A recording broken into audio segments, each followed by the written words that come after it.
Chapter 1. Since ancient times, childhood sweethearts have hurt people's hearts. Don't lie there pretending to be dead. I know you're awake. Tell the truth. Did you molest Zhong Xiaoyu? I advise you to admit it honestly, otherwise it won't be as simple as a serious warning. Lying on a cyber-style hospital bed, Fang Cheng, whose head was split open, opened his eyes dazedly and saw a middle-aged woman in a slim-fitting suit and gold-rimmed glasses staring at him domineeringly. Molesting a classmate? I'd been graduated for so many years, how could a classmate molest me? Suddenly, there was a sharp pain in his head, and Fong Cheng subconsciously covered his head. The blood seeping from the gauze fell and blinded his eyes. Pretend, keep pretending. I want to see how long you can keep pretending, you loser. I'm telling you, don't think you can let this go just by pretending to be pitiful. A toad wants to eat swan meat. Even if Zhong Xiaoyu has a poor talent, it is not something you, a poor guy living in the slums, can get your hands on. Fong Cheng wiped his blood-stained eyes and raised his hand to see it was covered in blood. What on earth was going on? What on earth was this woman barking at him? At this moment, a strange yet familiar memory emerged in his mind. There wasn't the severe pain described in novels, only a tingling numbness that made people feel so good that even their heads suddenly became much clearer. Had I traveled through time? Looking at this cyber-style health room. This is a parallel world where strange beasts are rampant.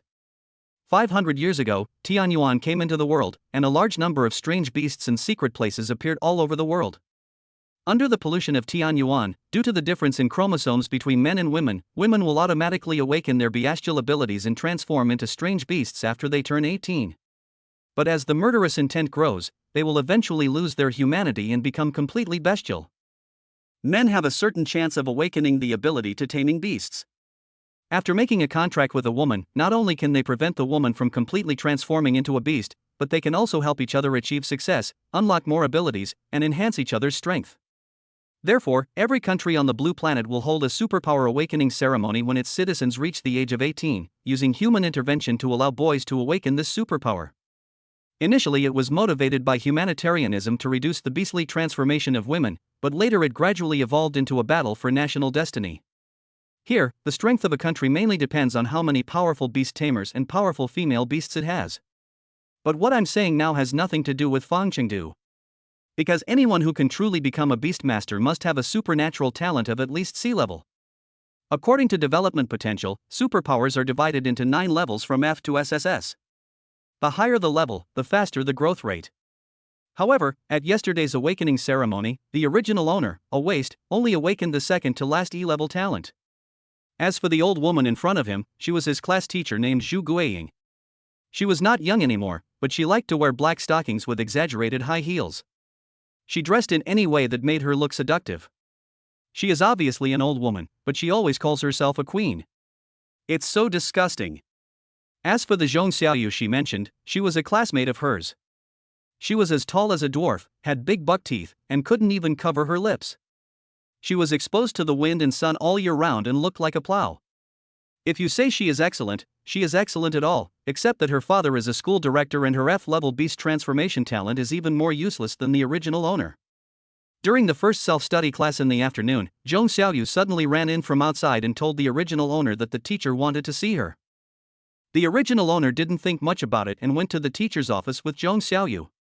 As a result, in the corridor, the woman suddenly went crazy and shouted that she was molesting the original owner and hit him in the head with a stick. Now it seems that the blow killed the original owner. Teacher Tian, I really didn't molest her. If you don't believe me, you can check the surveillance. There's no need to check the surveillance.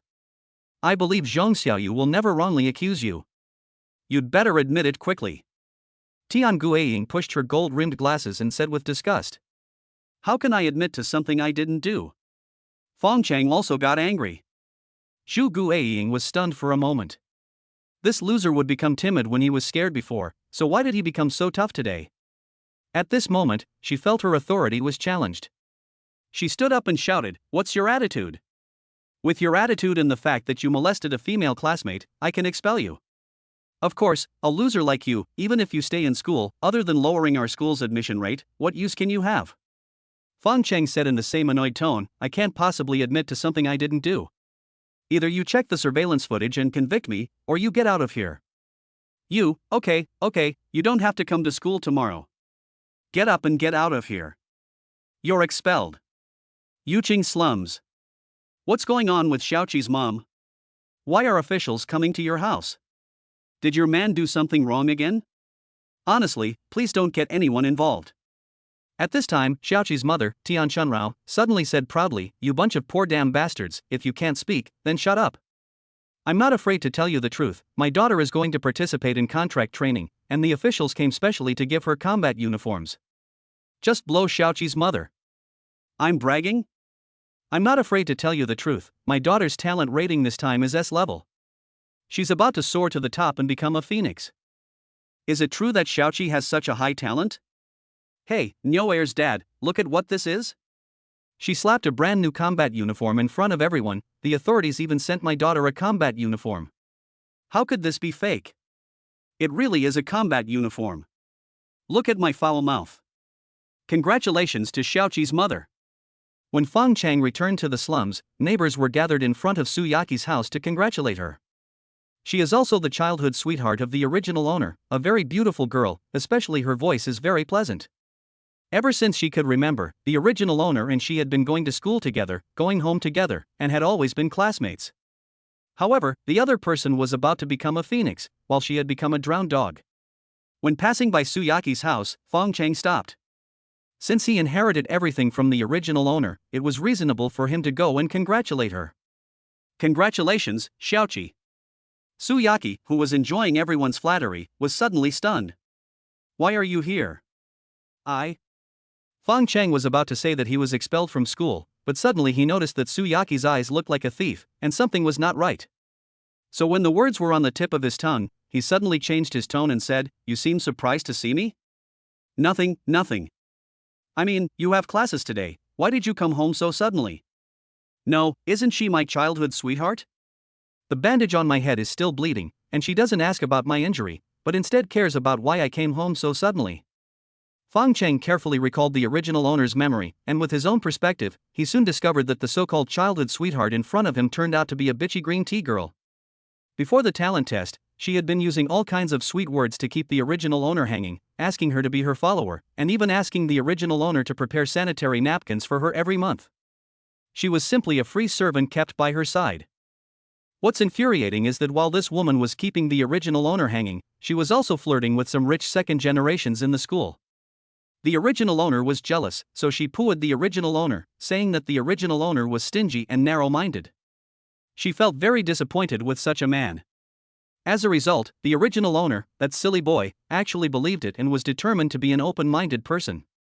The most infuriating thing is that the original owner bought her sanitary napkins every month and remembered her period clearly, but 1 month her period didn't come, and the original owner foolishly thought she was sick and wanted to take her to the hospital.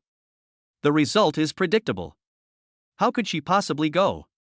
Wouldn't the abortion be exposed if she went? Recalling Zhong Xiaoyu's inexplicable shouting of molestation before, Fong Cheng's eyes suddenly became clear. Zhong Xiaoyu told the teacher everything. As soon as these words came out, Su Yaqi was like a cat whose tail was stepped on, and suddenly said angrily, "Nonsense, this has nothing to do with me." Chapter 2, A Broken Drum, 1,000 people beat it, the system awakens. Fong Cheng sneered in his heart. This woman's psychological quality was not good. Her true colors were exposed as soon as she was tricked. I didn't seem to mention you just now? Su Yaqi was stunned for a moment. How dare this damn bastard lie to me? I don't even know what you're talking about. She came to her senses and was immediately furious, her voice rising 8 degrees, "Mom, go get those things I packed earlier and give them back to this loser." When Tian Chunrao heard this, she immediately smiled and sighed, "My dear daughter, you finally figured it out. You and this loser are not suitable at all. Now you are going to participate in the contract training, and you are definitely not someone this loser can afford." After saying that, Tian Chunrao went into the house and took out a cardboard box. Su Yaqi snatched it away and smashed it into Fong Cheng's face. Seeing Fong Cheng dodge sideways, she was even more furious. "How dare you hide? Are you fucking sick?" Fong Cheng was also furious. He couldn't understand how such a top-notch person could exist in this world. You dare to scold me? Even my parents don't dare to scold me, how dare you scold me?" Su Yaqi pointed at Fong Cheng, her chest heaving with anger. Okay, we with the surname Fong are finished. Then, pointing to the small gifts scattered on the ground, she said, "Those were all the rubbish you gave me over the years. Now I'm returning them all to you. We're even now. Don't bother me anymore, and don't call me Xiaoqi anymore. Do you understand?" Of course. Su Yaqi lifted her hair and smiled coldly. "From now on, we are people from two different worlds, and there will be no chance for us to meet again. That's all I have to say. I hope you will take care of yourself. There's something I don't understand. I haven't done anything wrong to you, so why did you let Zhong Xiaoyu frame me?" At this time, all the neighbors looked at Su Yaqi curiously, as if there seemed to be a big melon in it. Looking at everyone's gaze, Su Yaqi's heart couldn't help but tighten. It was indeed Zhong Xiaoyu who framed Fong Cheng. In this world where strength is king, once you awaken your advanced talent, it will undoubtedly open the door to the upper-class society. But her childhood sweetheart is still the same loser as before. There is no future for her and him. But what if he uses the past to morally blackmail her? How can I mix in the upper-class circle in the future if I am entangled with such a waste? He is a stain on me and must be eliminated as soon as possible. So she bribed Zhong Xiaoyu and falsely accused Fong Cheng of molestation. He is 18 years old. If this crime is proven, it will be enough to send him to jail. By the time he comes out of jail, I will have achieved success and fame. What can this loser do to me? In the past, Zhong Xiaoyu would definitely not even look at her, but now she has awakened her S-level beast talent. Not only does Zhong Xiaoyu have to give her face, but even the old woman Zhu Guiying has to give her face. As the old saying goes, everyone carries a fancy sedan, but everyone beats a broken drum. This is the truth. Fong Cheng was obviously the broken drum. Fortunately, Fong Cheng traveled through time and time and refused to admit that he had molested Zhong Xiaoyu. If he had been the cowardly person of the original owner, he would probably be in jail by now. "You said I had someone frame you?" Su Yaqi sneered. "Ha, ask everyone, who would believe your lies?" Hearing this, the neighbors immediately became agitated. It was obvious that Su Yaqi had something to hide, but they were too busy trying to curry favor with Su Yaqi now, so who would be stupid enough to speak for a useless person with no future? "Fong Cheng, Xiaoqi grew up under our care. She's a good girl. You can't wrongly accuse her, or I, as your uncle, will be the first to object." "That's right, I told you to provide evidence for what you say. If you don't have evidence, then you are slandering me. Xiao Cheng, you don't want to go to jail at such a young age, do you? Listen to your uncle's advice and apologize to Xiaoqi right away." "Haha, that's human nature. An old man named Guo once said it well, people should never fight against human nature, otherwise they will get angry to death sooner or later." Seeing Fong Cheng standing there without saying anything, Tian Chunrao thought that he was heartbroken and was about to cry, make a fuss, or even commit suicide in front of her precious daughter. So he quickly urged Su Yaqi, Okay, my dear daughter, didn't you say you had an appointment with your classmates to go out and play? Now the things have been returned to them, don't waste your time on this loser. Go quickly and don't keep your classmates waiting." Su Yaqi was still wondering whether she should sue this loser for defamation and send him to jail. As a result, after being interrupted by Tian Chunrao, he thought about it and decided to forget it. Anyway, the matter has been made clear now. If he really doesn't know what's good for him, there will be plenty of opportunities to kill this loser in the future. Su Yaqi snorted coldly and left, leaving Fong Cheng, who stayed where he was, becoming a laughingstock in everyone's eyes. Although one cannot fight against human nature, it would be a lie to say that he didn't feel upset. But at this moment, a ding sound suddenly came from Fong Cheng's mind. "Ding, congratulations to the host, the beast control system has been successfully activated. Please sign your own beast girl as soon as possible to obtain the novice gift package and receive generous rewards." Fong Cheng, who was feeling upset, suddenly heard the notification sound of the system's payment, and the depression in his heart was immediately swept away. But in the eyes of those neighbors, Fong Cheng's sudden laughter became a silly smile. "Is that kid crazy? That's right. Xiaoqi treated him like a dog for so many years, and today he was suddenly kicked out. Even if he's not crazy, he's probably not far off. You see, these people actually know everything in their hearts. But who told Su Yaqi to identify S-level beast transformation talent, while he himself was an E-level waste? That kid deserves it. He doesn't even realize what kind of person he is. He was born to be a jinx. He's a wild kid whose parents don't even want him, and he's just dreaming." Fong Cheng, who was about to go back, was suddenly stunned. This kid who doesn't even want his parents, does he not want his parents, or does his parents not want him? Soon Fong Cheng found the answer from the original owner's memory. It turned out that when he was 5 years old, he was abandoned outside the city by his parents and was later adopted by Aunt Lin, who was picking up scraps outside the city. Aunt Lin has never been married in her life, so she has never made a contract with anyone. She relies on genetic drugs to maintain her humanity, but these drugs are expensive. When he was 13 years old, he was unfortunately completely transformed into a beast because of the delayed injection of genetic drugs. He was sent to a welfare factory, which was actually a kind of humanitarian destruction, similar to euthanasia. I still remember Aunt Lin very clearly, but to be honest, I would have almost forgotten my parents if someone hadn't mentioned them just now. Fong Cheng subconsciously turned around and looked at the person who had just spoken, a middle-aged woman who was as thick as a tank but not as tall as a tank. Bao Lao's wife was called Ma Ju. When Fong Cheng looked over, Ma Ju's eyes subconsciously dodged for a moment, but soon turned disdainful and said, "Hey, you still dare to glare at me? What? Did I say something wrong just now? You are just a wild child that no one wants, yet you still want to imitate others and try to eat swan meat. You don't even take a piss and look at yourself. What kind of character is this?" Fong Cheng was not glaring at her. The reason why he suddenly widened his eyes was that he suddenly saw a piece of blurred text above Ma Ju's head. Beast form, F-rank alien bucktooth pig. Evolvable form, E-level saber-toothed pig. Hidden evolution form, none. Overall evaluation, half a star. Chapter 3: Picking up a beast girl. Fong Cheng thought he was seeing things, so he rubbed his eyes and looked again, but the text had disappeared again. Is it really my eyes that are blurring my vision? Fong Cheng asked someone else to look at it, and the text appeared again. It was not an illusion, but a new ability that the system had enabled him. Isn't that kid really stupid? What a pity. Such a handsome guy turned into a fool. I say Chunier's mother, if you feel sorry for him, you can take him home and raise him. When Chunier's father is unable to take care of him, you can ask that boy to help. Bah, you son of a bitch Bao Lao, why don't you ask your wife to take him home to raise him? With your 2 tails of meat, it's probably not as big as that kid's. My wife didn't say it was a pity. She didn't say it was a pity, but who knows what she was thinking.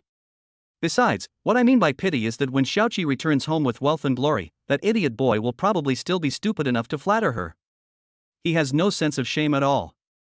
That guy has been Xiaoqi's dog for so many years.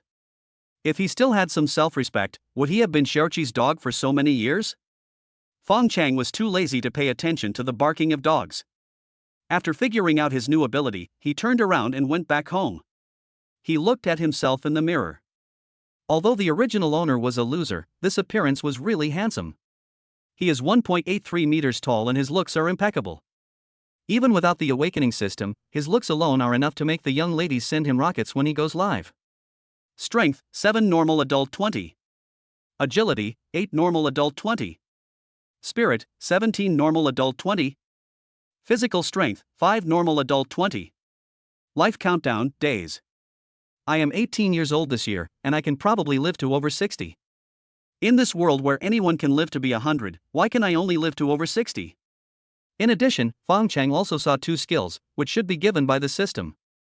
An active skill, the spiritual eye that breaks delusion trial version, currently can only see some simple beastly information of the woman.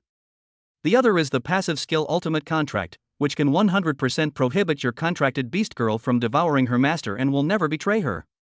In fact, in this world, the Beastmaster does not drive the beast girls to fight.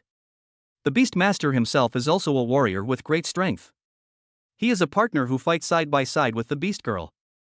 The combination of them is similar to dual cultivation. The prerequisite for possessing powerful strength is to first have a beast girl that has contracted with you, just like the spiritual roots in fairy tales. Without this thing, no matter how good your talent is, it is all in vain. The reason why they are called beast tamers is because the beast girls must sign a contract with the beast tamer in order to maintain their humanity after the transformation and to change back into humans from the form of alien beasts. As for the beast girl's talent, it only determines the combat power that can be achieved in theory. In reality, whether the beast girl can grow up and the efficiency of her growth depends on the talent of the Beastmaster. The question now is, where should I go next and find a beast girl to make a contract with me? Without your own contracted beast girl, no matter how good the system is, it is just a decoration. With his E-level talent, any beast girl with a little talent would have to be a fool to sign a contract with him, so he could only look for those beast girls that no one wanted, so that the success rate would be higher. There are a lot of beast girls like this in the school now, but I was expelled today. Apart from school, where else can you find unwanted beast girls? At this moment, the voice of Bao Lauer's son came from outside the house, cursing at his mother. Mom, why haven't you cooked yet? Oh, my dear son, why are you back so early? Don't mention it. Hurry up and cook. I'll eat so I can get some sleep. I have to go on duty tonight. On duty? Didn't you say that the equipment at Anil factory was broken? And it was fixed so quickly? Fixed it? It's because it wasn't fixed that those bastards asked me to take over the night watch for them. How can those people be like this? You work the day shift, and now they want you to work the night shift too. Who told me I was just a temporary worker? Oh my son, please don't say those things in front of those people. You know that this temporary job of yours was also obtained by your third uncle with great difficulty. I know. Okay, go and cook. I can catch up on my sleep after dinner. Bao Lauer's wife Ma Ju looked at her son's tired face and felt pain in her heart. Suddenly, her eyes rolled, and she grabbed her son Bao Erlong and whispered, I just heard that the loser named Fong next door seems to have been expelled from school. It's none of my business whether he fires me or not.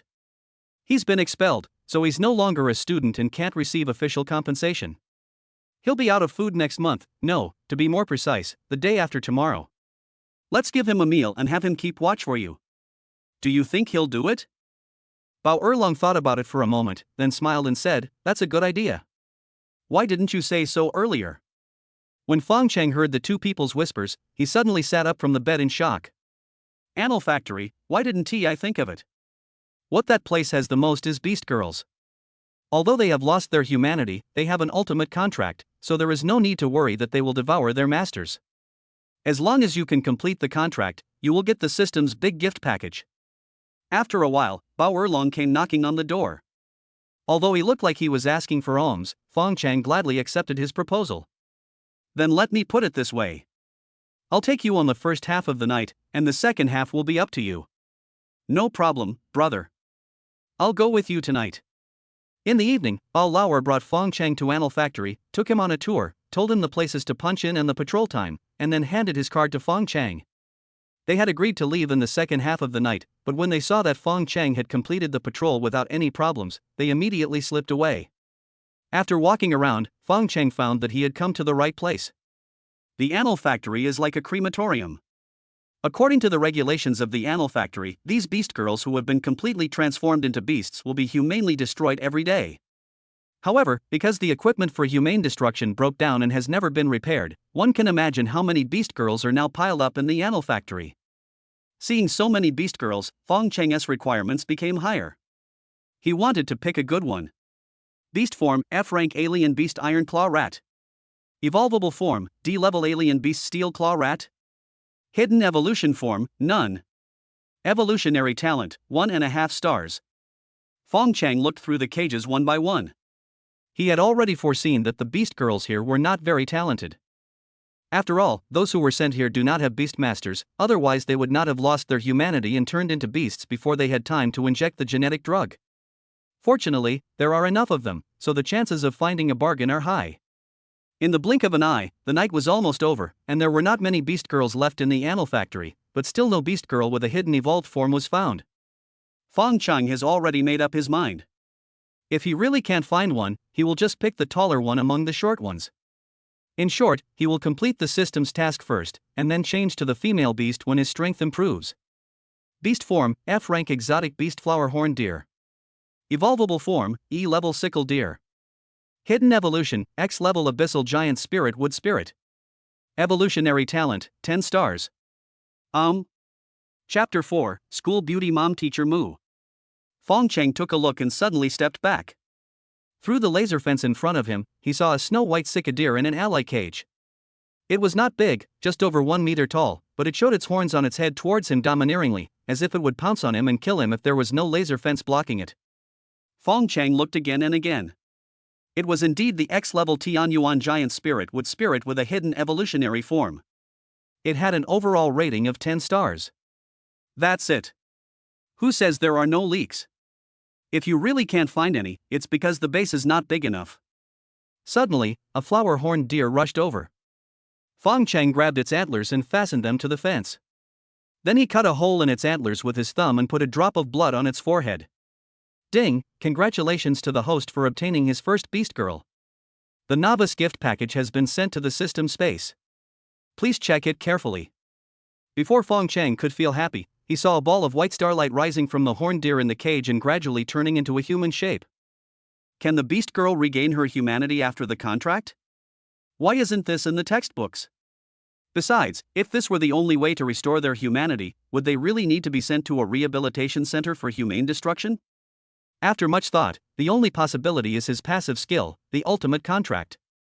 The textbook only mentions 3 types of contracts: elementary, intermediate, and advanced. The primary contract is also the weakest contract. The relationship between the Beastmaster and the Beast Girl is equivalent to that of colleagues. They can share 50% of each other's talents and can terminate the contract at any time. It is generally used during the adjustment period between the Beastmaster and the Beast Girl. Just like this contract training camp, they all sign this kind of contract in the end. The binding force of the intermediate contract is slightly stronger. The 2 parties are equivalent to lovers and can fully share each other's talents. At the same time, the Beastmaster has a certain binding force on the Beast Girl, and the Beastmaster has the ability to summon the Beast Girl. However, the Beast Girl can unilaterally request to terminate the contract and may not respond to the Beastmaster's call. The advanced contract is the strongest contract known so far. In addition to the benefits of the intermediate contract, each other's talents can be increased by 20%. However, the Beast Girl is equivalent to a slave and has almost no freedom. Only the Beastmaster can terminate the contract. Under normal circumstances, even if there is a 20% increase, no Beast Girl would sign such a contract with a Beastmaster unless they were forced to do so. As for the ultimate contract, there is no such thing in this world. As the first person to have this kind of contract, Fong Cheng knew from the system's introduction that this kind of contract was extremely overbearing. Once the contract was successful, the Beast Girl could not terminate the contract for life and had no rights or privacy. In other words, you are his person in life and his ghost in death. At the same time, they have all the benefits of a contract, and each other's talents are increased by up to 100%. Under such a strong restraining force, it is a piece of cake to restore its humanity and regain the ability to become human again. The starlight faded, and the flower-horned deer turned into a beautiful and shy queen. Fong Cheng was stunned. Her long satin hair draped over her shoulders, her skin as delicate and smooth as snow, and her curves that could make one's nose bleed, all declared that she held a dominant position among the royal sisters. It is worth mentioning that the reason why the official distributes combat uniforms to beast girls is because ordinary clothes will be torn into pieces by the beast form after they transform into beasts. The combat suit, which is the crystallization of the wisdom of countless engineers, can turn into armor and attach to the body of the strange beast after transforming into a beast, and can also automatically recover when turning back into a human body. Obviously, the lady in front of her was not wearing combat uniform when she transformed into a beast, so she had no clothes. But what really stunned Fong Cheng was that the beast girl he had just signed was actually his school's doctor, Teacher Mu. It was said that she was also the mother of the school belle Mu Yunxi. Mu, Mr. Mu? Mu Yao, feeling uneasy, suddenly looked up and looked at Fong Cheng outside the cage with a puzzled look on her face. Who is the master? Fong Cheng cleared his throat awkwardly and said, Teacher Mu, please call me Xiao Fong, or Fong Cheng classmate. Calling me master will easily get me banned. Fong Cheng immediately took off his coat and threw it to Mu Yao in the cage. Then he used Bao Erlong's work card to open the cage and let her out. The coat was a little small for her, so she could only hold on to the collar tightly to avoid exposing herself. In fact, Fong Cheng is not thin. At the age of 18, he is 1.83 meters tall. How small can he be? It's just that Teacher Mu's chest is too magnificent, so his clothes look too small. With her mature body and shy eyes, if Fong Cheng didn't get excited at this moment, he would probably be struck by lightning. School Dr. Mu Yao reference picture. He looked her up and down from head to toe, and finally his gaze stopped on her pair of white, slender bare feet. If she wore black stockings, she would be absolutely stunningly beautiful. In Fong Cheng's memory, Teacher Mu also wore stockings in school, but she only wore flesh-colored stockings and flat shoes, and the whole person looked very simple and elegant. If she wore black thongs and silver high heels like Tian Guiying, with her figure and exquisite face, there would probably be people lining up to see the doctor in the school health room every day. Xiao Fong, have we met before? I'm a student at number 11 middle school. I once had a heat stroke, and it was you, Teacher Mu, who gave me in 4 drip. Mu Yao was stunned for a moment, obviously not remembering him as her student, but one thing was certain, he was a student of number 11 middle school, a classmate of her daughter. So he said awkwardly, "Really?" Fong Cheng smiled slightly. "Okay, let's go." "Where are you going?" After asking, Mu Yao finally realized that she was now his beast mother and he was her master, so she quickly said, "Sorry, I shouldn't ask such questions." "It's okay. You can ask whatever you want later. Now I have to go find you some clothes that fit. I can't let you go out like this, right?" Fong Cheng took her to the duty room and found a work suit. Although it was a bit dirty, it was better to wear temporarily than his own coat. "By the way, do you have money?" After asking, Fong Cheng realized that he had asked a nonsense question. In her previous situation, how could she have hidden the money on her body? Mu Yao shook her head, and Fong Cheng smiled and said, "Then I can only walk, because I don't have any money." When the two walked out of Anil Factory, a hint of paleness had already appeared in the sky, painting the night sky an indigo blue. Looking at the morning light in the sky and breathing the moist and cool air, Mu Yao, who had been reborn, was filled with emotion. She was grateful to Fong Cheng, even though he was her daughter's classmate, he had now become her beastmaster. But if it weren't for his contract, which allowed him to transform into a human again, he would have been disposed of. How could he have the chance to see his daughter again? Fong Cheng, who was walking in front, felt a little embarrassed because they were not familiar with each other and could not find a topic to talk about. So I took this opportunity to open the newbie gift package to see what good stuff it contained. Ding obtained the complete version of the delusion-breaking spiritual pupil. Ding obtained X-level beast taming talent. Ding received the blessing of koi luck. Ding gained X-level charm. Ding obtained 60 F-level star crystals. Ding obtained star source crystal X1. Ding gained the skill blindness. Ding obtained skill enlightenment. Chapter 5, Koi Luck. The gift package is indeed worthy of its big name. As soon as the gift package was opened, the system prompts flashed across the screen in front of my eyes. The strength in this world is divided into 9 levels, from F to SSS.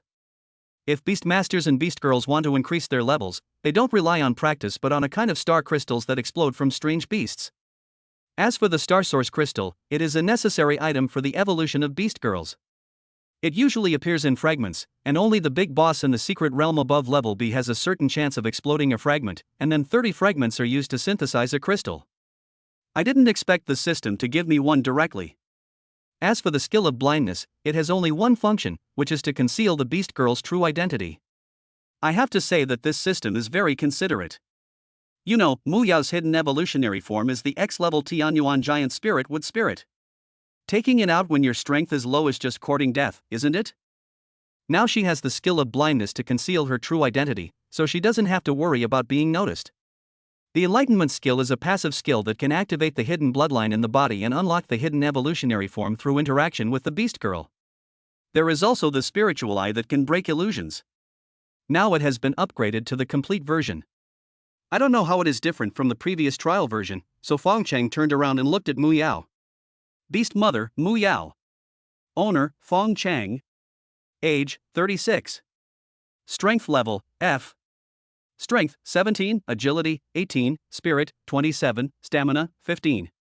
Beast form, F rank exotic beast flower horn deer. Evolvable form, E level sickle deer.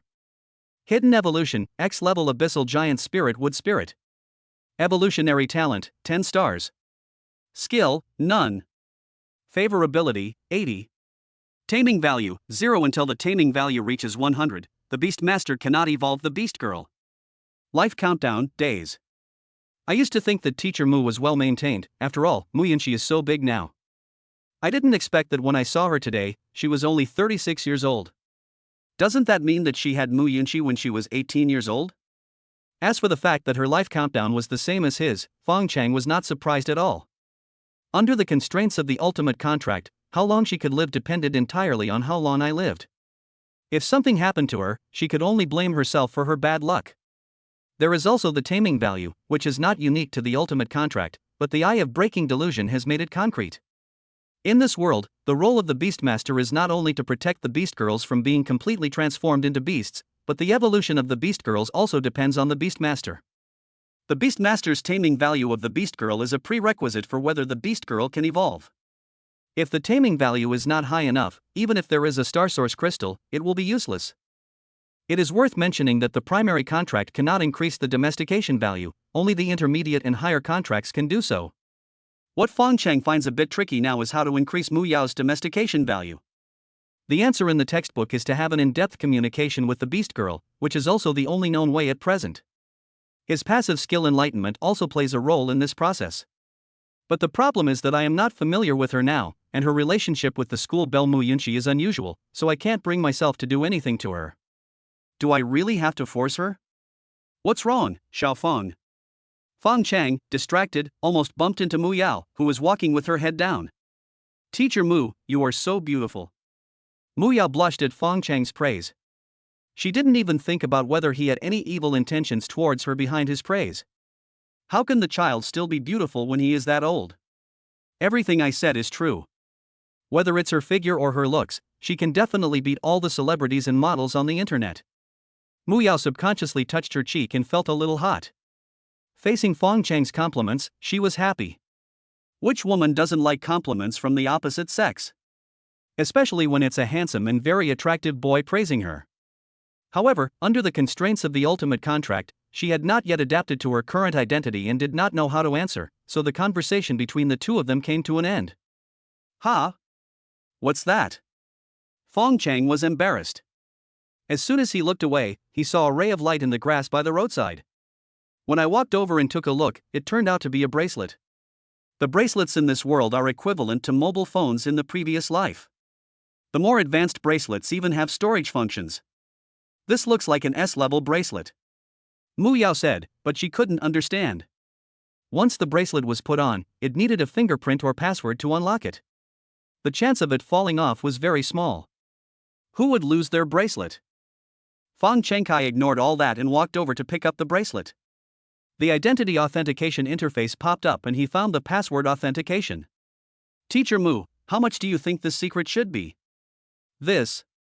Mu Yao shook her head. An 8-digit password was not that easy to guess. Just name one. If there's money in it, we won't have to walk home. This, 8 nines, do you think it's okay? Won't you just try and see if it works? Fong Cheng entered the password and unlocked it successfully. Mu Yao looked at the words unlocked successfully with a look of disbelief on her face. Is this possible? Fong Cheng was feeling emotional in his heart. This Koi's good luck was really amazing. Not only did he pick up a bracelet on the road, but he could actually unlock it by simply entering a password. Teacher Mu, you are really my lucky star. Not only did you let me pick up a bracelet, but you can also unlock it by just saying the password. Could this be a coincidence? Never mind, let's see if there's any money in there first. Isn't this bad, Xiaofeng? Do you want to walk home? Fong Cheng frowned as he swiped the holographic window on the bracelet to find the balance. What the hell?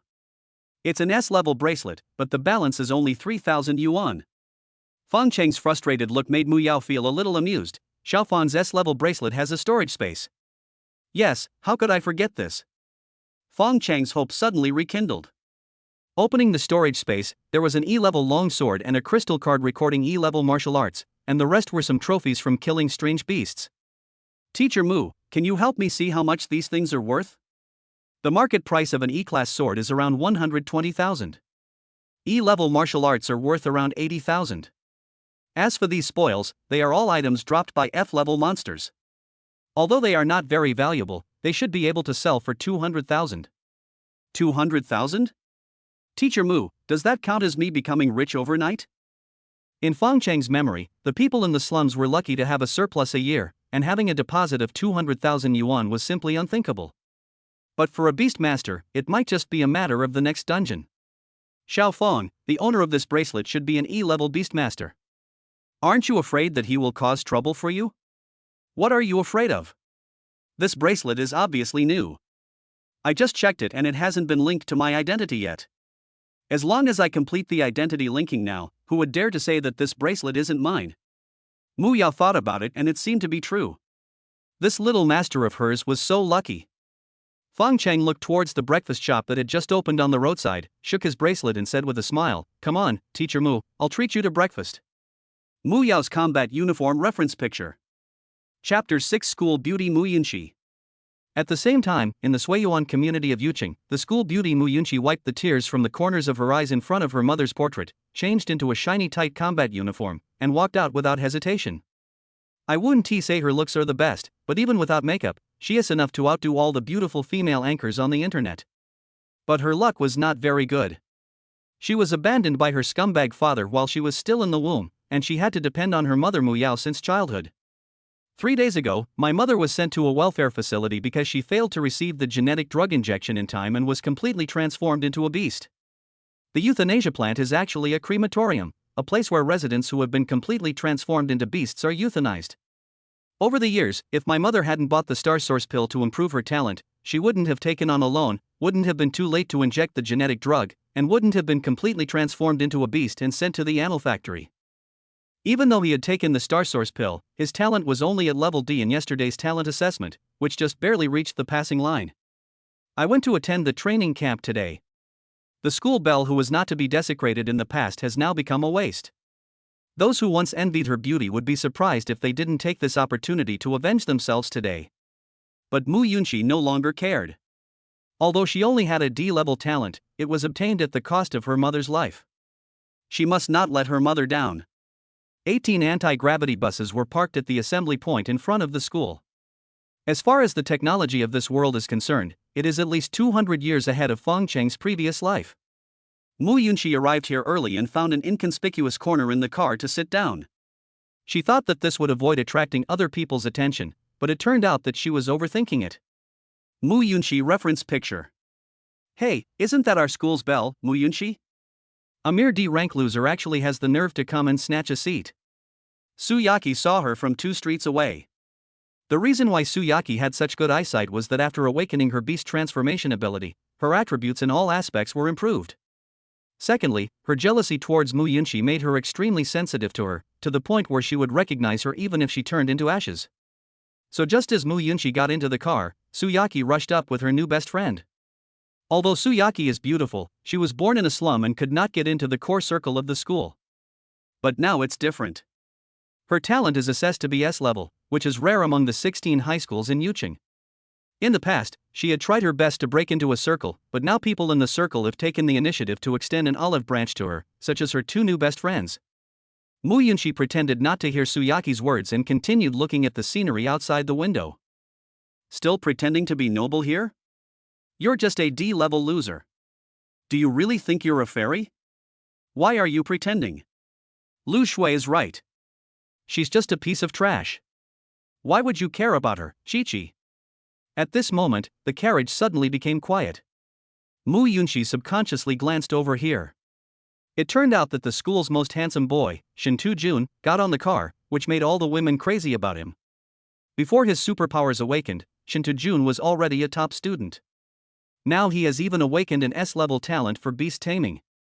Most importantly, he is tall and handsome.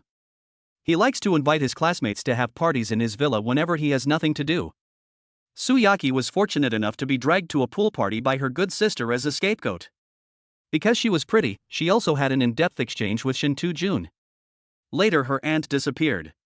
She thought that she could marry into a wealthy family and rise to prominence because of her son. The result is predictable. How could a rich second generation like Shinta Jun be interested in a poor girl like her? So he used a Xingyuan pill to make her have an abortion.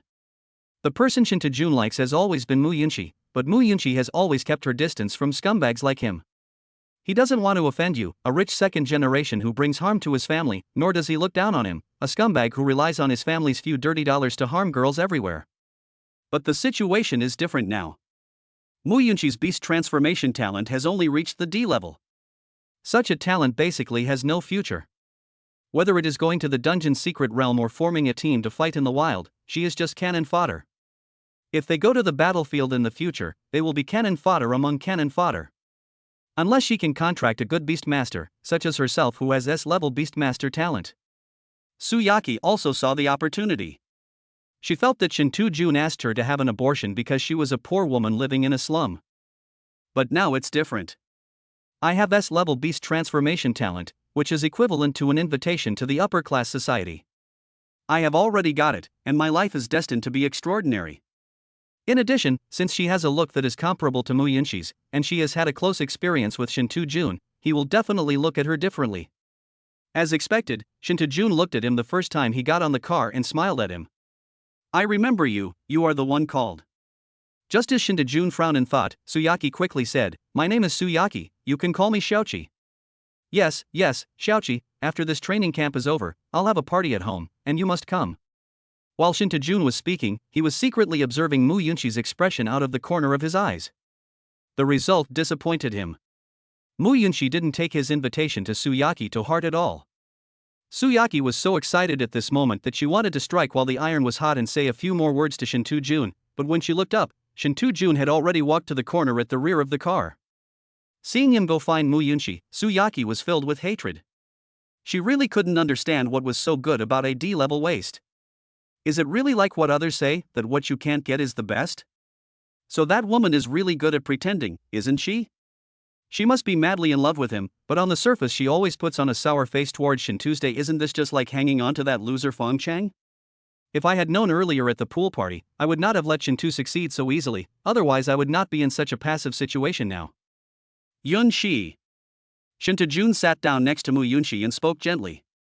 But before he could finish his words, Mu Yunxi interrupted him without even turning around. My name is Mu Yunxi. The subtext is, don't call me Shi, we are not that familiar with each other. Then he added, also, I don't want to make a contract with anyone yet, so Mr. Shintu, please don't waste your time on me. Yunxi, why are you always so distant when you speak? But I can wait, because I know that in this world, no one is more suitable for you than me. Su Yaqi, who was standing by, couldn't stand it any longer. Mu Yunxi was such a pretentious woman, so she said sarcastically, I really don't understand. How can a useless D-level talent have the guts to reject an S-level beastmaster? Her new best friend, Lu Shui, heard the hidden meaning in her words and said disdainfully, I think she's self-aware and afraid of hindering the beastmaster. Another close friend, Tian Shuang, laughed and said, that's right. Beastmasters with S-level talents are all future kings. D-level losers should really know their own limitations and not hold them back.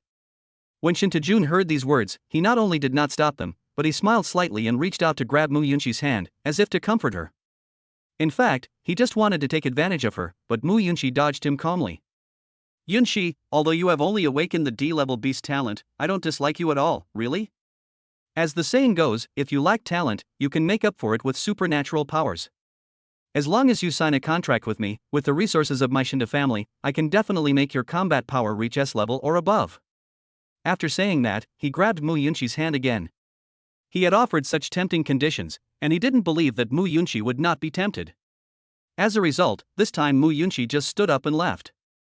I'm sorry, I'm not interested in telling you any of this. I have something else to do. Could you please let me get off? Looking at Mu Yunxi's back as she got out of the car, Su Yaqi spat on the ground. Bah, why are you pretending? No matter how much you pretend, you're still a green tea. After saying that, he looked at Shinta Jun at the rear of the car and smiled, but did not take the opportunity to sit over. Instead, he got out of the car. Distance creates beauty. Since Shinta Jun likes to be kept in suspense, he must be very good at this. Although he has already stabbed me, it is not too late to mend the situation. There was a hint of surprise in his eyes when he looked at me just now. This is a good start. Chapter 7 Living with the School Beauty Mom. By the way, Teacher Mu, where do you live? Sui Yuan Community. Well, do you mind if I stay at your house for a few days? Mu Yao was stunned for a moment, then shook her head, I don't mind. Don't get me wrong, Mr. Mu. The main reason is that I live in a slum, and I seem to have offended my neighbors last night. I'm worried that it will cause you trouble. Seeing Fong Cheng's awkward look, Mu Yao smiled and said, Xiao Fong, no need to explain. I understand. I also need to go home and change clothes. Her hesitation just now was simply because she had never made a contract with anyone before and she didn't react for a moment. After the contract, the Beast Master and the Beast Girl are supposed to live together, so that they can improve their mutual understanding and, as well as the taming value. Whether it is the improvement of each other's strength or one's own evolution, the domestication value is a mandatory prerequisite. She thanked Fong Cheng for giving her the chance to start a new life. At the same time, judging from the embarrassment Fong Cheng had inadvertently shown during the journey, Mu Yao also believed that he was not a bad person, at least he did not have any bad habits. With such a powerful contract that makes people feel despair, he doesn't even need to ask for his opinion on such matters, and he can make the decision for himself. But he didn't. Instead, he asked about his own thoughts and gave him great respect. So he was a good person and would be a good beast master. There was nothing wrong with following him and being his beast mother for the rest of his life. The only thing that worried Mu Yao was her own talent. It was because of her poor talent that she was ruthlessly abandoned by that man. He even left without even looking at Yunxi. So what about Xiao Fang? Xiao Fang is now trying to see if her favorability towards him has decreased. Seeing that Mu Yao's favorability towards him increased instead of decreased, Fong Cheng felt relieved. After all, after signing that kind of contract, she is equivalent to his wife, and a wife is to be loved, not to be ordered around. Of course, the main reason is that Fong Cheng likes her. Not only is she beautiful, but she also has a good figure and personality. If two people want to spend their whole lives together, is it better to live with a flesh and blood woman or a walking corpse who only knows how to follow orders? Of course, if it was an ugly one with a bad temper, Fong Cheng wouldn't mind living with her as a master. Now that I had money, I naturally took a taxi home and soon arrived at Suiyuan community. Seeing the door of her home so close, Mu Yao suddenly became a little nervous. What's wrong, Teacher Mu? Xiao Fang, can you let me go home first? Are you worried about Mu Yunxi? Mu Yao felt a little hot. Xiao Fang was her daughter's classmate, but now she had become his beast mother. She felt shy just thinking about it. She was probably even more unwilling to accept it, right? If she doesn't accept it, Xiao Fang will be in trouble given her temper. Fong Cheng smiled slightly. Don't worry, she is not at home. How do you know? Because she went to participate in the contract training. Really? She really went to the training camp? Then she must have quite a talent, right? Before the awakening ceremony, she was sent to a comfort factory because she had completely transformed into a beast. As her mother, she naturally didn't know what happened next. Now, when I heard Fong Cheng say that his daughter had participated in contract training, I felt as happy as ordinary parents hearing that their children had passed the undergraduate entrance line. I'm not sure about that, but I did see her get on the bus the day before yesterday, wearing her official combat uniform. Fong Cheng lied, he didn't see it, and Mu Yunxi's talent rating was only C level, which was at the bottom of the group. Seeing that Mu Yao, the mother, was so happy at this time, Fong Cheng didn't want to say it out loud and spoil her fun. When you arrive at the door of your home, after fingerprint recognition, the silver alloy security door automatically opens. When you walk in, the soft light automatically lights up. Before I could see clearly what was going on inside the room, I could smell a fragrance. It was different from perfume, it was a unique scent in a woman's room. A small two-bedroom house with smooth white decorative materials and linear lights looks like a space capsule, full of futuristic science fiction feeling. There are green plants in front of the windowsill and at the corners, which are obviously Mu Yao's work. Xiao Fang, wear my slippers first. I'll buy you new ones later. Only then did Fong Cheng notice Mu Yao squatting in front of him. He looked down and saw a pair of furry white slippers placed in front of his feet. Mu Yao looked at Fong Cheng's size and raised her head and said, "It seems a little small." "It's okay. Didn't you forget that we just picked up a huge sum of money?" After saying that, Fong Cheng habitually rubbed his heels and was about to take off his shoes, but Mu Yao held his feet. In the movies and TV dramas of the island country, there are always scenes of women kneeling at the door to change their husband's shoes. Fong Cheng used to be envious, but today he accidentally experienced it and was actually a little uncomfortable. Fong Cheng did not stop Mu Yao from changing his shoes, because habits can be developed. When Fong Cheng walked into the living room, he saw the portrait on the table. Who else could it be but Mu Yao? Mu Yao also saw it and quickly walked over to pick up her portrait. She said awkwardly, she probably thought I was gone. Speaking of this, she couldn't help but feel grateful to Fong Cheng. It was he who gave her a new life. Fong Cheng smiled slightly, very beautiful. Mu Yao combed the hair beside her ear and said with a blushing face, "Xiao Fang, do you want to take a shower?" Fong Cheng took a look at her work clothes, which were from Anil factory and smelled of sweat, so he said, "I'm not in a hurry. You take a shower first." Mu Yao did not refuse. The work clothes she was wearing did smell a bit smelly. I went back to my room to look for clothes. Luckily, they were still there. Maybe Xiaoxi didn't have time to deal with them. He went into the bathroom with some clothes to change into, while Fong Cheng sat on the sofa, playing with the bracelet he had just picked up. A moment later, Fong Cheng heard the sound of the bathroom door opening.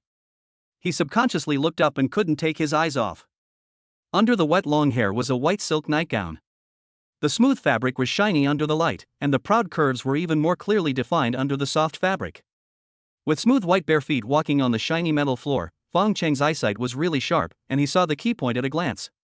Embarrassed, he tried to look away, but his eyes wouldn't obey him. Mu Yao, who was drying her hair with a towel, didn't notice any of this. The other party said, "Xiao Fong, I'm done washing." Fong Cheng quickly cleared his dry throat and walked into the bathroom with a bewildered look on his face. I rubbed my face vigorously under the shower. Why pretend? Pick the flowers when they are ready to be picked, don't wait until there are no more flowers to pluck. The brave will die of overeating, while the timid will die of starvation. After preparing myself mentally in the bathroom, I came out and saw Mu Yao sitting on the sofa. Where should I sleep from now on? After asking this question, Fong Cheng wanted to slap himself. What's the point of asking? Why not just carry her into the room? Mu Yao was even more nervous than Fong Cheng. Although she had convinced herself to accept Fong Cheng, she had remained a virgin for 18 years and still felt hesitant when the time came. She stood up subconsciously and pointed to her room and said, "Xiao Fong, do you want to sleep in my room tonight?" "What about you?" Seeing Mu Yao lowering her head shyly, Fong Cheng mustered up the courage to come to her side. "Teacher Mu, if beast masters and beast girls want to grow, they must improve their taming value. Do you know this?" Mu Yao reference picture. Mu Yao reference picture. Chapter 8 Xiao Fong, do you regret it? After saying that, Fong Cheng tentatively put his hand on her shoulder. Seeing that she did not resist, she nodded shyly.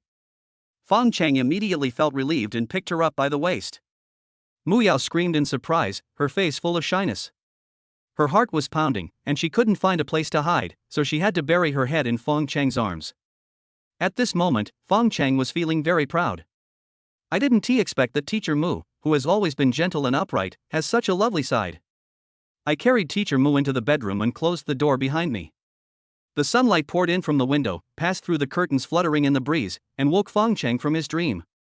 The first thing I did when I woke up was to subconsciously turn my head to look at Teacher Mu beside me. In fact, Mu Yao was not asleep. She had been looking at Fong Cheng silently. When she noticed Fong Cheng looking at her, she closed her eyes like a thief. Unfortunately, her slightly trembling eyelashes gave her away. Fong Cheng saw her little movement, and the corners of his mouth couldn't help but curl up slightly. He gently pulled his numb arm out from under her neck. Mu Yao suddenly grabbed his arm. Fong Cheng was no longer in a hurry to get up. He leaned beside her and smiled. "Did I wake you up?" Mu Yao shook her head and mustered up the courage to ask, "Xiao Fong, do you regret this?" "Regret? What should I regret? I'm so much older than you." "Well, it's true that I'm a bit older, but as the saying goes, a woman 3 years older than you is worth 6 gold bricks. You're 18 years older than me, so that's 6 gold bricks. In the end, I'm the winner." After hearing what Fong Cheng said before, Mu Yao's heart tightened. It turned out that Xiao Fong still cared about his age. But when she heard the following words, she burst out laughing. "Xiao Fong? Any other questions? My talent isn't great. It was because of it that Xiaoxi and I were abandoned by that person. With your talent, this is really unfair to you." Fong Cheng reached out and pinched Mu Yao's nose, then smiled and said, "You know what? Your talent is beyond your imagination. That person let you go because he was blind." After saying that, Fong Cheng used his spiritual pupil to take a look at Mu Yao in his arms. "I only tamed it once today, but it actually generated 10 points of taming value. The taming value is divided into rings just like shooting. The highest ring is when you hit the center of the bullseye, and the farther away from the center of the bullseye, the lower the ring is. At the same time, for beast tamers, because of the different levels of talent, the accompanying enhancements are also different, and the number of rings in the bullseye is also different. The higher the talent level, the larger the number of bullseye rings. The highest known talent level is SSS, and the maximum number of bullseye rings is only 8. I must have hit the bullseye this time. I can tell by looking at Mu Yao's condition. But I didn't expect that the bullseye of the X level has 2 more rings than that of the SSS level. No wonder the system said that my talent level is unique in the world." At the same time, Mu Yao's hidden evolutionary form has completed 10% of its enlightenment progress. From Mu Yao's perspective, the two of them were looking at each other, and her eyes became even gentler. "What kind of talent do you have? Don't you know it? This kid only knew how to comfort people. However, after worrying all night, she felt warm in her heart. Mu Yao couldn't help but raise her head and leaned over to kiss him. She only reacted after the kiss. This time she didn't hide shyly, but stared at Fong Cheng infatuatedly and gave him a sweet smile. Seeing Mu Yao revealing her true feelings, Fong Cheng couldn't bear it anymore. Teacher Mu, let's improve the domestication a little bit. After saying that, he pressed forward. Mu Yao suddenly supported Fong Cheng's shoulders and said, "Wait a minute, Xiao Fong, it's not easy to tame on an empty stomach." "It's okay. Skipping a meal won't kill you. But there's no need to worry about so many buts. Just do it." When Fong Cheng woke up again, it was already afternoon. Mu Yao was not around, and in front of him was a brand new set of men's clothes, neatly folded. The messy room was also cleaned up. Fong Cheng sat up from the bed and found that his waist was a little sore. It seemed that Mu Yao was right. Training on an empty stomach was indeed not good. She changed into the new clothes Mu Yao bought for her, put on the new slippers Mu Yao bought for her, and walked out of the bedroom. At this time, Mu Yao was wearing an apron and busy in the kitchen. Taming value 37, enlightenment progress 37%. Although Mu Yao tried her best to cooperate with the last shot, she still only scored a 7th ring. This reminded Fong Cheng of the old saying, only cows can be worked to death, but the land cannot be plowed to death. Look at Mu Yao's radiant face. While he was sleeping, not only did she go out and buy him new clothes and shoes, but now she also has the energy to cook in the kitchen. "Xiao Fong, are you awake?" Fong Cheng scratched his head awkwardly. Mu Yao smiled and said, "I bought you some new toiletries. They're in the bathroom. Do you want to wash up? Dinner will be ready soon." Thank you." Fong Cheng fled to the bathroom. How should I put it? For the first time, I felt a little embarrassed because I couldn't beat a woman. Mu Yao poked her head out from the kitchen and couldn't help but smile at Fong Cheng's back. As the school doctor and an experienced person, how could she not know what Fong Cheng was thinking at the moment? As for the matter of domestication, due to the different body structures of men and women, boys are naturally at a disadvantage in this regard. The hot sales of the blue pill are enough to explain everything. When Fong Cheng came out of the bathroom, the dishes were already on the table: clear mutton soup, stir-fried chicken with leeks, kidney slices with yucamia almoids, and steamed eggs with sea cucumber. Apart from anything else, Zhu Muyao's cooking skills are absolutely unique. But Fong Cheng was a little amused and helpless. I'm not that weak yet, am I? Is it necessary to replenish myself like this? Mu Yao saw Fong Cheng's thoughts and explained with a smile, these are normal dishes for beast masters and beast mothers to accumulate taming points. Didn't you learn this in school, Xiao Fong? Teacher Mu, I don't think the school teaches these things. Maybe I remembered it wrongly. Come and try the food I cooked to see if it suits your taste. Mu Yao served Fong Cheng a bowl of rice and a bowl of mutton soup, and when they sat down, she also picked up a sea cucumber for Fong Cheng. Teacher Mu, you know more than me. Is there any quick way to accumulate taming points? Accumulating taming points is a long-term process, and taming points are only used when the beast girl evolves and levels up, which takes a long time, so Xiao Fong, you don't have to be too anxious. You can't eat hot tofu in a hurry, your health is the most important thing. I know everything you said, but the earlier you evolve, the more benefits you get, right? This is just like raising a baby in the game. After you catch the baby, wash it and start growing again from level 0. The 4-dimensional attributes will be much higher than the original one. But Beast Girl evolution requires not only taming points, but also Star Source crystals. Star Source crystals have a certain chance of dropping in secret realms above B rank, so they are rare on the market. Fong Cheng interrupted her and said, don't worry about Xingyuan crystal. Just tell me if there is a faster way. Mu Yao thought seriously and said, others may not have the same method, but Xiao Fong, you can try to order me to hit the target. Chapter 9 I was born before you, you were born when I was old. Forced to hit the target? Fong Chengdu was stunned. Could this be done this way? Yeah. Mu Yao's face turned red at a speed visible to the naked eye, and she continued to explain, other beast masters cannot give such orders to beast girls because the contract is not binding enough. But Xiao Fong, your contract makes me feel extremely powerful, so maybe it can work. Fong Cheng touched his chin and said, that makes sense. After saying that, Fong Cheng began to eat faster, and it seemed that he planned to try to pull Mu Yao along after he finished eating. Mu Yao couldn't help but laugh. She reached out and grabbed Fong Cheng's hand as he was eating quickly and said, Xiao Fong, even if I can force the target to hit, target shooting still requires bullets. I know, but as long as it can help you evolve quickly, I believe all my efforts now are worth it. Teacher Mu's hidden evolved form is the wood spirit among the giant spirits of the sky and abyss, also known as the immortal green deer. Her first characteristic is her strong vitality. As long as she evolves successfully, under the constraints of the contract, her powerful vitality will benefit the Beastmaster, and there will be no worries about making up for the current deficit. Fong Cheng wanted to take her to experiment because she didn't even wash the dishes after dinner. Teacher Mu naturally didn't know Fong Cheng's plan, he just thought that his evolved form was still a sickle deer. After much persuasion, Fong Cheng was finally calmed down with a cup of tea, and asked to digest his food first. Doing strenuous exercise right after eating was not good for his stomach. He is a child who knows how to enjoy the taste of food but doesn't know how to do it. As an adult, how can I not know how to do it? Teacher Mu returned to the kitchen to wash the dishes. While she was washing, Fong Cheng hugged her waist from behind. Through experiments, it was found that Mr. Mu's method was indeed feasible and could allow Mr. Mu to force the target to be hit. But the problem is obvious. As she said, even if you can hit the target every time, you still need bullets to shoot. Insufficient firepower is a major flaw facing Fong Cheng. Fortunately, his talent was now at X level, and he could obtain 10 taming points at a time. According to the current progress, he would be able to complete the taming points required for evolution in at most 3 days. In the blink of an eye, it was the 3rd day.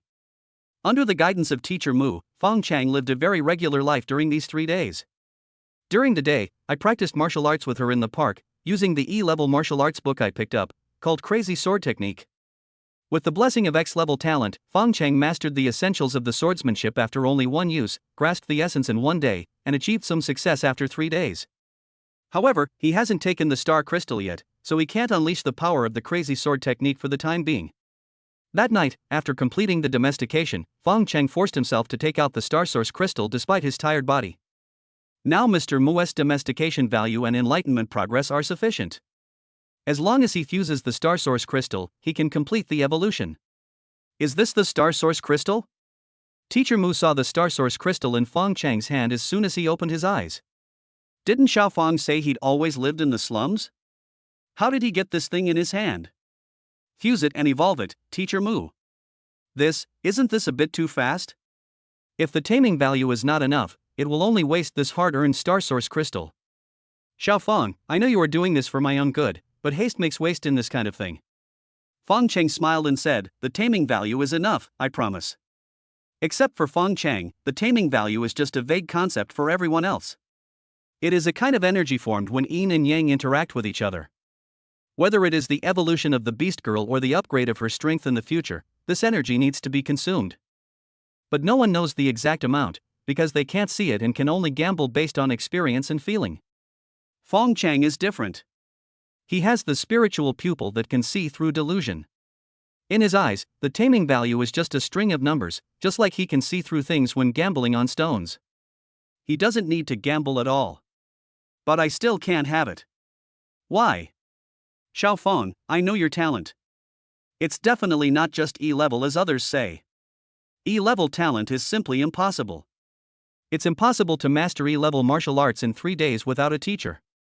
My talent is really only E-level, I can't let you waste a Star Source Crystal because of me.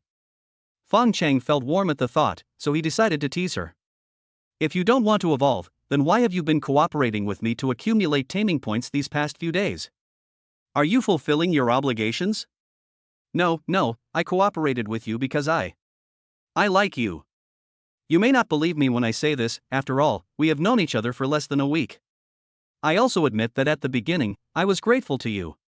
But later, I don't know why, I slowly fell in love with you, you really have to believe me. Since you love me so much, why don't you evolve when I ask you to? Because I don't want to waste your Star Source Crystal, you can save it for a better beast girl. With your talent, I believe that even contracting an SSS level beast girl won't be a problem. Fong Cheng smiled and said, but you are the best beast girl I think. There is no better beast girl than you in the world. Fong Cheng's words made Teacher Mu's eyes mist up. What have I done to deserve your sacrifice for me? My love, you deserve a better beast girl. Seeing that Teacher Mu was still hesitating, Fong Cheng directly stuffed the crystal into her hand, take it and evolve. Don't let me give orders. Teacher Mu held the Star Source Crystal tightly, her watery eyes filled with tenderness. I was born before you, and you were born when I was already old. Why didn't you let me meet you earlier? What's wrong? Fong Cheng asked in confusion as he looked at Teacher Mu's tears. Teacher Mu suddenly grabbed Fong Cheng's hand and said, Xiao Fong, why couldn't I meet you earlier? When I was at my best. Fong Cheng wiped away Teacher Fong's tears and said with a smile, It's not too late to meet me now. For me, you are at the best time now. Okay, go to sleep first. Tomorrow we will rent an evolution room and try to succeed this time. Fong Cheng originally wanted to evolve at home, but after thinking about it, he decided to rent an evolution room from the Beast Taming Guild just to be on the safe side. The taming value can be accumulated again, but there is only one star source crystal. Early the next morning, after eating breakfast made by Teacher Mu, the two took a taxi to the Beast Taming Guild. There are three major beast taming guilds in the Dragon Country, namely the Xuanyuan Guild, the Yunxi Guild and the Yunxi Guild. The one with the best reputation is the Yunxi Guild where Fong Cheng is currently. The cyber-style reception hall has rows of benches for people waiting for business to rest, and 7 or 8 tall cabinets, just like a bank. Because they arrived early, they took number A001 and went directly to the counter. Hello, I would like to rent an evolution room. The young lady at the counter, wearing a slim blue vest, glanced at Fong Cheng out of habit, and this glance made her stunned. What a handsome boy! Is he a beast master? Why haven't I seen him before? The young lady's appearance made Fong Cheng speechless. Being too charming can also be a problem. She attracts attention wherever she goes. Seeing that the young lady was staring at him in a daze, Fong Cheng had no choice but to clear his throat and remind her, Hello, I want to rent an evolution room. Huh? Oh, okay. Out of professional habit, the young lady subconsciously looked at the beast girl next to the beast master. The handsome boy looks like a student at first glance, and although the beast girl next to him is very good looking, she has a mature temperament and it is obvious that she is much older than the handsome boy. If a beast girl like her had good talent, she should have evolved long ago. Why did she come now, and her beast tamer is a student like the handsome boy? I hope the handsome boy won't be fooled by her? Chapter 10 Evolution Success, True Feelings Revealed. Handsome boy, we're currently having a promotion where we're offering a 20% discount on the Beast Girl talent appraisal fee. Do you want to have your Beast Girl appraised first? No thanks, just rent an evolution room. Handsome boy, you are still a student, right? Just got expelled from school. Expelled from school? Yeah, if you don't have talent, then don't embarrass yourself in school. Actually, the guild also has college entrance examination quotas. Fong Cheng interrupted her and said, I think I'm fine the way I am now. Miss, let's get down to business. Well, okay then. Our evolution room here charges by time, 20,000 Dragon Country coins every 10 minutes. The young lady was a little bored. So expensive? Our guild's evolution room can increase the success rate of evolution by 10%. The price is already fair, but I can give you a 20% discount. Is there still a success rate for evolution? Fong Cheng looked at the young lady at the counter in confusion. The reason he brought Teacher Mu here was because he was afraid that the evolution process would be interrupted accidentally. He never thought that he still had a success rate. Yeah, you don't know? Fong Cheng turned around and looked at Teacher Mu, who explained, the higher the beast girl's talent, the lower the success rate of evolution. However, each time the evolution fails, the success rate can be increased by 10%. So the 10th evolution is 100% successful? Has anyone ever succeeded in one try? At this time, the lady at the counter said, yes, but such a lucky person only comes across once every few years. Handsome boy, do you still want to rent the evolution room? Rent, why not? Even if you fail, can't you still get 10% more?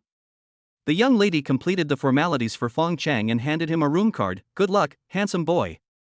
Fong Cheng took the room card and said with a smile, it's to wish us good luck. Arriving at the evolution room, Fong Cheng immediately urged, Teacher Mu, hurry up. The rent here is extremely expensive. Teacher Mu smiled and said, do you regret it? It's not that I regret it, I just suddenly felt deeply that time is money. Teacher Mu knew that Fong Cheng only had 200,000 yuan in his pocket. Even with a 20% discount, this amount of money could only last for 2.5 hours at most, and this time might not be enough for evolution. So hurry up and fuse the star source crystal. If the time is really exceeded, the worst that can happen is that I sell the house and live in the slums with Xiao Fong. Teacher Mu was thinking about selling the house, but Fong Cheng was thinking about buying on credit. The biggest difference between the Yunxi Guild and the other two guilds is that it is a guild formed by civilians and is not controlled by capital. The original intention of its establishment is to break the monopoly of the oligarchs on the upward channels for the poor. For the other two guilds, the rental of evolution rooms requires payment first and then use. If the time limit is exceeded and there is no money to renew, the Beast Girl's evolution will be forcibly interrupted without any mercy. Their practices are no different from those of unscrupulous doctors who add extra charges during the operating table. But their gain rate is high, reaching more than 20%. As for the evolution room of the Yunxi Guild, you can use it first and pay later. In other words, you can buy on credit. To put it bluntly, those who can come to the Yunxi Guild basically have no money in their pockets. For Fong Cheng, who has been picking up money every time he goes out these days, what he wants is not the 10% success rate, but a space isolated from the outside world, which can lock up Teacher Mu's evolutionary aura and prevent it from being known to the outside world. As for the success rate, I am blessed with good luck. I dare not say that I can succeed 100%, but at least 90%. Teacher Mu is now her own beast girl, so she should also be able to receive blessings. As long as Teacher Mu evolves successfully, he can take the star crystals. Once he has the strength, he can go to the secret realm to make money to pay off his debts. This is why Fong Cheng dares to buy on credit. While Fong Cheng was daydreaming, Teacher Mu had already turned into a cocoon of light, and his body was liquefying and reorganizing in the cocoon. If he was forcibly interrupted at this time. In mild cases, evolution fails, and in severe cases, the person dies immediately. As for the guilds controlled by the oligarchs, they don't care about the life or death of the beast girls, they only care about whether they can make money. As time passed, the light threads on the light cocoon began to peel off, one or two at first, and soon they exploded with a bang like a ball of thread melting in water. The emerald green mist instantly swept across the entire space, turning it into a glittering green. In this green, bright white area, a four-hoofed creature is rapidly emerging. When the starlight faded, the evolved Teacher Mu appeared before his eyes. At this moment, she looked like a centaur, with the upper body of a human and the lower body of a deer. Her all-white body is covered with emerald green patterns, which looks particularly exquisite with her graceful and domineering curves. There was a pair of spring branch-shaped horns on her head, and her originally bright-colored long hair had now turned into a waist-length emerald green, including her beautiful eyebrows. The eyes turned snow white, as if there were no pupils, but they gave people a bright and lively feeling. Beast Mother, Mu Yao. Host, Fong Cheng. Age, 36. Strength level, F. Upgrade progress, 0%. Strength, 17, Agility, 28, Spirit, 31, Stamina, 35. Maximum Energy, 20. Beast Form, X level Abyssal Giant Spirit Wood Spirit. Growth Talent, 10 stars. Skills, Thorn Entanglement Level 1, Healing Level 1. Loyalty, 100. Repayment Ratio, 100%. Taming Value, 0. Life Countdown, Days. Physical Strength dominates Vitality and the length of the health bar. Spirit dominates Energy and the length of the blue bar. After the evolution, Mr. Mu has made great improvements in all attributes except Strength. With each improvement in the upgrade progress, the four-dimensional attributes will automatically increase according to this ratio. The benefits of evolving earlier are reflected here. It is worth mentioning that there is no such thing as a refined baby in this world. As for how much the attributes can be increased with each improvement, it depends entirely on the talent of the Beast Master. In addition, Teacher Mu also acquired 2 initial skills, and his lifespan increased by about 40 years. She increased her lifespan by 40 years, and naturally her own lifespan also increased by 40 years. Now she can live to at least 100 years old, which is finally reaching the standard of a normal person. Teacher Mu looked at his hands in surprise, then looked back at his body. Suddenly, he became excited and said, "Xiaofeng, shouldn't my evolved form be a sickle deer? How did I become the legendary Sky Abyss Giant Spirit?" Fong Cheng smiled and said, "Didn't I tell you this a long time ago? Teacher Mu, your talent is beyond your imagination. You didn't believe it at first, but now you should believe me, right? I have a hidden evolution? But doesn't activating a hidden evolution require a special item? We don't seem to have that item. How did you do it? There are also hidden evolutionary forms that are almost impossible to identify. How did you know about them? Of course I have my own tricks. Okay, now that the evolution has succeeded, are you happy? Are you surprised?" "Yeah." Mu Yao nodded excitedly. She knew that if it weren't for Fong Cheng, she would never be able to activate the hidden evolutionary form in her life, and she would definitely not know that she still had a hidden evolutionary form until she died. Come to think of it, if I hadn't met Xiao Fong, wouldn't I have died long ago? The very next day after Fong Cheng took her away from Animal Factory, the equipment for running Animal Factory was repaired. When she learned about this, she felt scared but also very fortunate to have met Xiao Fong that night. Mu Yao, whose heart was instantly filled with happiness, expressed her true feelings and ran over to hug Fong Cheng tightly in her arms. Thank you, my little master. Chapter 11 Compensation from Teacher Mu. In her beast form, she is a head taller than Fong Cheng. Although the sticky honey melon feels good at this height, if Teacher Mu doesn't let go, he will suffocate to death. Fong Cheng had no choice but to pull her hair. Teacher Mu, who had reacted, looked at Fong Cheng puzzledly. What's wrong, Xiao Fong? You almost suffocated me to death. Teacher Mu blushed and said shyly, Sorry, Xiao Fong, I was too excited. It's okay, change back quickly and put on your clothes. Wait. I almost forgot, I have to perform a little trick for you. Go home and change.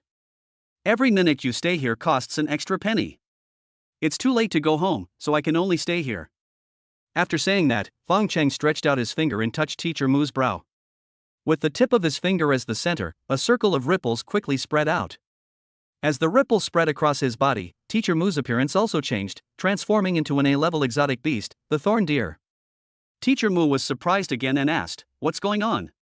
I feel like I'm still a giant spirit of the abyss, how come my form has changed into a thorn deer? Fong Cheng smiled and said, An innocent man is guilty of possessing a treasure. We should also prevent others from getting jealous, right? Teacher Mu nodded and quickly changed back into human form. How long have we been here? Fong Cheng thought for a moment and said, About 3 hours. 3 hours? It's okay, we can buy on credit. Go back to the lobby and return the room card to the young lady. Handsome boy, your rental time this time is 3 hours and 11 minutes. I'll give you the remainder, and with the 20% discount we agreed on, your total bill is. Cash or bank transfer? There's no rush for this. I still want to do another talent appraisal for my beast girl. Okay, I'll arrange it for you right away. Appraisal machine number 10 is vacant right now, so you can go there. Fong Cheng took the license plate to Teacher Mu for identification. On the way, Teacher Mu asked in confusion, Xiao Fong, I have already evolved successfully. Isn't it a waste of money to get it identified again? Fong Cheng smiled and said, I want to see if my tricks can fool the identification instrument. What if it doesn't work? Teacher Mu, I'm not as cold-blooded as you are. Can you please try to look at the bright side of things? Sorry, Xiao Fong, I didn't mean it. Fong Cheng smiled slightly, sent Teacher Mu into the identification instrument, and started the identification. The identification result was as expected, it was indeed a Class A thorn deer. This result is neither good nor bad, and it won't attract people's attention. The most important thing is that with this result, the Yunxi Guild will give you credit. They are also open for business. But if they see that you are someone who has no ability to repay the money, who will give you credit? Just relying on his handsome face? That's probably overthinking it. Sure enough, when I returned to the counter, the girls inside had obviously become more enthusiastic. I didn't expect, handsome boy, that your beast girl is actually a thorn deer with a level talent. Ah, it's just luck. By the way, beautiful, I don't have that much money on me right now. Can I buy it on credit? Of course, that's no problem. Our monthly interest rate here is 1 point. If you pay back within 6 months, there will be no interest. Is there anything else you need? Like, a combat uniform for your beast girl? Can. Ha, I can tell from the first sight that this handsome boy is a good beastmaster. It's a blessing that your beast girl follows you. Miss, you can't say that. Beastmasters and beast mothers have a relationship like fish and water. They give to each other and grow together. When Fong Cheng arrived at the equipment area, he was stunned. Beastmaster is the most profitable profession, but the equipment is too expensive. An F-class combat uniform costs 100,000. If I and Teacher Mu each get one, that would be 200,000, not counting the weapons. Fong Cheng gritted his teeth and bought one for each of them. After all, they were about to go to the secret realm and they couldn't do without combat uniforms. As for the weapon, I picked up a long sword. As for Teacher Mu's, after thinking about it, I decided to lend her a supernatural bow. Strength is not her strong point, and vine entanglement is a control skill. In addition, her position is a nurse, so the supernatural bow, a long-range weapon, is naturally the most suitable for her.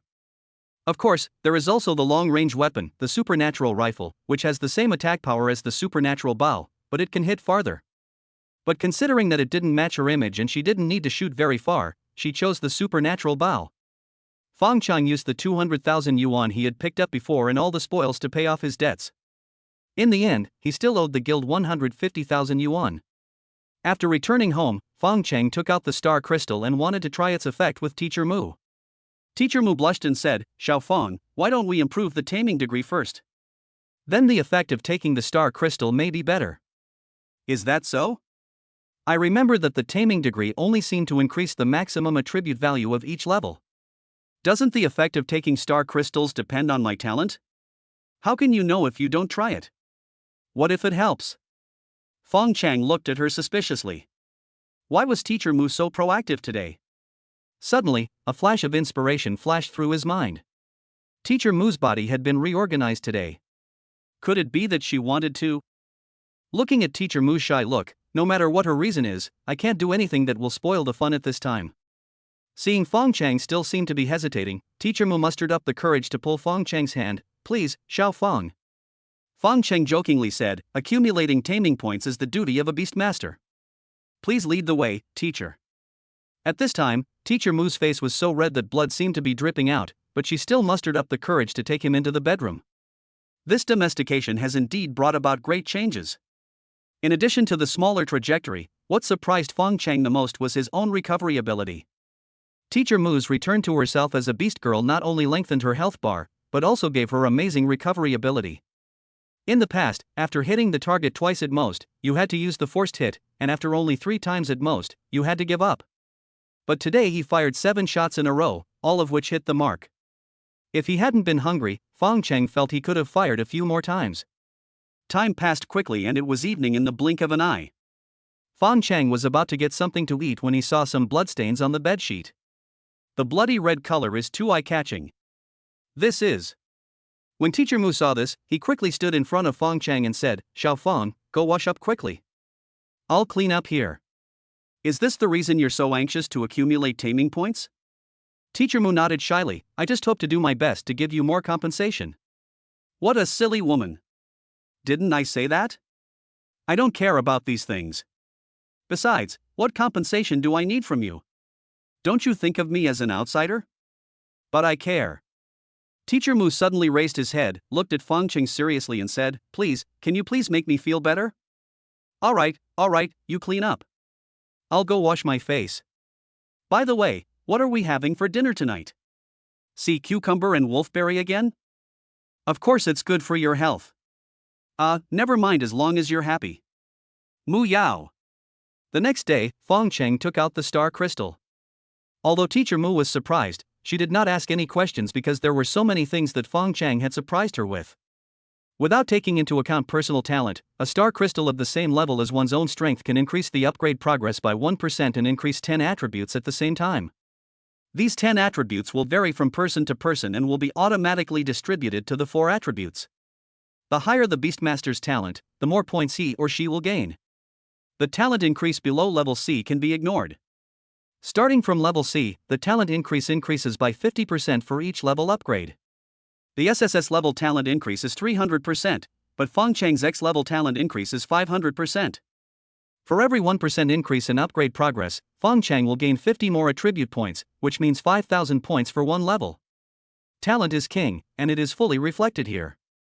Without the support of external forces, after the strength reaches C level, people with C level talent, let alone compared with Fong Cheng, are definitely ants even compared with people like Shinta Jun.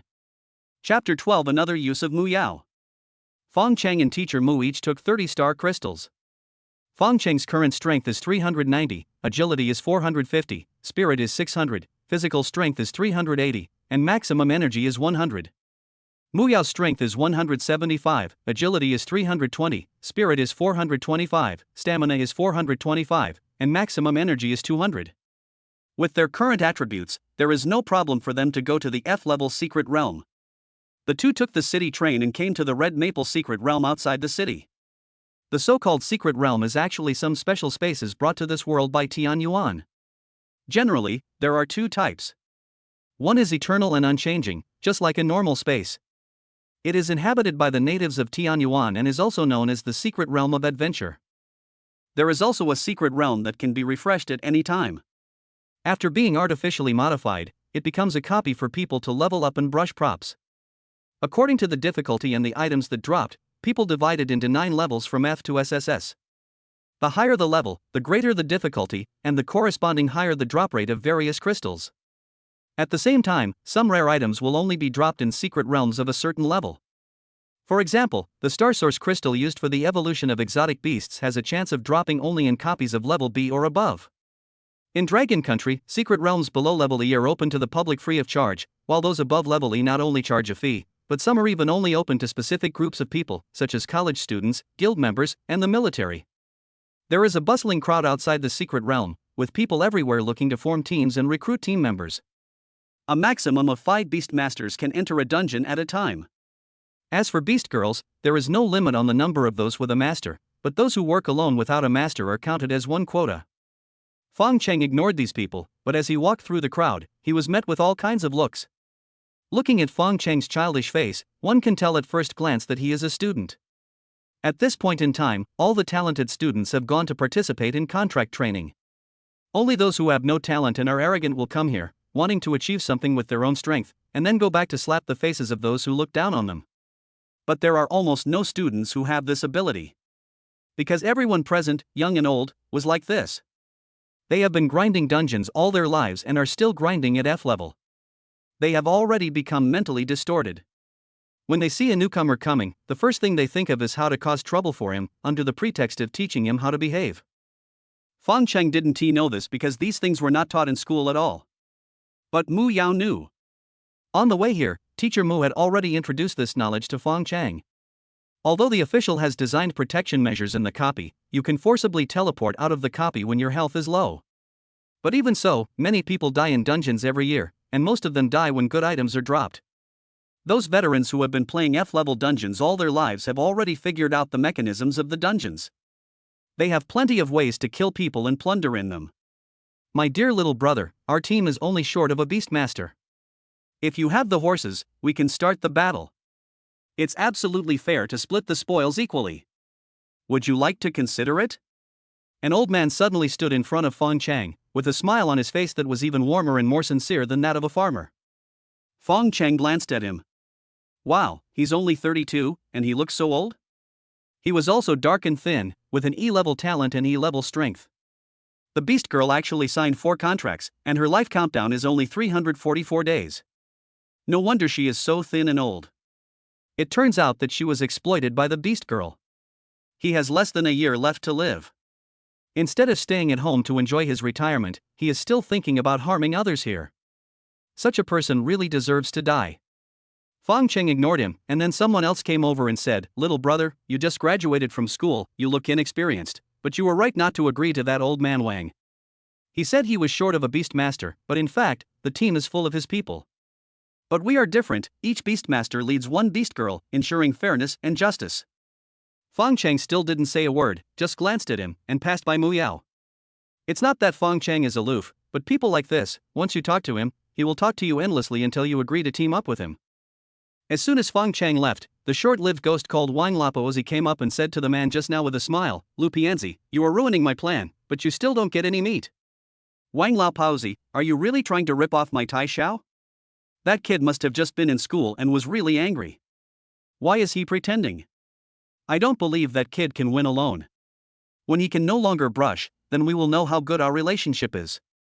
In front of the copy is a circular space gate, like a blue vortex. "Xiao Fang, we have to go there first to register and get our scorecards. The scoreboard is equivalent to the Beast Tamer's ID card or license. With this thing, there will be an official record of the battle record, which is connected to the global network and can be checked at any time.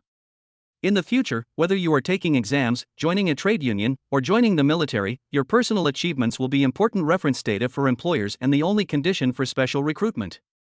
After all, a person's combat effectiveness, in addition to strength, personal combat skills and experience are also very important. This is also another upward channel provided by the Dragon Country officials for those who were eliminated in the first batch, which is roughly equivalent to the adult college entrance examination in the previous life. As for those who were not eliminated, the scorecards were naturally distributed together with the combat uniforms provided free of charge by the official. Now they are learning various combat skills under the guidance of instructors, and are organized to go to the wild to earn points, and there are even free star crystals to receive. The place to collect the scorecards is right at the entrance of the dungeon, a bit like the ticket office at the entrance of the park, with a 1-meter high counter covered by a piece of glass. If you want to talk to the person inside, there is only a gap under the glass. For a 1-meter high counter, people outside can either stand or sit, or they can only squat. After recording personal information through the identification device and paying a so-called handling fee of 2,000 yuan, you can successfully get the badge. It is actually a string of IDs, just like a social security card, which can be directly bound to the bracelet. Teacher Mu, can we go in now? Fong Cheng looked at the space door, but felt puzzled. There should be many people clearing the dungeon, so why was there no one going in or out from there? Teacher Mu smiled gently and said, "Not that way. Follow me this way." Teacher Mu pulled Fong Cheng to a teleportation array and stood there. He used the bracelet bound to the scorecard to activate the teleportation array, and they arrived at the secret realm in a flash. In front of you is a red maple forest with beautiful scenery. If it weren't for the occasional roars of strange beasts, this would definitely be a great place for an outing and vacation. Teacher Mu beside him opened a laser map on his bracelet, which was full of markings. "What is this?" Fong Cheng asked curiously. Teacher Mu smiled slightly. "This is the guide I made when I was young. Look, I've marked the locations where the strange beasts appear, as well as the best routes. We'll follow this route later." "When you were young?" "Teacher Mu, are you saying you are old now?" "The child is already that old, how can he not be old?" "How about we make a bet? I bet if someone tells you you're 20 years old, they'll believe you." "Do you want to bet?" Teacher Mu chuckled and said, "I won't bet with you. Let's go quickly. The faster you clear a level, the higher your points will be." Teacher Mu transformed into a thorn deer, and the other party said, "Come up and I will carry you, it will be faster." Teacher Mu. Chapter 13. Are you here to fry fish? Fong Cheng didn't act pretentiously and just rode on it. Running on 4 legs was indeed much faster than running on 2 legs. In the blink of an eye, 3 strange beasts appeared in front of them. F-level corpse antelope, strength 80, agility 130, spirit 100, stamina 230, weak point is the neck, with an 80% chance of delivering a critical hit. It turns out that the spiritual eye can also see the opponent's weaknesses. This is a new discovery. Teacher Mu, bring one over first to practice. As you command. Teacher Mu pulled the supernatural bow, and a green light arrow automatically formed when the bow was drawn. He aimed at a corpse-like antelope, shot it with a whoosh, and it hit its forehead with a bang. The force of the arrow directly hit the corpse-like antelope's head, causing it to tilt and subconsciously let out a scream. Burning with anger, it turned around and saw the culprit, Teacher Mu, in the distance. He rushed over with his teeth bared, blood gushing out of the arrow hole in his forehead as he ran. When the distance was less than 10 meters, Fong Cheng rushed forward with the knife, aimed at its neck and slashed it with the knife. The E-level sword was very smooth, and it cut off its head just like cutting tofu. The corpse-like antelope fell to the ground. "That's it?" Teacher Mu explained, "This is just an ordinary monster guarding the gate. Elite monsters are a bit harder to defeat." Fong Cheng looked at the remaining 2 corpse-transformed antelopes. Their attributes were the same, and there were no elite monsters. So he simply rushed forward. With 2 sharp cuts, the opponent fell to the ground before he could react. At this moment, Teacher Mu behind him suddenly exclaimed, "Xiao Feng, look! The monster we just killed exploded a star crystal." Teacher Mu ran over with the star crystal in his hand, showing off his treasure, and handed it to Fong Cheng. Fong Cheng smiled and said, "Isn't it just an F-grade star crystal? What's so strange about that?" "That's not surprising, isn't it? Ordinary monsters won't drop star crystals. Only elite monsters have a very small chance of dropping them. Even though the final boss will definitely drop star crystals, there will only be 1 or 2. Maybe it's my luck." "That's true, but you're really lucky. The first beast you killed dropped a star crystal." The remaining 2 corpses of antelopes disappeared in a puff of black smoke. No star crystals exploded, but a pair of antelope horns were left behind. This was the spoils of war, and also the main output of this copy. It can be sold to the guild or the beast taming shop and is the lowest level of loot. but it is the main source of income for those people outside who play this dungeon. Teacher Mu put away the antelope horns and carried Fong Cheng forward again. Fong Cheng basically killed all the strange beasts he encountered along the way with one sword. After getting a feel for the game, he started to attack monsters in groups. After Teacher Mu released thorny vines to entangle and immobilize the monsters, those monsters were basically destined to be slaughtered. This is also true even when so-called elite monsters appear. Anyway, Fong Cheng felt that there was no pressure at all in clearing this dungeon alone. The journey would have taken at least 3 hours, but with Teacher Mu carrying Fong Cheng, they saw the final boss in less than an hour and a half. Teacher Mu used a thorn vine to entangle the boss and immobilize him. Fong Cheng rushed forward and chopped him down. With his crazy swordsmanship and his current physical attributes, he could fight without difficulty even without Teacher Mu's thorn vine. But this is not about rushing. When boss died, 6 F-grade star crystals and a pair of antelope kinghorns were dropped. This time, he obtained 8 star crystals, and the other income was about 30,000 Dragon Country coins. After passing through the space gate and returning to the teleportation platform, I heard someone say, "Brother, you came out so soon. Is this dungeon difficult to clear?" Fong Cheng looked in the direction of the voice and saw that it was the Lu Pai Yanzi from before. Fong Cheng was too lazy to pay attention to him and pulled Teacher Mu into the dungeon again. This time it was faster, and I finished it in less than an hour. This time someone called him again. In this place, in addition to those who were farming, there were also people doing business, such as the one now. "My dear brother, you won't be able to pass the level just by persuading me. I have a secret code for passing the level. Would you like to know about it?"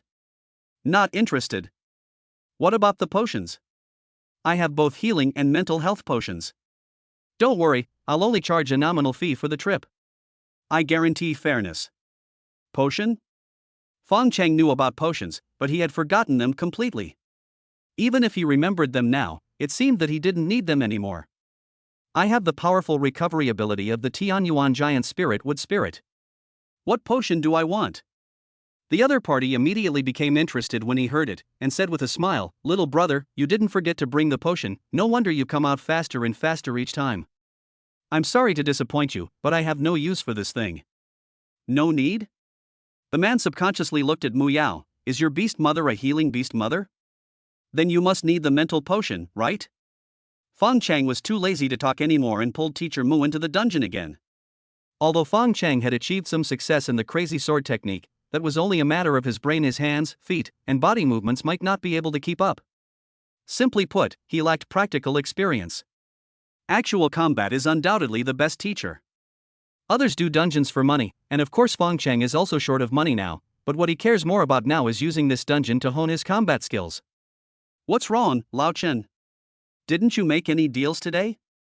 "Ha, bad luck to meet such a stubborn guy." "How about you, old man Wang?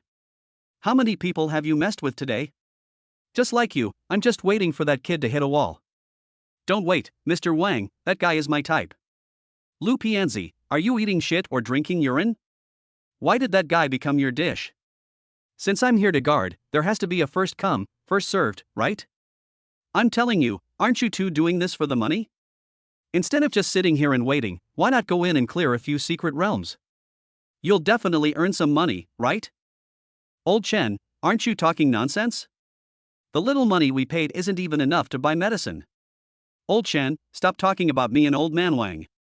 Why don't you go yourself?" "Ha, just like you guys, the little money I earn from clearing secret realms is not even enough for me to buy medicine." Just as a few people were chatting, Fong Cheng and Teacher Mu came out again. This time, it took even less time, less than half an hour. Without waiting for these people to speak, Fong Cheng pulled Teacher Mu into the dungeon again. The time was fixed at about half an hour, and the two would come out once and then enter the copy again. After going back and forth 6 or 7 times, everyone outside was stunned. I've seen stubborn people, but I've never seen anyone as stubborn as this one. Is this silly boy completely determined to challenge the secret realm? At this time, Fong Cheng took Teacher Mu's hand and walked down the transmission platform. "Xiao Fong isn't going to continue? That's boring. Let's go to the E-level secret realm tomorrow." "Yeah, that's fine." Fong Cheng took Teacher Mu's hand and walked through the crowd. The people behind them looked at each other. What did that kid just say? Boring? Going to an E-level dungeon tomorrow? I think that kid is crazy. Wait a minute, did you notice something strange about them? What's strange about that? I don't see what's strange about that. Clean, haven't you noticed that they're both very clean?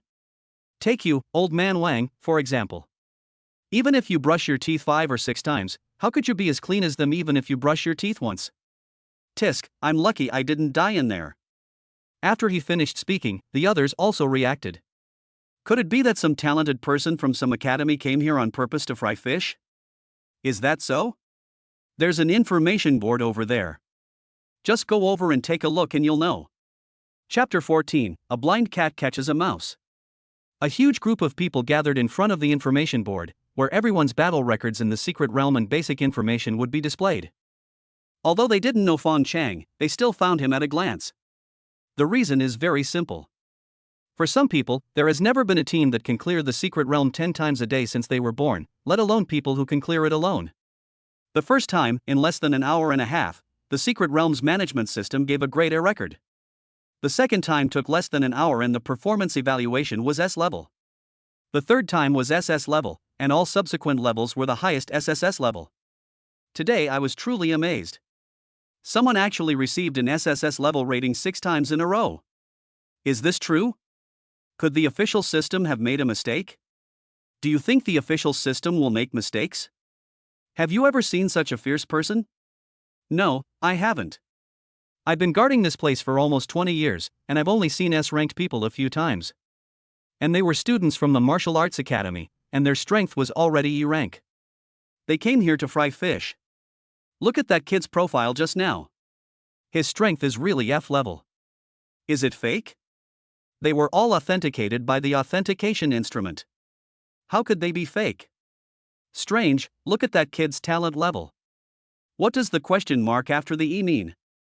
Question mark? It really is a question mark. Could it be garbled text? At the same time, far away at the headquarters of the 3 major guilds, Fong Cheng's performance directly triggered the early warning mechanism of the 3 major guilds. With Fong Cheng's level of strength, it is unheard of to have received 6 consecutive SSS level clearance evaluations. But soon someone discovered the secret. The A-level beast girl was 36 years old. With the help of such a beast girl, it didn't seem very difficult to achieve such a result. As for why Fong Cheng's talent was garbled, it was normal for the identification machine to malfunction in a small place like Yunxi. Just when everyone thought everything was normal, someone discovered something was wrong. At the Yunxi Guild headquarters, the annual performance conference has concluded. The Yunxi Guild's performance this year is still at the bottom of the list, and Wu Zhong, the president of the Yunxi branch, is still ranked last. Because he was near the back door, he was the first to leave after the meeting. In fact, he couldn't afford to lose face. La Wu, why do you always come out so early for every meeting? Tell me your tricks. Shanding, the president of the Yunxi branch, and Wu Zhong were college alumni.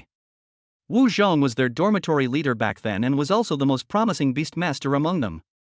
After graduation, Shanding followed the college's arrangement and went to Yunxi, a first-tier city. However, Wu Zhong refused the college's arrangement and insisted on returning to his hometown, Yunxi. Decades passed in a flash, and now both of them have become branch presidents of the Yunxi Guild. However, at the annual performance conference, the Yunxi branch where Shanding was located always took first place. However, the Yunxi branch where Wu Zhong is located ranks last every year. The 2 brothers met once a year, and every year when they met, Shanding would joke with him about this matter. Get lost. Wu Zhong heard Shanding's teasing and glared at him unhappily. Okay, I'll just leave, okay? But you can't miss the party tonight. It's just the brothers from our former dormitory 8848, no one else. After saying that, Shanding patted Wu Zhong's shoulder heavily and pointed with his finger, waiting for you. Wu Zhong raised his foot and kicked the guy in the butt. However, Shanding was well prepared, and not only did he not get kicked, he also sarcastically said, "Squeak, squeak, old Wu, have you been drained dry by your sister-in-law all these years? Look at your legs and feet, they're not working anymore." Wu Zhong pretended to chase him, but Shanding ran away as soon as he saw him. Wu Zhong returned to the guild guest house. As soon as he entered, he saw his wife laughing and asking, "Why did that Shanding guy make fun of you again today?" His wife, also his beast mother, is called Tangli. She was the school belle of their college back then. She doesn't care about money or power, but only loves Wu Zhong, a big head with a single-minded mind. How do you know? Wu Zhong asked habitually. Tang Li smiled slightly and pointed at his face and said, "It's all written on your face. Anyone with a normal eye can see it." After that, she took out a tablet and handed it to Wu Zhong. "Take a look at this. Maybe next year, it will make you proud." Wu Zhong subconsciously took the tablet and took a look at it, then exclaimed, "F-level secret realm, 6 consecutive SSS level clearance evaluations, is this true?" Tang Li laughed and said, "Can the official data be false?" Wu Zhong carefully examined the information above, then flicked his tablet with a look of disappointment on his face. A 36-year-old A-rank beast girl, obviously a second-generation rich kid. With such a beast girl helping him, it's no surprise he achieved such results. Then you're wrong. I just asked around in Yuching, and this little guy named Fong Cheng isn't some second-generation rich kid. That 36-year-old beast girl only managed to evolve successfully with his help the day before yesterday. What does that mean? What? Tang Li rolled her eyes at him and said, "This shows that before she met that little guy, people didn't think highly of that beast girl." After hearing this, Wu Zhong also reacted. In a small place like Yuching, let alone an A-level beast girl, even a C-level one would not be able to find her own beastmaster at the age of 36. Wu Zhong immediately said excitedly, "Does this mean that the boy has a good eye for talent?"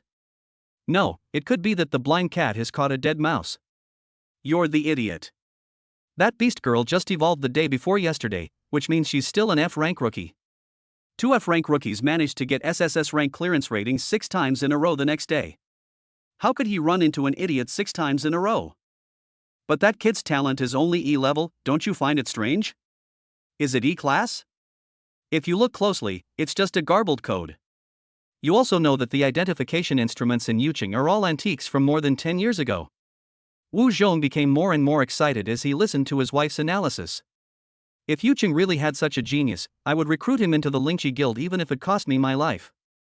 Not to mention that it would allow him to be proud at next year's performance conference, but he must not let that kid fall into the hands of the other 2 guilds." The Yunxi guild was already struggling under the pressure from the other 2 guilds. If they were to add another general, the Yunxi guild's days would become even more difficult. "No, I have to go back and see that guy with my own eyes." "Wait a minute." Tang Li stopped Wu Zhong and said, "Are you not attending the class reunion tonight? People have been calling me to get together with you." "Then I won't go. Who would still want to drink at this hour? We have to go. No matter how urgent it is, we can't afford to miss one night." Which of Shi Gang's group had poor talent back then? The Xuanguang Guild and the Shinchi Guild were recruiting them, so why didn't they go? Isn't it because you, a fool, chose the Spiritual Contract Guild? They truly treat you as a brother and don't want to be embarrassed when they meet in the future. Why don't you understand? Wu Zhong, knowing he was in the wrong, said angrily, "Then why don't I go?" "No, put on this dress first. I just bought it for you. You don't have to dress so formally, do you? It's not about being formal or not. Just look at the clothes you're wearing now. If you say you're the captain of the scavenging team, people will believe it. If Shi Gang and his group saw this, I don't know what they would do to me." Chapter 15. In which years did we chase the same girl? Fong Cheng and Teacher Mu came to the Yunxi Guild again. Coincidentally, the one who received them this time was the same young lady from last time. "Hey, handsome boy, what do you want to buy from your beast mother today? No credit today, we are here to pay you back." After saying that, Fong Cheng took out all the spoils from the bracelet and piled them up in front of the young lady like a grave. "Wow! So much loot. Did you guys go robbing yesterday? Wow! There's even corpse crystals." The young lady dug out a black crystal from a pile of antelope horns and said, "This is a rare item. The drop rate in an F-level dungeon is less than 1 in 10,000. My handsome boy, you're incredibly lucky, aren't you? That beautiful lady. Wait a minute, my name is Lan Xiao. Although I like it when you call me beautiful, I prefer to hear you call me by my name." "Okay, Sister Lan." "What's Sister Lan? Will you call for help? Then how about I call you Sister Xiao?" "Bah, you are the lady, handsome boy, can't you just call me Sister Xiaolan?" Fong Cheng endured it because she gave him a 20% discount on her products. "Sister Xiaolan, could you please hurry up?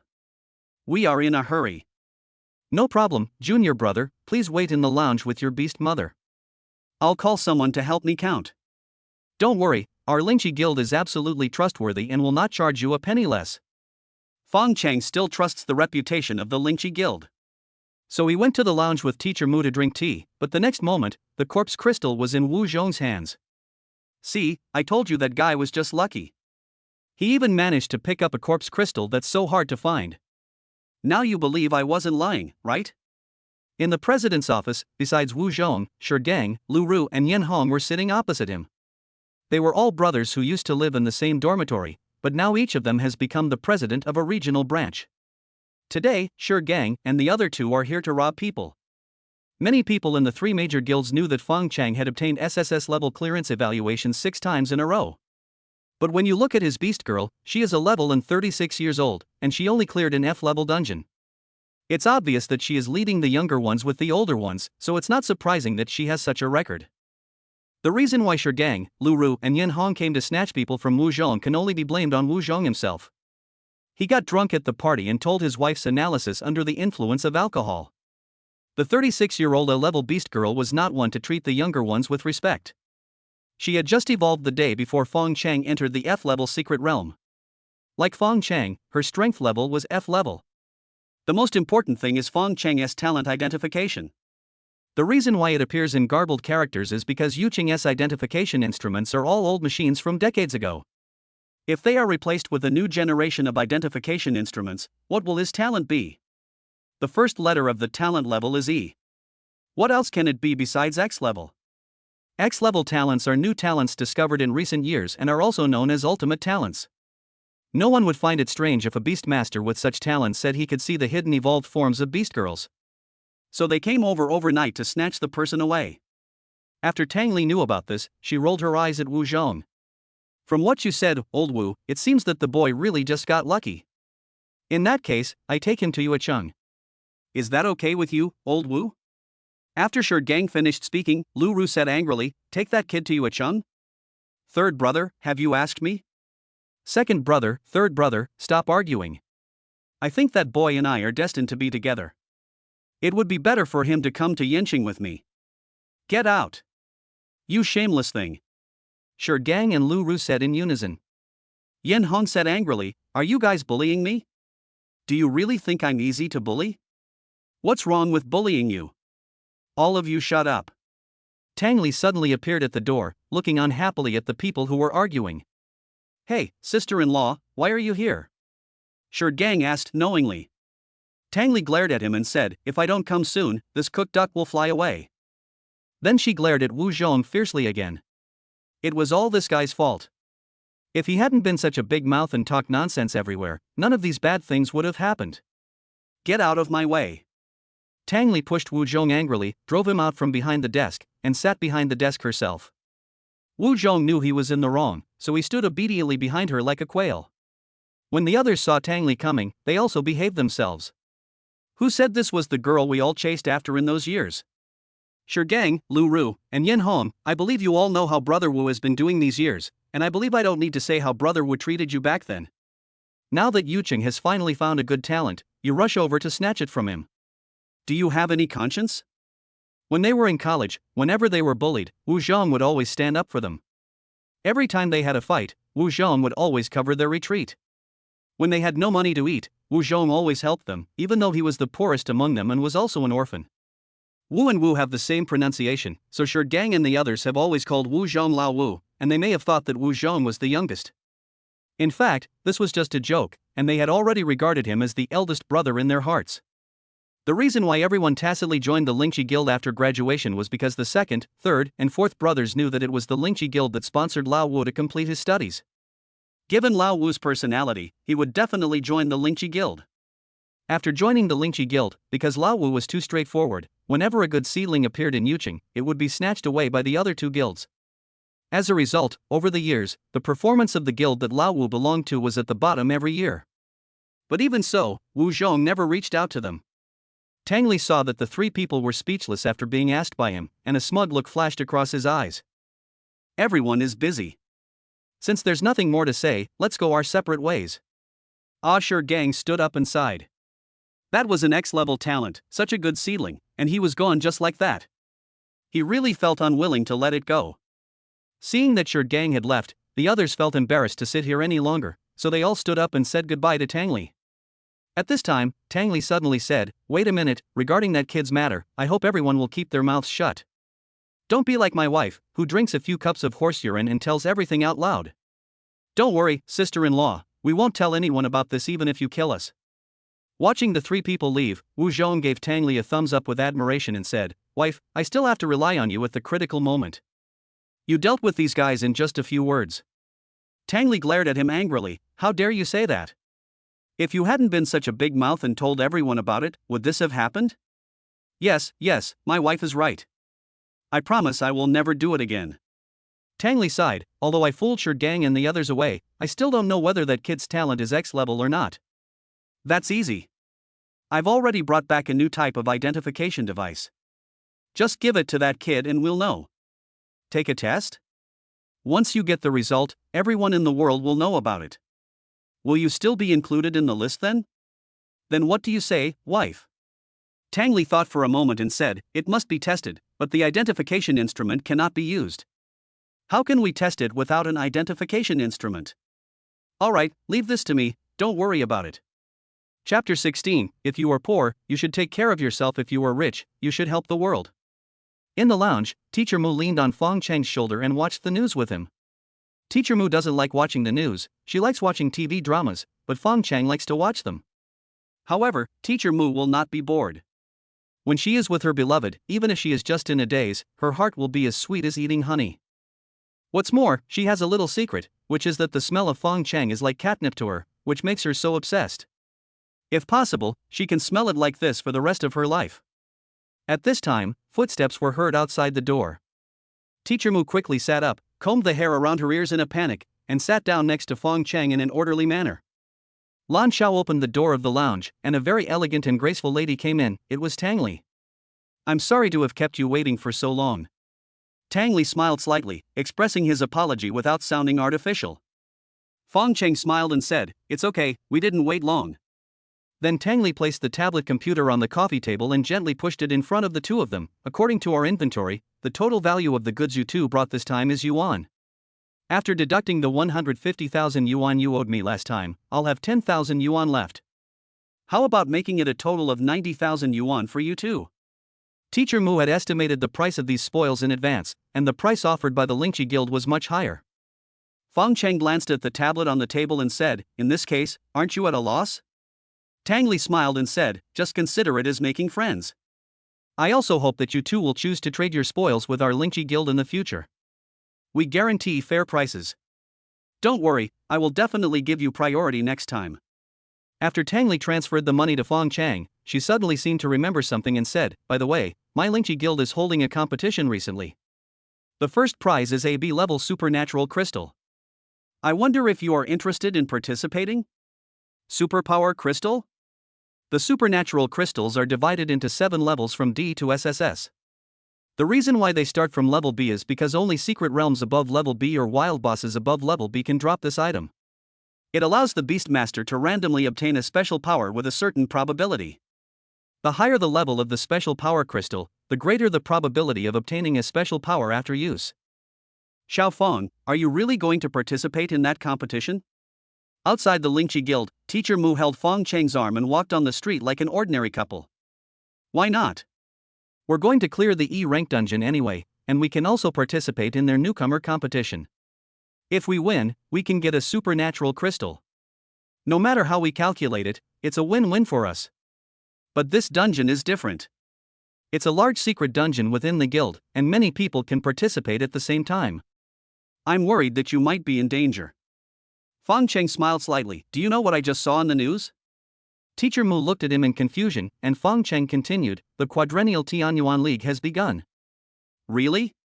Why do I feel like the last league just ended yesterday, and I didn't expect the next one to start right away? But Xiao Fong, what does this have to do with our participation in the Spiritual Contract Guild's competition? Fong Cheng smiled and asked, "Have you ever participated in any competitions?" Teacher Mu shook her head. "I didn't have much talent before. Besides working, I was taking care of the kids. I barely had time to watch these competitions, let alone participate. I've never participated in it, nor have I seen it, so we need to gain more experience." The previous owner's mind was completely focused on Su Yaqi, and there was only Su Yaqi in his world. Although he is from this world, he knows very little about it. Fong Cheng now likes to watch the news, which is actually to make up for the lessons missed by the original owner. Teacher Mu nodded habitually, then immediately realized what was happening and asked, "Do you want to participate in the Tianyuan League?" Fong Cheng smiled and said, "If you were just an A-rank beast girl and I were just an E-rank beast master, I wouldn't have given a second thought to a competition like that. But things are different now. Both you and I have reached the pinnacle of talent. Wouldn't it be a waste if we didn't go to the Tianyuan secret realm to take a look? But that's the world's strongest competition. Are we qualified to participate? If the next term doesn't work out, we'll try the next one after that. If the next term doesn't work out, we'll try the next one after that. As long as we keep working towards that goal, we'll eventually qualify." Teacher Mu thought for a moment and said, "Wouldn't that make life too tiring?" Fong Cheng was stunned for a moment, then asked, "What is your ideal?" "Me? My biggest dream right now is to be with you forever. If possible, we can open our own small clinic. Then I will be satisfied. Isn't this ideal too small? Yeah, I can't catch up with you. You're going to win glory for the country." Fong Cheng chuckled, "Did you know? The news just said that in this Tianyuan League, 10 countries, including the Plaster Country, the Swansea Country, and the West Coast Federation, have formed an alliance and want to eliminate our Dragon Country in the first stage. What's so strange about this? Isn't it like this in every competition? The results are always idealistic, but the reality is bleak. Is it like this every time? Then what place does our Dragon Country always get? My best result seems to be third place, but as our Dragon Nation's national strength grows, we will take first place one day.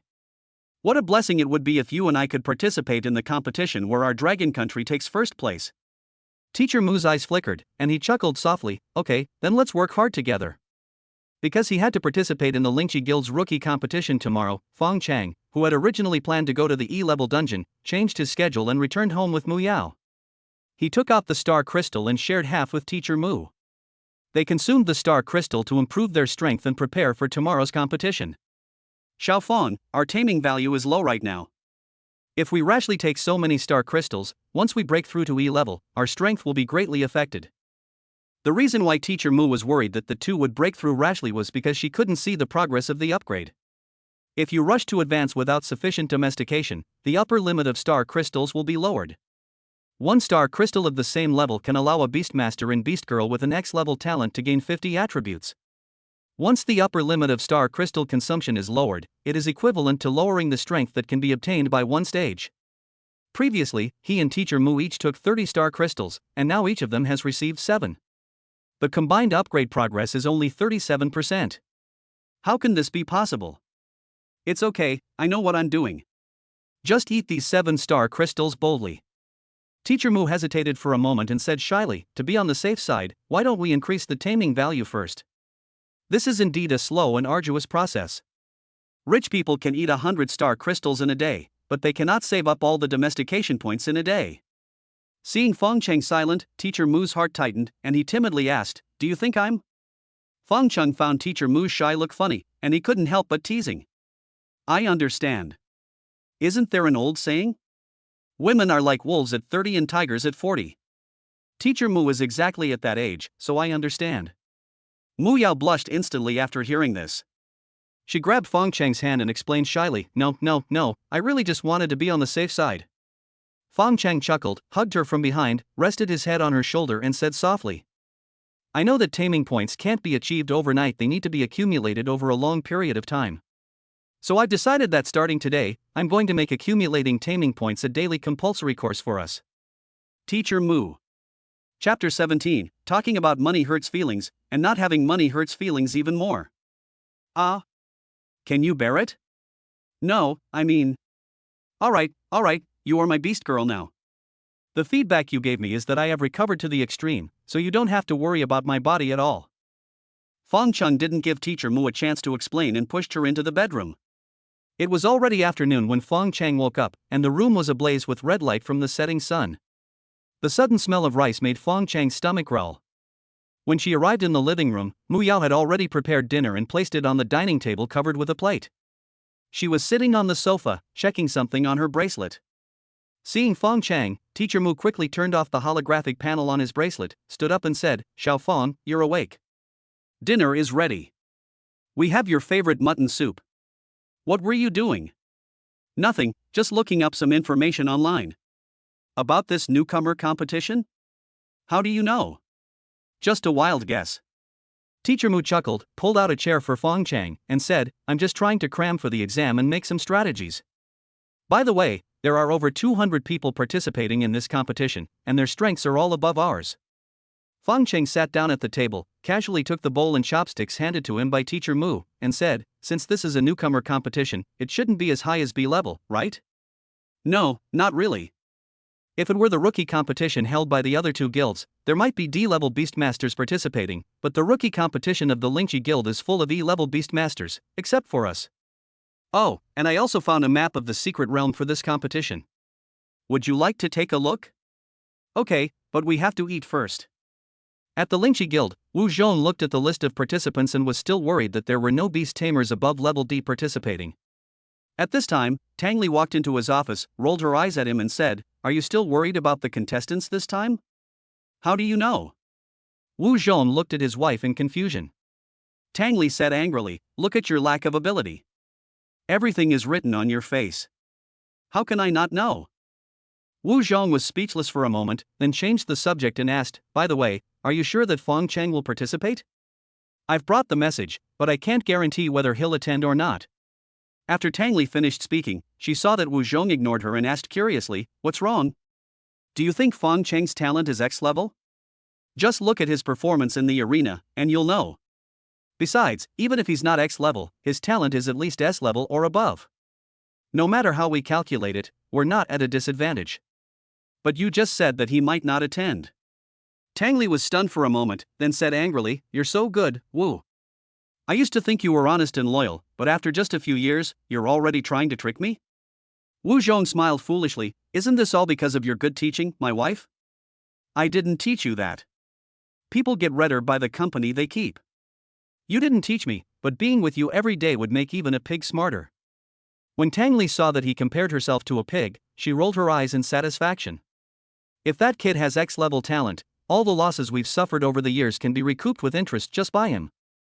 Wife, your analogy is inappropriate. We've been suppressed by the Yunxi Guild and the Xuanwang Guild for so many years. As long as we have Fong Cheng, we can hold our heads high and fight for our own happiness. Isn't that the same thing? You're doing business. If that guy came to our guild, he'd be a partner and a brother. How can you judge him by business? Tang Li looked at Wu Zhong in confusion. I didn't expect that you, who have such a dull mind, are becoming more and more talkative. Isn't this all because of what my wife taught me? Wu Zhong finished joking and then said seriously, If that kid really has an X-level talent, how confident are you that he can join our guild? Tang Li thought for a moment and said, Judging from the current situation, that guy has a good impression of our guild. And from my observation, although he came from a poor family, he was able to stick to his original intention once he gained power, unlike some people who became ruthless once they learned that they had awakened advanced talents. I think there's a 60% chance of him joining our guild. Why is it only 60%? What about the other 40%? 60%, you're still not happy? If that kid really awakens an X-level talent, won't we cry to death if we don't seize the opportunity? Tang Li smiled slightly, the other 40% depends on whether the price we offer can attract him. Why is it all about interests again? Nonsense, even though we talk about money and feelings, people still have to eat, drink, defecate and urinate. Who would work with you if there is no benefit? Even if we talk about feelings, do we have any feelings for that boy now? Wu Zhong was speechless, and after thinking for a moment, he said, How about this, as long as we have something, we can give it to him if he wants it.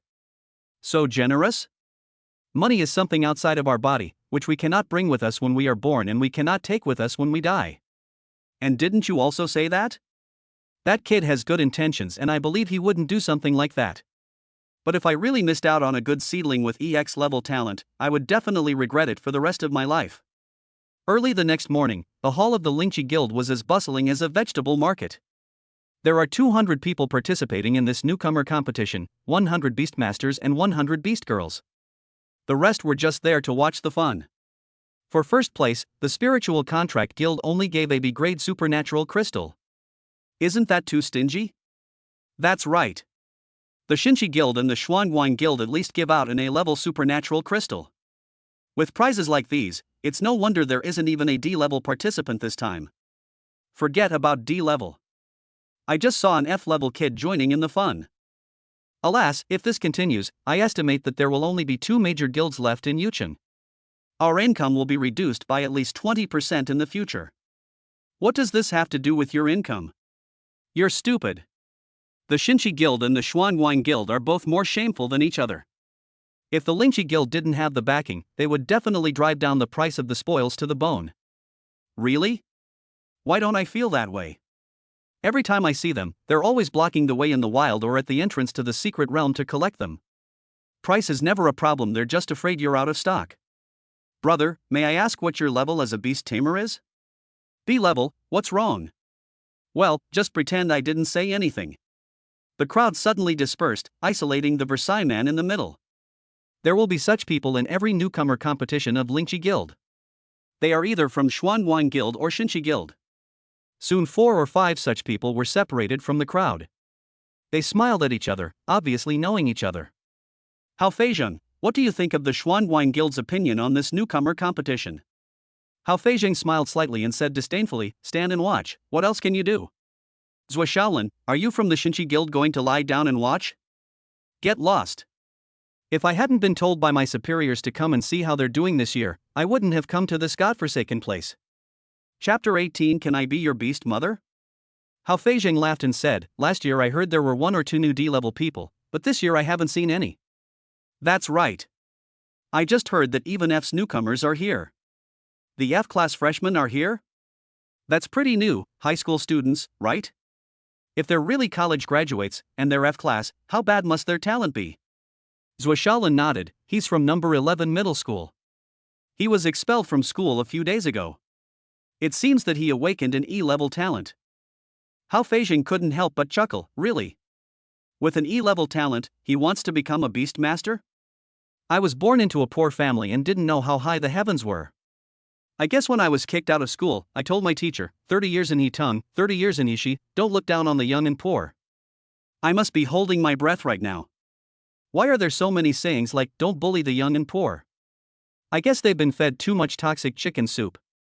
For someone with that kind of talent, and still a poor person, 30 years from now it will be don't bully the middle-aged and poor. 30 years after that, it will be don't bully the old and poor. And 30 years after that, the dead will be the greatest. Ha ha ha ha. Hao Feizheng, I just had breakfast, can you please stop telling me jokes? If I vomit my breakfast laughing, you have to compensate me. Honestly, with that kid's talent, can he sign his own beast girl? I actually signed one, a beast girl in her 30s. I guess, just like you said, she's one of those people who shouldn't be bullied by the poor middle-aged people. After Zhou Shaolin finished speaking, he saw Fong Cheng in the crowd and quickly pulled Hao Feizheng, look, that's the guy. Hao Fei was looking in the direction he pointed, and his eyes were immediately fixed on Mu Yao's beauty. The beautiful girl next to that boy is his beast mother? That should be it. This isn't that old. It's a shame that he actually recognized such a useless beast master. Are you tempted too? Nonsense, you're not tempted? No, you mean you've been tempted for a long time? Zhou Shaolin nodded, same as you, but unfortunately she is already taken, and forcing a contract with her is not allowed by law. It doesn't matter. A loser like him can actually sign such a beautiful beast girl. It's obvious that he has stolen the secret of heaven. He will definitely be a short-lived ghost. Fong Cheng took Teacher Mu's hand and walked through the crowd to find Lan Xiao. That's Xiaolan's sister? Lan Xiao, who was watching the excitement, turned around when she heard the voice and saw Fong Cheng. She immediately smiled and said, oh, handsome boy, you came so early today? Sister Xiaolan, I want to buy you an E-level supernatural bow on credit. Buying on credit again? Fine, you're handsome, but E-class equipment isn't cheap, so you better think carefully. The interest rate is very high? Don't worry, it's the same old rule. No interest for the first 6 months, and 0.1 percentage point per month after that. Want to buy on credit? Buy on credit. Okay then, come with me. By the way, you came so early just to buy equipment on credit? Didn't that sister surnamed Tang invite me to the newcomer competition yesterday? I'm here to participate, and to get a good result, I thought I'd borrow an E-level supernatural bow from you. Lan Xiao smiled slightly, that's more like it. Just for what you said, I'll give you another 20% discount. Thank you, Sister Xiaolan. Sister Xiaolan is not only beautiful, but also has a kind heart. Ha, you have such a sweet mouth, little handsome boy. No wonder you can trick such a beautiful sister into being your beast mother. Sister Xiaolan, you're too polite. It's mainly because Teacher Mu is just like Sister Xiaolan, kind-hearted and can't bear to see me suffer, so she reluctantly agreed to be my beast mother. Teacher Mu? Lan Xiao looked at Mu Yao suspiciously. Mu Yao blushed. The teacher-student contract really made her feel uneasy. She quickly explained, I'm just the school doctor, not a real teacher. Lan Xiao smiled and said, Sister Mu, what's the big deal? A contract between a teacher and a student is very common. In the last Tianyuan League, General Gu Su, who led our dragon nation out of the siege, had a beast mother who was also his high school teacher, wasn't she? Yeah. Of course, it's nothing. If you're concerned about your age, then you don't have to worry. Beastmasters have long lifespans. Let alone a difference of 10 or 20 years, even a difference of 1 or 200 years is nothing in the long span of life. After being enlightened by Lan Xiao, Teacher Mu felt a lot more relaxed. However, the next moment, she felt nervous again because of Lan Xiao's words. By the way, handsome boy, what do you think of me? Can I be your beast girl? You want to be my beast girl? Not only Fong Cheng was surprised, but even Teacher Mu beside him looked nervous. Lan Xiao asked doubtfully, Isn't it just that I want to make a contract with you? Is there any need to be so surprised? Sister Xiaolan, stop joking. If you want to be my beast mother, your brother-in-law will kill me. How do you know? In my eyes, all your information is written above my head, how could I not know it? Fong Cheng smiled and said, I guessed it. Tang Li pushed the door open in Wu Zhong's office. Seeing Wu Zhong pacing back and forth, she smiled and said, Alright, stop pacing around. Xiaolan just told me that Guy has already entered the competition and is currently buying equipment on credit from Xiaolan. Really? Are you sure? Wu Zhong couldn't help but feel happy. Since Fang Cheng was willing to participate in the competition, half of the matter was done. Which half are you talking about? Of course I'm here to participate in the competition. Do I really care about those 1 or 2 pieces of equipment? What if that kid's talent, based on our observations, isn't X level? No. As long as he can clear the level, I'll give him the equipment. That should be fine, right? Tang Li smiled slightly, you really can't keep your money. That's what they call those who achieve great things, not caring about small details. We all come from poor backgrounds, so if we can help out, we should just consider it a good relationship.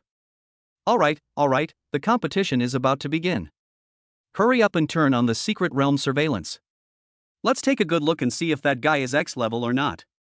Oh, honey, are the people from the Xinchi Guild and the Xuanguang Guild coming too? If that guy comes out too quickly, will it arouse their suspicion? Too fast? How fast can it be? Even if he has X-level talent, his F-level strength is still there. He won't be able to leave the secret realm in 2 or 3 hours. Wu Zhong thought about it and it made sense. After 2 or 3 hours, those guys would definitely have left. The contestants took their places in the hall, and the spatial door leading to the secret realm of this competition opened. Fong Cheng had always thought that the huge metal ring was just a decoration, until he realized at this moment that it was actually a door. As the light on the ring rotates rapidly, a water curtain-like substance gradually forms in the middle of the ring. When the light ring on the ring reaches its extreme, there is a sudden splash, and a big splash rises in the water curtain, and then gradually returns to calm. Everyone lined up, 4 people in a row, and walked through the water curtain in an orderly manner into the secret realm. This kind of scene from a science fiction movie now appeared before his eyes, but Fong Cheng was no longer surprised by it. As we walked into the space gate with Teacher Mu, the scenery before us suddenly changed. Chapter 19, Something is Wrong. In the distance, the mountains are gentle and the forests are dense. Up close, there is waist-high green grass, and when the wind blows, layers of green waves are created. Looking back at the space gate behind him, it was still the water curtain. He could vaguely see the figures in the hall, queuing and walking into the space gate, but after entering, they did not appear in front of him.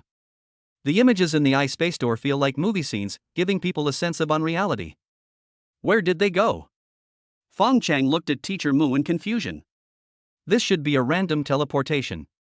The exit on this side of the space gate is constantly changing position, but no matter how it changes, it should be on the periphery. Otherwise, it would be cheating. The rules of this competition are to start from the edge of the secret realm, run to the center of the Xuanji Valley, and defeat the final big boss. Then the ranking is determined based on the results and time taken. It looks no different from an ordinary dungeon, where you fight monsters and kill bosses along the way, but the route of this dungeon is centered and branches out to all sides. The innermost layer has 18 roads, and the second layer extends to 36 roads. There are a total of 3 layers extending outward, and there are 72 entrances at the outermost layer. There will definitely be lucky people on the first level who don't get an opponent, like myself, but it's hard to say on the second level, and on the third level you will definitely meet an opponent. The reason they are considered opponents is that they will snatch the spoils. In order to make the competition fair, in addition to the time it takes to pass the level, the results will also be calculated based on the amount of spoils, and snatching the spoils is not prohibited. Hurry up, Xiao Fang. Teacher Mu transformed into a thorn deer and said, while there are no opponents, we need to run faster. As long as we run fast enough, we won't have to worry about encountering opponents on the second or third floor. Fong Cheng smiled faintly. It's useless. The organizers of this bug have already figured it out. The results are determined by the amount of loot. No matter how much we drop on one route, it won't be as much as the total of others drops on several or even dozens of routes. What should we do then? What else can we do? We'll just fight our way through. We'll wait for them in the final round. After saying that, he jumped onto the deer back of Mu Lao, patted her shoulders and said, let's go. Hold tight, Xiao Fang. I saw Teacher Mu raise his front hooves, and then he jumped out with a whoosh, like a green light, skipping on the green waves. Fong Cheng still used the same old method when fighting the dungeon. He would first practice by pulling down a single monster and then evaluate the strength of the monster. It turned out that although the monsters in the E-level copy were much stronger than those in the F-level copy, they were just so-so for me and Teacher Mu now. Both of them used E-level equipment, one was for remote healing and control, and the other was for charging into battle and attracting aggro. Using the crazy sword technique, it was no problem for them to kill 5 or 6 monsters at a time. It is worth mentioning that although the crazy sword technique cannot release chi and blood to form a group damage skill like the half-moon slash, its flexible footwork and powerful sword momentum are definitely the most suitable and strongest sword technique for defeating the enemy with a small force. The main point is to not care about life, but in the eyes of the opponent, every blow is fatal. With the help of the spiritual eye that breaks delusion, Fong Cheng can kill every strange beast with just one strike and will never use a second strike. In Wu Zhong's office, the surveillance camera was focused on Fong Cheng. As for the others, they were all veterans, and the routine they used in each dungeon was the same, so there was nothing interesting to watch. Oh my god, didn't they say that this secret realm doesn't produce star crystals? How come that kid dropped an E-level star crystal the first time he killed a strange beast? Wu Zhong looked at Tang Li in surprise, and the latter's eyes were also filled with shock. How would I know, you ask? But E-level star crystals are originally dropped by E-level monsters. It's not surprising to see E-level star crystals in an E-level dungeon. That's right, but that kid's luck is just too good. As far as I can remember, I've never heard of anyone finding a star crystal in this secret realm. Tang Li smiled and said, now you not only heard it, but you also saw it with your own eyes. Wu Zhong nodded subconsciously, and withdrew his gaze from Mu Yao and returned to Fong Cheng. Mu Yao was an A-rank beast girl, this was basically confirmed. Wu Zhong and his wife had no objection, but Fong Cheng, who was hacking around in the beast herd, suddenly piqued their interest. Hubby, that kid must be using the crazy sword technique, right? Wu Zhong nodded. To be more precise, it should be called martial arts. It's the techniques and basic skills of using a sword. Martial arts are like decisive moves, usually only one move, but swordsmanship has many moves. Tang Li nodded, but why do I feel that boy's crazy swordsmanship is better than what you used back then? Wu Zhong said undeniably, don't even mention the past. Even now, I am not as good as him in this crazy sword technique. Tang Li looked at Wu Zhong in surprise, are you sure? Of course, that kid's understanding and application of this sword technique are already very close to perfection. Even if that kid has been training since his mother's womb, it's only been 18 years now, right? It's impossible for him to have been practicing since his mother's womb. He can only have practiced the crazy demon sword technique for a year or 2 at most. Tang Li smiled slightly, so, that kid's talent is indeed very likely to be X-level. Wu Zhong was stunned for a moment, then became excited, you're right. With my S-level talent, I've been practicing the crazy demon sword technique for 2 years, and I'm only just getting started. But that kid is close to mastering it. If he doesn't have X-level talent, this doesn't make sense. If the couple knew that Fong Cheng could refine his swordsmanship to a minor level in 3 days, and push it to a major level after clearing 10 dungeons, would they be scared to death? Fong Cheng and Teacher Mu were very fast and reached the semi-finals in no time. Maybe he and Teacher Mu ran too fast and did not meet the opponent coming from another road, so Fong Cheng decided to turn around at the fork in the road and go back to look for the opponent who should have appeared here. In Fong Cheng's opinion, the storage space in the bracelet is only so big, and the spoils that can be carried are limited, so the spoils needed to determine the competition rankings must also be limited. After turning from the fork in the road, I ran into a strange beast not far away. It seems that the other party is indeed not as fast as me, otherwise what I would see now would be the corpse of the strange beast. But as Fong Cheng got closer to the entrance, he felt something was wrong. Even if the opponent is slow, this should have happened. Am I the only one on both lines? Teacher Mu, let's go back to the finals. No more searching forward? No, if I keep searching, my bracelet will be full. I won't have anywhere to put the loot that the boss drops later. Teacher Mu nodded, carried Fong Chenghua on his back with a ray of green light, and headed straight for the final circle. Wu Zhong in the office saw this scene and couldn't help but curl his lips slightly. It seems that boy is not too stupid. Tang Li smiled and said, it seems that this is indeed the first time for his beast mother to participate in this kind of competition. Both of them are inexperienced. But don't you find his beast mother a little strange? What's strange about that? A rank beast girl, 36 years old this year, how is it possible that no one has signed a contract with her in all these years? If Fong Cheng is not her first beast master, then why does she have no experience in such an ordinary competition? Chapter 20, knowing there is a tiger in the mountain, we still go there. Wu Zhong touched his chin and said, now that you put it that way, it doesn't quite make sense. But if her A-level talent is a hidden evolutionary form, then it makes sense. Her talent, as originally identified, was below D level, so no one contracted with her, and Fong Cheng discovered her hidden evolutionary form. Even I can't see the beast girl's hidden evolutionary form, how can Fong Cheng see it? X-level talents always have some outstanding qualities. And haven't you noticed? They haven't taken any recovery potions since entering the arena. The Thorn Deer is a support-type beast girl. The feedback it provides to the beast master through the contract is accelerated recovery. She hasn't needed to use recovery potions for such a long time. Does that mean the beast girl's feedback rate is at least above 80%? Tang Li smiled and said, that's right, whether it's the increase in beast girl talent or the improvement in feedback rate, only beast tamers with X-level talent can achieve such an effect. If I was only 70% sure before, now it's a sure thing that Kid is definitely an X-level talent.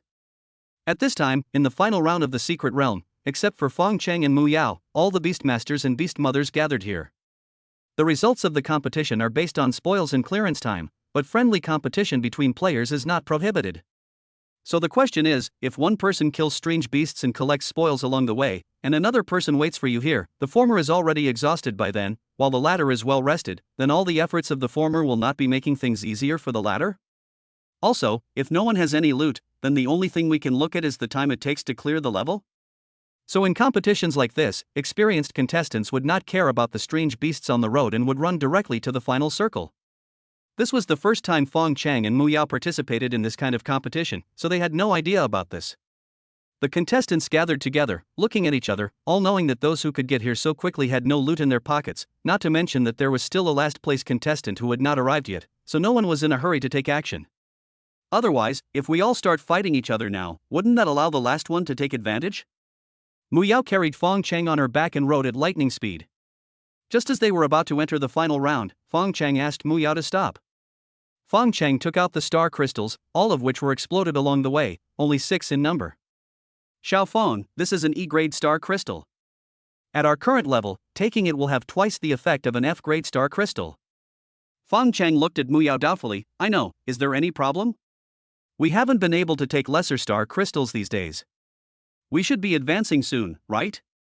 If we take E-level star crystals, what if we advance?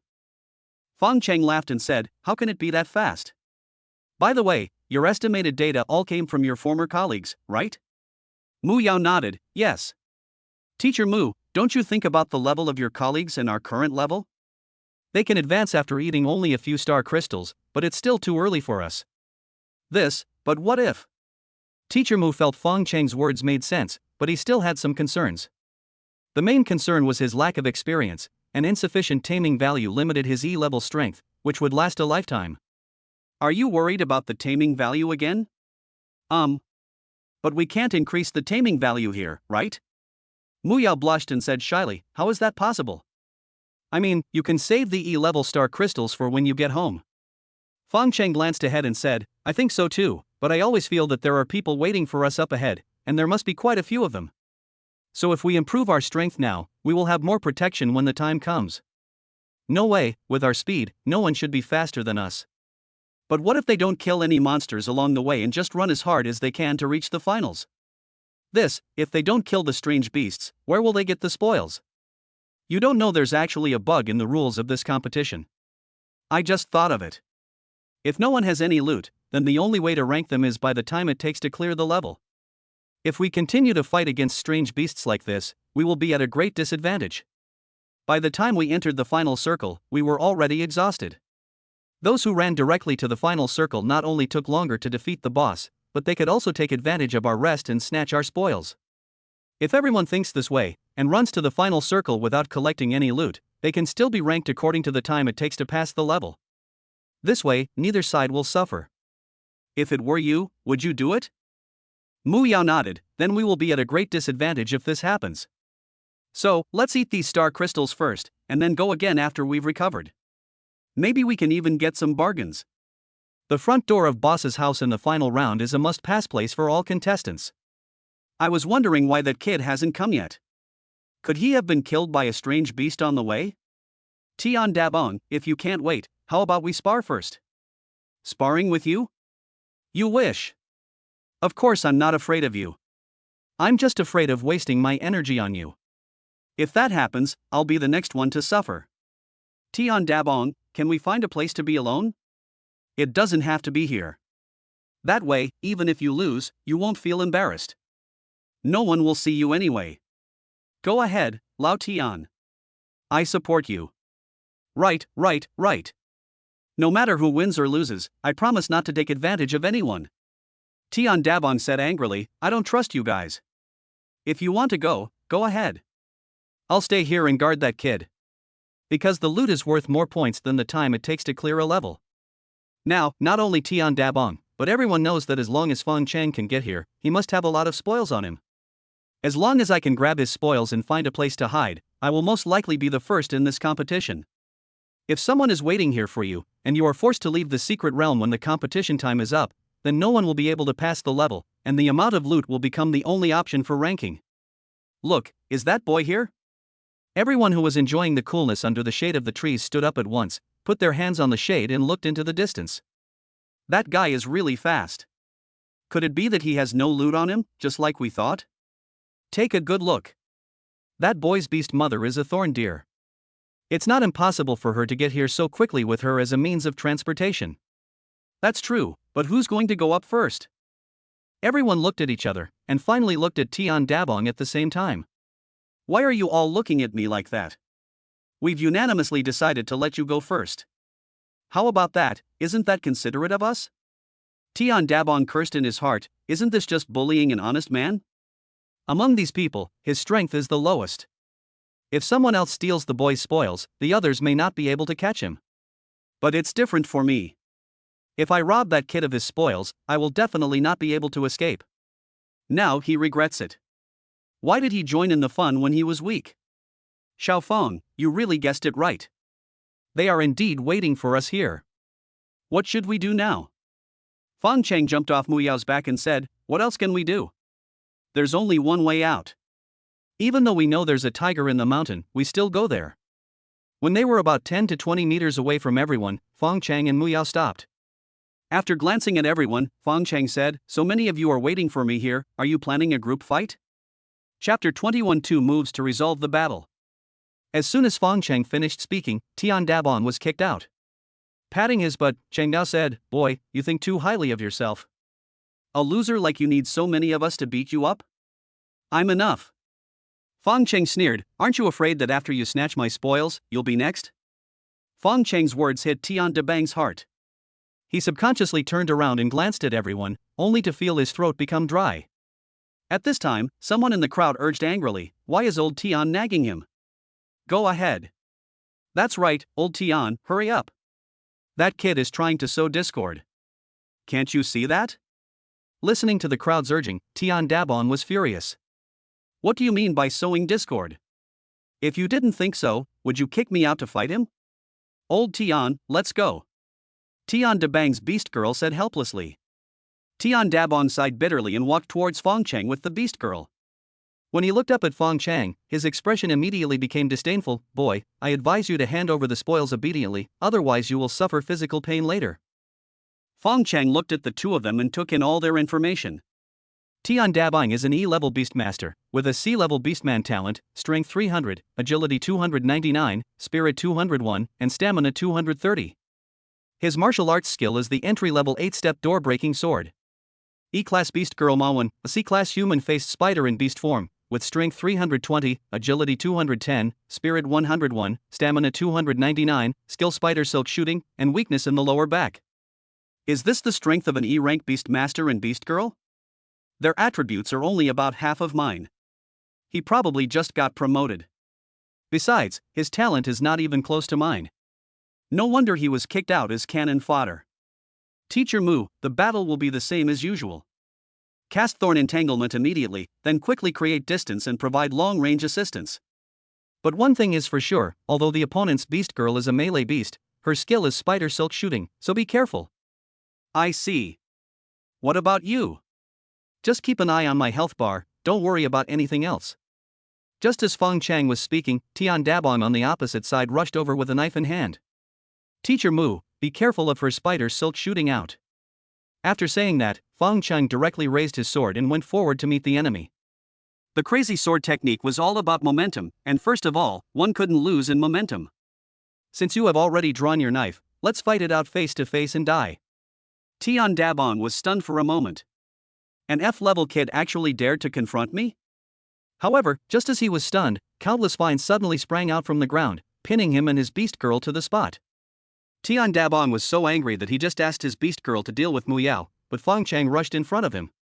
Tian Dabong broke the vines in panic, but Fong Cheng's knife was already in front of him. He subconsciously blocked the attack with his sword, but found that Fong Cheng only feinted and slashed at the beast girl's back with his backhand.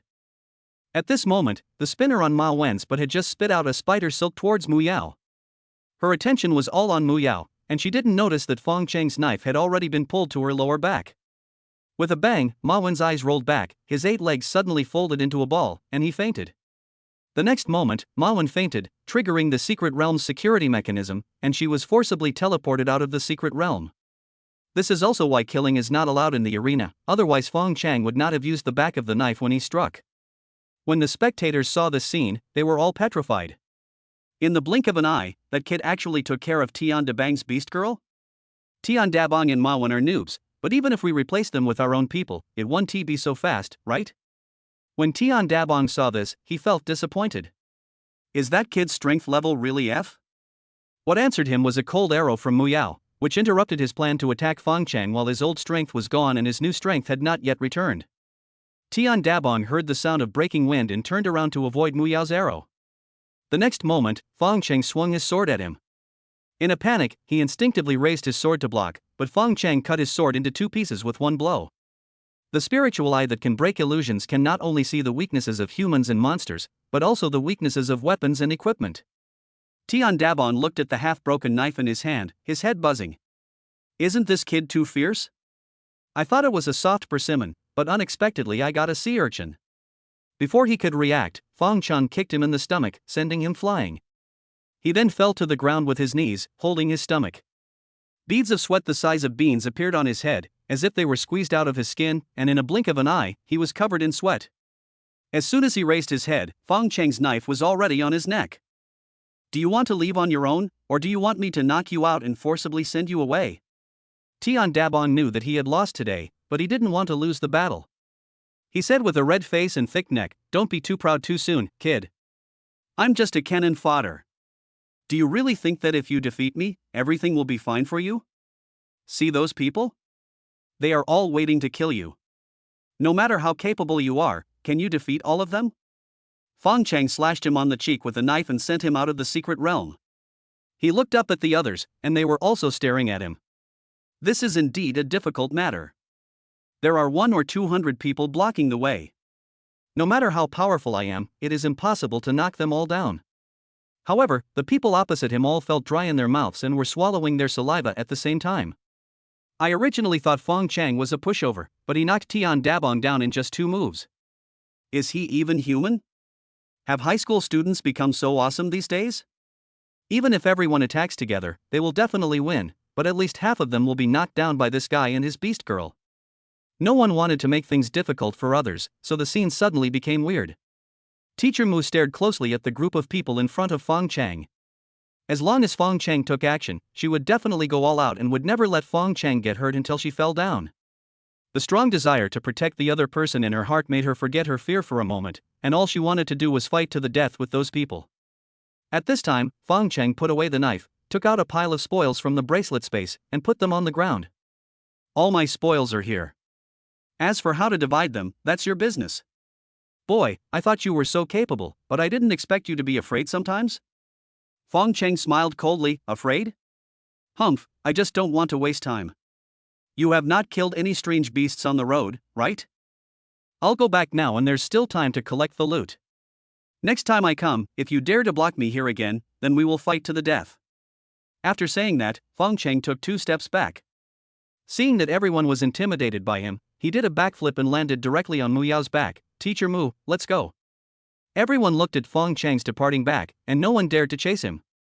Because no one can guarantee whether others will chase after you. If there are few people going, then you will just be wasting your time.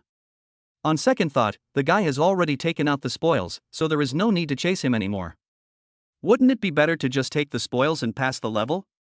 So everyone's eyes were immediately fixed on the pile of spoils. How to divide it?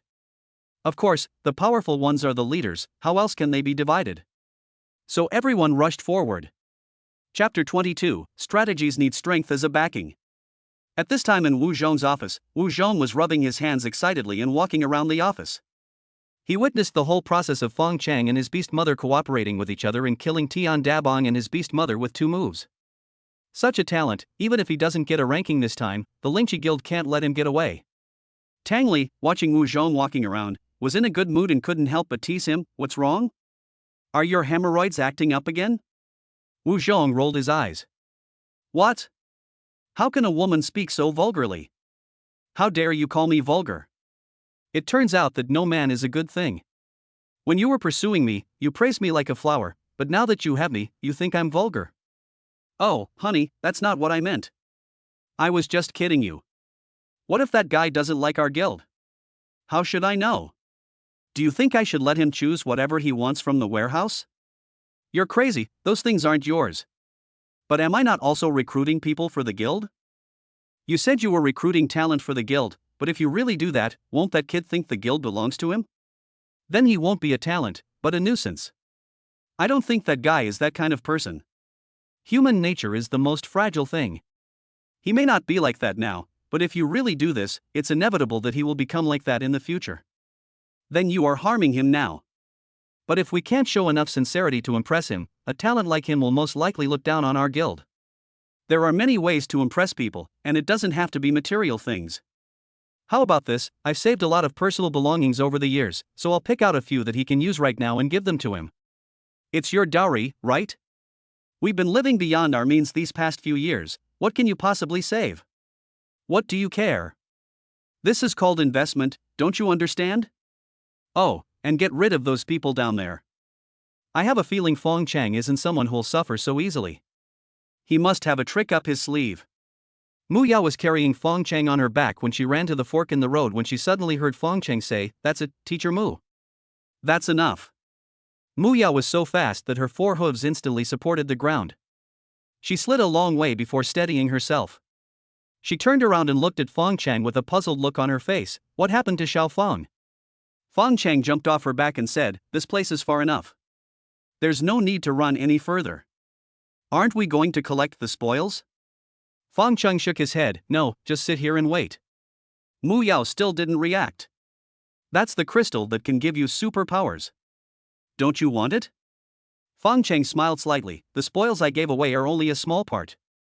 There are still many spoils in my bracelet. Mu Yao, who was still a little confused, suddenly had a bright look in her eyes. Xiao Fong, are you planning to use the spoils to cause them to start a fight among themselves? Fong Cheng smiled slightly. Finally figured it out, my teacher Mu? Fang Cheng originally wanted to touch her head, but after transforming, teacher Mu was a head taller than him, so he had to give up. Mu Yao noticed his little move, bent her front hoof slightly to lower her height, and put her head in front of him. Hey! It's boring if we don't shoot anymore. Mu Yao smiled slightly and followed him and said, then why didn't you take it out at the beginning? That way we wouldn't have to fight that person. Teacher Mu said it well, a blacksmith must be strong himself. No matter how good the plan is, it still needs strength to support it. If we don't fight the Tian Dabong and let those people know our strength, do you think they will come and rob us when we leave? Without waiting for Teacher Mu to answer, Fong Cheng continued to explain, human greed is like a snake swallowing an elephant. They will definitely suspect that we still have hidden treasures and have not taken out all the money. They may even send us away just in case. But we showed our strength, which made them hesitate. In terms of strength, we are definitely no match for so many of them, but people like them are most afraid of letting others take advantage of them, so no one will be the first to step forward, and they can only watch us leave. Of course, man proposes, God disposes. If plans fail to keep up with changes and they really divide the spoils peacefully, then the remaining half of the spoils will be a way out for us. No matter how they divide it, they will not get as much as we do. Fong Cheng's patient explanation made Mu Yao nod frequently, and her heart became more and more excited. He couldn't help but hugged Fong Cheng. My little master, are you really only 18 years old? Why are you so smart? You can think of so many things in an instant. The height difference between the two of them was just enough for Fong Cheng's eyes to rest on the stem of the Hami melon, which was so sticky that it was suffocating. If you don't let go, I'll bite you. Mu Yao was startled and quickly let go of him. She held his face and asked, what's wrong, Xiao Feng? You almost suffocated to death. Don't do this again in the future.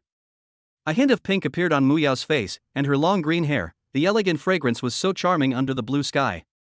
Especially her drunken eyes, which almost melted Fong Cheng's heart. I have to increase my taming value by at least 30 points tonight, no, 50 points. I might as well just fill it up. At the final boss's door, facing the pile of spoils left by Fong Cheng, everyone was able to discuss the distribution at first, but soon they ran out of ideas. Behind you is the final big boss.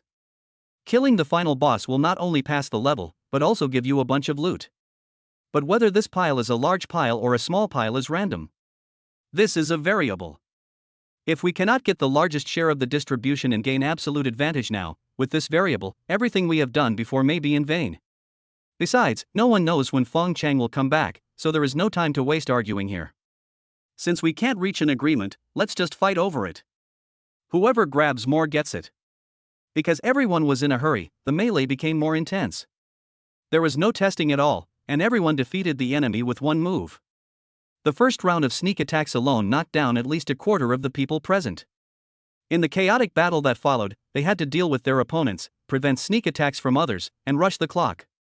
To be honest, these people were almost driven crazy. In this situation, they had long forgotten their original intention of grabbing the spoils, and the only thing left was how to kill their opponents. So their attacks became more and more ruthless, and in a blink of an eye, another quarter of the spoils were carried away. As the number of people dwindled, the remaining people began to wake up. Are we being fooled? Stop it right there, I don't want these things anymore, they belong to you, grab them yourselves, I'm not playing anymore.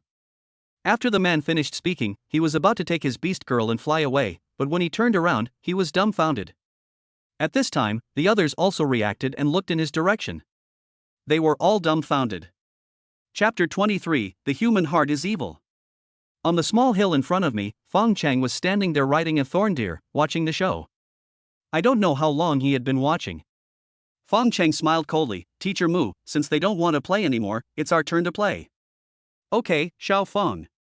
Mu Yao excitedly raised her front hooves and rushed down the hillside with Fong Cheng like a gust of wind. In the blink of an eye, they were in front of everyone. Before, they were resting here and waiting for the opportunity, but Fong Cheng was exhausted. But the situation suddenly changed, and now they are exhausted, while Fong Cheng is waiting for the opportunity.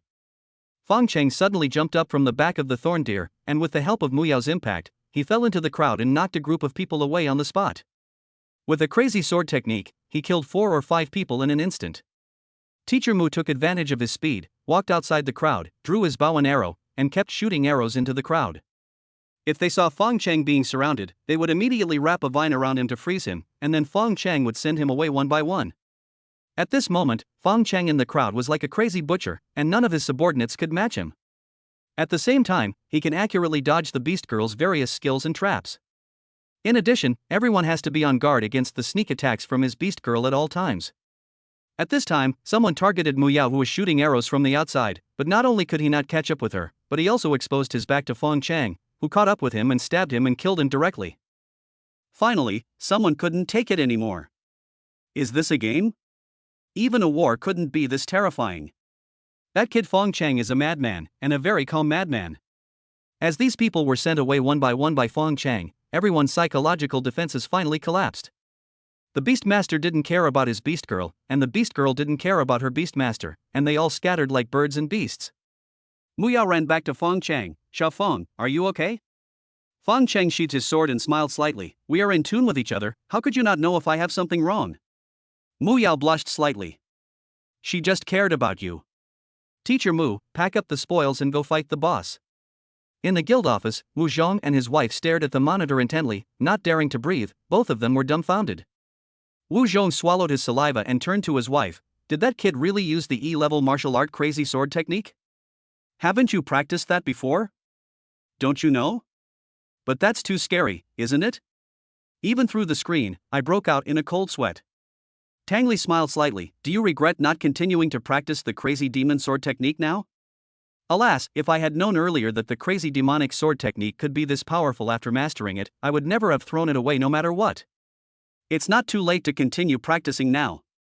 Wife, you must promise me to recruit that boy into our guild, okay? Look at what you've accomplished. After saying that, Tang Li stood up and left the office. Fong Cheng was about to come out, so she had to go downstairs to make some arrangements. In order to maintain confidentiality, the original plan was to clear the venue of spectators.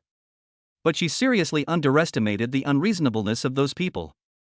Under the instigation of Hao Feizheng and Zhou Shaolin, she could not drive them away at all. At this time, everyone in the crowd was whispering to each other.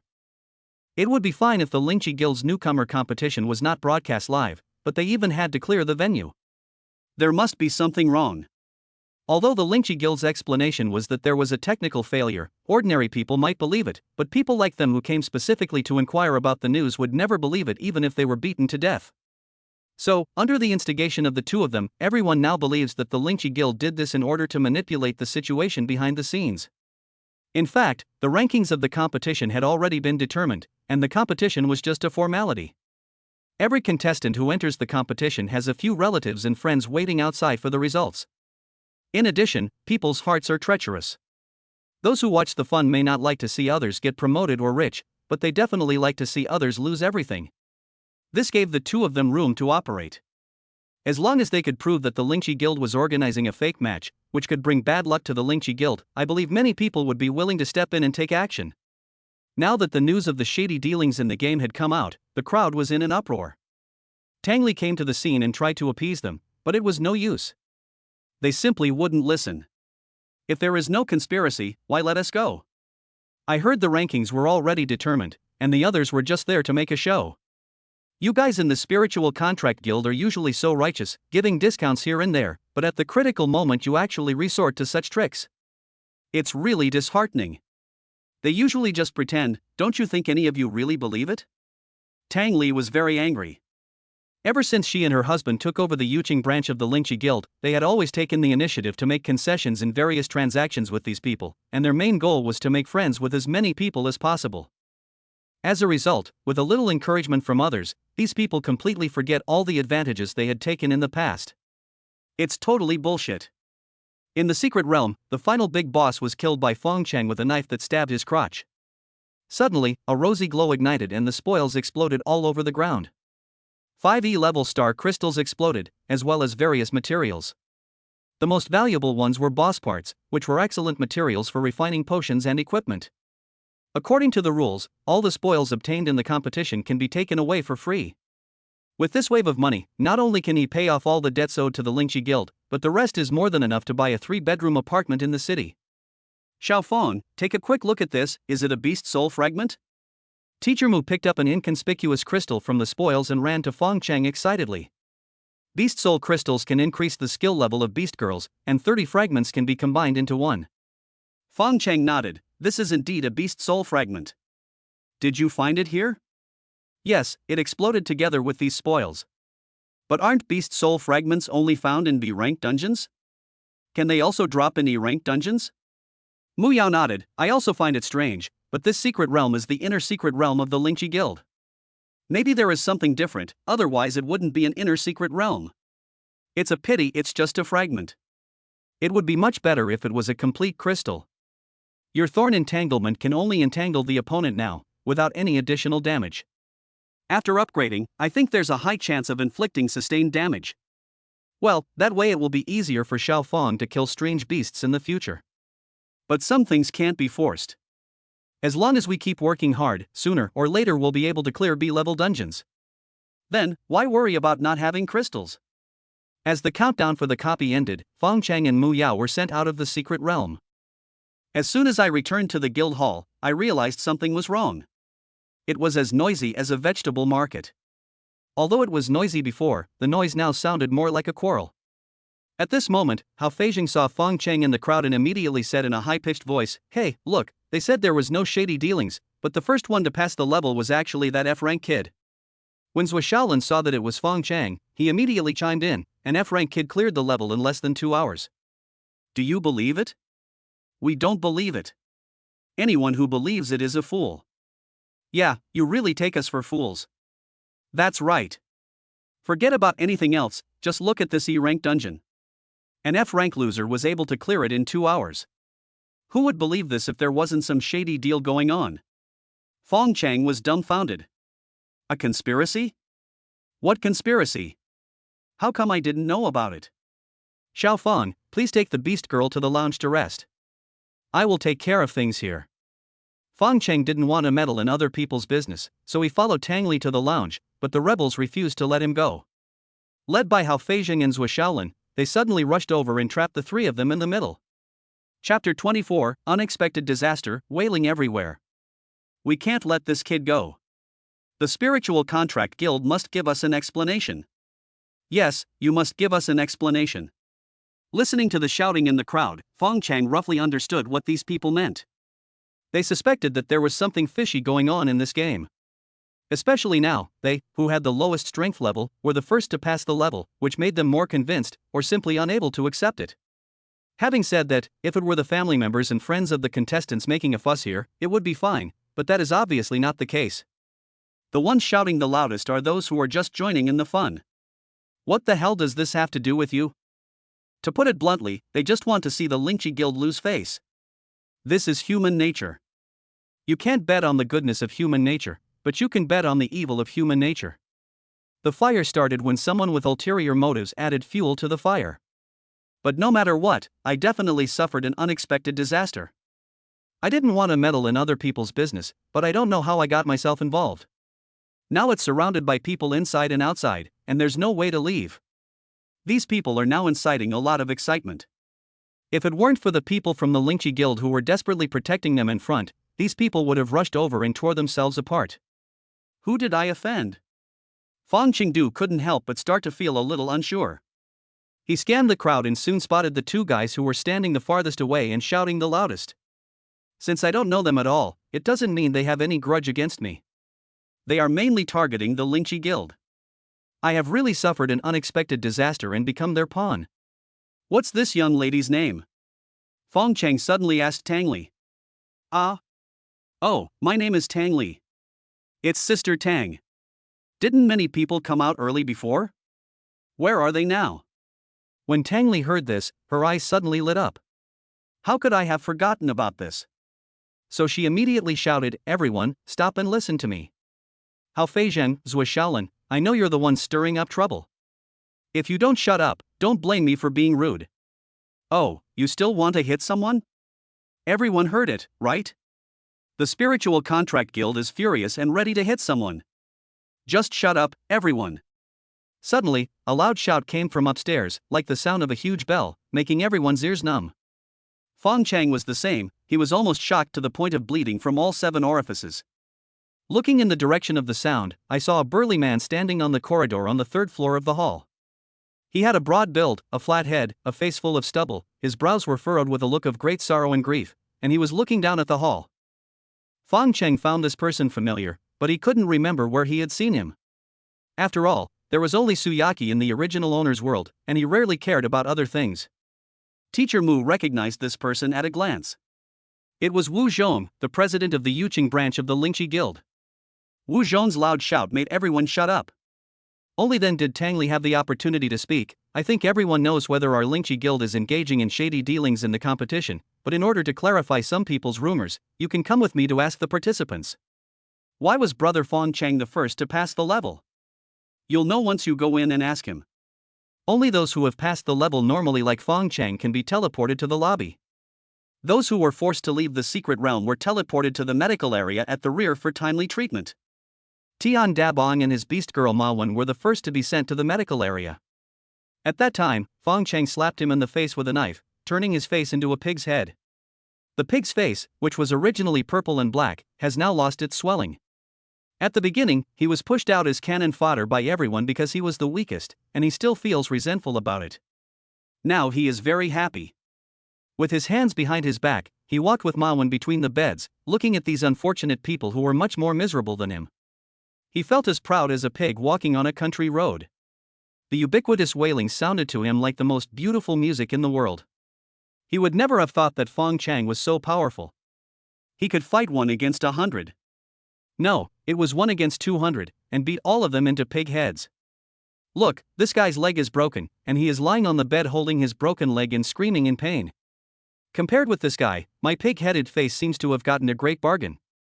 And this brother, not only is his face swollen like an eggplant, but his butt is also bruised.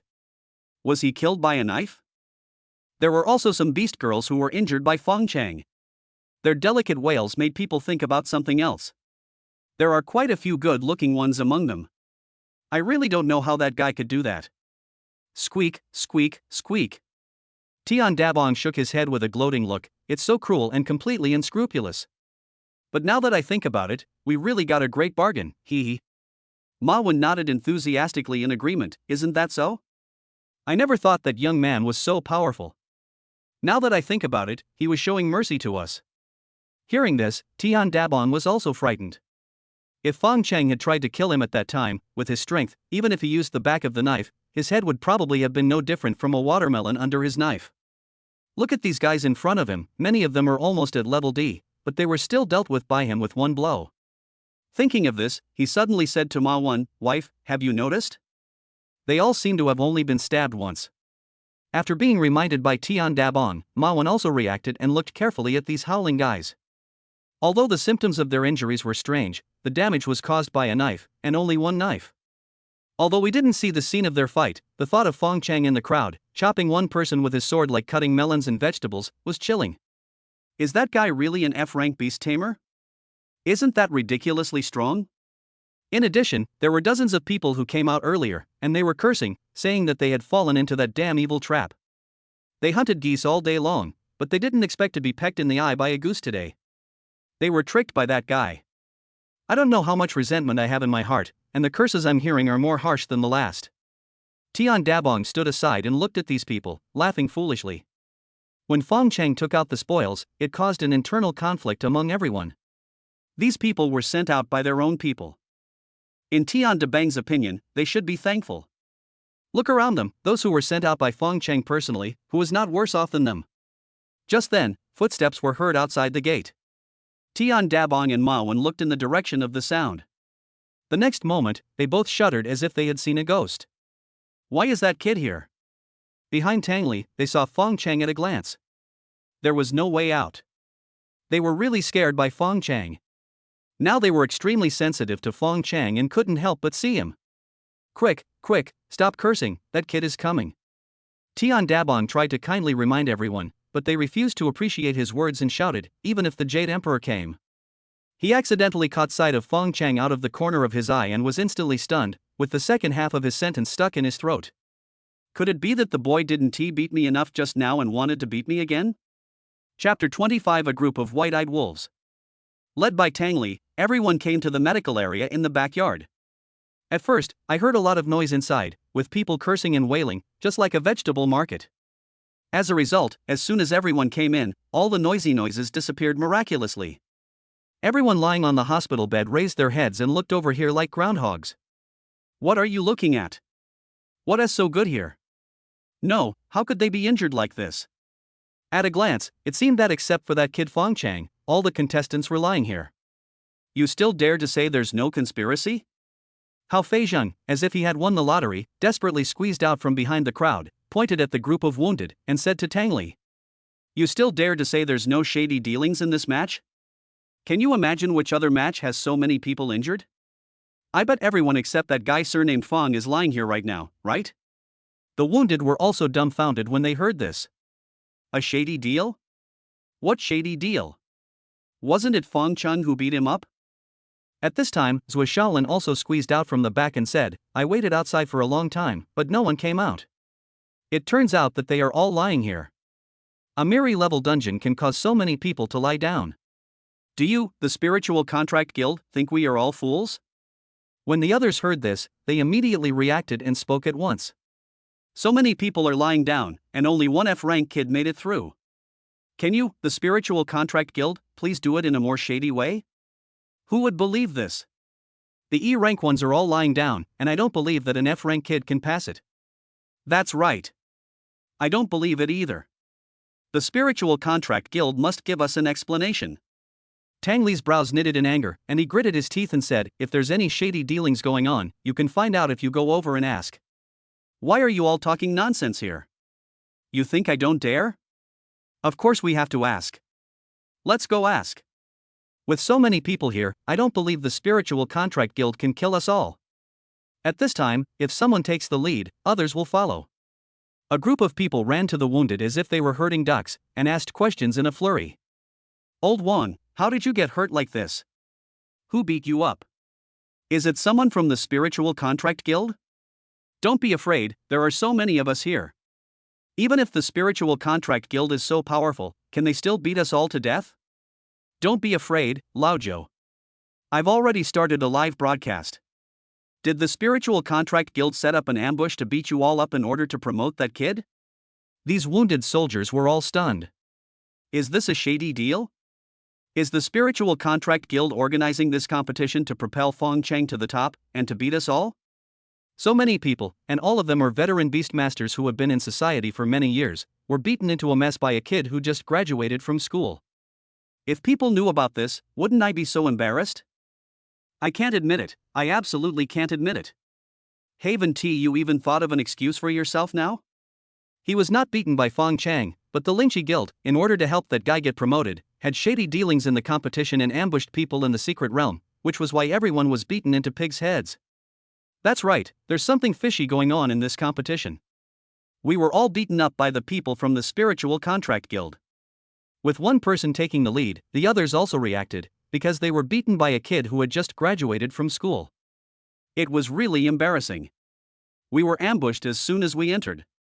They were all experts above C rank. Didn't you see it? What the hell, the Spiritual Contract Guild didn't even broadcast this match live. Everyone became excited when they heard this. It turns out there was no live broadcast. Doesn't that mean they can just say whatever they want? Not only did the Spiritual Contract Guild set up an ambush this time, but the beasts inside weren't E rank, but C rank or above. That's right, even that bastard Wu Zhong came down personally. They also threatened us that if anyone dared to tell anyone about this, they would break their legs. It's not just about killing one person, it's about killing all of them together. Yes, yes, yes. Now that you're here, we're ready to go all out. I'm going to expose all the despicable and shameless things that the Spiritual Contract Guild has done in front of the camera. Listening to these people talking more and more outrageously, Tang Li almost fainted from anger. How could these people speak so unscrupulously? Hadn't the Spiritual Contract Guild taken good care of them over the years? Among the 3 major beast taming guilds in Dragon Country, is there anyone like Yunxi Guild that will give you 8 out of 8 for everything and even give you the opposite when buying spoils? Which other guild will let you buy on credit and waive interest for 6 months?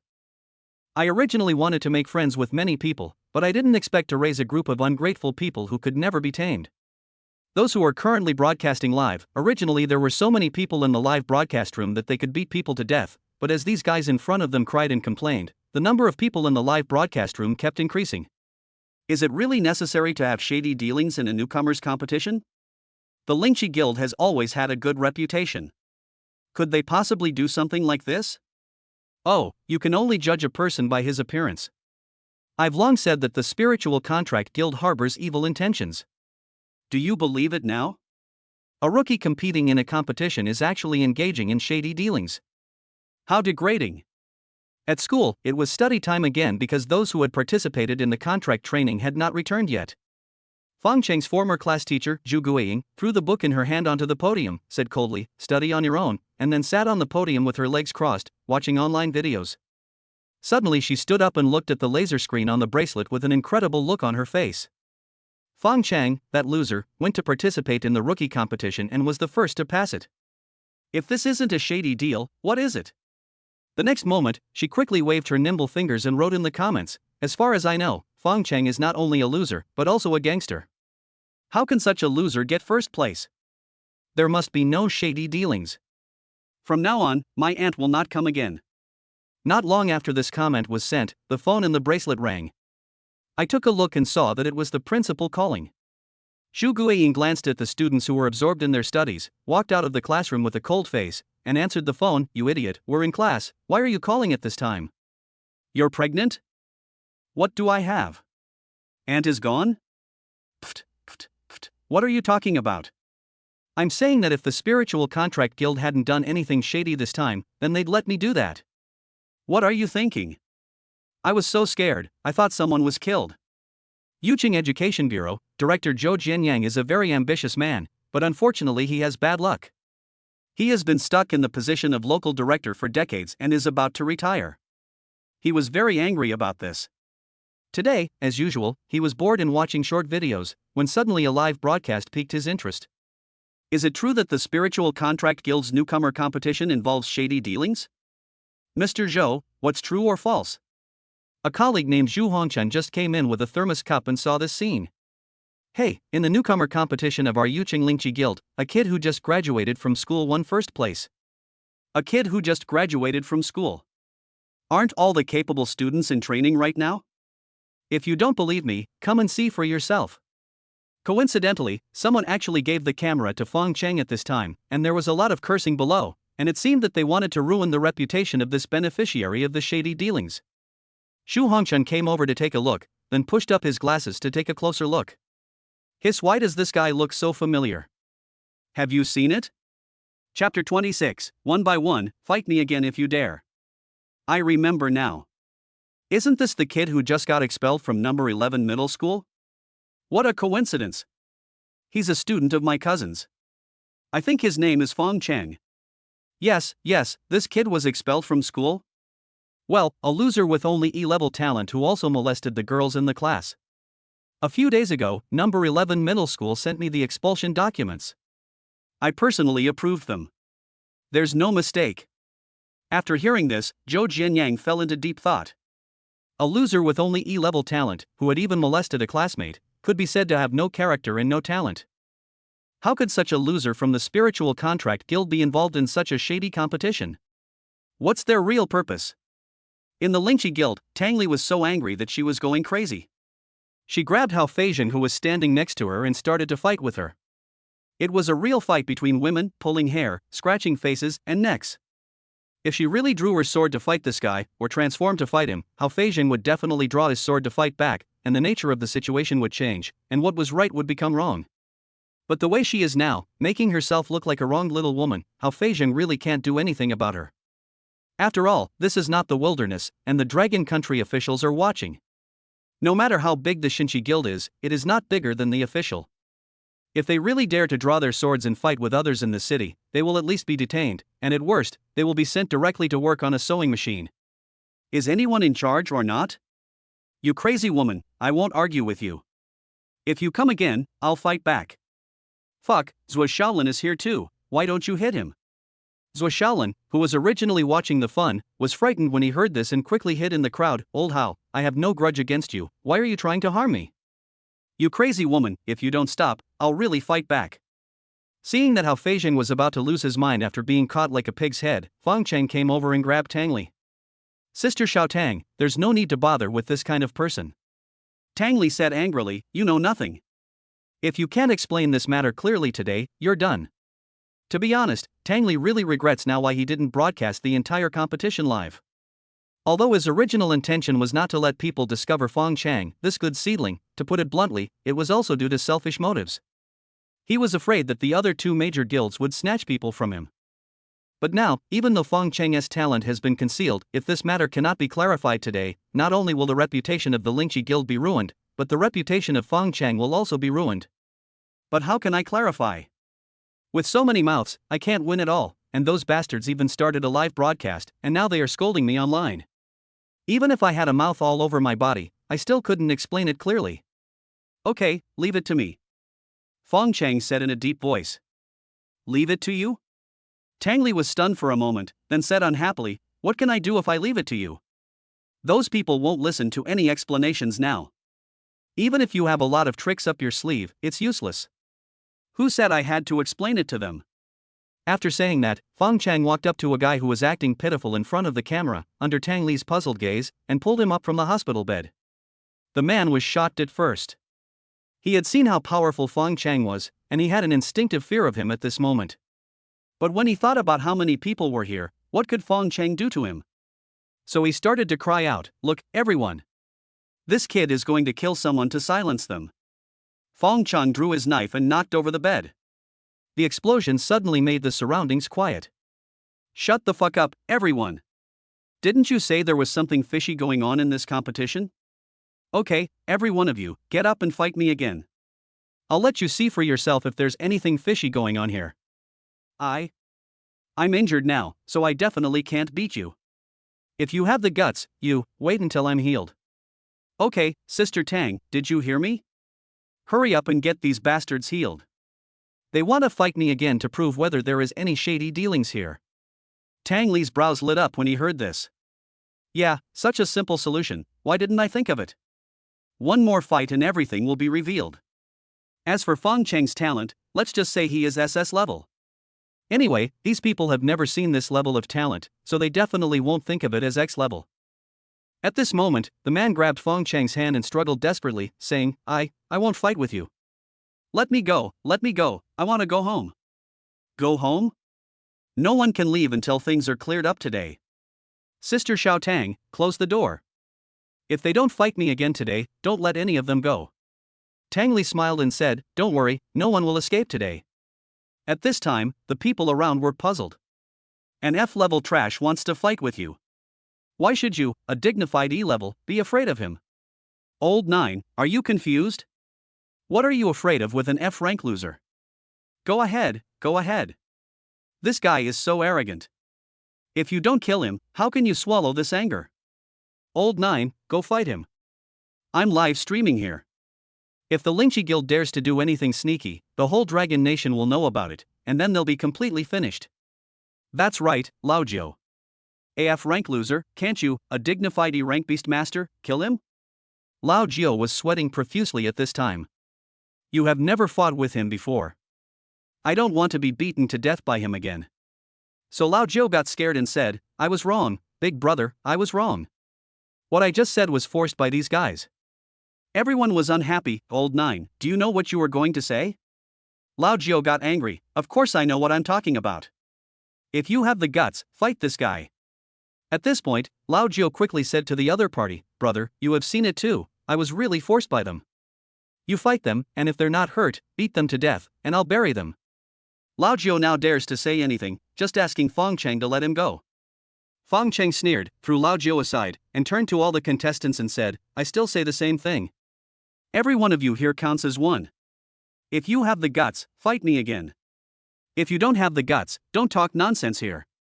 Sister Xiao Tang, close the door and let the medical staff treat their injuries. I'll fight them again after they're healed. All right. What are you guys still doing standing there? Didn't you hear anything? Hurry up and close the door. The medical staff, quickly heal these people so that my little brother can fight them again. No, we were wrong, we were really wrong. Those guys who were just lying on the hospital beds and comparing their misery in front of the camera could no longer lie down. They climbed up one by one and chased Fong Cheng to beg for mercy. Fong Cheng's crazy swordsmanship really scared them all. When he beat people, he was not a human being at all, but a madman, and a very calm madman. Fong Cheng ignored these people completely. He took Teacher Mu and the people from the Yunxi guild out of the medical area and actually closed the door. As the heavy alloy door closed, not only the people inside were dumbfounded, but even those watching the live broadcast were all confused. What the hell is going on? Isn't it just another fight with that kid? Can't so many people beat that kid alone? Is it an act? If it were me, I would definitely make that kid beg for a beating. However, the next moment, the scene suddenly changed. A group of people in the medical area asked the contestants to avenge their previous defeat and fight Fong Cheng, but the contestants did not dare to fight Fong Cheng, so the two groups of people started fighting directly, and a big fight involving hundreds of people broke out. Some hit him with chairs, some hit him with clubs, some rolled on the ground together, some rode on him and beat him to death. In short, the scene was horrific. This left everyone on the internet dumbfounded. That scene with blood and flesh flying everywhere, could this be acted out? Chapter 27. Wasn't it you who wronged him in the beginning? A string of blood suddenly splashed onto the camera, startling everyone watching the live broadcast online. Oh my god, there's no way this is acting. Oh my god, what on earth did that brat do to them in the secret realm? He made them choose to kill each other rather than duel with him. I protest. Why didn't the Spiritual Contract Guild broadcast live this time? Can anyone tell me what exactly happened in the secret realm? The latest news is that the boy is Fong Cheng from number 11 middle school. I heard he was expelled from school a week ago because of his poor talent. Are you fucking crazy? He can make a group of people act like they've seen a ghost. Could this be because he has poor talent? You're just here to get traffic, right? Do you believe what you're saying? Soon, someone posted a screenshot in the comments section, which was the barrage that Zhu Guiying had posted during the previous live broadcast. This old lady is very young, has been confirmed to be the boy's homeroom teacher. If you don't believe me, you can check out her homepage. Those who like to watch the fun and enjoy the trouble flocked to the homepage of Laonyang Shinin, where there were quite a few short videos of Zhu Guiying shot at school. Most of the photos are selfies of her sitting at the podium and teaching students, and some are of her checking on them from outside the window. There are many videos, but almost none of them capture Fong Cheng. However, some sharp-eyed netizens found Fong Cheng in a certain frame of a certain video and took a screenshot. Who else could that ignorant boy sitting in the corner of the last row of the classroom, next to the garbage dump, be but Fong Cheng?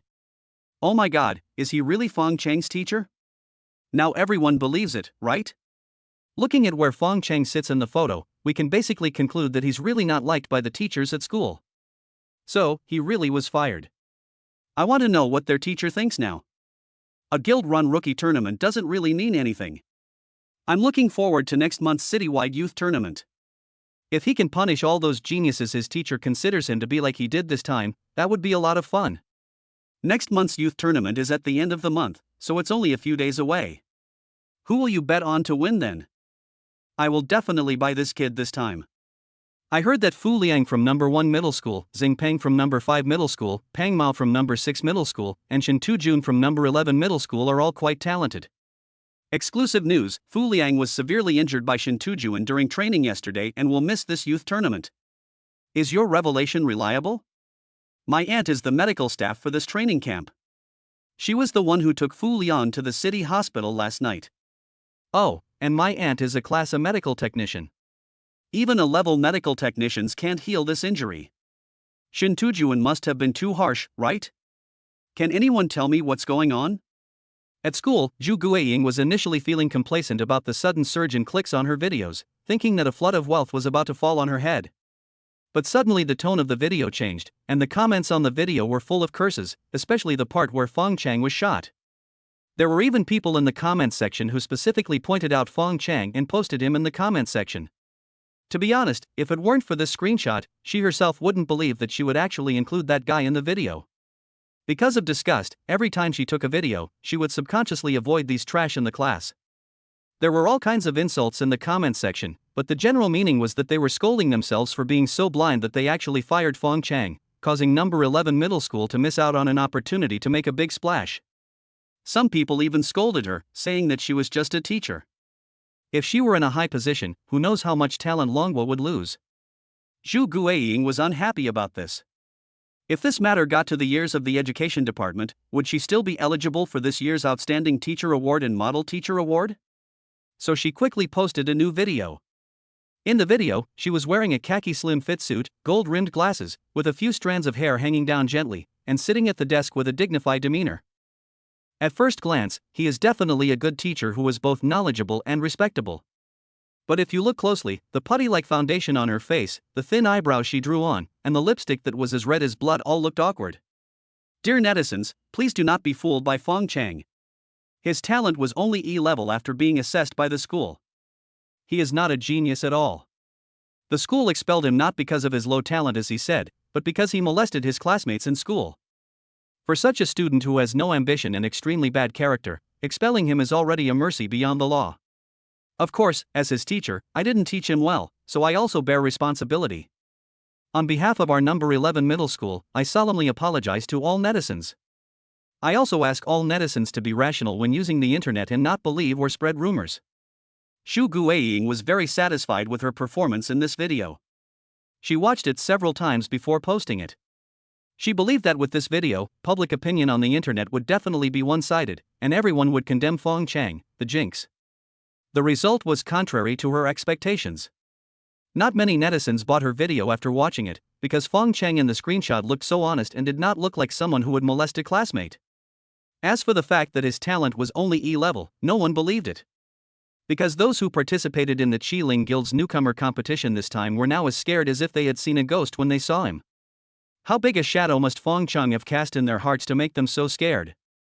And how could a student with only E-level talent and who had just graduated from school do this? Seeing that most netizens were not buying her story, Xu Guiying quickly grabbed Zhong Xiaoyu and filmed a video together to accuse Fong Cheng. Zhong Xiaoyu's appearance is like a ripe sweet potato dropped on the ground, like a pile of shit. How much of a swear word does Fong Cheng have to molest her? Not to mention the majority of netizens, even Xu Guiying herself thinks that this matter seems outrageous now. But now she is in a difficult situation and can only bite the bullet and go down the dark path. When Xu Guiying found Zhong Xiaoyu initially said that she didn't want to talk about the matter again, and was even more unwilling to record a video with her. The incident of Fong Cheng molesting her was something she fabricated out of thin air at Su Yaqi's request. If Fong Cheng was still the useless guy that no one looked down upon, she would naturally be willing to step on him a few more times. But Fong Cheng has become famous now, and with so many people supporting him online, if he is not careful, he will end up getting burned. Seeing that Zhong Xiaoyu refused to cooperate, Xu Guiying threatened, "When Fong Cheng molested you, you wrongly accused him, didn't you?" "Nonsense, no, he just molested me." "Really? Then look at what this is." Xu Guiying took out the surveillance footage of the corridor at that time. In the picture, Fong Cheng was walking in front, and Zhong Xiaoyu, who was walking behind, suddenly picked up a mop beside him and hit him on the head with it. He didn't even have time to react and fell straight to the ground. Seeing Fong Cheng with a bleeding head, Zhong Xiaoyu seemed very scared. After kicking him a few times, she mustered up the courage to shout molestation. Her acting was really realistic. When Zhong Xiaoyu saw this scene, her face turned pale and she subconsciously rushed forward to snatch Xu Guiying's bracelet in order to destroy the evidence. "No, this isn't true, this isn't true." Chapter 28. After all the planning, the bomb still exploded. Xu Guiying grabbed Zhong Xiaoyu's collar and lifted her up, glaring at her fiercely and saying, "You little cousin, you're scared now. Believe it or not, I'm going to post this video online right now and ruin your reputation." "Don't. My dad is the school director. If you dare to do this, my dad will not let you go." "School director? Ha ha, have you forgotten that you're just a useless piece of shit with an F-level talent? Your dad can't even get enough time to disown you right now, so why would he go after a role model like me, a teacher, just for a piece of shit like you?" Seeing that Zhong Xiaoyu was frightened, Xu Guiying said again, "Now it's either Fong Cheng that kid dies or you die. Do you want him to die, or do you want to die yourself?" "He dies. I want him to die." "You're such a jerk, tell me the truth. Why did you wrongly accuse that loser in the first place? Do you have a grudge against him? Or are you simply annoyed with him?" Zhong Xiaoyu quickly shook her head, "Neither of them is true. Su Yaqi asked me to help her. She said Fong Cheng is like a dogskin plaster, always clinging to her and she can't get rid of him. She hopes that through this incident, the Jing'an division will detain him for a few days to allow him to calm down." Xu Guiying sneered, "Do you believe it?" Zhong Xiaoyu nodded, and Xu Guiying said coldly, "You are a jerk. This time, I am really killed by you." Seeing Zhong Xiaoyu still confused, Zhu Guiying explained unhappily. Su Yaqi and Fong Cheng have been childhood sweethearts. It's not certain who was the one who was pestering whom in the past. Now that Su Yaqi has been identified as having S-level talent and is about to soar to the top and become a phoenix, how can she still look down on that loser Fong Cheng? Only an idiot like you would believe her lies and send him to the Jing'an division for a few days? Is that a matter of a few days? Don't forget that your father is a school director. He is a loser from the slums. Once this is confirmed, he will have to work on a sewing machine for at least half his life. But Mr. Zhu, didn't you just say that I'm a loser and my dad despises me? Of course he despises you, but if you were to do that to a poor person, it would be a disgrace to him. He can stop calling you, but can he stop calling his own face? Zhu Guiying was furious when she saw Zhong Xiaoyu. If it weren't for this idiot, would I be condemned by thousands of people on the internet now? As for Su Yaqi, the instigator of the whole thing, she is a real S-class beast girl. Such a person is destined to be looked up to by herself in the future. And I heard that she recently got together with the 8th son of the Shinta family in the training camp. She is really a scheming and resourceful woman. Can I afford to offend a woman like this? Okay, stop crying here, your parents are not dead yet. Next, you do as I say. Didn't that bastard Fong Cheng come from a poor family? And your father is a school director, his family is rich and powerful. He said he was attracted by your family background and wanted to marry into your family as a married woman. The purpose, of course, is to use your father's connections to get you into university, so as to escape poverty. As long as we make our motives sound and reasonable, we won't be afraid of no one believing us. Just keep your current attitude. You can tell everyone about it tearfully later to gain some sympathy. There will always be some idiots who will take pity on you. Do you understand? In the education department, there was a loud bang. Zhou Jianyang crushed his beloved old friend the thermos cup, and the red wolfberries and hot water splashed all over him, but he was staring at the holographic video on the bracelet and was completely unaware. As the saying goes, rumors stop at the wise. Zhou Jianyang is able to sit in the position of director of Yuqing Education Department, so he is not a good for nothing. Although there are fewer and fewer voices questioning Zhu Guiying and Zhong Xiaoyu on the internet, he could tell at a glance that they were just acting. Fong Cheng's talent must have been misjudged. This kid's talent could never be the E-level that Zhu Guiying said. The group of people who were participating in the Yunxi Guild's newcomer competition today were as surprised as if they had seen a ghost when they saw Fong Cheng's live broadcast. He also watched it. How could a boy who scared so many grown men become someone else's son-in-law? The most important thing is that the boy is current beast girl, although she looks a little older than him, has an elegant figure, an amazing appearance, and especially her gentle eyes, which seem to be able to melt people's hearts. Even an old antique like me couldn't help but recall the youthful and energetic years when I saw it. I felt like I had suddenly become decades younger. With Fong Cheng's taste, would he molest that slut Zhong Xiaoyu? What made Zhou Jianyang angry was that Zhu Guiying, this pig, actually fired such a good seedling for her own selfish reasons. If such a genius could represent Yuqing as a student to participate in the regional youth competition in a month, I wouldn't say he would make a splash on the field, but at least he would be able to move Yuqing's ranking up by dozens of places. As the director of Yuqing Education Department, I should be able to get some credit, right? With this achievement, I, who have not moved for decades, may be able to move to the Regional Education and Teaching Department and become a deputy director. After waiting for decades, I finally got such an opportunity, but that stupid woman Zhu Guiying let the cooked duck fly away. Old Zhou, are you okay? Zhu Hongchun looked at Zhou Jianyang with a puzzled look. Zhou Jianyang gave Zhu Hongchun a death stare, and he was startled. What's wrong, Lao Zhou? You look so scary. It took Zhou Jianyang a long time to recover. He wanted to cut the Zhu family into pieces, but now was not the time to get angry because he had no evidence in his hands. It's okay, it's okay. Zhou Jianyang quickly put on a smile and said, by the way, old Zhu, last time you mentioned that kid named Fong Cheng from number 11 middle school, you personally approved the withdrawal procedures, right? Yeah, what's wrong? Any problem? Look at what you're saying, old Zhu. We've been colleagues for years. Even if there's a problem, I'll cover for you. I'm just curious what that kid did wrong. Oh, you're asking about this. Molesting classmates at school. Really? That's really nothing. By the way, when did it happen? Zhu Hongchun thought for a moment and said, 2 weeks ago. After getting the location in time, Zhou Jianyang turned around and checked the surveillance. As the saying goes, cutting off someone's financial resources is like killing their parents. Mr. Zhu, since you dare to cut off my source of income and prevent me from getting promoted and making money, then you can forget about having an easy life. Having said that, what I did was to discover the mistake in time and correct it in time. Maybe I can get some credit. Even if I can't become the deputy director of the Regional Education and Education Department, I can become the general manager, right? In addition to Zhou Jianyang, the people who knew the truth of the matter included Su Zhanlong, the president of the Yuqing branch of the Xinchi Guild, and Duan Liqing of the Yuqing branch of the Xuanguang Guild. Their first reaction was to snatch him away. A genius like Fong Cheng must not fall into the hands of the Lingqi Guild. Moreover, the two of them also realized that the so-called rookie competition of the Lingqi Guild was actually to test the talent of Fong Cheng. The reason why he chose the secret method instead of using an identification device is because he is afraid that other guilds will find out and compete with him for his people. Unfortunately, man proposes, God disposes, and it finally exploded.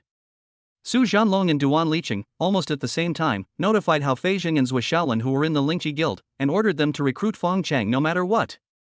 Chapter 29, An Ignorant Boy? He is just a little fox. After receiving the order, Hao Feijing and Zhou Shaolin looked at each other and saw helpless bitter smiles on each other's faces.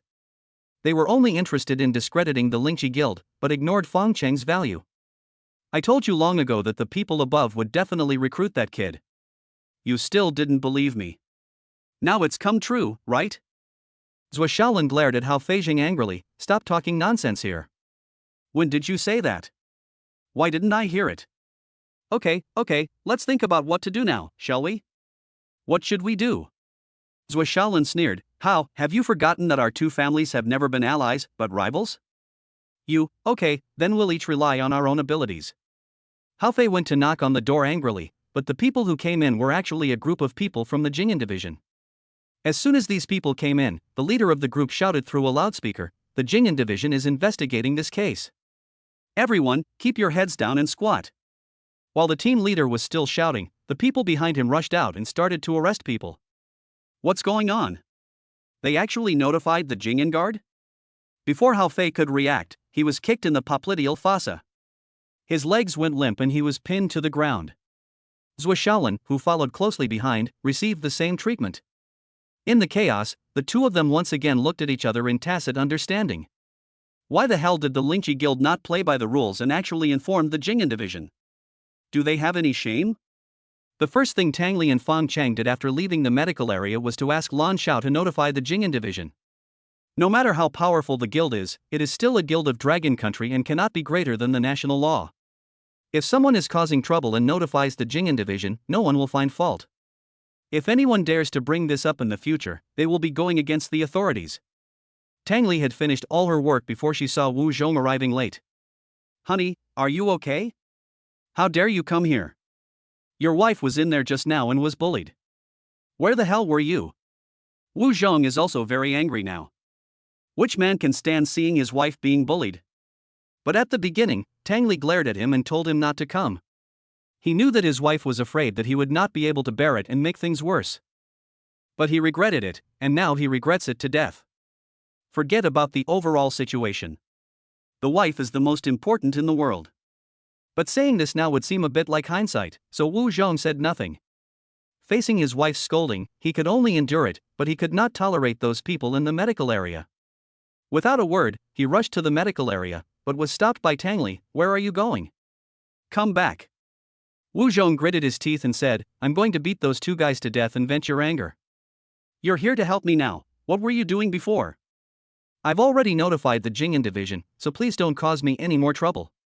After she finished speaking, she remembered that Fong Cheng and his beast mother were standing next to her, so she turned around and put on a smiling face again. I'm sorry to have embarrassed you too. Don't look at my husband. He may look stupid, but he is a very loyal person. It's also because he is so loyal that I worry every day about him getting into trouble outside. Fong Cheng said politely, it can be seen that this elder brother is a man of character. It is his blessing to marry Sister Tang. Little brother, you're really sweet. By the way, little brother, are you interested in joining our spiritual contract guild? Now that Fong Cheng's talent has been confirmed, he naturally has to act first and recruit Fong Cheng as his disciple before the Xinchi Guild and the Xuanguang Guild react. Wasn't all this fuss today just because of Fong Cheng? If someone else got the upper hand, wouldn't he be crying his eyes out? Moreover, there are three major guilds in Dragon Country, namely Yunxi, Xuanguan, and Lingqi. Although Lingqi Guild is the weakest, it is still one of the three major guilds. Under normal circumstances, if you want to join the Lingqi Guild, you have to wait until you graduate from university. Fong Cheng had just graduated from high school when the Lingqi Guild invited him to join.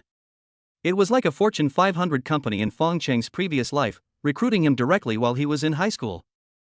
Or maybe he passed the postgraduate entrance examination as soon as he graduated from high school. In Tang Li's eyes, Fong Cheng is still a little boy with little experience, so this is definitely great news for him. However, Fong Cheng answered the question irrelevantly. Sister Tang, the competition is over now. I wonder where I'll rank this time. Tang Li was stunned for at least 3 seconds before he reacted. This kid is really a little rascal. At this time, a normal person would definitely show joy between his brows, even if he didn't nod in agreement immediately. But this kid remained calm and reminded himself in a veiled way, have you forgotten the rewards for this competition? Oh, look at my memory. You are the only one who has passed the competition this time. You are definitely the first place winner. I will give you the supernatural crystal I promised you. By the way, little brother, would you mind taking a photo with me? Let us put a perfect end to this new talent competition. Taking photos at the award ceremony was a normal procedure. Tang Li was not bad looking, only slightly inferior to teacher Mu, so Fong Cheng couldn't find a reason to refuse her. Seeing Fong Cheng agree, the cunning look on Tang Li's face disappeared. I told Fong Cheng that it was an award ceremony photo, but I wrote the title of the photo myself when I sent it out. For example, Fong Cheng has successfully joined the Lingqi Guild, and some people should stop thinking about it. In this way, Tang Li took Fong Cheng and Mu Yao to hold an award ceremony in the hall, and everyone took photos together. In the medical area behind the hall, people from the Jing'an division were arresting people, and the scene was extremely chaotic. Little brother, can we talk about your employment now? Fong Cheng glanced at the newly acquired supernatural crystal and said with a smile, Sister Tang, you've seen it too. I've been exhausted all day. How about we discuss joining the gang another day? Fong Cheng was about to leave with Mu Yao when Tang Li quickly stopped him and said, Fong Cheng, wait a moment. Let's talk about it another day. Which day should we change to? The longer this time is delayed, the more disadvantageous it will be for the Spiritual Contract Guild. She now realized that Fong Cheng was not as easy to fool as she had thought. It seemed that she had to spend a lot of money this time. Fong Cheng smiled faintly with his back to Tang Li. This is just like buying something. Boss, can you sell it to me at a lower price? If not, I'm leaving. For Fong Cheng, he is now evaluating his own value in the other party's eyes so as to estimate his own price, just like negotiating salary with the employer when joining the company. It's best to discuss this kind of thing in advance. If you're hoping your boss will have a change of heart and give you a raise after you start working, then forget it. In Fong Cheng's impression, the two are inherently contradictory. The boss wants to employ workers for free, while the employees want to just get paid without working. The two are simply not on the same page. So in his impression, the fastest way to get a raise is to change jobs. Fong Cheng is an ambitious man, but not greedy. He would not think of something unrealistic like emptying the Lingqi Guild's warehouse. Besides, as a branch president, he cannot make such a decision. But you must not get a penny less than the treatment you deserve. Sister Xiaotang, do you have anything else to say? Chapter 30, Don't accept the toast, you will be punished. Tang Li looked at Fong Cheng with resentment on his face, calling her Sister Tang affectionately. When it came to matters of interest, he was very firm and uncompromising. Fong Cheng, I wonder if you've ever heard of Beast Soul Crystal? Tang Li no longer called Fong Cheng little brother, as that made her look like a clown in front of him. Fong Cheng nodded. Could it be that Sister Tang is going to give me another Beast Soul Crystal? Tang Li ignored Fong Cheng's words and asked again, your beast girl has the skill of thorn-vine entanglement, right? But unfortunately, it is only level 1 at the moment, and can only be used to control people, and its true power cannot be brought into play at all. But as far as I know, once this skill reaches level 2, it can entangle the opponent while also dealing continuous damage, which is what this skill should be like. Fong Cheng smiled and said, Sister Tang, we really think alike. I think so too. Tang Li smiled and said, what a coincidence. My sister happens to have a Beast Soul Crystal. How much is it? Can I buy it on credit? Talking about money hurts our feelings. If you're willing to join our Spiritual Contract Guild, how about this Beast Soul Crystal as a meeting gift from my sister? Well, Sister Tang, let me think about it. What's there to think about? With your current strength, you can't even get a beast soul crystal. Besides, beast soul crystals are hard to come by. They're usually only sold to guild members on the market, so outsiders can't buy them. No way? I was just in the secret realm when a fragment exploded. You just found a fragment of the beast soul crystal in the secret realm? Yes. Fong Cheng took out the crystal and said, "Look. Did it explode in that secret realm just now?"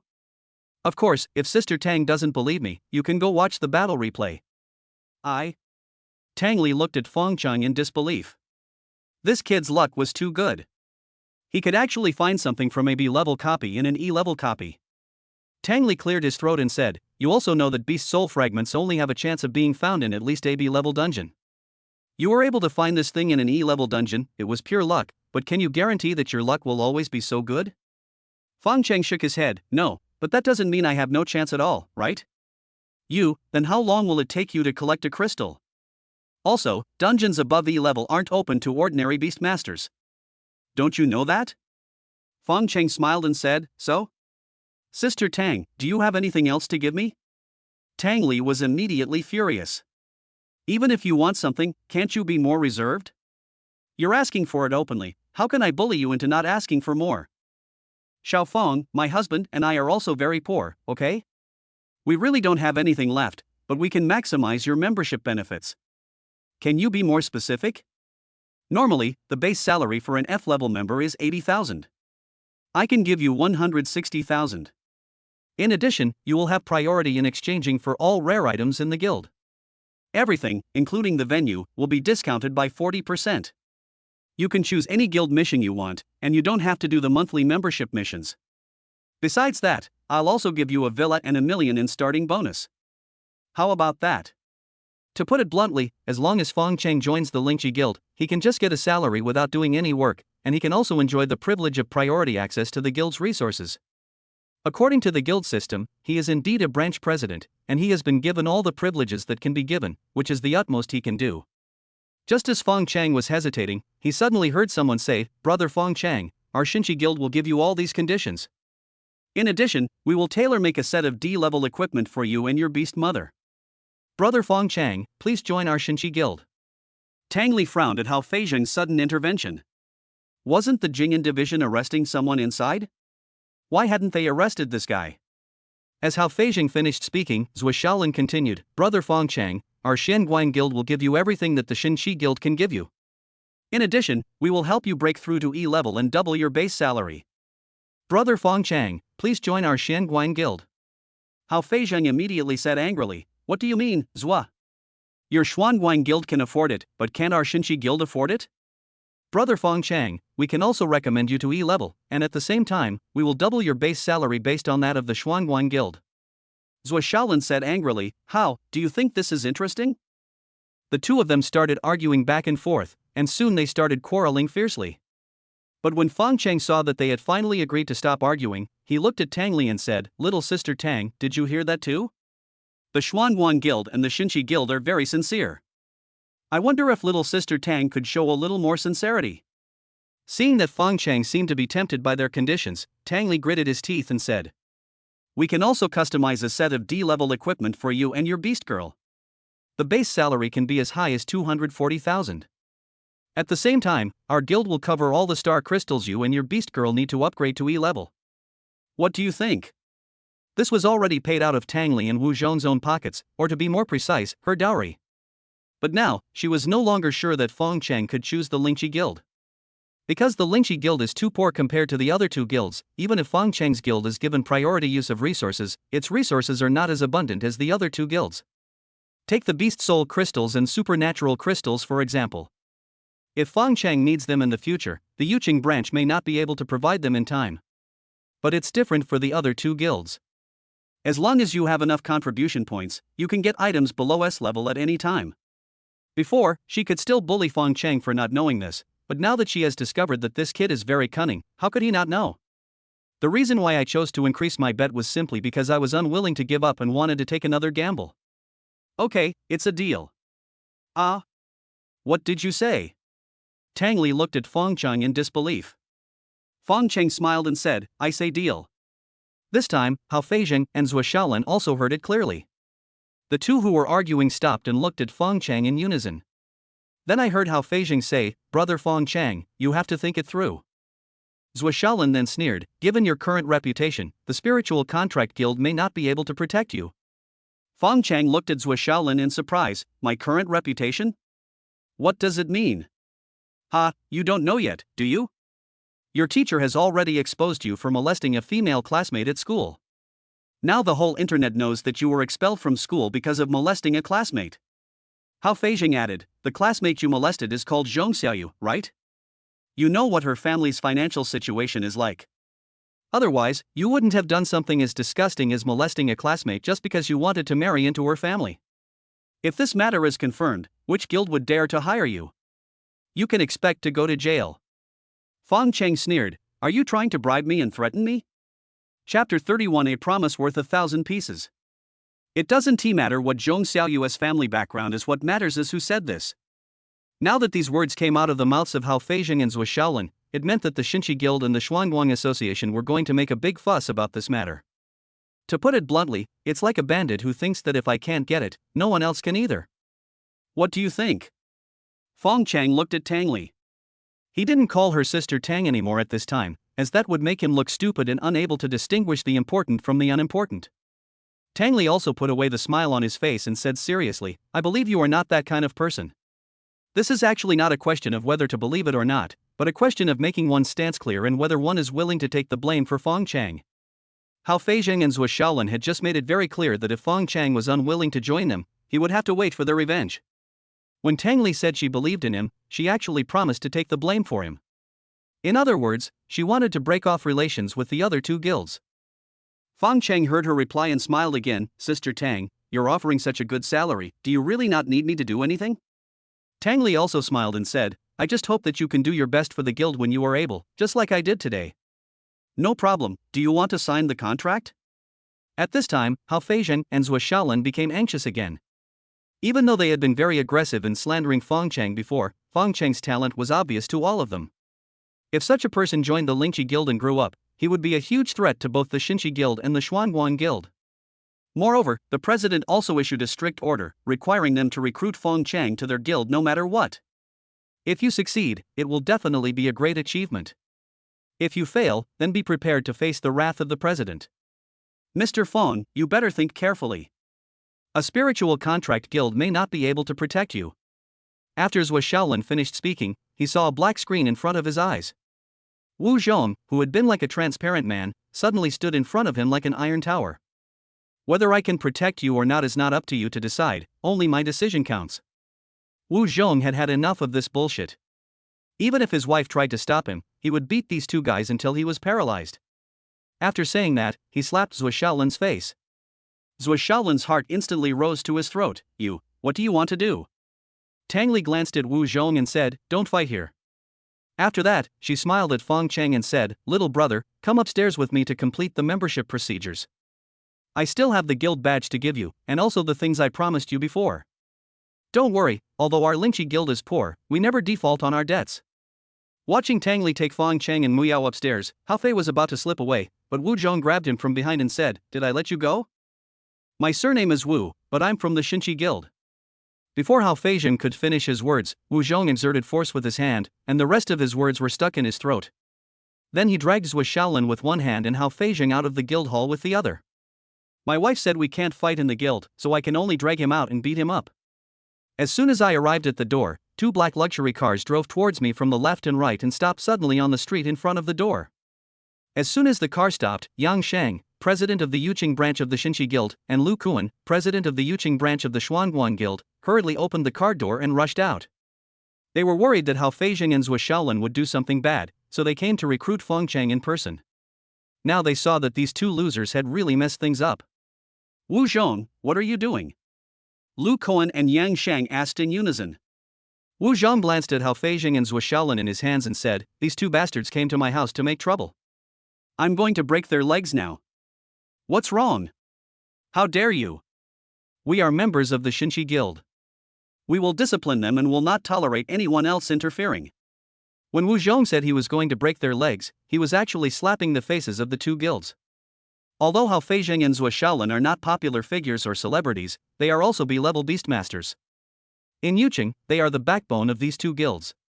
But as long as Wu Zhong slaps them twice, these two guys will immediately become celebrities in Yuqing, and even have a certain reputation in the entire guild world. Wu Zhong's eyes swept across the faces of Lu Kuan and Yang Shang. Talking nonsense was not his strong point, so he was too lazy to talk nonsense with them. In front of the two of them, Hao Feizheng, who had been strangled by them, fell to the ground. Without waiting for the other party to get up, he stepped on his knee and broke it. You! Yang Shang's eyes widened. He didn't expect that Wu Zhong would actually dare to attack him. Then Wu Zhong did the same thing, throwing Zhou Shaolin to the ground and also crushing his knee with one foot. Yang Shang and Lu Kuan were so angry that they cursed each other, but neither of them dared to go up and fight with Wu Zhong. Because the three of them had fought each other many years ago. At that time, the two of them were higher in level than Wu Zhong, had stronger abilities than Wu Zhong, and had more martial arts than Wu Zhong. It was a 2-on-1 fight, but they were almost beaten to death by Wu Zhong, and more than once. The reason is that Wu Zhong is poorer than the other two. Wu Zhong's strength is earned bit by himself, while the other two's strength is earned by sitting in a spacious office and eating star crystals. Psychologically, Wu Zhong was extremely poor and had nothing to lose, so he dared to trade 1-for-1 with his opponent in a fight. Yang Shang and Lu Kuan were so rich that even their pee was covered in oil, so why would they trade 1-for-1 with a peasant? They were also timid in a fight. To put it bluntly, those who are barefoot are not afraid of those who wear shoes. Looking at the two men lying on the ground screaming, Wu Zhong kicked them one by one and sent them flying in front of Yang Shang and Lu Kuan. Get out! Looking at Hao Feizheng, who had completely passed out at his feet, Yang Shang was shaking with anger. Okay, Wu, you wait for me. Zhou Shaolin lay at Lu Kuan's feet, his life or death unknown. An exasperated Lu Kuan glared at Wu Zhong and said, Wu, we have a rift in the mountains and rivers. Let's wait and see. Upstairs, Fong Cheng took in everything that had just happened through the French windows. He turned around and said to Tang Li, little sister Tang, I didn't expect our club to be so domineering. Tang Li laughed and said, domineering? He's clearly a reckless man. Looking at Tang Li's beautiful smile, you can tell that she must be very happy to have such a domineering man. By the way, sister Xiao Tang, should I come and check in tomorrow? Tang Li smiled and said, no need. Just remember that you are a member of the Yunxi Guild. You can ignore the rules and regulations of the guild. So, can I go see my big villa now? Tang Li nodded and said, go ahead and take a look at your new home. Oh, and if anything happens, remember to notify that big stupid bear. As long as it's not murder or arson in the city, he can help you with anything. Fong Cheng and teacher Mu had just walked out of Tang Li's office when they ran into Wu Zhong, who had just returned. Leaving now? Fong Cheng smiled and said, little sister Tang said that your family is so poor that they can't even afford to eat, so you won't let me stay for dinner. Why are you still here if you don't leave? Wu Zhong subconsciously looked at his wife. Tang Li came out and said with a smile, don't listen to this kid's nonsense. He wants to go back with sister Mu Yao to see their new home. Mu Yao blushed. This was the first time she had been teased like this since she had been with Fong Cheng. Wu Zhong said, will you participate in the city youth competition next month? If so, I'll sign you up. City youth competition? Are there any benefits? Fong Cheng asked. Wu Zhong frowned, why do you only know how to ask for benefits? Fong Cheng smiled and said, Master Guild Leader, you misunderstood me. Did I say it would be good for the guild?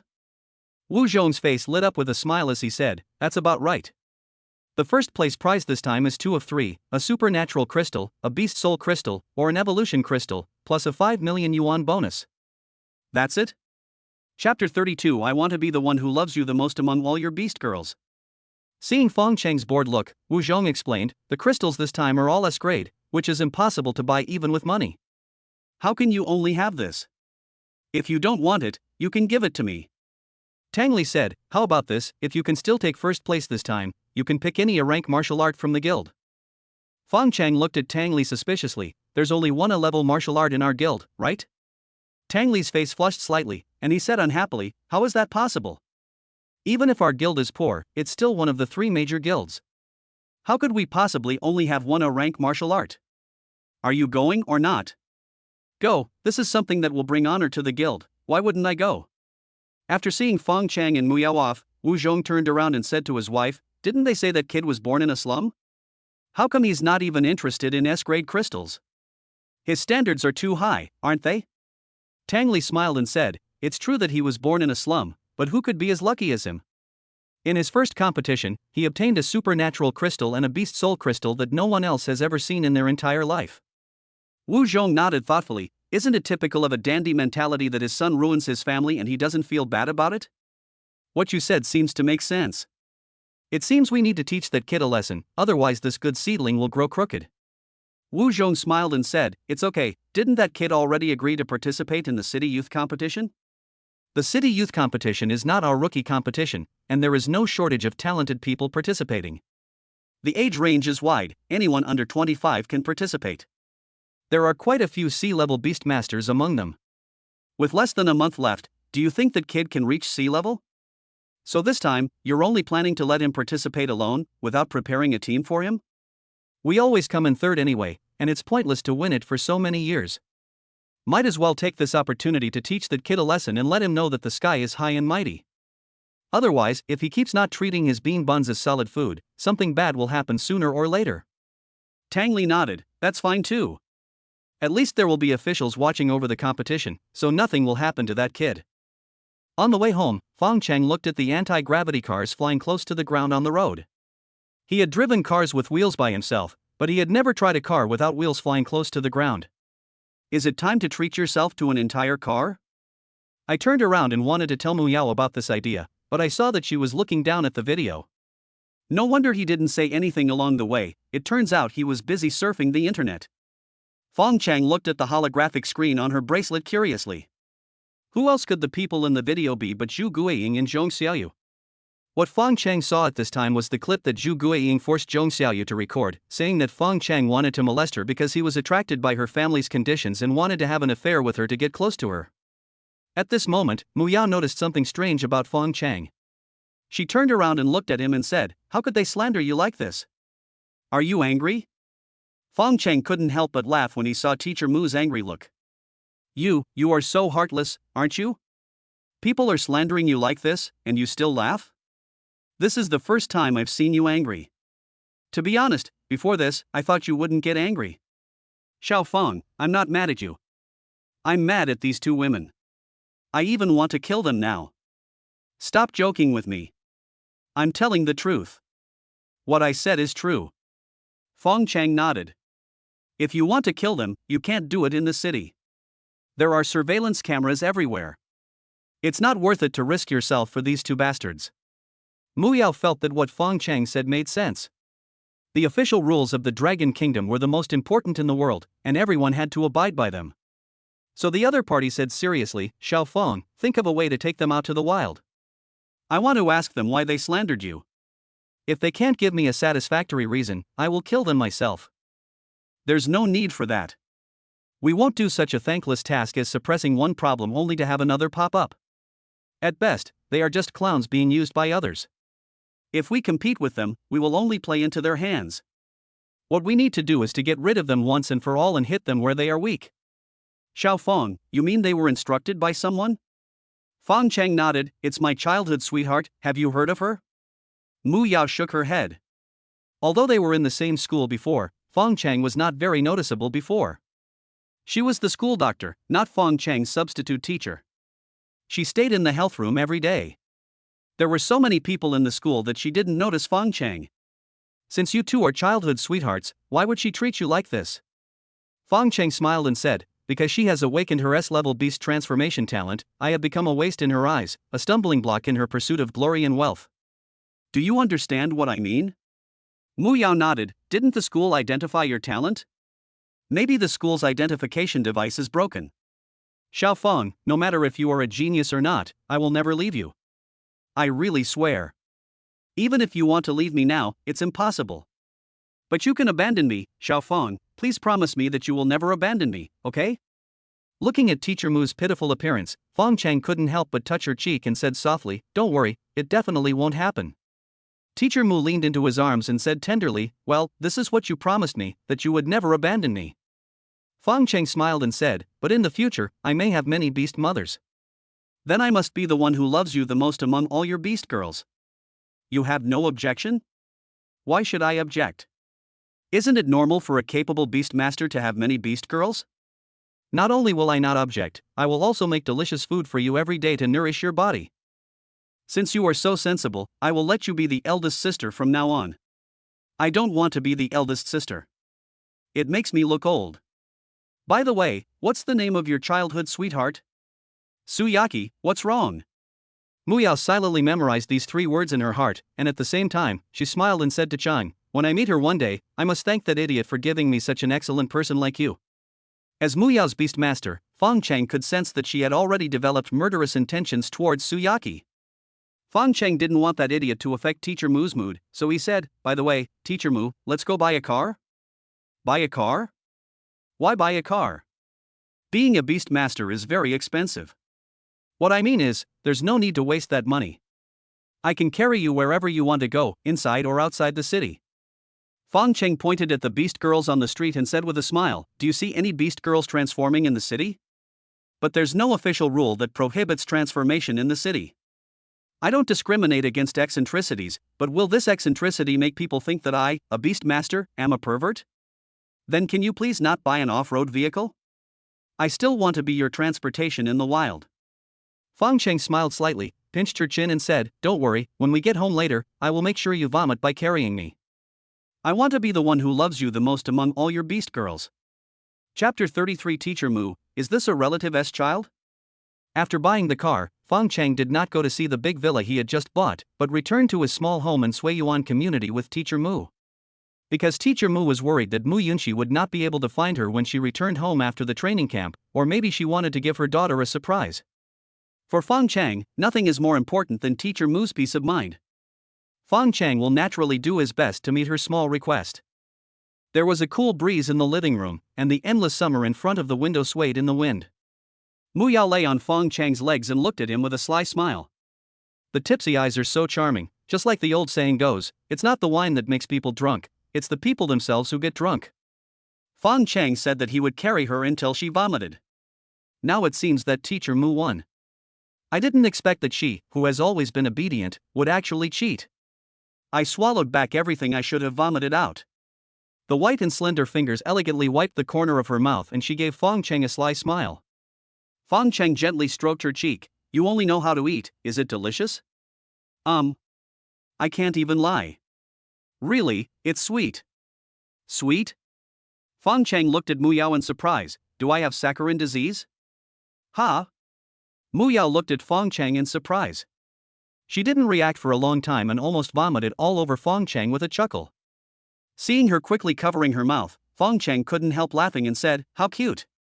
Teacher Mu came to her senses, lowered her head in embarrassment, and said immediately, Xiao Fong, it seems that this won't increase the taming value, right? Fong Cheng took a look with his delusion-breaking spiritual eyes and it seemed that the taming value hadn't increased at all, so he said, how about we try and force you to hit the target? If you don't like it, forget it. No, I like it, really. But I'm worried it would be a waste of your. 6 hours later, Fong Cheng had a new understanding of the domestication value. As long as you can hit the target, whether it is mandatory or not, you can generate domestication value. However, the principle of taming value is the balance of yin and yang. It is a process in which the beast master and the beast girl complement each other and achieve each other. If one party is too strong and does not play by the rules, breaking this balance, the obtained taming value will be greatly reduced. In addition, the maximum domestication value that can be obtained in one day will not exceed 35 points. But it doesn't matter, I have accumulated enough taming points for upgrading today. Xiao Fong, are you hungry? I'll make you whatever you want to eat. Teacher Mu leaned over and looked at Fong Cheng, like a gentle and affectionate big sister next door, sensible and caring. Fong Cheng touched his stomach and said, I didn't realize it until you told me, but now that you've said it, I'm really a little hungry. Teacher Mu asked expectantly, what do you want to eat? Isn't it true that you only know how to make sea cucumber with scallions and stir-fried kidney? Do I have a choice? I'm doing this for your own good. I suppose it's for your own sake? Teacher Mu glared at Fong Cheng coquettishly and said, okay, I won't cook these 2 dishes today. Is that okay? Really? Fong Cheng couldn't help but feel happy. Well, choose one between abalone sauce and sea cucumber with rice or spicy kidney. I knew it wouldn't be that good. Forget it, it's better to change the flavor. I'll choose spicy kidney. An hour later, the aroma of spicy hot pot wafted from the kitchen. Fong Cheng, who was sitting on the sofa watching the news, looked back and saw Teacher Mu holding a small pot in his hand. We're having hot pot today. Can Xiao Fong help me hold the stove? That's great. I knew Teacher Mu still cares about me. Where's the stove? Forget it, I'll just help you get the pot. The red oil spicy hot pot makes people very hungry just by looking at it. The side dishes are also rich, but kidney, leeks, beef and mutton are still among them. The last thing to relieve the spiciness is a bowl of millet and sea cucumber porridge. Although he was eating hot pot, he still couldn't escape the fate of being nourished by Teacher Mu. After dinner, Fong Cheng took Teacher Mu downstairs to eat. From a distance, they look like a happy young couple. Hey, isn't this Teacher Mu? Yunxi said you were on a business trip. When did you come back? It's been a while since I came back. Is this your relative's child? This boy is really handsome. Teacher Mu blushed. Fong Cheng looked at the embarrassed Teacher Mu and felt amused. Then the neighbor aunt said, Teacher Mu, does your brother have a girlfriend? My niece you've seen is the one. Before the other party could finish speaking, Teacher Mu immediately interrupted him and said, I got it. Ah. That's a pity. By the way, how's your brother's talent? Hey, look at the way I ask. He's already got a partner at this age, so his talent must be right. Does he still need a beast girl? You know my niece too. Teacher Mu interrupted her again and said, no shortage. The neighbor aunt looked at Teacher Mu in surprise. What happened to Teacher Mu today? Why did he look like he had taken some medicine? Then the neighbor aunt simply said to him directly, handsome boy, my niece is an A-level talent, a top student in number 9 middle school. No, shouldn't you be in the training camp right now? Fong Cheng smiled and said, you mean training camp? I don't have the talent, so they didn't ask me to participate. The neighbor aunt looked at Fong Cheng suspiciously, you have no talent? Is that true? Then how can you have a partner? Who said he's not talented? Teacher Mu suddenly took Fong Cheng's arm and said, Xiao Fong is very talented. If you don't believe me, you can check it out online. We won first place in the Yunxi Guild's rookie competition today. Moreover, Xiao Fong has now been admitted to the Yunxi Guild as an exception. Do you know what special admission is? It's... Wait a minute. This time, the neighbor interrupted Teacher Mu, did you just say you guys? Teacher Mu was stunned for a moment, then he made up his mind and said, what's the matter? He is my beast master and I am his beast mother. Hey, I was wondering why this handsome boy looked so familiar. So you really are Fong Cheng. I watched your match and I didn't expect that at such a young age, you could actually beat up those grown men and make them cry for their parents. If you say you don't have talent, I'd be the first to disbelieve it. It must be your school that made a mistake, right? My niece truly has an A-level talent. I believe you know that her talent is much better than Teacher Mu's. You will definitely not lose out by signing a contract with her. They have been neighbors for many years, and everyone knows each other's talents. But when Teacher Mu saw her neighbor promoting her niece to Fong Cheng again, she felt angry. We have no shortage of beast mothers in our Xiao Fong family. You'd better give up on this idea. Eh? Teacher Mu, what are you talking about? Teacher Mu was too lazy to pay attention to her and directly dragged Fong Cheng away. Teacher Mu had seen the other party's niece. Although she had an A-level talent, she was just so-so in appearance. How could Xiao Fong possibly be interested in her? But what if Xiao Fong did fall in love with her? He is my beast master, I have to listen to him. After walking away, Mu Yao looked back several times with lingering fear. Fortunately, the neighbor did not chase after her. Fong Cheng smiled and said, Teacher Mu, didn't you say you didn't mind me having many beast girls? I don't mind, but her niece only has a level talent. Isn't that holding you back? I'm not afraid of being held back, as long as I'm pretty. She has a face full of freckles and doesn't look pretty at all. I don't believe it. I have to go back and ask again. No. Okay, I'm jealous. Please don't go to her, okay?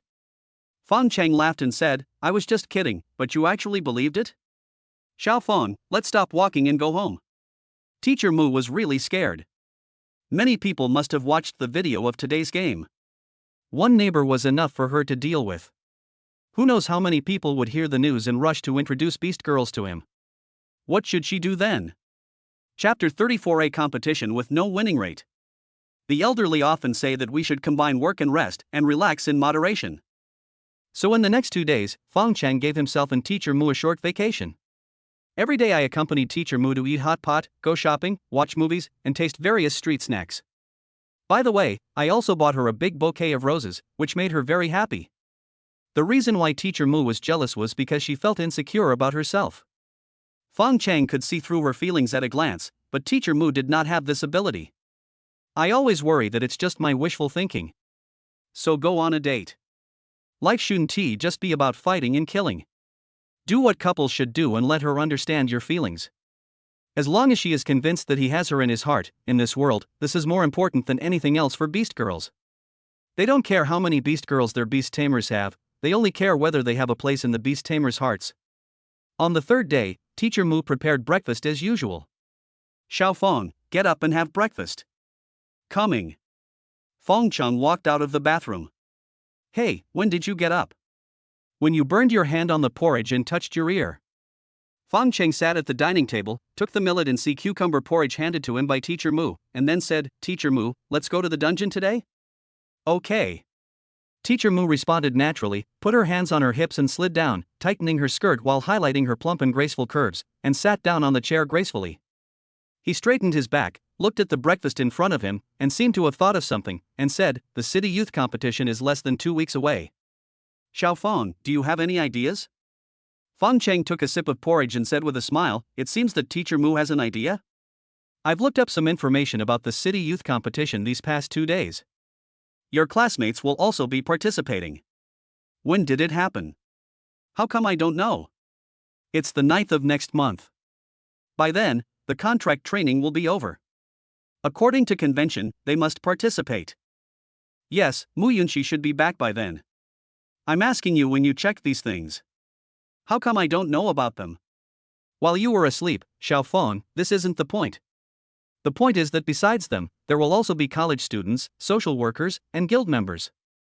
To be more precise, anyone under the age of 25 can participate. Among the contestants, I heard that there will be even C-level contestants at the highest level. At the age of 25, his strength level has only reached C-level. His talent doesn't seem to be that great. Hey Xiaofeng, why can't you always grasp the key points of what I say? Fong Cheng smiled and said, are you saying that the city youth competition is a group competition? You can't let F-level and C-level compete together, right? That would be too unfair, right? Teacher Mu shook his head and said, you can say that, but not entirely. To be precise, the city youth competition is about teamwork and collective competition. What I want to say is, Xiaofeng, why don't you ask the guild who will be competing with you this time? Let's get familiar with each other in advance and discuss tactics and so on, so that we can cooperate more tacitly on the field. Fong Cheng nodded and said, that's a good suggestion, but Mr. Mu, we might be the only two representing the guild this time. Teacher Mu was shocked, just the two of us? Then, how can we compete? It's been several days now. If the team you mentioned really existed, the guild would have informed us long ago, but as you can see, there's still no news. And when I was watching the news yesterday, I also checked online. The guild's record in the city youth competition over the years has always been 3rd place and it has never moved. So I think their purpose in asking me to participate this time was not to get a good ranking, but to take advantage of the opportunity to beat me up. To punish you? Teacher Mu was even more confused. Hadn't they given Xiaofeng an exception? To put it bluntly, they had begged Xiaofeng to join. Why would they punish him? Fong Cheng smiled and said, maybe everything has been too smooth since my debut. Everyone hopes for smooth sailing, but too much smooth sailing is not necessarily a good thing for a person's growth. Teacher Mu suddenly realized, that's true. People who have had things go their way too much will easily go to extremes or even become devastated if they encounter even the slightest setback. So it makes sense that they wanted to use this to criticize me. They were willing to break up with both guilds at the same time in order to recruit me into the guild. They valued my potential, but potential does not equal achievement. In order for me to achieve the success I deserve, or the success they expect, and to ensure their efforts today don't go unrewarded, they can't ignore my future growth. Teacher Mu nodded, this is also a good thing for us. There was something that Teacher Mu was embarrassed to say. After all, she was 18 years older than Xingxiu. From the perspective of adults like them, it was okay for children to grow up wildly, but the prerequisite was to make sure they would not grow in the wrong direction. Otherwise, letting them go would ruin the child. I can't control you, and there's no way I can control you. It would be great if someone could stand up and take care of you now. Fong Cheng smiled faintly. Am I the kind of person who doesn't understand reason? But in this match, even if we know we're going to lose, we can't lose so badly, right? Teacher Mu smiled slightly. Then what do you want to do? Of course, it's to improve our strength. After breakfast, we'll use those 2 crystals. Whether we can gain superpowers depends on our luck, but I believe my luck shouldn't be too bad. Looking at Fong Cheng's confident look, Teacher Mu couldn't tell him the truth to discourage him. The probability of awakening superpowers with a B-level superpower crystal is less than 10%. Although the B-level Beast Soul crystal can increase the skill level of the Beast Girl, the higher the level of the Beast Girl's beast form, the smaller the chance of increasing the skill level. His own beast form is an X-level Sky Abyss giant spirit, and the probability of the Beast Soul crystal increasing the skill level is estimated to be less than 10%.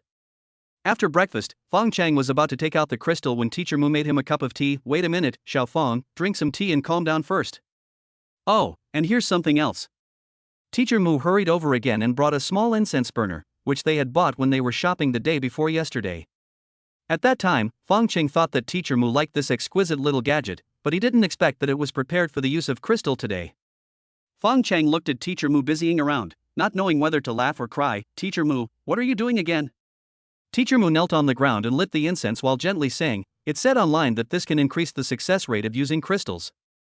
Many people online say it really works. Do you need to take another bath? Bath? Burning incense and bathing, if you only burn incense without bathing, won't the effect be compromised?" Teacher Mu thought for a moment and said, "It sounds very reasonable. How about?" Stop it, Teacher Mu, you're an intellectual, how can you believe in such superstition? If you believe it, it exists. If you don't believe it, it doesn't exist. Just seek peace of mind. Okay, that's too much trouble. Here. Teacher Mu took the Beast Soul crystal handed to him by Fong Cheng and insisted, "Xiao Fong, how about we go take a bath first?" Fong Cheng smiled and said, "Teacher Mu, you're right. It's good to be free of distractions when doing things like this. But if we go take a shower now, do you think we can still calm down?" Just when Teacher Mu was embarrassed and at a loss, Fong Cheng had already crushed the supernatural crystal in his hand. Chapter 35, Awakening of Superpowers, Both Advance. As the crystal shattered, the mist in the crystal seemed to be starlight, which wrapped around Fong Cheng's arm like a spirit snake and quickly jumped up. Suddenly, it pierced into Fong Cheng's eyebrows, forcing Fong Cheng to close his eyes. At this time, Teacher Mu stared at Fong Cheng closely, her heart in her throat. Her previous shyness had long disappeared. At this moment, she was like a gambler, praying for Fong Cheng in her heart. She hoped that he could successfully awaken a superpower. Even she knew that the success rate of B-grade crystals was not high. After a moment, Fong Cheng opened his eyes, and a string of fine electric light flashed in his pupils. How's Xiao Fong?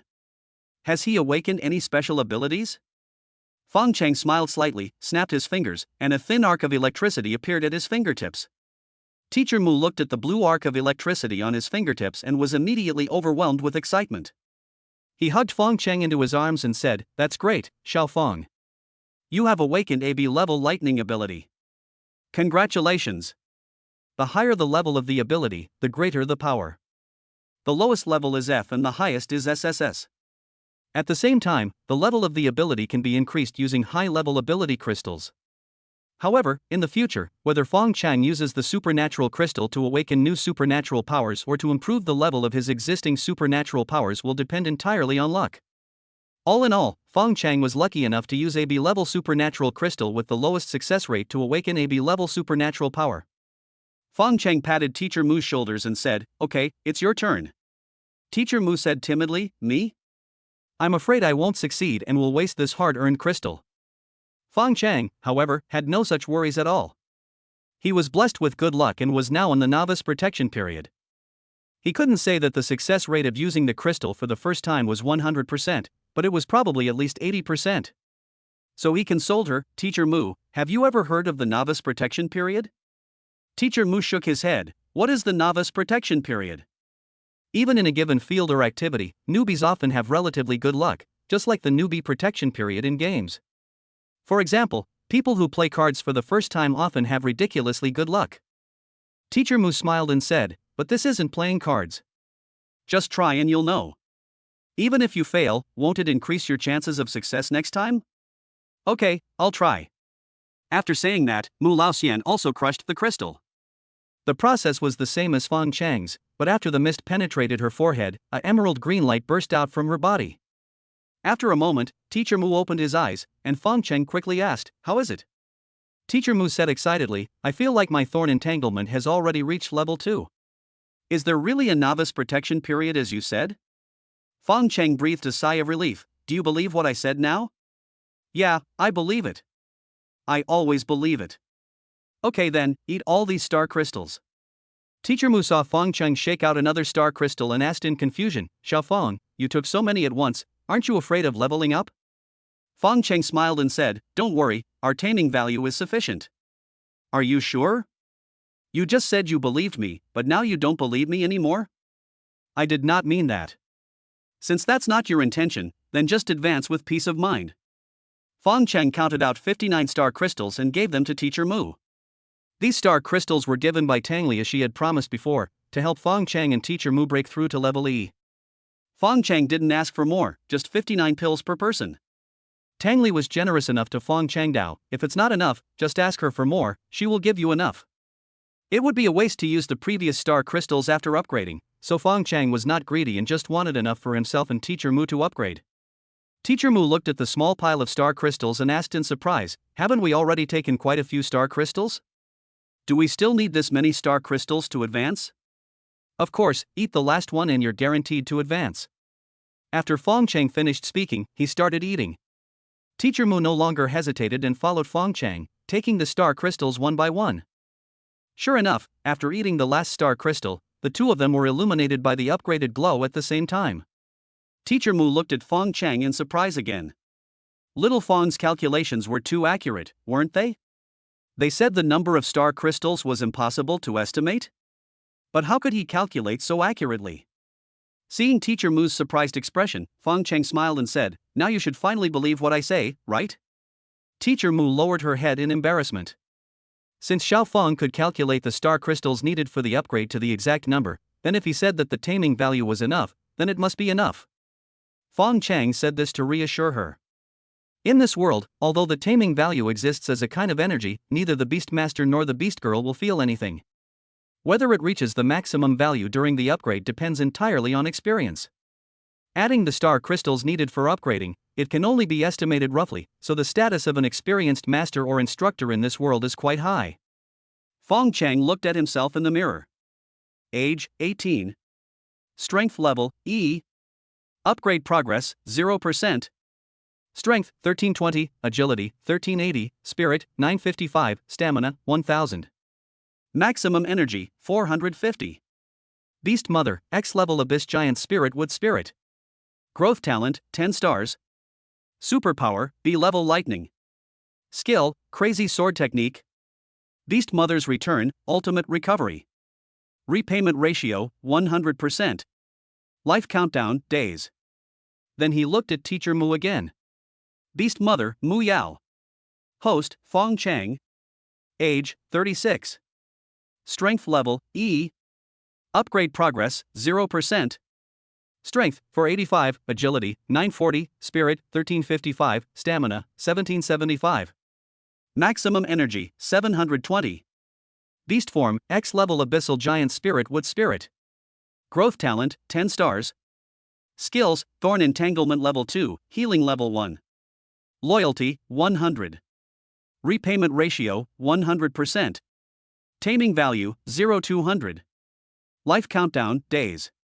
After the upgrade, the strength of both of them increased a lot, and their lifespan suddenly increased to more than 200 years, but the domestication value of the next level directly doubled. This change will most likely cause newcomers who do not have a famous teacher to guide them to suffer a great loss when upgrading from E level to D level. Fong Cheng and Teacher Mu came to the Yunxi Guild and saw Lan Xiao as soon as they entered the door. "Hey, our little genius finally knew to report to the guild?" "Sister Xiaolan, you misunderstood me. I didn't come to report, but Sister Xiaotang gave me special permission." Okay, I know you're a big shot, but you never come here for no reason. What do you want to do this time? I want to choose a martial art. No problem, come with me. However, the guild currently doesn't have any high-level martial arts skills.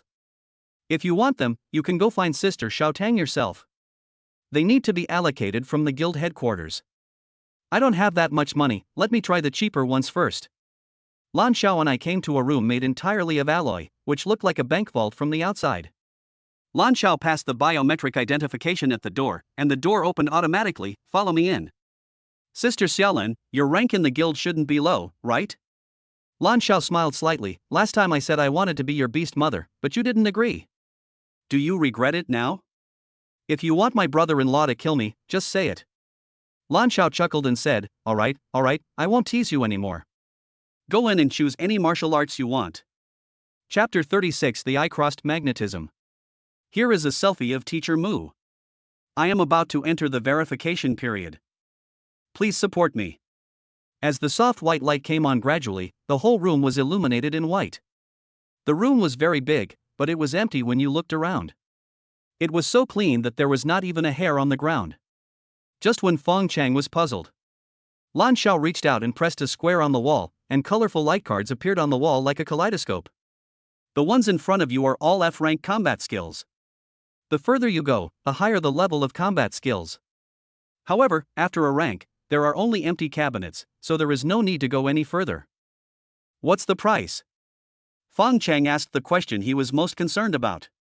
Lan Xiao smiled and said, didn't Sister Tang say that she would give you a 40% discount on everything in the guild? What are you afraid of? By the way, you know what? You are now the only one in the guild who can enjoy discounts. What's the meaning? Hey, it's all about that rookie competition last time. Those people really disappointed little Tang. From that day on, the guild won't give discounts to anyone, and they won't give credit to anyone, except you.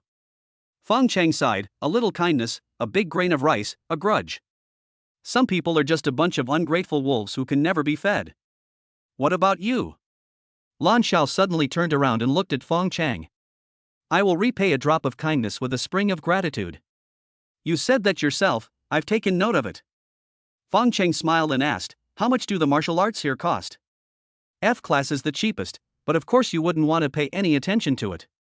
E-class is 60,000, D-class is 200,000, C-class is 670,000, B-class is 3.3 million, and A-class is 7.2 million. As for the S-class, the price at headquarters is 89 million, not discounted. Are all these things you just told me discounted? Of course, I've calculated it all for you. Isn't it thoughtful? It's still so expensive even after the discount? Lan Xiao explained with a smile, these are the fruits of our ancestors' hard work and have passed the test of life and death. Naturally, they are not cheap. But I heard that these martial arts were brought by the meteorite shower that year? Fong Cheng looked at Lan Xiao in confusion. You know quite a lot, kid.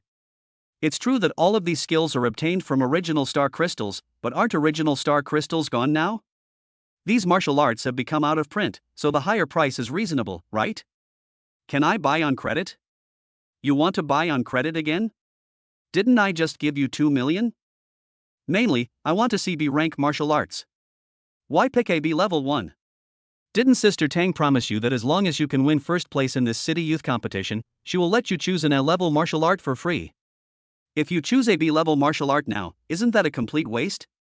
You even know this? Is there any impenetrable wall in this world? But you just said I was the only one who could buy on credit. Yes, but it will take effect after you return from the city youth tournament. Sister Xiaolan's reluctance to buy on credit was probably due to Sister Xiaotang's instruction, otherwise the promise she made to herself would become meaningless. If you don't want to buy on credit, then don't buy on credit, but it's okay to take a look. The main reason was that Fong Cheng was afraid of being cheated. If there was only one A-level martial art in the guild, how could he choose one? He walked to the A-level martial arts area and took a look. There were not many martial arts, only 12, of which only 3 were related to swordsmanship. However, what interested Fong Cheng was a supernatural skill called original magnetism. After learning this skill, you can control all metal objects. For example, you can control the opponent's weapons and make the opponent's weapons rebel during the battle. This sudden move can definitely determine the outcome of a battle. At the same time, you can also throw flying knives, or simply use the electromagnetic version of sword controlling. When you are fighting your opponent with a knife, suddenly one or several flying knives fly out from your body, and they are the kind that can be controlled by your mind. Wouldn't that scare you to death? If I encounter the situation like in the last competition where I am fighting against many people alone, maybe I can just stand there and kill everyone with the flying knives I throw. In addition, it can emit magnetic blasts to cause surrounding electronic equipment to fail. In addition to Beastmasters and Beast Girls, this world also has many advanced war weapons, but all of these things require electricity. It may not be useful under normal circumstances, but if you are on the battlefield or encounter a bad mercenary group in the wild, you can give them a surprise. For example, it can turn enemy tanks, plasma cannons, and other things into scrap metal, and even destroy their bracelets and communication systems. Fong Cheng thought that if he could get first place by chance this time, he would ask Sister Tang for this. Even if I don't get first place, I have to save money to buy it.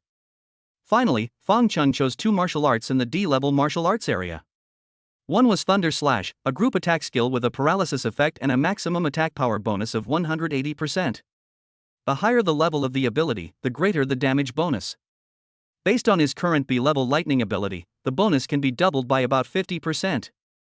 Another martial art is Lightning Flash, which is a body movement and also a kind of escape technique. You can use your special powers to dodge quickly, or you can dodge a long distance at once, but the maximum distance is about 15 kilometers. However, after performing this long distance escape, there will be a side effect, and the body will go into a period of weakness. The length of the weakness period depends on the distance and the level of ability, and the longest is 24 hours. During this time, there is almost no attack power. Have you chosen? Lan Xiao asked while standing guard at the door. You've made your choice, let's go check out. Let me see. Lan Xiao stretched out his hand. Fong Cheng took out 2 martial arts crystal cards and handed them to Lan Xiao. Lan Xiao took a look at them and asked doubtfully, these 2 martial arts are good, but they both require the use of lightning abilities to maximize their power. Are you sure you want to choose these 2? How about I go in and pick some more? Okay, go ahead. You don't have any special abilities right now, so it's best to pick some martial arts that increase your chi and health. Although they're not as powerful as special abilities, they're definitely better than the 2 you've chosen. Fong Cheng smiled and said, actually, I have already awakened the lightning system ability. Lan Xiao looked at him in surprise at first, and then his face was full of disbelief. Fong Cheng got a supernatural crystal this time, but it was only the lowest grade B crystal, and the probability of awakening supernatural powers was less than 10%. If everyone could awaken supernatural powers, then supernatural powers would be everywhere in the world. I'll give you another chance, will you change it or not? No need to change it, this is it. That's what you said. After saying this, Lan Xiao angrily inserted the 2 martial arts crystal cards into her bracelet and copied 2 new ones for Fong Cheng, saying that the originals could not be taken away. Then he handed the copied martial arts crystal card to Fong Cheng, take it and pay. Oh, I have to remind you that the contents of these 2 crystal cards will disappear in a month, so you better hurry up. It will disappear in a month? If I can't learn it in a month, won't these 400,000 yuan be for nothing? This is too much of a rip-off. 400,000 only buys 1 month of study time. Lan Xiao chuckled, this is how martial arts are sold. If you don't agree, you can sue us officially. How dare I sue you? I'll just call it 1 month. Fong Cheng picked up the crystal card and was about to leave with Teacher Mu, who was waiting for him outside. At this time, Lan Xiao called him from behind and said, hey, handsome boy, if you think you can't learn it, I have another service here. I believe you will like it. Chapter 37, Famous teachers are important, but I don't need them. What? Fong Cheng turned around and looked at Lan Xiao. In fact, he had already guessed what the other party wanted to say next. If nothing unexpected happened, it should be to find a master for him. Lan Xiao came over and said seriously, please give me some advice, there are colleagues in our guild who know these 2 martial arts. If you can get their guidance, you will be able to learn relatively quickly, right? How much? We're all from the same guild. Talking about money will hurt our relationship. All you have to do is help them complete some tasks every month, and they'll teach you for free. Free things are the most expensive in the world. I'd better practice on my own first. By the way, Sister Xiaolan, do you have any suitable dungeons? Can you recommend them to me? You can freely farm E-level dungeons outside the city. You must trust the officials of our dragon country. They will never cheat our people. I want to try the D-level one. D rank? Don't get carried away, kid. Don't think that just because you can dominate in an E-rank dungeon, you can do the same in a D-rank dungeon. Besides, D-level and above dungeons all require money. If you get kicked out as soon as you enter, wouldn't that be a huge loss, right? I just want to get some star crystals. You can tell me which dungeon has a high drop rate. The higher the quality of the star crystal, the lower the drop rate. Based on this principle, the drop rate of D-level star crystals cannot be high no matter which dungeon it is. Forget it, just pretend I didn't ask. Fong Cheng took Teacher Mu out of the guild and found that she was staring at the bracelet again, so he asked curiously, Teacher Mu, what are you checking? Xiao Fong, I just checked online. Among the D-level dungeons in Yunxi, the Blood Wolf Secret Realm has the highest drop rate of star crystals, about 1%. The drop rate of the boss is 2.2%, and there are 4 bosses in this dungeon. Compared to the drop rate of a few tenths in other dungeons, the 1% drop rate in the Blood Wolf Secret Realm is indeed much higher.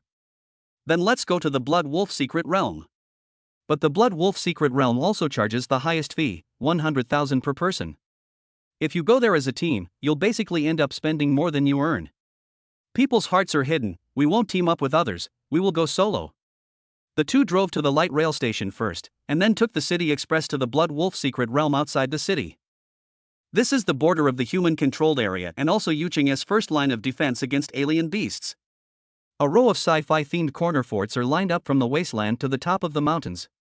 There were 8 plasma cannons on the corner fort in front of him, 6 of which were pointing directly into the depths of the wilderness, and the other 2 were aimed at the square in front of the secret realm. The terminus of the city express line is at the foot of the horn. Fong Cheng and Teacher Mu got off here, and they could see the entrance to the Blood Wolf Secret Realm as soon as they exited the station. Unlike the F-level copy, there are not many people in the square at the entrance. There are only 3 or 2 people in a group, or 4 or 5 people in a bunch. When Fong Cheng and Teacher Mu arrived here, only a few people looked up at them, while the others seemed to ignore them.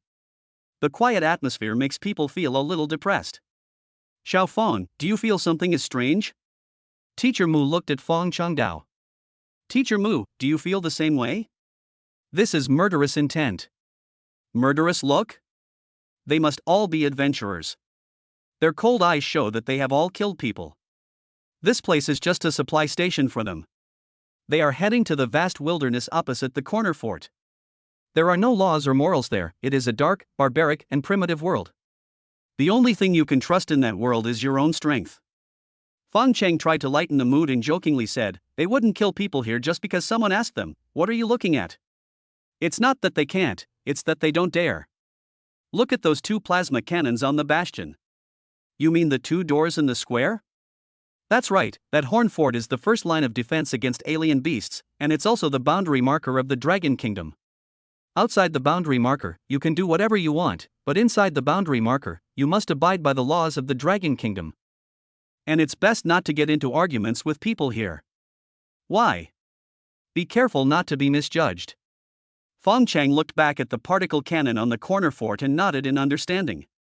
When you arrive at the ticket office at the entrance of the secret realm, there is also a small room like the F-level copy. The difference is that this place does not require you to register your personal information, but actually sells tickets. The dungeon admission ticket costs 100,000 Dragon Nation coins and can only be used by 1 beast tamer. At the same time, qualifications must be checked. It is only open to beast masters from guilds and the military. College students can also enter, but they need a letter of introduction from the school. Fong Cheng had the badge of the Yunxi Guild, and after verification, he successfully bought the admission ticket. Your name is Fong Cheng, right? The male waiter at the ticket booth, a handsome man in his 20s, suddenly asked as he gave Fong Cheng the admission ticket. Do you know me? Fong Cheng looked confused.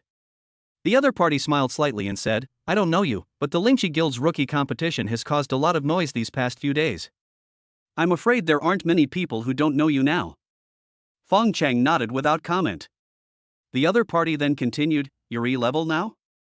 It seems the Spiritual Contract Guild spent a lot of money to recruit you, right? Fong Cheng was not familiar with him, so he said casually, if you have nothing else to do, I'll leave first.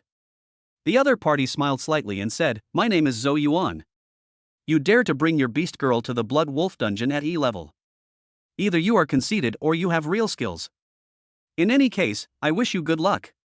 Thank you, and good luck to you too. Don't wish me good luck. Maybe in a few days, we will be rivals. Fong Cheng was stunned for a moment, then realized that he was talking about the city youth competition, so he looked at him. Name, Zhou Yuan. Age, 21. Talent, SS. Strength level, C.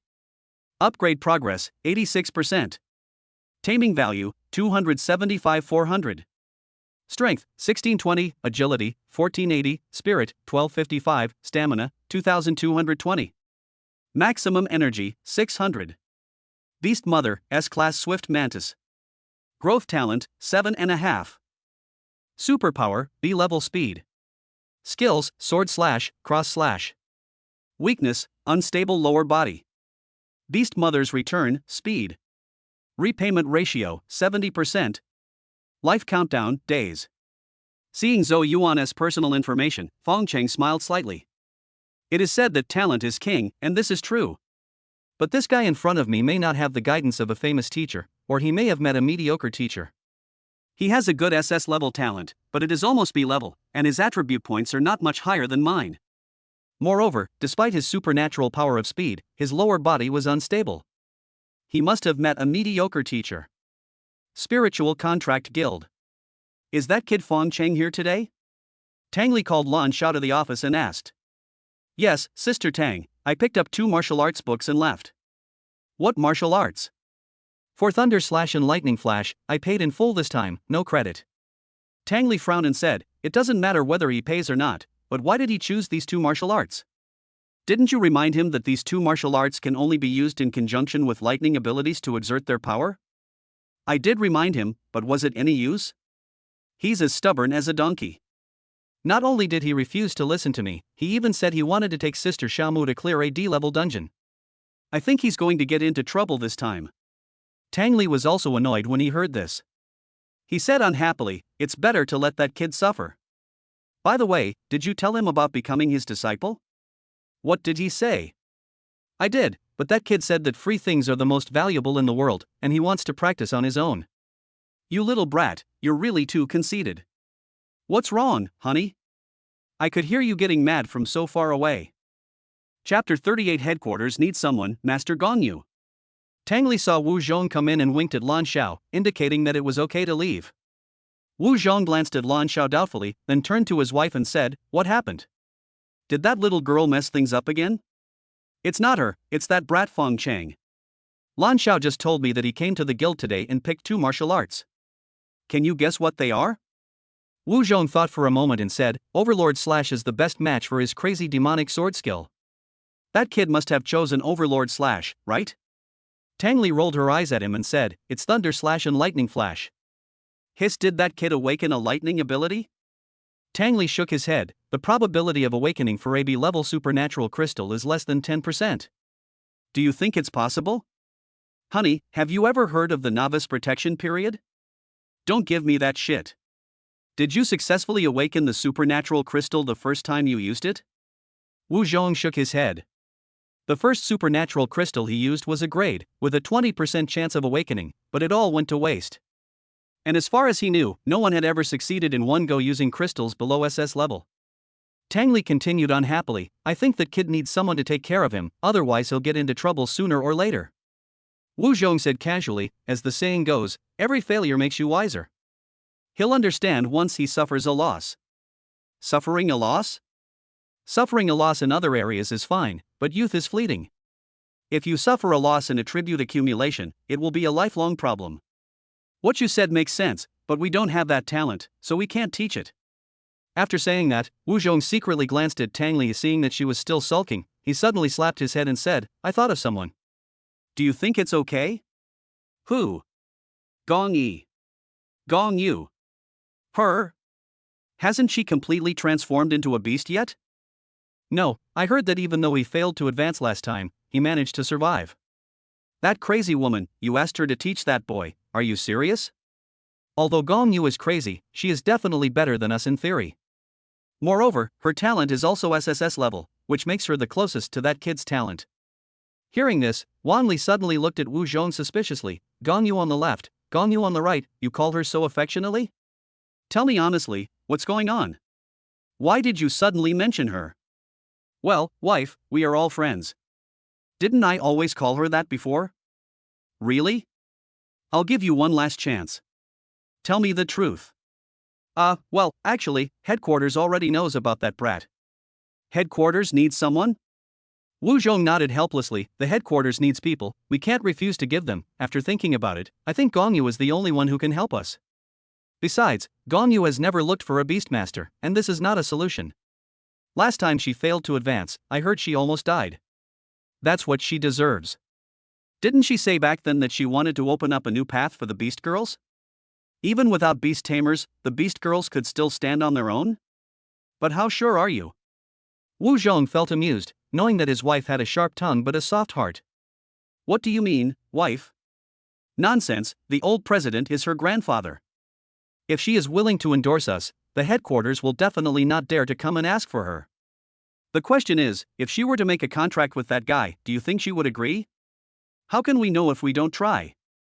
But from what I hear, she should be very interested in that guy. How do you know?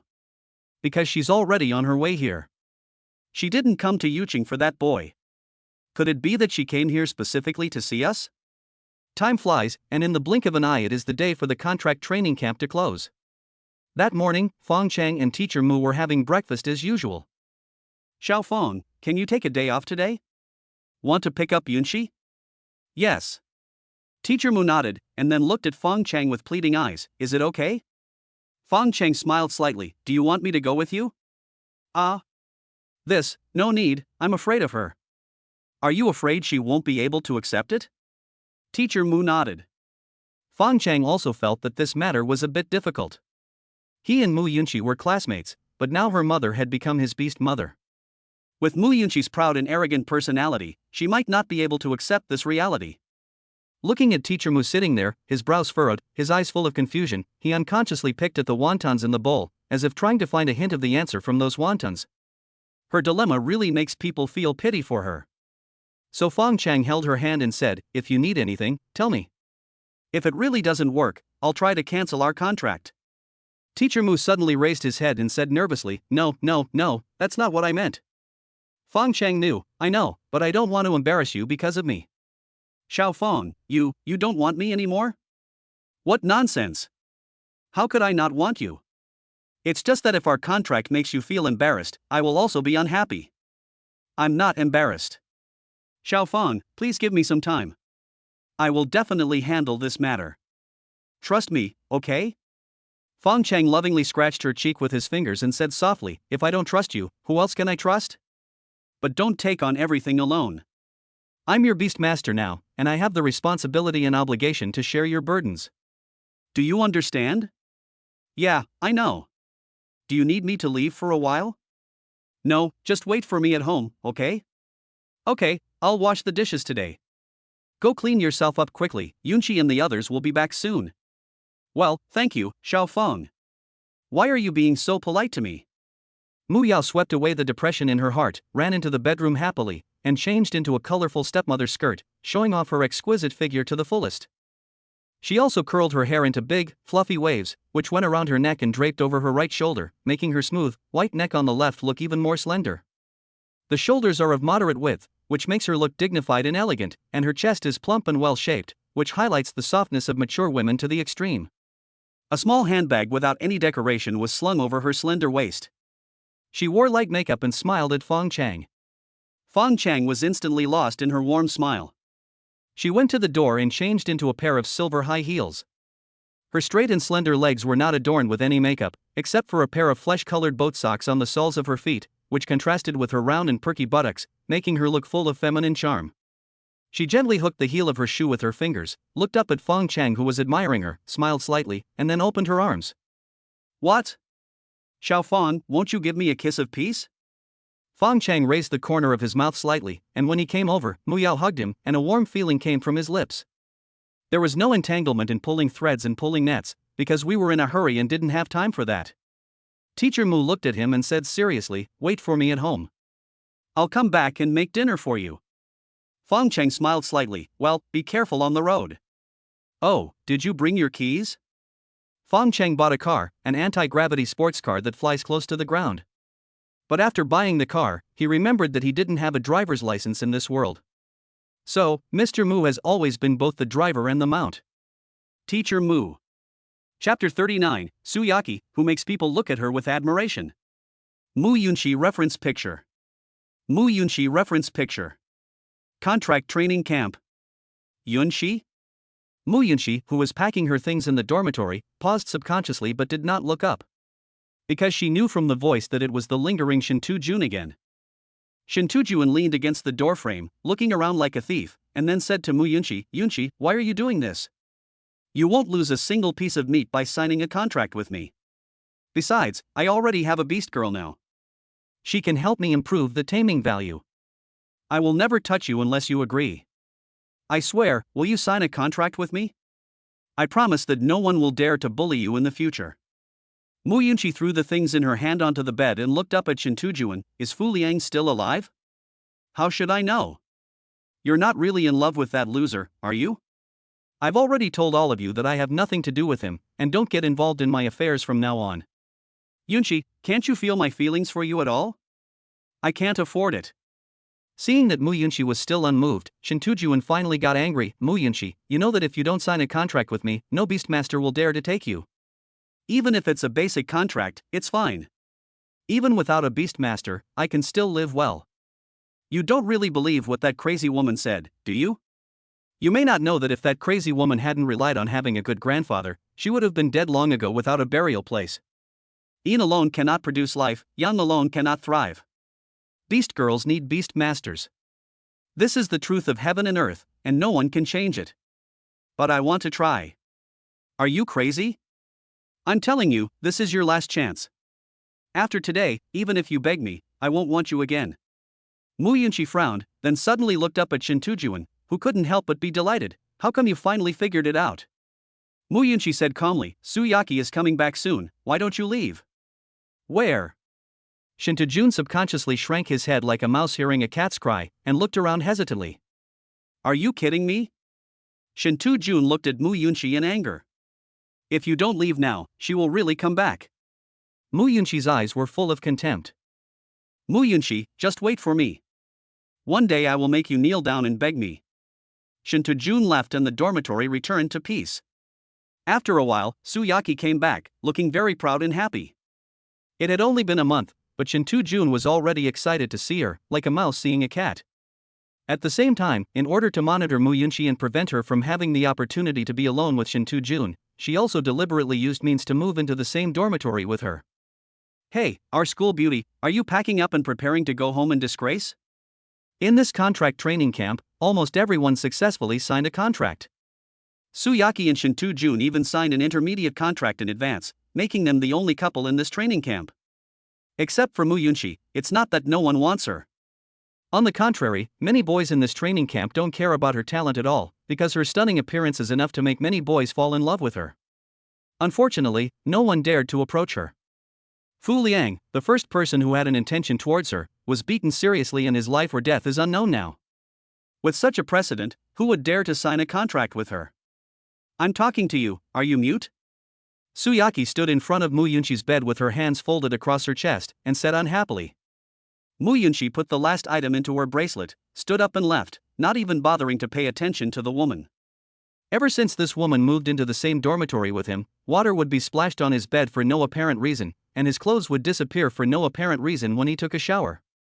There were even several times when I was locked in the bathroom, missed the assembly time, and was scolded by the instructor in front of everyone. It's easy to guess who did all this. In fact, all of this would come to an abrupt end as long as I agree to the contract with Jun, and I might even live a better life. As for Su Yaqi, he could let her die however he wanted. Because if she can do it, I can do it too, and I can even play it better than her. But what Jun did really made her sick. Su Yaqi saw that Yunxi dared to ignore her like this. She was immediately furious and grabbed Yunxi's arm. "Are you deaf? Didn't you hear me talking to you? Let go." Yunxi raised her hand to break free, but was held tightly by Su Yaqi. Seeing that she couldn't break free, Su Yaqi smiled smugly and said, "A loser like you wants to seduce my man, are you worthy? You better keep your mouth shut. You're the only one who treasures a piece of shit like that. I wouldn't even want him if you gave him to me. You little bitch, keep pretending with me. You just seduced him. Do you think I didn't see it? Seeing that Su Yaqi was simply unreasonable, Mu Yunxi didn't bother to talk nonsense with her. She stretched out her arm, passed it under Su Yaqi's armpit, and then twisted her joint. Su Yaqi felt pain in her wrist and subconsciously let go. Mu Yunxi broke free and turned away without even looking at her. However, for Su Yaqi, she was unable to control a piece of trash with only D-level talent, which made her like a mad dog that was provoked.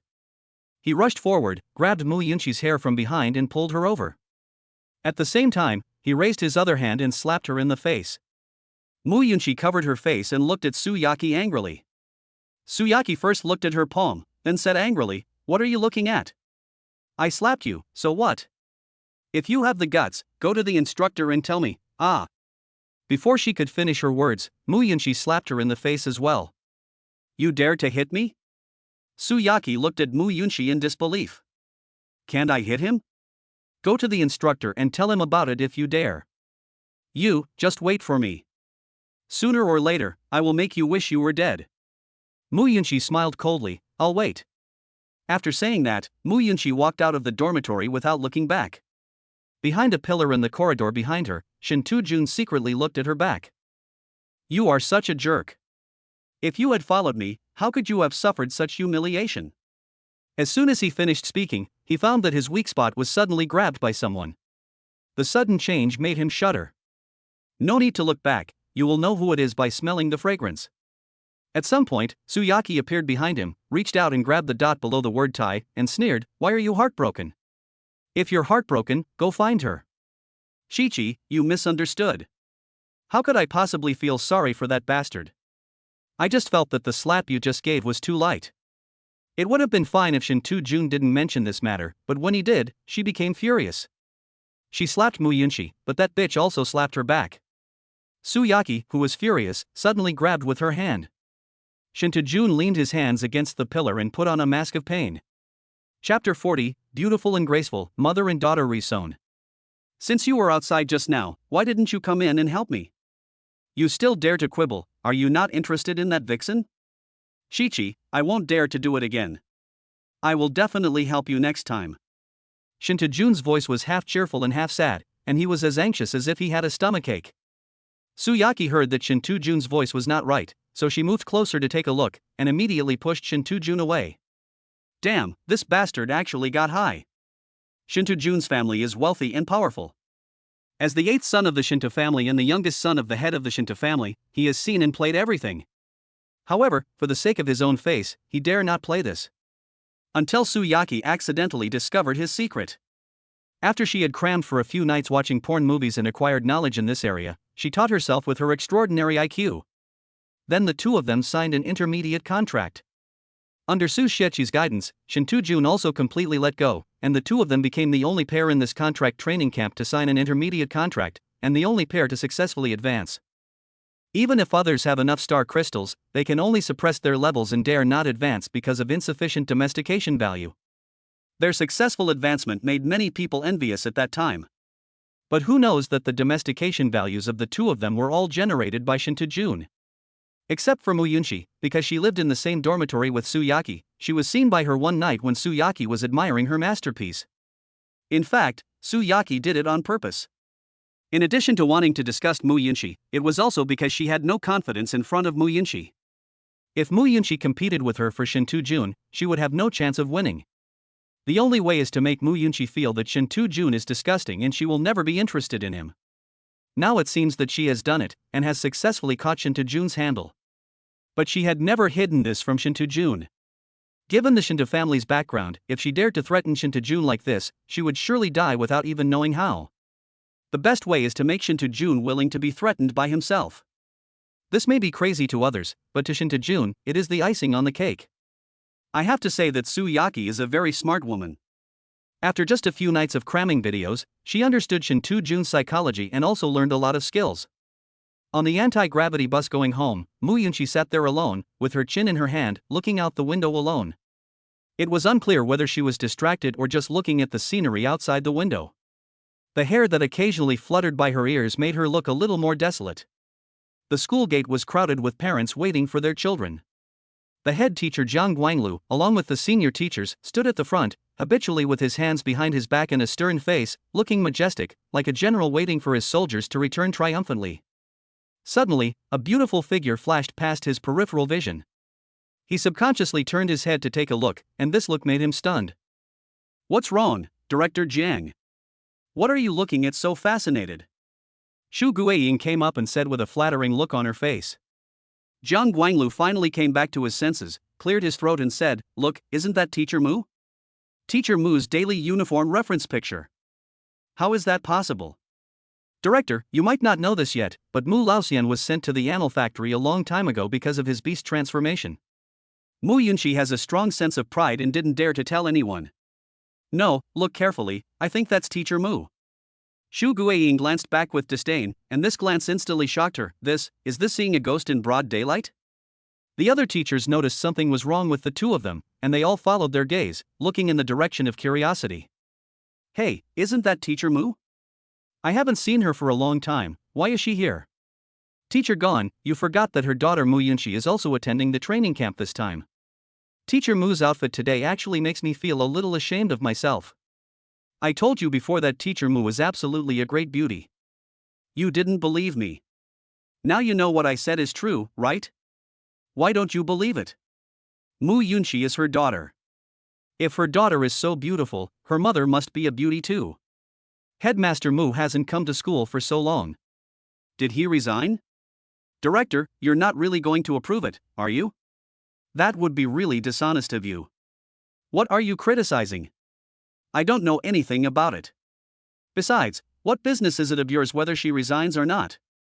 It has nothing to do with us, but there are many young teachers in our school, and they miss her very much, right? That's right, Director. A full man doesn't know the hunger of a hungry man. Shu Guiying, who had been silent the whole time, felt so angry when she heard these words. What's the saying, a well-fed man doesn't know the hunger of a hungry man? I'm single too, so why has no one ever come looking for me? Except for that old bastard, the principal, of course. Everyone praised her beauty. Can beauty be eaten as food or worn as clothes?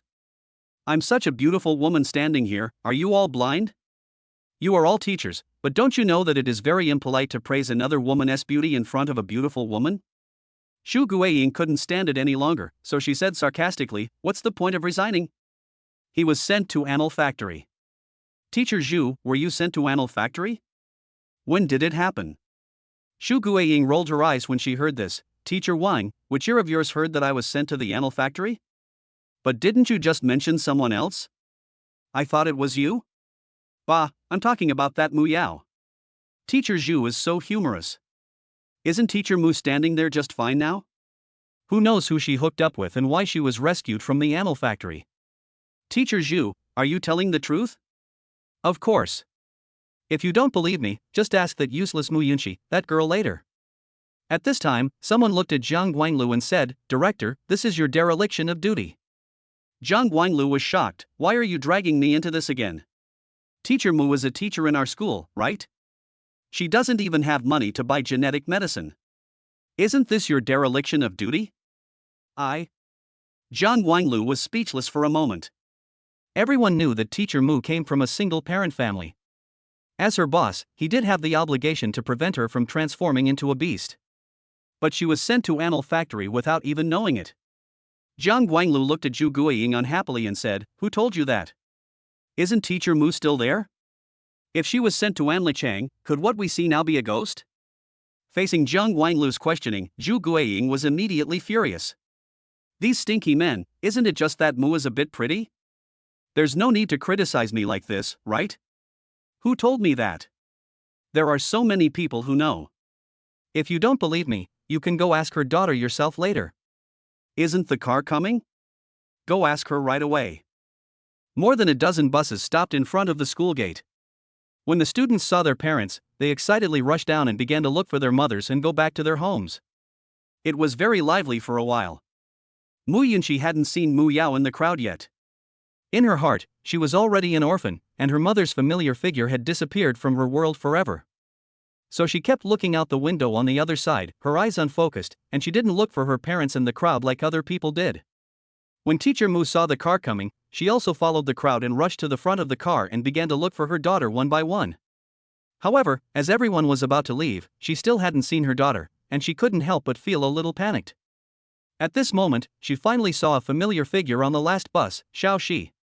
Chapter 41. Xiaoxi's mother wants to tell you something. Teacher Mu and Mu Yunxi reference picture. Mu Yunxi was the last one to get off the bus. Just as she reached the door, she suddenly heard a familiar voice. Mother!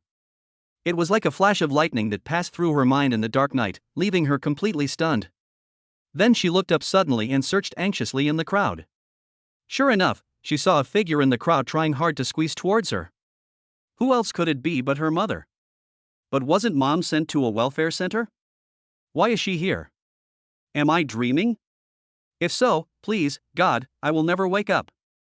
Mu Yao finally squeezed over and stood under the car, looking at the dazed Mu Yunxi. What's wrong, Xiaoxi? Don't you recognize your mother? Mom, is it really you? Mu Yao smiled slightly and took her hand. Silly girl, who else could it be but your mother? Mu Yunxi jumped out of the car and hugged Mu Yao. The familiar fragrance instantly filled her nostrils. Yes, this was her mother. Suddenly her nose felt sore and her eyes turned red. Mom, I miss you so much. Mu Yao lovingly stroked her hair and comforted her softly. Silly girl, isn't Mommy here? Mu Yunxi suddenly raised her head. Mom, what's going on? Just then Jiang Guanglu came over with a group of teachers. Originally, he was going to give a speech after all the students got off the bus, but Zhu Guiying interfered and he failed to calm the parents' emotions immediately, which made the situation a mess. Look, the mother and daughter are here now. Ask them and see if I'm lying. Zhu Guiying was like an old sow in miscarriage, blocking Mu Yao and her daughter, and spoke angrily. Today was supposed to be the day for the mother and daughter to reunite, but when they suddenly heard such a voice, both of them frowned. At this time, Jiang Guanglu pulled Zhu Guiying aside and said to Mu Yao, Teacher Mu, where have you been these days? Why haven't you come to school? After saying that, he suddenly felt that his tone seemed a little wrong, and quickly added, Teacher Mu, I don't mean to blame you, I just want to care about you. Mu Yao looked at her daughter in confusion. Didn't she tell the people at school about being sent to Anil factory? Mu Yunxi said, Teacher Jiang, I've already told the principal about my mother. Didn't the principal tell you? Jiang Guanglu shook his head and immediately looked at Zhu Guiying, who he had pulled away. Did you hear that from the principal? No one in the school knew about this except her. She did hear it from the principal, but he said it when the two of them were flirting.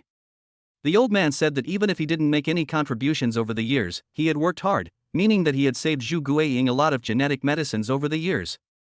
Then he talked about Mu Yao's beast transformation. As a result, the principal twisted his waist that night and stayed in the hospital for a few days, and he forgot about it. Does it matter who I heard it from now? You should ask her if her mother was sent to a rehabilitation center. Mu Yao said coldly, whether I was sent to Anil factory or not is none of your business?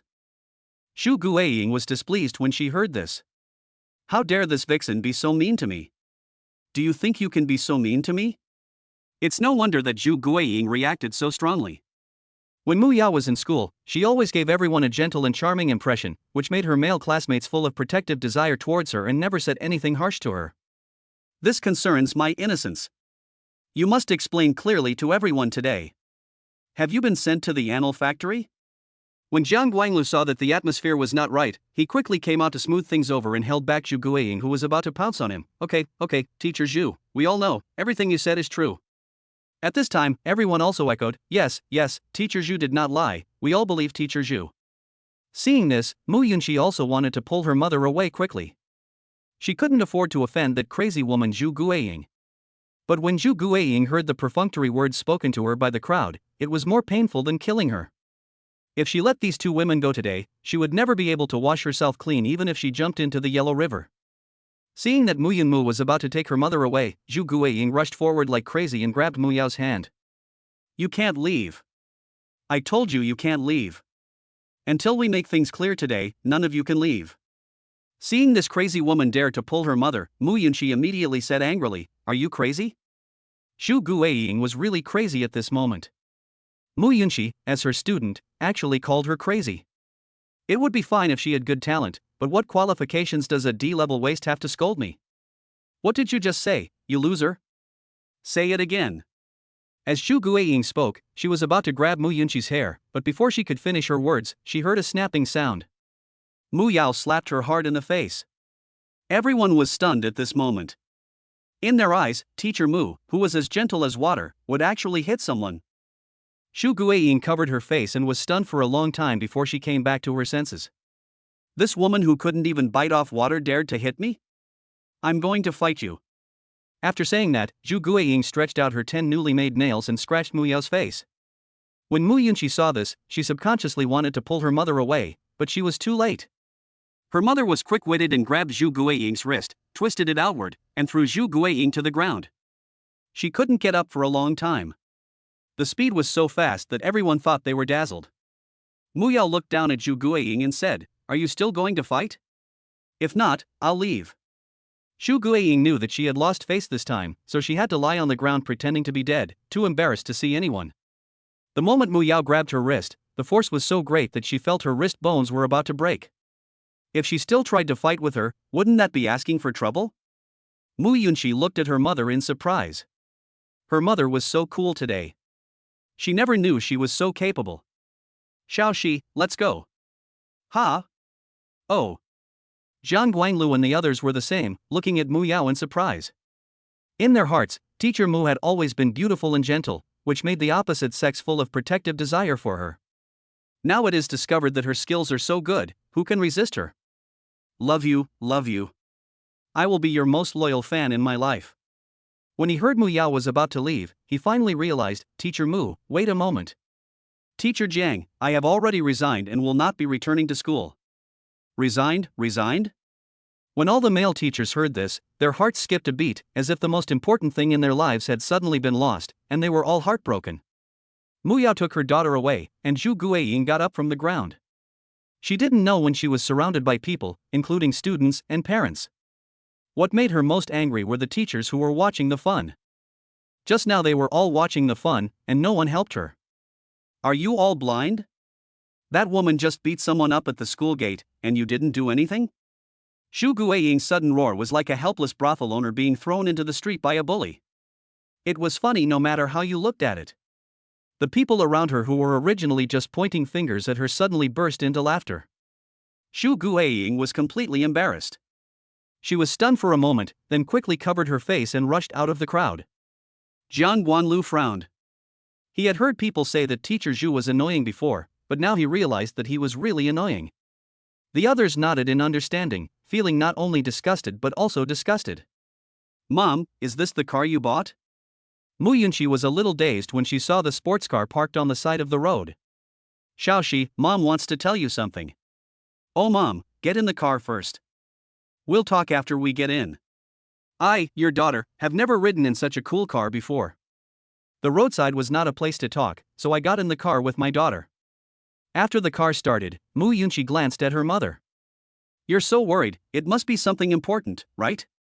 Is it related to Anil Factory?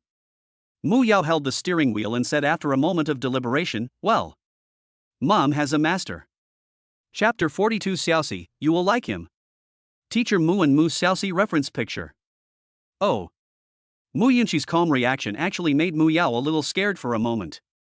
She thought her daughter would be surprised, angry, or even unreasonable after hearing about this, but she never thought her daughter's reaction would be so calm, as if she had heard something insignificant. Aren't you surprised? Don't you want to know who that person is? Mu Yunxi smiled and said, I'm not surprised, because I've already thought about it.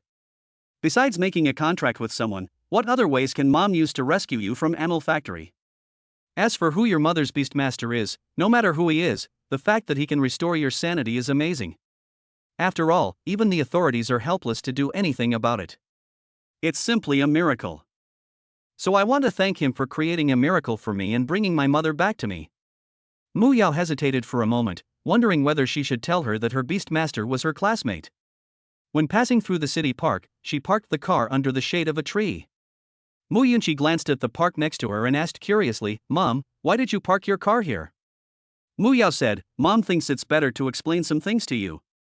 Seeing her mother's serious expression, Mu Yunxi suddenly had a bad feeling in her heart. She forced a stiff smile on her face and said, Mom, what's the matter? You're so serious. I'm not used to it. Mu Yao pondered for a moment before asking, Xiaoxi, do you have a classmate named Fong Cheng? Mu Yunxi thought for a moment and nodded, it seems there is such a guy. Mom, why are you asking about him suddenly? What kind of person is he in your mind? Mu Yunxi felt that there was something strange in her mother's words, but she still said truthfully, "How can I describe Fang Cheng?" He's a bit of a coward, not very talented, and most importantly, he's a bit stupid. Is he such a person in your mind? Mu Yunxi nodded. "Let me tell you this, he is almost an invisible person in school. I have been classmates with him for 3 years, and I only found out about him in the class this semester. And it was all because of Su Yaqi. By the way, Su Yaqi is also our classmate, his childhood sweetheart. She is pretty, but unfortunately she is a green tea girl. She often fools around with some rich kids without telling him, and let's put it this way, he gives me the feeling of a dog raised by Su Yaqi, so I say he is cowardly and stupid." Bang! Mu Yao accidentally broke the steering wheel, which scared Mu Yunxi. "Mom, what's wrong with you? You scared me." Mu Yao also knew that she had lost her composure just now, but for some unknown reason, she wanted to slap her daughter, but luckily she held back. And that woman named Su Yaqi, why did she treat Xiao Fang like this? Sorry for scaring you. Mu Yao took a deep breath and tried to calm herself down. Mom, what's going on? Are you trying to tell me that your beast master is Fong Cheng? When Mu Yao heard this, she suddenly turned to look at her daughter. Hearing about Fong Cheng's past experiences, her emotions, which had just calmed down, became chaotic again. She originally wanted to tell her daughter these things in a gentle way so that she could accept Fong Cheng smoothly. But now, as if she was angry, she didn't bother to think too much and said directly, "Yes, my mother's beastmaster is Xiao Fang." After saying that, he looked at Mu Yunxi, as if to say, "No matter what your attitude is next, this is the fact." The car suddenly fell into silence, so quiet that it made people feel depressed. After a long while, Mu Yunxi suddenly laughed and said, "Doesn't that mean I owe him a huge favor?" Seeing her daughter's seemingly casual but actually deliberate smile, Mu Yao suddenly felt a little regretful. She shouldn't have been so careless just now. But what is the use of regretting now that things have come to this? So he took his daughter's hand and said, "He's actually different from what you see. He's a very promising young man. He's very talented and smart. He's a responsible, brave, and resourceful young man. Whatever you say is what it is. As long as Mom is happy, it's fine. And if it weren't for him, I wouldn't be able to see Mom again, right?" "I know you don't believe it, that's because you've been in training camp all this time." After saying that, Mu Yao opened the bracelet and pulled out the short videos about Fong Cheng during this period of time, and showed them to Mu Yunxi one by one. He actually took you to participate in the Yunxi Guild's rookie competition? Mu Yao nodded. That's right, and we even took first place. Not only that, he was also admitted to the Spiritual Contract Guild as an exception, becoming its youngest member. How is this possible? I said you didn't believe it, but can this video on the internet be fake? But Mu Yunxi slid her fingers quickly on the holographic screen, as if she wanted to find someone in these videos to tell her that all this was fake. Unfortunately, no, even the videos in which Zhu Guiying slandered Fong Cheng have now miraculously disappeared. Mu Yunxi naturally didn't know about this, but some of the live broadcasts in the medical area at that time had been edited into short videos and posted online. Through these videos, she was surprised to find that the Fong Cheng in the video, except for his appearance and voice, was completely different from the Fong Cheng she knew in terms of temperament, expression, and tone of voice. Did that guy suffer a shock and suddenly change his personality? Or does he have a split personality? Mu Yunxi pointed at Fong Zai in the video and asked, "Is this person really him? What do you think?" But the Fong Cheng I know is not like this. What does that look like? He is. Mu Yunxi was speechless for a moment. Could it be that we have been wrong about him before? Then Mu Yunxi suddenly asked, "Where is he now?" "At home." "At home? Our home? You've always lived together?" Mu Yao nodded. "He is my mother's beastmaster, so of course he has to live with her." "Is there any problem with that?" Mu Yunxi said unconvincedly, "Don't you think he has no family?" "Yes, and it's a big villa." "A big villa?" Mu Yunxi seemed to have suddenly found Fong Cheng's flaw and said excitedly, "Impossible, Mom, you must have been deceived by that guy. He actually lives in a slum and doesn't have any big villa at all."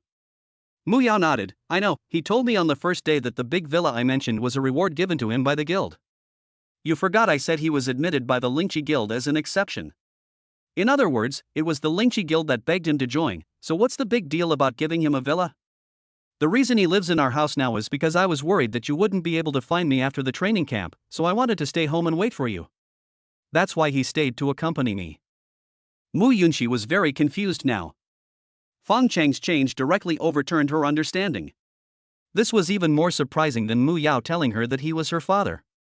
Can anyone join the Yunxi Guild just because they want to? Even if I graduate from university, they may not necessarily accept me. But how old is he? To be precise, he hasn't even graduated from high school, but he was admitted to the Yunxi Guild. Also, the Fong Cheng she saw in the video had changed so much. He was completely different from the Fong Cheng in school, both in temperament and conversation.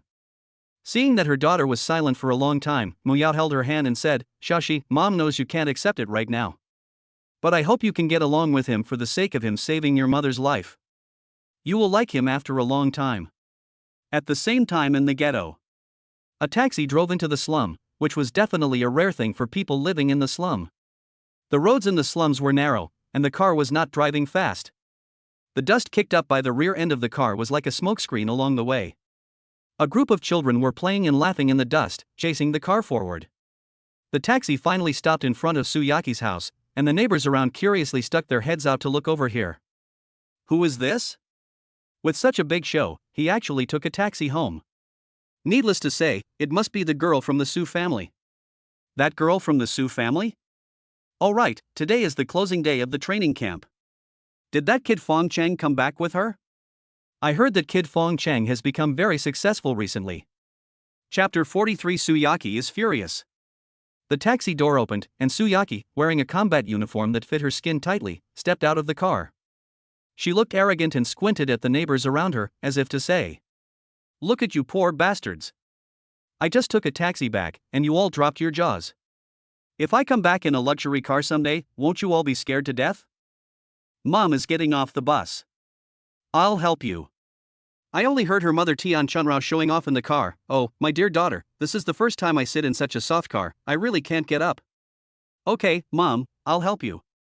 Su Yaqi helped Tian Chunrao out of the taxi. After the car left, the neighbors looked puzzled. You look at me, I look at you, and finally someone can't help but ask. "Xiaoqi, didn't Xiaofang come back with you?"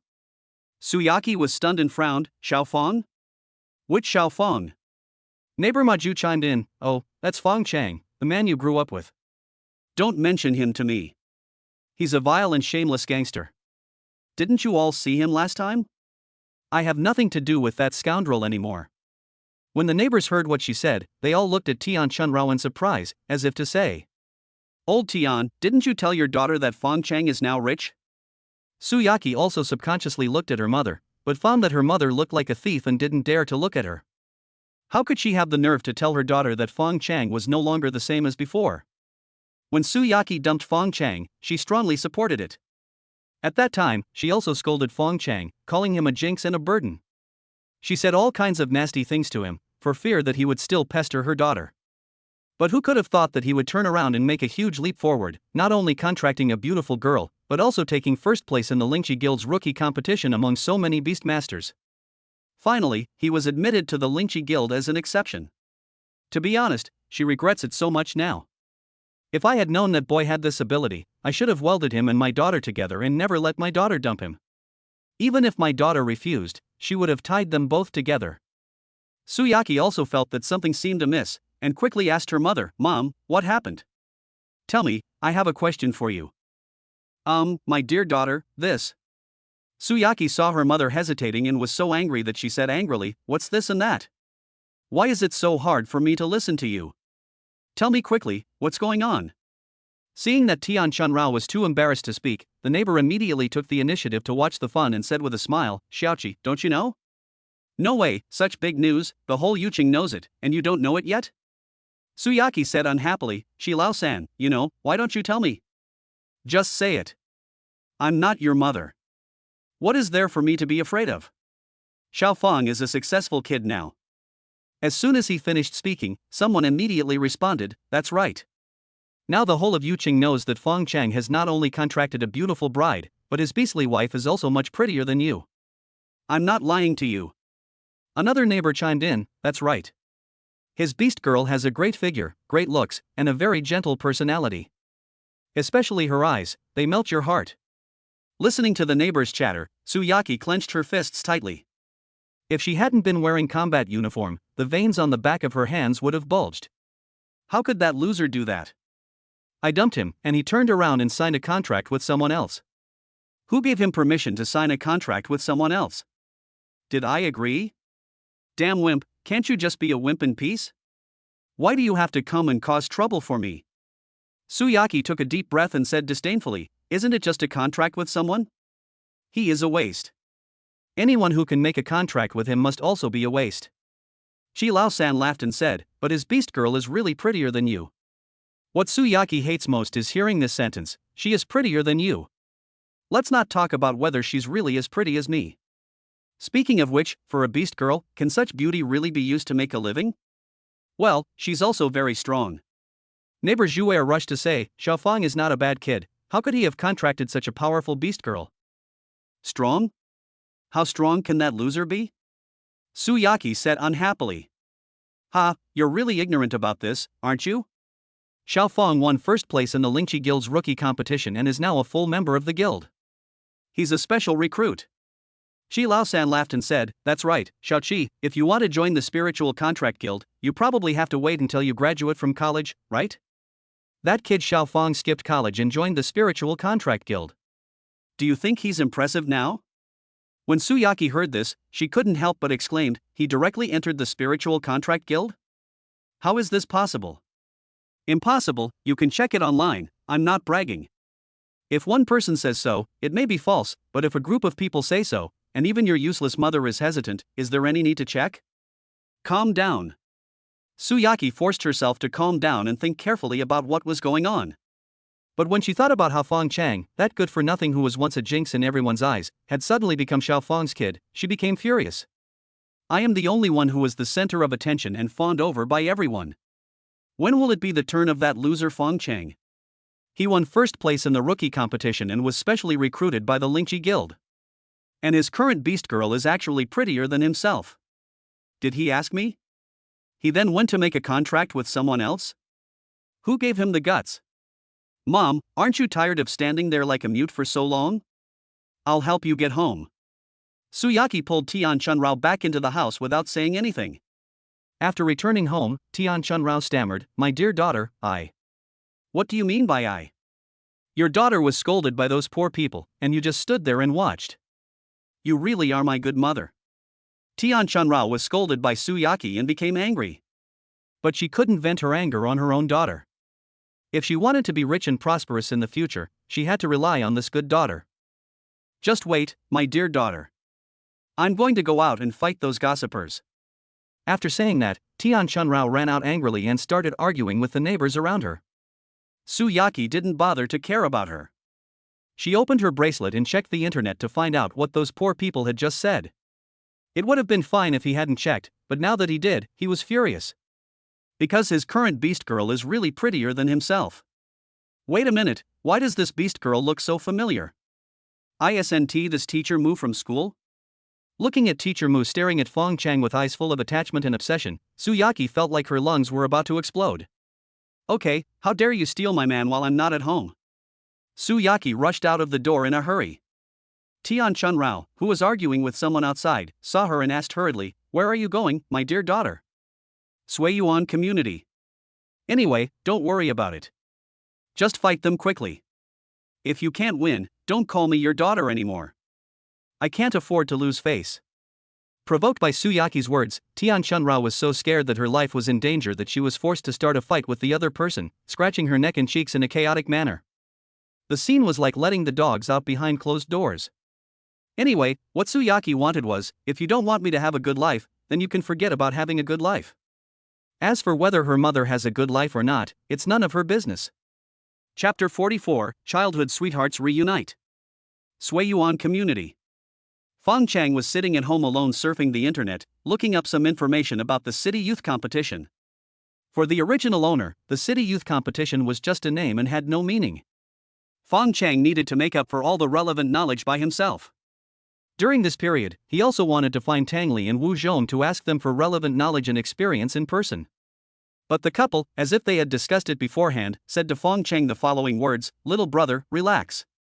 Just treat this as an opportunity to see the world. Whether you get a good ranking or not doesn't matter. In short, don't put too much pressure on yourself. But the problem is that this couple made all kinds of promises in order to encourage me to participate in the competition. The first place winner of this competition will receive 3 S-level crystals, 2 of which can be chosen from 3, as well as a 5 million yuan bonus and the ability to learn 1 A-level martial art for free.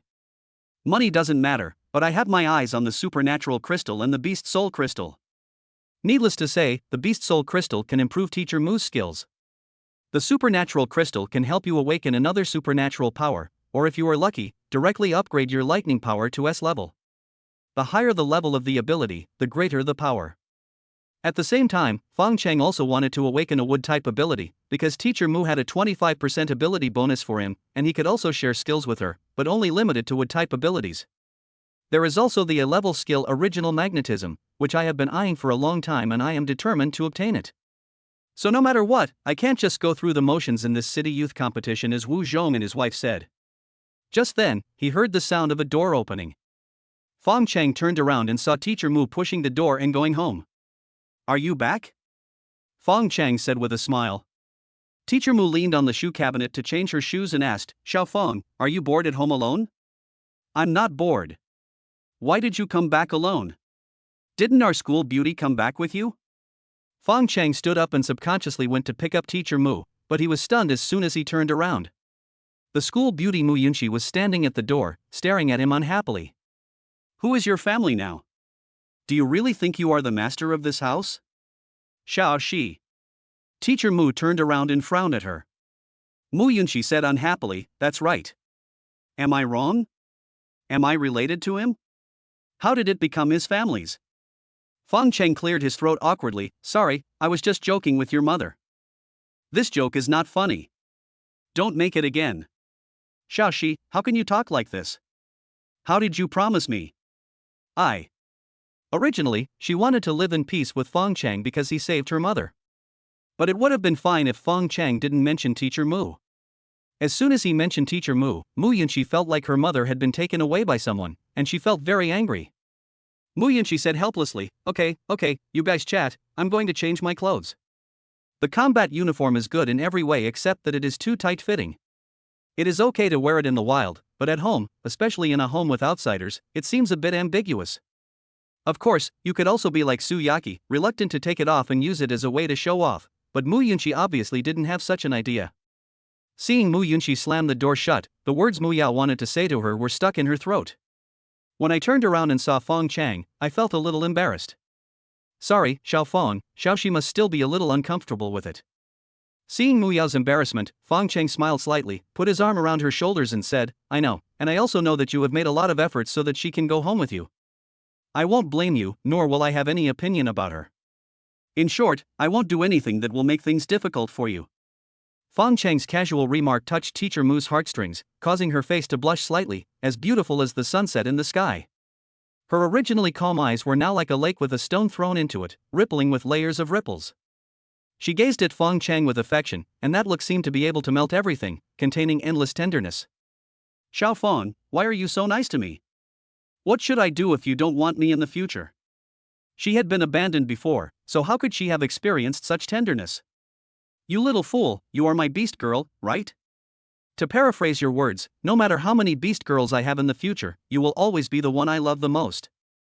Seeing Teacher Mu being moved, Fong Cheng suddenly felt that what he said was really mean. In the room, Mu Yunxi, who had changed her clothes, didn't want to go out.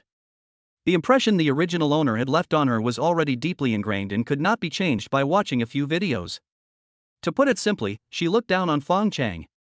If Fong Cheng hadn't saved her mother, she wouldn't even be interested in talking to Fong Cheng. One thing at a time, we must find a way to get him to terminate his contract with Mom. Mu Yunxi stood in front of the window, thinking angrily. Just then, she inadvertently saw an unpleasant figure downstairs. Who else could it be but Su Yaqi? Su Yaqi was downstairs, asking someone about something. It's not enough that she is bullying me in the training camp, but she even dares to come to my house and cause trouble for me?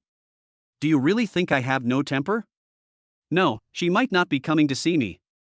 The conflict between her and me mainly came from Shinta June, which was due to her persecution complex. She actually knew in her heart that she looked down on Shinta Jun, so she would only target or retaliate against herself when the three of them were in the same space, or when Shinta Jun had any ideas about her. There is only one possibility for her to appear downstairs of my house now. When she thought of this, Yunxi subconsciously looked outside the door. Fong Cheng was in her home. Although Fong Cheng was kicked away by her, for a woman like her, even if it is garbage she throws away, it is hers and others cannot pick it up. Besides, my mother is inferior to this woman in any way. After she found out that Fong Cheng had a contract with my mother, wasn't she going crazy? Fong Cheng is such a jerk. He has no skills at all and just causes trouble for mom. Why would mom fall for a guy like him? Wait a minute, didn't I want him to terminate his contract with his mother? This opportunity really came unexpectedly. Yunxi looked at Su Yaqi downstairs through the glass, and a sneer appeared on the corner of her mouth. Yunxi hurried out of the bedroom. Mom? Yao poked her head out from the kitchen. What's wrong, Xiaoxi? Yunxi didn't see Fong Cheng, so she asked, where's that guy? At this time, Fong Cheng poked his head out from the balcony, looking for me? What are you doing there? Fong Cheng shook the kettle in his hand. Water the flowers. Why are you watering the flowers when the sun hasn't even set yet? Aren't you afraid they'll suffocate to death? Forget it, I won't tell you anymore. He turned around and looked at Yao and said, Mom, let's go out for dinner today? Eat out? But I've already prepared the food. Oh, Mom, I finally got back from training camp, don't you want to treat me to a nice meal? Fong Cheng said, Teacher Mu, let's go out for dinner. I also want to change my taste. Okay then. Yao wiped her hands on her apron and said as she untied it, wait for me to change my clothes. Yao went to change clothes, but Yunxi found that Fong Cheng had been staring at her mother's back, and she was very angry. You'll be in trouble later. Yunxi took Yao's hand and went out, leaving Fong Cheng behind.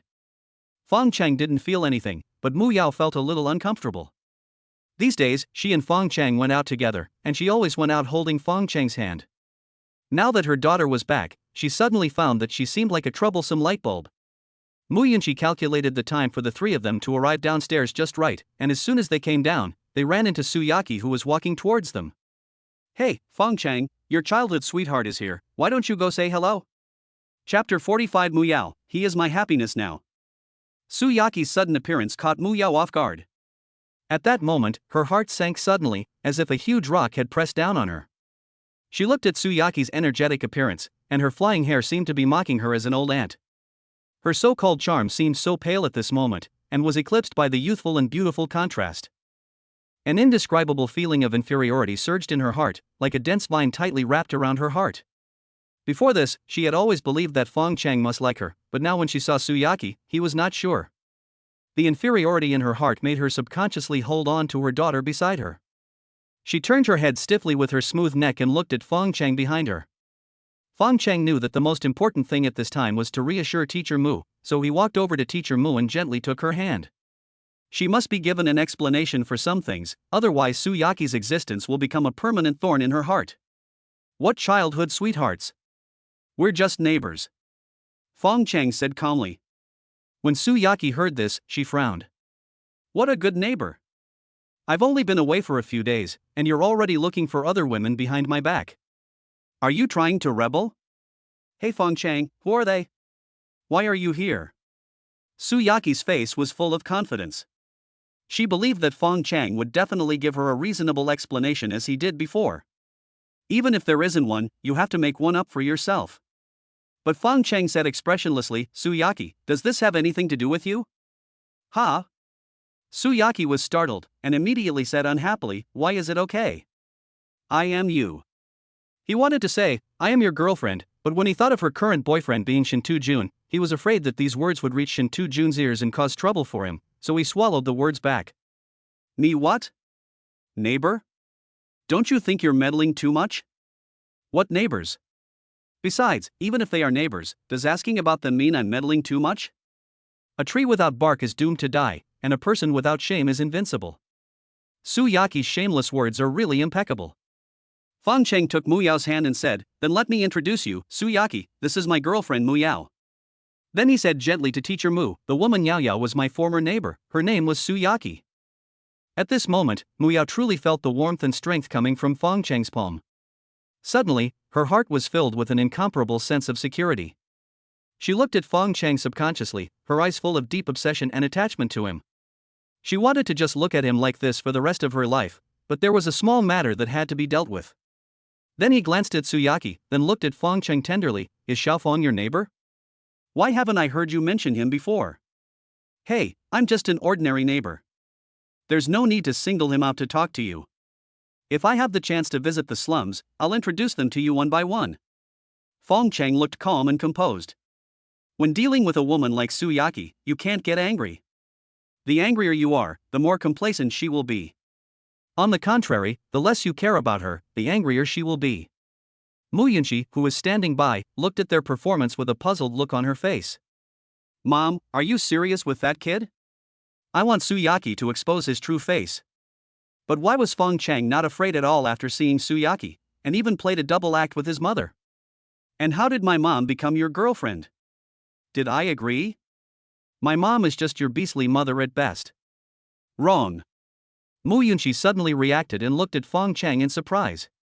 If this was still the same stupid, useless loser as before, would he dare to provoke Su Yaqi like this? Su Yaqi looked at the intimacy between Fong Cheng and Mu Yao and was so angry that her lungs almost exploded. You two are a pair of bastards. Didn't I, Fong, just despise you for being poor and useless before? Now that I've taken the initiative to find you, what do you mean by doing this to me? Su Yaqi calmed down and said again, Fong Cheng, you are deliberately irritating me, right? Haven't I always been the one you like? In the past, when I told you to go east, you never dared to go west. I just ignored you for a few days, and you treated me like this. Aren't you too petty? Su Yaqi forced herself to suppress the anger in her heart and looked at Fong Cheng seriously. I want to see how your aunt will react when she hears this. Teacher Mu's gentle nature prevented her from cursing like Su Yaqi. She just raised her chin slightly, with a quiet and resolute smile on her face, gently took his arm, looked at him with eyes full of love, and said softly, My dear, no matter what happens, you will always be the most precious thing in my heart. My love for you shines like the stars and will never dim. Then, she turned her head and looked at Su Yaqi, her eyes calm but with an unquestionable strength. He is my happiness now, and I will always be with him. Even if he doesn't want me, I will not let go. Fong Cheng laughed. What else could a man ask for in his life with such a wife? Teacher Mu's reference picture. He patted the back of Mu Yao's hand and said, You misunderstood, and she misunderstood too.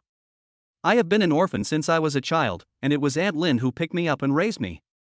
And Su Yaqi didn't know who her father was since she was a child. When Yunxi on the side couldn't help but burst out laughing when she heard this. Fong Cheng glanced at her and continued, Maybe it's because we share the same suffering, so I have always treated her as my younger sister since she was a child. I've taken good care of her since she was little, and maybe that's why she misunderstood me. Mu Yao and Fong Cheng's affectionate behavior completely drove Su Yaqi crazy. She raised her voice and said, Misunderstanding? Sister? Do you know what you're talking about? I'm telling you, Fong, if you know what's good for you, come here right now. Otherwise, we're completely finished. As she said this, she raised her hands as hard as if she wanted to tear the sky apart. Fong Cheng said to Mu Yao apologetically, I'm sorry, but she seems to have some mental problems. Her mother has always liked to hit her on the head with a broom since she was a child. After so many years, it's finally working. Mu Yao smiled. How can you say that about her? After all, she is your sister.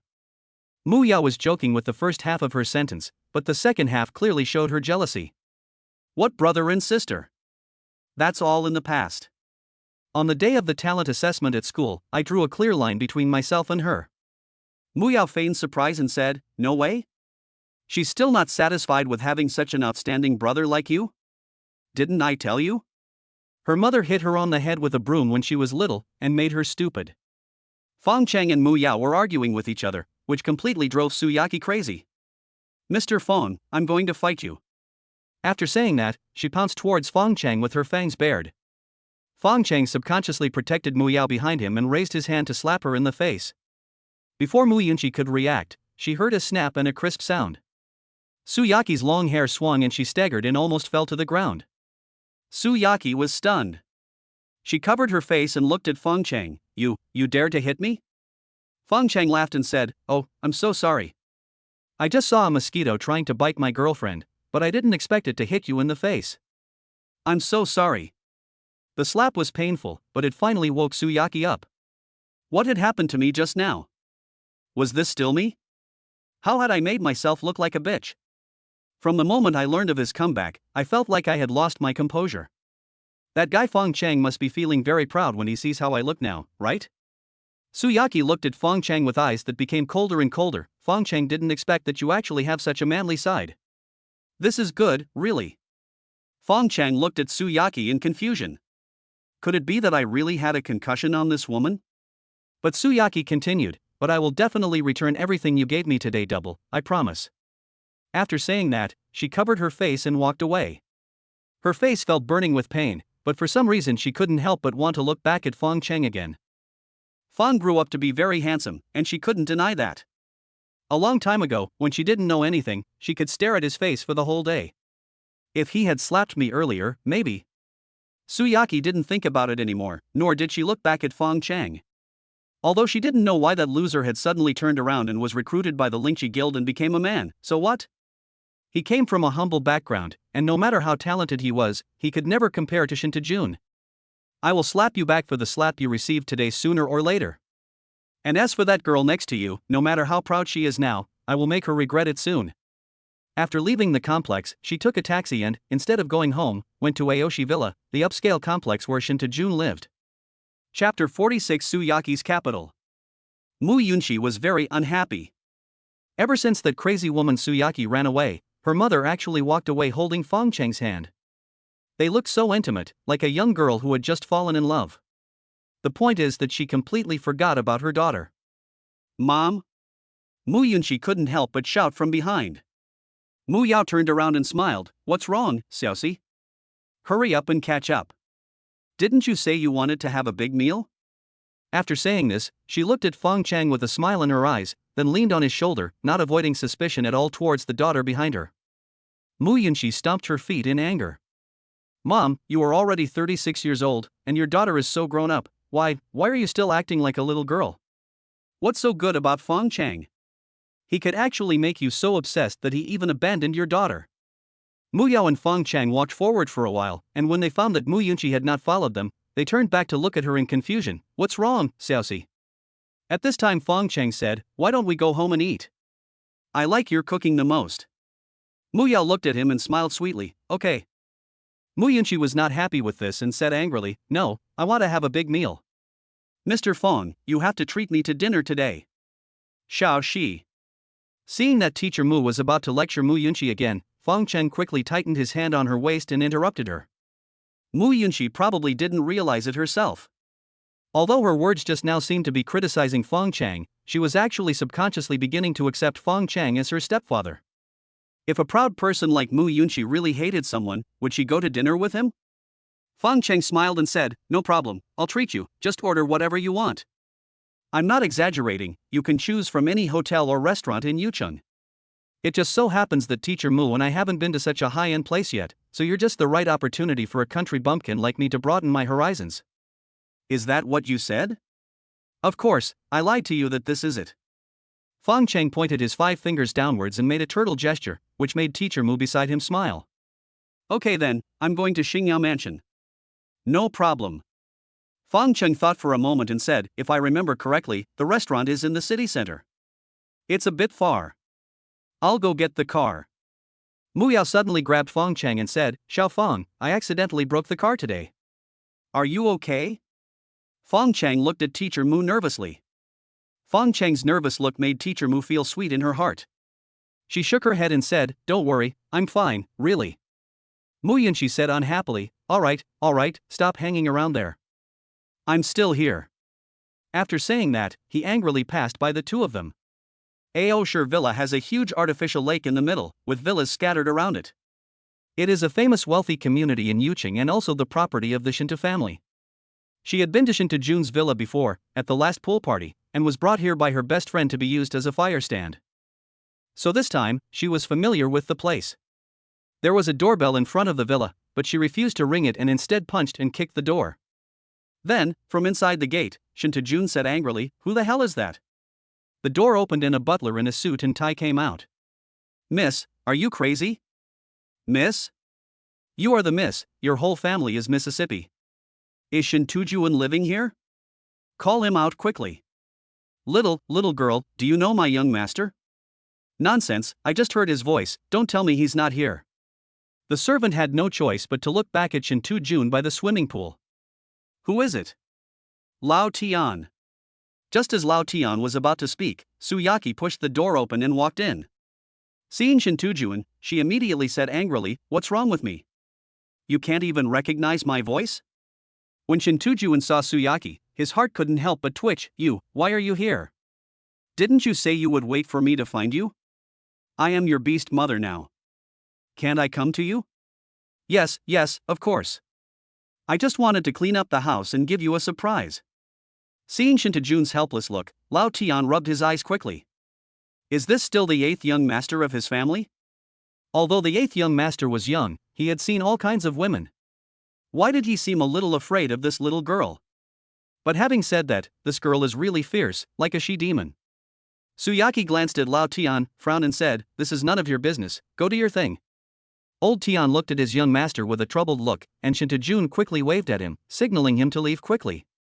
Su Yaqi took a look at the swimming pool, her eyes sliding across the water, and then she looked at the tent under the tree in the distance. The scene at the pool party is still vivid in my mind. And there was that white tent. I was there at the time and was almost stabbed to death by Shintajun and his cronies. Now thinking about it, it seems like it was just yesterday. Today I revisited the old place, but I, Su Yaqi, am no longer the lowly and stupid girl I used to be. She took a deep breath and suppressed the anger she had received from Fong Cheng. She walked gracefully to the beach chair and sat down. She crossed her legs and swung her high heels, as if she was enjoying the beautiful sunset, but in fact she was fishing. Seeing this, Shintajun quickly climbed out of the swimming pool and came to her with a flattering look on his face. "I really didn't expect that you would take the initiative to come to me." Su Yaqi glanced at him with disdain, raised her straight and slender legs, and began to practice calligraphy lightly on Shintu-jun's body with the tip of her shoes. She knew that Shintu-jun indulged her so much not because he loved her so much or because he admired her so much. How could a man like him possibly accept a woman who had fought with his accomplices? Didn't he have any dignity? All he liked was the pair of high heels on his feet, and they happened to fit his feet. Su Yaqi's ankles were very flexible. She circled the dot of the word tie and soon the word tie became a wooden character. At this moment, she looked up at Shintujuan. Just when Shintujuan felt that he had an opportunity, she kicked him away. "Get out of the way." Shintujuan staggered after being kicked. Only then did he realize what was happening. He saw the slap mark on Su Yaqi's face and asked in confusion, "Who gave you the mark on your face?" "What? You want to help me?" "Nonsense, you are my woman now, tell me who bullied you. I will make him regret coming into this world." Su Yaqi smiled coldly, "Don't try this on me, I think you want to take this opportunity to get close to that little bitch Yunxi, right?" "Yunxi? Was it her who hit him? Do you think she has that ability? If it's not her, then who is it?" "Her beast master." "Okay, why am I telling you this?" After saying that, Su Yaqi turned her head away in annoyance, seemingly looking at the scenery, but actually she was secretly paying attention to Shintu-jun's reaction. Sure enough, when he found out that Yunxi had a beast master, he looked as if he had been struck by lightning. Su Yaqi smiled coldly. Shintu-jun couldn't understand why, even though he had already made the announcement, there were still people who were not afraid of death and dared to make a contract with Yunxi. "Who is her beast master? Tell me. Are you giving me orders?" Alright, seeing how pitiful you look, I'll tell you so you can give up. Her beast master is Fong Cheng." "Fong Cheng?" Shintu-jun was stunned. Why did this name sound so familiar? Suddenly, his pupils shrank and he looked at Su Yaqi fiercely. "Is that the loser who liked you before? This is impossible. How could Yunxi like that loser? You underestimated that loser. He's been scheming since he was little. To avenge me for dumping him, he used some despicable tricks to become that little bitch's beastmaster. As soon as I got home today, that loser brought that little bitch to show off in front of me. I was so angry that I wanted to slap him, but..." Chapter 47 Fong Cheng, "From now on, you are only fit to lick my shoes." Su Yaqi touched her cheek. Her face was still burning with pain after being slapped by Fong Cheng. That guy was really strong.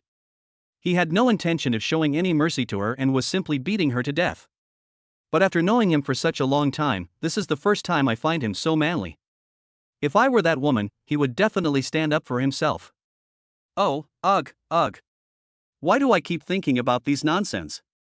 If I hadn't abandoned him, would he have known how to work hard? Would he be where he is today? It's all his fault. I've already taken the initiative to find him.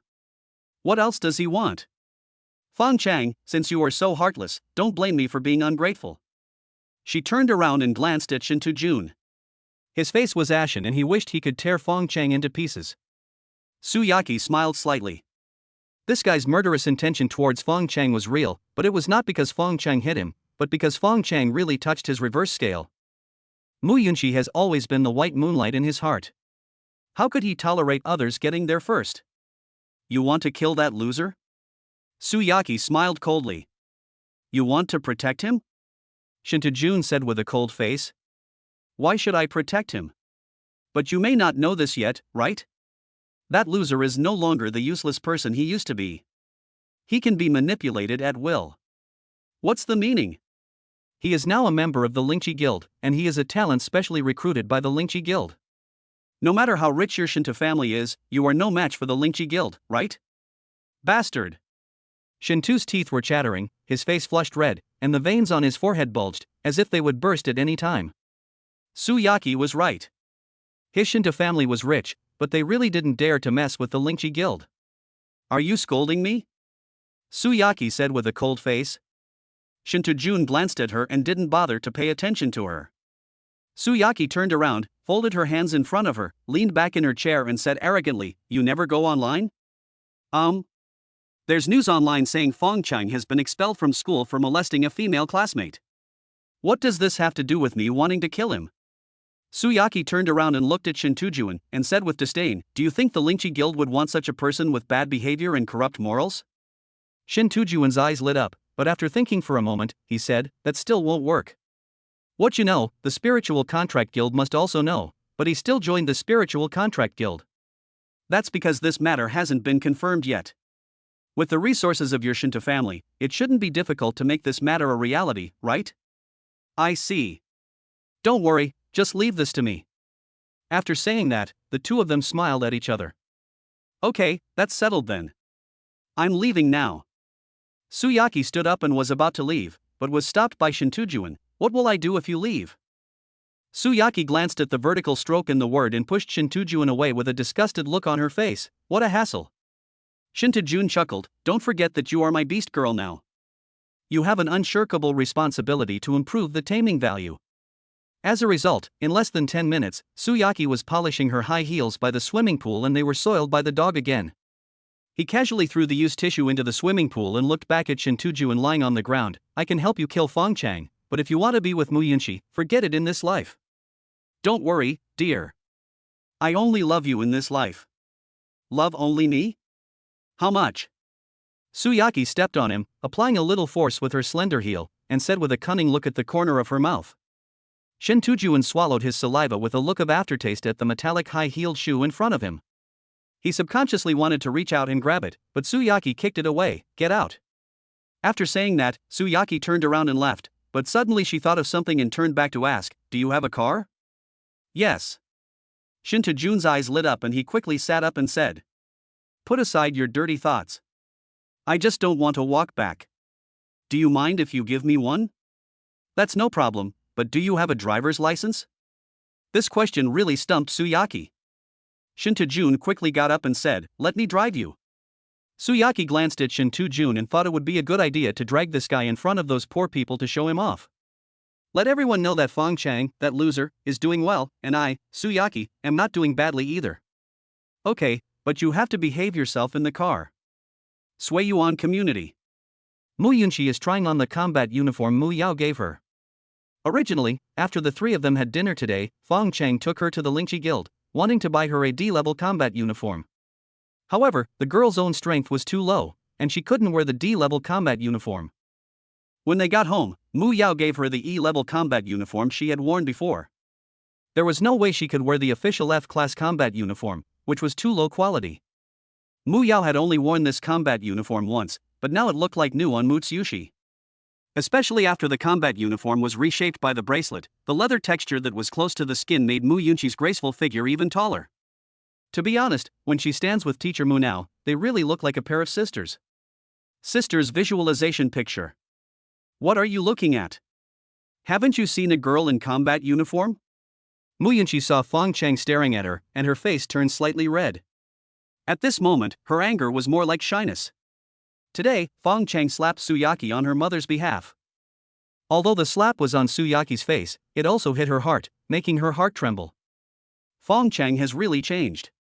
He is completely different from the Fong Cheng I knew before, except for his voice. Of course, he is still as handsome as ever. It's just that this guy had met the wrong person before, Su Yaqi, that green tea girl, so no one in the school noticed that this guy was so handsome. Fong Cheng smiled as he sat on the sofa. I just found out today that combat uniforms can be controlled by wristbands. Who told you not to study hard in school? If you had gone to the training camp last time, the instructors would have taught you these things. This doesn't seem to have anything to do with studying hard, does it? I don't want to bother with you. He then pulled his mother to sit down opposite Fong Cheng. By the way, what's going on with Zhong Xiaoyu? She's just a psychopath, why are you asking her? Do you have evidence that she is insane? Seeing Fong Cheng was stunned by the question, Yunxi continued, you'd better be able to prove that she is a psychopath. I don't know what your relationship with the Yunxi guild is like, but you just joined the guild, so you probably don't know many people. If someone uses Zhong Xiaoyu to cause trouble, do you think you can still stay in the Yunxi guild? Are you saying that Su Yaqi will use her to retaliate against me? You think too highly of her, don't you? Yunxi glared at him. It's not that I look up to her, it's that you look down on her. During this contract training, she was the only beast girl in the entire camp to advance to E rank, and you would never guess who her beast master was. Who? Shinta Jun, the 8th son of Yutong Group. Su Yaqi was born into a poor family, and the difference in status between her and Shinta Jun could be said to be as great as heaven and earth. Of course, with her S-level talent, she is worthy of Shinta Jun, but she is not the only beast girl with S-level talent in the training camp, and each of them has a better family background than her. But she was able to sign an intermediate-level contract with the other party in just 1 month. Isn't this possible without some tricks? Fong Cheng nodded. If Yunxi hadn't said it today, he might have really underestimated that woman. Then Fong Cheng opened the bracelet and called Tangli. The first thing Fong Cheng thought of to prove his innocence was campus surveillance, but he couldn't get that thing himself, so Sister Tang should be able to do it. Chapter 48. A family of 3 with a guilty mind. Hey, Miss Tang, can you please do me a favor?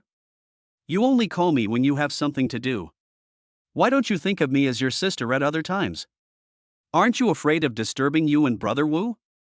Go away, tell me what's going on this time. I'd like you to help me retrieve a video of the number 11 middle school surveillance footage. This shouldn't be too difficult for you, right? Tangli said angrily, you're only now thinking of checking the surveillance footage? What were you doing? I've already checked the surveillance footage at number 11 middle school for you, but unfortunately, the part that could prove you're clear has been edited out. Fong Cheng was shocked. When did this happen? It's the day of the rookie competition. Xu Guiying acted quite quickly. It shouldn't have been deleted by Xu Guiying. Although I didn't find the video you asked for, I have watched the other time periods. She had never been to the monitoring room before me. If it's not her, then who could it be? Who cares who he is? Whether or not there's that video is irrelevant to me. Just put your mind at ease and stop overthinking. Get some rest with Sister Mu Yao tonight and prepare for tomorrow's City Youth Tournament. Don't let me down, do you understand? Tangli hung up the video call with a snap. Fong Cheng scratched his head in embarrassment.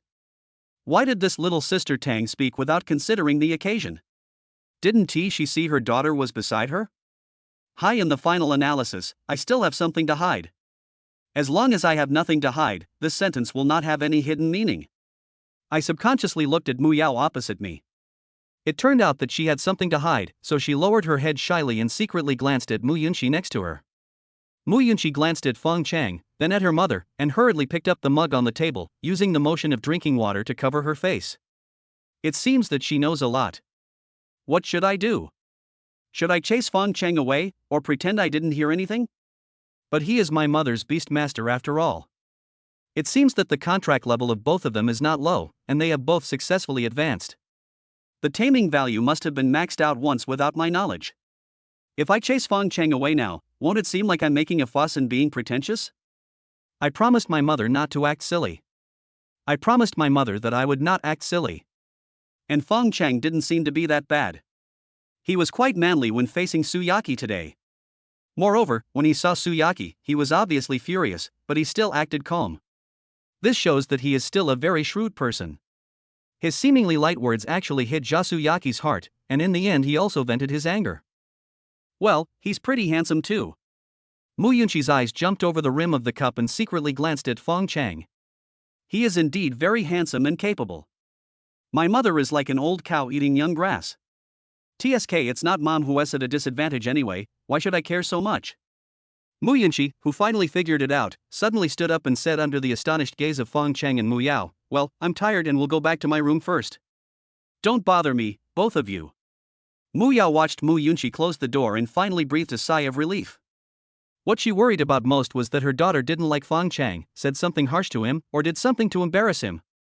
To put it bluntly, what she was most worried about was that her daughter would break up the couple. It seems that my daughter is quite sensible now. In the future, our family of 3 will definitely live in harmony. Just as Teacher Mu was lost in thought, Fong Cheng said, Teacher Mu, what did she mean when she told us not to disturb her? Teacher Mu looked confused at first, then as if he thought of something, his face instantly turned red like a tomato.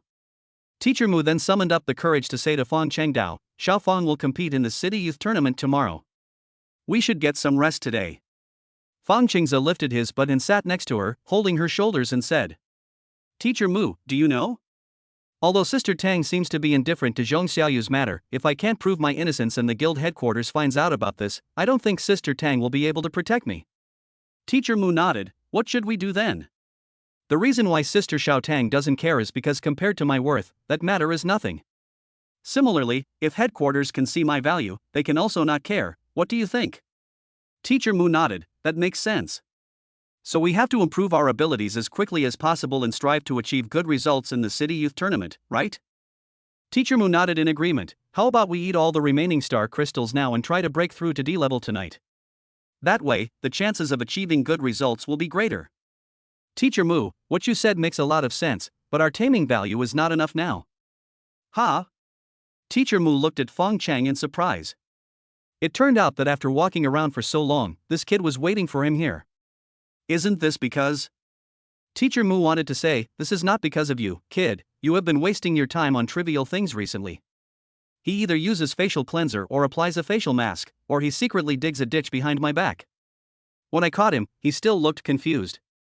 Isn't it because of something? Fong Cheng teased. Yao lowered her head shyly and whispered, bad boy, you're asking even though you already know the answer. Fong Cheng finally revealed his true colors and said with a smile, Teacher Mu, the past is gone. There's no point in talking about it. It's only the last night left. Let's improve the taming value a bit, right? Yao secretly glanced at Yunxi's bedroom. Xiaoxi hasn't slept yet, what if I wake her up later? No. Why not? Teacher Mu rubbed his hands nervously, feeling his palms full of sweat. He hated himself for not being able to do his best. Even though he knew that he was doing bad things, his heart was beating faster and faster. Then let me go brush my teeth first. As soon as Teacher Mu stood up, Fong Cheng grabbed her by the waist. She was so scared that she subconsciously wanted to scream, but when she thought of Xiaoxi who had returned, she quickly covered her mouth. Then she punched Fong Cheng on the shoulder and glared at him shyly. Fong Cheng sneered, go back to your room first and I'll help you wash it later. In Yunxi's room, she sat on the bed hugging a pillow, listening to the noise outside the door. A pair of beautiful eyebrows are almost twisted into a lump. It wasn't until he heard the door close outside that he said angrily, Fong Cheng, you bastard, if you dare to let my mother down in the future, I will cut you into pieces. After sending Su Yaqi home, Shinta Jun first went to the Yunxi Guild to confirm whether Fong Cheng had really entered the Yunxi Guild. This was an incredible thing for him. As far as he knew, Fong Cheng had very poor talent. If it weren't for Su Yaqi, she wouldn't have kicked him out. Given that woman's personality and that boy's talent, if he was any better, that woman would have kept him by her side like a dog. Besides, he didn't even graduate from high school. How could the Yunxi Guild possibly accept him? As a result, he actually saw the boy's personal information in the member column of the Yunxi Guild. Fong Cheng, 18 years old, talent level SS. Talent level SS? Shinta Jun wiped his eyes and looked again. Yes, it was indeed SS level, one level higher than his own talent. No wonder Su Yaqi was so angry. It turned out that the cook duck flew away and she was angry that she had misjudged him. In Shinta Jun's opinion, if this kid hadn't provoked Yunxi, he really wanted to spare his life. Given his relationship with Su Yaqi, as long as he was used properly, he would definitely become that woman's weakness in the future. But he should never, ever set his sights on Yunxi. No matter who dares to set their sights on my woman, I will make him regret ever coming into this world. Chapter 49. The truth is not worth mentioning in the face of public opinion. After Shinta Jun came out of the Yunxi guild, he rushed to the school without stopping. Fong Cheng could not enter the school's monitoring room, but as the 8th young master of the Shinta family, he could naturally enter whenever he wanted. The security guard watching the surveillance video not only didn't dare to stop him, but also had to bow and nod to him. He wanted to check the surveillance footage of the day when Fang Cheng molested Zhong Xiaoyu. He didn't know that this incident was actually fabricated and thought it was evidence of Fang Cheng's guilt. At the Yunxi Guild, he learned that Fong Cheng would represent the Yunxi Guild in this year's city youth competition. Before the game starts, the evidence of this crime will be revealed in front of everyone, and even if the Yunxi Guild wants to protect him, they will not be able to do so. When he was kicked out of the Spiritual Contract Guild, what good would it do an orphan from the slums have no talent? He could still do whatever he wanted to him. As a result, more than a dozen security guards searched for the surveillance footage until late at night but still couldn't find it. That recording is missing? How is that possible? By the way, besides you, has anyone else come to the monitoring room recently? The security captain thought for a moment and said, Master Shintu, I remember now. Teacher Zhu came here about half a month ago. Zhu Guiying? Yes, it's Teacher Zhu Guiying. Why the hell didn't you say so earlier? After saying that, Shinta Jun was about to run to find Zhu Guiying, but was stopped by the security captain. Master Shintu, are you going to look for Teacher Zhu? If so, she may not be at home. What's the meaning? The security captain scratched the back of his head, looking at Shinta Jun with a sly look in his eyes, and then lowered his voice and said, This is a matter of personal privacy. I'm sorry I can't speak directly to Master Shintu. After saying this, seemingly casually, he actually rubbed his fingers in front of Shinta Jun deliberately. Shinta Jun understood what he meant. Wasn't he just looking for benefits? So he opened the bracelet and transferred 10,000 Dragon Country coins to the security captain, which was almost 2 months' salary for the security captain. Can you speak now? The security captain looked at his bracelet and immediately lowered his voice and said, Master Shintu, it's not that I don't want to say it, but if people knew it was me who said it, I might lose my job. Shinta Jun glared at him coldly. He was really greedy. Aren't you afraid that you may earn the money but not spend it? Then he transferred another 200,000 yuan to him. Can you tell me now? The security captain took a look at the transfer record and immediately smiled. He leaned over to Shinta Jun's ear and said, Teacher Zhu is in the principal's office and hasn't come out yet. Huh? How did you know? The security captain did not explain, but just turned around to look at the huge holographic screen behind him, and Shinta Jun immediately understood. Is there any surveillance in the principal's office? There are some in the principal's office, but not in the secret room. There's a secret room? It should be in the bathroom. As for how to get in, Master Shinta has to figure it out himself. Soon Shinta Jun came to the bathroom in the principal's office and turned on the recording function on the bracelet. It was actually very easy to find the secret room in the middle of the night. Just follow the sound. Some sounds may not be audible during the day, but at night in this cramped bathroom, it's like turning on an amplifier. I pushed the bathroom wall with my hand and the secret door was not locked and opened easily. Oh my god. The 200,000 I spent was really worth it. The secret room is not big, but it has everything it needs. It is full of domestication tools, many of which are high-tech equipment that even Shinta Jun has never seen. A shot of I'm going instantly petrified the two people who were taming animals in the secret room. It took a long time for Principal Chao Jilung to react and he quickly grabbed a towel for himself. As for Zhu Guiying, she even wanted to die because she couldn't move and could only stare blankly. Student Shin. Shintu, why are you here? Chao Jilung said stutteringly. I came to see Teacher Zhu for something. Chao Jilung then remembered Zhu Guiying and quickly picked up the bracelet, trying to take her down from the circular force field device. But Shinta Jun stopped him and said, No, I'm just asking this question, it's quite interesting. Hey, Shintu, if you have anything to say, let's talk outside. Is that okay? No, I'm going to say it right here. What can you do to me? You. What do you mean? If you don't dare to kill me, then go die somewhere else. Seeing that Xiao Jilong wanted to kill him but was helpless, Shinta Jun smiled coldly and came to Zhu Guiying. Zhu Guiying now wished she could find a crack in the ground to crawl into, but her body was restrained by the force field and she couldn't move. She could only lower her head in shame and anger. Teacher Zhu, I have a question for you. Shinta Jun thought that Zhu Guiying had taken the missing surveillance footage. As for her purpose, Shinta Jun could not think of anything other than wanting to gain benefits from Fong Cheng.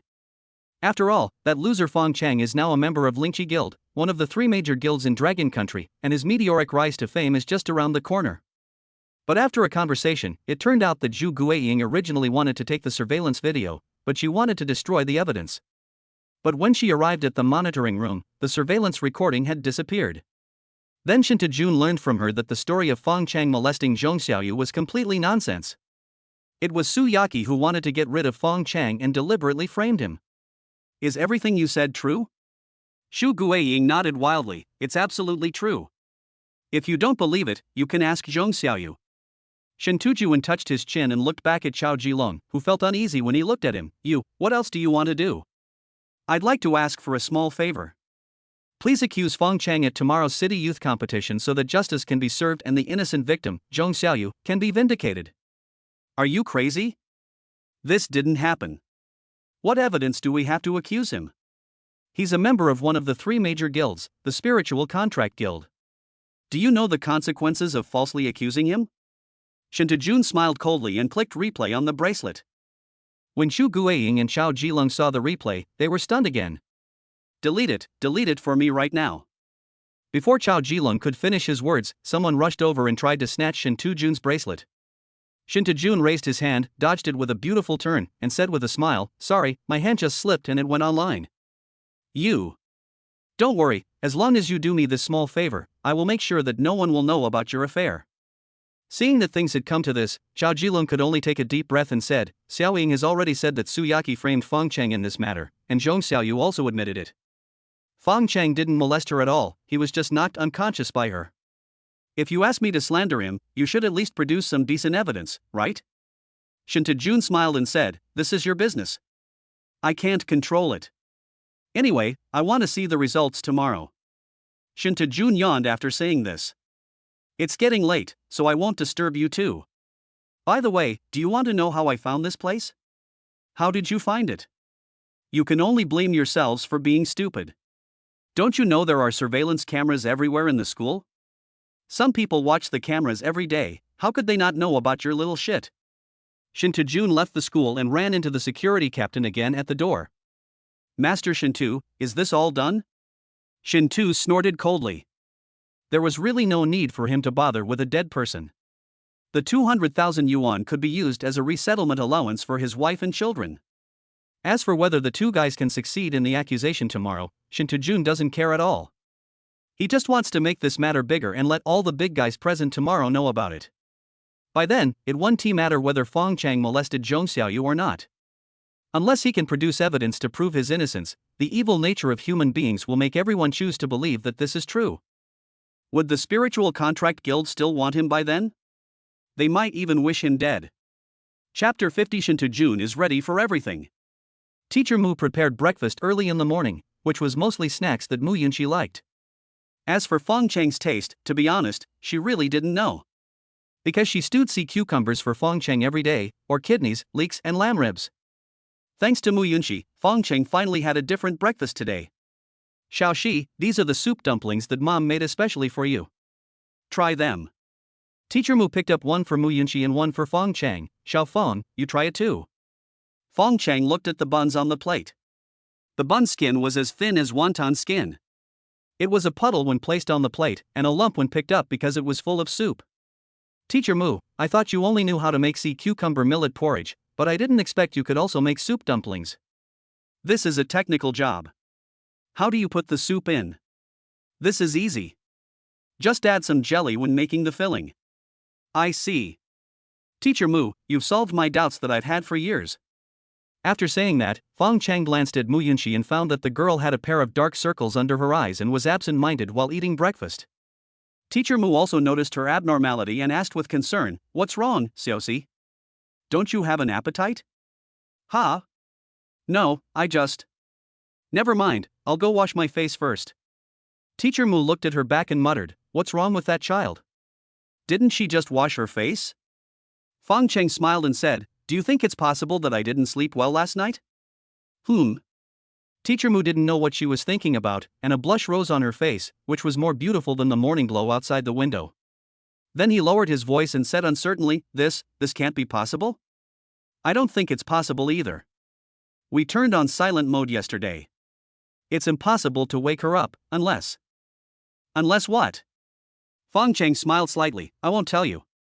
Just when Teacher Mu wanted to continue asking questions, Mu Yunxi came back and he had to give up. Mu Yunxi ate breakfast absent-mindedly, but Fong Cheng ate quite comfortably. After living with Teacher Mu for so long, this was the first time he knew that she could actually make exquisite snacks. She should not be from Yucheng. Because people in Yucheng prefer spicy food and few like sweets, ordinary families cannot make such exquisite snacks.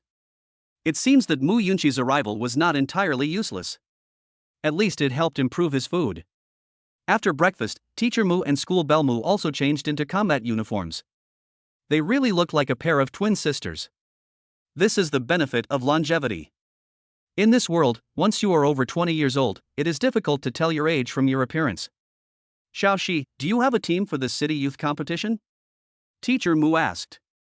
Mu Yunxi shook her head, it's just a formality anyway, I don't bother to waste my energy on it. For those who have just come out of the contract training camp, events like the city youth tournament are actually a way for them to see the world, or perhaps it is part of the training. How about you join your mother's team? That way it will be easier for us to take care of you.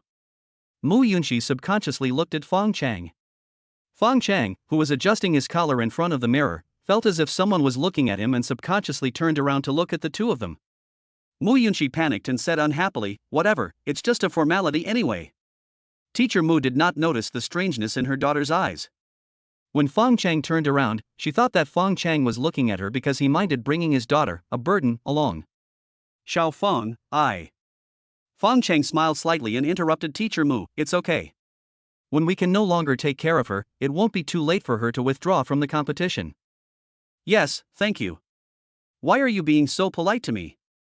She's your daughter, and also my classmate. Mu Yunxi glanced at Fong Cheng suspiciously. Did this guy almost let something slip just now?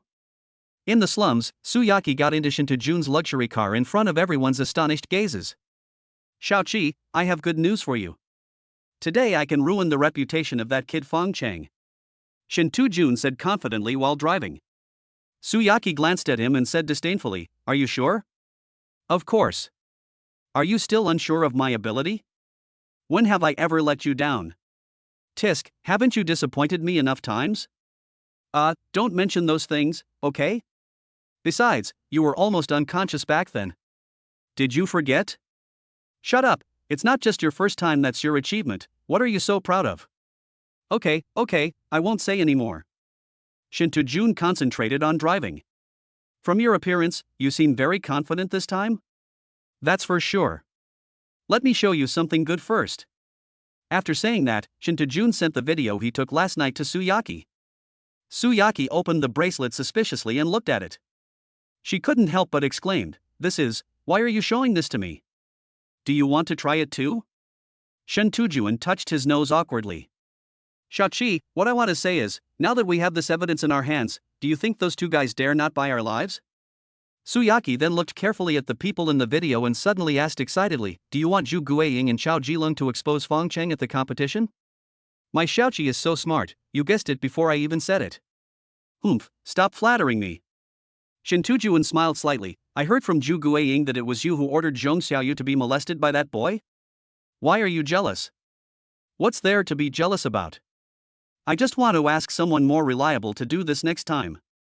Fong Cheng didn't do anything at all, but he was knocked unconscious by Zhong Xiaoyu. If it were someone I had found, it would definitely make sure the evidence was irrefutable. Whether it's true or not doesn't matter. As long as we can make a scene at the competition today, half of the deal will be done. Why only half? Su Yaqi sneered and said, 70% at most, no more. Don't forget that Fong Cheng was specially recruited by the Yunxi Guild. He must have the ability that the Yunxi Guild values. Although his molestation of a classmate is a shameful act, if the spiritual contract guild values his abilities more, then what you did will become meaningless. That makes sense. What about the other half? How confident are you that you can use this incident to disqualify him from the competition? Shinta smiled slightly and said disdainfully, unless he can produce evidence to prove his innocence this time, he can forget about participating in the competition. Su Yaqi nodded, that's good. You haven't told me how to do it yet. This is not that simple. As far as I know, he was specially recruited by the Yunxi guild, but it's just the Yunxi branch's business. This time, the Yunxi branch sent him to participate in the competition, most likely to prove to the headquarters that the boy is qualified to be specially recruited. Then we won't give him the opportunity to show his abilities, and let people not see his achievements. Add to that this scandal that everyone knows about, and do you think the guild headquarters will still let him stay in the guild? That makes sense. Yunxi is a small place after all. That kid is qualified for special recruitment in Yunxi, but he might not be qualified in other places. As long as we exaggerate this scandal, the headquarters may not be impressed by his limited ability. That depends on your ability. Don't worry, I will definitely make that kid notorious today. The entrance to the City Youth Tournament copy is set up in the Beast Taming Square. Thousands of participants gathered here, waiting for the entrance to open. The stage originally in the center of the square was converted into a rostrum today. The Lord of Yunxi, heads of various departments, and celebrities were all present today. According to the tradition of the Dragon Kingdom, whenever such an important occasion occurs, the top two leaders will stand up and say a few words. But today, just as the city lord opened his mouth, Chao Jilong, who was sitting in the corner of the podium, stood up and interrupted his speech, not giving the city lord any face at all. Chapter 51 Why is your vision so bad? While the city lord was giving an impassioned speech, Chao Jilong was still struggling in his mind about whether or not to do as Shinta said. Just then, his hand beeped and someone sent him a video. It was the scene where he and Zhu Guiying did not go home after get off work last night and hid in the office to play games. The city lord was giving a speech in front, and you show me this? At that time, Chao Jilong stood up suddenly as if he had a burst hemorrhoid. Because he was too excited, he knocked over the teacup on the table with a loud bang. It was hard for others to ignore him. City Lord Yu Jianming frowned and turned to look at Chao Jilong, who looked like a fool. Principal Chao, do you have any opinion on what you said to me?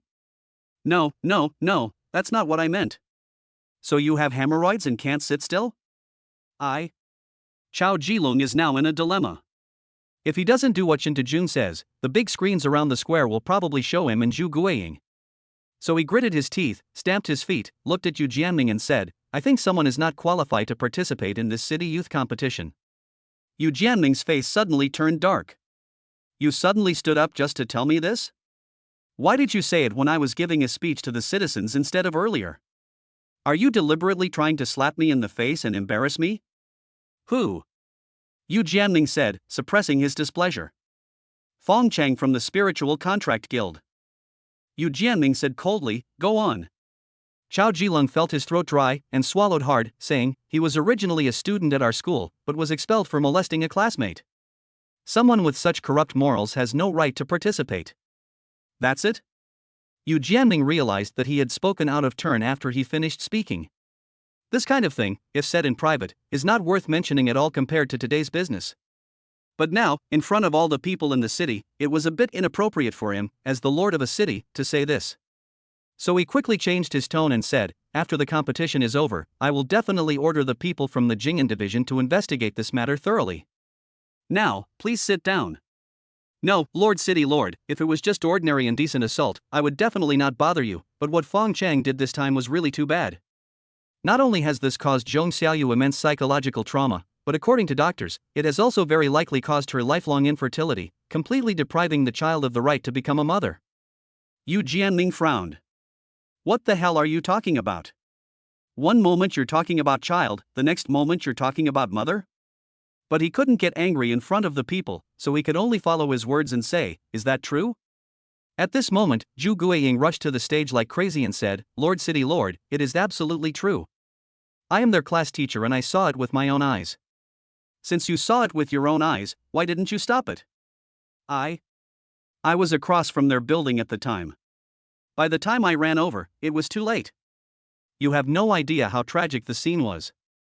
Thousands of ordinary people in the audience, after hearing what they said, started talking about it. So, that little beast called Fong Cheng is really a piece of shit. Why does this name sound so familiar to me? Is he the guy who made a splash in the Yunxi Guild's rookie competition last time? At the time, Mr. Zhu posted videos online accusing him of crimes, but not many people believed them. Later, the videos mysteriously disappeared. I guess there's a lot of water here, otherwise Teacher Zhu and Principal Chow wouldn't come to accuse that guy in this kind of situation. Although the method was somewhat inappropriate, teachers and principals who are willing to uphold justice for their students are truly admirable. In the crowd, Yunxi looked at Fong Cheng unhappily. Why are you looking at me? Why aren't you ashamed at all? Xiao Shi? Mu Yao frowned. Why, am I wrong? Yunxi also wanted to say, if you want to molest someone, can't you molest someone pretty? Why is your vision so bad? Fang Cheng signaled Mu Yao to calm down and said to Yunxi, you know Zhong Xiaoyu, do you think my taste is that bad? Yunxi was speechless for a moment. With Zhong Xiaoyu's behavior, all the boys in the class would feel sick when they saw her. Who would be blind to molest her? Yunxi didn't believe it in her heart, but for some reason, she felt a little angry. Then you can't just stand there and watch the show, right? Zhu Guiying and Chao Jilong are talking about you, the culprit, so why are you acting like nothing happened? The victim hasn't even come on stage yet. What's the difference between me going up there now and cursing at a shrew? In Fang Cheng's opinion, although he had no evidence to prove his innocence, the other party also had no evidence to prove that he molested Zhong Xiaoyu. Now both sides were relying on their words. Then the only breakthrough, or the key to the victory or failure of this debate, lies in Zhong Xiaoyu. As long as her words can be made inconsistent, or people can feel that her words are full of loopholes, then the rumor can be debunked. Bullshit. Wu Zhong suddenly stood up from the podium and said, you said my people were molested? Do you have any evidence, old man? Chao Jilong glanced at Wu Zhong and said coldly, the evidence has all been destroyed by your spiritual contract guild. Where can I find it? But fortunately, you don't dare to kill to silence the witness. Do you want to hear what Zhong Xiaoyu has to say herself? After saying this, he winked at Zhu Guiying in the audience. Zhu Guiying glanced behind her and saw that Zhong Xiaoyu had not squeezed out yet. She was immediately furious. If you, a cheap bastard, mess up this thing today, and if the affair between me and the principal is exposed because of this, I will skin you alive. Zhu Guiying rushed into the crowd and grabbed Zhong Xiaoyu out. Go ahead, tell us in front of everyone today how that little beast Fong Cheng assaulted you. Zhong Xiaoyu is regretting her decision so much now. Before dawn today, Zhu Guiying and Chao Jilong rushed to her house, woke her up from her sleep, and forced her to make a false confession.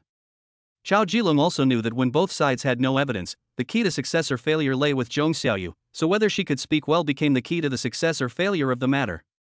When Zhong Xiaoyu heard that she was to accuse Fong Cheng at the city youth competition, she felt numb. This was slander in itself. It would have been fine if she had just posted some short videos online, but now she was asked to lie in front of the city lord and all the big guys in Yucheng. She really didn't have the courage to do that. She didn't have the courage, so Zhu Guiying and Chao Jilong gave her courage. They beat her to death with belts and gave her a mixed doubles beating. They didn't believe that this bitch would not obey. Now her clothes were covered with bruises. She regretted why she listened to Su Yaqi and framed Fong Cheng. If she had not agreed, why would there be so many problems now? And because of this incident, her parents were completely disappointed in her. This morning, she was beaten so hard by Zhu Guiying and Chao Jilong that she cried for her parents.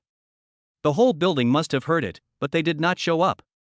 At this moment, Zhong Xiaoyu looked so hopeless, just as Chao Jilong said, her heart had been deeply traumatized.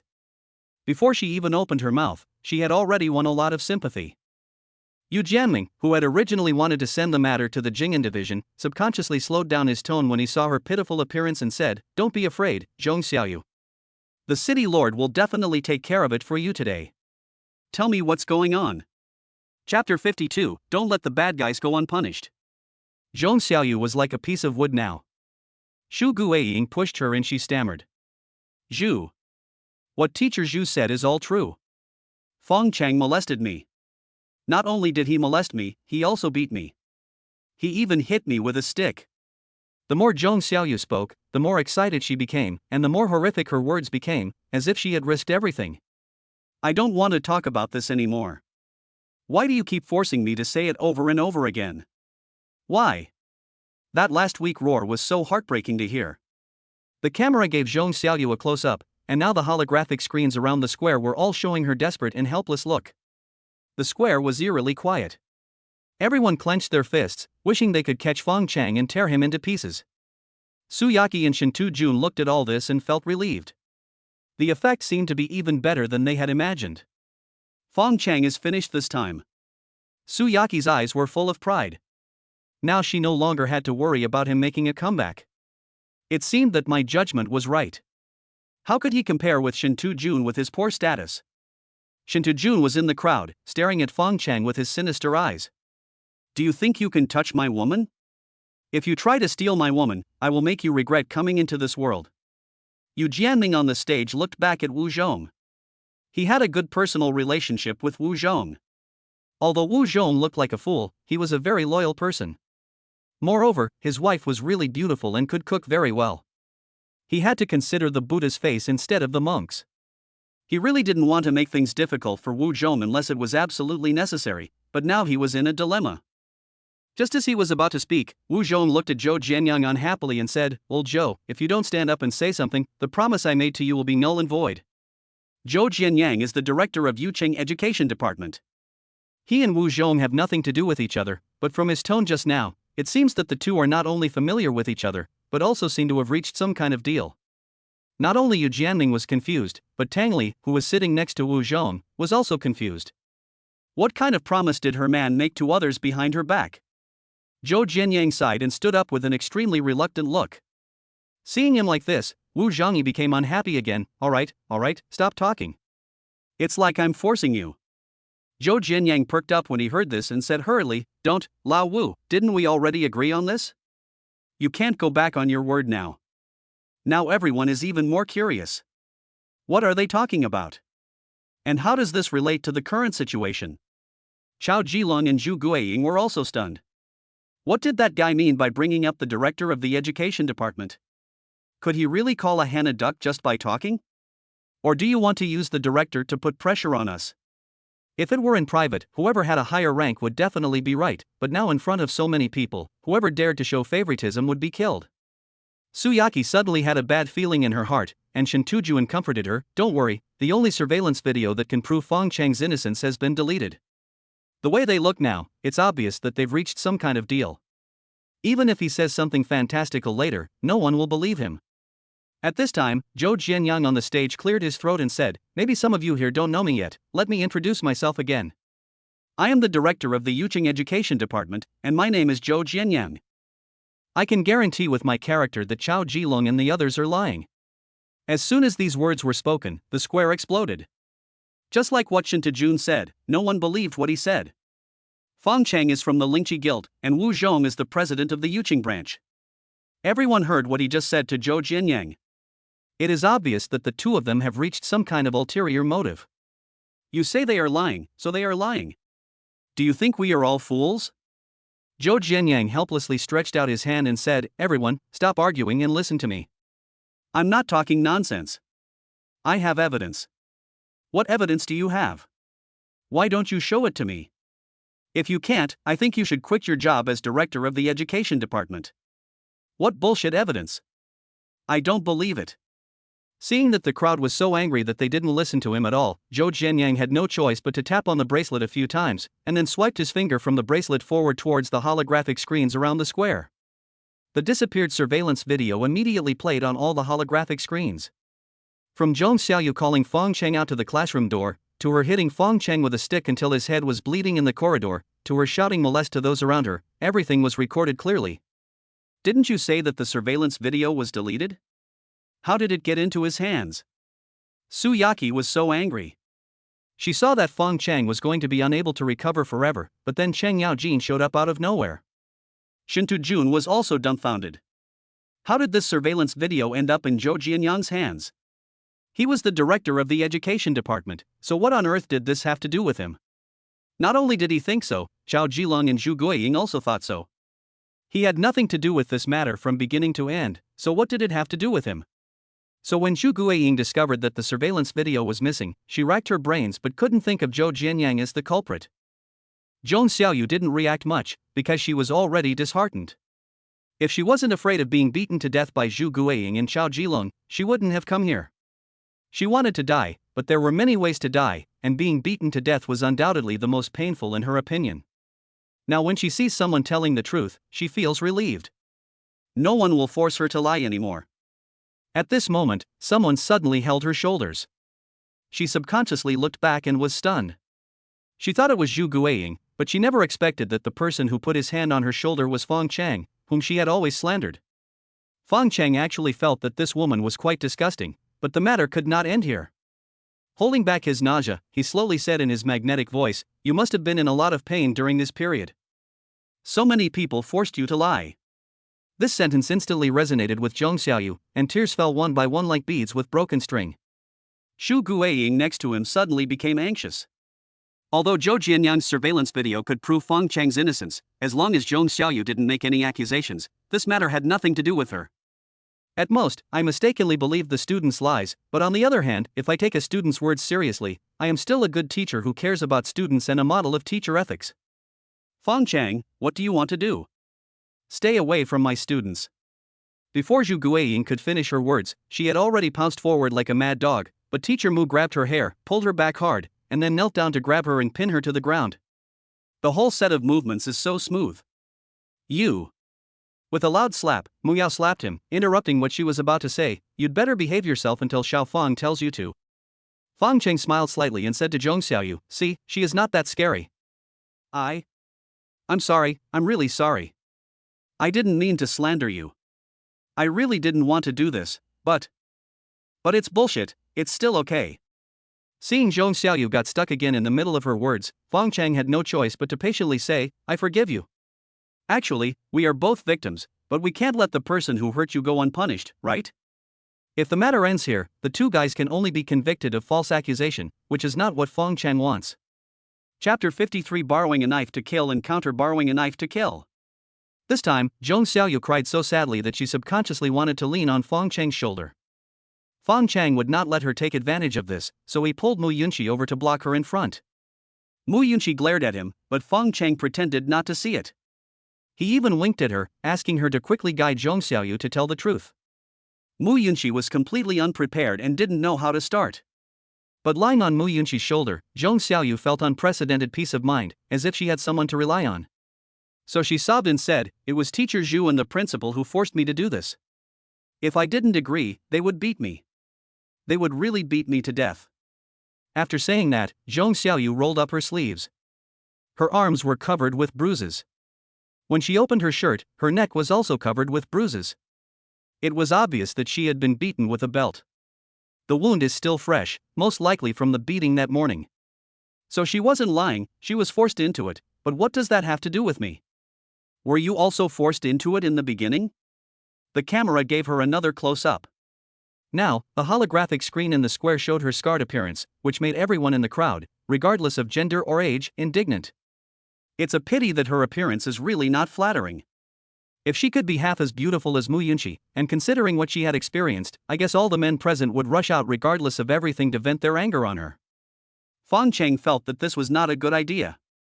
According to convention, Zhu Guiying and Xiao Jilong would definitely be sent to the Jing'an division in the end. He would then use his connections to get them released after the storm had died down. How could there be such a cheap thing in the world? Anyway, Fong Cheng was the first one to refuse it. Mu Yunxi was suddenly startled by Fong Cheng's voice. "Shameful, beast, scumbag who is unworthy of being a teacher, don't you have children of your own?" These words made those with children present feel a sudden pang in their hearts. If it were my child, I would fight those two scumbags even if it meant risking my own life. If this were my child, I would make those two scumbags regret coming into this world. Then Fong Cheng continued to raise his voice. "She's still just a child. How could you two scumbags have the heart to do that to her? Look at her body, scumbags. Is there even a single piece of good flesh left?" Yu Jianming on the stage couldn't help but sigh at this moment, thinking that he had not done his job well as the city lord. Such devilish principals and teachers appeared under his rule. He actually only found out about it now. If he had known it a day earlier, the child would not have been beaten like this by them. Fang Cheng noticed Yu Jianming's reaction and immediately said to Chao Jilong, who was sweating profusely on the stage, as the culprit, "Shouldn't you come down and apologize to this kid?" Everyone on the stage subconsciously looked at Chao Jilong. He was already sweating profusely, and under the gaze of everyone, he twitched violently and shook like a sieve. How did things suddenly turn out like this? I should have never listened to that bastard Shintujuan and helped him deal with Fang Cheng. Now Fong Cheng didn't get rid of it, and he even shot himself in the foot. No, he is the mastermind. I am in trouble now, but he can't stay out of it either. Thinking of this, he suddenly raised his head and looked for Shintujun in the crowd. Just then someone in the crowd suddenly shouted, "Come down and apologize." A single stone caused 1,000 ripples, and the crowd began to echo loudly, asking Chao Jilong to come down and apologize to Zhong Xiaoyu.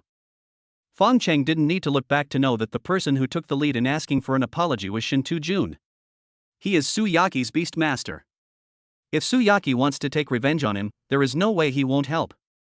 And with Chao Jilong's identity, if no one forces him, would he risk offending the city lord and expose this matter? To put it bluntly, no matter whether he is unlucky today or not, the city lord has already been offended by him. With Chao Jilong's experience, it is impossible for him not to understand such human relationships and the ways of the world. The only possibility is that he was forced to do so. Su Yaqi doesn't have the ability to force Chao Jilong into this state now, but as the 8th young master of the Shinta family, she definitely has it. And the direction from which the voice just came was the direction where Shintujun and Su Yaqi were. In Fong Cheng's opinion, the reason why he started to make a fuss at this time was because he was afraid that Chao Jilong would blame him. This is also what Fong Cheng wanted. If he didn't make trouble, how could he kill those two scumbags just relying on Zhong Xiaoyu's looks? Especially that Zhu Guiying, who has framed me again and again. If I don't teach her a lesson, then what's the difference between me and the original owner, that coward? If we want to solve the problem once and for all, we must first get these two scumbags together. Otherwise, one will be on the stage and the other will be off the stage, and at most one of them will die. Yu Jianming turned around and looked at Chao Jilong, his eyes full of hatred, which made people shudder. Chao Jilong? Chao Jilong, who was still looking for Shintujun in the crowd, was startled. Faced with the hateful looks around him, he could only step down and apologize to Zhong Xiaoyu. Fong Cheng saw this and smiled coldly, then said to Zhong Xiaoyu, "You see, so many people are helping you. Just do whatever you want. If you don't take advantage of it now, you will never have another chance." Zhong Xiaoyu looked confused, but Yunxi suddenly turned around and looked at Fong Cheng in surprise, feeling that there was something wrong with what Fong Cheng had just said. Zhong Xiaoyu finally realized it later. Fortunately, she was not too stupid, otherwise she would have wasted her breath and that would have gone against her original intention of staying out of it. In the morning, Zhong Xiaoyu felt that Chao Jilong and Zhu Guiying were two demons that could scare her to death, but now with so many people standing behind her, what is she afraid of? Just like Fong Cheng said, I can do anything to them now. For example, let them taste the feeling of being hit by a belt. As soon as Chao Jilong stepped down from the podium, Zhong Xiaoyu pounced on him like a mad dog. Everything has its limits, and the same goes for fear. As long as people are not scared to death, human nature will change drastically, not to mention that there are so many people supporting her now. As much as Zhong Xiaoyu was afraid of these two people at the beginning, she is as crazy now. Before Chao Jilong could react, Zhong Xiaoyu scratched 3 bloody marks on his face. What was worse was that he didn't dare to fight back. How could he not dare to fight back? How could Zhong Xiaoyu kill him alone? So Fong Cheng signaled teacher Mu to let go of Zhu Guiying. As expected, Zhu Guiying did not disappoint him. After being bitten by Zhong Xiaoyu, she subconsciously pushed her and knocked her to the ground. The opportunity has come. Fong Cheng turned around and looked at Shintujun. You must seize this opportunity. Those two people must not be allowed to live. This is what Su Yaqi said to Shintujun. Even if she didn't say it, Shintujun thought so in his heart. As the 8th young master of the Shinta family, his father taught him to cherish his reputation since he was a child, so how could he be involved in such a scandal? When he saw Zhong Xiaoyu being pushed to the ground, he couldn't help but feel happy, thinking that the opportunity had come. That scumbag actually dared to fight back. Does he think we are all dead? Kill him. Zhong Xiaoyu being pushed to the ground was a fuse that further increased the anger in everyone's hearts. Shintujun's words were the spark that ignited the powder keg. The enraged crowd finally exploded and rushed forward. Fong Cheng quickly pulled Mu Yunxi and Mu Yao aside. By the time the people on the stage reacted, Zhu Guiying and Chao Jilong had already been drowned by the angry crowd. The crackling sounds of fists and kicks made Fong Chengdu unable to hear the screams of the two men. At this moment, Zhong Yu suddenly ran out from the crowd. When Fong Cheng saw her, he subconsciously wanted to step back. What did this woman want to do? Fong Cheng, my stomach hurts. Chapter 54, You're responsible for your own mistakes. If you have a stomachache, go see a gynecologist or anorectal doctor. Why are you seeing me? Go see a doctor right away. It's too late. While Fong Cheng was confused, Zhong Xiaoyu leaned over to his ear and whispered something. In order to make her obedient, Chao Jilong had given her something, saying it was a nanobomb. Fong Cheng was startled and quickly looked at her with his spiritual eyes. There is 1 minute and 50 seconds left on the life countdown. Fong Cheng quickly grabbed Zhong Xiaoyu's hand and said, "It's really too late to see a doctor now." "Do you believe me?" "I believe it." "That's good. Go find Shinta Jun right away." He's sure to have a solution, because he arranged all of this. Zhong Xiaoyu looked confused. "What does this have to do with Shinta Jun?" Fong Cheng said angrily, "Don't dawdle, go find Shinta Jun quickly, he's over there." After saying that, he kicked Zhong Xiaoyu out. Now most people have rushed to the rostrum, and there are fewer people in the square, which can be seen at a glance. Zhong Xiaoyu was now at a loss and couldn't think too much. Seeing Fong Cheng pointing out a clear way for her, she subconsciously rushed toward Shinta Jun. As for whether it has anything to do with Shinta Jun, what does it have to do with Fong Cheng? All Fong Cheng wants is to kill Shinta Jun. Mu Yao and Mu Yunxi looked at Zhong Xiaoyu's back with confusion. What happened to Xiao Fong? Fong Cheng leaned over to Mu Yao's ear and whispered something. Mu Yunxi, who was standing beside him, tilted her ear but couldn't hear clearly. However, after hearing what she said, her mother blushed and said unhappily, This is too inhumane, isn't it?" Mu Yunxi was even more confused. "Mom, what are you talking about?" "Don't ask questions, kid." Mu Yunxi was already very curious, and when she heard her mother say that, she immediately felt unhappy. "I am the same age as Fong Cheng." "I am a child, so what is Fong Cheng?" "You." Mu Yao was so angry. She seemed to be talking about Fong Cheng, but actually she was talking about herself. Isn't she ashamed of being an old cow eating young grass?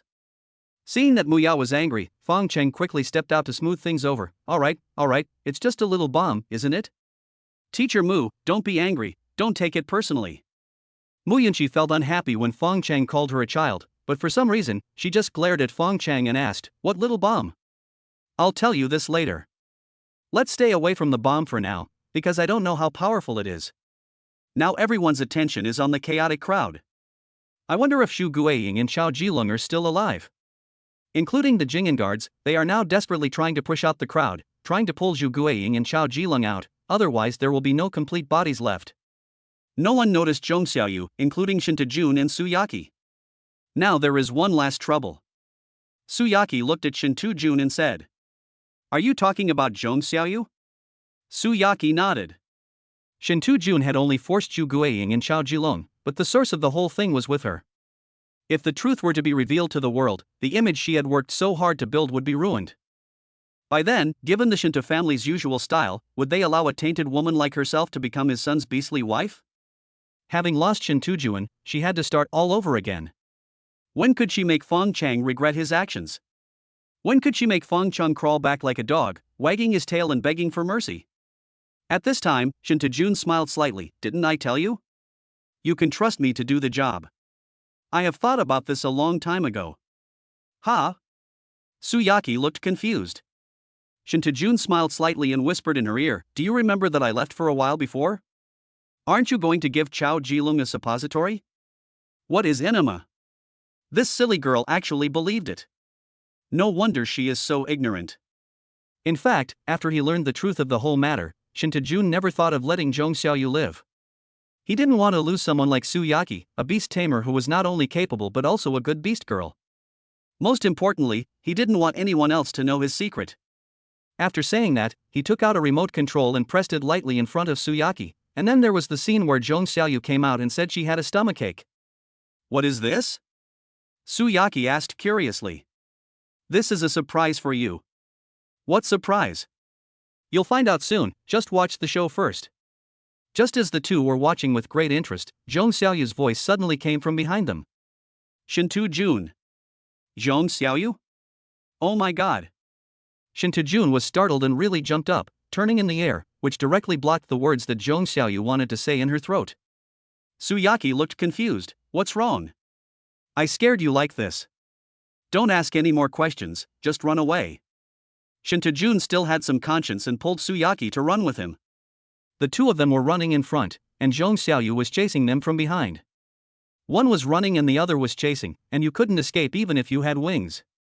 Now Zhong Xiaoyu finally believed that what Fong Cheng said was right. This was indeed Shinta idea, otherwise why would he run away when he saw me? Don't come over here. If you come over here again, I'll kill you. At this time, Shinta was sweating all over and was almost scared to death. If Shinta ran out of the square, with his strength, Zhong Xiaoyu wouldn't even be able to see his taillights. But he chose to run into the crowd, intending to kill a few fellow Taoists. He was courting death. If you turn it off, I won't run with you. Zhong Xiaoyu was also running out of breath, but her strong desire to survive made her adrenaline surge, and she displayed extraordinary speed and endurance. Shinta seemed to have thought of something and quickly took a look at the remote control in his hand. This thing didn't have a detonation button at all, only a countdown with less than 2 seconds left. Should we push Su Yaqi out to take the blame? Just as he was hesitating, Zhong Xiaoyu behind him exploded. The shockwave mixed with blood and meat paste directly blew away all the people around, and Shinta and Su Yaqi were the first to be hit. Fang Cheng had fled ahead of time with Yunxi and Yao, so he saw an explosion from afar. The big guys on the rostrum were all petrified, and the crowd below, which couldn't be pulled apart, finally quieted down. They couldn't help but secretly feel lucky that they ran over to beat up the scum. If they were still in the same place as before, they would have been skinned alive if not dead. What are you still standing there for? Save them quickly. Yu Jianming slammed the table anxiously on the stage. Fortunately, those who were blown up were beastmasters and beast girls, who were all very powerful. If it were ordinary people, who knows how many would have died. But even so, some beastmasters and beast girls were not having an easy time. Many of them were blown to pieces, and their bodies were covered with bone fragments, which hit their bodies like bullets. Those who were lucky enough had their battlesuits withstood the attack and were only hit by the shockwave. Those who were unlucky, like Su Yaqi and Shinta, had their battlesuits but refused to wear them and insisted on looking cool. Now, their backs were completely blown to pieces. At the same time, Chao Jilong and Zhu Guiying were beaten to death by the angry crowd and were no longer human. 3 people died before the competition even started. With such a big incident, today's competition cannot be held and the official decided to postpone it for 1 day. Tang Li stared at Fong Cheng's back on the rostrum in a daze. Wu Zhong looked at Chao Jilong and Zhu Guiying, who were putting bodies into body bags, and sighed, "Alas, you will suffer the consequences of your own actions." He turned around and saw his wife in a daze, and couldn't help but ask in confusion, "What's wrong? Do you feel?" "Never mind. I'll tell you later. Let's go home first." Chapter 55, That kid has had a rough journey, so he must hate evil. In the car, Tang Li was concentrating on driving. Wu Zhong, who was sitting in the passenger seat, thought for a moment and asked, "Wife, what exactly did you want to tell me just now?" Tang Li parked the car on the side of the road, turned around and looked at Wu Zhong and said, "Old Wu, do you think that Fong Cheng was the one who planned everything that happened today? That guy planned it? He's crazy, planning someone to frame him? I'm not talking about that. I'm talking about Chao Jilong and Zhu Guiying being beaten to death, and Zhong Xiaoyu's self-explosion. Don't let your imagination run wild. I don't see that. That's the brilliance of that kid. Let me put it this way, who do you think wanted to kill those 3 people the most today?" Wu Zhong laughed and said, "Do you really think I'm stupid? It must be that kid Fong Cheng." But even when the crowd was heated, he didn't say a single radical word, and everything he said was reasonable. "Yeah, do you think everyone is like you, going out without thinking, and just going up to fight people when something happens? Do you think the people on the stage today and the Jing'an guards around the square are just decorations?" But if he followed his method, not only would no one suspect him, but he would also make the deaths of the 3 people uglier than the last. Honestly, I really admire that kid. Not only is he brave and resourceful, but he also knows how to be patient. When he grows up, who can be his rival? So, that kid really did it? He's so cunning at such a young age. Don't you find it terrifying? As far as I know, that little guy was abandoned by his biological parents when he was young and was raised by a woman named Aunt Lin in the slums. However, Aunt Lin left him because of her beast transformation.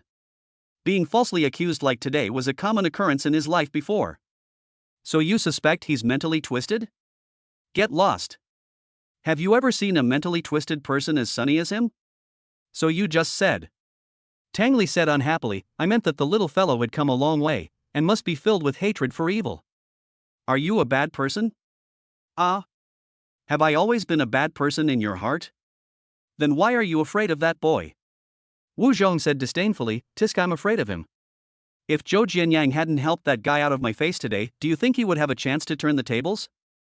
Then have you ever thought that the little guy had already figured out from the beginning that the breakthrough point lies with Zhong Xiaoyu? Even without Zhou Jianyang, he could still turn the tables with his eloquence. This is all your guess. Do you have any evidence? You. By the way, I haven't asked you yet, what kind of deal did you reach with Zhou Jianyang? You dare to tell me, it's because of your face. It's actually nothing.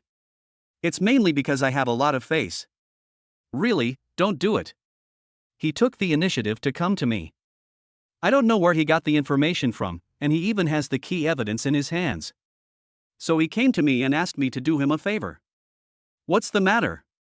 It means reinstating that kid's student status and allowing him to compete as a student. That's it? Wife, you don't understand this, right? He's the director of Yucheng's education department. If Fang Cheng can get a good ranking this time, it will be a great achievement for him, don't you know? With Fang Cheng's current strength, do you think it's possible to get a good ranking in the city youth competition? You don't understand this again, right? Even if Fang Cheng doesn't get a good ranking, with his ability he will definitely attract a lot of attention. Moreover, he is participating in the competition as a student, so this is also an opportunity for Zhou Jianyang to show off. He's been in the position of director for many years and is almost going crazy wanting a promotion. Do you think he'll miss this opportunity? City Lord's Mansion. Old Zhou, wait a moment. Because of the vicious incident that happened in the square today, the leaders of various departments in Yucheng were called here for a meeting. After the meeting, Zhou Jianyang, the director of Yucheng Education Department, was left alone by Yu Jianming. What's the matter, City Lord? Yu Jianming glanced at him, motioned him to sit next to him, then took out a pack of cigarettes and gave one to Zhou Jianyang. Zhou Jianyang quickly waved his hand, I have already given up. He didn't dare to accept the cigarette until he understood why Yu Jianming kept him. Quit it? Just smoke when I tell you to. There's no one else here. Zhou Jianyang glanced around the conference room, then took the cigarette and said, Old Zhu, if you have anything to say, just tell me now. I won't feel at ease if you don't. After saying that, he took out a lighter and helped Yu Jianming light the cigarette. The two are old classmates, but Yu Jianming has a better career than him. He is now the lord of a city, while he is still a director. Yu Jianming exhaled a puff of cigarette and said, Are you very happy now, kid? Old Zhu, please don't talk nonsense. How can I be happy when such a big thing happens? The blame is mine, but you got exposed. Aren't you happy? Old Zhu, we've known each other for so many years. Do you think I'm the kind of person who sells out friends for personal gain?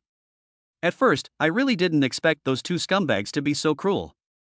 If I had known this earlier, I would definitely not have made this deal with Wu Zhong. What deal? Nothing much, I just want Fong Cheng to resume his student status and compete as a student. You have good vision this time. Zhou Jianyang laughed, do you think so too? Yu Jianming nodded, that kid is not simple. I just figured it out. Whether those two scumbags were beaten to death or the Shinta family's son was injured in the explosion, it was all planned by that kid. No way, can that kid be so cunning? Yu Jianming did not answer, but just looked at this guy meaningfully and said, keep pretending. Zhou Jianyang sighed, defeated. Well, actually, I just figured it out during the meeting. Don't look at me like that. That guy did it so flawlessly, and you just figured it out too, didn't you? How can I be any smarter than you? It's really not you who gave that boy the idea? So you suspect that I taught him? What else could he do? How old is he? Considering his age, and considering it was such a sudden incident, he's lucky he didn't die of fright. How could he come up with such a thorough plan in such a short time? I swear, okay? If I taught him this, I will never get promoted. Your oath is really too cruel, isn't it? You wouldn't believe it if it's not poisonous. So, this kid.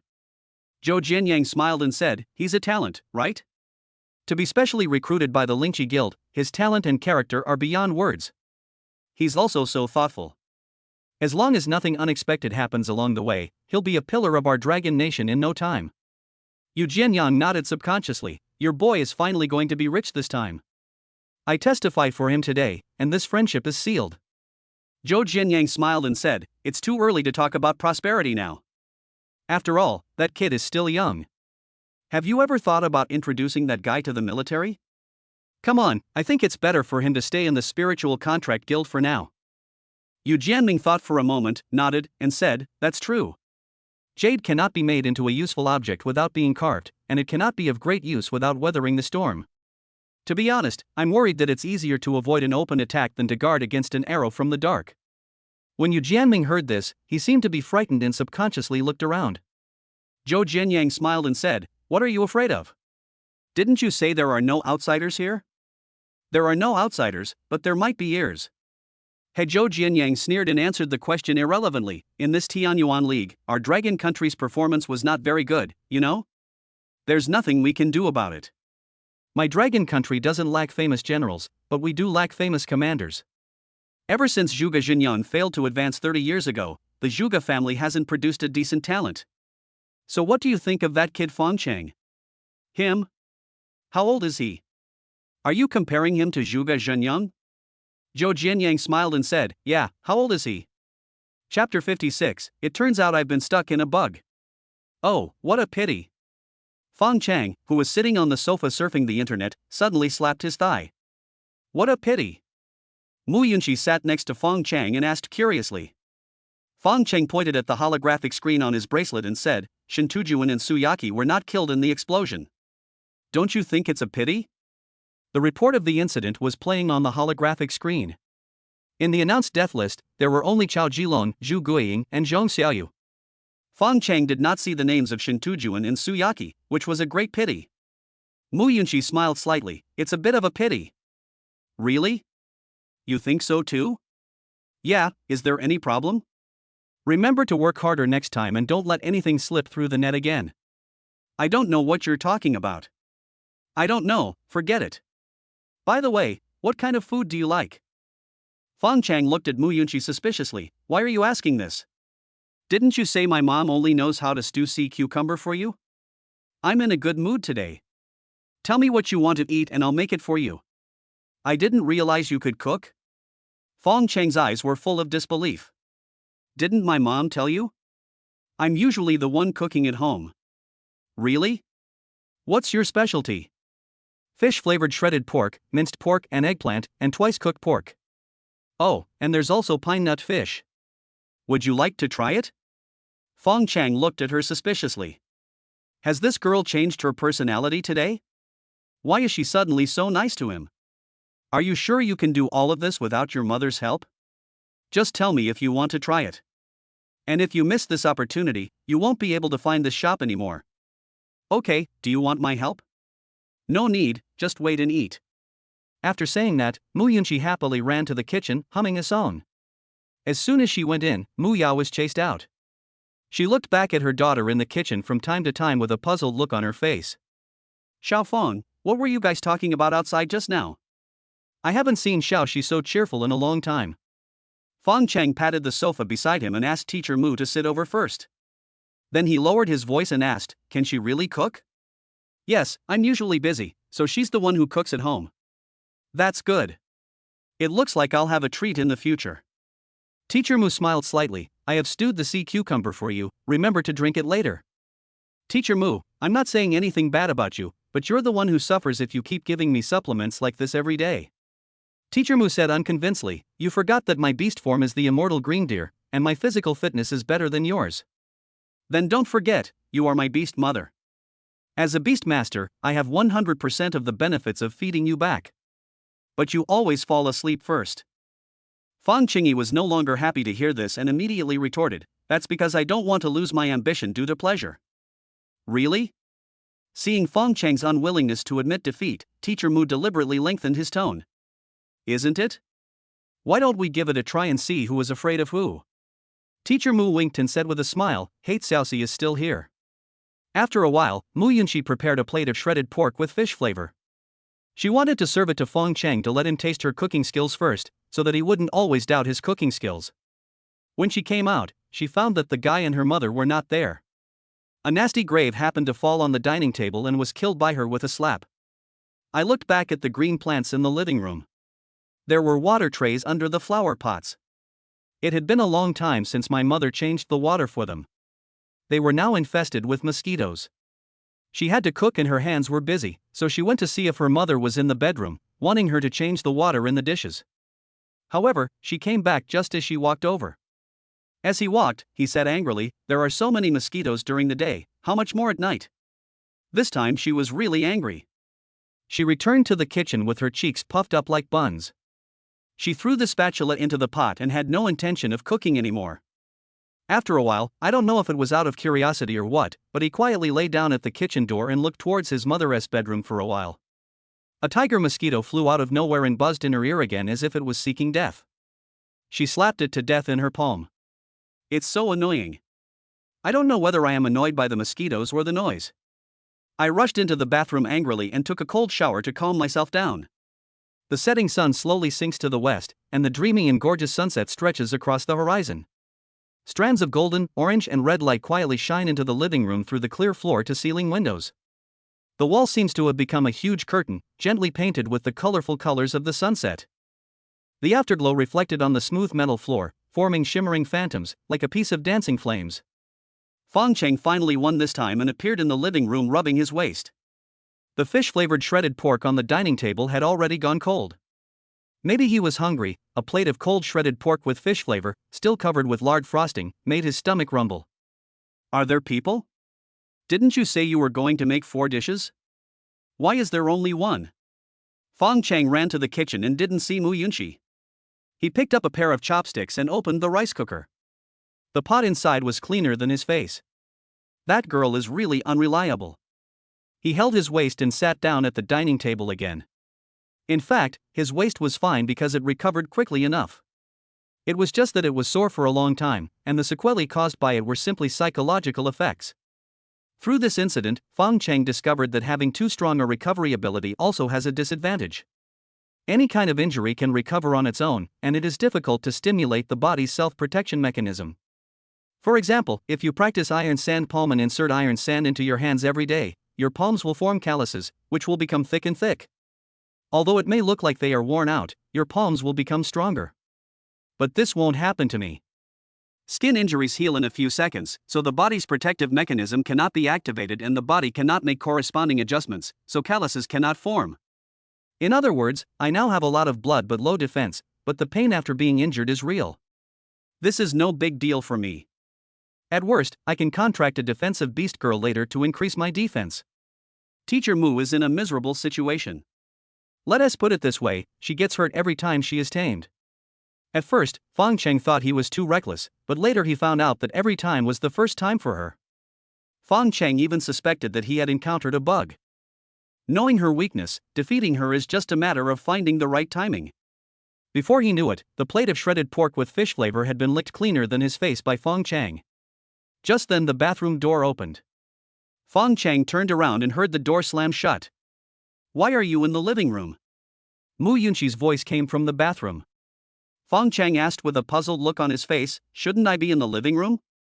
Where's my mom? She's taking a nap. Yunxi frowned. Taking a nap? I don't believe you. Do you think I'm still a 3-year-old child? Mom, why am I sleeping in my own room again? Child, you sleepwalked last night. Are you okay? Fong Cheng walked to the bathroom and asked with concern. I'm fine. Ask my mom to bring me a change of clothes. You don't even bring a change of clothes when you shower? It's none of your business. Is this your attitude when asking someone to do something for you? Yunxi was speechless for a moment, took a deep breath and said, thank you for your help. That's more like it. Wait. Chapter 57 Xiao Fong, can you call me Yao Yao? Teacher Mu, who was awakened by Fong Cheng, was startled at first, then ran to the dressing table in a panic, quickly combed her hair, and then ran to get clothes for Yunxi. Fong Cheng couldn't help laughing when he saw her panic. When Teacher Mu saw Fong Cheng making fun of him, his bright eyes couldn't help but roll up slightly, revealing the whites of his eyes just right. As the saying goes, love is the secret recipe for eternal youth, making lovers young and energetic, full of passion and longing for life. Look at Teacher Mu, she is starting to learn to be playful. Then Teacher Mu chuckled and said, what are you laughing at? It's all your fault. I told you a long time ago, but you refused to live in a big villa with me. Now you know the disadvantages of a small house? There are only 3 of us living in this 3-story villa. Don't you think it's lonely? It's not as warm as living here. Big? I don't think so. Besides, isn't my current mission to make you live a good life? Becoming my beast girl and still living here, what's the difference between that and having me? Mu Yao seemed to have caught a loophole in Fong Cheng's words and said with a smile, but I remember someone once told me that his greatest dream was to win the Tianyuan League Championship for Dragon Country. Yes, I did, but I also said that when you are poor, you can take care of yourself, and when you are rich, you can help the world. Winning the Tianyuan League Championship for Dragon Country is the dream of every Dragon Country man, but it's still too far away for us now. Anyway, my current goal is to make sure you live a good life. Teacher Mu looked at Fong Cheng, his eyes gradually turned red, and he couldn't help but hold Fong Cheng's hand. He frowned slightly because of being moved, and his eyes became blurred and affectionate. Fong Cheng was stunned for a moment. What's wrong? No, nothing. Teacher Mu lowered his head embarrassedly, then looked up at Fong Cheng and said, Xiao Fong, why are you so nice to me? Fong Cheng was stunned again. Was he moved already? Sai, how much hardship did you endure in the first 30 years of your life? Just saying I want you to live a good life could move you like this. Fong Cheng smiled gently and stroked Teacher Mu's long hair. Ask such a stupid question again, how many times have I answered you? You're my beast mother, if I don't treat you well, who else can I treat well? Do you want me to treat Su Yaqi well? Humph, you dare. Isn't that right? Don't ask such stupid questions again. Can I call you dear from now on? Fong Cheng laughed and said, are you stupid again?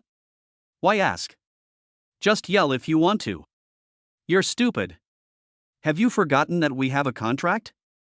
How can I yell without your authorization? Fong Cheng had forgotten about this. For a beastmaster, the magical power of the contract is usually not felt at all, because the highest contract does not have any requirements for him. However, as a beast girl, Teacher Mu is suppressed by the power of laws all the time. Okay, I agree. Dear, can you call me Yao Yao? I shouldn't have mentioned Su Yaqi. Fong Cheng remembered that he only called Su Yaqi Yao Yao on the day he met her. He didn't expect that she had been thinking about him since then. Are you going to scream or not? If you don't want to, forget it. Yao Yao, this is okay, right? Teacher Mu smiled complacently. Remember, when no one is around in the future, call me Yao Yao instead of Teacher Mu. Why wait until there's no one around? Can't you just call at other times? Because I'm shy. I've seen people call their wives in public, but have you ever seen anyone call their wives by a pet name in public? You're not surprised by anything you don't see. Of course there are. Then don't you think that person is corny? The kind that's deliberately contrived. The intimacy between the two made them completely forget about Mu Yunxi in the bathroom. Then the bathroom door was knocked again. Hey, Fong Cheng, did you call my mom? The two then remembered that Mu Yunxi was still locked in the bathroom. Fong Cheng frowned. Hiss, Yao Yao, did you notice that there seems to be some ambiguity in her words? Does she want me to call her mom? Mu Yao burst out laughing. Stop imagining that. I think there's ambiguity in what you said. After delivering the clothes, Teacher Mu came back with a frown on his face, not knowing what he was thinking. What's wrong? Honey, Xiaoxi actually got wet with her clothes on.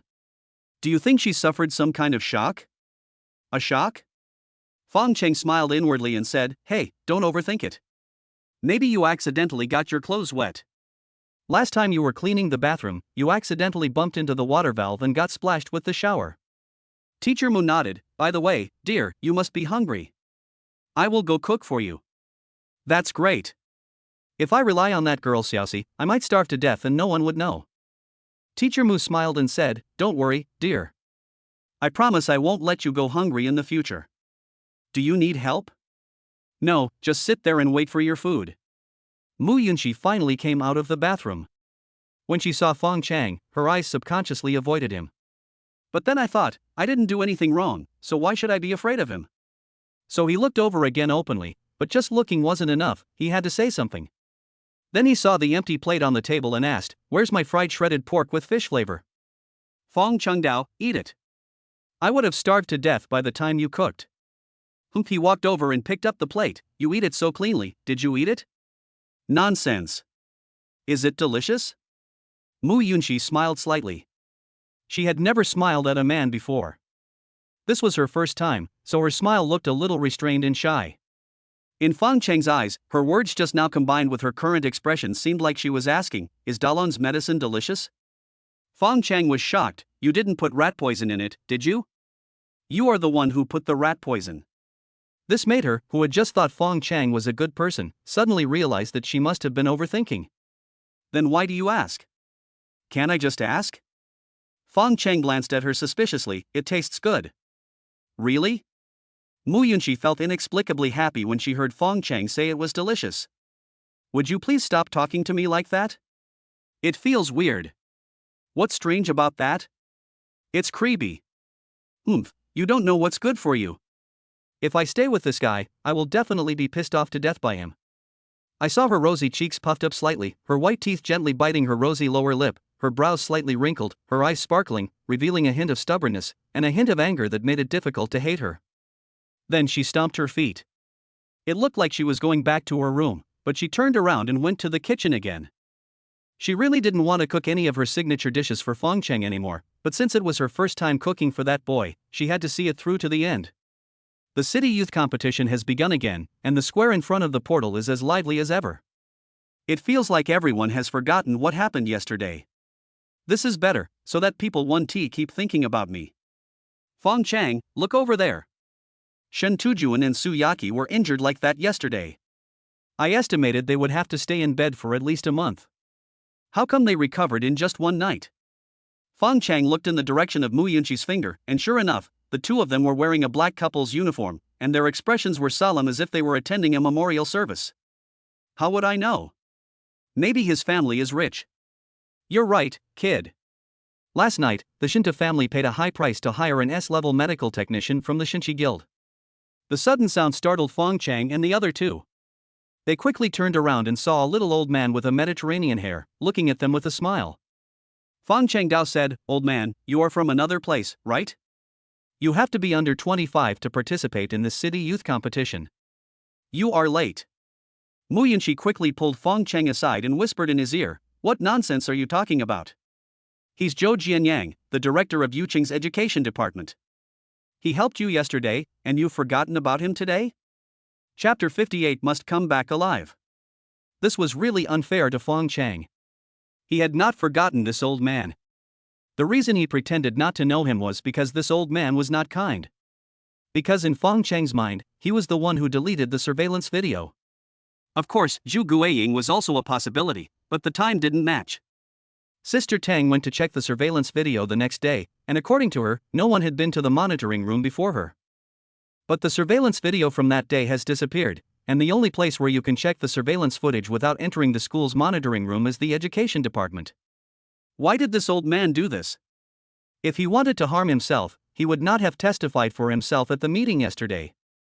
The premise for him to testify for himself was that he had reached an agreement with Lao Wu, which was that he would participate in this city youth competition as a student. No wonder the guild only sent me to participate in the competition this time. It seems it was all this old man's fault. If it weren't for the fact that he testified for him yesterday, Fong Cheng wouldn't even want to pay attention to him now.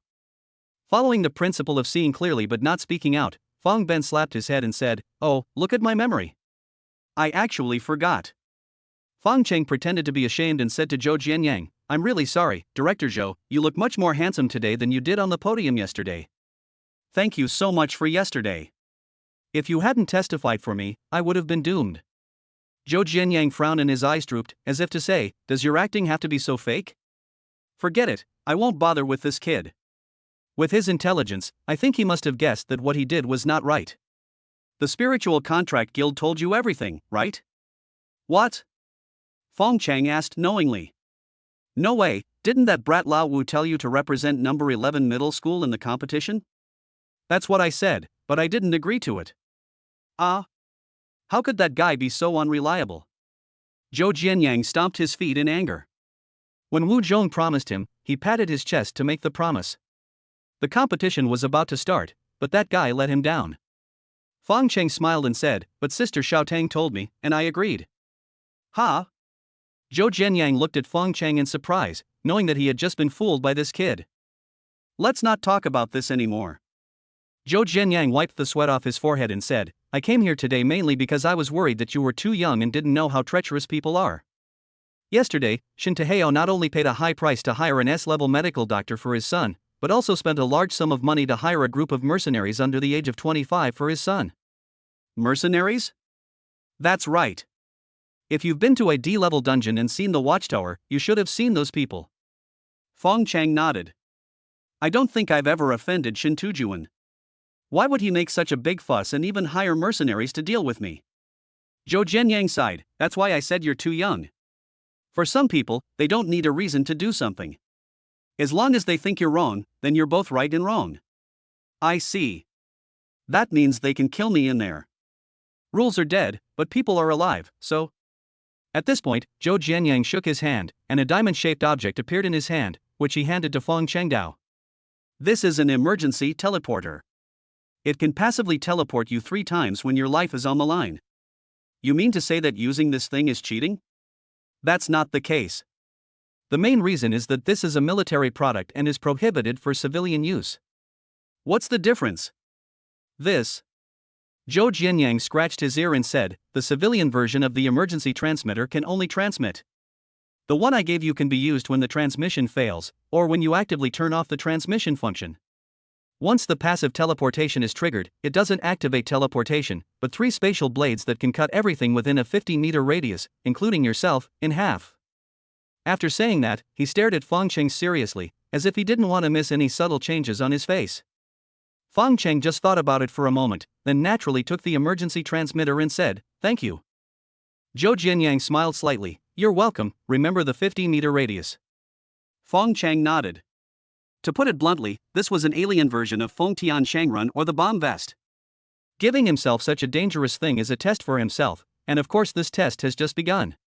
Not long after Zhou Jianyang left, Sister Xiaotang and Wu Zhong came again. Little brother, you were hiding here, making it so hard for me to find you. Looking at Sister Tang, who looked resentful, Fong Cheng said helplessly, Sister Tang, isn't it inappropriate for you to tease me like this in front of Brother Wu? Tang Li glanced at Wu Zhong and said with a smile, what's wrong with him? No way, are you afraid of him? No, I was thinking about waiting until Brother Wu is not around. If you say that, I will feel better. Will it? Of course, don't you think it's exciting to tease someone behind Brother Wu's back? Huh? Oh my god. How dare you tease me, kid? After saying that, Tang Li raised her leg and kicked, but she didn't really kick. Otherwise, with her strength, she could kick Fong Cheng accurately and there would be no way for him to dodge. Seeing that Tang Li missed the kick, Fong Cheng turned back and said with a smile, weren't you the one who teased me first? I'm your sister, so it's my duty to tease you. At this time, Wu Zhong couldn't bear to watch it anymore, and quickly stood up and said, okay, let's get down to business. Tang Li snorted, indicating that she didn't care and told him to say whatever he wanted to say. Wu Zhong had no choice but to say, Brother Xiaofeng, do you still remember the harsh words Hao Feijing and Zhou Shaolin said to you last time? Fong Cheng nodded, remember, this time they are going to organize a group of people to fuck me inside? It's not one group, it's 2 groups. They have 1 group each from each family. But don't worry, their strength is not that great. After all, there is an age limit for participating in the competition. Don't be too afraid of them. Tang Li was displeased upon hearing this. She pulled Wu Zhong away and said, what do you mean by not very strong? Even if the age limit for participating is there, how old is Xiaofeng this year? How long has he been a beast tamer? And how long have they been beast tamers? They're clearly bullying the weak. Am I just comforting this kid? Tang Li was too lazy to pay attention to him. The other party said, they came well prepared this time. I can't say that all of them are C level, but at least there won't be anyone lower than D level, so you must be careful. Fong Cheng couldn't help but complain in his heart after hearing this, be careful, you still want me to go alone? How about finding me some helpers? I heard that this city youth competition is all about team battles. Tang Li and Wu Zhong looked embarrassed, and Wu Zhong stammered, this. Tang Li, quick-witted, said, the match is about to start. It's too late to call for help, isn't it? But don't worry, we won't watch you suffer in vain. After saying that, he took out a small pyramid-like object and handed it to Fong Cheng. I'll give you a barrier generator. Activate it at a critical moment and it will help you release a particle shield.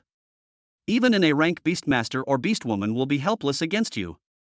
Fong Cheng smiled slightly and took the barrier generator. Thank you, Sister Tang. Don't be too happy, kid. The particle shield can only sustain you for an hour at most. So once you activate it, call for help immediately. If you decide to withdraw from the competition, the arena's protection mechanism will immediately send you out. Can it be used repeatedly?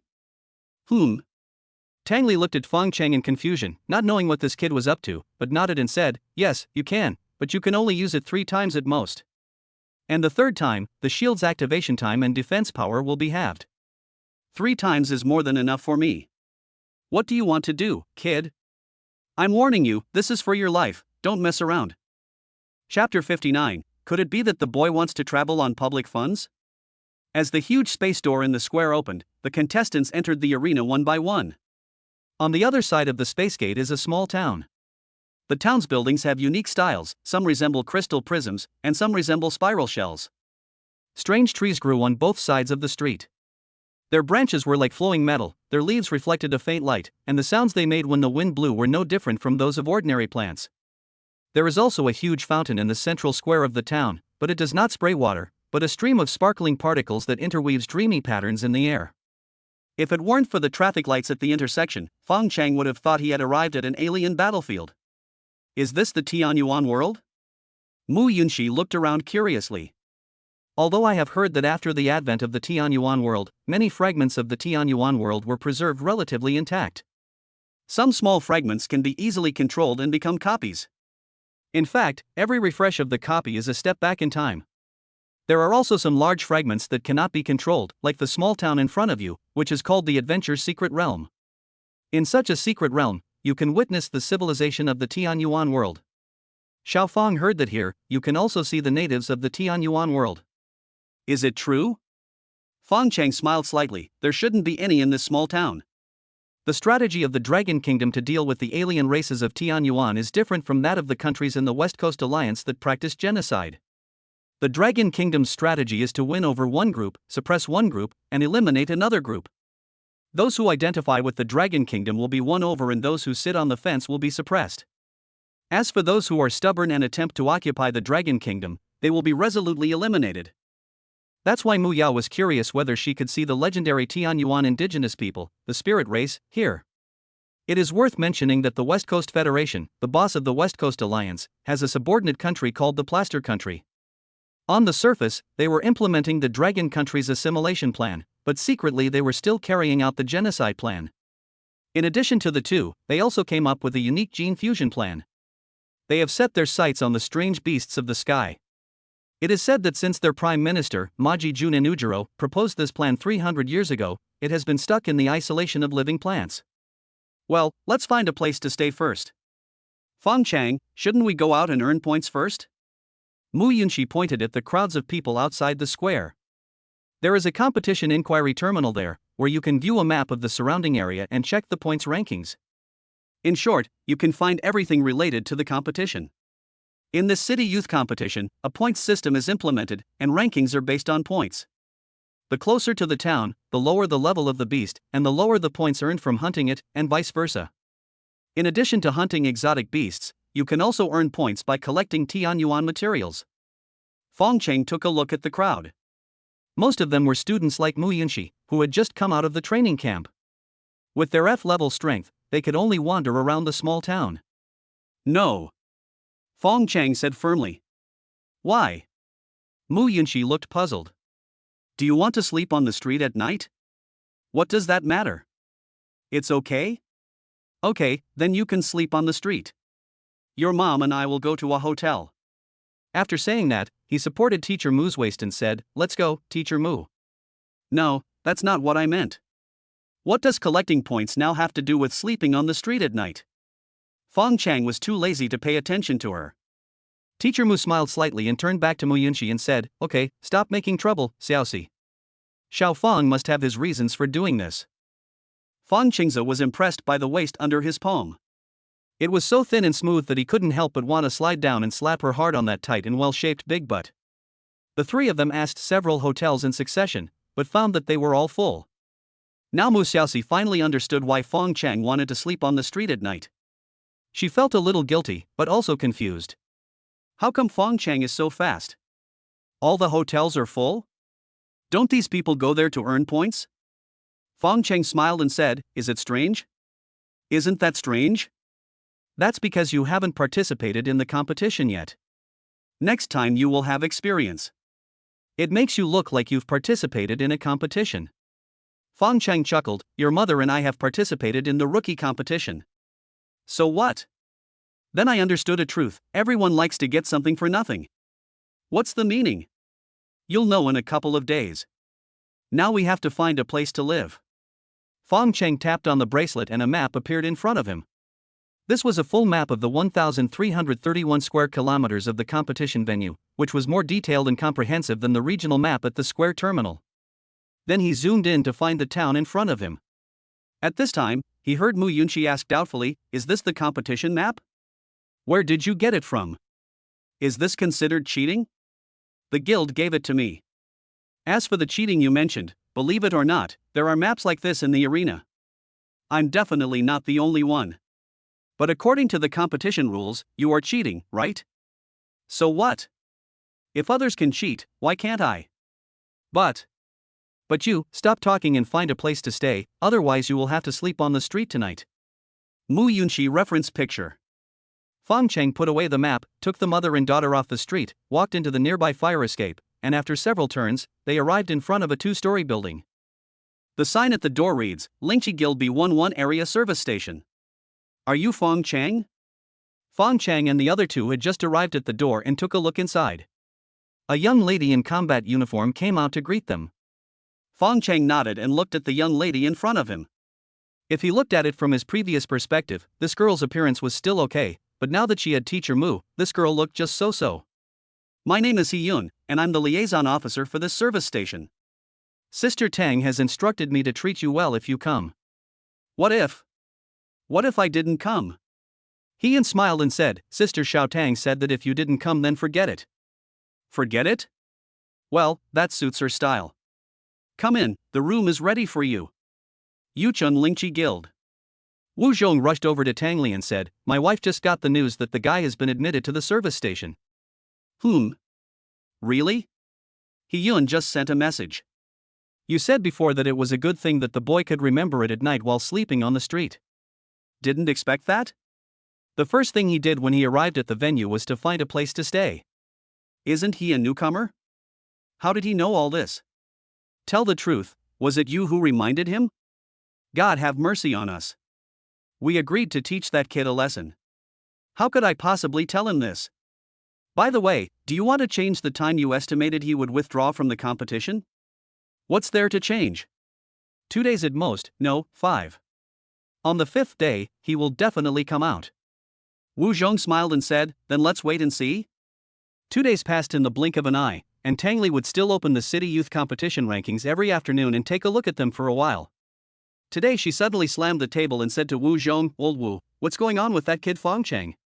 It's the second day, why is his score still 0?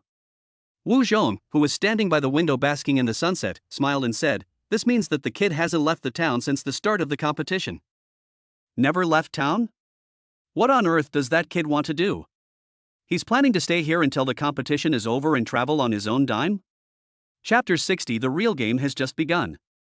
Yuqing City Lord's Mansion. A tall secretary in an OL uniform pushed open the door of Yu Jianming's office. City Lord, Director Zhou from the Education Department wants to see you. Yu Jianming, who was stamping, was stunned for a moment. Why did that old guy come to me? Let him in. After a while, Zhou Jianyang, led by the female secretary, came to Yu Jianming's office. He first thanked the female secretary politely, and when the door closed, he turned around and changed his expression. Hey, old Yu, did something happen to that kid Fong Cheng? Yu Jianming looked at the anxious Zhou Jianyang and felt both angry and amused. What's the meaning? It's been 2 days, and there's been no movement in that kid's points. Could he be dead? Gallop? Isn't that the dark horse you've been eyeing? How could it be Gallop so easily? If you want to blame someone, it's only my own arrogance. I knew so many people wanted to kill him, but I still told him to go and die. Yu Jianming cleared his throat. We may be familiar with each other, but if you dare question the official security mechanism, I will sue you for defamation. Stop talking official language here. Your so-called safety mechanism is useless, not to mention for the Shinchi Guild and the Xuanguang Guild, even for the 8th young master of the Shinta family. You. Did I say something wrong? Yu Jianming said angrily, what on earth do you want to do by coming to my place today? It's nothing, actually. I just want to use the power in your hands to let me see whether the guy is dead or alive. Won't you watch the live broadcast of the event yourself? If he was on the live broadcast, I wouldn't have come looking for you. That's against the rules. Okay, Yu Jianming, you actually told me the rules. Do you still remember who accompanied you to find a house when you rented it for the first time? Do you still remember the first takeaway you ordered and who you ate with? Do you still remember who pulled you out of the fire when you were worried about the 300,000 yuan betrothal gift? Yu Jianming frowned. Alright, I won't do it again. And keep your big mouth shut and don't tell anyone. That's right. Zhou Jianyan walked over with a smile and saw Yu Jianming tap a few times on the bracelet. After completing the identity verification, a holographic screen appeared in front of the desk. Each contestant has a number plate, which is usually responsible for recording the contestant's points. It can also save lives at critical moments and send the contestant to a nearby safe area. However, once this function is activated, the contestant will be considered eliminated. At the same time, it is also a tracker for each player. Through the ID on the license plate, Yu Jianming easily found Fong Cheng. At this time, Fong Cheng was shopping with Mu Yao and Mu Yunxi. To be more precise, they had just come out of a bar. The two beauties following him had rosy faces and it was obvious that they had drunk a lot. Is this kid here to compete or to travel? Zhou Jianyang looked at Fong Changdao in confusion. Yu Jianming chuckled, how would I know? Now you can see it too. It's so comfortable to travel with a beautiful woman. You can rest assured now. If Zhou Jianyang had known Fong Cheng was like this, he would not have come to see him. B11 area town. Fong Cheng, when are we going to leave the city to earn points? Let's talk about it after your mother and I upgrade. When will you upgrade? It's almost done. We should be able to upgrade tonight. Mu Yunxi was stunned for a moment, then looked at Fong Cheng with a complicated expression. You mean to say that you have been improving your taming value these days? What's the problem? Mu Yunxi looked at Fong Cheng in surprise, then looked at her mother, and saw her mother lowering her head shyly. Even the game is not peaceful. Fong Cheng is really an animal. Why are you looking at me like that? Fong Cheng looked confused. Nothing, I just think that you are definitely the most diligent beastmaster I have ever met. Ha, thank you for the compliment. Looking at Fong Cheng's shameless look, Mu Yunxi was furious. Upgrading won't instantly increase your strength, so what's the point of just thinking about upgrading? Respect Luoshan first, then respect others. Although the upgrade won't instantly increase your mother's and my strength, it will save face. Just for this? Fong Cheng laughed and said, what's with that expression? I'm telling you, this is incredibly useful. You'll know in a couple of days. Anyway, when are you going out hunting? You don't really want to stay here until the end of the game, do you? Fong Cheng pointed around and said, take a closer look. What are you looking at? Take a closer look at who has been out hunting recently. Teacher Mu subconsciously looked up and glanced around. When Mu Yunxi looked puzzled, she continued Fong Cheng's words, Xiao Fong, are you trying to say that all the people who went hunting recently were students?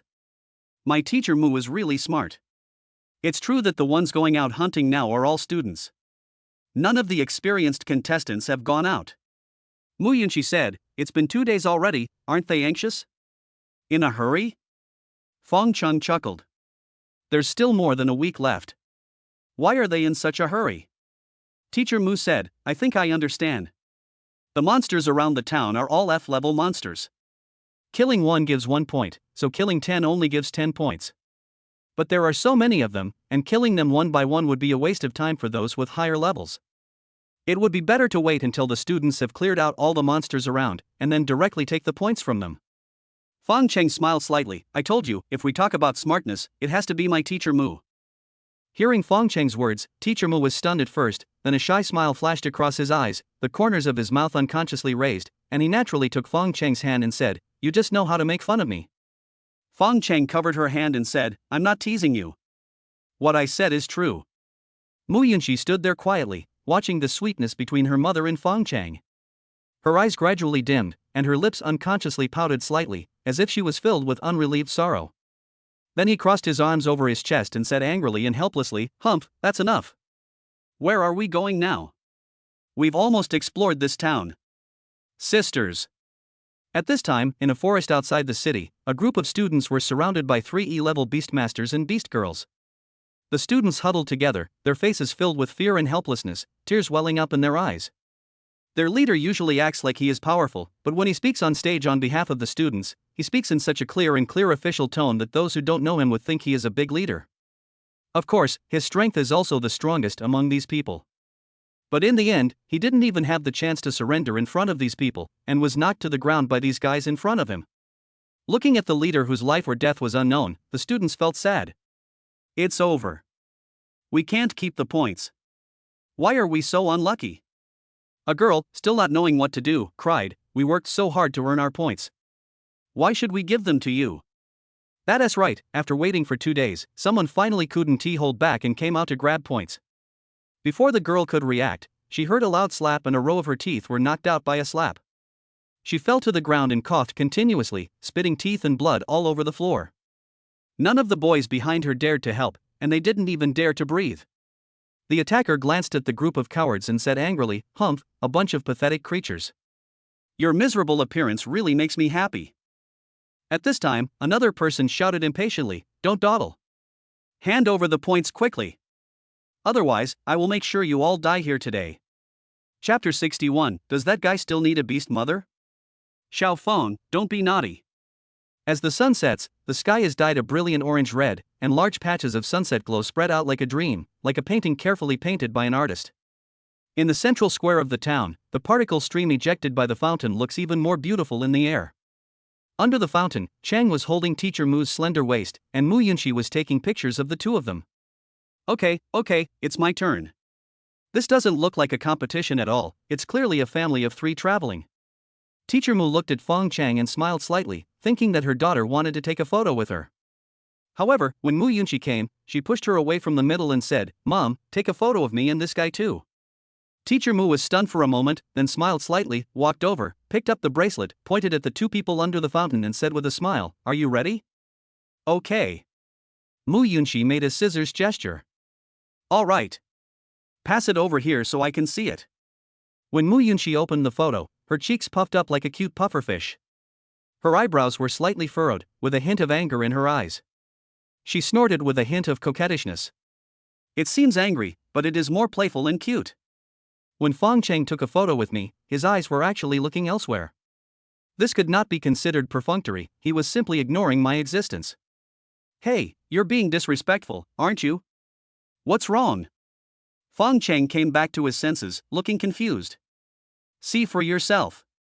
Fong Cheng took a look, the corners of his mouth slightly raised, outlining a slightly cunning arc. "Sorry, I was distracted just now. Besides, why didn't you call me?" I think you did it on purpose. What could make you look like this?"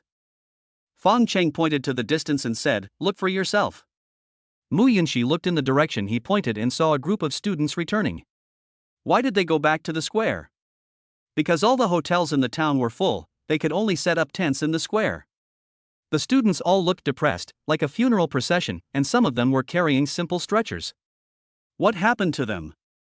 Mu Yunxi asked curiously. If I'm not mistaken, it must have been robbed. Robbed? Mu Yunxi was surprised. Fong Cheng laughed and said, "What's so strange about this?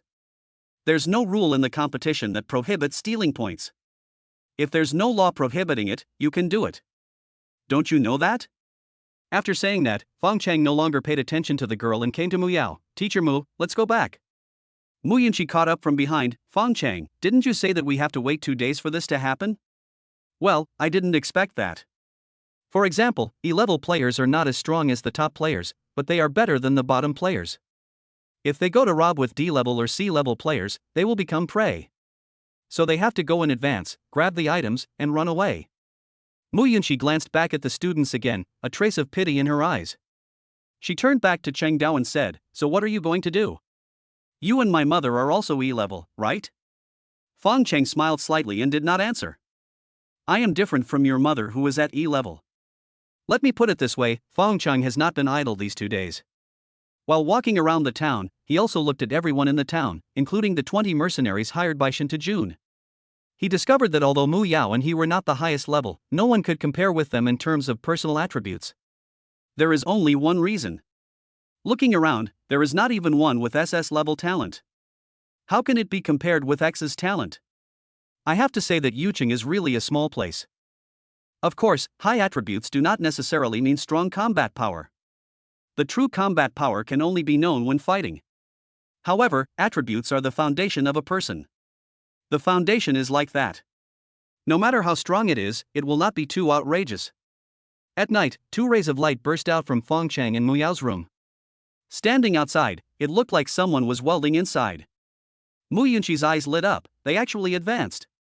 I was so excited that I ran over subconsciously, but when I reached the door, I suddenly stopped. Forget it, let us wait until they come out. It's late at night and it's not good to let mosquitoes in. The moon was full in the night sky, and Mu Yunxi returned to her room in melancholy. When will I have my own Beastmaster? Thinking of Fong Cheng, he was my classmate. Now he has become a D-level Beastmaster, while I am still stuck in the F level. Fong Cheng is so powerful. Does he still need a beast girl? Thinking of this, her face suddenly turned red to her ears, her eyes darted around in panic, and suddenly she held her cheeks and said, "Oh, what the hell am I thinking? He's my mother's Beastmaster. How could there be 2 people who could be his beast mothers? Besides, with my talent, that guy might not be interested in me, so I shouldn't humiliate myself." The early morning sunlight poured in through the gaps in the curtains. In the soft light, Teacher Mu was standing in front of the sink, brushing her teeth carefully. She lowered her head slightly, and her long black hair fell like a waterfall, swaying gently with her movements. Fong Cheng walked over gently with a doting smile on his face. He slowly hugged this fascinating older sister from behind and gently rested his chin on her shoulder. Mu Yao was stunned for a moment, then a sweet smile appeared on the corner of her mouth. She continued to brush her teeth with foam in her mouth and hummed indistinctly. Fong Cheng hugged her tightly, feeling her warmth, and placed his hands gently on her waist. Then Fong Cheng blinked at the 2 people in the mirror and opened his spiritual pupil that could see through delusion. Beast Mother, Mu Yao. Host, Fong Cheng. Age, 36. Rank, D. Upgrade progress, 0%. Strength, 975, Agility, 1920, Essence, 2825, Vitality, 3735. Maximum energy, 1620. Beast form, X level Abyssal Giant Spirit Wood Spirit. Beast transformation ability, X level Wood element. Growth talent, 10 stars. Skills, Thorn Entanglement level 2, Healing level 1. Loyalty, 100. Repayment ratio, 100%. Taming value, 0400. Life countdown, days. Name, Fong Cheng. Beast Mother, Mu Yao. Age, 18. Rank, D. Upgrade progress, 0%. Strength, 2790, Agility, 2850, Essence, 1935, Vitality, 1980. Maximum energy, 918. Beast Taming talent, X level. Superpower, B level Lightning. Skills, Crazy Sword Skill Grade Mastery, Lightning Flash Grade Mastery, Thunder Slash Grade Mastery. Beast Mother bonus, Fast Recovery, Would type ability bonus 25% not activated. Life countdown, days. Looking at the information of the 2, Fong Cheng showed a wry smile. The taming value of the next level doubled. Fortunately, the taming value can be shared. Otherwise, if there are too many beast girls, it will be difficult to grind an iron rod into a needle. However, seeing the countdown of their lives, Teacher Mu is worthy of being a life-type beast girl. After the upgrade, the lifespan of the 2 doubled directly to 400 years old, which has reached the C-level level and there is still room for growth. Mu Yao washed her toothbrush in the cup, turned around and looked at Fong Cheng and smiled. "Aren't you going to wash up, dear?" Yao Yao, don't you want to give your Beastmaster a good morning kiss? Mu Yao kissed his lips gently, feeling as light as a dragonfly touching the water, yet filled with deep attachment. Then she quickly left and looked at Fong Cheng, a shy blush on her face, and the 2 smiled at each other. Fong Cheng leaned over and wanted to do it again, but Mu Yao pressed his mouth with her slender fingers and said with a smile, "Don't be naughty, Xiaoxi is waiting for us to have breakfast." Chapter 62, a counterattack starting from a group of trash. In a blink of an eye, it was the fourth day of the competition, and Fong Cheng strolled to the town square again. As students withdrew one after another, the square became emptier, but some students still stayed. Firstly, because of the competition mechanism, when the points are snatched by the same person, only 50% can be snatched at a time, and the cooling off period is 1 day. In other words, most of these students still have points that have not been snatched away. The second is unwillingness. Some may be carrying the expectations of their families, some may want to prove themselves, and some may have been respected among students and served as class leaders or student union leaders. They feel ashamed to leave in such a disgrace. Fong Cheng came here today to recruit people to form a team. Of course, he would not accept the last type of people. They are students, and Fong Cheng is also a student now. When they learned that Fong Cheng, this student, was actually a D-level Beastmaster, everyone was shocked. We all graduated together, and we haven't even brushed up our taming values yet, so why did he become a D-level Beastmaster? Are you really a D-rank Beastmaster? Faced with the questioning, Fong Cheng did not say anything more. He simply took out his number plate and placed it on the terminal in the square, and his basic information was displayed. Number 11 middle school contestant Fong Cheng, age 18, level D, Beast Mother, Beastly Thorn Deer, points, 0. He really is a D-rank beast tamer. The farce at the opening ceremony of the City Youth Tournament a few days ago was still fresh in everyone's mind, so everyone also knew that he had been specially recruited by the Yunxi Guild outside the 3 major guilds, and his talent was SS level. Of course, this talent was reported by Tang Li falsely. At that time, he was still an E-level beast tamer. He never thought that after only 4 days of not seeing him, he had already reached D-level. Are all SS-level talents so amazing? After a commotion in the crowd, someone asked, how come your points were taken away too? Fong Cheng shook his head, my points have always been 0. You didn't go hunting outside the city? Then how did you level up? Fong Cheng smiled and said, leveling up doesn't depend on killing monsters. Star crystals are enough. Then you really leave me speechless. No, where did you get so many star crystals? I heard that you were specially recruited by the Spiritual Contract Guild. Did the guild give you all the star crystals? Then, isn't it ridiculous for a D-rank Beastmaster like you to be so? Fong Cheng took a look at the young boy in the crowd who had wrinkles on his lips. He thought that this guy might be the president of the student union. He always had a stern face in front of his classmates and acted like a big shot, so he had nasolabial folds at such a young age. Of course I earned my star crystals myself, during your contract training. During our contract training? That's ridiculous. The contract training has only been going on for over a month. How could you possibly earn so many star crystals? Fong Cheng shook his head, facts speak louder than words. Let me show you something else. After saying that, Fong Cheng took out his Beast Tamer badge and placed it on the terminal in the square. Then, Fong Cheng's record of clearing dungeons during this period of time was displayed in front of everyone. Cleared 6 SSS level F class dungeons solo, and 76 SSS level D class dungeons solo. Of course, in addition to these, there are also A level and S level clearance evaluations, but people tend to only see the ones that surprise them the most. Oh my god, when we were still in training, that guy had already gone solo to clear the dungeon, and his clearance ratings were all SSS. No wonder he was specially recruited by the Spiritual Contract Guild. He really is a tough guy. Are all SS level talents so amazing?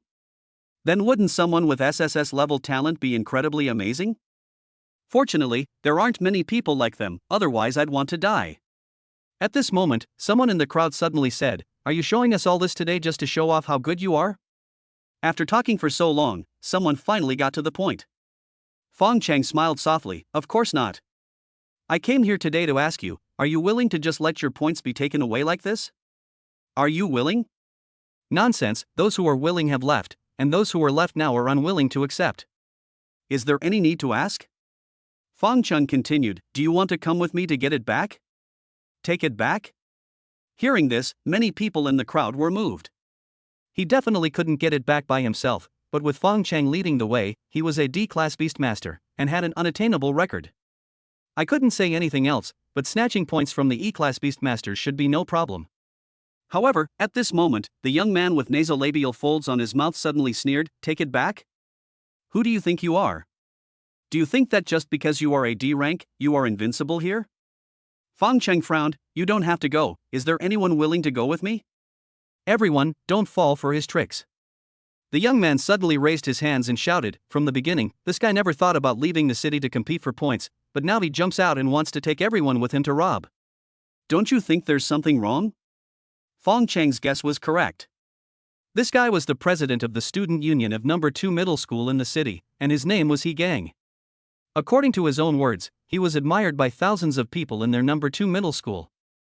Today Fong Cheng suddenly jumped out and wanted to lead everyone to grab points.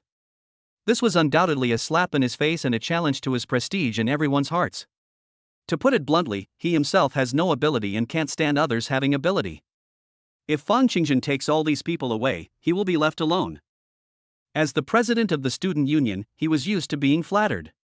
How could he have ever suffered such humiliation? As everyone was whispering, Fong Cheng said, "Because I knew from the beginning that all your previous hunting was just working for others, and this competition is not a hunting competition, but a points competition." He Gang suddenly pointed at Fong Cheng and laughed. "Ha, everyone heard it. This guy must have planned this all along. If he didn't, why didn't he tell us earlier? If I told you this early in the morning, would you believe it? If you don't tell us, how do you know we won't believe you? If you could believe it, would you be robbed again and again until you were left with nothing but your underwear?" He Gang's face flushed red after hearing what Fong Cheng said, but he was angry.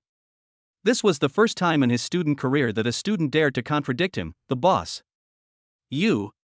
He Gang gritted his teeth in anger, but he was helpless facing Fong Cheng, who was stronger than him. "What do you mean by you? You're incapable of accomplishing anything, and are always more likely to cause trouble. Get the hell out of here." Seeing that this guy was so angry that he was out of breath, Fong Cheng was too lazy to pay attention to this idiot anymore, and then said to everyone, "I have told you the truth now, this is a points competition. Speaking of the original points, it was you who created them, but the winners will not thank you. On the contrary, they will call you a bunch of pathetic creatures. If you have the guts, come out and join me in the robbing. This isn't about proving how great we are, we just want to prove ourselves and let everyone know that no matter who steals our things, we will definitely get them back. We are definitely not a bunch of pathetic wretches." At this time, someone stood up and asked, "After all this talk, how sure are you?" "If it's only 50%, I'll go with you." Chapter 63, Honor and Defeat, A Promising Future. "How confident are you?" Fong Cheng said with a light smile. "I told you I could lead you to first place, do you believe me?" "Not only you, but even I don't believe it. But what I want to say is that we have the advantage in numbers. We are the largest group in this competition. If we can't defeat 1 against 1, how can we not defeat 10 against 1, or 100 against 1? Of course, if you want to win first place in this competition, I don't think that is possible. But when you first entered the competition, were you thinking of taking first place? You probably wanted to get a good score, to get extra points on the Gaokao National College entrance examination, so you could get into a good university, right? So my goal is to lead you to do something that will be glorious even if you lose. In a game, it is not only the winner who deserves to stand in the light and be remembered by everyone. A group of people with backbone and courage to fight can still stand in the light and enjoy everyone's praise. Besides, we're just fresh graduates, so isn't failure normal? But even if we fail, we must fail with vigor and determination, leaving everyone with a memory of our unyielding spirit and a hopeful future. With this, how could you possibly get less extra points in the college entrance exam? To put it bluntly, Fong Cheng is actually just painting a pie in the sky. In Fong Cheng's opinion, if he wants to paint this pie well, the first thing he needs to do is to make people willing to listen to him. This is what Fong Cheng said to Yunxi before: respect the clothes first and then the person.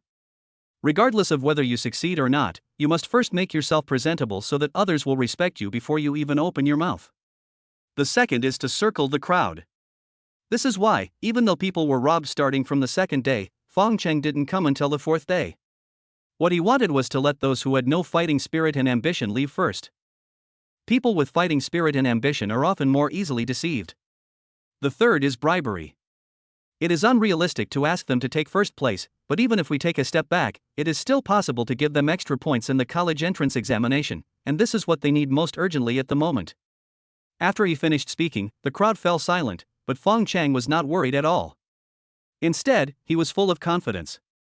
Sure enough, after a moment, someone stood up and said, "I'll go with you. I'll fight and trust you for once. I've decided to take a gamble with you." As volunteers stepped forward one by one, more than 100 people finally gathered around Fong Cheng. Although it was less than a quarter of the people present, it was enough to be his first batch of original employees. Then Fong Cheng divided these people into 10 teams, one for ease of management, and the other because of the rules of the competition, which required only one person to grab the items once a day. In this way, the original team is divided into 10 teams. Once a fat sheep is caught, they can fleece it 10 times in a row. At the same time, Fong Cheng also took advantage of a loophole in the rules and became the captain of the 10 teams, so that no matter which team made the most money, he could get a share. As for the distribution, Fong Cheng took 20% alone, and the remaining 80% was divided equally among the remaining dozen or so people. Take out the player number card, register for a team on the competition terminal, set the profit sharing ratio, and once points are obtained, the system will automatically transfer the points to your own account. President He, do you think they can do it? The person who spoke was Luo Junbo, the former student union secretary of number 2 middle school. He watched from afar as Fong Cheng led everyone to gather in front of the terminal, looking very motivated. It would be a lie to say that he was not envious. To be honest, if it weren't for He Gang, he would have wanted to join them. He Gang glanced at him and said, "A bunch of trash can't achieve anything. Xiao Luo, if you want to go, go ahead." No, President He, you misunderstood. What I meant was, if this is feasible, and Fong Cheng can lead them to do it, then as the president of our student union, why can't you do it too? He Gang's eyes lit up. Yes, why didn't I think of that?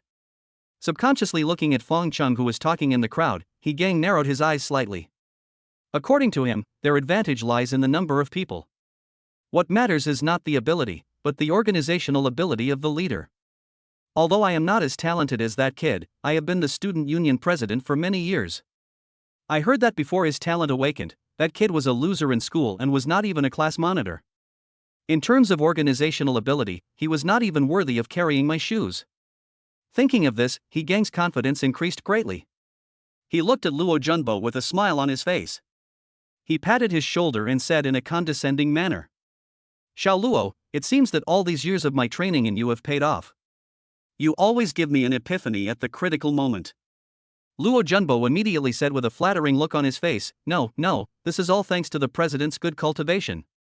Speaking of which, He Gang's organizational ability is really not to be underestimated. He immediately organized all the remaining people, a total of more than 400 people, which is 4 times the number of Fong Cheng's team. So he waved his hand and the first student corps in the history of the city youth competition was established.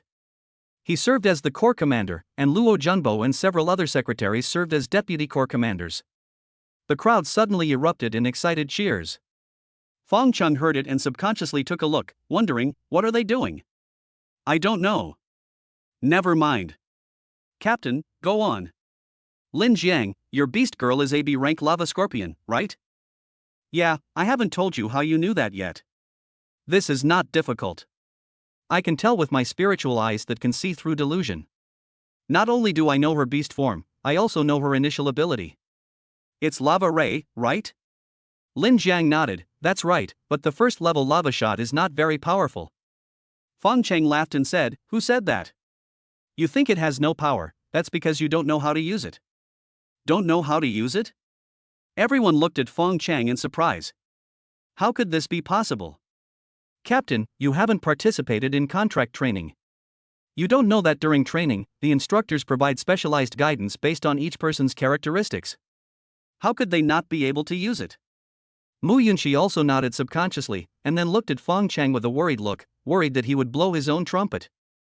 Fong Cheng, why don't you think about it carefully?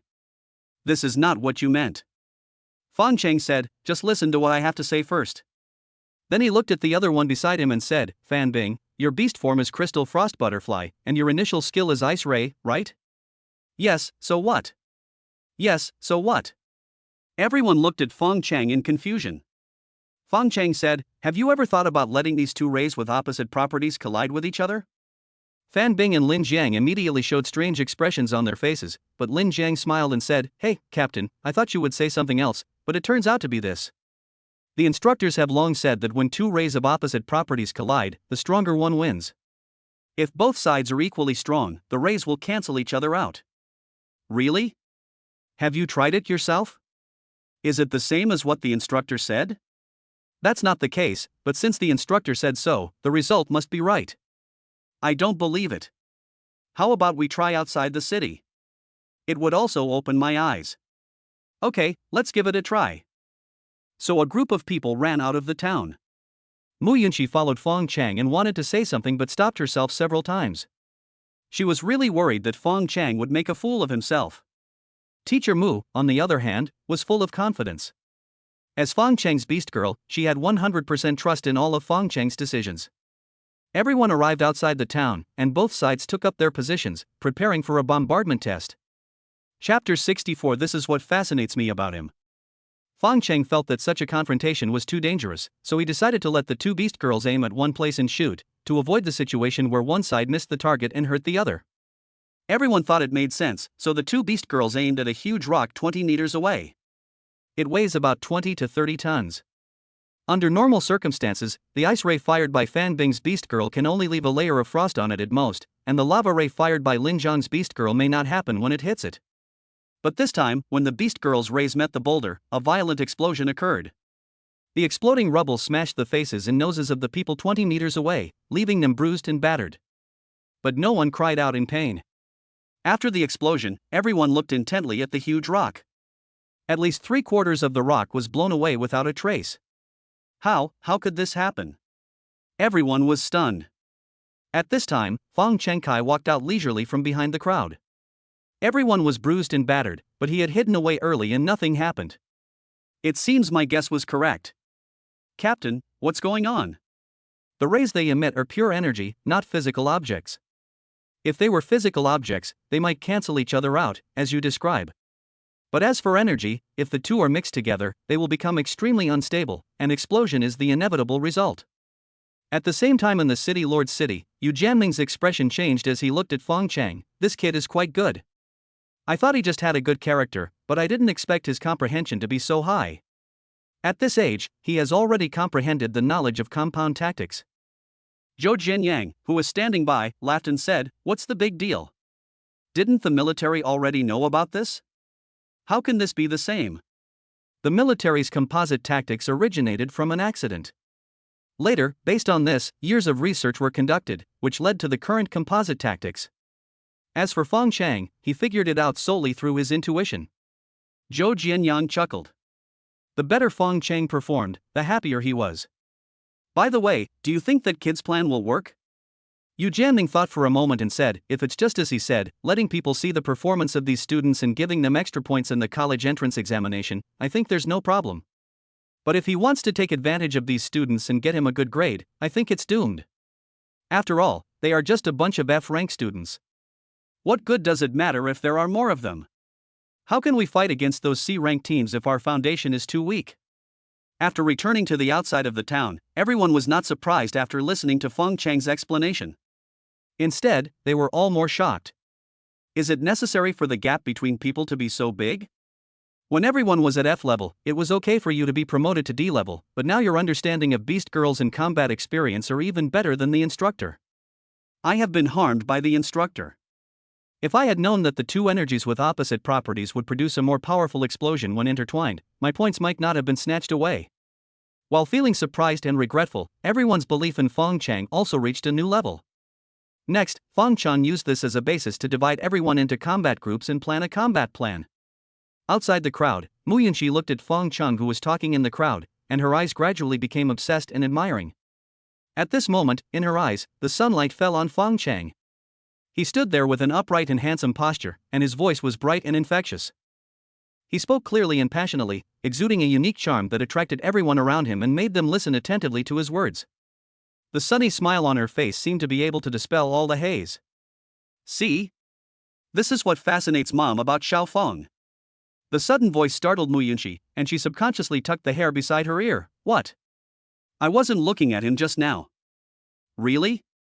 Teacher Mu said with a smile, then why are you blushing? I'm sorry you misunderstood me. Really? Then do you want to be his beast mother? Okay, after she finished speaking, she realized that she had let the cat out of the bag and quickly covered it up. What I mean is, with such an excellent beast master like him, who wouldn't want to be his beast mother? So do you want to?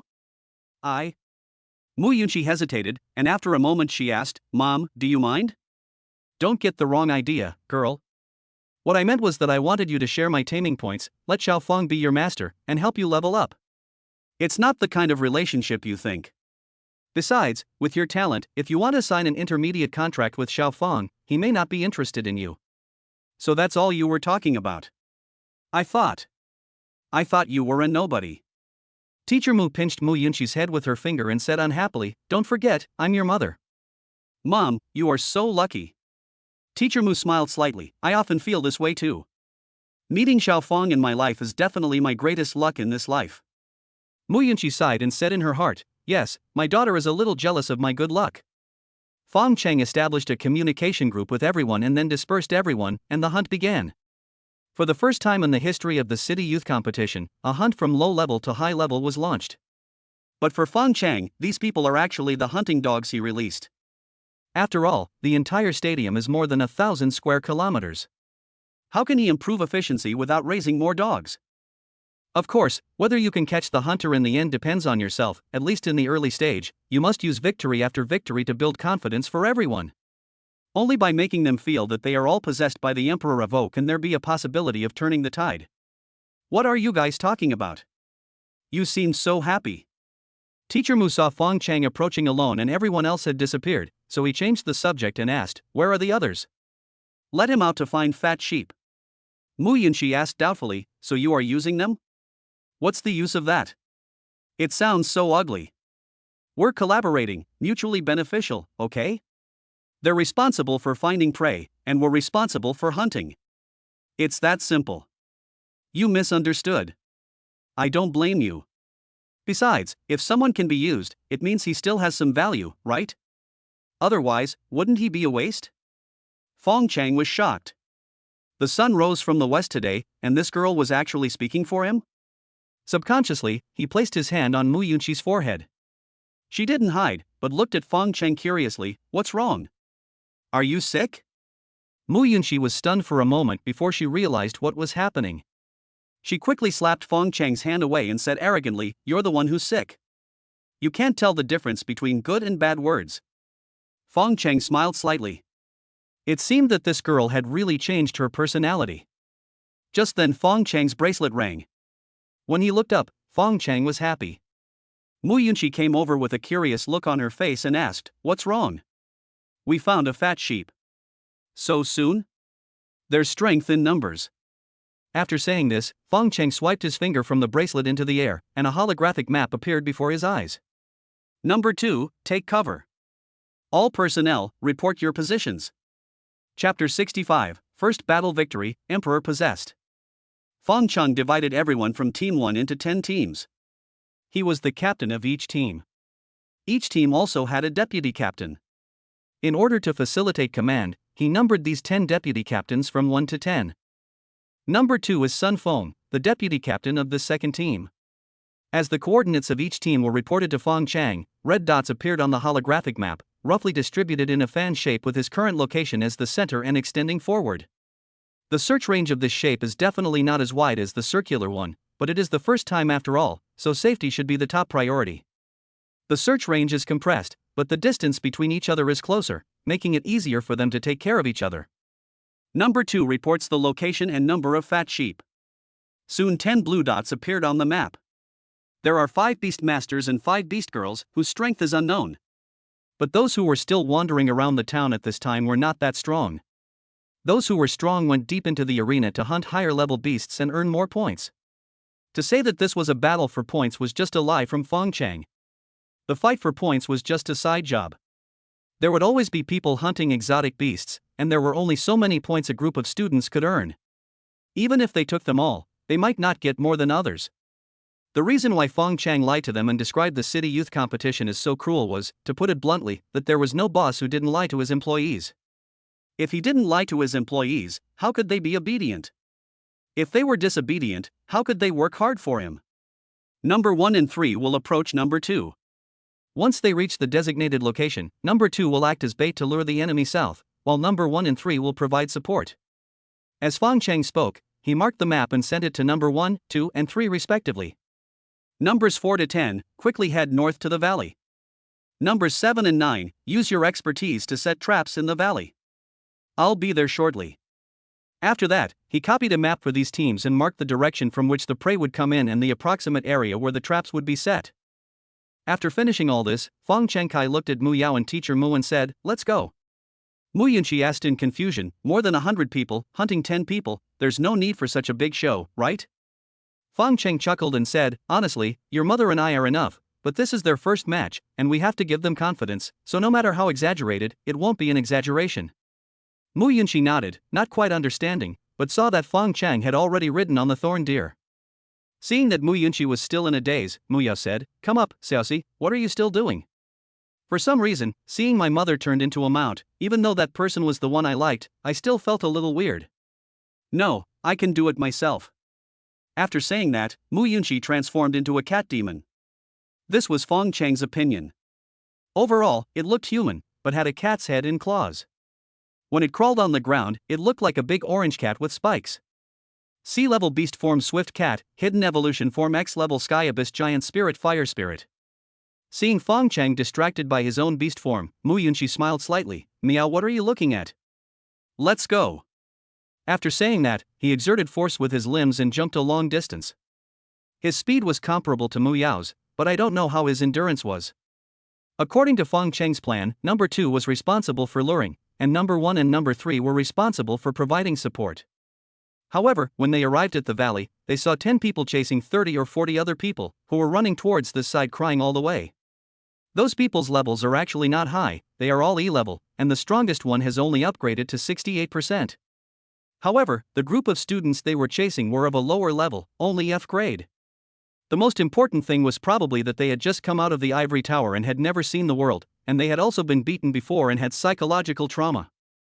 What Fong Cheng has to do now is to lead them out of the shadow and let them be possessed by the Emperor. Number 7, prepare to activate the trap. The rest of you, prepare to attack.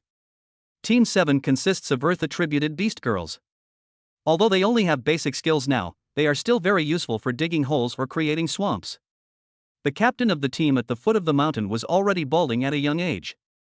His beast mother was a white elephant trunk pig. He was currently riding on the pig's back, knife in hand, and said with disdain, "You little bastards, you dare to come after me? I'm going to make you skinned alive today, or I'll take your last name." At this moment, the ground in front of them suddenly liquefied and turned into a swamp. The area was not large, but it was right under the feet of each of them.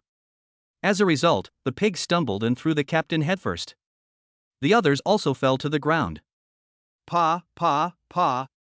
What the hell is going on? We were all careless for a moment and fell down, no one knew what happened. At this moment, the ground began to solidify rapidly, trapping all of them underground.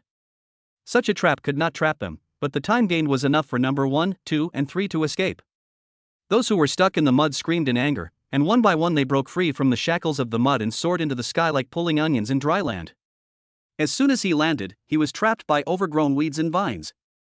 At this point, Fong Cheng had no intention of being polite to them. Everyone beat them to death.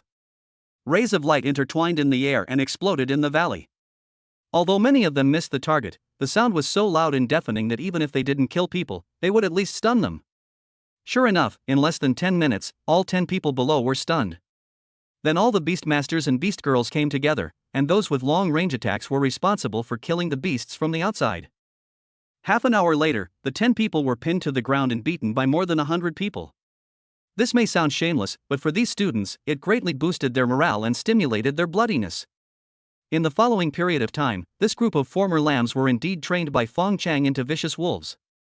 In less than 5 days, everyone in the competition area knew that there was a group of unsportsmanlike guys who would not fight in groups, and would never fight you head-on. They would always launch sneak attacks. The most hateful thing is that it's okay for you to just launch a sneak attack, but more than 100 people are divided into 10 teams. Every time a team attacks you, all your points will be taken away by them. The person who benefited the most was naturally Fong Cheng, because he could take 20% every time.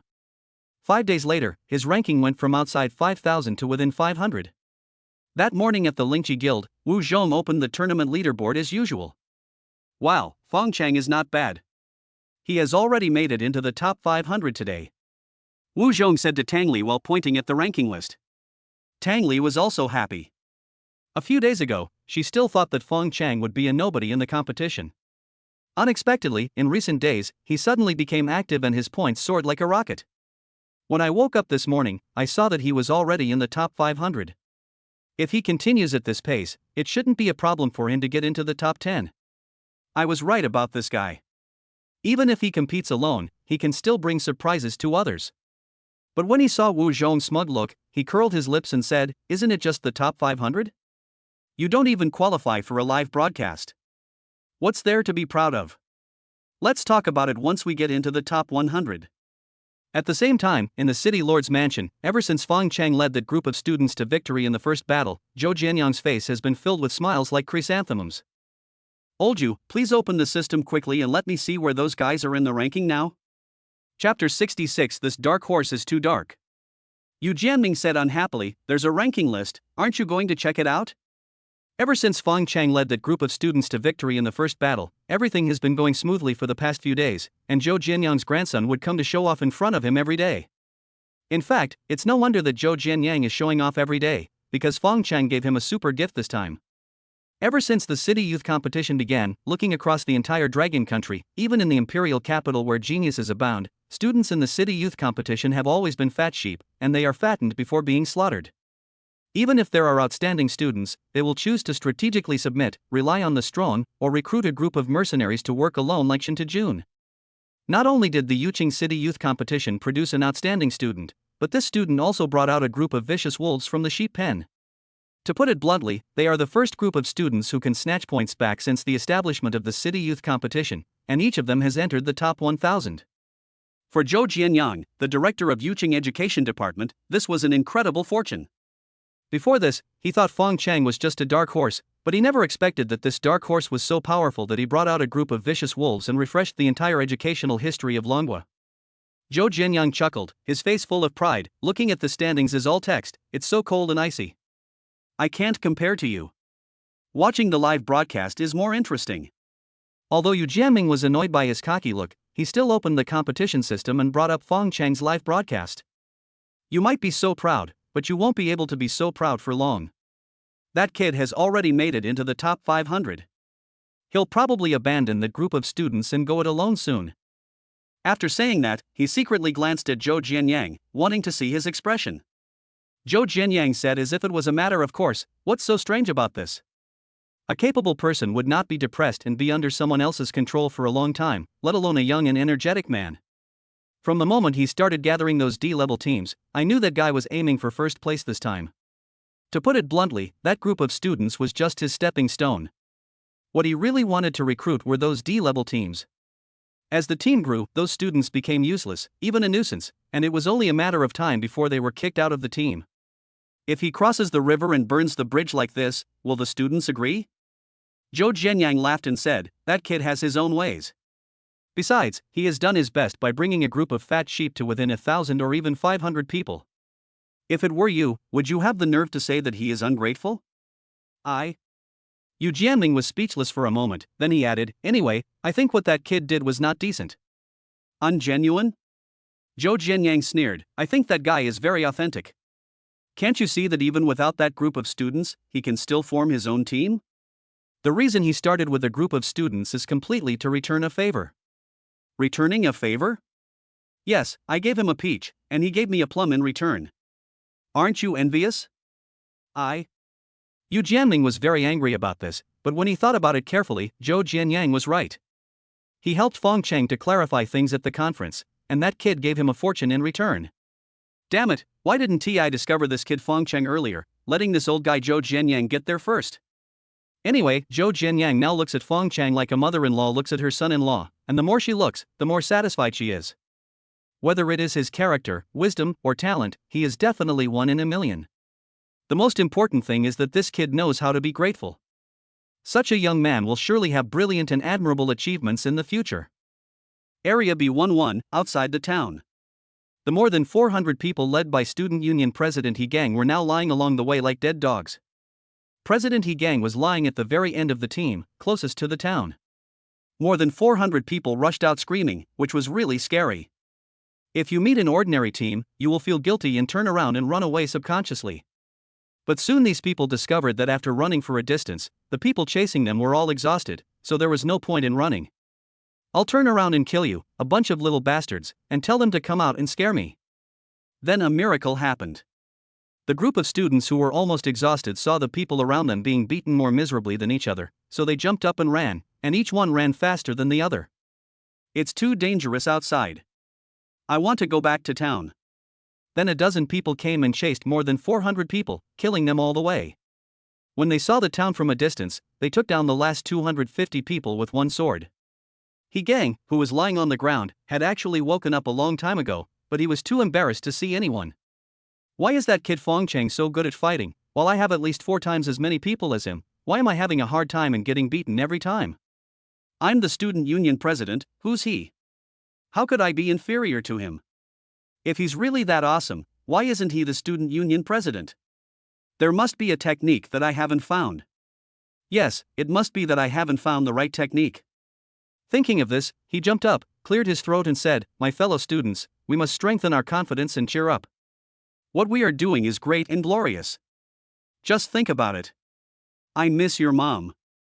Luo Junbo, who had been obedient to him, suddenly got up from behind him and kicked him in the butt, knocking him to the ground. "You still want us to cheer up and get beaten up with you? Haven't we been beaten up enough these days?" "You bastard, I finally see it clearly, you're a piece of shit and you just have to keep your mouth shut. In the past few days, they have been slapped on the left cheek, then on the right cheek, and then on the left cheek again. Anyway, they were hit close to the face and beaten coolly. Who the hell can stand this?" He Gang looked at Luo Junbo in shock. "Xiao Luo, are you crazy? How dare you kick me? Xiao Luo? You called me Xiao Luo? I'm going to kick you to death today, you bastard." When He Gang saw this, he quickly got up from the ground and ran, calling for help from the people around him. "What are you guys still doing? Can't you see Xiao Luo has gone crazy? Hurry up and help me stop him." Finally someone stood up, but he didn't go to stop Luo Junbo behind him. Instead, he knocked He Gang down with a sweeping kick and then stepped on his face. The deep wrinkles on his face were full of mud. They had had enough. They had been beaten up every day by this guy for 5 consecutive days. Even the most honest people were furious with him. Right on this road, dozens of people surrounded him and beat him to death. If I had known earlier, I should have joined Fong Cheng's team. Look how well he is doing now, he must be ranked in the top 1,000. In fact, they were also implicated by Fong Cheng.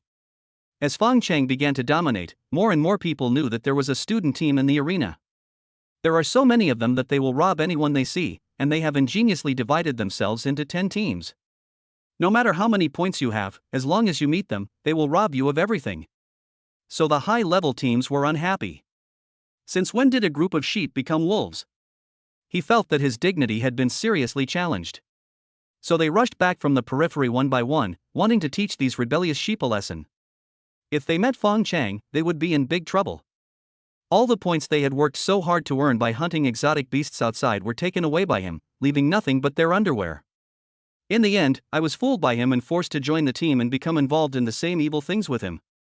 After all, even a fool can see the advantages of this kind of large-scale military operations. Not only can they rob people and gods, but they can also hunt in areas where strange beasts gather. The points are going up steadily. Besides, for those who have become poor overnight, what can make them rich faster than taking a ride on Fong Cheng's coattails? If anyone encounters He Gang's people, then He Gang is unlucky. Once he finds out that they are just for show, he will kill them and beat them to death. No wonder Luo Junbo said they were beaten every day. Shintujuan, who was currently besieging a group of bosses in the wild, heard the news and asked in disbelief, "Are you sure the leader of those people is called Fong Cheng?" Chapter 67. Even if it's dog shit, I'll slide you into a big split. Shinta and Su Yaqi were filled with disbelief when they heard the news. Everyone knows that there is strength in numbers, and since the city youth competition was held, there have been people who share the same idea as Fong Cheng. But no one has ever succeeded, because everyone is selfish and will eventually break up due to uneven distribution of spoils. The reason why Fong Cheng succeeded, apart from his personal charm and organizational ability, was probably that he started from a low point. They started as a group of students who were looked down upon. The low starting point means there is a lot of room for advancement, which always makes people see hope and full of motivation. At the same time, a group of students who have just graduated from school have not yet suffered the harshness of society and have relatively simple thoughts. They would not care whether the distribution of points is fair or not.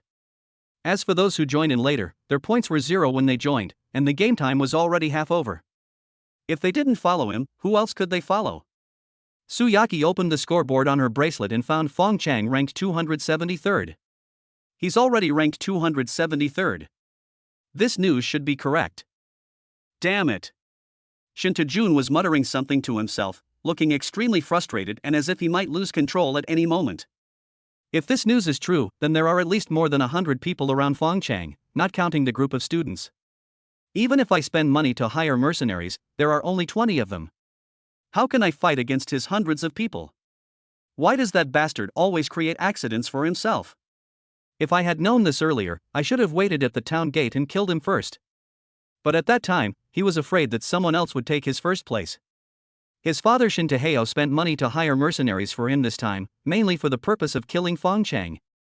But Shinta hopes to take this opportunity to win the city youth competition, to bring honor to the Shinta family and to gain extra points in matters such as family inheritance in the future. After all, from his point of view, 20 mercenaries who are willing to risk their lives on the edge of a knife are enough to kill Fong Cheng hundreds of times, so killing him this time is just a coincidence. But who knew that before he won the first place, Fong Cheng had already gathered a group of people to protect him, and there were quite a few D-level ones among them, and I heard that there were even C-level ones. I don't know how that guy did it. Why are you scared now? Su Yaqi said with disdain. Shinta, who was already furious, glared at her angrily upon hearing her sarcasm. Aren't you afraid? If that bastard suddenly came charging at you with so many people, he'd scare the crap out of you. Su Yaqi knew that Shinta didn't love her at all, but she had the means to make him cling to her. To put it bluntly, they were using each other. So she didn't mind Shinta's temper at all. Instead, she smiled and said, "Wouldn't that be a good deal for you?" You. Shinta was speechless. Ever since he met this woman, he felt like he was stuck in a quagmire, and her taste was getting worse and worse. Su Yaqi, who had successfully turned the game around, smiled wickedly. Actually, there is a way. Since Fong Cheng can form gangs and find people to embolden him, you can do the same. Yes, it's you. You are the 8th young master of the Shinta family. Who in Yunxi doesn't respect you? And in this arena, you are not the only one who wants Fong Cheng dead. You have allies, have you forgotten? Shinta was stunned for a moment, then suddenly realized, are you talking about the Shinchi Guild and the Xuanguan Guild? That's right. But who knows if this news is true? Just ask them and you'll know. Yeah, why didn't I think of that? Xiaoqi, you are really my lucky star. Su Yaqi laughed. Really? Then tonight. Don't worry, you'll be satisfied. Are you satisfied or am I satisfied? It must be you, my dear master. Fong Cheng sent all the students back to the town. Although they were all injured, they were all smiling happily. Now they are all in the top 1,000, and some of them are even in the top 500. With such results, they will definitely have no problem getting into their ideal university in the upcoming college entrance examination. Thank you, Fong Cheng. If you hadn't let us, we definitely wouldn't have achieved such good results. Fong Cheng smiled faintly. You're welcome. Just stay here until the end of the game. Don't rush out and fight with others. If all your points are taken away, won't all your previous efforts be in vain? Don't worry, we know our own strengths and weaknesses. Without you, we would be nothing but a pile of shit. What's wrong with shit? Even if it's shit, if someone steps on you, they'll do a big split. You're right. Even if it's dog shit, I'll still do a big split on him. Alright, I'm done with all that nonsense. Remember to cherish the present moment and strive to meet you on a bigger stage in the future. Then Fong Cheng sent Yunxi back to the Yunxi Guild. Fong Cheng, can't you please let me go with you? I promise I won't get in your way. Fong Cheng smiled lightly. Whether it's a hindrance or not is an objective question. How can you decide? You are just a burden now. I'm not afraid that you will hold me back, it's mainly because it's too dangerous right now. Fong Cheng felt that she was lying without thinking, but it didn't matter, because she was not Teacher Mu anyway. How could that be? With so many people, you must be invincible. Invincible? Fong Cheng shook his head and smiled bitterly. Xiaoxi, you're still too young. These people can fight me in a favorable situation now, but once we run into a tough opponent. Let me tell you this, they run faster than anyone else, and that's still a good thing. It's not impossible for them to switch sides at the last minute. Yunxi was shocked. Then, if it's so dangerous, don't take them with you. I definitely won't always be bringing them along, but not right now. Right now, I still need them to hunt exotic beasts and earn more points. At least before I make it into the top 100, these people are still very useful. And before I make it into the top 100, I won't arouse the jealousy of those stubborn people, so it's relatively safe. Mu Yunxi nodded, not quite understanding. Then you must be careful. Don't worry, I will definitely bring Teacher Mu back safe and sound. Mu Yunxi blushed and wanted to say that this is not what I meant. Of course, it is also your responsibility to take good care of my mother. Let's go, Teacher Mu. Don't keep everyone waiting.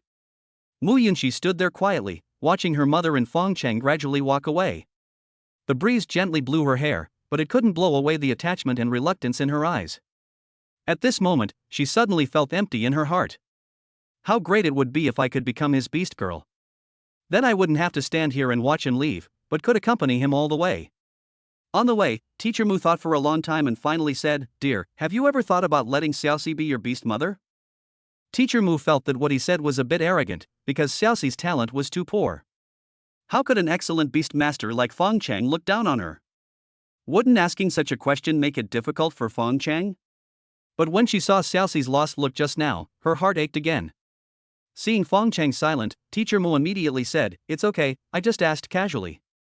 After all, Xiaoxi's talent is really too poor. Chapter 68, No Strength, Just Background. Yao Yao. Fong Cheng suddenly interrupted Teacher Mu. "You want me to sign a primary contract with her, right? Is this request of mine too much?" "I'm sorry, I promise I won't ask again in the future." Teacher Mu lowered his head and rubbed his arms subconsciously, his face full of nervousness and anxiety. Fong Cheng couldn't help but sigh. Teacher Mu's cautious and worried look really made people feel pity for him. What a silly woman. Fong Cheng couldn't help but stop, put his arm around her shoulders, looked into her eyes and said, "It's not excessive." I said it's not excessive, not at all. As a mother, it's natural to think about your daughter. If you don't think that way, it will make me think you're cold-blooded. Listen to me. After I finish speaking, you can decide whether she wants to make a contract with me. I know you can make a contract with her, so you're already taking my feelings into consideration. How could I not know what's good for me? No matter what you say, I have no problem with it.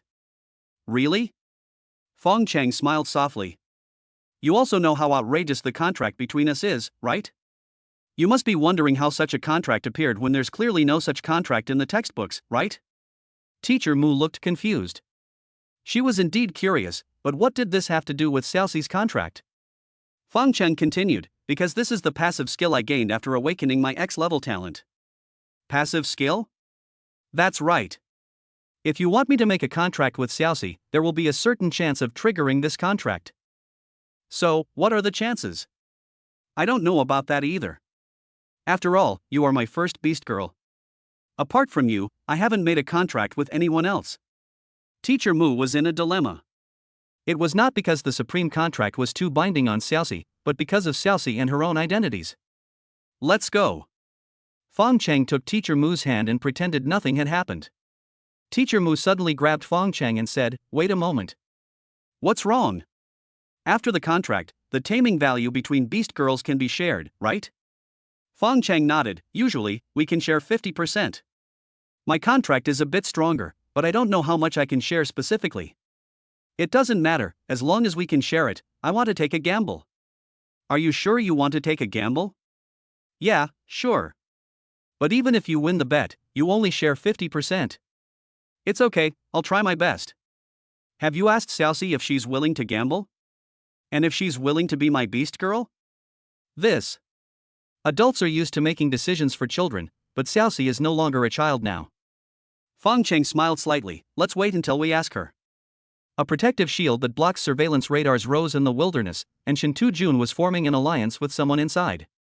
Standing in front of him were Zhu Jianluan from the Xinchi Guild and Luo Yuansong from the Xuanguan Guild. "Are you sure we can still be a match for that kid if we form an alliance now?" Zhu Jianluan looked doubtful. Luo Yuansong also said, "I heard that the guy now has more than 100 people around him, and they are all D-level teams. With our small number of people, I guess it's not enough for him to fill his teeth, right?" Shinta Jun smiled slightly, and said with a wise tone, "In order to make a living, besides your own strength, your background is also very important, even more important than your own strength. What's the meaning? We definitely can't defeat him in a head-on fight, but don't forget the two of you. One of you represents the Xinshi Guild, the other represents the Xuanwang Guild, and I represent the Shinta family. If someone in Yuqing offends all three of our families, do you think he can survive? Zhu Jianluan said, but that kid has the spiritual contract guild behind him. Luo Yuanzong reacted at this time and rolled his eyes at Zhu Jianluan. What a pig brain! Fong Cheng has the support of the spiritual contract guild. Do those people around him also have it? Zhu Jianluan, who was called a pig, was furious. What do you mean? Did I say something wrong?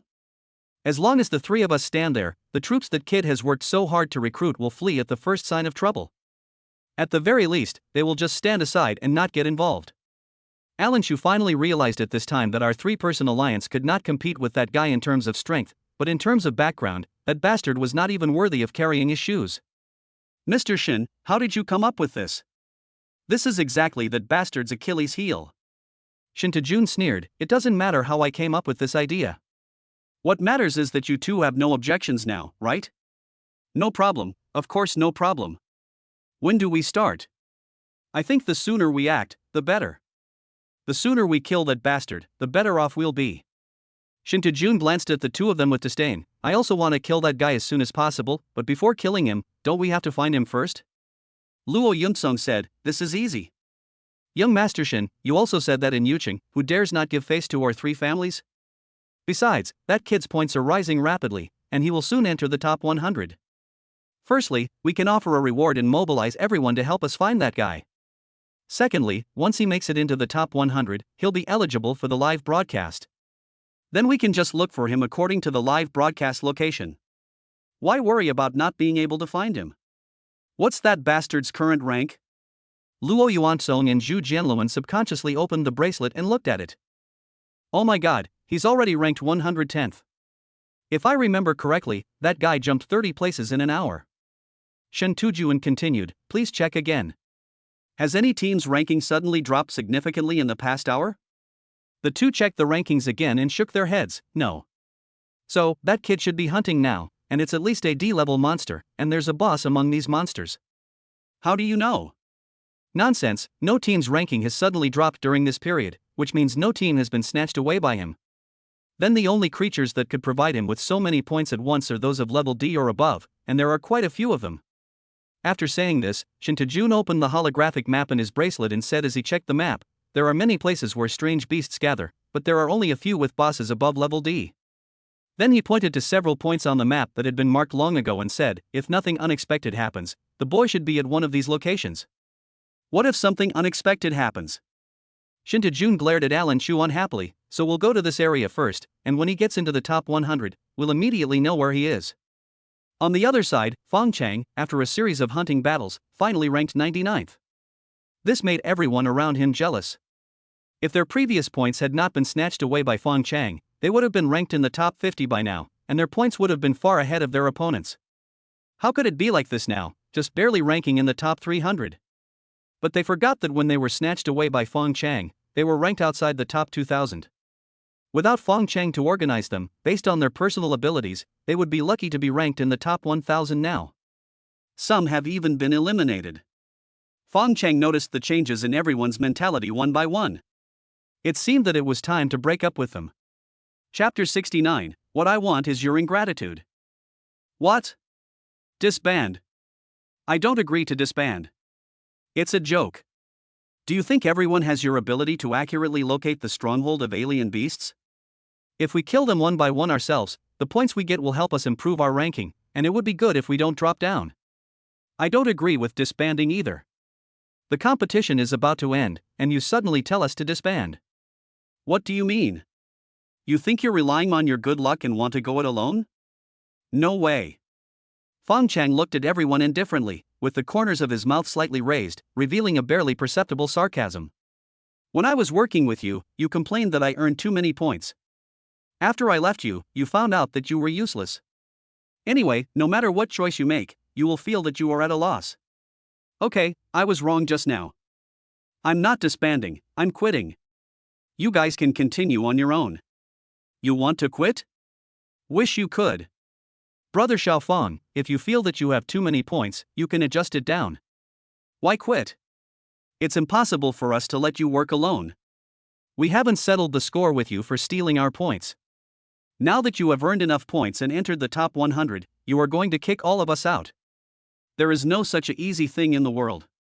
Brother Xiaofeng, if you really feel embarrassed that you've taken too many points, you can just let us take a little more. There's no need for you to quit. It's a joke. If you leave, who will take on the responsibility of the bosses for everyone? If no one takes on the responsibility of the bosses, how many monsters can you kill in a day? I have made up my mind, you don't need to say anything more. You really have no room for negotiation? No. Seeing Fong Cheng's decisive answer, everyone was very angry. Do you want to snatch this kid's points? With his points, I can at least be in the top 50. But Fang Cheng's strength is there, and everyone has witnessed it during this period. Not to mention fighting him alone, even if 10 people come together, they are no match for him. If everyone comes together, they can snatch his points. Then everyone can get a little, and they can move up 4 or 5 places. But who will take the lead? Whoever took the lead was worried that they would be used by others, so more than 100 people could only watch as he left with his beast girl. For Fong Cheng, Yunxi had been sent back to the city, and he no longer had any burden. If these guys really didn't know what was good for them and dared to come up and steal his points, he wouldn't mind taking all their points. In this way, even if you can't rank first, you can at least be in the top 3. It's a pity to give these people opportunities. They are useless. They all hate themselves to death, but no one dares to take action. It's really disappointing. You're leaving now. Did you tell me? Do you agree to let me go? Shinta Jun appeared in front of Fong Cheng with Su Yaqi and 20 mercenaries. Then Zhu Jianluan and Luo Yuansong also appeared around Fong Cheng with their men, forming a triangle to surround Fong Cheng and everyone else in the middle. About half a day ago, Shinta Jun guessed Fong Cheng's location through Fong Cheng's live broadcast footage. Because they were well prepared, they arrived here in less than half an hour and witnessed everything that had just happened. That kid Fong Cheng actually wants to break up with those people. Is he an idiot? Luo Yuansong said with a puzzled look on his face. Shinta Jun was also confused. With so much free labor available, he actually wanted to work alone? But if someone said Fong Cheng was an idiot, he would definitely believe it in the past. But since he was cheated by Fong Cheng once, he would never believe that Fong Cheng was an idiot even if he was beaten to death. I don't know whether he is an idiot or not, but it is an opportunity for us. What do you think? Shinta Jun said, looking at Luo Yuansong and Zhu Jianluan. Alan Shu scratched his head with a confused look on his face. What opportunity? Hearing this, Luo Yuansong rolled his eyes in disdain. Don't idiots understand this? Fong Cheng, that idiot, despises those people for holding him back, and now he wants to leave them and go it alone. Isn't this just destroying his own martial arts? Alan Shu's eyes lit up. Oh, I see. When he had a group of helpers, we would be wary of them. Now that he's the only one left, doesn't that mean we can kill him however we want? You understand now? Then we don't need to form an alliance. Fong Cheng is the only one left now, and our Yunxi guild can deal with him on our own. Okay, then go ahead. Luo Yuansong looked at Zhu Jianluan as if he were an idiot. Wait a minute, you two. I have a better idea. Shinta Jun said, maybe we can kill that bastard Fong Cheng without even having to do it ourselves. What's the idea? Shinta Jun smiled and said, the reason why the 3 of us formed an alliance is because our background is strong enough. No one in Yucheng dares to disrespect us, right? Go on. Before, we only thought about using the power behind us to intimidate others and let them watch us deal with that bastard. But the situation is different now. Fong Cheng wants to go it alone, which has obviously caused dissatisfaction among those people. Hearing this, Luo Yuansong's eyes lit up. I understand. You want them to fight each other while we just sit back and watch? Shinta Jun gave Luo Yuansong a thumbs up and flattered him. Brother Luo is indeed resourceful and insightful. He understands everything immediately. Luo Yuansong laughed and said, no, I'm far inferior to you, a cunning fellow. Alan Shu said unhappily, okay, stop flattering each other. What should we do specifically? If you don't come up with a set of rules, that guy will leave. Leave? Can that bastard get away today? Shinta Jun said with a face full of resentment, those people have wanted to get rid of him for a long time, but no one dared to take the lead, so they let him go. All we need to do now is add fuel to the fire. In other words, at this moment, as long as someone backs them up, they will immediately take action. The three of them made an appointment to discuss, then split into three groups and surrounded everyone in the middle. In order to see Fong Cheng's despair with his own eyes, or perhaps he just wanted to show off in front of Fong Cheng, Shinta brought Su Yaqi with him to block Fong Cheng. The sudden appearance of the three parties surprised everyone present. None of the three families, Shinta family, Yunxi guild and Xuanguan guild, are ones they can afford to offend. If they want to snatch points, should they hand them over or not? If you don't hand it over, you might even lose your life. Others don't dare to kill people in the stadium, but these three teams do, and they won't leave any evidence for the authorities. Damn it! We must have been ruined by that bastard Fong Cheng. If you wanted to leave, why didn't you leave earlier? Why did you have to wait until you were in the top 100 before you remembered to leave?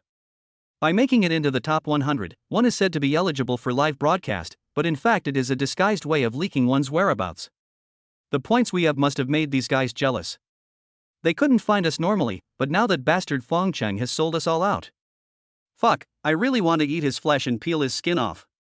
Once upon a time, when Fong Cheng took them to collect points, they all called him Little Brother Fong affectionately, and some people even started to call Fong Cheng Big Brother. But the good brothers and big brothers who were once good brothers became mortal enemies in the blink of an eye. This also allowed Fong Cheng to have no psychological burden when he wanted to steal points from them. Chapter 70 He awakened the lightning power. Shinta would be happy as long as he could see Fong Cheng in trouble. For this purpose, he even asked Luo Yuansong and Zhu Jianluan to turn off the jammer. His purpose was to let everyone see Fong Cheng being humiliated through the live broadcast of the game, so that he could lose face completely. As for turning off the jammer, you can't avoid official surveillance and you can't kill people.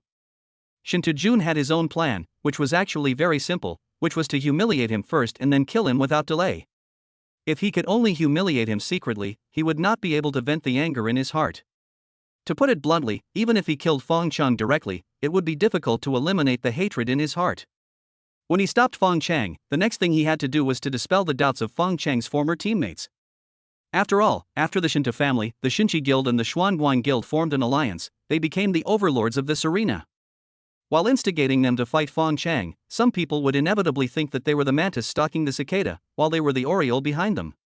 Shinta held Su Yaqi's hand and said to Fong Cheng, you didn't expect that we would meet again so soon. In Shinta heart, Su Yaqi is the white moonlight in Fong Cheng's heart, but now she has become his beast mother. That bastard must be very angry. Have we met before? Fong Cheng asked coldly. What Shinta wanted to say next was instantly stuck in his throat by Fong Cheng's words. Yes, I have met him, but he has not met me. When Su Yaqi saw Shinta coming, she was stumped by Fong Cheng's questions. She cursed him in her heart as a waste.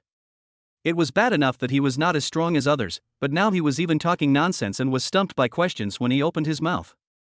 Su Yaqi rolled her eyes, but still acted intimately with Shinta to show Fong Cheng how well she was doing. Fong Cheng, I told you I would make you regret this. Do you remember? I remember, but what you said made me regret it. Could it be because you found another rich man? Then I can only say that your vision is really getting worse and worse. Go see a doctor when you have a chance, and check your brain by the way. Shinta face turned dark instantly. What do you mean her vision is getting worse and worse? I am the 8th young master of the Shinta family. You are a peasant from the slums, not even worthy of licking my shoes.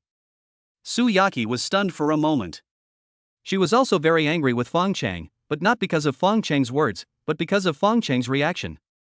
Shinta and I are almost inseparable, aren't you jealous at all? Am I really that unbearable in your eyes? Suddenly Su Yaqi laughed, my vision is getting worse and worse? Are you saying that Shinta is not as good as you? Stop being so self-indulgent. Do you want to ask everyone, with your poor appearance, you are not even qualified to lick my Junjun's shoes? You're asking the wrong person. Your Junjun might have that hobby, but I don't have this quirk. Fong Cheng's words undoubtedly stepped on Shinta tail. He flung Su Yaqi away and pointed at Fong Cheng, angrily shouting, shut the fuck up. If you dare to talk nonsense again, I'll skin you alive. Fong Cheng sneered, why are you so excited? Do you think I can be right just by saying it casually? The others also had strange expressions on their faces. They heard that rich people all had some quirks. Could it be that Shinta really had this hobby? Seeing everyone whispering to each other, Shin Tujuan couldn't hold back any longer. You bastard, I think you are looking for death. After he finished speaking, he was about to order the mercenaries behind him to take action, but was stopped by Su Yaqi. This loser was really incapable of accomplishing anything but causing trouble. He was so angry at Fong Cheng's few words that he became mentally confused and completely forgot the purpose of their visit today. Honey, calm down. Su Yaqi held Shin Tujuan tightly, her eyes constantly winking at him. If you kill him now, you won't get any good results either. Isn't this giving him an easy time? You have already asked people to turn off all the blockers. How dare you say such things in front of Guan Guang? Is there something wrong with your brain? Shin Tujun finally reacted, but he couldn't swallow the anger in his heart. What would it matter even if he killed the guy in front of the officials? Will the Yunxi guild fight to the death with the Shinta family for a dead genius? As for the authorities, so what if they arrest me? I have plenty of money at home. Once the storm is over, they will still release me. Seeing that this guy had completely lost his mind, Su Yaqi didn't bother to talk to him anymore. She turned to Cheng's former teammates and asked, "Do you want to keep your points?" Everyone was stunned, and then everyone looked heartbroken. I knew they were here for my points. But then Su Yaqi suddenly said in a stern voice, "Tell me. Do you want to keep your points? Who doesn't want to keep their points? Are you willing to let us go?" Su Yaqi sneered, "Of course, but the premise is." Su Yaqi pointed at Fong Cheng and said, "The prerequisite is that you must take away all the points from this bastard, otherwise none of you will leave with any points today." Real? Nonsense, do I look like I'm lying now? But can you decide? Not only your Shinta family is present, but also the Shinchi Guild and the Xuanguan Guild. At this time, Luo Yungsong stood up and said, "We can give the Shinta family a favor, but only this time." Alan Shu also stood up and said, "We must always give the Shinta family face. Whether you can seize this opportunity depends on you." Everyone looked at each other. Aren't you afraid they're taking advantage of us? I don't think so. Look how angry Shin Tujuan is. I don't think this is acting. Let's do it. Fong Cheng is not a good guy anyway. The next moment, everyone took out their knives and held them in their hands. Fong Cheng, you were the one who was unkind first, so you can't blame us for being unjust now. Fong Cheng looked at these ungrateful people indifferently. My points are not that easy to grab, you better think carefully. Why are you still talking to him? He asked for this. That's right. Even if he can take away all our points, he can only take away half of them. The implication is that if Shin Tu-jun and the two major guilds take away all our points, it will not be half. Just do it. At that moment, someone rushed over with a knife. As a result, as soon as he ran out, he was shot by an arrow from Teacher Mu and flew backwards, vomiting blood. When everyone saw it, they were stunned for a moment, and then they rushed forward as if they had been injected with chicken blood. Fong Cheng and his beast girl are powerful, but no matter how powerful they are, can they take down so many people? After Teacher Mu released the thorny vines to entangle them, Fong Cheng also rushed in front of these people and raised his hand to launch a thunderous slash. The dazzling lightning was like a long whip, swung out from the long sword, whipping away every piece of it. Even though the people he is facing now are all D-level beastmasters like him, no one can withstand his sword. At the same time, the thorn vines released by Teacher Mu seemed to have metal flowing in them, emitting a mysterious metallic glow, and the thorns on them flashed coldly like steel needles.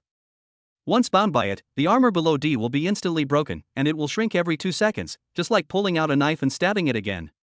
If one stab doesn't work, try a few more times and one of them will work. The thorns are just too thin and can't kill people in one stab.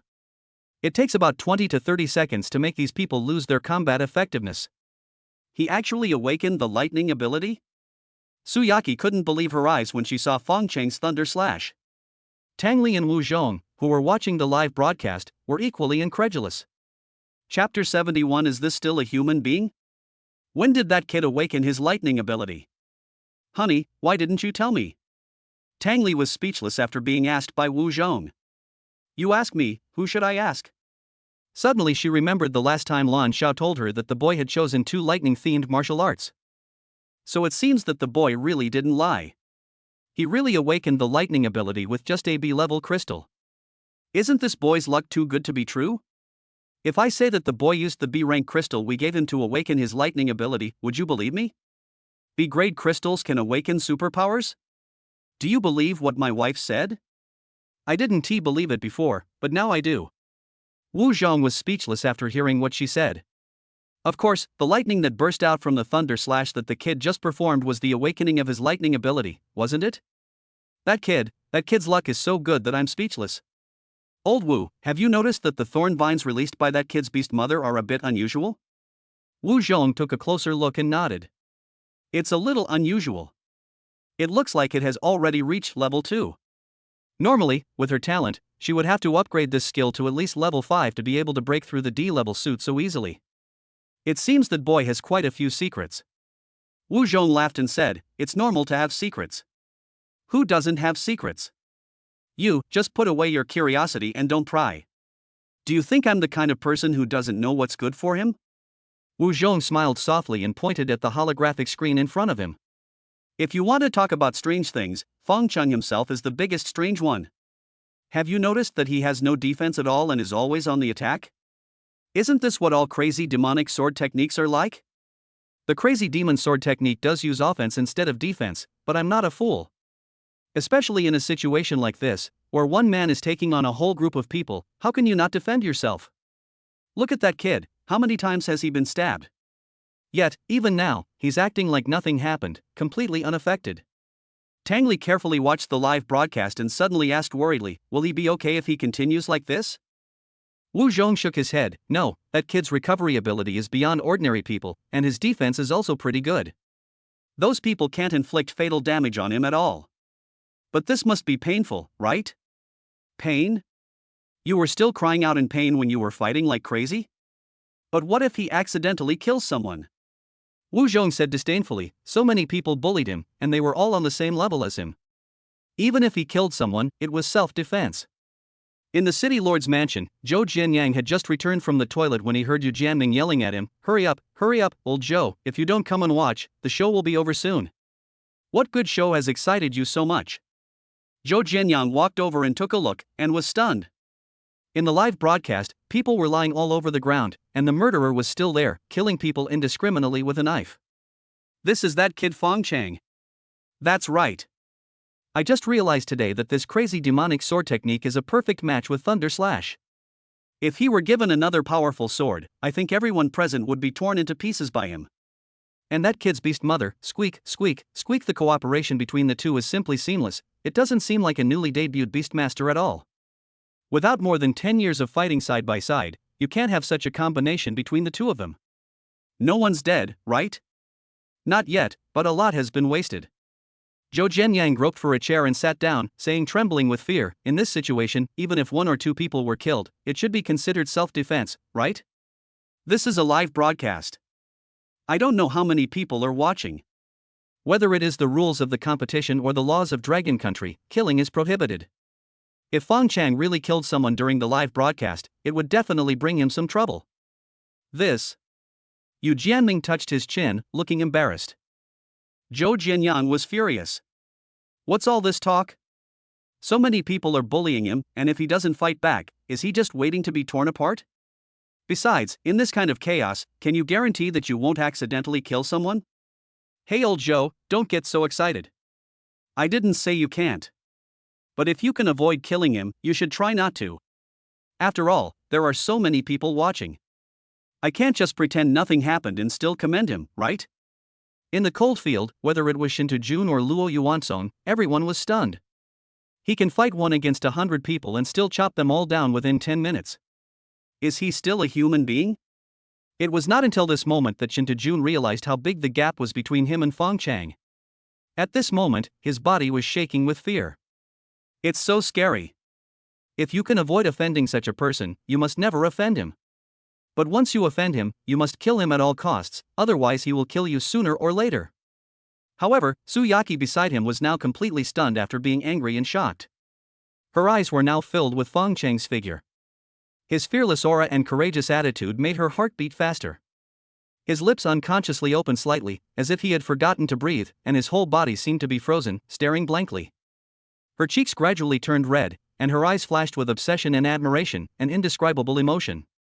It was not until Fong Cheng sheathed his sword that she woke up from her dream, but she still couldn't take her eyes off him. Wasn't he supposed to regret it? Why did it seem like he was the one regretting it now? While Luo Yuanzong and Zhu Jianluan were surprised, they finally understood why the president was willing to break up with the Yunxi guild in order to get that kid into his own guild. This is only D level, but it is already terrifying. If it reaches S level, no. I'm afraid as long as it reaches a level, it will be invincible in the entire Yucheng. To be honest, when Hao Feizheng and Zhou Shaolin failed to win him over, they threatened him, which was really a bad move. Why the hell don't those two guys just die? Why are you threatening such a tough guy? Others say that it is never too late for a gentleman to take revenge, but that may be because of incompetence. But if he wants revenge, he doesn't have to wait 10 years. He can probably kill the entire guild in less than a year. Damn, we have already offended him now. The right thing to do is to kill him quickly before he has the strength to wipe out the guild. There are more than 100 people with points, but due to the rules of the competition, only half of them can be collected. But just this half made Fong Cheng's ranking instantly jump from 99th to the top of the list. To be honest, he really has to thank these idiots for giving him the opportunity to steal points. Otherwise, with his personality, he would be too embarrassed to do it since everyone is so familiar with him. We can't let that guy get away. Hurry! Take action before he recovers. Following Shen Tujuan's loud shout, Luo Yuanzong and Zhu Jianluan reacted instantly. Fong Cheng is a very powerful guy. If he were in his prime, neither the Xinchi Guild nor the Xuanguang Guild would be his match. The only ones who could defeat him were probably the 20 mercenaries brought by Shinta Jun, but even if they won, it would probably be a Pyrrhic victory. But it's different now. The kid just knocked down more than 100 people. His strength and energy have not recovered yet, and he is also injured. This is a good opportunity to kill him. Chapter 72 Mu Yao's trust makes people jealous. At this moment, everyone watching the live broadcast outside the venue stood up at once. Fong Cheng just killed everyone in a big way, shocking everyone and gaining a lot of fans. Shameless, so shameless. How could people like Shinta Jun and Luo Yuanzong be so shameless? Do you have any bottom line? Taking advantage of others in distress is nothing. I despise you. What kind of person is this? He clearly knew it was a live broadcast, yet he still dared to take advantage of others so blatantly. He must be condemned. How can a person be like this? This is too much. I feel so sorry for Fong Cheng. To do this to my beloved Fong Cheng is simply outrageous. In the arena, almost the moment Shinta Jun finished speaking, the mercenary behind him rushed over. When Shinta Jun's father, Shinta Hao, learned the whole story, he decided that Fong Cheng must not be kept alive, so he hired a group of mercenaries with the purpose of killing Fong Cheng at all costs. As for helping his son win the championship, that was just a side job to cover up his tracks. As soon as Fong Cheng started fighting with these mercenaries, his heart sank. They were indeed mercenaries who had been walking on the edge of life and death for many years. Compared with his previous opponents, they were nothing. Not only were their moves tricky and unexpected, but more importantly, each of their moves was filled with a chilling aura that made one's body run cold, making it difficult for him to perform his moves. If I were fighting alone, I might still be able to fight, but the problem is that now I am fighting against 20 people alone, and I have no chance of winning at all. At the same time, Luo Yuanzong and Zhu Jianluan also brought dozens of people and attacked from behind. Mu Yao, who was responsible for supporting the periphery, was unable to move at all. She had just released the thorny vines on this side when the enemy on the other side had already arrived in front of her. On the one hand, she had to keep the thorny vines around her to help her share the firepower, and on the other hand, she had to avoid the siege of Zhu Jianluan and Luo Yuanzong. In just a few moments, she was stabbed several times. Less than a minute into the fight, Fong Cheng's uniform was already soaked with sweat. This couldn't go on any longer. In this situation, he had no chance of winning at all. Taking advantage of the moment when the thorn vines protecting him disappeared, Fong Cheng flashed to the side of Teacher Mu and used all his strength to swing a thunder slash, forcing Luo Yuanzong, Zhu Jianluan and others to retreat as quickly as possible. Before the mercenaries arrived, Ichigo quickly activated the barrier generator that Tang Li had given him. As the black triangle fell to the ground, Ichigo's blue hemispherical shield instantly expanded. At this moment, no matter whether it was the mercenaries flying over or the guildmen led by Luo Yuanzong and Zhu Jianluan, they were all repelled by the shield that suddenly appeared. Teacher Mu, how are you?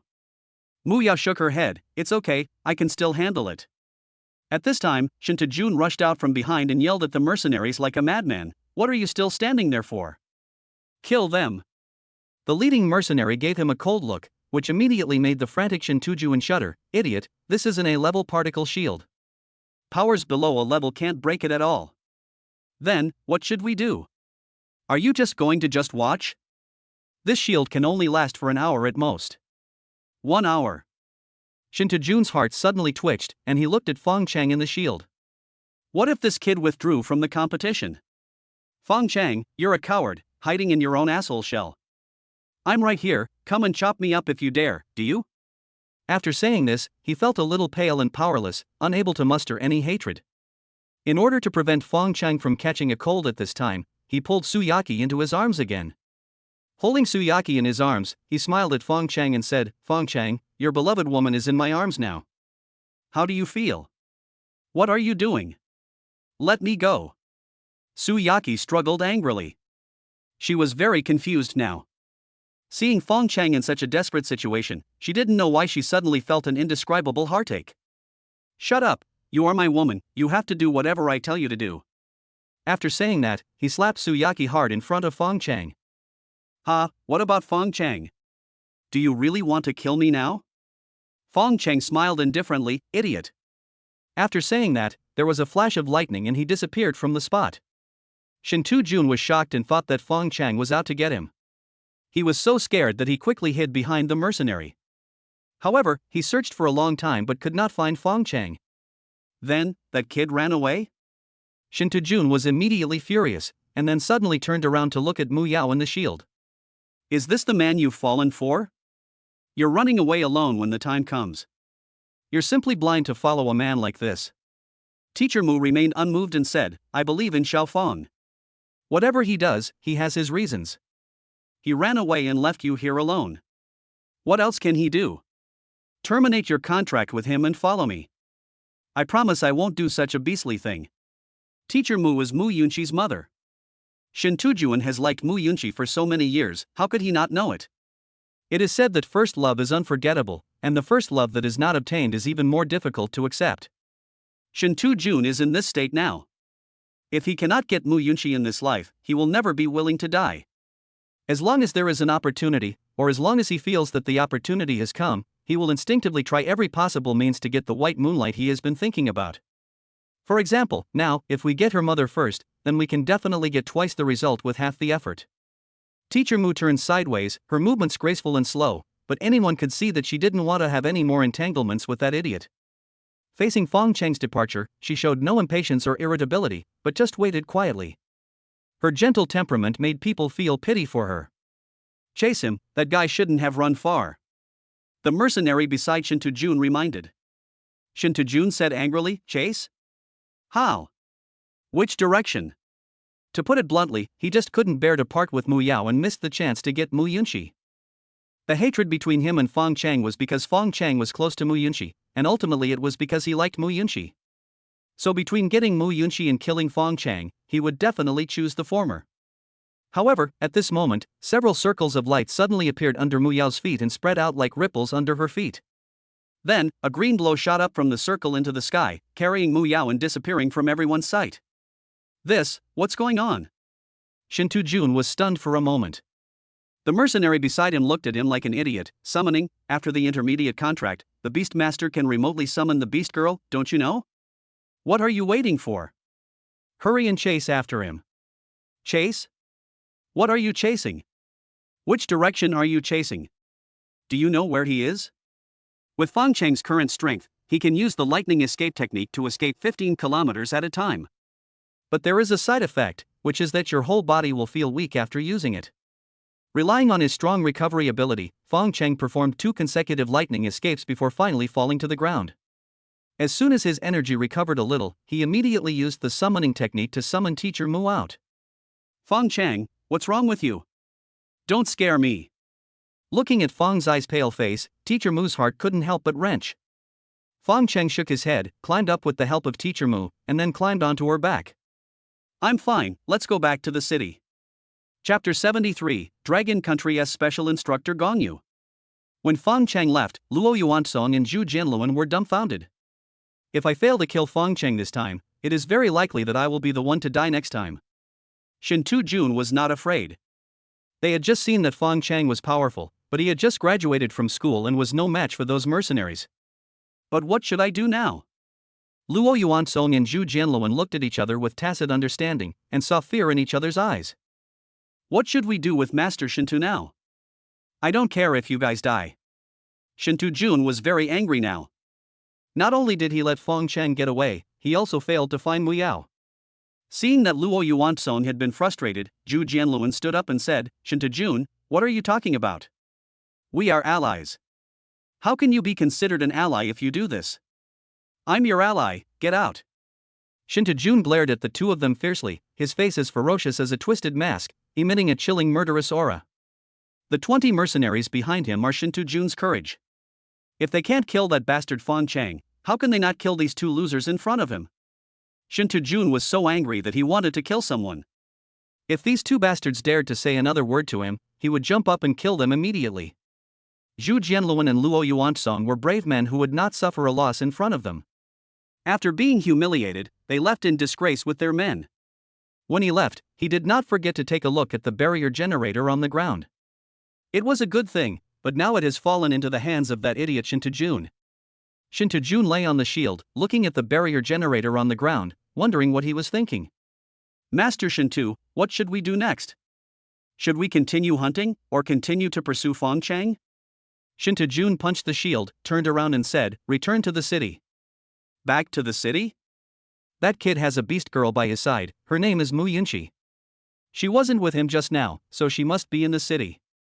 The mercenary captain was stunned for a moment, then suddenly realized, you want to kidnap her and force that guy to surrender? You are really nothing. I'm nothing? Shinta Jun sneered, money, do you want to earn some solid money? The mercenary captain sneered, make money, why not make money? Luo Yuansong, who was leaving the scene on the other side, suddenly called out to Zhu Jianluan, Brother Zhu, what should we do now? Zhu Jianluan glanced at Luo Yuansong and said, everyone go back to their own homes and find their own mothers. What else can we do? Are you willing to just let that bastard Fong Cheng get away like this? Alan Shu smiled coldly, although my last name is Shu, I am not a pig. Get out of here, you want me to be cannon fodder for you? No way. You. Luo Yuansong felt as disgusted as if he had eaten a fly. Usually, Zhu Jianluan looked like a fool, but he didn't expect that he was pretending to be a pig and eating the tiger. Alan Shu smiled coldly and left with his men. Now the safest place was only in the city. Although you won't get any points by hiding in the city, it's better than losing your life. Luo Yuansong originally wanted to use Zhu Jianluan as a gun, but he didn't expect him to be exposed by him. Now standing alone in this wilderness, he suddenly felt a chill on the back of his neck. I covered my neck and went back to the city. Compared to my own life, the competition was nothing. At the Yunxi Guild, Wu Zhong left his office after seeing Fong successfully escape. Where are you going? Tang Li, still in shock, looked confused. To the bathroom. Tang Li frowned and thought to herself that this reckless man of hers couldn't even lie. She turned around and continued to look at Fong Cheng on the screen, feeling angry again. That barrier generator is for you to use if you need to withdraw from the competition at the last minute. Don't you understand? Once you use it, your only option is to withdraw. You, kid, not only didn't withdraw from the competition, but you also threw away the barrier generator. What will you do next time you meet that bastard Shinta Jun? On the other side, Wu Zhong, who was going to the toilet, turned a corner and looked back to see that his wife did not follow him. He tapped his toes on the balcony and flew out. After moving between several tall buildings, he arrived at a bar. With a quick glance, he quickly found the person he was looking for, Gongyu. She sat quietly in the slightly dim corner of the bar. With neat short golden hair, he looks as dashing as number 18 in Dragon Ball. The tight black battle suit highlights her proud figure and shows her endless charm. She held the wine glass elegantly in one hand, her slender fingers contrasting with the transparent wall of the glass, and the wine in the glass glowed with a charming color under the light. Her face is delicate and beautiful, her eyes are bright and deep, sparkling with a capable light. The short hair made her look particularly energetic, and added a bit of handsomeness and free and easy style. She drank silently by herself, her movements skillful and natural, as if she was already accustomed to such scenes. However, there was a subtle expectation in her eyes, as if she was waiting for someone special to appear. She just sat there, her short hair swaying gently with her slight movements, exuding a unique charm. She had both a charming and alluring aura and a capable and decisive temperament, becoming a beautiful scenery in the bar that was hard to ignore. Wu Zhong walked straight over, pulled out the chair opposite her, and sat opposite her. Gong Yi smiled gently, and her cherry red lips slightly raised, drawing a graceful and charming arc. The lips are plump and shiny, and under the light, they look like a ripe fruit, exuding an alluring scent. Big fool, why are you here? You watched that kid's live broadcast just now, right? Who is it? Don't give me that. Isn't the reason you came here just for that kid? Alright, since you said this, let's be frank. I want that kid, so will you give him to me? No. Wu Wu answered very straightforwardly. What did you say? Our Yuqing branch has finally found such a promising talent. Where do you want to take him? Back to headquarters? What else? Gong Yi said as if it was a matter of course. You wish. You. Then why did you come to see me today? It's not convenient for Xiuli and I to enter the competition venue, but as a specially appointed instructor of the Dragon Country Jing'an Division, it's convenient for you to enter. You just saw it, that guy will never give up, so I hope you can help him at the critical moment and prevent him from dying in there. Gong Yi smiled coldly and leaned back in her chair. You asked you for someone but you didn't give it to me, and you still want me to go in and protect that kid? Why? I didn't say no, but not now. What's the meaning?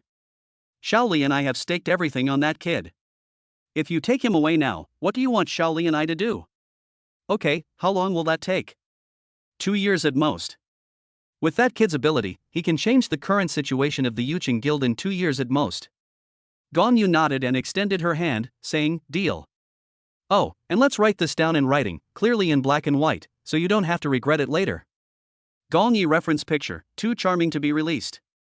Teacher Mu was carrying Fong Cheng on her back as they raced along the field. Suddenly, Fong Cheng patted her shoulder and said, Yao Yao, stop for a moment. What's wrong, Xiao Feng? Yao Yao, what are they thinking about now? Chapter 74, White Knife in, Red Knife out. Teacher Mu shook her head blankly, but saw Fong Cheng jumped off her back, turned on the bracelet, and released a holographic map of the stadium. A flashing red dot on the map was moving slowly. The corners of Fong Cheng's mouth rose slightly, and there was a hint of cunning in his smile.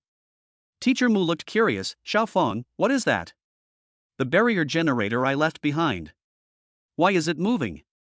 Before Fong Cheng could answer, Teacher Mu suddenly realized, I see. Did you leave it there on purpose? The stadium is so big, how can we find them without this thing to help us? But, they're amazing.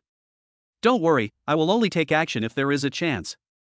If there is no chance, I will definitely run away. Teacher Mu nodded. This was more like it. He was really worried that he would do something stupid out of anger. Come on, Teacher Mu, take me over to have a look. Now. But what about your injury, Xiao Feng? You've forgotten your beast form, but I'm the immortal green deer. With you here, this little injury would have healed long ago. Then Teacher Mu carried Fong Cheng on his back and galloped all the way. Soon, on a hill, he saw Shinta Jun's team from a distance, but did not see Luo Yuansong and Zhu Jianluan. It seems that my guess was right. They really have parted ways. What do we do now? Go back? Fong Cheng shook his head. Go find those other 2 guys. Do you know where they are? I don't know, but I guess he's on his way back to the city. Teacher Mu asked curiously, why are you so sure? Fong Cheng smiled softly. If it weren't for Shinta Jun's mercenaries, do you think these 2 would be our opponents? Teacher Mu shook his head. If you could free up your hands and concentrate on dealing with them, with me by your side to help you, defeating them would be a piece of cake. But now Shinta Jun doesn't want them anymore. What do you think they should do? I understand. Returning to the city now is the safest option for them. Teacher Mu, you are getting smarter and smarter. Huh, was I really stupid before? Yao Yao, let's go back to the city first. Not going after them? Chase them, but Shinta Jun is already here, they must be ahead of him, so we should chase them in the direction of the town. There are only 3 ways back to town from here. Excluding the way we came, there are only 2 left.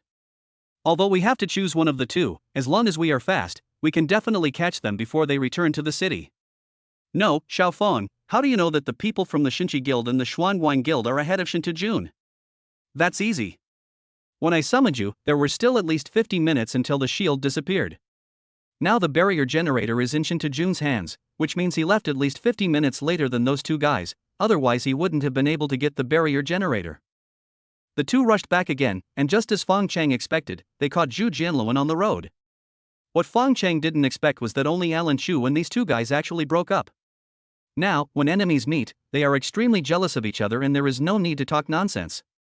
When they saw it, they suddenly appeared beside Zhu Jianluan in a flash and put the knife directly on his neck. Only then did the people around him, including his beast girl, react. Fong Cheng. Everyone suddenly felt as if they were facing a great enemy, and Zhu Jianluan was even trembling as he spoke. If you don't want him to die, get out of the way. Fong Cheng, what do you want to do? You want to kill me? Killing is against the law. Fong Cheng's face was as gloomy as iron. The blade cut directly into Zhu Jianluan's neck, and Zhu Jianluan immediately became timid. Don't do it, please talk it over. I admit that we were wrong and shameless just now, but killing me is not worth it, don't you think? Let them all disperse. I'm in a hurry. Okay, as long as you don't kill me, you can say anything. Do you hear me? Disperse now, quickly. Do you want me to die? After capturing Zhu Jianluan, Fong Cheng and Mu Yao immediately returned to the city. At this time, those who were watching the live broadcast outside were all confused. What on earth was Fong Cheng going to do? No one understood what was going on until Fong Cheng grabbed Zhu Jianluan and brought him into the city and the live broadcast disappeared. Fong Cheng grabbed Zhu Jianluan and brought him to the guild service station. He cut Zhu Jianluan's tendons with a knife on each of his legs and then threw him to the ground. The severe pain immediately caused Alan Chu to let out a heart-wrenching scream, and his whole body was soaked in sweat, as if it were covered with oil. What on earth do you want to do? Zhu Jianluan is really scared now. Even if Fong Cheng doesn't kill him, but chops off his limbs, his life will be over. It will even make him feel more desperate than killing him directly. Tell me, how did you kill someone in the stadium without being discovered by the authorities? What do you want to do? You want to kill me? If you take me back to the city, the authorities will know. Fong Cheng stabbed Alan Chu's hand again and said, "Tell me how you killed people in the arena?" After Fong Cheng finished speaking, the knife was already on Alan Chu's other arm. I'm telling you, it's a shield. It can completely erase your location and the area within a 300-meter radius from official radar. Give me. Zhu Jianluan used his only good hand to take out a square device and handed it to Fong Cheng. Fong Cheng took it and checked it. After confirming that it was correct, he cut the tendons of Zhu Jianluan's other hand with a knife and then threw him on the street to fend for himself. Kill him, I really want to kill him, but what this guy said is right, he was captured by me and brought to the town, everyone saw it, so it is not convenient to do it. But Luo Yuansong outside the city was not so lucky. There are 3 ways back to the city. Fong Cheng has already taken 2 of them, leaving only the last one. It will not be easy to find Luo Yuansong. After turning on the jammer, Fong Cheng and Teacher Mu disappeared from the official radar and appeared in front of Luo Yuansong without anyone noticing. Fong Cheng. The Xuanguan Guild members, led by Luo Yuansong, immediately felt as if they were facing a formidable enemy. Fong Cheng was too lazy to talk nonsense with them, he just rushed in and started killing people indiscriminately. This time he really went in with a white knife and came out with a red knife. With the full cooperation of Teacher Mu, in less than half an hour, more than 20 people from the Xuanguan Guild, including Luo Yuansong, were all killed by Fong Cheng. The strong and pungent smell of blood in the air surged like a tide. Fong Cheng stood in the center of this bloody atmosphere, his body trembling slightly and his stomach churning. It was his first time killing someone, so he felt extremely uncomfortable with the smell. Looking at the pool of blood in front of him and the bodies lying all over the place filled his heart with complicated emotions. I tried to breathe deeply to get rid of the suffocating smell of blood, but the smell seemed to follow me everywhere. The discomfort in his stomach became more and more intense, and he covered his mouth, trying hard not to vomit. However, when he thought about how he and Teacher Mu almost died at the hands of these people just a few minutes ago, a sense of relief after taking revenge gradually spread in his heart. I turned around to look at Teacher Mu and found that she had already vomited all over the place. Teacher Mu was his concern, and his discomfort instantly disappeared. He hurried over, stroking Teacher Mu's back and comforting her. "Are you okay?" "It's okay, just let me vomit a little more." "Do you regret it?" "Kill someone with me." Teacher Mu suddenly stopped vomiting and looked at Fong Cheng seriously. "I don't regret it, really. I am your beast mother and your woman. No matter what you ask me to do, I will listen to you and will never regret it." Gong Yi reference picture. Chapter 75. You are the little devil that makes me tremble. Small town. The sun was pouring down on the street, and Mu Yunxi was strolling aimlessly on the street. Her long black hair fluttered gently in the breeze, her fair skin was as delicate as mutton fat jade, and her exquisite facial features seemed like a masterpiece carefully carved by God, especially her eyes as clear as lake water, which were full of agility and tenderness. She seemed to be walking aimlessly, but she was always thinking of Fong Cheng in her heart. Whenever she thought of him, a faint blush would appear on Mu Yunxi's face unconsciously, which was the shyness brought by the secret love hidden in her heart. A sweet and melancholy smile appeared on the corner of his mouth from time to time. Suddenly, for some reason, perhaps it was a flash of inspiration, she suddenly thought of a very important question. This is unrequited love, Fong Cheng, that guy, it seems that he has never liked me. At this moment, her vision darkened and a figure stood in front of her. Mu Yunxi subconsciously wanted to move aside, but then she heard the man say, "Are you Mu Yunxi? Who are you? I was asked to give you this letter." After saying that, he didn't give her any chance to refuse and directly stuffed the letter into her hand. Mu Yunxi felt puzzled. What era was it in? How could there still be people writing letters? But when she opened the letter, she was struck by lightning. Her mother and Fong Cheng were kidnapped. Mu Yunxi reference picture. At the foot of a hill outside the town, Shinta, with a group of mercenaries, was waiting for Mu Yunxi to fall into his trap. Such a cheap scam, Mu Yunxi shouldn't fall for it, right? Su Yaqi sat on the stone, looking at Shinta's back, and said thoughtfully. She didn't know when it started, but she suddenly didn't want to see Mu Yunxi, and couldn't help but hope that she wouldn't come. Shinta turned around and took a look at the mercenaries who were setting up tents in the distance. Then he set his eyes on Su Yaqi.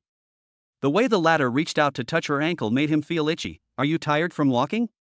Su Yaqi touched her ankle and said meaningfully, "Do you want to come over and rub it for me?" Shinta smiled slightly. "I am willing to serve you." After saying that, he walked over, squatted in front of Su Yaqi, and carefully placed her feet on his legs. Her jade feet in high heels were delicate and charming. In his eyes, the slender ankles had curves as graceful as works of art, and the smooth battle suit, set off by the high heels, exuded an irresistible luster. Shinta's fingers slowly stroked her feet, feeling the unique touch, and an evil possessive desire surged in his heart. Su Yaqi raised her head slightly, and that smile showed both disdain for Shinta and a bit of cunning and pride. "You haven't answered what I just said." After saying that, she wanted to pull her foot back from Shinta's hand. But Shinta grabbed him and asked without even looking up, "What are you talking about?" "I don't think that woman Mu Yunxi will be fooled." "What do you think?" "You're wrong this time. She'll definitely fall for it." "Why?" "Concern leads to confusion. The more you care about someone in danger, the less time you have to think. This has nothing to do with IQ, it's about the human heart. You know a lot." Su Yaqi supported her chin with her hand and looked at the top of Shinta's head. A complex emotion inexplicably arose in her heart, which was completely different from her relaxed and comfortable appearance. "What are you going to do when she comes?" "Of course, we're using her as bait to lure out that bastard Fong Cheng." "Really? Don't you want to do something else with her?" "How dare I do that when you're here? Am I that scary in your heart?" Shinta picked up her foot, sniffed it in front of her, and said with a shameless smile, "In my heart, you are a demon that makes me tremble." "Really? How about I just let this matter go?" Shinta was stunned for a moment, then he suddenly woke up. He threw Su Yaqi aside and stood up and said, "Do you know what you are saying?" Su Yaqi's heart tightened, and she forced a stiff smile on her face. "I was just joking with you, why are you so excited?" Shinta said coldly, "You are not regretting it in your heart?" "Regret? What should I regret?" A trace of panic flashed in Su Yaqi's eyes. She might not have noticed it herself, but Shinta saw it clearly, and his face turned dark instantly. "You two were childhood sweethearts.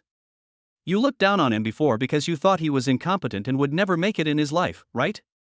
But his performance today undoubtedly proves to you that you have misjudged him. It was easy for him to rise to prominence, so you regret it, right?" "Nothing, don't go crazy here." "Am I crazy?" Shinta's face suddenly turned ferocious. He rushed over, grabbed Su Yaqi's hair and pulled it back hard. Su Yaqi's head was forced back suddenly, and a look of pain appeared on her face as she said, "What do you want to do?" "You hurt me." "Pain? Are you afraid of pain? Have you forgotten that at the party, the more pain you felt, the more likely you were to have an orgasm?" It's only been a few days and you've forgotten everything? Su Yaqi knew from the beginning that Shinta Jun had never liked her, and that it was a mutually beneficial transaction she had reached with him through some means. But now she suddenly realized that for two people with completely unequal power, it was just wishful thinking for her to take advantage of each other. In fact, she was courting disaster. Her lips trembled slightly, as if she wanted to defend herself but didn't know where to start. The eyes that were once confident and determined now became dim and confused. Regret surged into her heart like a tide, and she closed her eyes in pain. Suddenly she clenched her fists, her nails digging deep into her palms.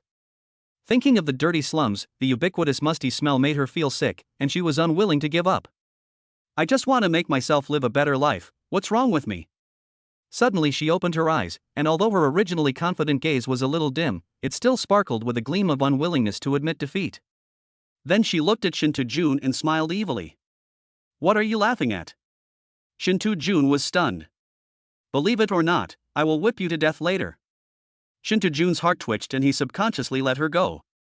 Su Yaqi tidied up her messy hair and accidentally saw Yunxi running towards her. The person you're waiting for is here. Let's do your thing first. I'll deal with you in the evening. Xiaoqi, I. Su Yaqi smiled coldly, you are a lunatic, but I like lunatics. Shinta Jun didn't apologize in the end, and Su Yaqi didn't expect him to apologize to her. She had already faced the reality and knew that strength was her foundation. Without strength as a support, no matter how good the skills were, it would be in vain. From now on, she wanted to be a leech, attached to Shinta Jun's body, and suck every last drop of his blood. Now that Yunxi has arrived, Shinta Jun has no time to pay attention to Su Yaqi. Xiaoxi, you are finally willing to come and see me? Yunxi glanced at Su Yaqi's back, then said to Shinta Jun, where are my mom and Fang Cheng? What have you done with them? Sorry, I was just kidding you, it's just that I wanted to see you so badly. Are you kidding? Yunxi immediately realized that she had been tricked, you despicable bastard. Chapter 76 Nightmare of the Palace Concubine. Shinta Jun chuckled, seeming quite happy to be scolded. He put his hands behind his back and took 2 steps forward, looking at the sunset glow in the sky. He said, you can say whatever you want, but you have to do me a small favor. Are you busy dealing with Fong Cheng? Xiaoxi, we are indeed in sync.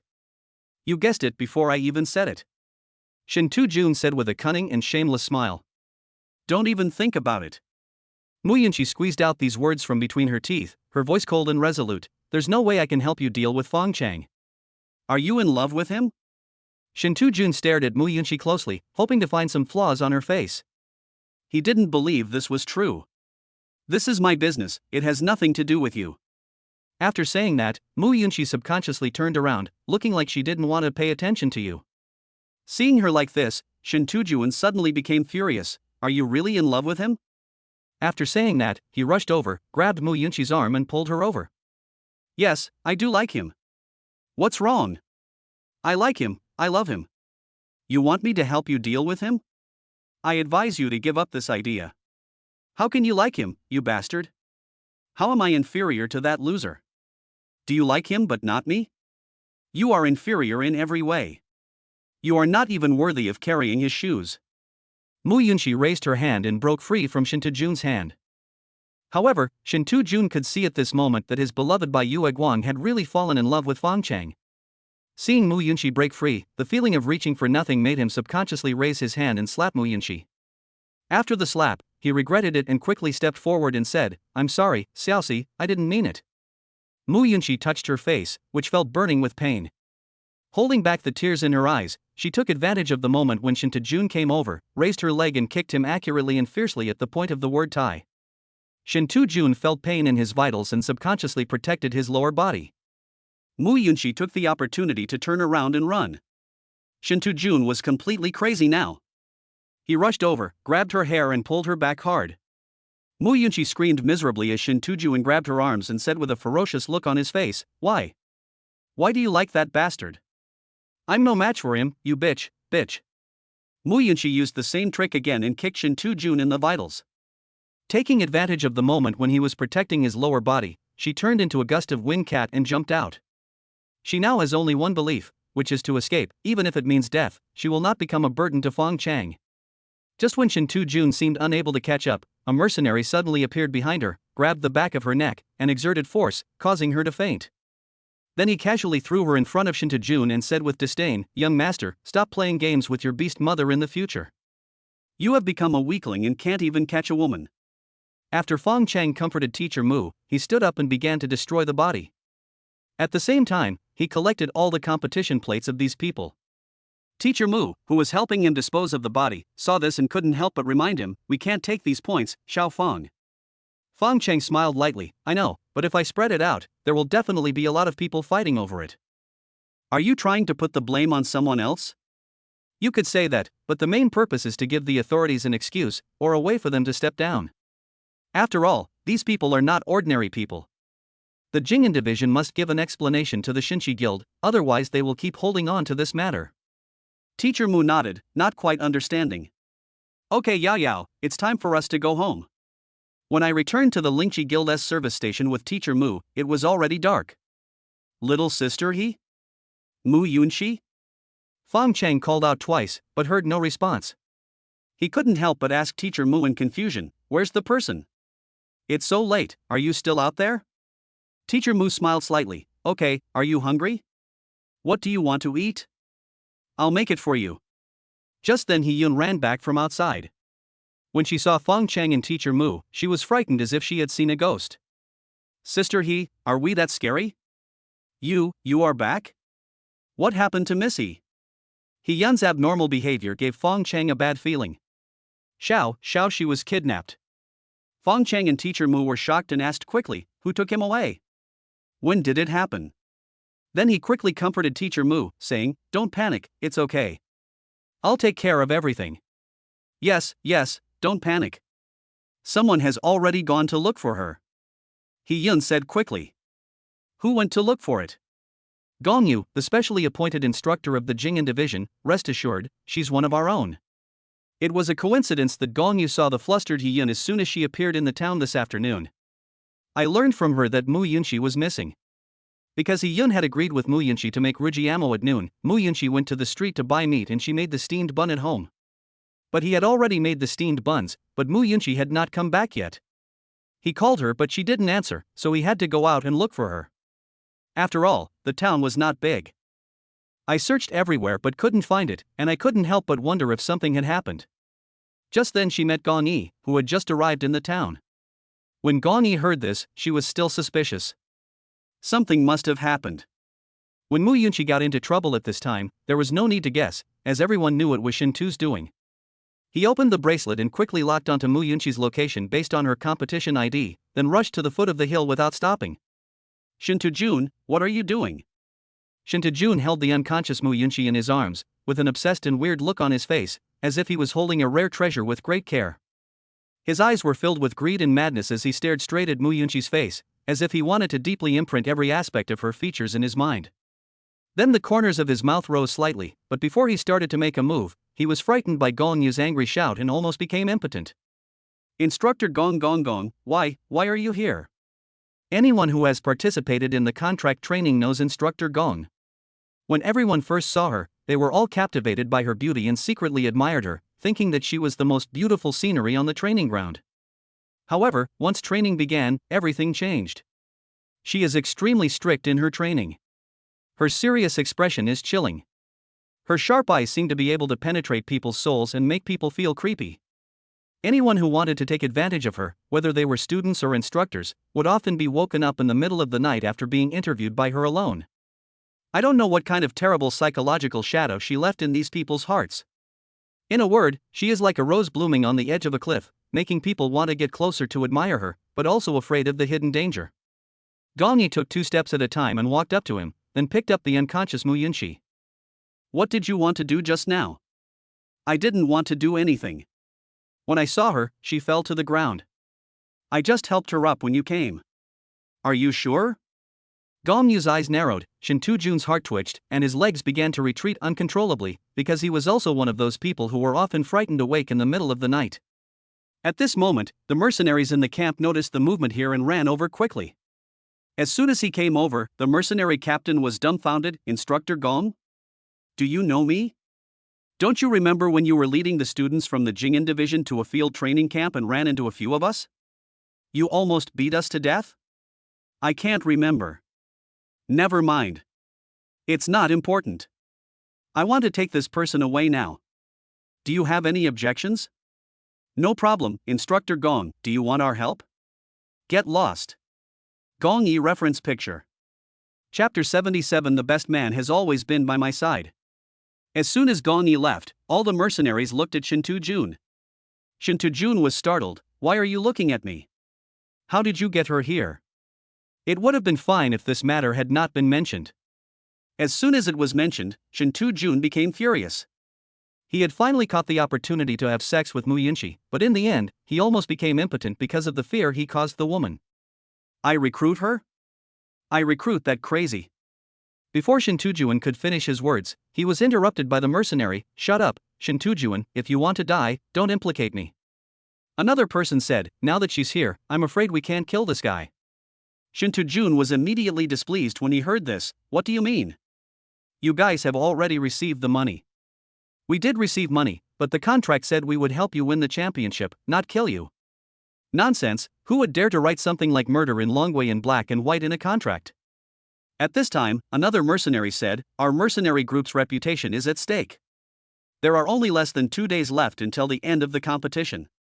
We must hurry and help this guy gain points. Seeing that these people were really backing off and were about to take him hunting, Shinta Jun was furious and just wanted to show off his power as the 8th young master, but he was frightened by the other party's eyes and his heart was trembling. He could only shout helplessly. You promised my dad. Promise? Who can prove that we promised this? Forget it, forget it. Stop wasting time with this loser. Hurry up and help him gain points.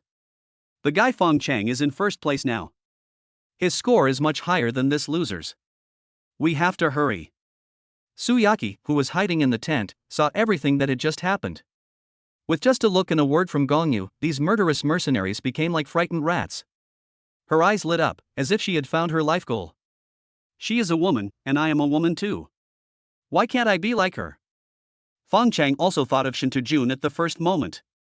He couldn't use the contestant's ID to directly lock onto a person like Gong Yu did, but he had the barrier generator to give him a location. In order not to worry Teacher Mu, he took Teacher Mu out of the city quickly and headed straight for the nameless hill. Just after climbing over a hill, I saw Gong Yu supporting Mu Yunmu coming back here from afar. That's Xiaoxi. Teacher Mu suddenly said excitedly. Fong Cheng nodded. Let's go, let's get out of the way. Xiaofeng, why should we hide? Didn't you hear what He Yun said? She is a specially appointed instructor of the Jing'an division. Are you worried that she'll find out what we did before? I'm not worried about that, but she showed up right after we killed someone. Isn't that a coincidence? I wouldn't believe she wasn't coming for us. If she gets involved, we won't have the chance to kill Shinta Jun. Teacher Mu nodded. She was relieved that her daughter was fine, so she carried Fong Cheng on her back, bypassing Gong Yu and Mu Yunxi, and headed straight for the small hill that Fong Cheng mentioned. Yao Yao and the others have already left their original location. Let's head east. Okay, but have you figured out how to deal with them? I haven't decided yet, but judging by their looks, they seem to want to go hunting. Hunting? Hunting at night? Fong Cheng stared at the map and said, their plan to use Xiaoxi to force me into a trap has failed. Now the only way to force me out of the city is to work hard on points. For example, if we want to raise the ranking to first place overnight, we have no choice but to go out and hunt if we don't want to give up the championship. Xiaofeng, are you sure? I'm not sure, but we'll know if we go and take a look. Now the mercenary is indeed taking Shinta Jun hunting. To be more precise, he has chosen a gathering place for exotic beasts and is hunting them in a circle. If he wanted to help Shinta Jun regain the first place in less than 2 days, killing them one by one would not work. He could only have a chance by wiping out the monsters one by one. When Fong Cheng and Teacher Mu approached, they saw from afar that the mercenaries were driving away strange beasts. It seemed that they were planning to carry out a large-scale siege. I have an idea. Fong Cheng pointed at the map and said, we hunted around here once before. We didn't coordinate well enough and let some exotic animals get away. Do you remember? Remember. These exotic beasts have the characteristic of returning to their roost. Let's go over and help drive them over. You want to use exotic beasts to deal with them? But we only let a few of them go. Even if we all rushed over, we might not be their match. Fong Cheng smiled softly. It's definitely not enough to rely on the exotic beasts alone. Don't we have me? I've prepared a huge surprise for them, but I don't know if they can handle it. Teacher Mu carried Fong Cheng to the designated location, and sure enough, he saw 5E-level monsters napping under the cliff. Yao Yao, help me control them. Oh well. Mu Yao wrapped a thorny vine around them and froze all the strange beasts in place. Fong Cheng ran over and pried open the monster's mouth while it was roaring. He took out the emergency teleporter Zhou Jianyang had given him, turned off the teleportation function, and threw it into the monster's stomach. After finishing all this, he nodded to Mu Yao and said, "Okay, let them go." These strange beasts were the ones that escaped during the previous hunt. Since it knew how to escape, it would be easier to drive it away. Fong Cheng slashed the ground with a thundering blow, and the frightened beast ran away and headed towards Shinta Jun's hunting ground. Okay, Yao Yao, let's go to the theater. Teacher Mu looked worried. Xiao Fong, are you sure these strange beasts can kill them? Otherwise, why don't we go and drive away more? Fong Cheng smiled slightly. No need, these few are enough to send all of them to hell. In the hunting ground, mercenaries surrounded a group of strange beasts, blocking them and even risking injuries to give the beasts a fatal blow. It can be said that they were worried sick about Shinta Jun's championship. On the other hand, Shinta Jun was sulking with Su Yaqi, as if he would die with regrets if he couldn't kill Fong Cheng this time. Su Yaqi was checking the rankings on the side. Because the gap in points between her and Fong Cheng was too big, even if these mercenaries could hunt exotic beasts again, Shinta Jun, who was ranked second, would not change his ranking in the short term. But at this moment, she suddenly discovered that the third and fourth places had changed. Originally, the Xuanguang Guild, and the Xinchi Guild had always occupied the top 3 places, but since Fong Cheng suddenly ranked first with a high score, the 3 of them also moved back 1 place. But now the Xuanguang Guild, which was originally ranked 4th, has dropped directly to outside the 2000 place, and the Xinchi Guild, which was ranked 3rd, has directly disappeared from the rankings. What are they doing? Su Yaqi suddenly thought of a possibility, and only one possibility, that they met Fong Cheng. The 2 major guilds were wiped out by Fong Cheng alone. In shock, her eyes gradually turned red, tears welled up in her eyes, and regret was written all over her face. She hated herself for being blind and stupid and short-sighted. Yes, she finally admitted that she regretted it. She never imagined that Fong Cheng, whom she regarded as a loser, was actually the blue-chip stock she had always dreamed of. It turned out that God had arranged the best man to be by her side from the very beginning. But I was blind and couldn't see anything. What are you doing? Shinta Jun noticed her abnormality and walked over with a stern face. Chapter 78 Fong Cheng I Regret. Hearing Shinta Jun's voice, Su Yaqi quickly composed herself. This loser Shinta Jun was already on the verge of going crazy. If she let him see her regretful look at this time, who knows how crazy he would be. Quick-witted, she quickly thrust the rankings in front of Shinta Jun. Look, the Xuanguang Guild and the Xinchi Guild have both disappeared. Shinta Jun was indeed attracted by her words, and his eyes subconsciously fell on the ranking list. Then, with an incredible look on his face, he kept searching on the ranking list. Like Su Yaqi, after learning that the Xuanguang Guild and the Xinchi Guild had disappeared, the first thing he thought of was that they had run into that bastard Fong Cheng. The difference is that he is unwilling to believe that Fong Cheng has such ability. Su Yaqi now looks at Shinta Jun as if he is an idiot. Even if you don't believe that Fong Cheng has wiped them all out, is it any use for you to look at the rankings? It can also be written on it, was this done by Fong Cheng? Suddenly, Shinta Jun raised his head and looked at Su Yaqi with a murderous look in his eyes, which made Su Yaqi's heart skip a beat. Do you regret it? Tell me. Do you regret it now? Shinta Jun suddenly pounced over, grabbed Su Yaqi's neck with both hands and shook her. Su Yaqi rolled her eyes as he pinched her. The instinct for survival made her punch and kick Shinta Jun suddenly. She didn't know where she kicked. Shinta Jun suddenly let go of her hand, protected his lower body and jumped there. This time Shinta Jun was injured more seriously because Su Yaqi's high heels were pointed, which were much more lethal than Yunxi's pure round-toed high heels. You. Shinta Jun's handsome face turned into the color of liver. He protected his lower body with one hand and pointed at Su Yaqi with the other. Su Yaqi kept coughing at the side, and when she saw Shinta Jun, she said angrily, "Are you crazy? I want your life." Shinta Jun endured the severe pain and pounced on him again. Seeing this, Su Yaqi ran away. Not long after she ran, she saw several strange beasts rushing out from the darkness. Su Yaqi was startled and ran back quickly, but Shinta Jun was behind her. She gritted her teeth and rushed towards Shinta Jun, kicking him in the air and stepping on his face and sending him flying far away. Before Shinta could react, he was knocked away by the charging monster. When the mercenaries who were surrounding and killing the strange beast saw the scene, their faces turned pale. Shinta was a fucking waste. I'm here working hard to help you kill the monster, but you're just staying behind and getting knocked away by the monster. But he was the employer after all, so the mercenaries had to send a few people to rescue him. Get the hell out of here. The mercenary grabbed Shinta collar and threw him back, while swinging his knife at the strange beast in front of him. Woohoo! When the mercenary's knife chopped into the monster's head, time seemed to stand still for a moment. The mercenary who hit the strange beast widened his eyes instantly. A blue energy burst out from the monster's body, reflecting on his face, making him look like a blue ghost. The next moment, 3 invisible space ripples instantly spread out from the blue energy, like mysterious ripples spreading layer by layer in the void. Wherever they passed, the space seemed to distort and vibrate, making a slight sizzling sound. Immediately afterwards, the 3 spatial ripples intertwined and shattered, erupting with a powerful and strange force that instantly covered the entire hunting ground. Fong Cheng calculated the distance and watched everything from a distance. The forces of wind, fire, thunder, lightning, water, clouds and fog can be referenced in reality, but the power of space was the first time he had seen it. He immediately believed that this was definitely a weapon that could kill people without compensation. Shinta was fine when he was thrown out, but he was broken into 2 pieces when he landed on the ground. No one knew how he was cut into 2 pieces. Then the strange beasts in the distance and the mercenaries who were hunting the strange beasts were all inexplicably either cut in half or split in half, and some were even cut into several pieces. Seeing that almost everyone was dead, Fang Cheng, before he could even see the space clearly, hurriedly used his spiritual eyes to break illusions.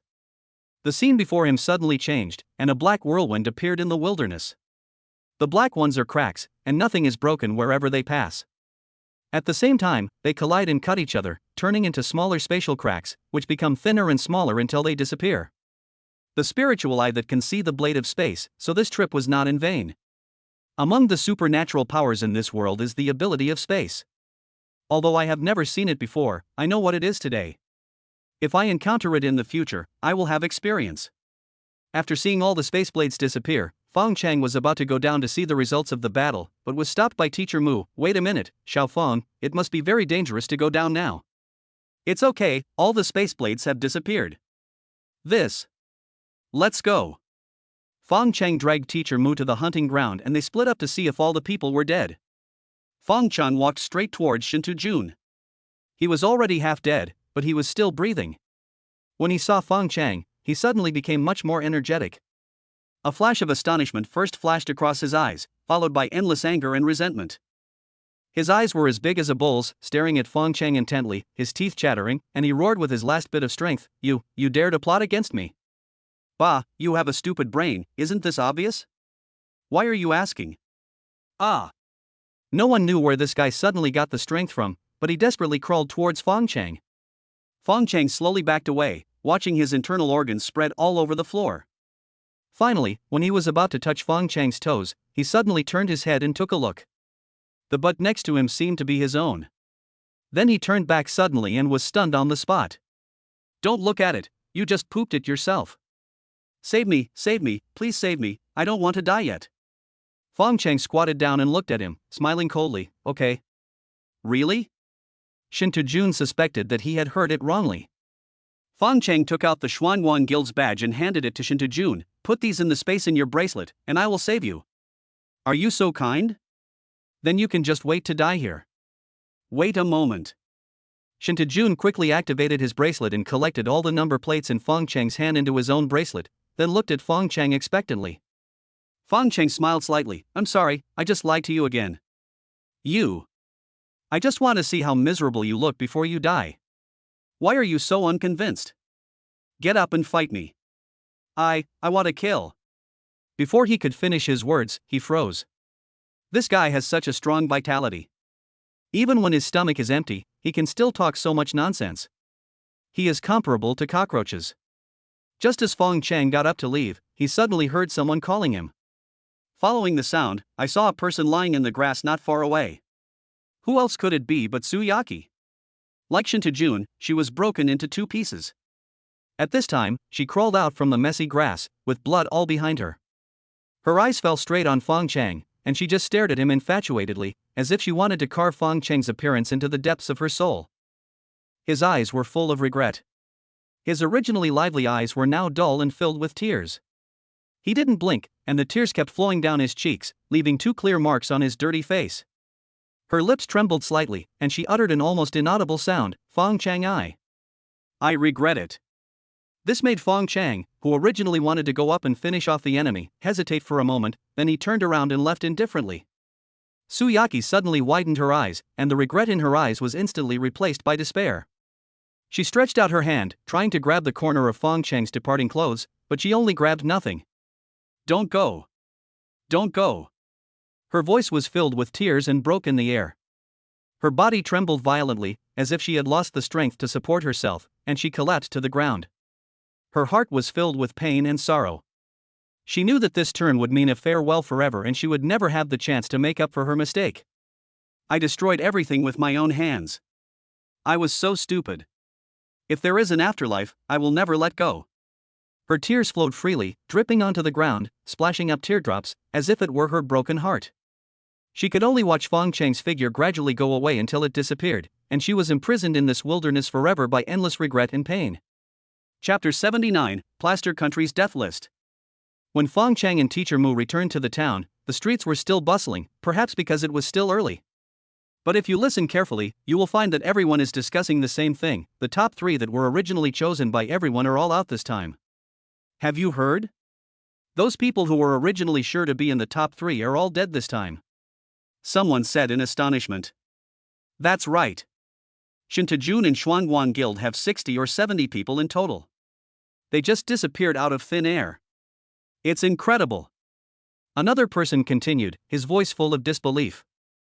And the only surviving guild, the Yunxi Guild, is ranked outside the top 2,000. What's going on? Could it be that they encountered some extremely terrifying enemy or disaster? Otherwise, how could this happen? Is it possible that he was killed? Do you believe what you're saying? Who in Yuqing dares to provoke the Shinta family, the Xuanguan Guild, and the Yunxi Guild? Do you think your own death isn't fast enough? Spiritual Contract Guild. Wu Zhong and Tang Li sat there motionless for an hour.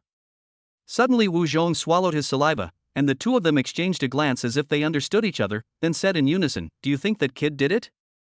There is no doubt that Shintu Jun and the people from Xinguang Guild are dead, but their bodies have not been found yet. It seems that no one else has such a big grudge against them except Fong Cheng. After they were both stunned for a moment, Tang Li spoke first. "Do you have any evidence?" Wu Zhong shook his head mechanically. Tang Li said angrily, "Don't talk nonsense if you don't have evidence." What do you mean by I? Did I say anything wrong? From now on, this matter has nothing to do with that kid Fong Cheng. Honey, what are you talking about? It didn't matter in the first place, okay? Why do you have to start now and make it seem like it mattered in the past? That's good to know. Okay, let's go to the Beast Taming Square and wait. I think Shinta Heo and Duan Liqing will go crazy. They won't be out until the morning of the day after tomorrow. Isn't it a bit early to go and guard them now? Tang Li also felt it was a bit early. Suddenly, she seemed to remember something and said, "Didn't Xiao Yu come to Yuchun? She is a specially appointed instructor of the Dragon Kingdom's Jing'an division. Hurry and tell her to go to town B11. Hurry." Okay, honey, don't get excited. I'll go find her right away. By the way, how should I tell her? Others only know that Wu Zhong is brave but not wise, but who would have thought that he is also good at pretending to be stupid? There was dead silence in the meeting room of the Xuanguan Guild. Their people disappeared, no doubt they were killed. "Do you think it's possible that Fong Cheng did it?" a manager said coldly, with veins bulging on his forehead. "It must be him. He must have used some despicable means. Otherwise, how could so many people be killed by a loser like him?" Another member said, gritting his teeth, his face full of resentment. They looked at each other, their eyes filled with shock and burning anger. In the past, the championship of every Yuqing Youth City tournament was taken turns between them and the Yunxi Guild. Now, they were completely wiped out in this tournament, which was simply a great shame and humiliation. No matter whether that kid did it or not, he must not be allowed to live. President Duan Liqing slammed the table, and the table cracked. His voice was filled with endless hatred and anger, as if Fong Cheng was right in front of him, wanting to eat him alive. The same thing happened to the Shinshi Guild. Although not all of their people died, their ranking was suddenly ranked outside the top 2,000, which was also a great humiliation for them. The only difference is the Shinta family. After Shinta Jun died, the elders in the family acted as if nothing had happened. There were so many young masters in the Shinta family, and one more or one less would not make any difference. Only Shinta Hao sat in the study for a while, then reached out and pressed a button under the desk, and an encrypted communicator rose on the table. A moment later, the black screen lit up and a bald man with a mustache appeared on the screen. Shintu sang, what happened? Why are you contacting me at this time? Inukai Koan, my son is dead. I'm so sorry, Shinta sang, please accept my condolences. What I want to tell you is that he was killed while performing his duties. Shinta sang, are you trying to talk to me about the pensions so late at night? But your son doesn't seem to be on our list of members. However, I can give you a 200 yuan consolation payment in my personal capacity. I'm here to offer my condolences to you, my neighbor. How could my Shinta family owe you the 200 yuan? Shintu was so proud. Shintu sang, are you angry? Shintua's clenched fists were so tight that the joints were shaking. After a long pause, he let out a breath of anger and said, I didn't. Inukai Gohachi smiled slightly and said, that's good. As your superior, Shinta-san, I have to remind you not to let personal matters affect your work. The person who killed my son was Fong Cheng, the person I reported to you before. He seems to be even more talented than what I wrote in the report. Shintu sang, are you trying to trick me into avenging your son? Everything I said is true. I hired 20 mercenaries for my son this time, and they all died. Are you sure? This matter will be reported soon. If you don't believe it, you can go and see for yourself. In that case, he should be ranked in the top 10 of the death list. What I want to say is that I no longer have the ability to kill him. If you want to assassinate him, you can find a way on your own. Don't worry, Shinta Jun, I will send someone to contact you next. Can you please not involve me in this kind of thing again? Shin Tuzang, you are a special agent of our Plaster Nation. You have devoted your life to the cause of our Plaster Nation. You have sworn an oath. Do you want me to help you recall your oath again? No need. When will you send someone? Soon. In the city lord's office, after a deathly silence, Zhou Jianyang suddenly stood up. What do you want to do? Yu Jianming was startled and looked at him with confusion. Zhou Jianyang asked in return, you don't suspect that the disappearance of those people is related to that kid Fang Cheng, do you? No, how could I possibly doubt him? I don't have any evidence, right? Don't give me that shit. To be honest, I also think he murdered her. Yu Jianming looked at Zhou Jianyang in confusion. Old Zhou, please say it again. Zhou Jianyang smiled coldly, sat down again and said, kill him, it's no big deal. Old Zhou, are you crazy? I'm not crazy. Hurry up and get the people from the Jing'an division to protect that kid. I'm afraid if we go too late, he'll be in danger. Yu Jianming looked at Zhou Jianyang with a puzzled look on his face. Do you think you have me? Zhou Jianyang didn't answer but asked, I heard that the Plaster Country has come up with a plan to kill the Dragon Country genius. You are the city lord and know more than me. Do you think there is such a plan? Yu Jianming was stunned. Who told you that? Are you saying yes or no? There really is no such thing as an impenetrable wall. I was wondering why you looked like you had me in your hands. Turns out you were waiting for me here. Do you also think that boy is worthy of being on the death list? Yu Jianming nodded with a heavy heart. Zhou Jianyang suddenly shouted angrily, then why are you still dawdling here? Why don't you send someone in to protect him? Chapter 80. This kid is not as easy to fool as imagined. Fong Cheng and Teacher Mu arrived at the downstairs of an inconspicuous hotel in the town and were considering whether to go in and kill the witnesses, because the people from the Shinshi Guild lived there. Why do you want to go in and kill people to silence them? Fong Cheng and Teacher Mu were stunned, and turned around to see Gong Yu. Gong Yi reference picture. Why is this woman here? Teacher Mu's heart skipped a beat and he subconsciously hid beside Fong Cheng. They were just thinking of killing the person to silence him, but the specially appointed instructor from Longwei Jing'an Division came. Didn't they get caught in the act? What are you talking about, beautiful girl? You mean murder to silence someone? Don't say that, or I'll sue you for defamation.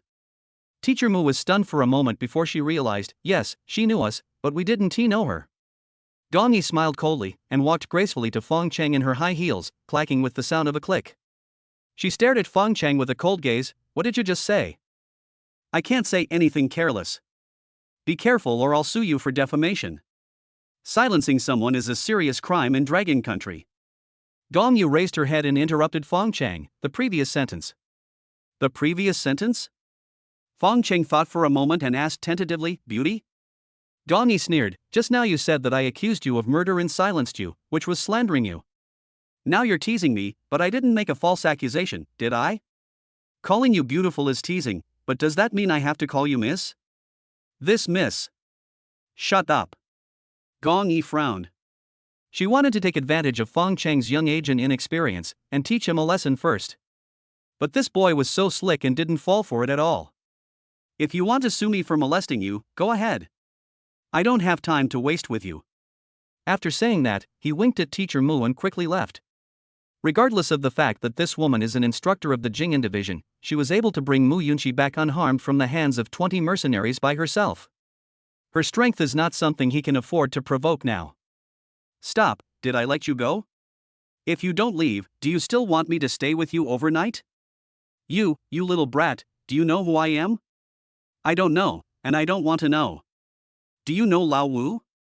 Gong Yu's previous thought was that it would be best if she could control Fong Cheng, so that she could take the initiative between them in the future. But now that she saw that this guy was difficult to deal with, she didn't want to ruin the deal. To put it bluntly, she had something to ask Fong Cheng, and the reason was because of Teacher Mu. At the same time, she herself really needs a Beastmaster now. Before this, she has been using the big data of Dragon Country to select. It was not until 2 months ago that Fong Cheng appeared in her field of vision when he suddenly received the evaluation of having cleared several SSS-level dungeons, triggering the genius early warning mechanism of Dragon Country. Anyone who can trigger this kind of warning is naturally very talented. Moreover, in Longhua, there are many people who can trigger this mechanism every year.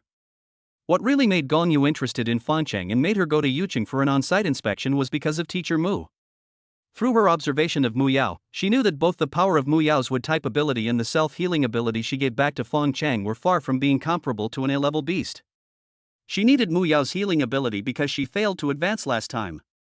Although she saved her life, she was left with serious sequelae and was almost dying. If he wanted to survive, he had to parasitize on a beast master with strong vitality. Fong Cheng, who had Mu Yao, obviously met this condition. Of course, Fong Cheng is not the only one who can meet this condition in Longhua.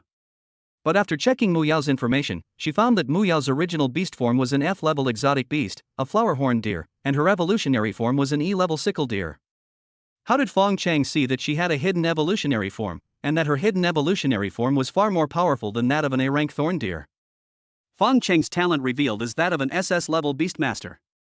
How good must his beast girl talent be that he still needs to hide it? The answer is self-evident, there is only one X grade among billions. Moreover, this kind of hidden talent is extremely difficult to activate, because she herself is such a hidden talent. In order to activate the hidden evolutionary form for herself, her grandfather used many activation props but failed. However, Fong Cheng succeeded without using any props. The only explanation is that Fong Cheng's talent for beast taming is not SS level as Tang Li said, but X level. Only those who awaken the X beast taming talent can awaken 2 beast taming skills, or even 3. Or maybe he is a person with great luck, who can tap into the less than 1% chance and activate the X level hidden bloodline with a simple stardust crystal. Can reveal hidden evolutionary forms and activate hidden evolutionary forms. With the above 2 points, Fong Cheng is definitely his most ideal beastmaster. As for his amazing growth rate and resourcefulness, that is just the passing line. After all, there are many people in Longhua who can achieve the latter 2 points. The only thing that surprised him was that this guy was not as easy to fool as he thought. Fong Cheng looked at Gong Yu in surprise. Do you know Lao Wu? Keep pretending in front of me. Gong Yu didn't believe this boy, and he still didn't know his identity. Yes, I know him. Is that strange? Fong Cheng smiled and said, what surprises me is not that you know him, but that he knows you. It seems that Brother Wu was not bragging at all. He really has a wide circle of friends. For someone like him, he can actually know a beautiful woman like you. Is he that kind of person? Gong Yu smiled lightly. As the saying goes, too much good talk will lead to mistakes. Does Lao Wu know that you are saying bad things about him behind his back? Fong Cheng said seriously, he's a man who loves his wife deeply. Since you know him, don't you know that Sister Xiaotang has a keen eye on him? How could he have the chance to meet a beauty like you? Gong Yi's idea of finding fault with him was once again thwarted, so she could only ask, so do we know each other now?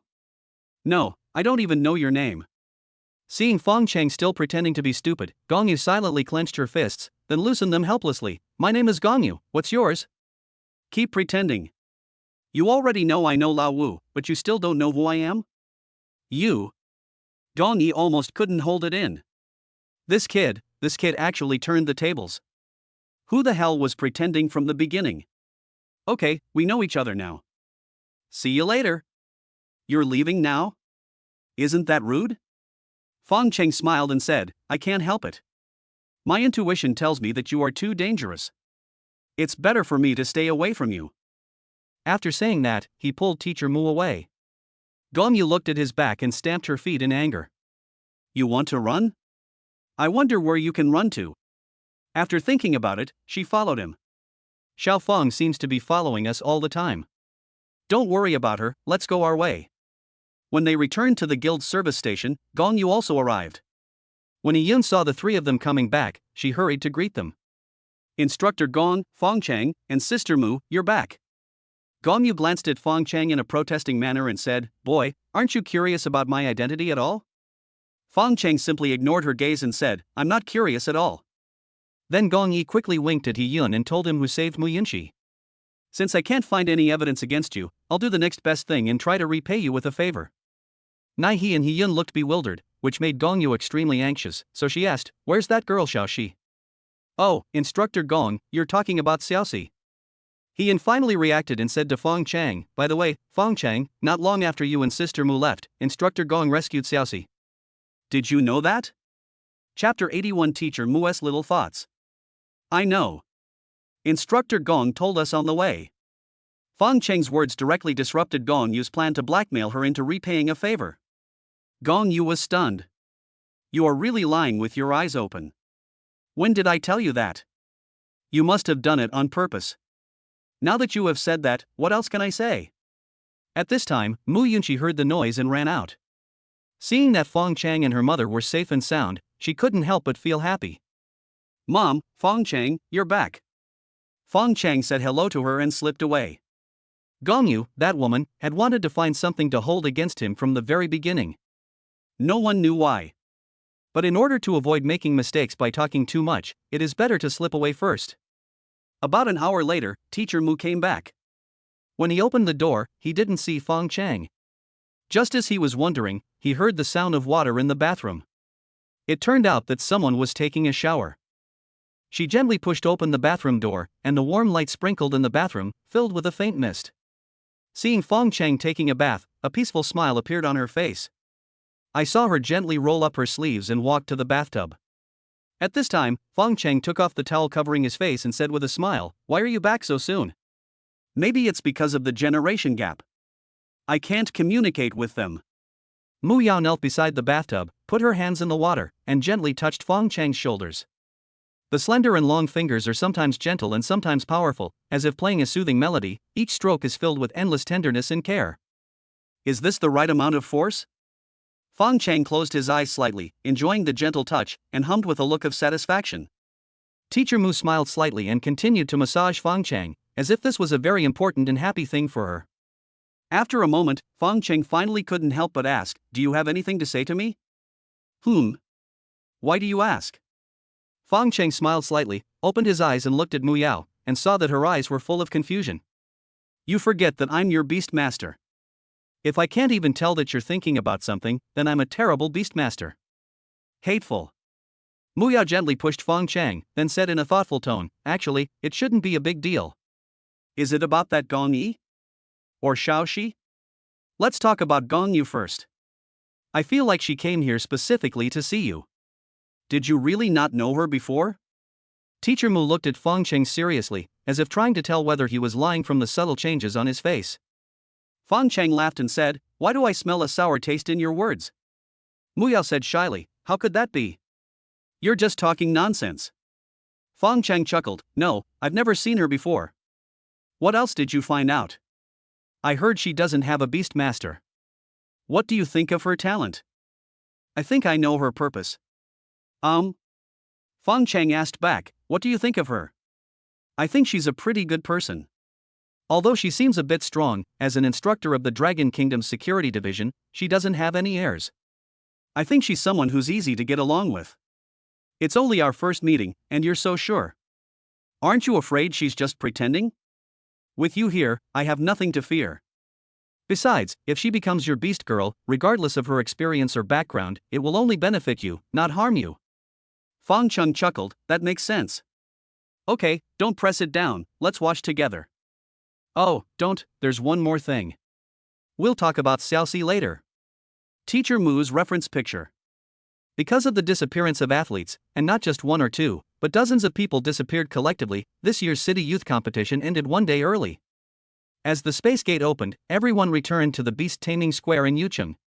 Then came the award ceremony, and Fong Cheng won first place without any suspense. When Fong Cheng stood on the podium, the people in the audience and all those who were watching the live broadcast were all excited. In this city youth competition, the Shinta family, Xuanguan Guild and Yunxi Guild, which were considered to have the greatest chance of winning the championship, disappeared or were eliminated, and in the end, a student took advantage of the situation. But some people don't think so. They think Fong Cheng is brave and resourceful. He has accomplished an unprecedented feat, leading a group of students to successfully counterattack their opponents. You know, the students in the city youth competition have always been synonymous with sheep, noobs, and unlucky people, but the appearance of Fong Cheng made them see a group of vicious wolves. Even though this incident only happened in the small city of Yu, this unprecedented breakthrough was enough to shock the entire Dragon Kingdom. It is believed that although Fong Cheng's victory this time was due to luck, it cannot erase the outstanding strength he demonstrated. As for the top 3 that everyone was sure would be eliminated this time, could it be related to him? TSK. How is that possible? He's representing number 11 middle school this time. A small middle school can't possibly have such ability. If it is said that Fong Cheng did it alone, that is even more impossible. Not to mention the 2 major guilds, Xuanguang and Yunxi, the Shinta family has hired 20 mercenaries this time. How could a student like him be their opponent? Anyway, no one would believe that this matter was related to Fong Cheng. As for the Shinta family and the people from the Yunxi and Xuanguang guilds, they became the focus of Jing'an division at this awards ceremony. Although they all hated Fong Cheng with a vengeance, no one dared to act rashly. I could only watch him walk up to the stage with a smile on his face to receive the award, and then walk away with a smile on his face to receive the award. Among the 3 prizes, Fong Cheng chose the S-level Beast Soul Crystal and the Supernatural Crystal. An S-level Supernatural Crystal can allow one to awaken another S-level Supernatural power, or upgrade a B-level Lightning power to S-level. As for the S-level Beast Soul Crystal, it is of course used to upgrade Teacher Mu's skills. Moreover, when Teacher Mu reaches the next level, he will automatically awaken a new skill, and this Beast Soul Crystal will come in handy. I didn't expect that you actually won the first place, Wu Zhong said to the other party with emotion. Fong Cheng smiled lightly, do you regret it now? Let me participate in the city youth competition as a student? This.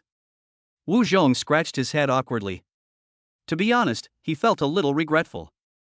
In Yuqing City Youth Competition, Yunxi Guild had never won first place. There was an opportunity to rewrite this history this year, but it was snatched away by that old guy Zhou Jianyang. He did this all himself. Xiao Feng, ignore him. Tang Li pushed Wu Zhong away and patted Fong Cheng's shoulder. I promised you that if you could get first place, you could choose any rank martial arts in the guild. Let's go back and I'll take you to choose a martial arts. Sister Xiao Tang is so anxious for me to go back. Have I gotten into trouble again? Fong Cheng asked tentatively. He had killed Shin Tujuan and the people from Xuanguan Guild, and also left people like Zhu Jinluan alive. These 3 parties plus the official would not pretend that nothing happened. At this time, Zhou Jianyang squeezed out of the crowd, looking very familiar. He patted Fong Cheng's arm and said with a gratified smile, "Boy, you have really made our Yuqing Education Department proud this time. Why are you here?" Fong Cheng still looked disgusted. "I'm here to tell you to just relax, nothing's wrong." Fong Cheng looked at Zhou Jianyang suspiciously. "If I remember correctly, you are the director of the Education Department, right? What you mean is that this is the business of the Jing'an Division, and you have no right to interfere? It's true that I'm the director of the Education Department, but if I say you're okay, then even if you're okay, you'll be okay. Are you sure?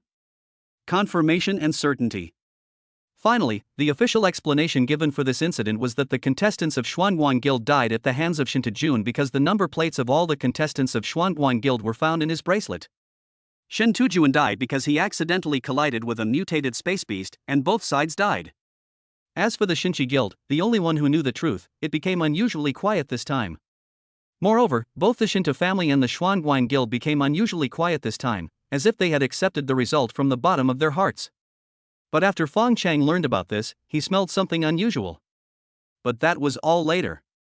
Now that Fong Cheng had obtained the original magnetic technique he had been longing for, Wu Zhong pulled him aside and asked mysteriously, have you seen Gongyu?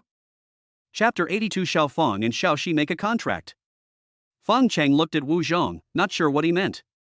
Wu Zhong frowned. Why are you looking at me like that? Tell me, did you see her?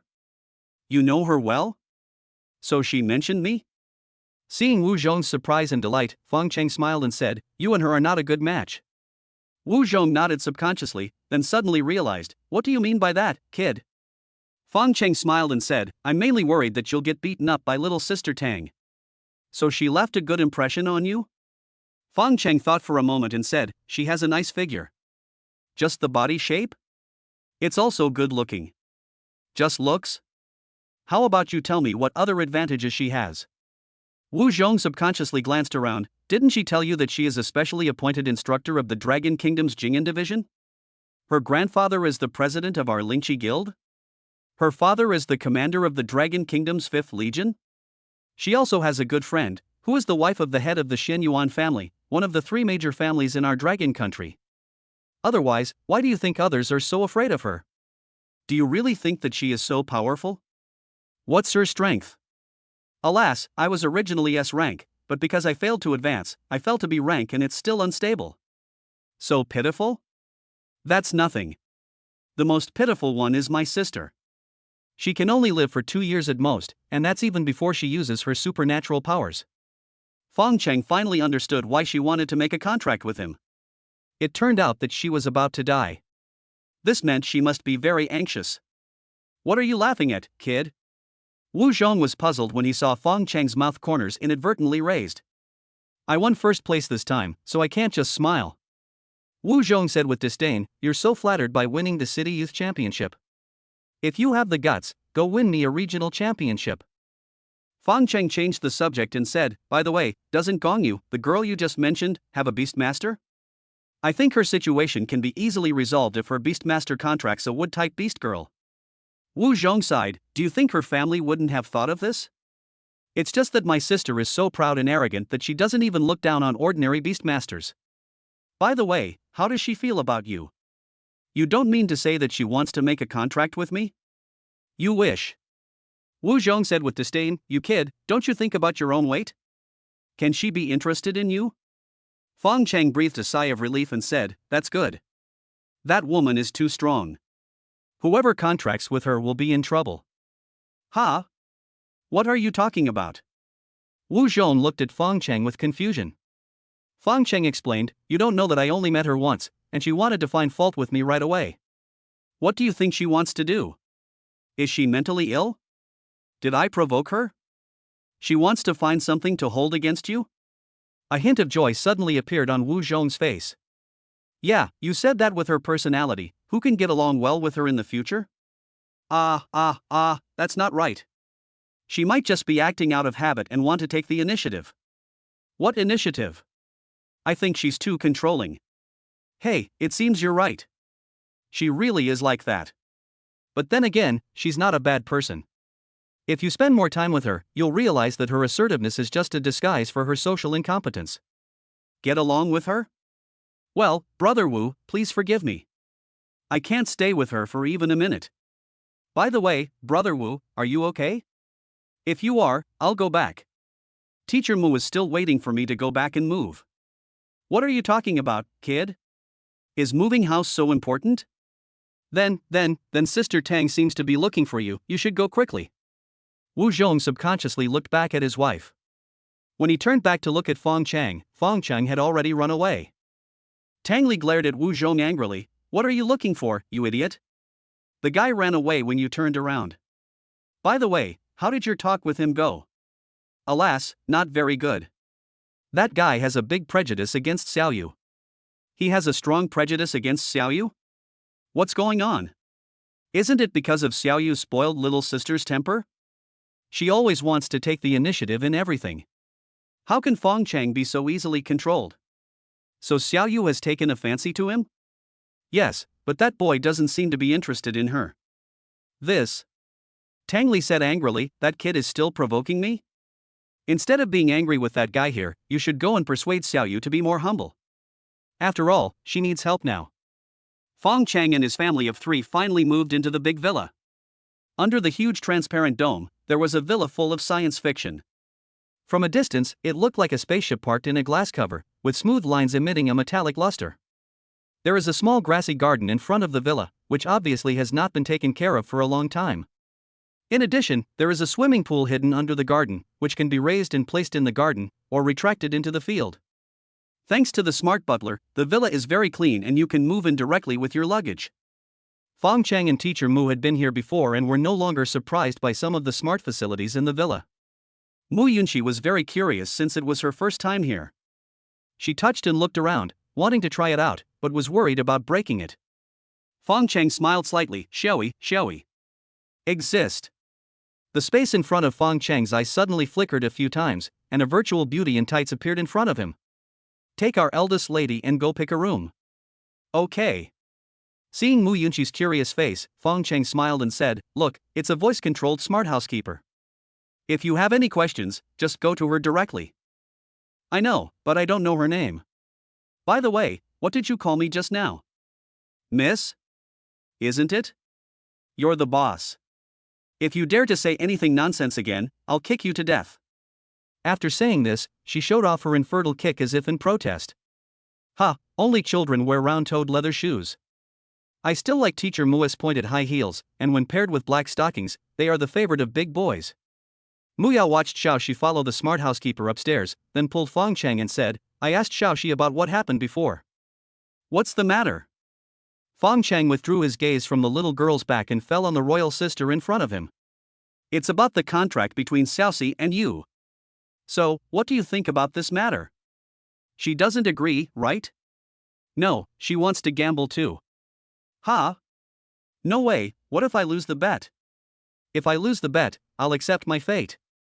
Besides, isn't the taming value shared, right? This.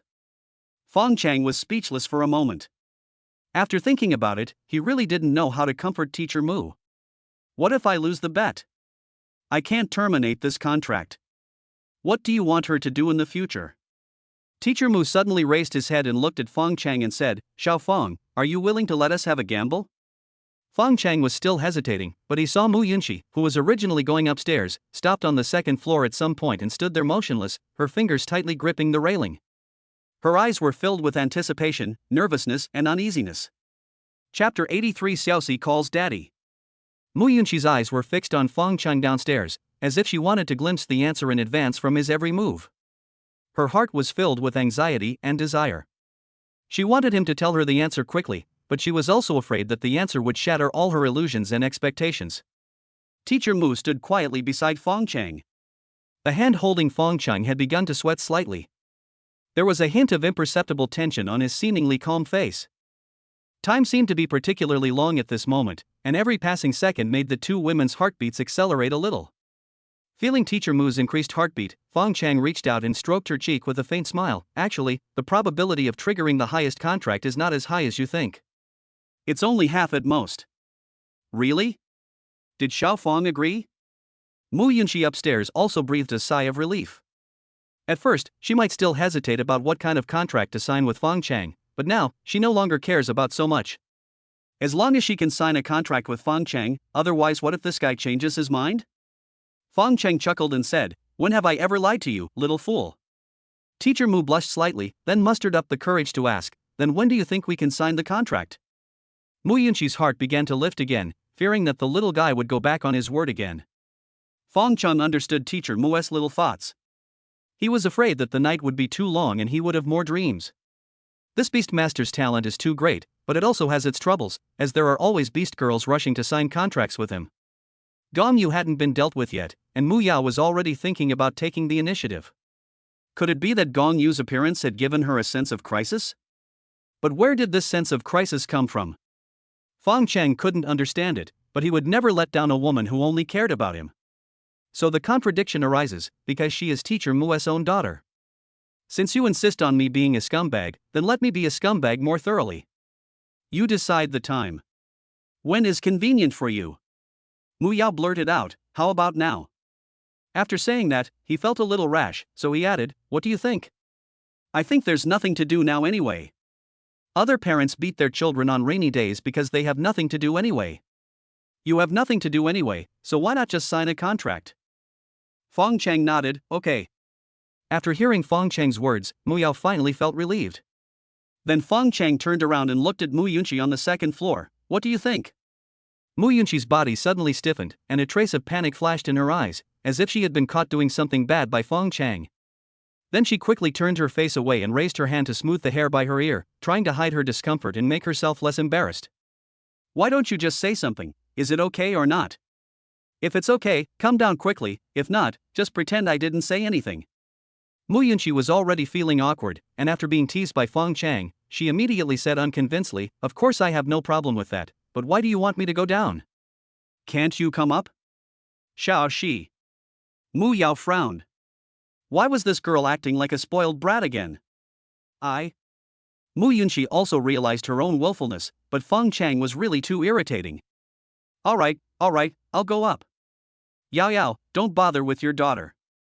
Mu Yunxi felt that there was something wrong with what the boy said, but she couldn't point out what was wrong. She slapped the railing in annoyance and turned away. Fong Cheng went upstairs and opened the door.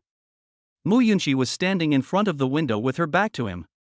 She was actually extremely nervous. How could she put it? She was like a bride on her wedding night. Hearing Fong Cheng coming in, he took a deep breath. He shouldn't worry about it anymore. That guy had finally agreed for his mother's sake, and he might go back on his word later.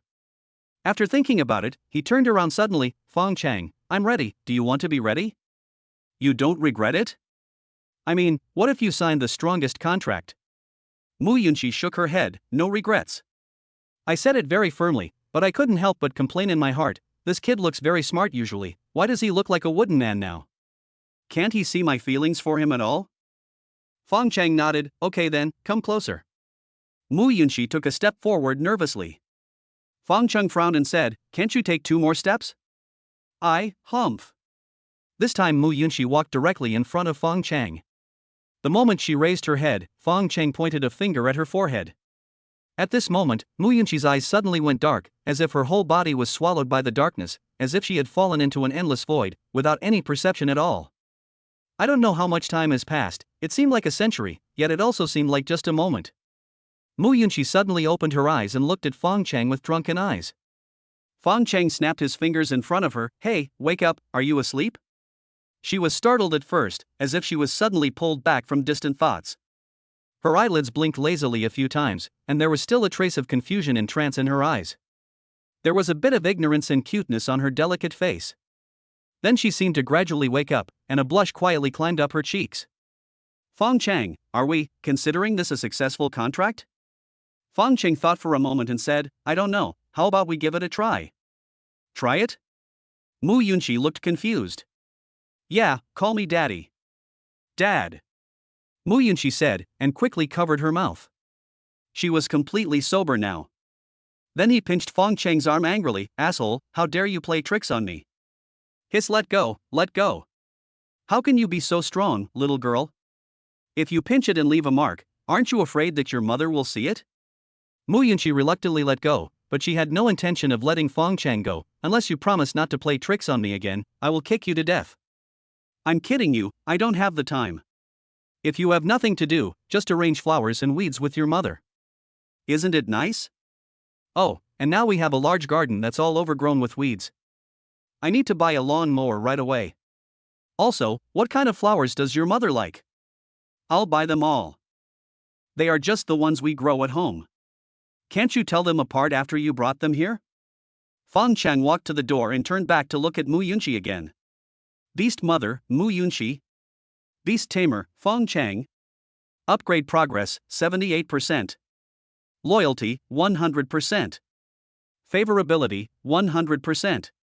Taming value, 30. I have just signed the contract and I have been allocated 30 points of domestication value, and the sharing ratio is about 70%. Beast transformation talent, D-level, beast form, swift cat, evolvable form, sea-level spirit blazing beast, hidden evolved form, sky abyss giant spirit fire spirit starflame links. Attunement value, 0. Fong Cheng closed the door inside as he stood behind it. The taming value is easy to deal with, but this transformation value needs to be fixed. Standing downstairs and staring at Muyao upstairs, she felt a tightness in her heart when she saw Fong Cheng sighing. What's wrong, Xiao Fong? Xiao Shi's mouth is like a knife. She must be angry. Xiao Shi? Don't worry, everything will be as you wish. Real? You always ask such stupid questions. When have I ever lied to you? After saying that, he walked down, scratched Muyao's nose, and then looked out the window at the weedy yard and said, I'm going to buy a lawnmower. Do you want to come with me? Didn't you buy one last time? Fong Cheng was startled at first, then he chuckled and pointed out the window, saying, I'm talking about getting rid of the grass in our yard. Ah. Teacher Mu's face flushed, and she immediately spat, Bah, Xiao Fong, you're getting worse and worse. Teacher Mu, why don't you just say that you're thinking in the wrong direction? Okay, go ahead. I'll go up to check on Xiaoxi. Chapter 84. That kid is soft-hearted and doesn't take hardship. Spiritual Contract Guild. Sister Tang, do you think Fong Cheng looks familiar? Tang Li looked at Gong Yi in confusion. She came to see Gong Yu, originally wanting to persuade her to control her temper. Fong Cheng was not easy to deal with, so she wanted to avoid making things worse. But I didn't expect to hear her ask this question when we met. Gong Yu looked at Tang Li in confusion. Why are you looking at me like that? I'm not saying anything wrong. It's a good thing that you want to chat up Fong Cheng, Xiaoyu, but your way of chatting him up is a bit too old-fashioned, isn't it? Sister Xiao Tang, you misunderstood. I really think he looks familiar, as if I've seen him somewhere. Could it be that he is the ideal husband you imagined in your mind? Gong Yu rolled her eyes. I don't want to bother with you. Alright, let me tell you something serious. I heard from Lao Wu that you want to take control of that kid Fong Cheng, right? Gong Yu said with a frustrated look on her face, don't mention it. That kid is like a loach, he's impossible to control. Tang Li sat down next to Gong Yu and said patiently, Xiaoyu, have you ever thought about this? Even if you control him now, he is still a beast master, and you are a beast mother. What do you mean? Gong Yi was startled, as if she had thought of something, but she was not sure. I don't know much about that guy, but one thing is certain, he is soft-hearted and doesn't take hard tactics. Even if you have the means to force him to surrender now, that guy will definitely remember it. Moreover, he is a person who knows how to be patient and knows how to judge the situation. The time he can take revenge on you will definitely not be too short. For example, once you sign a contract with him, what qualifications do you have to negotiate with him? Tang Li had already put it very tactfully. If Gong Yu wanted to obtain Mu Yao's healing ability through Fong Cheng, she would have to have at least an intermediate level contract. This kind of contracted beast master was already binding on the beast woman. How will you fight him then? The more you control him now, the more fierce his revenge will be, and in the end, you will be the one who suffers. After Tang Li finished speaking, she saw Gong Yu fall silent, so she held her hand and comforted her. Silly girl, why are you still standing there? While that boy hasn't reacted yet, the right thing to do is to build a good relationship with him. Build a good relationship?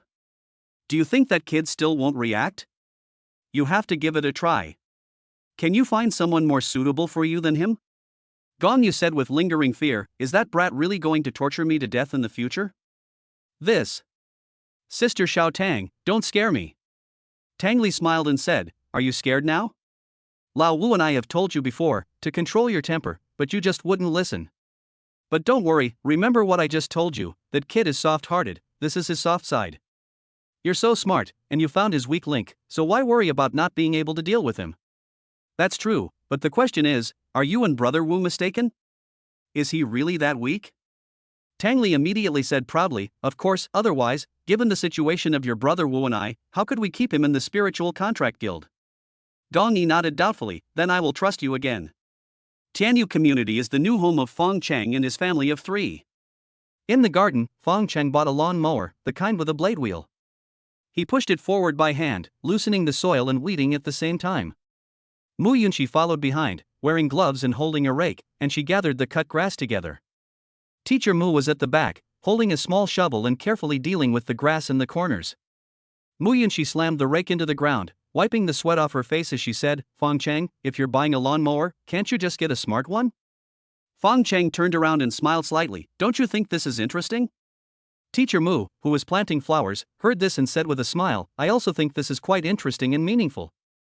"Mom, you only know how to side with him. What do you mean I'm on his side? Don't you think this is what a family really is?"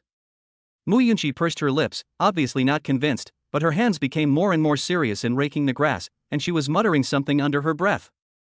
It seemed that although she was convinced in her heart, her mouth was not convinced yet. The sunlight shone through the transparent dome onto the family of three, and gradually they began to talk and laugh. Teacher Mu likes roses, and all she thinks about is where to plant what kind of roses, and how they will look when they bloom. Mu Yunxi likes roses and plans to cover the small fences around her with roses. She also plans to build a few arches with roses, which will definitely look beautiful when they bloom. Fong Cheng wanted to plant trees, preferably fruit trees. A peach tree would be a good choice. A tree full of peach blossoms in the spring would be great, and in the summer, there would be a tree full of peaches to eat. Happy times always pass quickly, and before they knew it, the three of them had cleaned up the 3 acres of land in the garden. The three of them stood side by side under the eaves, admiring the fruits of their labor, and smiles of satisfaction and relief appeared on their faces. Fong Cheng gently placed his hand on Teacher Mu's shoulder. Teacher Mu leaned over and rested her head on his shoulder. Everything seemed so natural and harmonious. But Mu Yunxi, who was standing next to Teacher Mu, was not happy. These two people were actually spreading dog news in front of me again. Did they think I was dead? So his cheeks puffed up, his brows furrowed, and he was about to say something, but he saw the hand that was originally on his mother's shoulder was pressed on his head.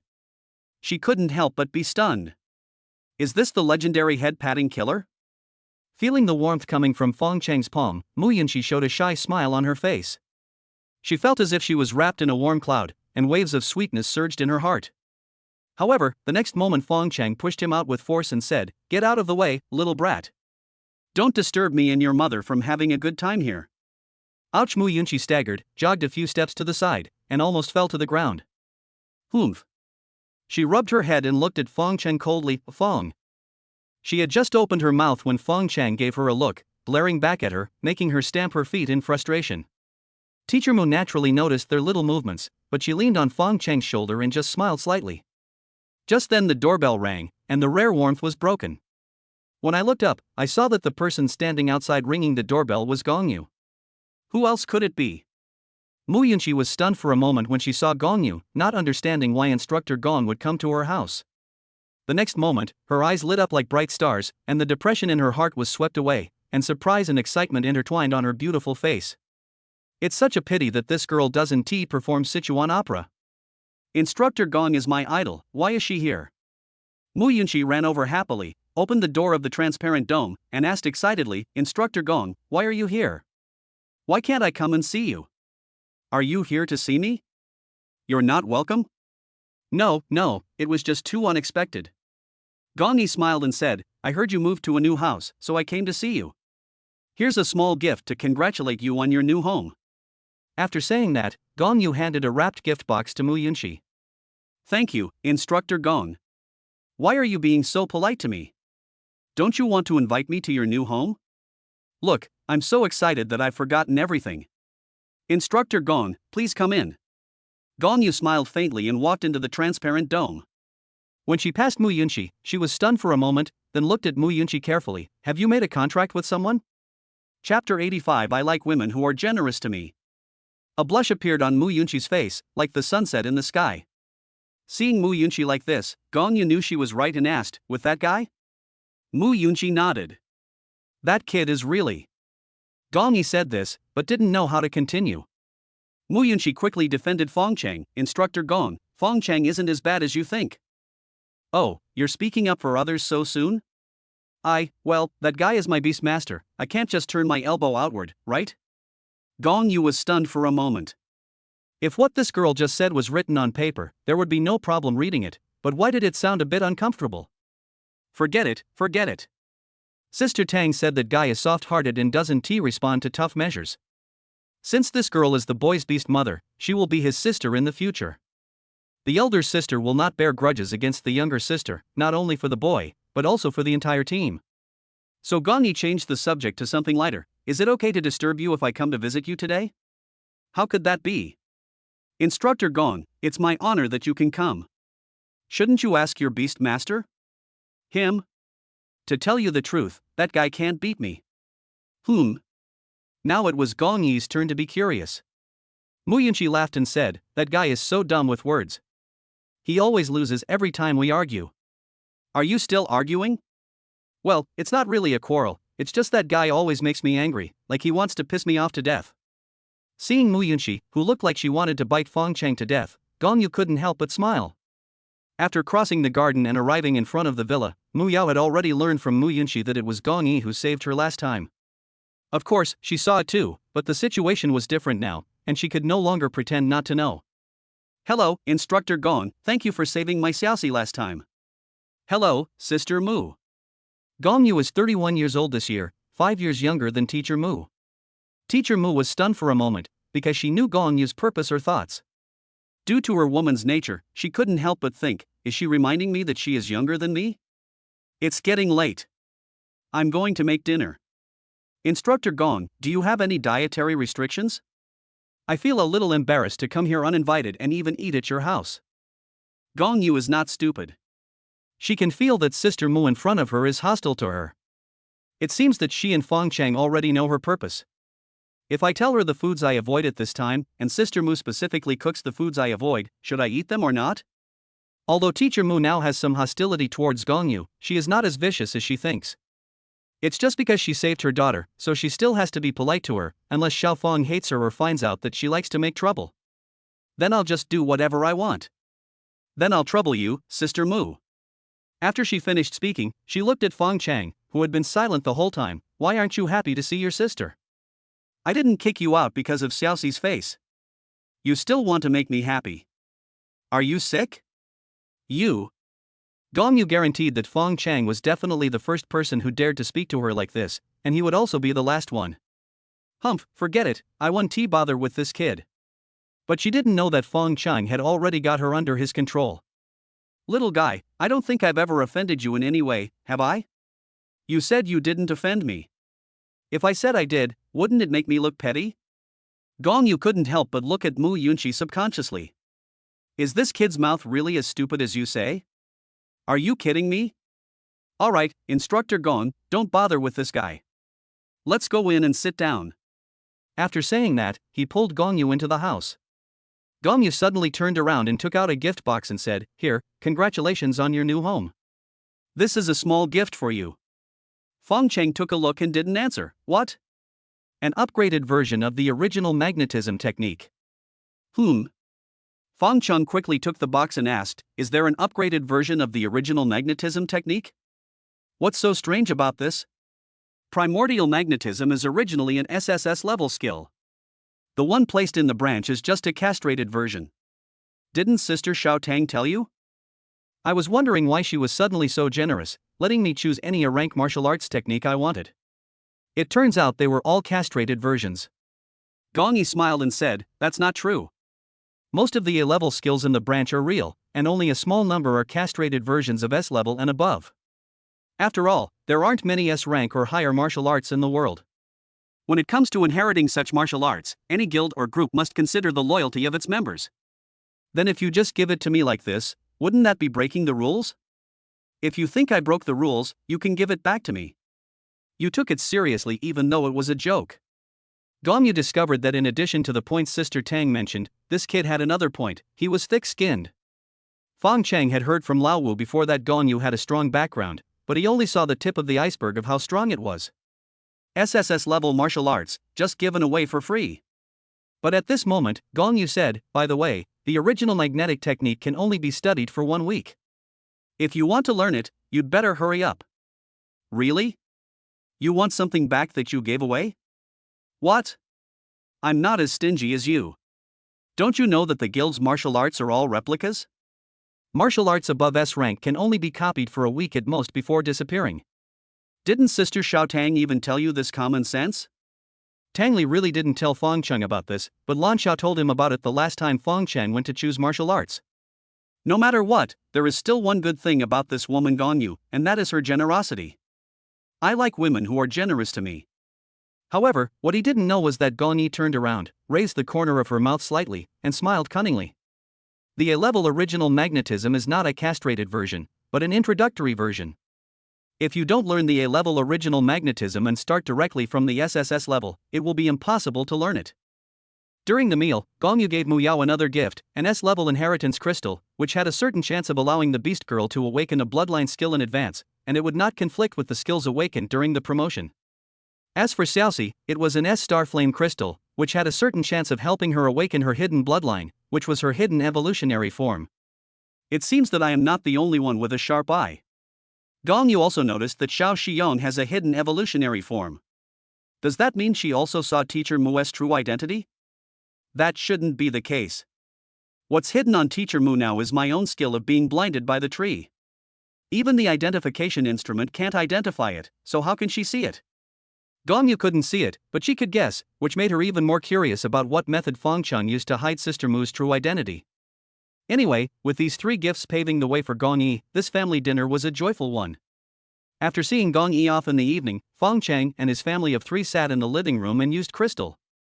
Fong Cheng used the S-level supernatural crystal and successfully upgraded his B-level lightning supernatural power to S-level.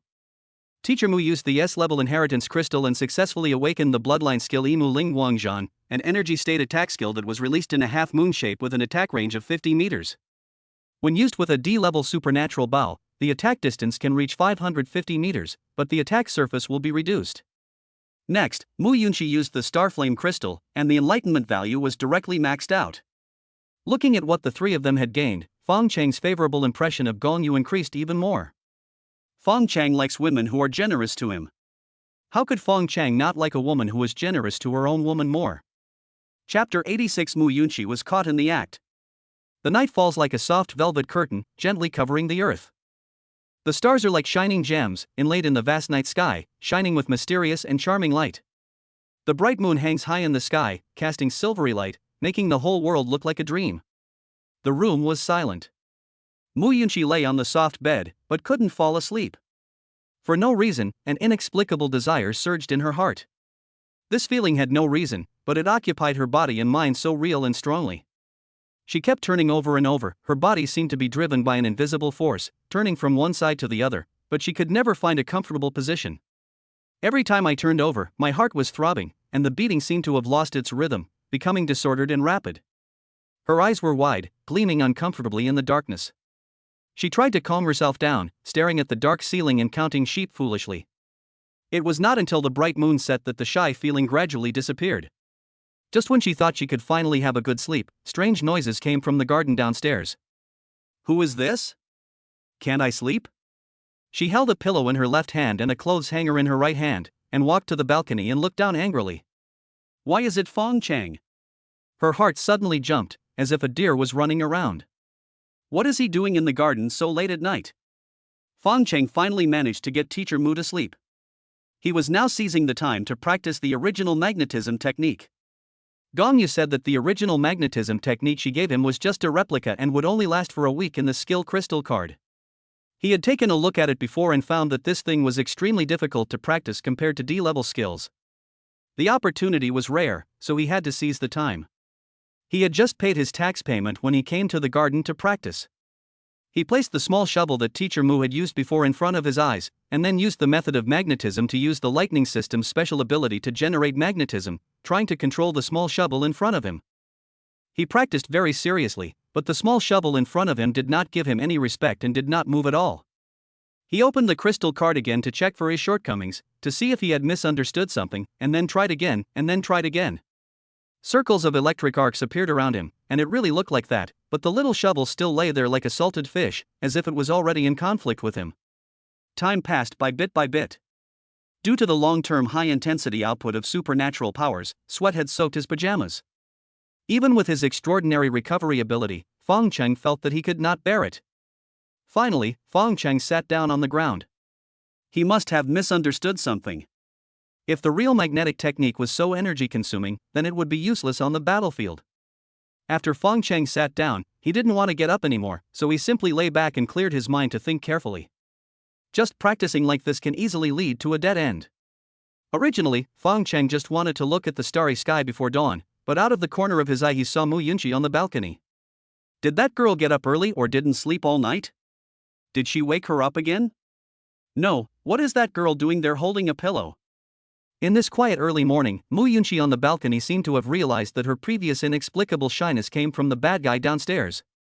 He hugged the pillow tightly with both hands, and rubbed his cheek gently against the surface of the pillow. His heart was filled with desire, a desire that what he was holding in his arms was not a pillow, but some bad guy. She imagined his warm embrace and his gentle words whispering in her ears. Her thoughts drifted, filled with endless attachment and anticipation. The girl's thoughts hidden deep in her heart are like a rose blooming quietly in spring, fragrant and tender. Her slightly flushed cheeks, her eyes that were sometimes shy, sometimes fiery, and a sweet smile that unconsciously appeared on the corners of her mouth were all seen by Fong Cheng downstairs. Why is there suddenly no sound downstairs? Yunxi rested her chin on the pillow, looked down, and her whole body froze instantly. Damn, she was discovered by that bastard. Her face suddenly turned red, just like other people scrape their backs, but she scraped her face, and it was red as if it was bleeding. She subconsciously lifted the pillow in her arms and hid her face behind it, her eyes roaming around in panic, not knowing what to do.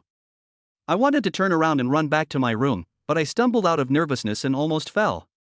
Fortunately, I grabbed the balcony railing in time. I looked both embarrassed and cute.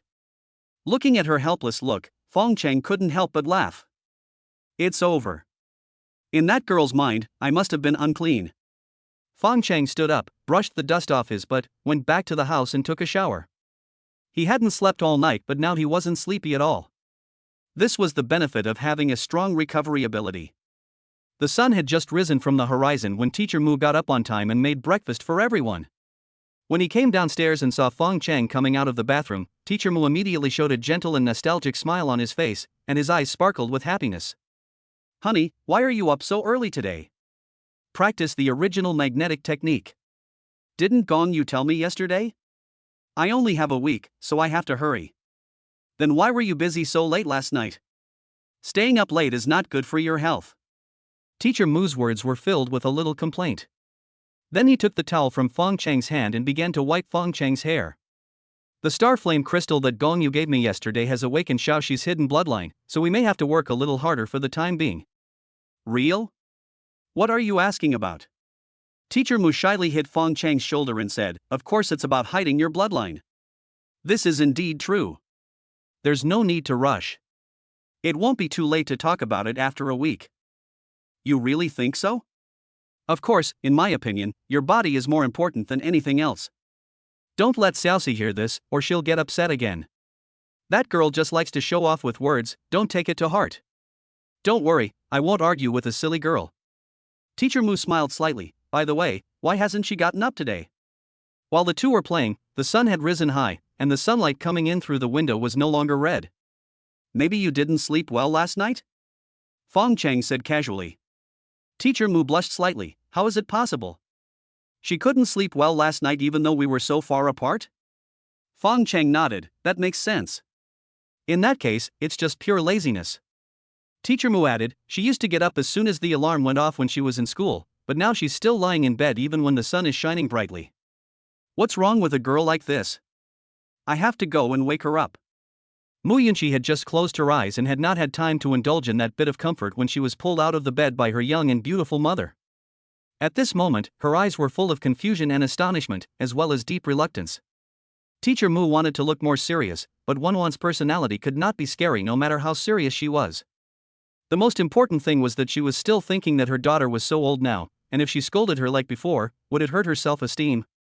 But she couldn't figure out how to scold her, so the mother and daughter just stared at each other. Finally, Yunxi couldn't bear the sleepiness anymore and broke the silence first. Mom, can you let me sleep a little longer?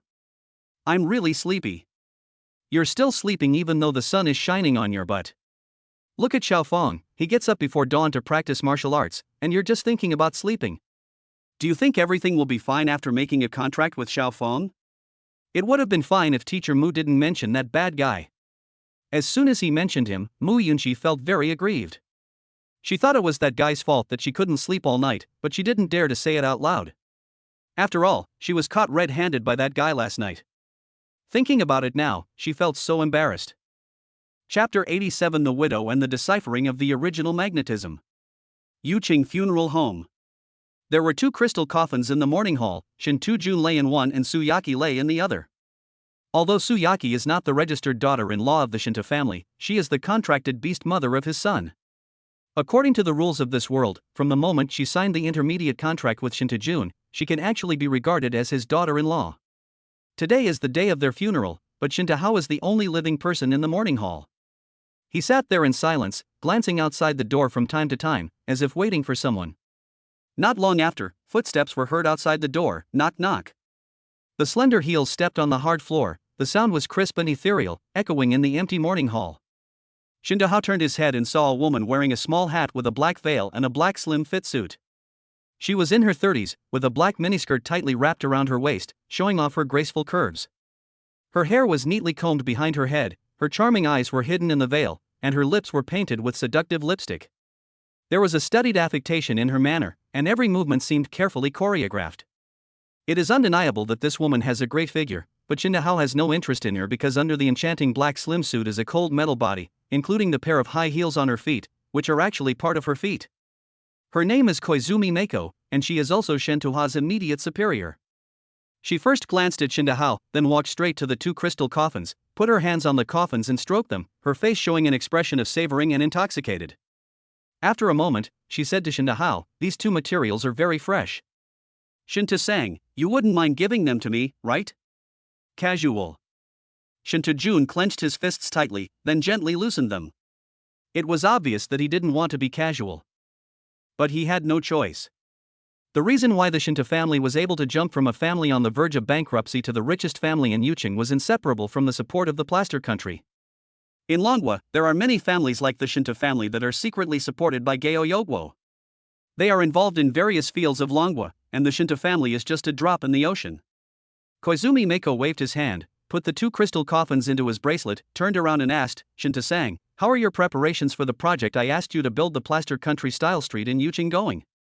"Ms. Motzi, let's talk about Fong Cheng first. Isn't this the reason you came here?" "Yes, but this is just a small matter. Letting you young men from Dragon Country accept the culture of our plaster country is the big deal." "Do you think Fong Cheng is just a small matter?" Koizumi Meiko covered her mouth and laughed. Incompetent Shinta sang, "He may be an unshakable mountain in your eyes, but in our eyes." At this point, she stretched out her hand, made an ant-pinching gesture, held it in front of her eyes, and squinted her eyes as she said, "In our eyes, he is just a small ant, not even a strong ant." Shinta Hao wanted to remind her not to underestimate Fong Cheng, but after thinking it over, he decided not to. These people are best at being hypocritical and polite on the surface, but they are actually sarcastic and mean inside. They are the typical people who are polite but not righteous. Should I remind her? She didn't know what vicious words he would use to scold her. "Ms. Motzi, you should also know that it is not easy to build your style street in Longwa. Although some of your things have a market here, there are not many people who really like them. On the contrary, many people are not friendly to you. If I am not careful, I will play with fire and get burned. People always change slowly, right? Children are easy to change." "You're right, but I'm facing a group of adults." Shinta sang, "You're being so hesitant. Have you forgotten your position?" This is what Shinta Hao hates to hear the most. It represents some past events that are too painful to recall, but there is nothing he can do about it. "I need time. We have given you a lot of time. If the project doesn't start this month, you know the consequences. Miss Ma Zi is in Yuqing. Who else can you find to cooperate with besides me?" Shinta sang, "I think you really haven't figured out your position. From the very beginning, our relationship wasn't a partnership. You had to obey me unconditionally. I don't want to remind you a second time. I'll be there as soon as possible. I'm not asking you to hurry up, I'm asking you to see the project start this month." Shinta Hao nodded, then stood up and walked out. "Did I tell you to leave? Miss Motzi, what else do you have to say?" Koizumi Meiko looked around the mourning hall and suddenly said, "This is my first time visiting a mourning hall in your dragon country. I want you to satisfy my curiosity. I don't understand you." Koizumi Meiko laughed, and her smile was so charming that it made Shinta Hao shudder. Shinta sang, "Have you heard of our great plaster empire? We have a show called Widows? You might as well say you like touching the electric switch? 6 days passed in a blink of an eye. Fong Cheng stayed at home every day to learn the art of magnetism. His hard work paid off, and he finally got the hang of it today. I imitated the fairy tales I watched in my previous life and put my fingers together to make a sword gesture. In an instant, electric light swirled around his fingers, and the small shovel covered with mud on the ground flew up in an instant, and like a nimble fish, it shuttled and circled happily around him. As the electric light on his fingers disappeared, he threw the small shovel on the ground again. Fong Cheng shook his head. He had learned it, but the speed was still a little slow. If he wanted to cheat people again with this skill, he would have a long way to go. Just then Yunxi and Teacher Mu came back, followed by Gongyu. Hey, why did you come back so early today? Fong Cheng smiled slightly. Yunxi held a big teddy bear in her hand and handed it to Fong Cheng. Do you like it? This is for you. I'm not a child, you can keep me and have fun with me. You don't know what's good for you. You like me, but I won't give it to you. Teacher Mu took out a tissue and walked over to wipe the sweat off Fong Cheng's head. Did you practice all day again today? No, I just finished refining you and you came back. Gongyi smiled and said, tomorrow is the last day, kid. How are you doing with your studies? SSS level magnetism is indeed not a single stage, it is difficult to learn. Gongyu raised the corner of her mouth slightly, as if it was just as I expected, and said, do you want me to find you a master? You mean you will? Gongyu shook her head, I can't, but I know someone who can. If you follow me to the imperial capital, I promise to let him teach you. So you were waiting for me here. What's the meaning? First, give me an SSS level book on magnetism to pique my interest. Then, if I can't learn it, you can just follow me to the imperial capital as you are doing now. Your purpose is to get me to go to the imperial capital with you, right? If I'm not mistaken, you won't be able to learn SSS level magnetism by just learning it, right? Gongyu was shocked. How could this kid be so smart? My plan was perfect and there was no possibility of any flaws. How did he see through it? No, this was probably another lie, so he feigned composure and said, what good would it do me to trick you into going to the capital? I'd have to take care of your food, drink, and shelter, and even find you a master. How could I possibly be so idle? Really? Then why did I learn it right away, starting from the A-level magnetism technique? The castrated version you mentioned should be the introductory chapter, right? Gongyu finally couldn't pretend anymore and looked at Fong Cheng in shock. Is this guy a demon? He even discovered this? How did I get it right? Nothing. I don't know anything about what you are talking about. It must be Tangli. It must be Sister Tang who told this kid. It's my fault for not greeting her in advance. Chapter 88 Lovesickness. 20 words, Mu teacher transformed into a picture to cheer for the good luck. Please don't dislike it if the drawing is not good. Spiritual Contract Guild. Sister Xiao Tang, you really didn't tell that kid the correct way to learn the original magnetism technique? Really? Xiao Yu, why don't you believe me? Besides, I didn't even know you gave that kid the SSS level magnetism technique. And he hasn't been to the guild these past few days. Even if I wanted to tell him, I wouldn't have the chance. That's strange, how did that guy know? Hearing this, are you still doubting me? No, I'm just curious. He can't just leave his SSS level magnetism and practice A level, right? Could it be possible that he couldn't learn it, so he went to practice A level, and he just happened to have it on hand? Gong Yi was stunned. It seemed possible, but then she thought about it and it didn't make sense. I only gave him a week to master the magnetism technique. With such a tight timeline, shouldn't he be focusing entirely on mastering the SSS level magnetism technique? Tangli smiled and said, others might think the same as you do, but when has Fong Cheng ever played by the rules? You're using the same methods you use against ordinary people to deal with him. Aren't you just asking for trouble? Besides, you came back to see me so soon, weren't you kicked out by him? Gong Yu's face turned awkward, how could that be? I'm just embarrassed to stay with him. That's good. I was really worried that you might end up making things worse. Take my advice and stop fighting with that guy. Gong Yu nodded, I have something else to do, so I'll leave first. Tangli immediately emphasized from behind, hey, what I said is true. You may not be able to defeat that kid. I know. I just want to be alone now. In the garden of the villa, Fong Cheng was performing the original magnetism technique for teacher Mu and Mu Yunxi. SSS level magnetism adds the following features to the existing magnetism control and magnetic blast. Electromagnetic shield uses magnetic fields to form a powerful protective barrier to resist physical attacks and energy shocks. Lightning guidance precisely guide lightning through magnetic fields, making it more directional and destructive. Electromagnetic perception sense metal objects and electromagnetic signals in the surrounding environment to obtain more information. Magnetic field suspension make yourself or a specific object suspend in the air to achieve flexible movement. Electromagnetic refraction changes the magnetic field around itself, causing enemy attacks to be refracted and deflected. Mu Yunxi is a strong-willed person, which can be seen from her mouth. Now that she sees Fong Cheng has become so powerful, in addition to envy, she also feels a little unwilling to accept it. When Fong Cheng came over, she was still struggling with herself. If he can do it, I can do it too. I won't be worse than him. Otherwise, he will look down on me even more. Suddenly, someone hit my head. I covered my forehead and looked up. It was Fong Cheng again. This time, when she looked at Fong Cheng, there was no anger in her eyes, but grievance. I already thought I was stupid enough, and he even flicked my head. Fong Cheng, who was about to tease her, noticed the strange look in the girl's eyes and changed his tone. Are you envious? Don't worry, it won't be long before you can become as powerful as her, maybe even better than me. It's a lie. I'm not lying to you. Tomorrow we'll go to the guild and get you an evolution crystal. We'll let you evolve first, and then we'll take you to level up. With your mother and I's abilities, we'll definitely get you to D-level in less than 2 weeks. Mu Yunxi raised the corner of her mouth slightly and pointed at Fong Cheng and said, well, you said that. In the evening, Mu Yunxi sat on the balcony holding her big teddy bear, waiting. It was almost dawn, but Fong Cheng still didn't come out. Well, that guy stopped practicing right after he got his skills started, and my mom even said I was lazy. Compared to him, I'm pretty diligent. Yes, Fong Cheng has been practicing the original magnetic technique downstairs every day these days, and she has been watching him from upstairs every day, without missing a single day. She couldn't fall asleep even when lying in bed. Over the past few days, Fong Cheng had turned her into a night owl.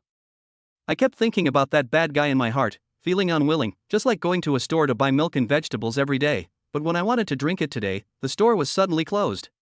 But he lives downstairs. An inexplicable desire grew wildly in her heart, spreading like weeds. So she threw the teddy bear away, got up from the bed, opened the door, and went up to the second floor. Even though I knew that guy must be sleeping now, it seemed that looking at his door could bring me some comfort. It seems I'm really crazy. After watching for a while, Mu Yunxi patted her head and was about to go back, but suddenly heard a sound coming from downstairs.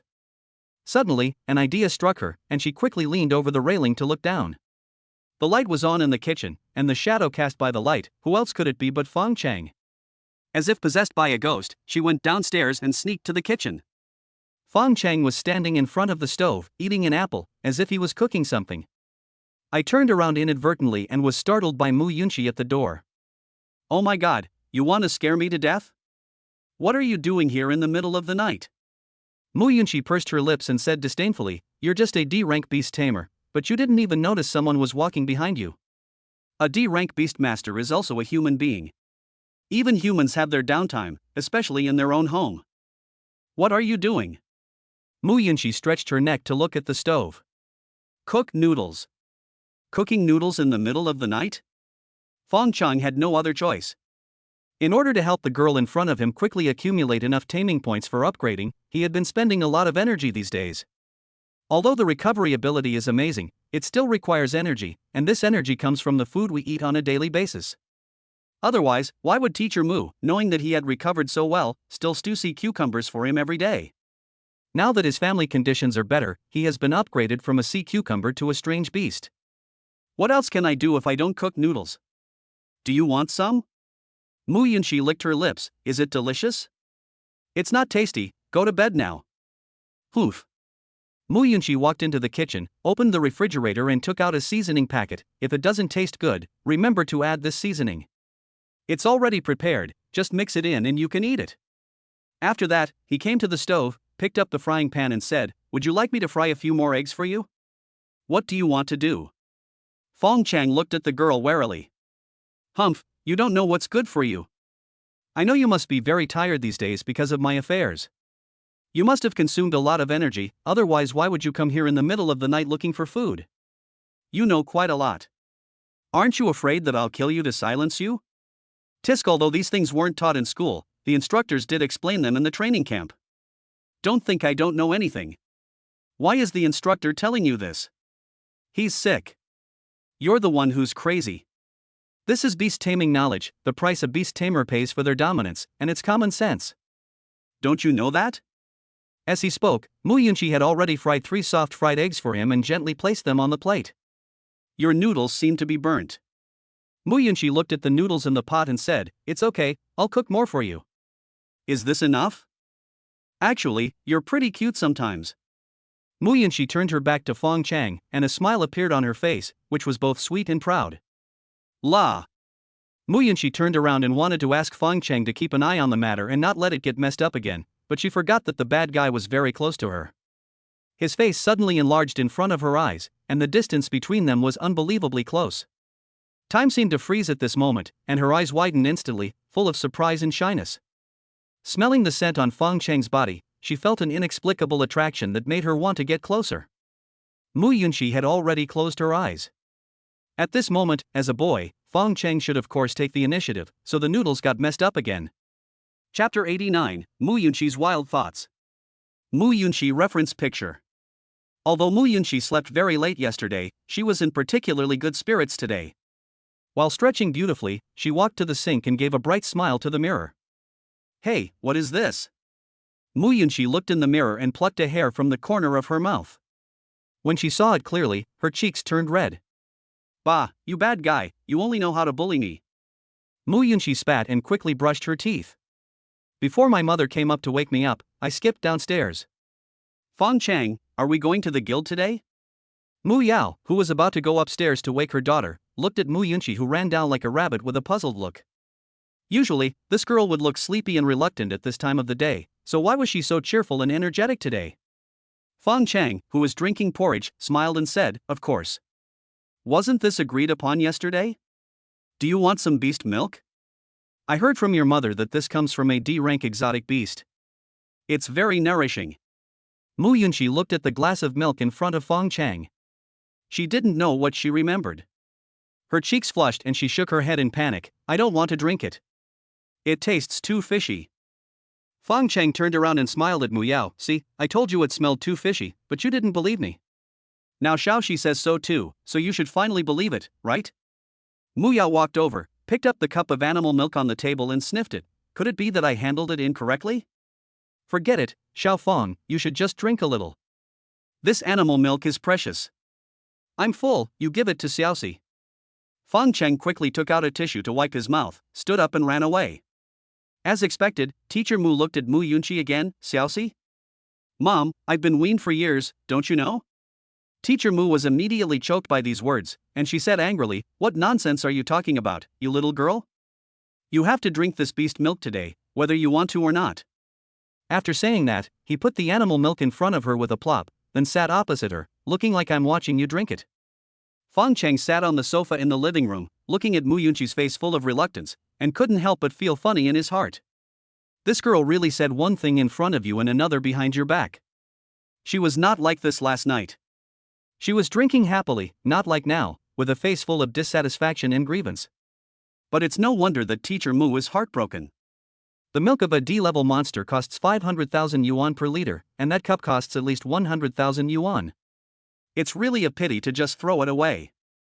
After a breakfast of resistance and submission, the three of them came to the Spiritual Contract Guild. "Sister Xiao Tang, why are you here today? Where's Sister Xiaolan?" Tang Li rolled her eyes at Fong Cheng and said unhappily, "You heartless little fellow, you only care about your sister Xiaolan. Doesn't your sister treat you well? Look at what you're saying, sister.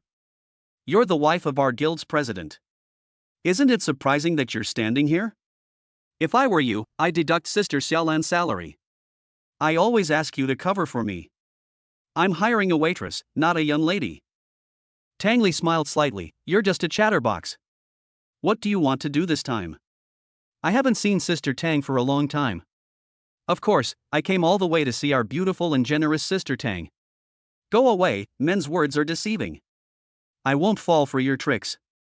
Tang Li said this, but she was already smiling happily in her heart. Not to mention women, everyone likes to hear compliments, especially compliments from the opposite sex. Sister Tang, does our guild still have evolution crystals? Any level will do. Evolution crystal? Tang Li subconsciously glanced at Yunxi behind Fong Cheng, and then angrily said to Fong Cheng, "It was among the prizes of the last competition, and it was S level. Why didn't you choose it?" Fong Cheng said with a distressed look, "Isn't this unexpected?" "No." "Huh? A guild as big as ours doesn't even have an evolution crystal?" The star source crystal used for evolution requires 30 fragments to synthesize one. "Do you think it's a star crystal? When it explodes, it will be complete." "If you can wait, I can ask other branches for you, but the price will definitely be high." "How long will it take?"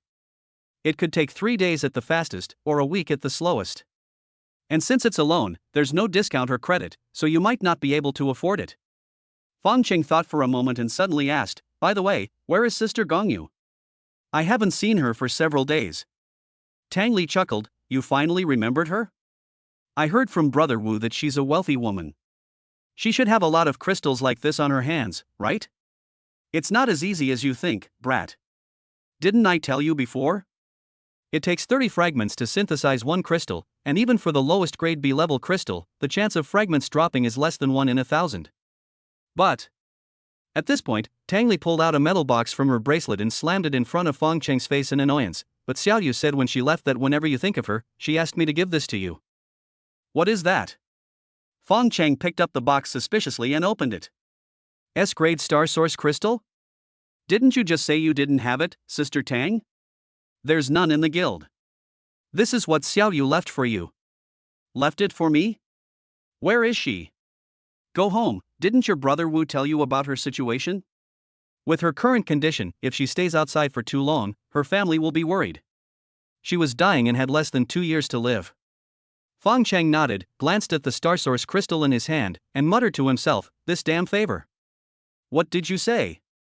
Tang Li looked at Fong Cheng curiously. "By the way, how did she know I needed this?" Tang Li smiled and said, "I guess I'm just guessing, what do you think?"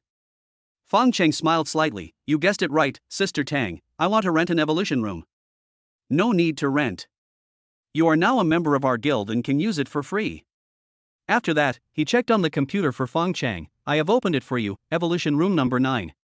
After saying that, he handed a door card to Fong Cheng. Fong Cheng took the room card and entered the evolution room with Yunxi. Being alone with Fong Cheng in the cramped space, the ambiguous atmosphere made Yunxi's heart beat faster involuntarily, and a blush appeared on her face.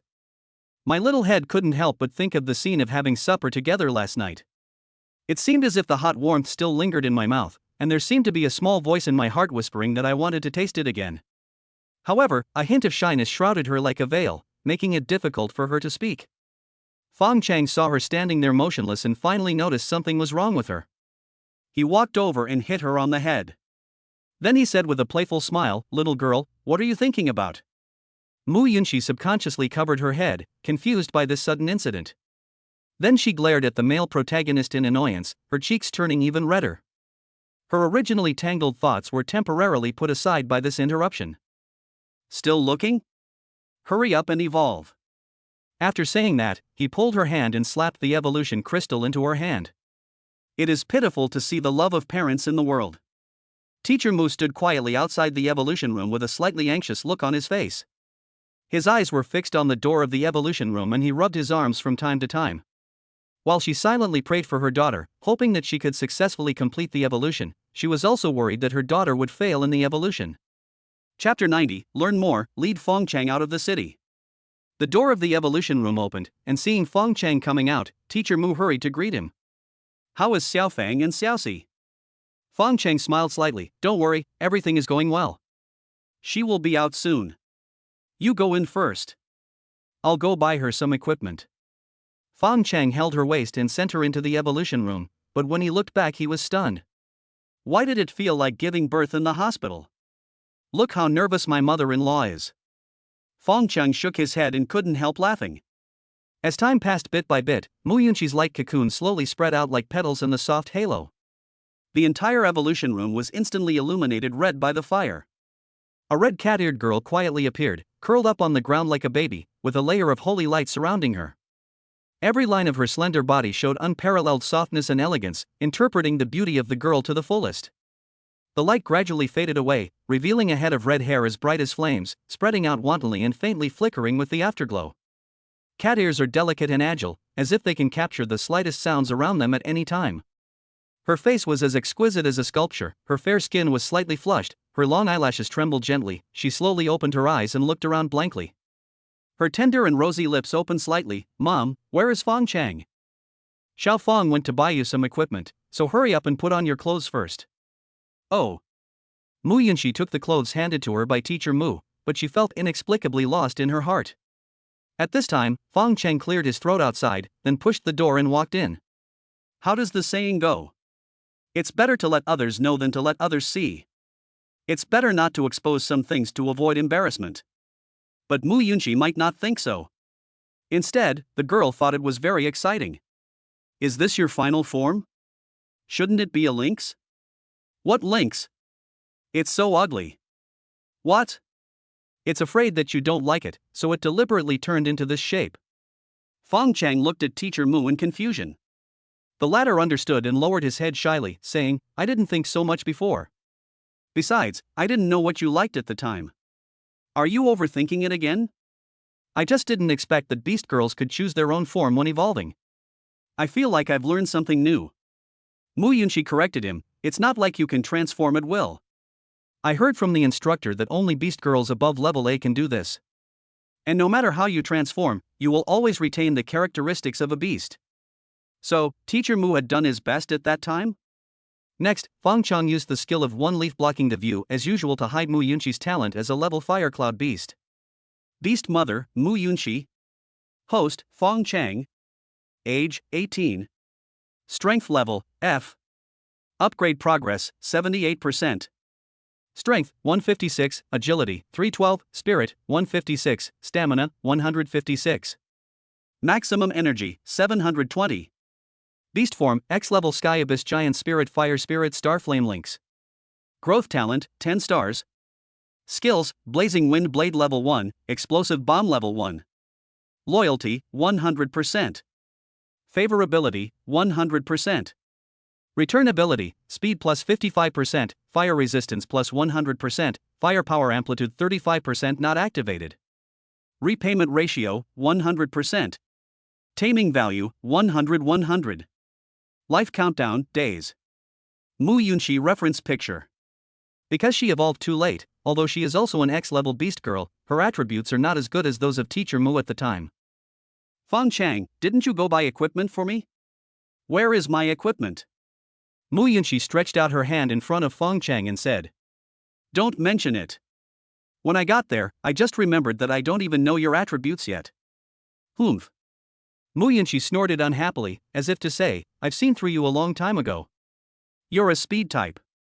I think you're more suited to the short blade or the fist blade. Choose one." "No, I'll take a look first." Finally, I came to the weapons counter and picked out 2 D-level daggers. When they were inserted together, they looked like a small red wooden stick, and when the 2 ends were pulled apart, they became 2 daggers 2 fingers wide. After Fong Cheng paid the money, the total amount was 1.8 million, and this was the price after the discount. Beastmasters earn a lot and spend a lot, including food, drink, and other necessities. The last 5 million bonus is almost gone in just a few days. Honestly, you can't use a D-level weapon right now. You might as well wait until you upgrade and buy a better one. Mu Yunxi looked at the dagger in her hand and liked it very much. When she heard Fong Cheng's words, she snorted and said, "I think you are reluctant to spend money. Besides, what you are doing is actually an investment. Now that I have a weapon that suits me, how can I earn less money for you in the future? I can't argue with you. Okay, let's go to the F-level dungeon now so that you can level up earlier." "No, I heard from Mom that you guys went straight to the D-level dungeon after reaching E-level. How about we go and do a D-level dungeon? You can't use D-level star crystals. You have to be at least E-level to use them. I have star crystals." She pulled out a handful of F-level star crystals from her bracelet. These were all given out during the last training camp. I've been keeping them and not using them. Logically speaking, with my current talent, these star crystals should be enough for me to level up. Why bother to grind? After eating these star crystals, just go home and sleep. Using D-level star crystals to upgrade to D-level is a matter of a blink of an eye, but 200 points of taming value cannot be achieved overnight. Shinta was discharged from the hospital. Last time, when he was listening to Koizumi Mako telling the story of a widow, he accidentally plugged the switch into the electric door. The tragic scene made a group of old Western doctors drop their jaws in shock. At the same time, they couldn't understand what had happened to the head of the Shinta family that made him so depressed that he had to plug the switch into the electric door. Shintu Zhang, I'm so happy to see you back safely. I really didn't mean to do that last time. Please forgive me. At the Shinta family's villa, the first thing Shinta did after being discharged from the hospital was to look for Koizumi Mako. Seeing Koizumi Mako approaching, Shinta quickly changed his chair and subconsciously kept a distance from her. This woman is so damn electric, she's really leaking electricity. Miss Ma Zi, when are you going to take action? Kill Fong Cheng, you bitch, and leave quickly. I can't stand your torture anymore. We also want to hurry, but if that kid doesn't leave the city, we have no chance. After saying that, he sat down next to Shinta, propped up his chin, and looked at him with resentment. If he doesn't leave the city, can't you think of a way? How about Shinta Sang, can you help me think of one? He was born in a slum, and many people in the slum are scavengers. They would go to the abandoned base outside the city to scavenge under the organization of the scavenging company. He's already a beastmaster now, so why would he care about the lives of those people? Our dragon nation is different from your plaster nation. We despise those who forget their roots. Even if he wishes those people would die, he has to go. If he doesn't go, he will be ungrateful. Hypocritical. This isn't hypocrisy, it's righteousness, and it's the best way to deal with the dragon people. In Dragon Country, you can be casual about small matters, but you can be immoral. And you know small etiquette but not righteousness, and you know small matters but not virtue. Shinta Sang, I need to remind you that you are no longer a dragon countryman. Shinta was speechless for a moment, then said, do you have a better idea? Koizumi Matsi chuckled, as expected, the dragon people understand the dragon people best. By the way, what are people like you called in Dragon Country? Guzi, right? Chapter 91 Miss Matsi's Victory. The official number of the Hiko base is C21. Built between two mountains, it was originally a dam before the abyss came. During the turbulent period after the coming of Tian Yuan, the survivors transformed it into a base, which was eventually abandoned with the reconstruction of Dragon Kingdom. Now it is contracted by a scavenging company called Pioneer, which is organizing people to dismantle equipment here, and most importantly, to collect crystals and some beast taming materials left behind by their predecessors. To put it bluntly, the practice of the scavenging company is just like opening a blind box in a container. Whether you make a profit or a loss depends entirely on luck. With a whistle, it was time for lunch. Tian Chunrao, wearing a worn safety helmet and dusty work clothes, sat down on the ground. Mrs. Tian, have you forgotten to bring lunch again? Here. Bao Lauer handed her an aluminum lunchbox. The neighbors already knew that Su Yaqi was dead, and Tian Chunrao's wish to gain status as a mother through her daughter was dashed. At first, everyone was gloating, but after all, people are kind-hearted. Seeing Tian Chunrao become more and more like a lost soul, sometimes in the dead of night, she would wake up the neighbors to cry. Gradually, some people began to feel sorry for them. After all, they were old neighbors for many years and were a group of people struggling at the bottom of society. People around her gradually began to care about her and enlighten her. Tian Chunrao looked at the lunchbox in front of her, then looked up at Bao Lauer and slowly shook her head. I'm not hungry, you guys eat. You don't even have the energy to shake your head, and you say you're not hungry? Take this and eat it quickly. Only after you finish eating will you have the energy to work. At this time, Ma Ju also came over. Yes, Sister Tian, Bao Lauer is right, people are made of iron and rice is made of steel, how can we live without eating? Ma Ju took the lunchbox from Bao Lauer's hand and put it into Tian Chunrao's hand. She then wiped the spoon carefully and put it into her other hand. Eat quickly. If Xiaoqi knew you were like this, she wouldn't be happy. Seeing that Tian Chunrao was still motionless, Ma Ju couldn't help but look at Bao Lauer. Bao Lauer sighed and shook his head. Everyone pulled her out to work, on the one hand to let her relieve the depression in her heart. At least when she had something to do, she would have no time to think about those sad things. On the other hand, if she were left alone at home, no one would know if she died. At this moment, a person suddenly fell from the sky. It fell to the ground with a thud, startling everyone. Isn't this the mercenary hired by the boss? After saying this, the man looked up at the sky. There was a dilapidated steel dome above. The man must have been on guard on the dome and accidentally fell down? Suddenly, a big hole was torn in the dome above heads by two sickle-like arms, and a woman with a human upper body and a steel mantis lower body crawled in. She smiled at the people below, and the smile was a bit crazy and weird. The people below were stunned for at least a second before they started to explode. In an instant, the crowd splashed like a falling waterfall, and before Tian Chunrao could react, she was knocked to the ground. Long Erpo, who was running behind, saw it and subconsciously tried to help him, but ended up being stepped on by someone as well. In the end, it was Ma Laosan and Wang Lauer who took the lead and desperately separated the crowd. The two were then helped up by Ma Ju, Bao Lauer and others. Then, they carried one person each and ran out in a swarm. The mercenaries outside were rushing over here, but they encountered the fleeing crowd and couldn't get in for a while. At this time, 17 or 18 cyborg humans and mechanical beast girls jumped down from the dome. Their faces were hideous, their eyes flashed with cruelty, and they brandished sharp blades in their hands, slashing at everyone they met. Not only would they show no mercy, they would not even leave a complete corpse. In order to save time, some of them released flames and instantly set the scavengers on fire, causing them to struggle painfully in the raging fire and turn into charcoal in the blink of an eye. Some of them had several flying blades ejected from their bodies, like cutting machines, instantly cutting people into pieces and causing blood to spurt out. Others were as fast as ghosts, chasing after the scavengers, and with a wave of their knives, heads flew off. What's worse, it directly launched a powerful shock wave, which caused a group of scavengers to suffer internal organ ruptures and bleed to death from all 7 orifices. Various supernatural martial arts raged through the crowd like a storm of death. The scavengers were just ordinary people and were slaughtered before they had any time to react. Limbs flew everywhere and blood stained the ground red. They were killing happily inside, but the mercenaries outside were blocked by the crowd and couldn't get in at all. Even though 1 or 2 of them finally rushed in, they were no match for them and were torn to pieces in a few moves. Manager Tian of Pioneer Company, the foreman of this group of scavengers, saw the bloody scene through the monitor, and his originally arrogant face was immediately filled with horror. He staggered back several steps and sat down on the ground.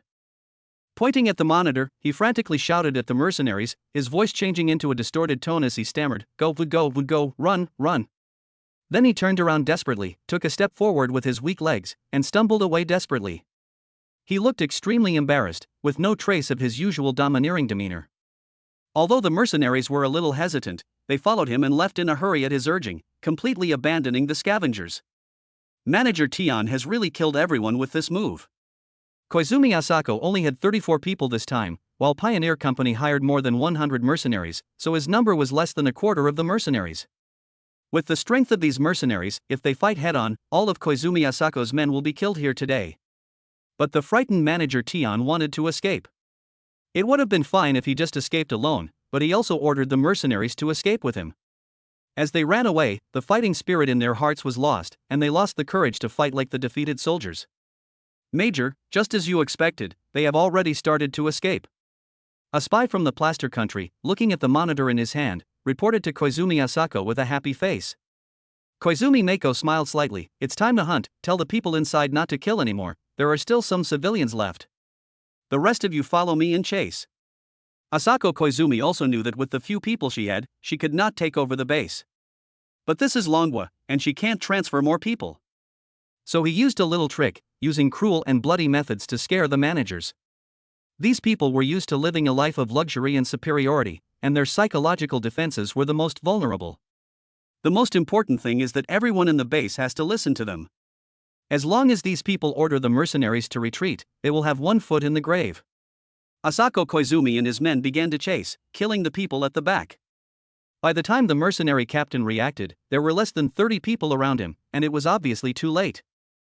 Less than an hour later, in the wilderness 5 kilometers away from the Hiko base, a group of Plaster Nation spies were holding human heads with long swords and arrogantly celebrating their victory. Long live, long live. The 34 of them destroyed a mercenary group of more than 100 people in Long Country. This was simply a miracle for them. The one who led them to create this miracle was their major, Miss Matsi. Chapter 92. The storm is coming. Shinta sang, "I finished my work here. Now it's up to you." Shinta hung up the phone with Koizumi Mako. Now he was just waiting for the matter to be reported, and then he could send someone to the Lingxi Guild for help. It is worth mentioning that in order to kill Fong Cheng, Pioneer Company was secretly acquired by him last night. In the wilderness, a sci-fi off-road vehicle is speeding. The car has a silver blue body, deep windows, and flames spurting out from the tail, which flashes like lightning, leaving behind a brilliant trail, and then disappears at the end. Because it uses advanced anti-gravity technology, it can not only adapt to various complex terrains, but also provide excellent shock absorption effects. Even in this rugged wilderness, Fong Cheng and teacher Mu sitting inside feel no different from sitting on the sofa at home. As for Mu Yunxi, this girl was driving in the front. She liked this kind of speed and passion, and especially liked manual driving. The steering wheel was in her hands, turning it left and right, and she drove it very smoothly. Fong Cheng, when are we going to get a bigger bracelet? If we don't have the time to go home and sell the spoils, we don't know how many monsters we'll have to kill. The three of them just came out of the sea-level copy. In response to Mu Yunxi's complaints, it was not that the space on the three people's bracelets was too small. The space capacity of an S-level bracelet was equivalent to 2 standard containers. The reason why they have to run back and forth to the city twice every day is that they clear all the dungeons alone and don't have to split the profits with others. Just be careful with your usage first. The largest bracelet you can buy in Yunxi is only S grade. If you want to buy a bigger one, you have to go to a bigger city. Then when are we going? Mu Yunxi turned around and looked at Fong Cheng with anticipation. Because Fong Cheng and teacher Mu were sitting in the back seat, she acted as the driver in the front. Hey, look ahead, don't look at me. Humph. Mu Yunxi snorted proudly, then sat obediently in the driver's seat, her hands supporting the steering wheel and her back pressed tightly against the backrest. Tell me, when are we going? The regionals are still a week away. Although I'm only participating in the competition, I can finally leave Yunxi and go out and see the world. With the coming of the Abyss, the Dragon Kingdom became even more vast. The distance between cities was at least 1,000 kilometers, and they had to face attacks from strange beasts along the way. If they wanted to visit a neighboring city, they could not get there by taking the City Express, but only through the Space Gate. The bodies of ordinary people can only be transported over short distances. They cannot withstand the pressure of space when transported over long distances. Therefore, at least 60% of the people in a city will never have the opportunity to leave their birthplace in their lifetime. Speaking of this, we have to mention the contract training. In addition to helping students cram in some beast taming knowledge, this training also has a task of improving students' physical fitness. Mu Yunxi's upgrade progress of 78% was originally because she wanted to be able to go to school after being admitted to her ideal university and be able to use the Space Gate. However, with her physical condition at the time, she could only teleport to neighboring cities.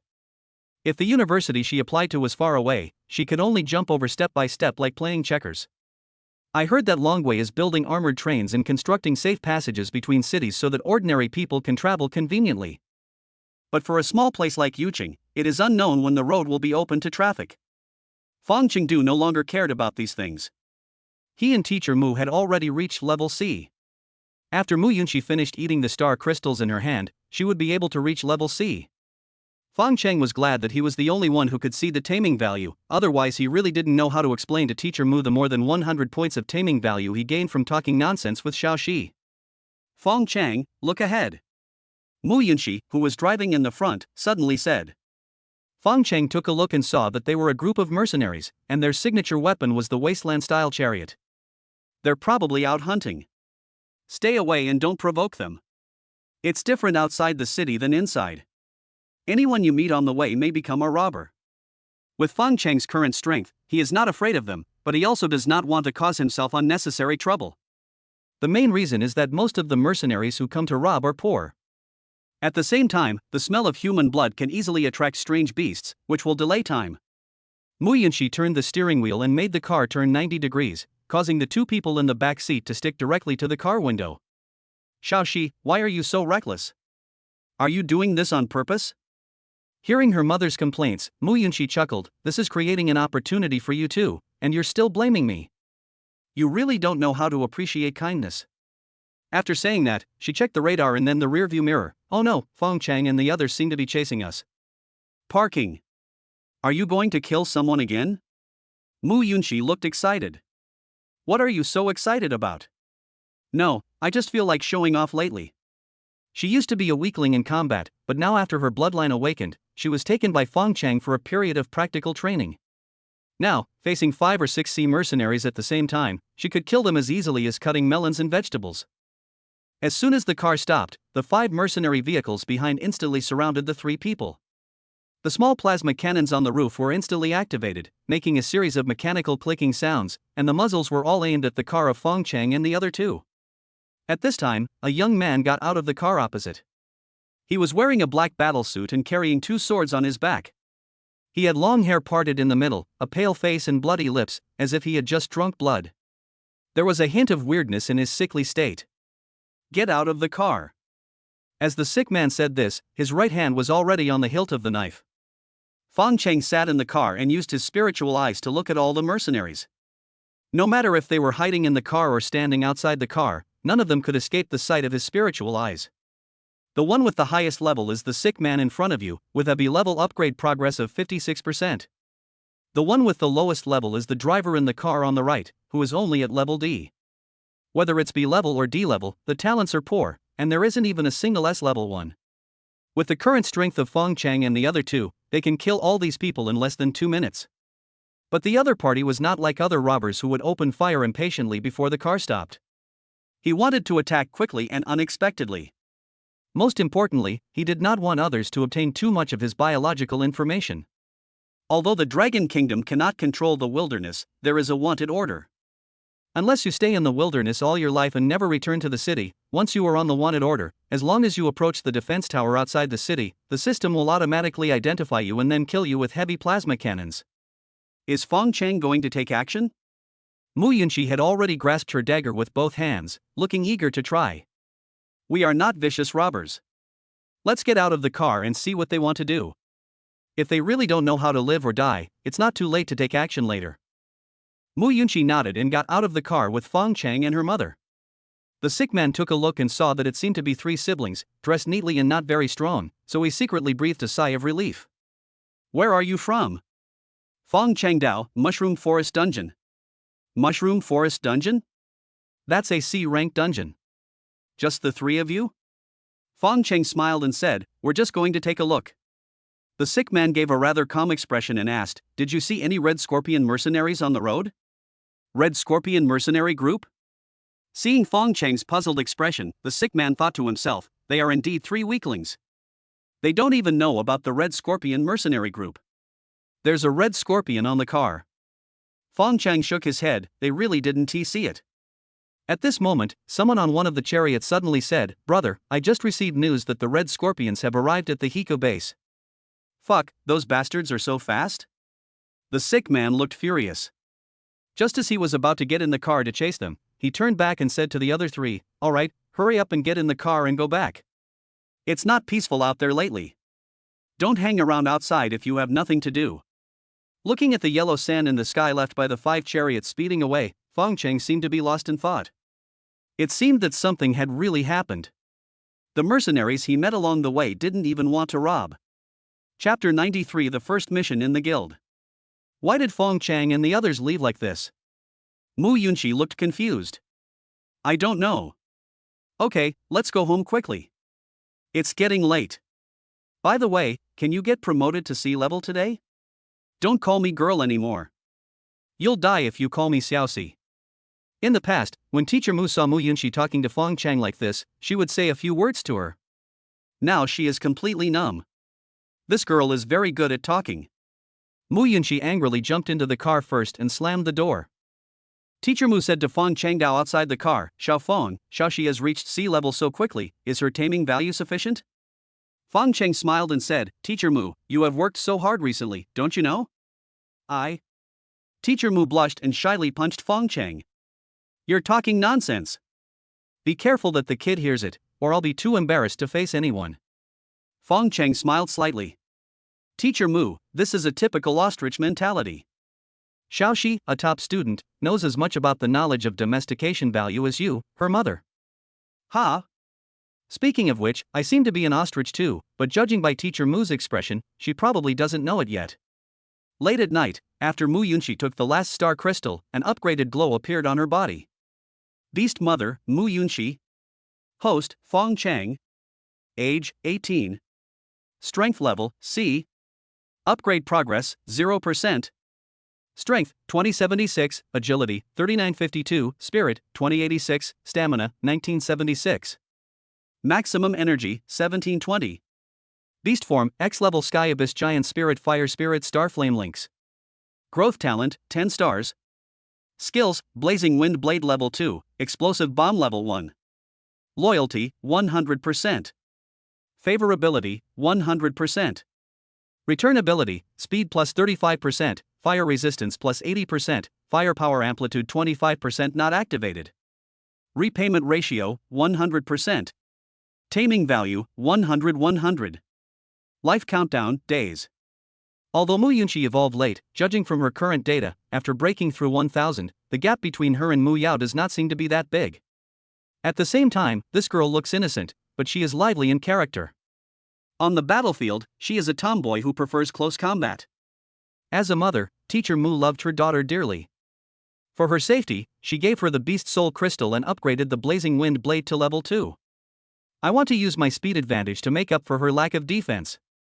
The next day, the three of them came to the Yunxi Guild, first sold yesterday's spoils, and then bought some energy recovery potions for Mu Yunxi. Teacher Mu's super recovery ability only benefited Fong Cheng. Beast girls cannot share with each other. As for Gong Yu's desire to extend her life by signing a contract with Fang Cheng, she was actually exploiting a loophole in the rules. Under the power of a high-level contract, the Beast Girl will be bound to the Beastmaster by life, and Gong Yu's injuries will be transferred to Fong Cheng. Fong Cheng can use Teacher Mu's powerful healing ability to recover, which in turn will recover Gong Yu. So she had to find a Beastmaster with strong vitality, and because she was signing a high-level contract, the Beastmaster's character was very important to her, so she had to choose carefully. For Mu Yunxi, as long as Fong Cheng doesn't die, she can live forever. But life bonding can only help her restore blood, but not energy. Energy is the prerequisite for exerting supernatural powers and all skills. Fong Cheng, come here for a moment. Just as Fong Cheng was buying recovery potion for Mu Yunxi at the counter, Tang Li suddenly appeared and called him in. What's wrong, Miss Tang? Fong Cheng looked very cautious, mainly because Tang Li was not an easy person to deal with and he would be easily tricked by her. Seeing her serious expression today, he wondered what she was up to. I want you to go on a mission. Fong Cheng asked tentatively, Sister Tang, didn't we agree before? I can skip the mission. Tang Li nodded, I know, but this mission is a little special. After she finished speaking, she handed a tablet computer to Fong Cheng, which was playing a video. It was the surveillance footage that Xianfeng Company had previously recorded at the Hiko base. 8 beast masters and beast girls who were transformed by artificial bodies slaughtered a group of unarmed scrapyard workers. Their methods were extremely cruel and the scenes were extremely bloody. Fong Cheng stared at the inhumane massacre scene on the screen without blinking, while Tang Li stared at his face closely. At this moment, Fong Cheng's expression seemed to be frozen, without any ripples. This made Tang Li's heart confused. What was this kid's expression like? No, it was completely expressionless. Seeing such a scene, how could he not even have any expression at all? But if you look closely, you will find that there is a ball of anger hidden deep in his eyes, an anger that is suppressed but may burst out at any time. The veins on the back of his hand holding the tablet were already popping out. Worried that he might accidentally crush Tang Li's tablet, Fong Cheng returned it to her without finishing reading it. You're not going to watch it anymore? Tang Li looked puzzled. Nothing to see. I've seen a lot of this kind of thing in the wild these days. Don't you realize that you might know some of the people here? Fong Cheng really didn't notice it just now, but after hearing what Tang Li said, he knew without thinking that it was his former neighbors, because most of them were scavengers, including Aunt Lin who raised him, who was one of them when she was alive. Fong Cheng, the time traveler who usurped the original owner's position, actually had no feelings for these people. Even in the original owner's memory, these people had very cold expressions most of the time. The only thing that touched Fong Cheng was that during the days when Aunt Lin passed away, these neighbors were quite caring towards the original owner. At least, it was Bao Lauer and others who helped apply for the original owner's relief funds. Fong Cheng felt a little depressed. He might have let out some emotion when he was alone, but in front of Tang Li, he had to change the subject. Who are those people? Why do they look like a group of disabled people? In Longhua, prosthetic bodies are provided to disabled people. No normal person would install prosthetic bodies for themselves. Although some prostheses can be very powerful, once they are installed, the body's meridians will be damaged. The effects of taking star crystals and personal talents will be greatly reduced, and personal development will be greatly restricted. So in Dragon Country, this is putting the cart before the horse. No one would be stupid enough to get a prosthetic body unless they are disabled. Tang Li said angrily, "What disabled people? If I'm not mistaken, these people are all spies from the Plaster Country." People from Plaster Country? Fong Cheng was stunned. When he thought of the previous scene, he became even more angry. That's right, they are different from us. They worship technology. To be more precise, they have an almost paranoid worship of artificial bodies. At the beginning, there were some people with poor talents who underwent body modification and used prosthetics to give themselves more powerful strength. Later, with the development of the times, prosthetics became stronger and stronger. Some people with good talents, unable to bear the slow pace of upgrading, also underwent prosthetic transformation in order to show off their strength for a while. This triggered a chain reaction, and now in Plaster Country, prosthetic body modification has become a trend. Don't they know that after the artificial body is modified, the meridians are lost and a true master cannot be created? How could you not know? But they can't turn back now. If you don't reform, others will. They will be stronger than you in the early stages, and you won't live to see the day you become a master. And do you know where Plaster Country's first combat-capable prosthetic body came from? Chapter 94 Arrival at the Hiko Base. Fong Cheng said casually, "Could it be the West Coast Federation?" You guessed it right, it's the West Coast Federation. This is their conspiracy against the Plaster Nation. They want them to never become truly powerful and only be forever dependent on the West Coast Federation, becoming their pawns against our Dragon Nation. Tell me about the mission in detail. Are you agreeing to this? Yes, I accepted this mission. Tang Li looked at Fong Cheng with a strange expression. What was wrong with this kid? He didn't react at all when he heard that his neighbor was murdered, but when he heard that the murderer was from the Plaster Country, he suddenly became lively. As long as you are from the Plaster Country, just do it and it's done. Why ask so many questions? Actually, I've discussed this with Lao Wu. You only need to go through the motions for this mission. It's mainly to deal with certain people who are using your neighbors to morally blackmail and maliciously slander you. Just a formality? So what do you want, kid? You've seen those people, they're all from Plaster Country. I wouldn't say they're all elites of Plaster Country, but at least each of them has some skills. Otherwise, I wouldn't have the courage to enter Dragon Country.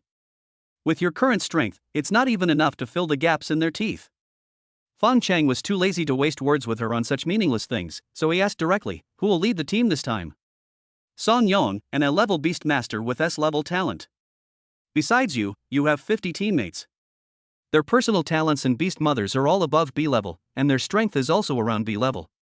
At the same time, the Pioneer Company has issued a bounty to the 3 major guilds, so there will be a lot of people going this time. As long as you don't make trouble, you won't be in any danger at all. Fang Cheng was stunned for a moment, then he asked, if the Yunxi Guild and the Xuanguang Guild also go, wouldn't I be in even greater danger? Tang Li smiled faintly, why are you scared now? Do you know the consequences of offending someone to death? But don't worry, in the face of such a matter of right and wrong, no one dares to seek revenge, especially big guilds like Yunxi and Xuanguang. In Longhua, if one does not want to be disgraced, no one would dare to seek revenge on personal grounds in such a matter of right and wrong. But what Tang Li didn't know was that the Plaster Country had been trying every possible way to conquer the 3 major guilds.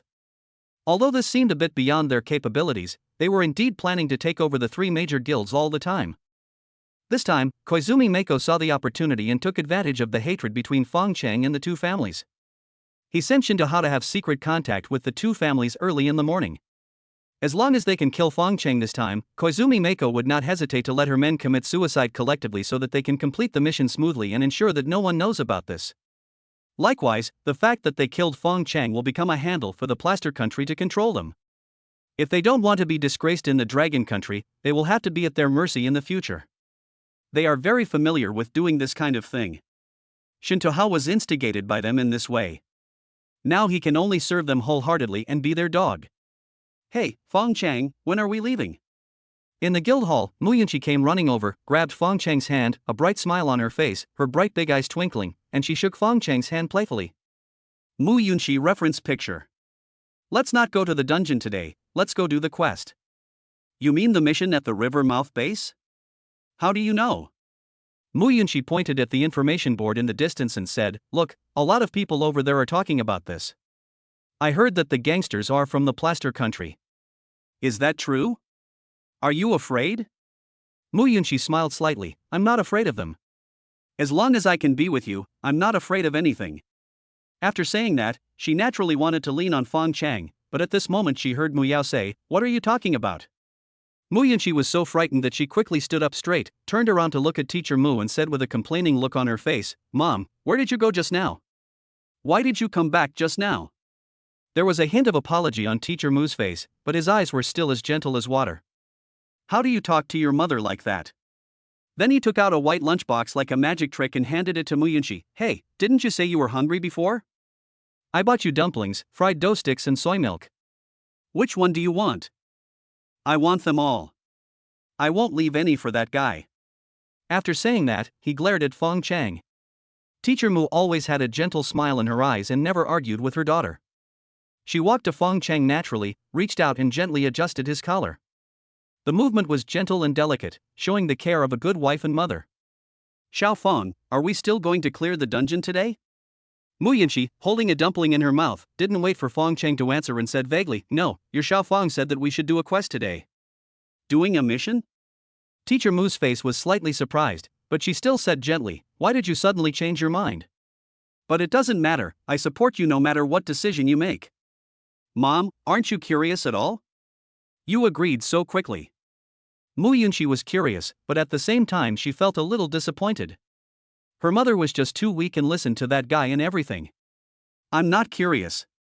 I'm Xiao Fong's beast mother. If I don't listen to him, how can I listen to a little girl like you?" "Mom, I'm your daughter." "Then I can't listen to you. How can a mother listen to her daughter?" Teacher Mu's reference picture. At this time, Song Yong came. He was in his 30s, with a tall figure and stood steadily. His deep eyes revealed the maturity of having experienced vicissitudes of life. He was wearing armor that showed his competence and perseverance, making people feel trustworthy instantly. "Fong Cheng?" "I am." Fong Cheng nodded and asked, "Are you brother Song?" Song Yong nodded. "Sister Xiao Tang told you everything, right?" "I told you. When are we leaving?" "Are you ready?" "If you are, we can go now. I've been ready and waiting for you here." "Have you checked the recovery potions, food, and equipment? We might be gone for 3 or 4 days this time, and you know some exotic beasts can't be eaten. If we can't hunt them, we'll just have to eat what we brought with us. By the way, can you swim?" The estuary base is built on a dam, so there's a certain chance of falling into the water. "If you can't swim, remember to bring life-saving equipment. These are available in the guild." Fong Cheng could swim, so he looked at Teacher Mu and Mu Yunxi, and they also said there was no problem. Now the only thing left to prepare was food, so Teacher Mu went to buy it immediately. As for equipment, the three of them just exchanged for a set of A-level equipment when they sold the spoils this morning. After everything was ready, Song Yong led the team out. There are 9 cars in total, all of which are of the same wasteland style. Although they look cool, they still use old-fashioned wheels. No matter how good the shock absorption effect is, running in the wilderness can make people spill their breakfast.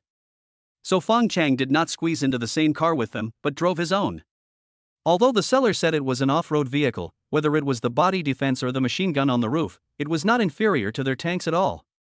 It is also faster and more comfortable to ride. An hour later, when the convoy arrived near the Hiko base, many corpses were seen on the roadside. At this time, several mercenaries came out from behind the mound in front and kept waving to the convoy. Song Yong asked the driver to stop the car, leaned over the car window and asked, "Are you from the Red Scorpion mercenaries?" "What happened?"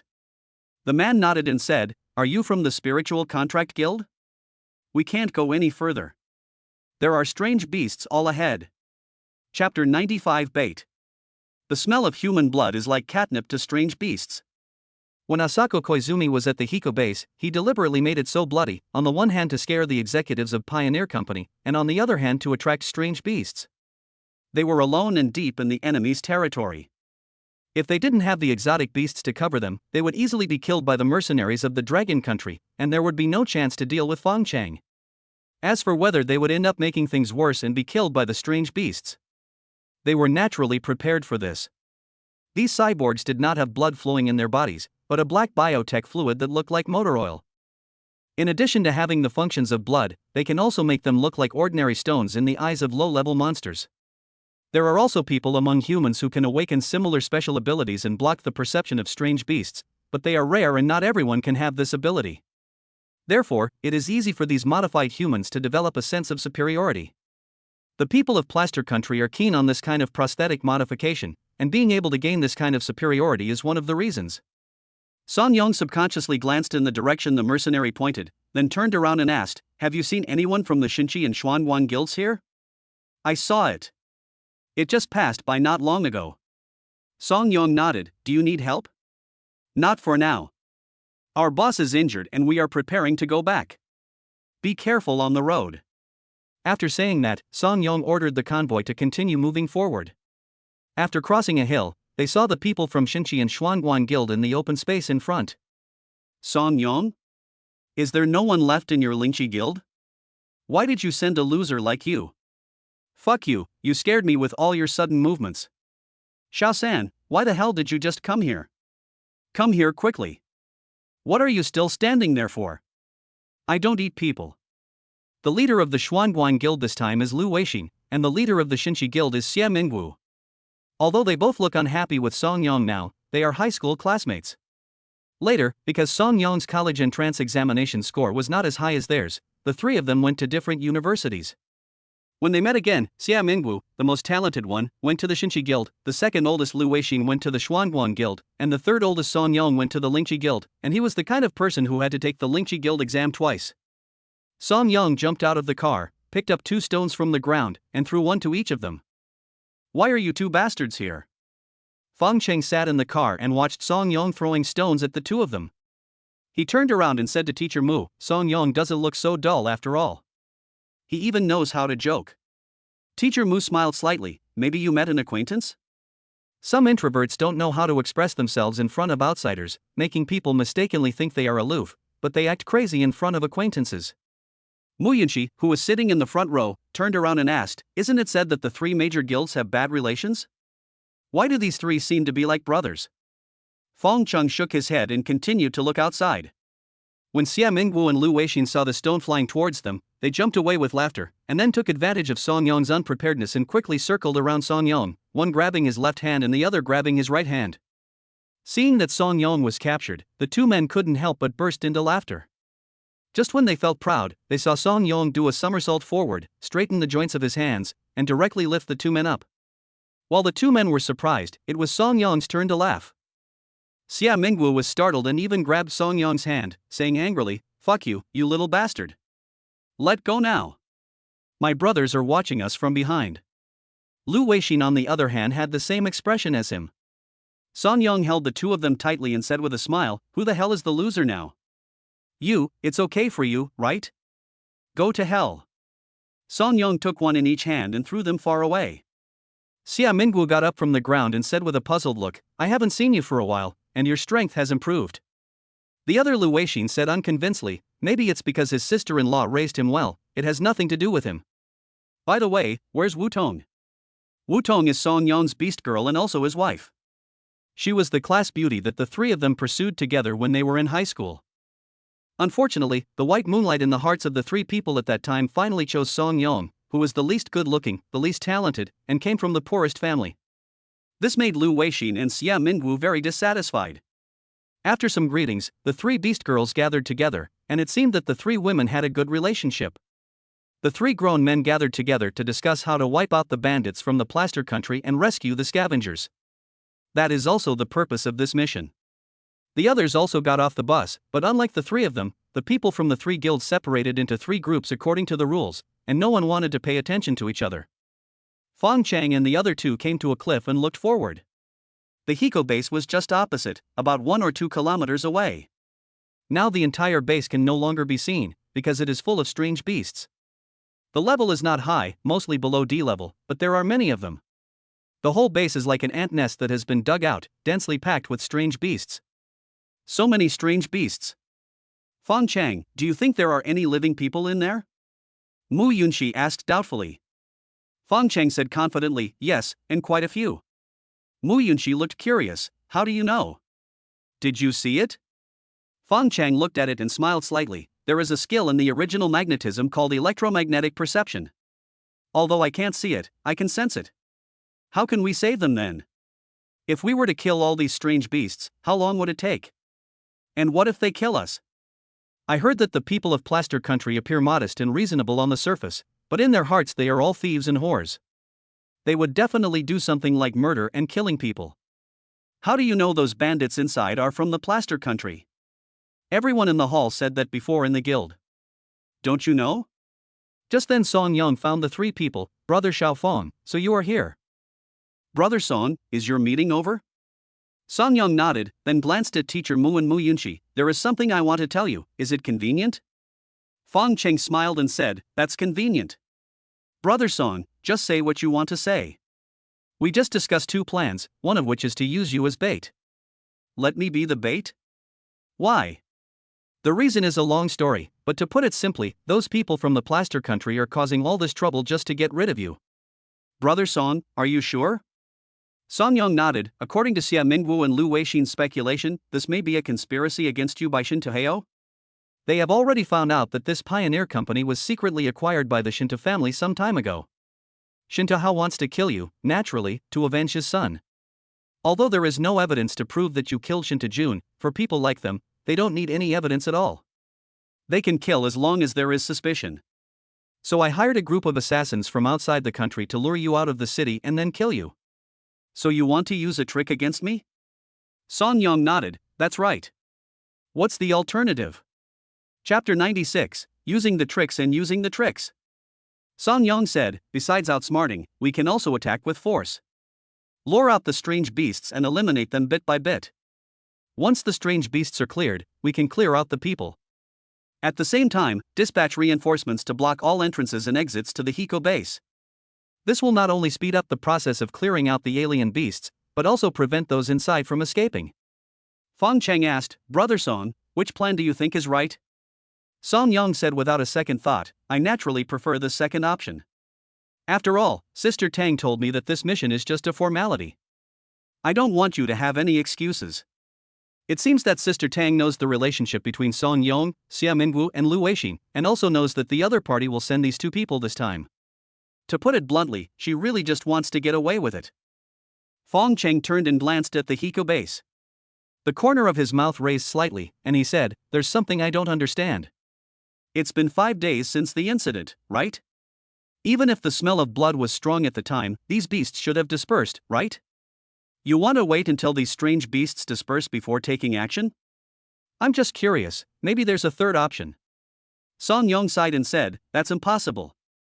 They kill people and bleed them every day. Before we came here, they also carried corpses around to attract exotic beasts. Otherwise, how could there be so many exotic beasts here? Kill every day? That's what the people who came before said, but I'm not sure yet. But it's probably true, otherwise, just like you said, these strange beasts would have dispersed long ago. Fong Cheng thought for a moment and said, If that's the case, then let's outsmart them. Outsmart them? Song Yang looked at Fong Cheng in surprise. Are you sure? Isn't it just to be a bait? Tell me how to do it specifically? Are you really sure? Song Yang asked again. Fong Cheng nodded. It's confirmed, because if we choose the second plan, there will be so many strange beasts waiting for us to kill them all, and everyone inside will die too. Song Yang looked at Fong Cheng again, then nodded and said, In that case, we will take you to lure out a group of strange beasts. Let them see you and know you're here. Then they will definitely come over and assassinate you. Is it that simple? Your task is just that simple, leave the rest to us. Fong Cheng chose the second plan, and Song Yang went to find Xia Mingwu and Lu Weixin, organizing people to take Fong Cheng to lure the monster. Seeing Song Ning walking away, Yunxi jumped out and asked, Fong Cheng, do you feel that there seems to be something wrong here? Fong Cheng smiled and said, What's the problem? Yunxi shook her head, I don't know either, but my sixth sense tells me that it would be dangerous for you to do this. After she finished speaking, she immediately added, Song Yang just said that they analyzed that this was Shintaheo's conspiracy against you because you killed Shin Tujuan in the City Youth Tournament, but the Xinchi Guild and the Xuanguan Guild also suffered heavy losses at your hands. According to what Song Yang just said, if they want to kill someone, they don't need any evidence at all. They can kill as long as there is suspicion. Then the Xinchi and Xuanguang families can still use this incident to get rid of you. Fong Cheng smiled slightly. I didn't expect you to be so smart. You thought of this. Nonsense. So you thought of that? Then why did you agree to them? First of all, I believe in Sister Tang's judgment. There is definitely no problem with Song Yong. The second is our own strength. With the current strength of the three of us, although we cannot kill them all, it is easy to defeat them, so there is no problem in protecting ourselves. With the strength to back us up, we can do a lot more, like killing all those bastards in there. So, you also believe that this mission is a conspiracy against you by Shinta? I believe it, but I don't know whether it's true or not. At the Kawaguchi base, Asako Koizumi is having a remote conversation with someone. In the video call, the person on the other end of the line was an old man with shaggy hair, a prosthetic eye that looked like a telescope, and a white coat. Ms. Matsi, we have tried our best, but we still have to tell you a sad news. The activation of test subject number 1 has failed. Koizumi Asako frowned, then the other party quickly added, however, test subject number 2's desire to survive is very strong. Now all the data is normal. According to calculations, her final success rate is as high as 99.8%. At this moment, someone called Koizumi Mako's bracelet again. She took a look and saw that it was an unfamiliar ID. She immediately said to the old man, Dr. Yui, I hope you won't let me down again this time. After saying that, he hung up the phone in a hurry, then connected to the unfamiliar ID, and a black shadow immediately appeared on the holographic screen. Hello Ms. Asako, I'm here to contact you on orders from Minister Abe. Abe Guishi? Yes, Ms. Matsi. The minister is very interested in the plan you submitted earlier and specially asked us to help you. How many of you are there? I'm sorry, this is a secret. I contacted you today to tell you that they plan to lure you into assassinating Fang Cheng. I hope you can take advantage of their plan. Koizumi Mako frowned. The eagle-slaying plan in Dragon Country was originally my mission. How can I take advantage of their strategy? The shadow said, I'm sorry I didn't express myself clearly just now. They want to lure you out of the Hiko base to assassinate Fong Cheng. I hope you can leave the base and cooperate with them. After hearing this, Koizumi Mako said unhappily, we don't have many people. If we leave the base and lose the protection of the alien beasts, we will be dead. Are you asking us to die? This is Minister Abe's order. I take it you mean this as a personal thing. If this is truly Minister Abe's order, please show it to me. You. Koizumi Mako sneered, from what you just said, you are one of them now, and there are more than one of you, right? This is confidential and cannot be disclosed. That's it. Actually, our goals are the same. You want to control the 3 major guilds of Dragon Country, and I want to kill the young genius of Dragon Country. We can cooperate. I don't see how it's consistent. Koizumi Matsi laughed and said, isn't the key point all about that kid called Fong Cheng? According to my previous plan, I would first let Shintaheo negotiate cooperation with them to leave evidence, then use them to kill this person, and then disclose Shintaheo's identity to get hold of their handle on collaborating with the enemy. If I'm not mistaken, you're now members of the 3 major guilds, right? If you wanted to take advantage of the chaos to kill Fong Cheng, it would be equivalent to the 3 major guilds killing him, and my previous plan would be closed. The branches of these 2 major guilds in Yuching are now in our hands. But have you ever thought that they could also kill you to silence you? Seeing that the shadow opposite was stunned by her words, Koizumi Mako continued, now do you want to hear my plan? Please go ahead. It's very simple. It's still what you said, turning the tables. The difference is that we will unleash a tide of beasts and kill everyone directly. In the end, only you will return alive. Then, what you want to say will be up to you. Your plan is good, but how sure are you that you won't kill us too? You didn't undergo prosthetic transformation? Can someone with cybernetic powers infiltrate the 3 major guilds of Dragon Country? Koizumi Mako thought for a moment and said, in this case, I can't guarantee that all of you will get out alive, but I will definitely not let you all die here. As for who can get back alive, it depends on your own luck. Chapter 97 The Beast Tide arrives as expected. Sister Muyao, where is Brother Xiaofeng? Song Yong found Fong Cheng's car and asked Muyao. Can we set off now? Muyao asked. Well, everyone is ready, just waiting for Brother Xiaofeng. At this time, the car door automatically opened, and Fong Cheng said to Song Yong while sitting in the car, Brother Song, please come up. I have something to tell you. What's so mysterious? As he spoke, Song Yong had already jumped into the car. At the moment the car door closed automatically, Fong Cheng said, "Brother Song, do you believe me?" Song Yong nodded. "To be honest, Sister Tang told me to listen to you at the critical moment." Sister Xiao Tang told him to listen to me at the critical moment. This means that Song Yong should be considered Sister Xiao Tang's confidant, which immediately reduced Fong Cheng's doubts. At the same time, Fong Cheng also had his own plan in mind. "That's good. No matter what I say next, don't tell anyone. And don't tell anyone after you get off the car." An hour later, as planned, the three major guilds plus Fong Cheng circled around the hilltop of the Hiko base on the opposite bank and returned. It seems that just like all the mercenaries before, they attacked the river mouth base, but found that there were too many strange beasts and were forced to retreat. Next came the three team leaders, Song Yong, Xia Mingwu and Lu Weixin, who dispatched people to set traps.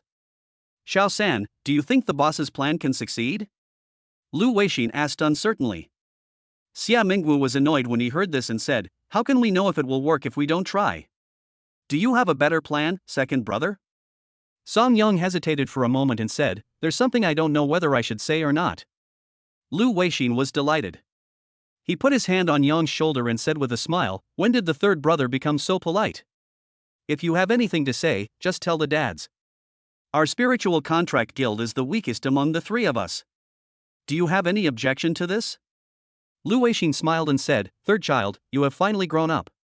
It is not easy to know that you are weak. Your fathers are very pleased." Song Yong was too lazy to pay attention to Lu Weixin and looked directly at Xia Mingwu. Xia Mingwu laughed and said, "You have been weak for a long time. We know it even if you don't say it." Song Yong nodded. "In that case, I want to retreat to the rear. I believe you guys don't mind, right?" Xia Mingwu and Lu Weixin were stunned, and then they realized that they had been tricked by Song Yong. "You haven't grown up yet, you've become a bad boy. You even cheated your fathers. But who told you to be a mistress? If you want to guard the rear, then guard the rear." Xia Mingwu thought for a moment and said, "Xiao San, if you want to defend the rear, we will definitely take care of you, but how can you be sure that the enemy will come from our side?" "If they come from your side, won't your rear become the front? If we can't take care of you here, won't you be in even greater danger? I think it's best if you stay in the middle. If it's really as you say, then that's my fate. Now I'm asking if you agree or not." "Okay, you can guard wherever you want." The three of them discussed it again, and after making sure there were no loopholes, they began to act separately. Before leaving, Song Yong hesitated for a moment before saying, "Be careful." "Tisk, stop fussing. Just mind your own business," Xia Mingwu said disdainfully. Song Yong said, "Do you still remember what we said when we first teamed up to do a mission?" "Of course I remember. My life is the most important thing in the world." Song Yong smiled slightly. "Yes, we are the most lucky. After this mission is completed, I will treat you to a drink." Song Yong left, but Lu Weixin looked at his back and said to Xia Mingwu with a puzzled look on his face, "Boss, do you feel that Xiao San seems to be a little strange today?" Xia Mingwu said disdainfully, "All married men are like this. Once they have a family, they have concerns. And when they have children, they become even more timid." Lu Weixin agreed and said, "That's true, but do you really not want to marry Shu Shu?" Xia Mingwu glanced around and made sure his beast mother was gone before he whispered, "She and I are just partners. Why would I marry her? Shu Shu is a good girl.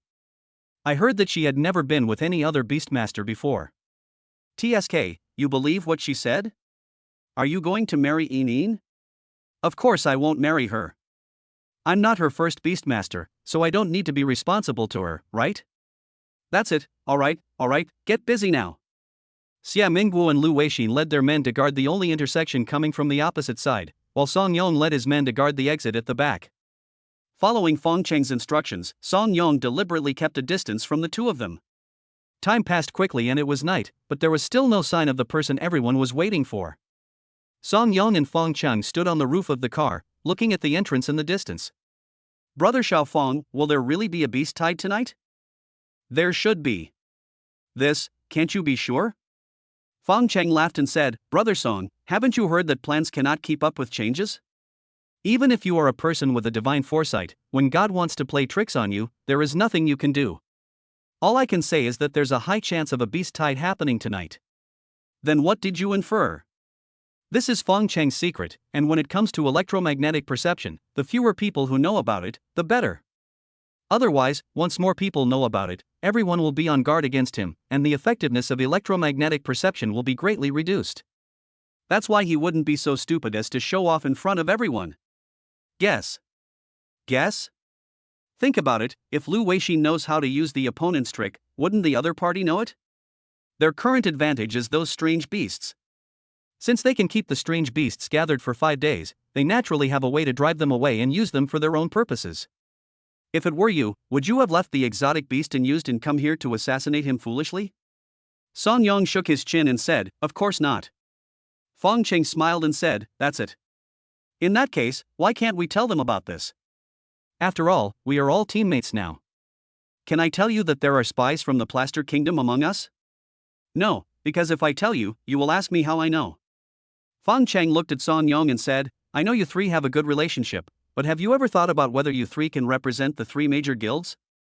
And even if it's you, it's better to say that you believe in Sister Xiao Tang rather than trust me, let alone the 2 of them. Why bother saying something when no one will believe it anyway?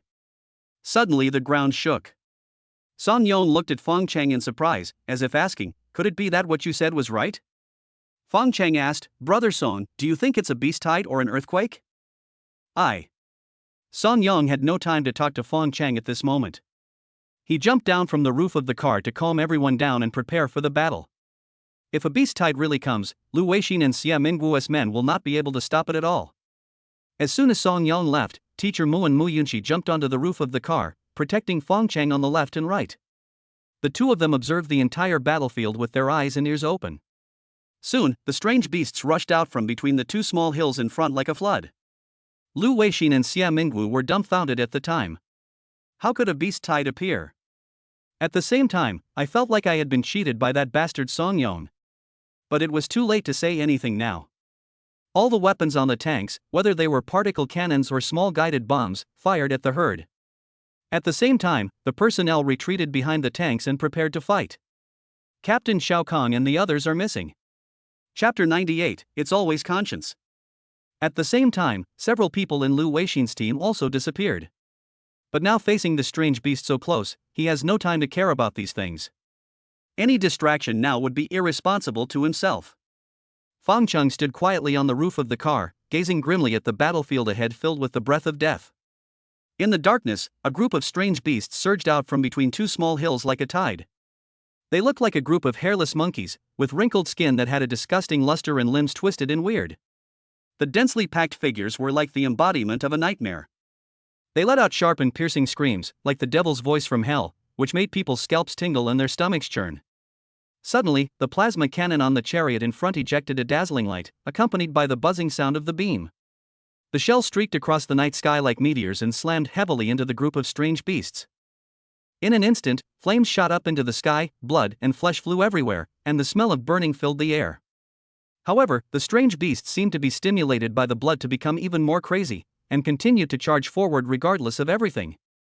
Soon, the 2 sides came into close combat. The shouts, screams, and roars of strange beasts intertwined together, playing an extremely cruel symphony of death. Blood dyed the ground red, and broken limbs and arms splattered everywhere. On this bloody battlefield, life was as fragile as an ant, being devoured mercilessly, as if there would never be an end. As the chariots were overturned one by one, Xia Minggu and Lu Weixin's troops began to gather in the middle. In fact, the levels of these strange beasts are not high, all between level D and level E, and it can be seen that these strange beasts are not good at defense. However, they are huge in number, strong in strength and fast in speed.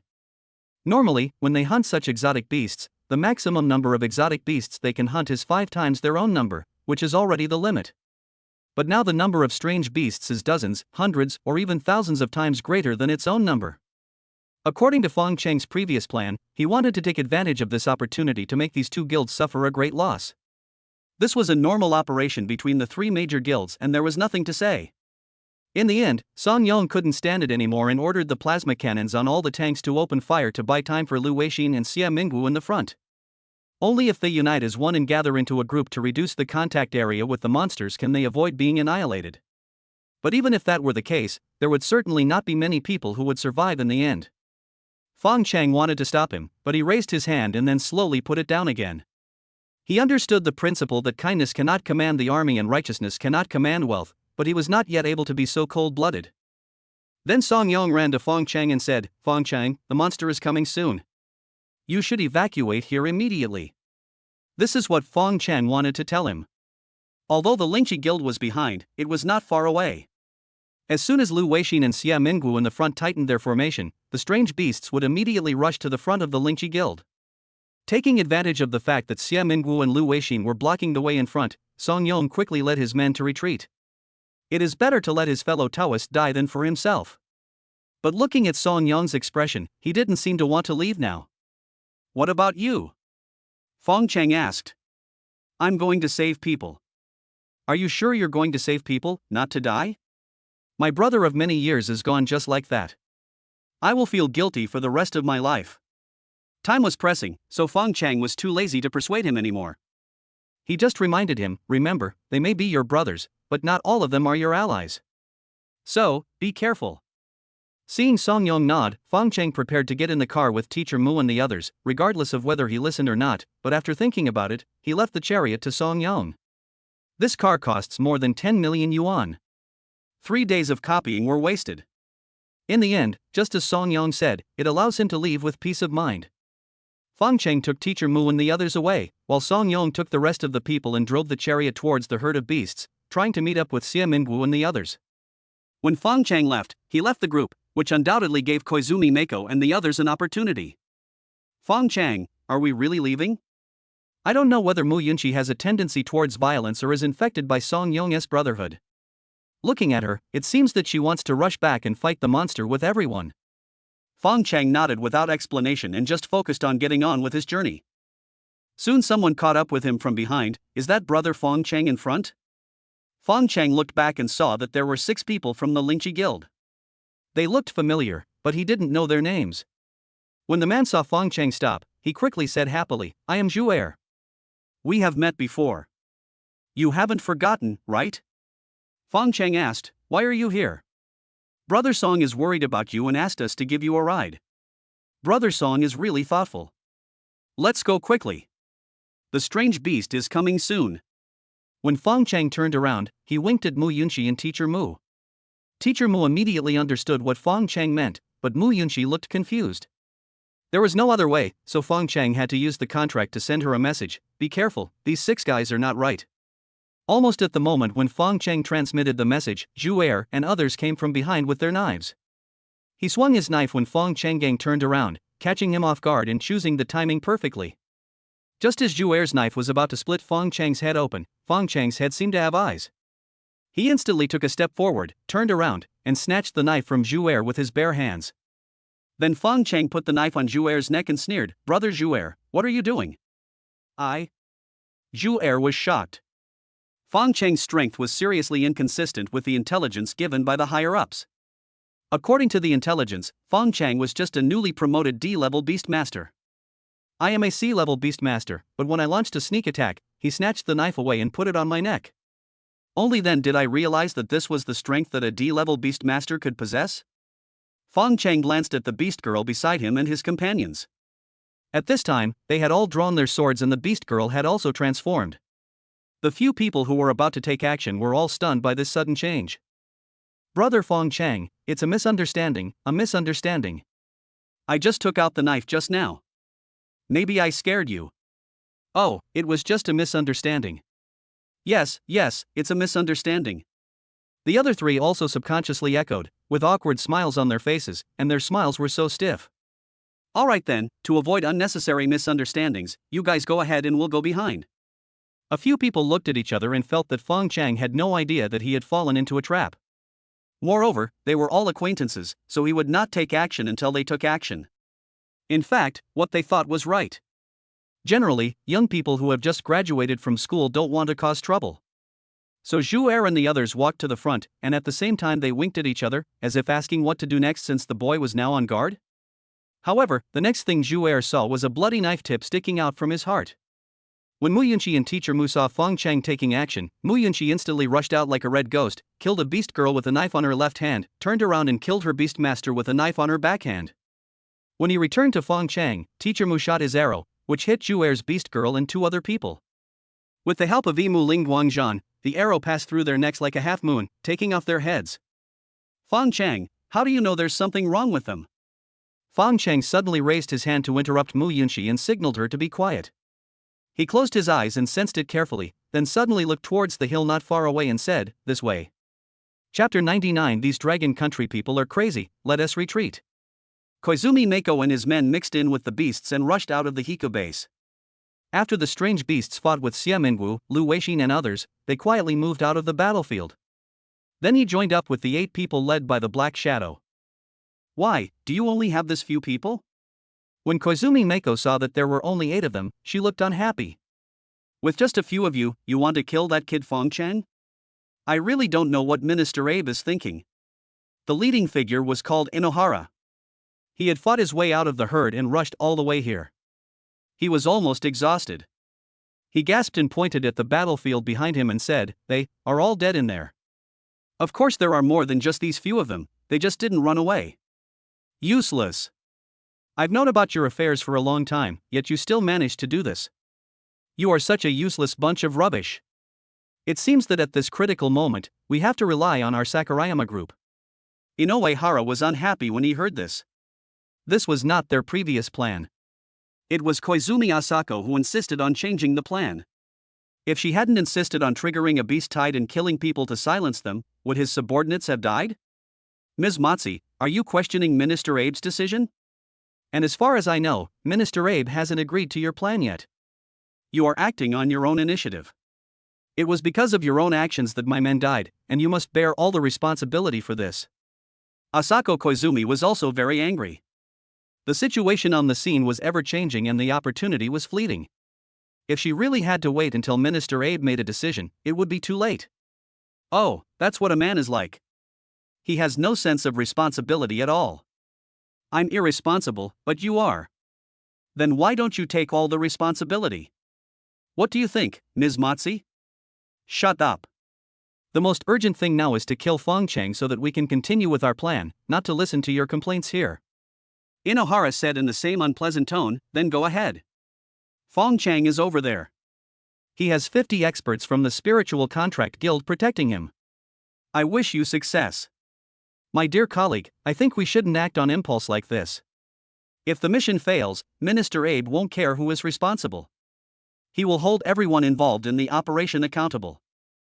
Koizumi Mako's words made sense, and Inoue could only suppress his anger temporarily. Let's wait and see how they respond next, and then we can look for an opportunity. Anyway, we can't kill him with so few people now. At this moment, Song Yong ordered the Lingqi Guild's chariots to fire, and then led his men to join the battle.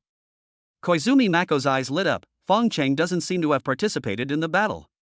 Inoue immediately cleared away the unhappiness in his heart. Miss Asako, our chance has come, let's go after her. Tell the people in the Spiritual Contract Guild to hold that guy back first. We'll go around this way.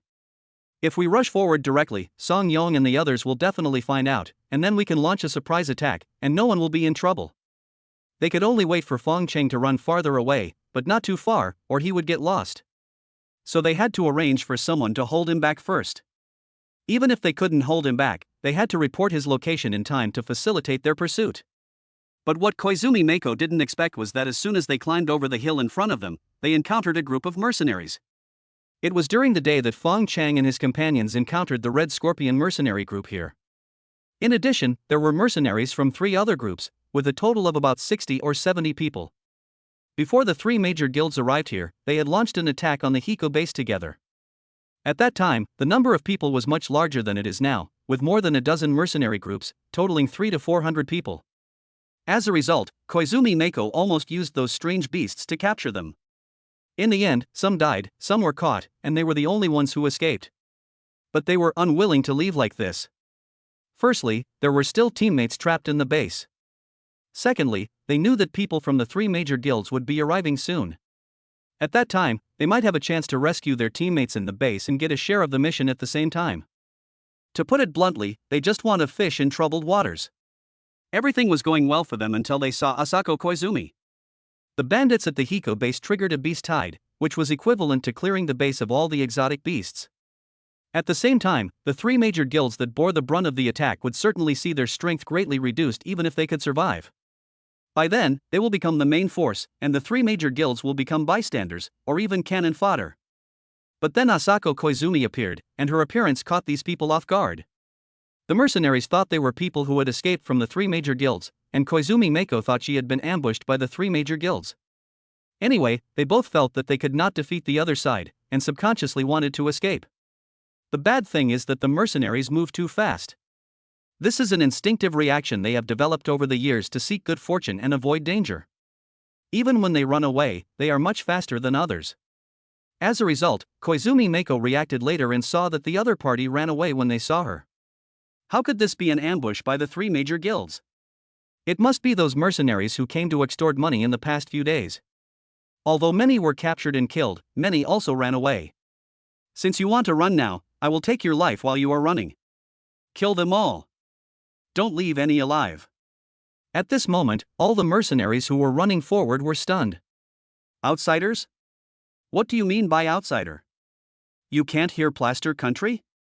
All those study materials you read were wasted? You may die, one cool and one cool? Does it look like it? Picture. Then why am I running? If people knew I was running with my tail between my legs in front of a bunch of plaster countrymen today, they would laugh to death. What's so funny? Even our ancestors would be pissed off to death by us. Fuck them to death. They can't defeat the three major guilds, but if they meet the people from the plaster country, they will fight them to the end even if it means death. Koizumi Meiko and his group, who were chasing after them, thought they could do the same as last time, with more than 30 people chasing after more than 100 Dragon Country mercenaries and killing them all without any casualties on their side. So everyone wants to keep up the good work and create greater glory. As a result, the mercenaries in front suddenly came back and attacked. Koizumi Meiko was stunned. What was going on? Why did these Dragon Nation mercenaries still have the courage to fight back? What went wrong? As soon as the two sides fought, it was a fight between you and me. The mercenaries' brutal nature was fully displayed at this moment. Although all the mercenaries were injured and their strength was not as good as the group of professionals led by Koizumi Meiko, the mercenaries dared to exchange injuries for injuries and lives for lives because they could not lose face. In short, whenever the Dragon Kingdom mercenaries meet people from the Plaster Kingdom on the battlefield, they will awaken a blood-buff berserk. The same goes for Beast Girls. Even though they are a group of women, they also dare to self-destruct with a body of steel. If my minions can't break your defense, then I will blow you to death. Even a mortal like Inoue Hara found out the strength of these mercenaries was just so as soon as they started fighting. It was only a matter of time before he killed them one by one. As a result, he stabbed the knife in but couldn't pull it out. When he looked down, he found that the knife had been caught and the man was still smiling. Inohara thought he was already perverted enough, so how could this passerby be even more perverted? You're about to die, what are you laughing at? Of course he had to laugh, because when he saw his companion, he could immediately cut the bastard into pieces with his knife. Koizumi Meiko and the others could still rely on their iron bodies to hold on, but Inoue Hara and the others were not so lucky. They were all hacked to pieces in less than a minute. Major, these Dragon Kingdom people are crazy. Let's retreat. Chapter 100 Cyborg Nemesis. At that time, they were able to massacre a group of unarmed scavengers in the most cruel and vicious way, like demons crawling out of hell. But now, the eyes of these demons are full of fear. Just now, they saw with their own eyes that a seemingly delicate dragon beast girl actually blew herself up while holding their companions. Although his colleagues were not killed in the explosion, they had all undergone modifications, and the only thing that belonged to them was their brain. Even if their bodies were blown into pieces, as long as their brains were not damaged, they could be picked up and inserted into a new body and still survive. Although I thought so, it was still terrifying to see my colleagues being blown to pieces with my own eyes. Just when Koizumi Meiko was hesitating whether to retreat, Fong Cheng arrived with Teacher Mu and the others. Xiao Fang is the group of people in the video. Teacher Mu and Mu Yunxi had also seen the video of bandits slaughtering scavengers in the guild hall. Although their appearances were blurry, their bodies were easy to recognize as they were all prosthetic bodies. Mu Yunxi didn't say a word. After confirming that it was this group of people, she went straight for the kill. The figure looked like a long red rainbow, which looked particularly gorgeous and terrifying under the moonlight. As soon as he walked over, he cut off a man's steel arm. The cut was smooth and there were sparks left by the high-speed cutting. His posture was both dashing and reckless. Koizumi Mako, who was originally still hesitating whether to retreat, the moment she saw Fong Cheng, the flames of greed and determination rekindled in her eyes. No matter how many people die next, even if they all die. As long as he could kill Fong Cheng and complete this mission, he would create an unprecedented miracle and put a perfect end to his mission. Just think about it, I can ignore the 3 major guilds and hundreds of mercenaries of Dragon Country and still successfully kill the target. What will happen when the people of Dragon Country know this news? That is, there is no one I cannot kill if I want to. In the future, I will become the nightmare and shame of all dragon people. At this moment, an almost insane smile appeared on her face, and her eyes were filled with ecstasy that what she had achieved was within her grasp. It was as if he had already seen the glory of himself standing at the top, and his heart was filled with joy and contentment.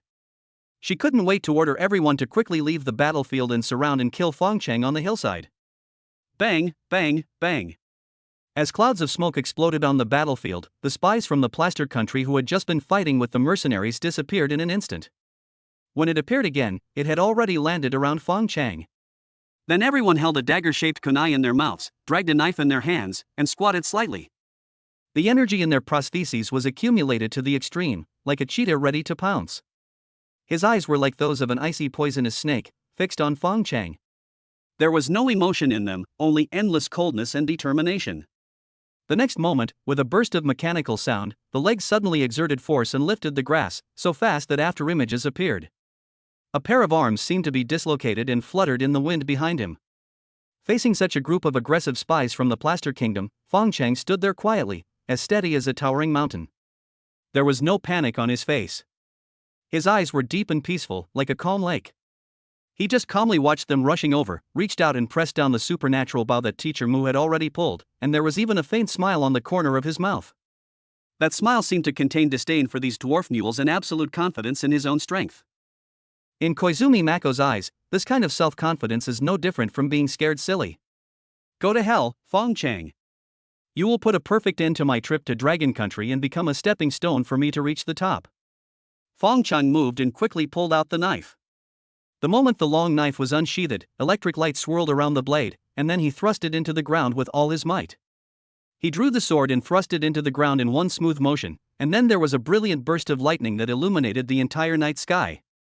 A bunch of mechanical things, they didn't even turn on the plasma shield when they encountered me, aren't they looking for death? The sky full of lightning was just the young man's way of showing off in front of others. It was also to cover up his real killer move, the magnetic explosion technique released in secret. After making sure that none of them could escape his attack range, magnetic explosion suddenly broke out. As the invisible magnetic explosion swept across the battlefield, Koizumi Mako and her men stopped working one after another, and plowed the ground headfirst like a plow that had lost power. They relied on inertia to plow deep furrows on the ground, with Fang as the center and extending towards him. Asako Koizumi struggled to get up, or to be more precise, she only raised her upper body. The expression on her face instantly changed from greedy desire to incredible astonishment. Her mouth was wide open, but no sound came out. Her previous ambition seemed like a ridiculous joke. Her heart was filled with shock and despair. She tried frantically to attack again, but her body refused to obey her. Her eyes gradually turned from crazy to dull, and her body trembled as if she was in an ice cellar. How could this happen? How could this happen? She muttered to herself, her mind going blank. The hope she once thought of was shattered in an instant, replaced by endless pain and self-doubt. Fong Cheng spotted her in the crowd and smiled disdainfully. Oh, there's actually someone there who can move. It seems the transformation hasn't been thorough enough. According to Sister Xiaotang, people like this in Plaster Country generally have some talent and are unwilling to entrust their entire future to prosthetics. But at the same time, they were unwilling to be overshadowed by other cyborgs in the early stages, so they came up with a way to have the best of both worlds. They wanted the power of humans, and they also wanted the power of cyborgs. The result was naturally that they ended up with nothing, which was neither fish nor fowl. Fang Cheng picked up the knife from the ground and was about to go forward to take a look, but was stopped by Teacher Mu. Xiao Feng, be careful, there is a trap. Fang Cheng nodded, walked over and looked down at Koizumi Mako, tapped her face with a knife and said, you should be their leader, right? What's your name? Asako Koizumi's face flushed red, with shame and anger intertwined, but now her prosthetic control chip was burned, making her a waste. She could only grit her teeth and endure the humiliation in Fang Cheng's words. If you don't speak, I'll kill you. Fang Cheng's words seemed to suddenly wake up Koizumi Matsi. She suddenly looked up at Fong Cheng and said in broken dragon country dialect, "You can't kill me." I am from plaster country. I have diplomatic immunity. Fuck you. It would have been fine if Koizumi Mako didn't mention diplomatic immunity, but when she did, Fong Cheng got furious and cut off one of his arms with a knife. Ha! Why didn't I hear any screams? Only then did I remember that this guy's limbs are all fake. So he squatted down again and slapped her hard on the face. This face couldn't be fake anymore. Sure enough, after the slap, her face began to turn red and purple at a speed visible to the naked eye, and quickly swelled up. Koizumi Mako spat out a mouthful of blood, her voice limping as she spoke. My name is Koizumi Mako, captain of the Sakurayama Group, the Special Operations Division of the Chrysanthemum Monument Confidential Section of the Plaster State." You bastard. I have to beat you up before you even open your mouth. Who are your accomplices? How many accomplices do you have in Yucheng? They are indeed a group of beasts who are extremely cruel when they are in power, but wag their tails and beg for mercy like stray dogs when they lose power. Koizumi Mako was not convinced, and I said, "A man who knows the times is a hero. I have no accomplices, really." Before she could finish her words, Fong Cheng raised his hand to slap her again, frightening her so much that she immediately changed her words and said, "It was Shinta Hao from the Shinta family. You just killed all of their accomplices." Chapter 101, The Reinforcements That Were Tricked Out. It's the Shinta family again. After killing one Shinta Jun, another Shinta Hao comes. When will this end? Fong Cheng slapped Koizumi Matsu in the face again. Are you kidding me? There are no members of your team in the three major guilds? They are all Minister Abe's men. They are not from the same system as me. I don't know, I really don't know. Stop hitting me. This face is my only pride. Just then Yunxi and the mercenaries ran over. What happened to Fong Cheng just now? Yunxi looked at Fong Cheng with confusion. She seemed to have just seen Fong Cheng welding something here, and then everyone fell down inexplicably. Are you from Dragon Country? Asked a mercenary. Nonsense. Yunxi was still the same, not liking to be nice to strangers. Fong Cheng stood up and smiled. It's nothing, actually. I just used an electromagnetic pulse bomb to burn out the control chip of their prosthetics. What electromagnetic pulse bomb? It's just that there are so many outsiders present now, and he doesn't want to reveal his trump card. He knows the art of magnetism. At this moment, a mercenary suddenly said in frustration, "So that's how it is." Damn it, why didn't I think of that? Just now, his beast girl blew herself up in order to kill these guys. Fong Cheng asked, "Do you also have electromagnetic pulse bombs?" The mercenary was stunned for a moment, then shook his head and explained, "But we did have it in our group before. People who spend a lot of time outdoors have not only the commonly used supernatural weapons, but also tanks and small plasma cannons. Medium and large ones are military products, and ordinary people don't have the opportunity to use them, but it's not completely impossible. Electromagnetic pulse bombs are designed to paralyze this type of weapon, but just as there is a spear, there is a shield. Plasma shields can block electromagnetic pulses. The key lies in who can seize the opportunity and choose the right time." Obviously, Koizumi Mako and the others were too arrogant just now. Fong Cheng said that he had just used an electromagnetic pulse bomb, so they naturally didn't doubt it. But this guy just said before, what does this before mean? Fong Cheng asked subconsciously and found out that these guys had already united and launched an attack on the Hiko base. But at that time, there were only strange beasts, and even if they saw these alien humans, no one thought of using things like electromagnetic pulse bombs. But this also made Koizumi Mako ignore their nemesis, the electromagnetic pulse bomb, and she never thought that Fong Cheng actually knew the art of magnetism, because there was no mention of this in the intelligence about him. Everyone knows that he has awakened lightning abilities, but all he has demonstrated so far is Thunder Slash. No one thought that he could also use magnetism, and SSS-level magnetism at that, let alone magnetic explosion. You look familiar. The sick man among the mercenaries was now covered in blood. Fong Cheng had indeed seen him just yesterday. Fong Cheng smiled lightly. Isn't I just that weakling? We just met yesterday. Have you forgotten? The sick man couldn't help but blush. By the way, you just said that some of you were trapped in the Hiko base? Seeing that the sick man seemed to be mute, the others continued, "Indeed, at least 30 of our Red Scorpion mercenaries are trapped in the Hiko base." Others also agreed, and a rough estimate was that there were about 100 or 200 people. You guys take these people's heads off first, I'll go check inside the base. We'll go with you. There are strange beasts ahead. Can you make it through? What about you? Me? Fong Cheng smiled lightly and disappeared in front of them in a flash of lightning. Everyone was still surprised at how this guy suddenly disappeared. At this time, Yunxi said angrily, "Haven't you seen a flash of lightning? What's so strange about it? Hurry up and tear off the heads of these guys." Estuary base. Xiao Fong? Is that you?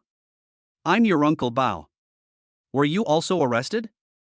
Fong Cheng looked in the direction of the sound and saw a large iron cage full of people in the dark corner. Uncle Bao?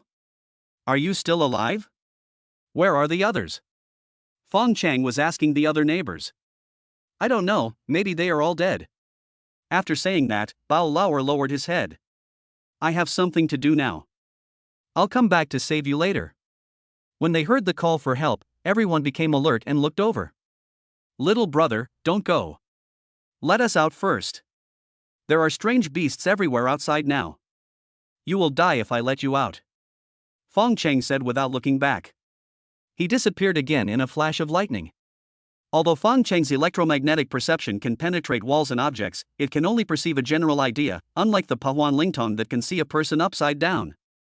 He had sensed it outside before that there were two groups of people in the base, one with fewer people and the other with more, and they were located in different locations of the base. He first chose a place with fewer people because he thought that the number of surviving mercenaries would definitely not be as many as civilians. If it were me, I would kill people and bleed them every day to attract strange beasts, and I would definitely start with the mercenaries who posed a threat to me. It turned out to be a scavenger, which immediately gave Fong Cheng more confidence in his plan. When he learned that hundreds of mercenaries were trapped in the base, he wanted to lead these mercenaries to rescue Song Yong. When Fong Cheng appeared again, he saw those mercenaries, all trapped in a hemispherical red force field. At a glance, there were not 200 of them, but at least 150. Who are you? A mercenary saw Fong Cheng and suddenly stood up and asked. Come and rescue your people. Save? How? There are strange beasts everywhere outside. How did you get in? Now all the strange beasts have been led away by the people from the three major guilds. I have been ordered to come and rescue you.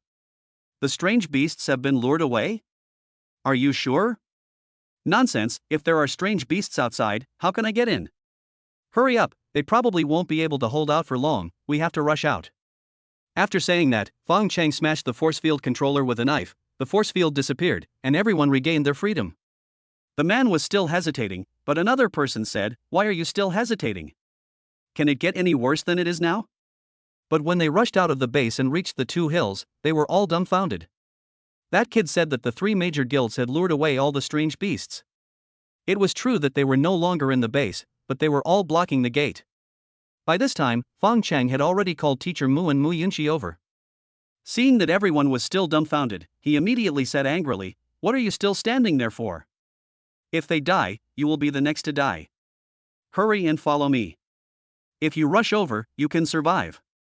Fong Cheng had nothing to be afraid of, so he rushed out with Yunxi and Mu Yao. At worst, if they really encountered danger, he would be able to take them away in a flash. But the mercenaries behind him, under Fong Cheng's stimulation, rushed into the beast herd with knives in hand and howling. As for how many of them could survive to the end, it all depended on luck. Anyway, it was better than hiding here and waiting to die. Chapter 102. Dear, follow me closely. On the hill, the sick man and a group of mercenaries were lying here and could see clearly. The beast tide that originally rushed out from the Hiko base, after Song Yong joined the battle, for some unknown reason, the beast tide that was about to rush forward suddenly began to flow back, no longer continuing to rush forward, but became a mess as if the direction was confused. The center of this mess is the three major guilds. In the wilderness stained with blood, the three major guilds were tightly surrounded by a surging tide of strange beasts. Lu Weixin's face turned pale. Why did this beast tide, which should have been over, suddenly become endless? Sweat soaked his forehead. He gasped and said, "It's over. I'm afraid we're really going to be defeated here this time." Xia Mingguo gritted his teeth, his eyes filled with despair yet determination. "What are you afraid of?" "The worst that can happen is death." Song Yong risked his life to kill a beast with a single blow, saving his wife Su Wutong from the clutches of the beast. He felt guilty towards her, saying, "Don't be afraid, honey. I'm here." Wutong nodded and looked at Song Yong. Although there was fear in her eyes, there was more trust in her husband because he had never let her down. When everyone was running away, he would always rush over regardless of everything and pull himself out of the mud and out of the abyss. He is usually as dull as a piece of wood. He won't say sweet words to compliment her, nor will he buy small gifts to please her. He will only do what a man should do at the critical moment. I don't know when it started, but I feel at ease when I see him. Even if I'm in a desperate situation like now, as long as he is by my side, death doesn't scare me. At this moment, a strange beast suddenly pounced towards them. Xia Mingwu struck sideways, and the sword, which had long lost its durability, finally broke into pieces. The flying fragments cut several bloody wounds on the three people. Lu Weixin roared, "Asshole!" Then he picked up his weapon and chopped at the monster. With such powerful force, he blew the monster into pieces. Song Yong endured the pain and joined the battle. "Brothers, if we have to die, we must take a few more people with us." Wu Tong, his beast mother, followed closely behind. A green light flashed on her body, and she instantly put a layer of vine armor on Song Yong. However, she was not careful for a moment and was bitten on the hind leg by a strange beast in the herd. The husband and wife are connected by heart. Song Yong, who was fighting bravely at the front, felt something strange about his wife. Without thinking, he turned around and chopped the strange beast into two pieces with one knife. "How are you, wife?" "I'm fine, go on, leave me alone, don't be distracted." Under the frenzied attacks of the strange beasts, everyone was covered in wounds, blood gushing out, staining the ground beneath their feet red. But they bravely fought the enemy, their backs to their brothers, their brotherhood as strong as steel at this moment. Xia Mingwu picked up a sword from the ground and grinned, even though he was covered in blood, "It's worth it to be brothers with you in this life." Lu Weixin shouted, "That's right, the only regret is that I haven't married yet." Song Yong's eyes sparkled with tears. "Don't give up. We will definitely be able to return alive. Then you can marry Yan Yinin. She has been with you for so many years. You have to give her an explanation. Then we will all come to your wedding." Before Lu Weixin finished speaking, Xia Mingwu turned around and looked at his beast mother. "Shu Shu, if we can return alive this time, will you marry me?" "You finally said that, bastard. But it's worth my life to hear you propose to me before I die." Lu Weixin looked at Yan Yinin, as if he had something to say, but he didn't seem to know how to start. Yan Yinin knew she wasn't worthy of him, because before she met Lu Weixin, she had already had other beast masters, even more than one. But she still asked, "If we can return alive this time, Weixin, will you marry me?" Lu Weixin still didn't say anything, but nodded vigorously. A relieved smile finally broke out on Yan Yinin's nervous face. Then, flames erupted from her body, and she shouted, "We can't just sit here and wait for death. We have to rush out." After saying that, he transformed into a firewolf and rushed into the herd. "Dear, follow me closely." "Yinin." Yan Yinin no longer looked back. She burned her special powers and turned herself into a ball of blazing fire, opening an escape route for everyone in front. "Let's go. We can't let Yinyanbai die." Xia Mingwu pushed Lu Weixin from behind, and rushed forward with Song Yong to protect him. The other survivors also gathered quickly and rushed forward with the three of them. Yan Yinin, who was at the front, was like a powerful harvester, turning strange beasts into ashes wherever she passed. However, there were so many strange beasts, as if endless, they rushed for hundreds of meters, and finally everyone fell into despair again. On a distant hill, the sick man saw this scene and slapped the ground anxiously. Wrong direction.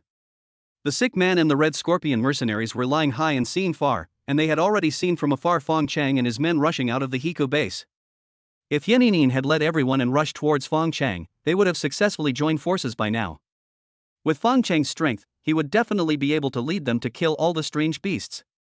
Fong Cheng rushed into the beast herd with Mu Yao and Mu Yunxi. Now with his S-level lightning system ability, he slashed with thunder, and these D-level beasts died in front of him. Seeing Fong Cheng being so fierce, the people behind him immediately joined the battle as if they had been injected with chicken blood. Teacher Mu's vines wrapped around Fong Cheng, flying up and down like a ground dragon, directly killing a group of strange beasts around him. Fong Cheng's knife flashed, and the electric light he swung out was like a long whip, chopping them all into pieces. "Teacher Mu, don't worry about me. Go forward and find Song Yong." After saying that, Teacher Mu drew his bow and shot an arrow. With the blessing of Imu Ling Guangzhan, the green arrow was like a meteor, instantly clearing a passage of hundreds of meters forward. Before the passage closed, Fong Cheng was the first to rush in, but Mu Yunxi was faster, and after reaching the second level of Blazing Wind Blade, her sword movement speed became faster and more powerful.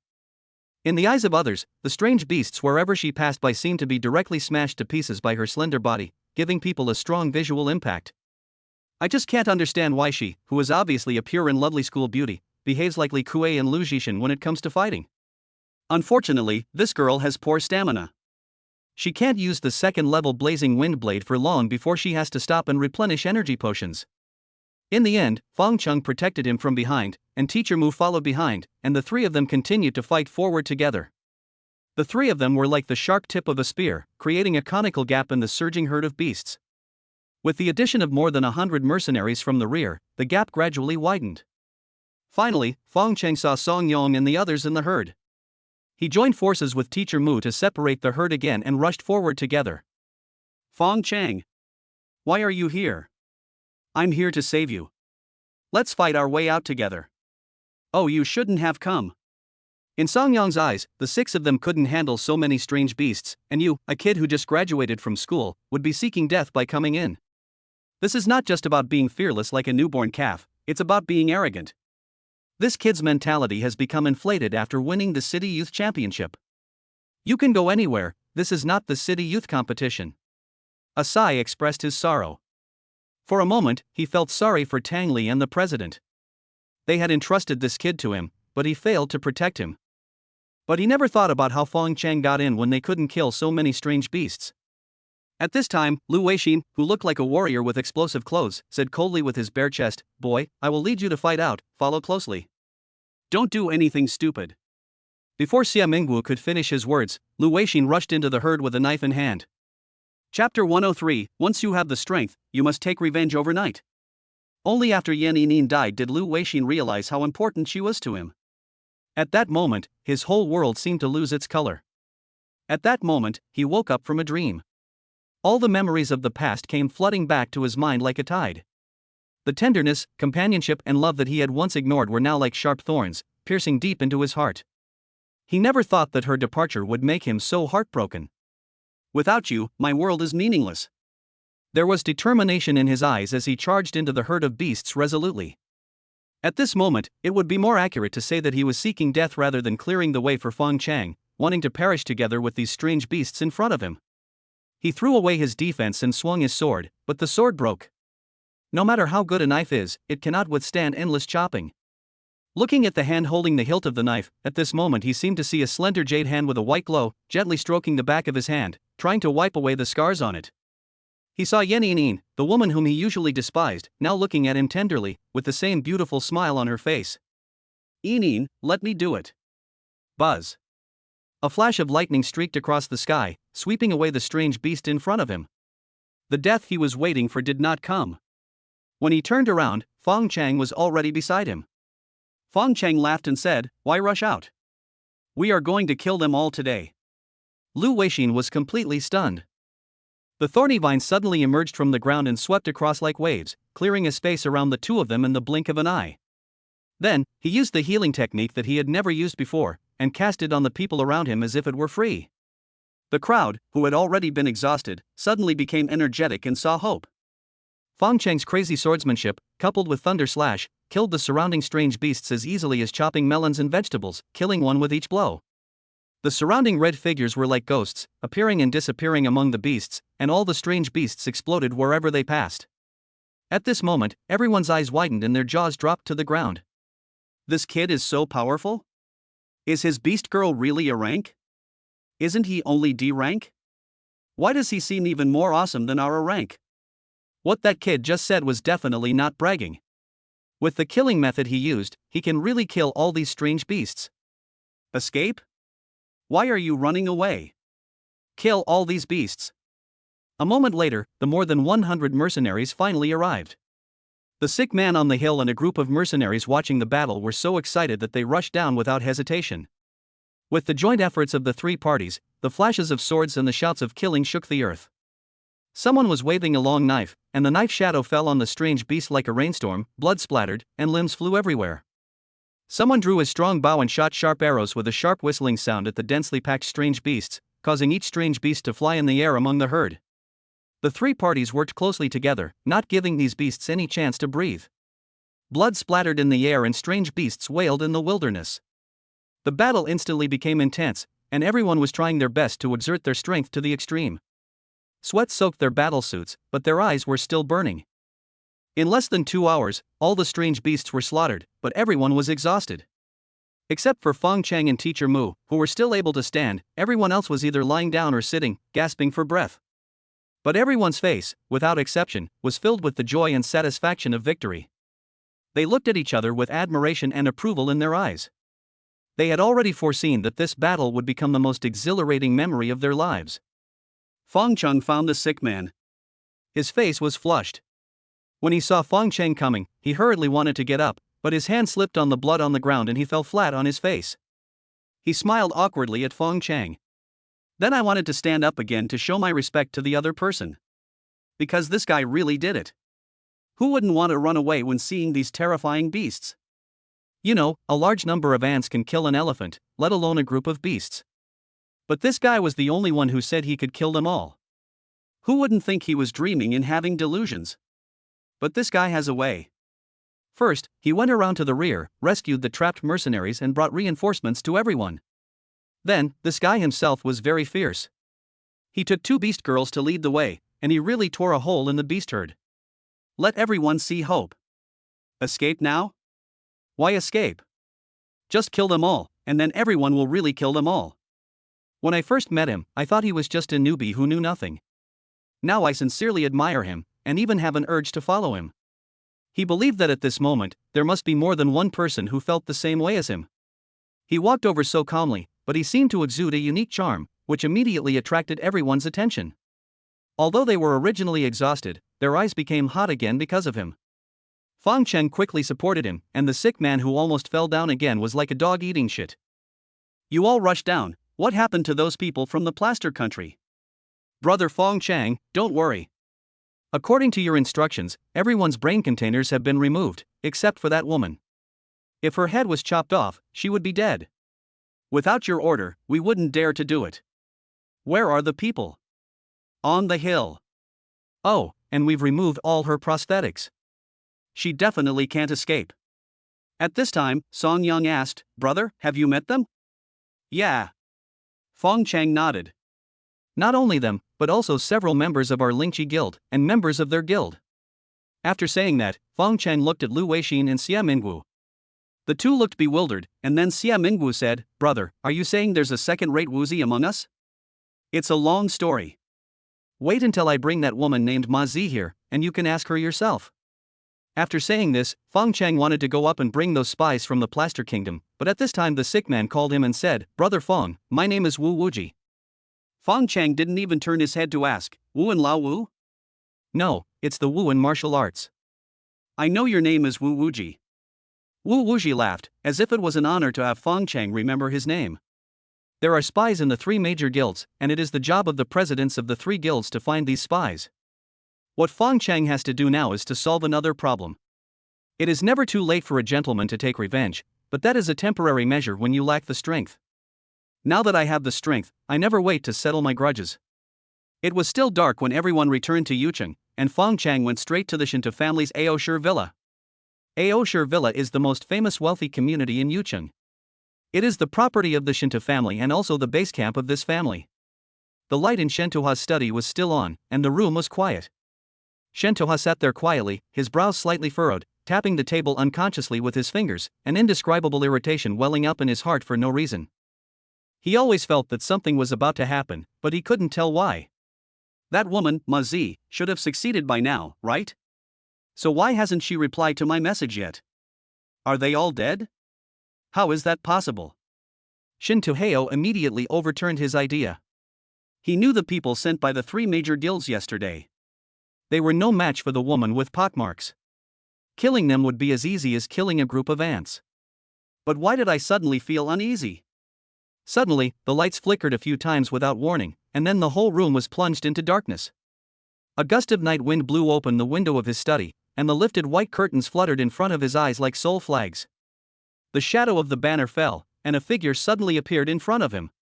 Chapter 104 The Shinta family was exterminated. Fong Cheng.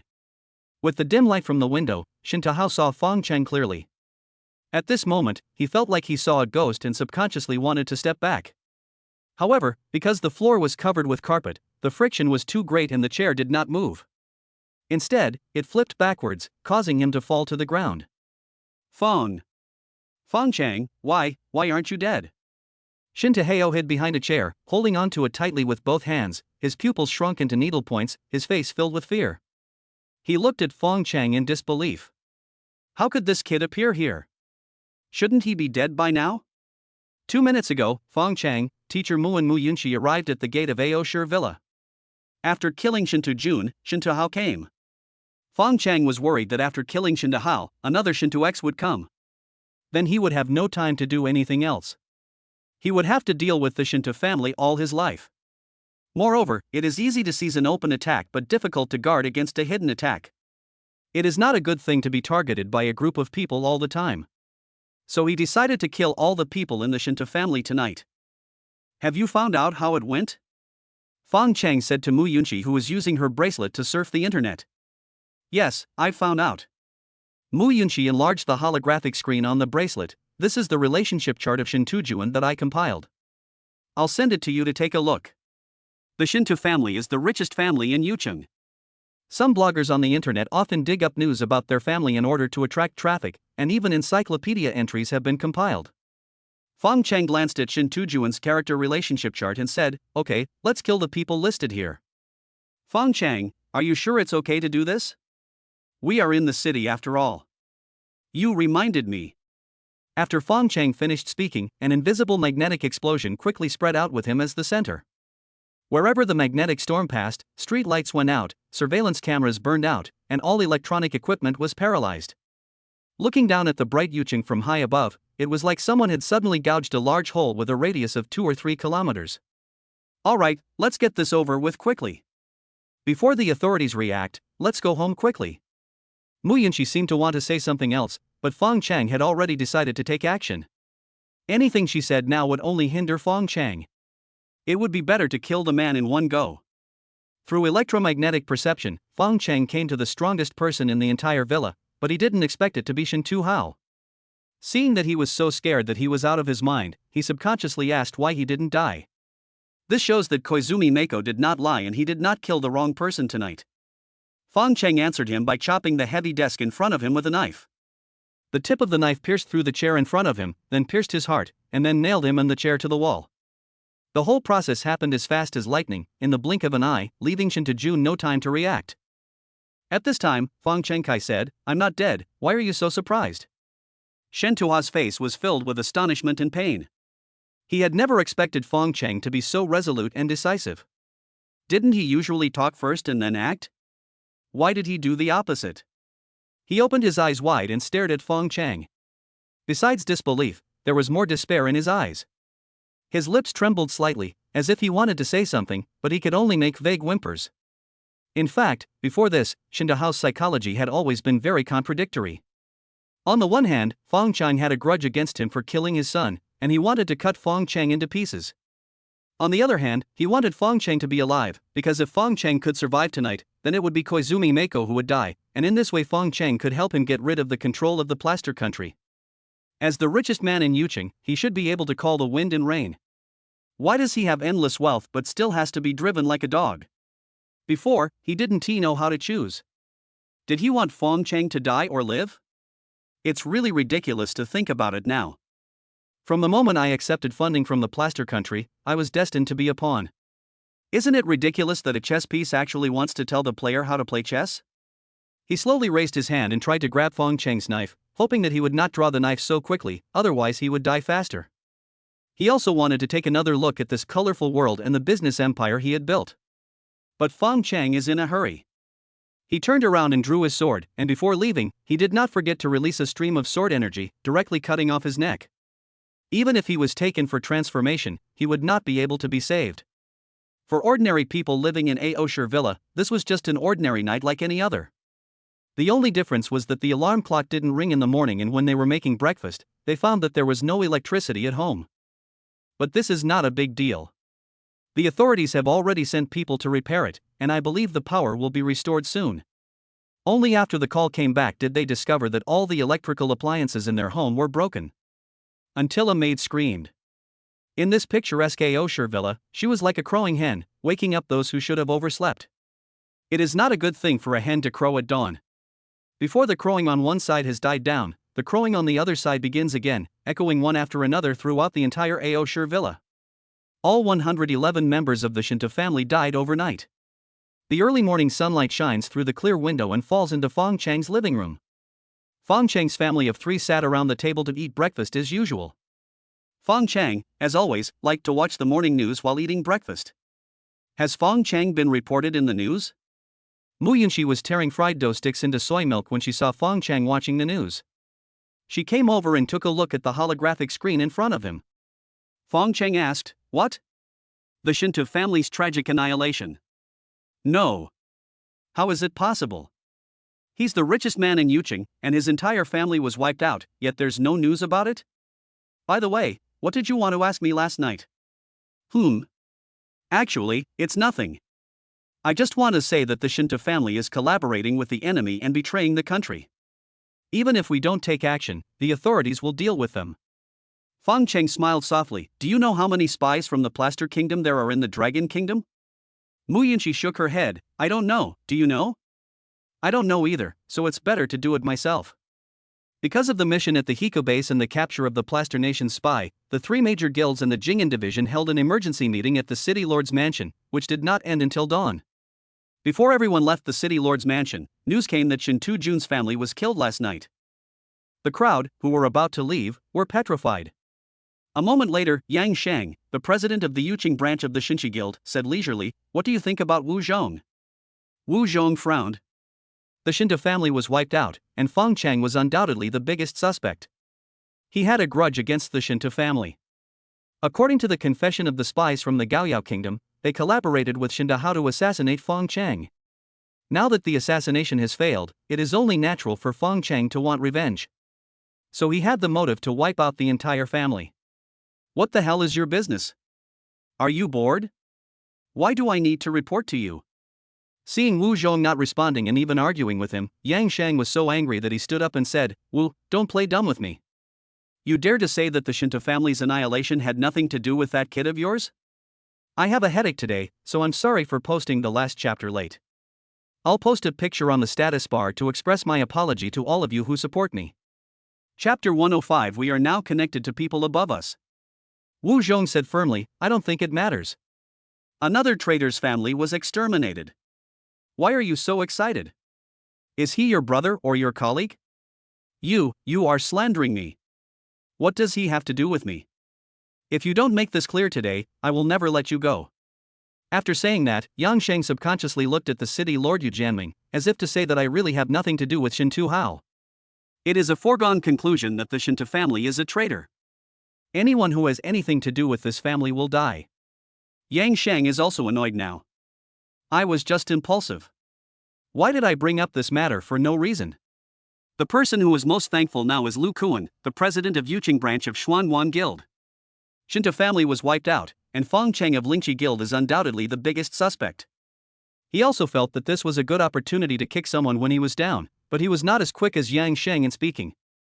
Now I think, fortunately, my mouth is not as quick as Yang Sheng's, otherwise I would be the one who is embarrassed. Yu Jianming knocked on the table and said, "Alright, the discord between your 3 guilds is well known to everyone in Dragon Country, but in the face of such a major issue, I still hope that you can point your guns at the outside world in unison. As for the extermination of the Shinta family, I personally think that it was most likely a spy from the Plaster Country who killed people to silence them. Also, the Jing'an division, keep a close eye on those spies. If anything happens to them before they're handed over to higher authorities, I'll hold you accountable." Fong Cheng is now a treasure in Yu Jianming's heart. In this Hiko base incident, that guy not only saved the reputation of the 3 major guilds, but also single-handedly arrested all the spies of the Plaster Country. He couldn't even protect such a genius from Dragon Country. If he is held accountable because of a few traitors, then what is the difference between him and those traitors? Now that the matter is over, the happiest person besides Yu Jianming is none other than Wu Zhong. This time, Fong Cheng really made their Lingqi Guild proud. Not only did he capture all the spies of the Plaster Kingdom alive, but he also made the Shinchi and Xuanguan guilds owe him a favor. Although Yang Shang and Lu Kuan were 2 ungrateful people, at the guild level, the Shinchi and Xuanguan guilds had to owe him such a favor. As long as the big bosses above and the younger brothers below agree to it, Yang Shang and Lu Kuan will have to accept it no matter how reluctant they are. My wife was determined to get Fong Cheng into the guild at all costs. Now it seems that she is indeed a good judge of vision. At noon, the news of the Shinta family being wiped out appeared in the news. Shinta Hao is a spy from the enemy country. Now all the exposed spies have been caught. The ones who escaped have killed people to silence them in order to protect themselves. As soon as this news came out, the whole city was in an uproar. Oh my god, Shinta Hao turned out to be a spy from the enemy country, and his entire family was wiped out. This plot is too exciting. I never expected that someone who looks so glorious on a daily basis could have such a filthy background. It's shocking. He's a spy from the enemy country. No wonder he's so rich. It turns out he has ulterior motives.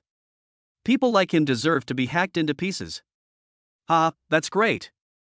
The whole family has been wiped out. This is really satisfying. People who endanger the country like this must not be let off. Soon, an insider revealed that the Hiko base incident was a conspiracy planned by these spies in Shinta Hao, and was successfully thwarted by Fong Cheng of the Yunxi Guild. This is really a case of one melon not being settled, yet another one arises. Is it true that Fong Cheng single-handedly saved the reputation of the three major guilds and captured all the spies alive? How can something officially certified be fake? Don't underestimate that kid's young age, he's incredibly capable. From the moment he won the City Youth Championship, I knew he was definitely something special. That's right. Before he won the championship, some people said he was just lucky. Now they've proven that he's really got the talent. We'll know whether we have the ability in next week's regional competition. Even if it's a regional competition, I believe Fong Cheng can at least rank in the top 3 and bring glory to our entire Yucheng. Top 3? Our Yucheng hasn't even made it into the top 100. There were no students who won the city youth competition before, but now there are some, right? It's nothing for students to win the championship? Like Shintu Jun. Bah, why am I bringing up this kind of rubbish again? Anyway, as long as parents are capable, they can still hire someone to help them win the championship. But leading a group of students to seize the entire stadium is absolutely unique in the entire Dragon Country, and it is impossible to do it even with hired personnel. In the villa, Yunxi was clamoring to swim, so she begged Teacher Mu to help him clean the swimming pool.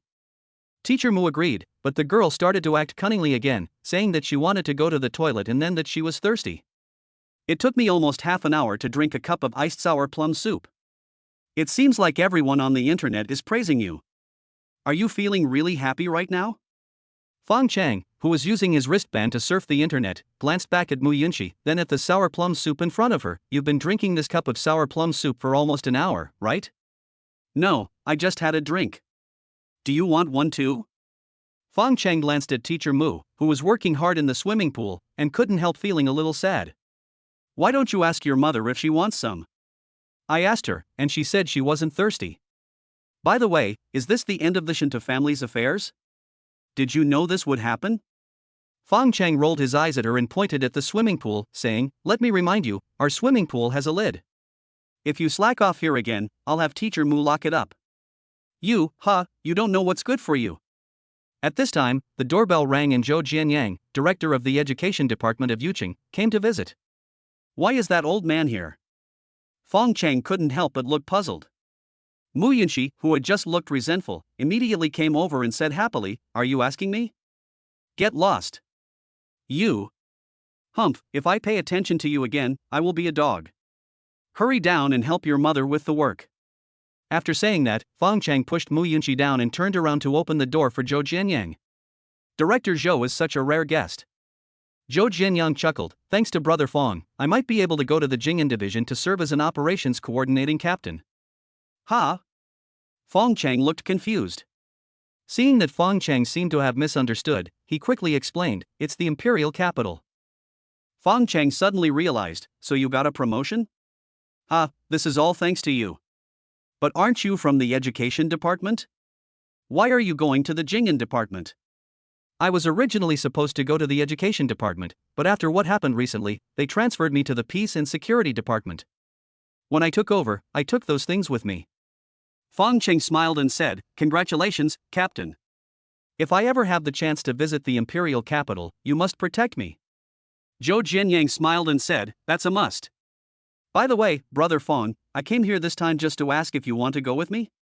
Seeing that the old man had already started to call him brother, Fong Cheng decided to take advantage of the situation and asked, "What do you mean by brother Zhou? Let's go together. Isn't the regional competition next week? I can go with you to Fuan City first, and then to the imperial capital. Brother Zhou, if you want to introduce me to some acquaintances, I appreciate your kindness, but you are going to the imperial capital not only to take up a position, but also to complete a mission. For safety reasons, it is better to go directly to the imperial capital." Zhou Jianyang thought about it and nodded immediately. "Brother Fong, what you said makes sense. By the way, this is for you." Chapter 106 Xiao Fong, did you hear the puppy barking last night? Zhou Jianyang took out a business card and handed it to Fong Cheng. "This is my classmate Lu Chong. He is doing well in Fuan City now. If you encounter any trouble, you can go to him." "He is Director of the Operations Department of the Jing'an Division of Fuan City. It sounds like his rank is higher than Zhou Jianyang's, the captain, but one is in the local area, just in charge of the small piece of land in front of him, while the other is in the imperial capital, doing the work of coordinating the overall situation. In other words, one shoulder wears a flower and the other shoulder wears a star, and the rank can be seen from the epaulets." Fong Cheng and Zhou Jianyang chatted for a while in the garden. Seeing that it was getting late, Zhou Jianyang stood up and said, "Goodbye, Brother Fong. I hope that one day in the future, we can meet in the imperial capital." Fong Cheng smiled and said, "If I have the chance, I will definitely go. I heard that the roast goose in the capital is very good. Brother Zhou, you can treat me then. Don't worry, as long as you come, I will treat you to a feast." Zhou Jianyang left, walking towards the sunset, and he was really right about this. "Hey, everyone has left, what are you still looking at here?"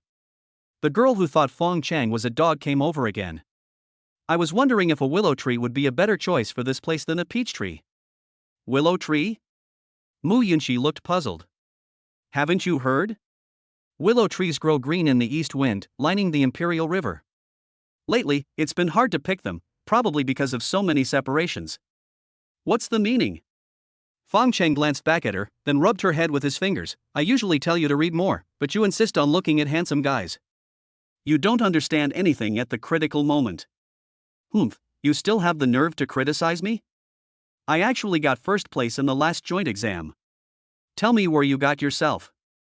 "In the last joint exam, I think I was ranked 51st from the bottom, but that was the original examiner's job and it's none of my business." "Hey, I remember now. A little girl said before that if you care about me again, you're a dog. Is that girl you?" Mu Yunxi was so angry that her teeth itched. She raised her leg and kicked him. "I'm going to kick you, you ungrateful thing." Fong Cheng laughed. "I didn't kick it."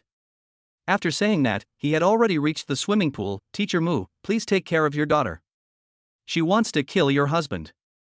Teacher Mu, who was busy, suddenly froze and her shy face instantly turned red to her ears. Xiao Fong was talking nonsense. But his heart felt as sweet as if he had eaten honey. Regardless of his blushing face, he stood up and said to Mu Yunxi, "Xiaoxi, stop right there. Stop messing around. Mom, you only know how to protect him. I am your biological daughter."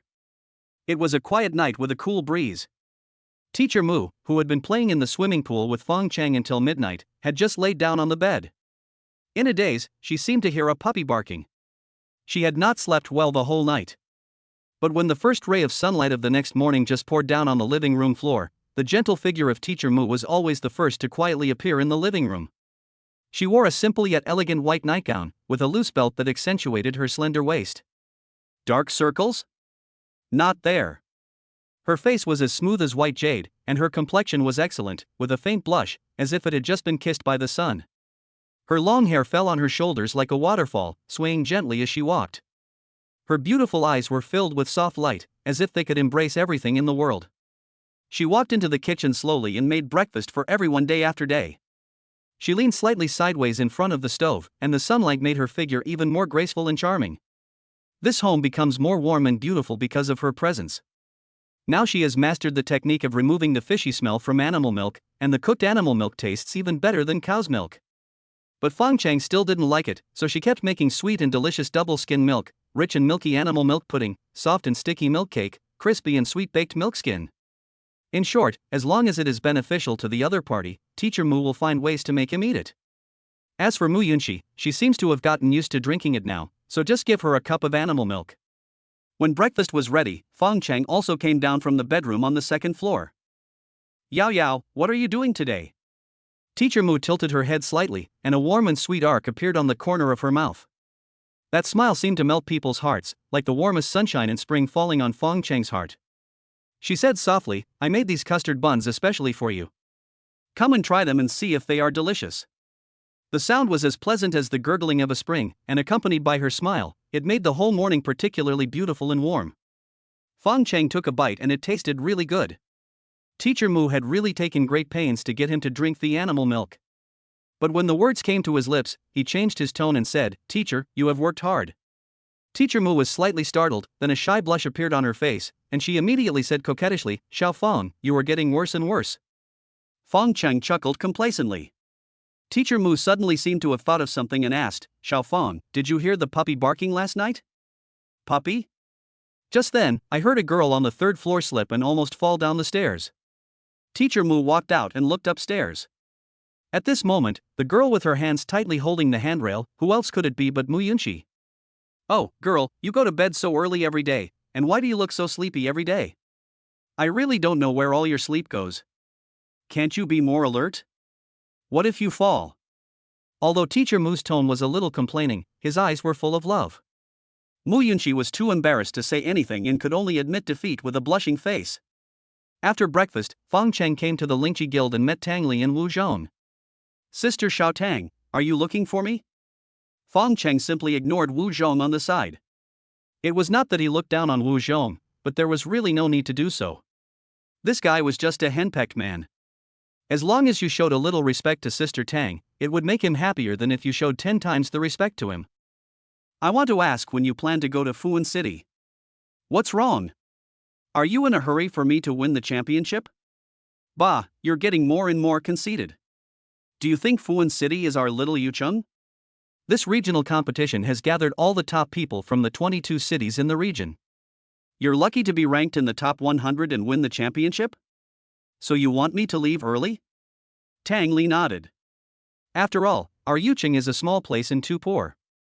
When I say poor, I don't mean poor in terms of money, but in terms of the fact that there are almost no high-level dungeons. Fong Cheng nodded. What Sister Tang said was right. Yucheng didn't have any high-level dungeons, let alone B-level dungeons. If you wanted to get crystals, you didn't know where to go. If you are lucky enough, you may encounter a wild boss of level B or above and get 1 or 2 fragments. But this is the real world, and wild bosses cannot be refreshed on the spot like in games. Therefore, things like beast soul crystals and supernatural crystals have to be imported or found in other cities. Therefore, whenever crystals appear on the market, they will be much more expensive than in other places. By the way, can you clear B-level dungeons now? It should be possible, I haven't tried it. Then you can go to Fuan City and try it now. There are quite a few B-level dungeons there, which you can grind to your heart's content. Is it me again? Hearing Fong Cheng's words, Tang Li glared at Wu Zhong angrily. It's all his fault. What's wrong with Brother Wo? Fong Cheng looked confused. The regional competition is only open to those who have placed in the city youth competition, and only the top 100 can participate. Let us not talk about these unhappy things anymore. I hope you can leave as soon as possible. Do you understand what I mean? Chapter 107, The Very Competent Big Sister Tang Li. Fong Cheng said, Sister Xiao Tang wants me to take advantage of the time before the competition to do more dungeons? Tang Li smiled slightly. You are really smart, both you and your beast mother have good talents, especially you. If you were not born in Yucheng, with your talent, your strength would be at least 4 or 5 times what it is now. You are not young anymore, it's time for you to go out and see the world. First, it can broaden your horizons and increase your experience. Second, it can help you obtain more resources and improve your strength. Our dragon kingdom is vast, and the world is even more vast. In this vast world, there are geniuses as numerous as stars, and you are not the only one. Even people of your age have already embarked on their journey early and set off. Don't be afraid of those who are ahead of you, don't let their footsteps disrupt your own rhythm, and firmly believe in your own abilities and potential.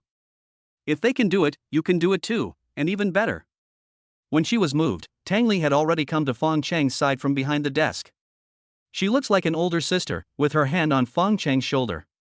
Her deep eyes are filled with doting for her younger brother and her understanding of life, which makes people unable to help but trust her.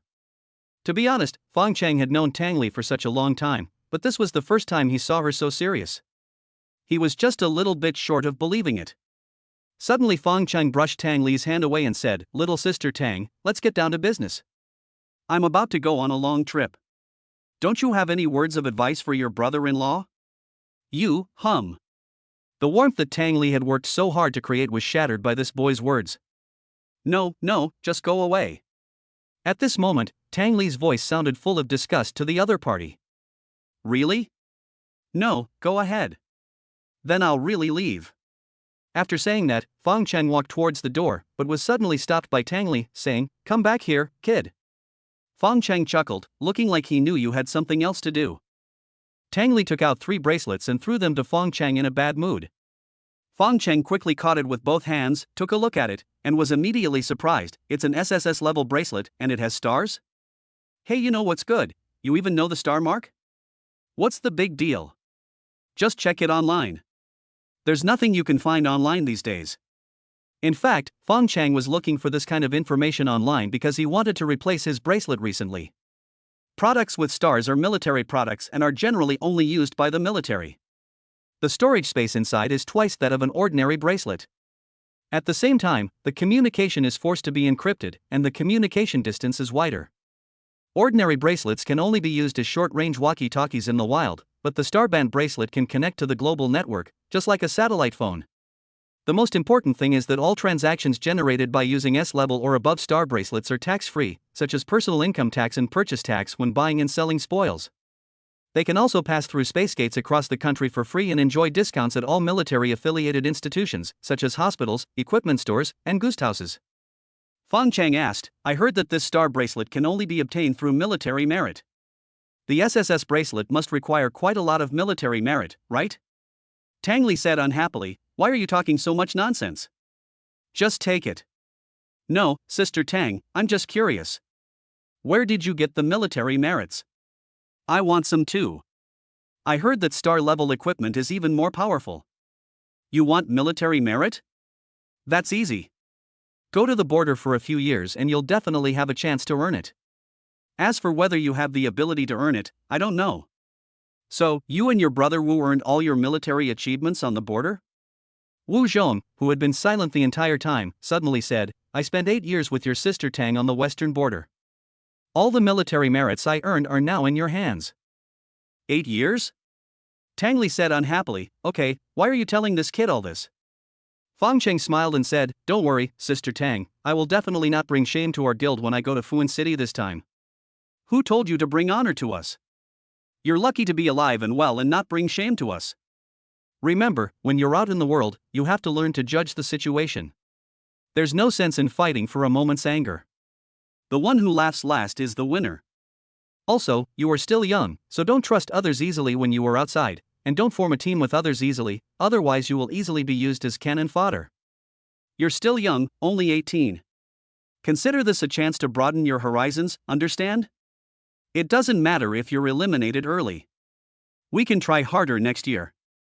The next day. Fong Cheng, is this Fuan City? As soon as the 3 of them came out of the space gate, Yunxi seemed to be shocked by the scene in front of her. Maybe it was because it was her first time traveling far away. Fong Cheng felt that this girl was making a fuss out of nothing. In Fong Cheng's eyes, Fuan City and Yucheng are similar. Whatever is available in Fuan City is basically also available in Yucheng. The difference is that there are more advanced dungeons in the wild, where you can go to brush crystals. Of course, there are also buildings left over from the previous era, which are used to show the rich history of this city. But in Fong Cheng's eyes, they are actually just some dilapidated buildings. He now has the bonus of wood and fire abilities, but he has not awakened the corresponding abilities, which always makes Fong Cheng feel a bit of a waste. If you want to awaken your superpowers, you must have superpowers crystals. At the same time, Yunxi and Teacher Mu also need Beast Soul crystals if they want to upgrade their skill levels. "Okay, I'll let you wander around tonight. Now let's find a place to stay." Yunxi nodded with a smile, and subconsciously wanted to hold Fong Cheng's hand, but found that his hand had been held by his mother. She had to raise her outstretched hand awkwardly and pretended to scratch her head.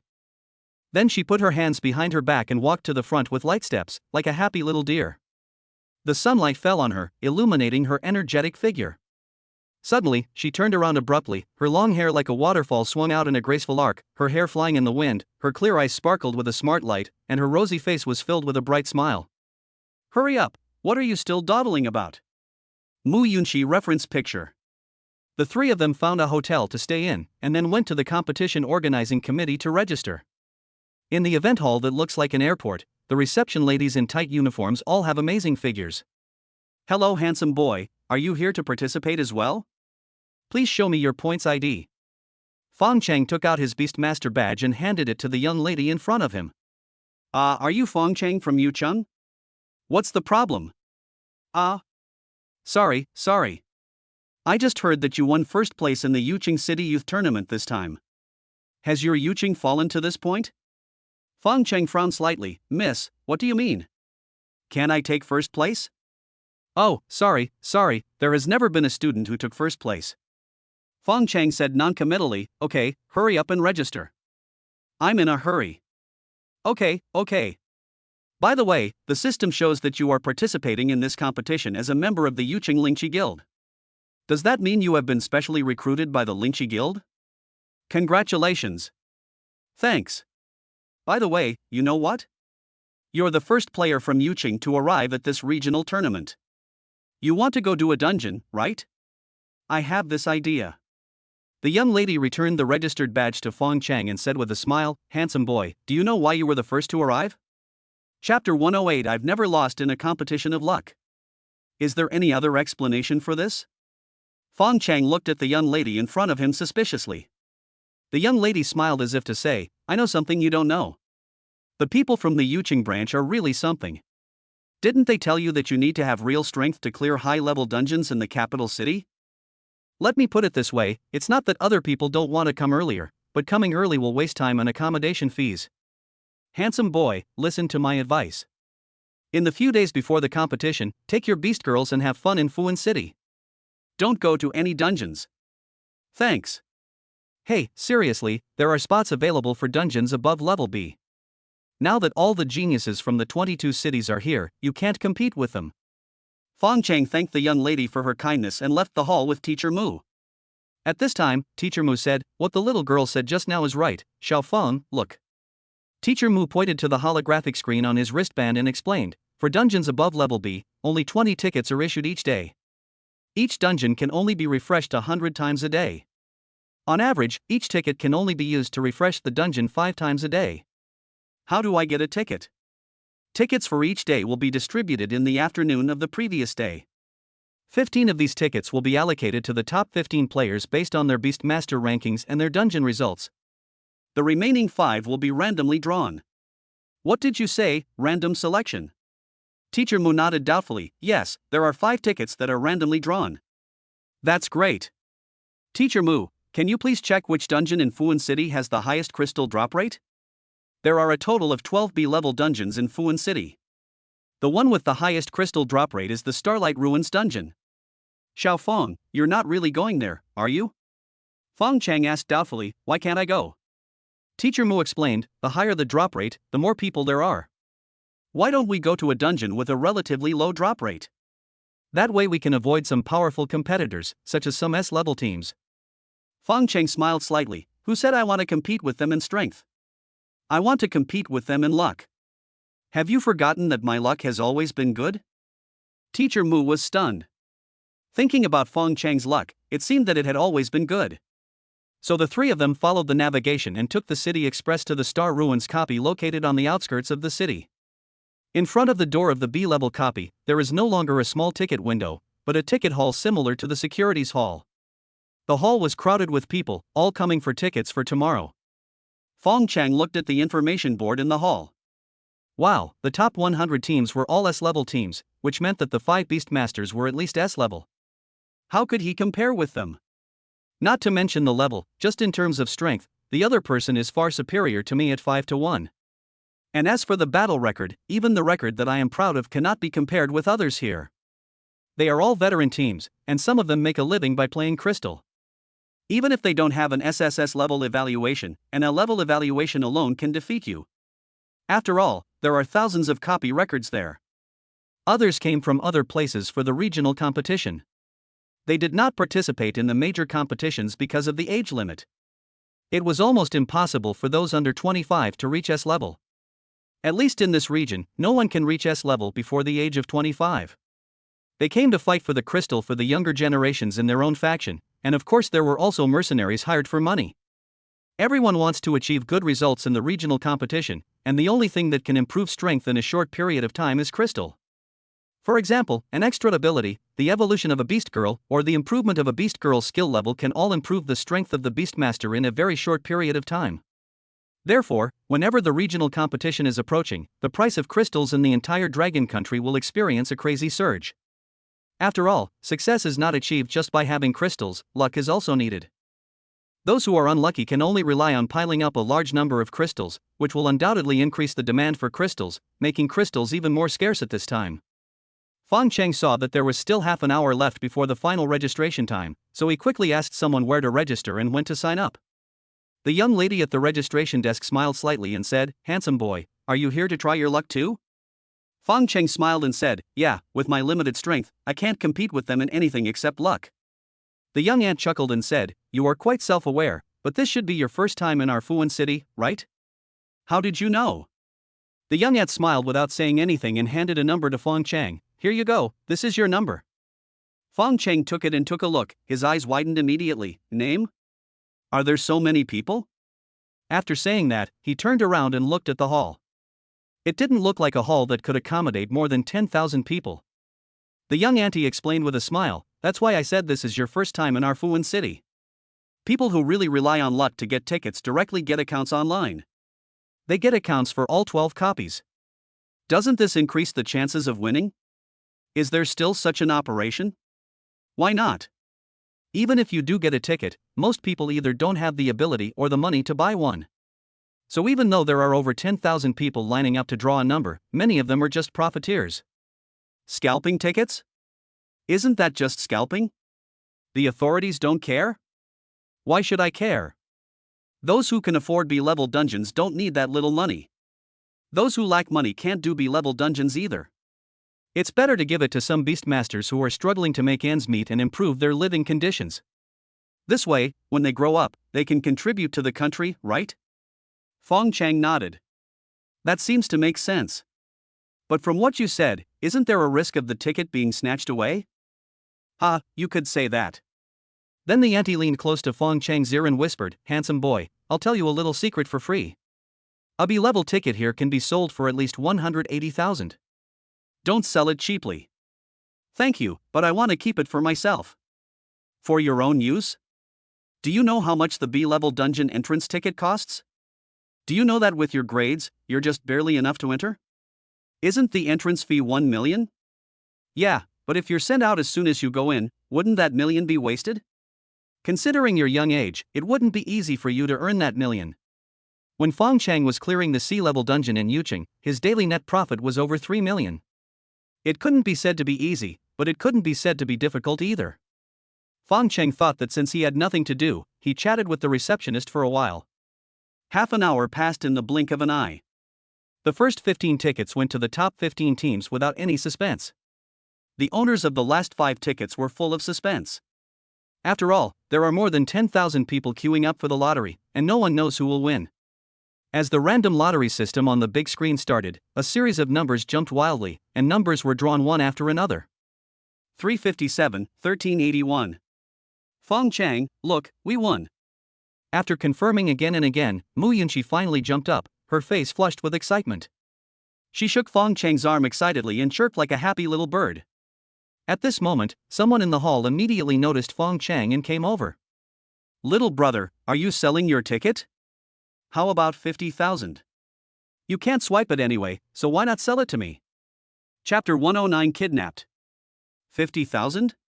Fong Cheng subconsciously glanced at the young ant at the counter. The young ant quickly winked at him, as if telling him to leave quickly and ignore these people. Fong Cheng's remembered that she had just said that the admission ticket here was sold for at least 180,000, but this guy wanted to buy it for 50,000.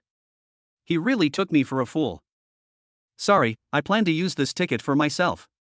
The man immediately said unhappily, "Why would you use it on yourself? Do you have the ability to do it? How about this? I'll increase your salary by another 10,000. 60,000 is the maximum. As soon as the man finished speaking, someone immediately stopped him. Little brother, sell me your ticket. I'll give you 100,000. Fong Cheng felt that these people looked at him as if he were an idiot, and of course he looked at them that way too. On the other side of the hall was Cui Jin from the Cui family in Fong Cheng. In Fong Cheng, he was a genius in everyone's eyes. He took second place in the first regional competition, and second place again in the second. He was second in every regional competition and was known as the eternal runner-up. He is already 25 years old. This year is his last time to participate in the regional competition. It is also his last chance to break away from the perennial second place and be proud of himself. How did you buy the tickets? Cui Jin asked his housekeeper anxiously. The housekeeper, Pan, frowned and said, Master, there are only 6 days left before the competition, and B-level tickets are becoming increasingly difficult to buy. I asked you if you bought it? You just have to answer whether I have it or not. He had experience in the regional competition and came to Fuan City a month in advance. He spent money to hire mercenaries to brush crystals and buy fragments. In short, he did everything he could to get crystals. Adding up all the bits and pieces during this period, I spent more than 100 million and got a total of 5 supernatural crystals and 3 beast soul crystals. His beast girl successfully upgraded her skills with 3 beast soul crystals, but his own wish to awaken another superpower has always been unfulfilled. Now the success rate has increased to 50%, and with another B-level supernatural crystal, he believes it will definitely succeed. And the 6th supernatural crystal is only 1 fragment away from success. But at this time there was no admission ticket. His mood at this time was exactly the same as when he made the last cut on Pink 60 and the system prompted that his gold coins were stolen. Butler Pan was no longer surprised, because his young master would suffer from this kind of rage disorder every time he participated in the regional competition. Because every time he would give himself another superpower to increase his chances of winning the championship and get rid of the perennial runner-up position. But in Butler Pan's opinion, it is martial arts that can truly unleash the power of superpowers. If you only think about awakening superpowers but don't practice martial arts to perfection, what is the use of having more superpowers? But Butler Pan didn't dare to persuade him. The last person who persuaded him in this way was the personal trainer hired by the master, but he ended up being sterilized by the trainer without anesthesia.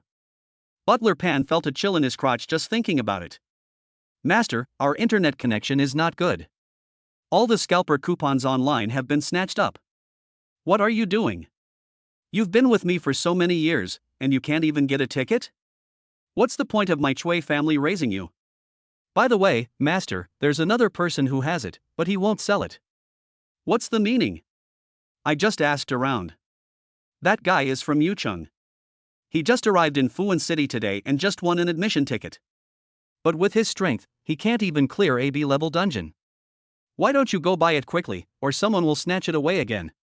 Master, it's not that I don't want to buy it, it's that guy simply doesn't want to buy it. He said he wants to keep it for himself. Master, do you think we should? Butler Pan whispered something in Cui Jin's ear, and Cui Jin was furious. Why don't you do it quickly? Do you really need to tell me again about this? Hurry up and don't let someone else snatch it away. Fong Cheng brought Mu Yunxi and teacher Mu to the station. Fong Cheng, I want to eat candy. Mu Yunxi pointed to the convenience store at the station. Fong Cheng took a look and said, if you want to eat, why don't you go buy it yourself? But I want to eat what you bought. Mu Yao frowned slightly, but a smile appeared on her lips as she said, how old are you? You still want candy? Mu Yunxi said unconvincingly, what does age have to do with this? Even if I'm 100 years old, I'm still just a child in front of you. Teacher Mu was speechless after hearing this. He immediately looked at Fong Cheng and said, Xiao Fong, why don't you go buy one for your child? Ha! Mu Yunxi was stunned. She looked at teacher Mu with anger and shame, as if silently protesting, Mom, can you even speak? I'm your child, not his. At this moment, a woman in the station suddenly shouted loudly, catch the thief, catch the thief. The sound was getting closer and closer, and in the blink of an eye it ran past the 3 of them. A man is running in front and a woman is chasing him from behind. When Mu Yunxi saw this, she subconsciously wanted to rush out to help, but was held back by Fong Cheng. She looked at Fong Cheng in confusion, why are you pulling me? Look, the thieves have run away. Fong Cheng smiled lightly, when you go out, aren't you afraid of being set up by a honey trap? What is a honey trap? Yunxi looked confused. She had never heard of this term. Fong Cheng pointed at the woman behind him and asked, "What do you think of her figure?" Yunxi looked at Fong Cheng suspiciously. "When did you become interested in that kind of big and strong woman?" Fong Cheng smiled and said, "Look at that man again. He's as skinny as a monkey, what's so good about him?" You're not trying to say that man is no match for that woman, are you? If that can be considered a flaw, then I really overestimate you. Fong Cheng laughed and said, "Haven't you noticed that neither of their clothes fits them? If it was a woman's clothes that didn't fit, it could be that she was just pretending to be young, but for both of them, that's just too much of a coincidence, isn't it?" What's this? The bus is coming soon. Just wait here quietly and don't meddle in other people's business. Stop interrupting me. I want some candy. Are you going to buy it for me? Okay, I'll buy it for you. Teacher Mu, please keep an eye on the child and don't let her run around. They turned a corner at the station entrance and both the thief and the woman stopped. Isn't that kid a student? Why didn't he come out with us? Isn't that too unjust? What should we do now? We can't really go to the station and rob it, right? There are surveillance cameras everywhere in the station. Wait a minute, look at that kid, is he about to come out? Fong Cheng was indeed walking towards the station entrance, but he turned and entered the convenience store inside the station. He's alone now, and the beast girl isn't with him. Do you want to take action? I mean, carry him out first and find a deserted place to rob him. Let's go and take a look. Fong Cheng had just bought Yunxi's favorite bear lollipops from the convenience store, and when he went out, he was sandwiched between two people, one on each side. Don't make any noise, or I'll kill you right now.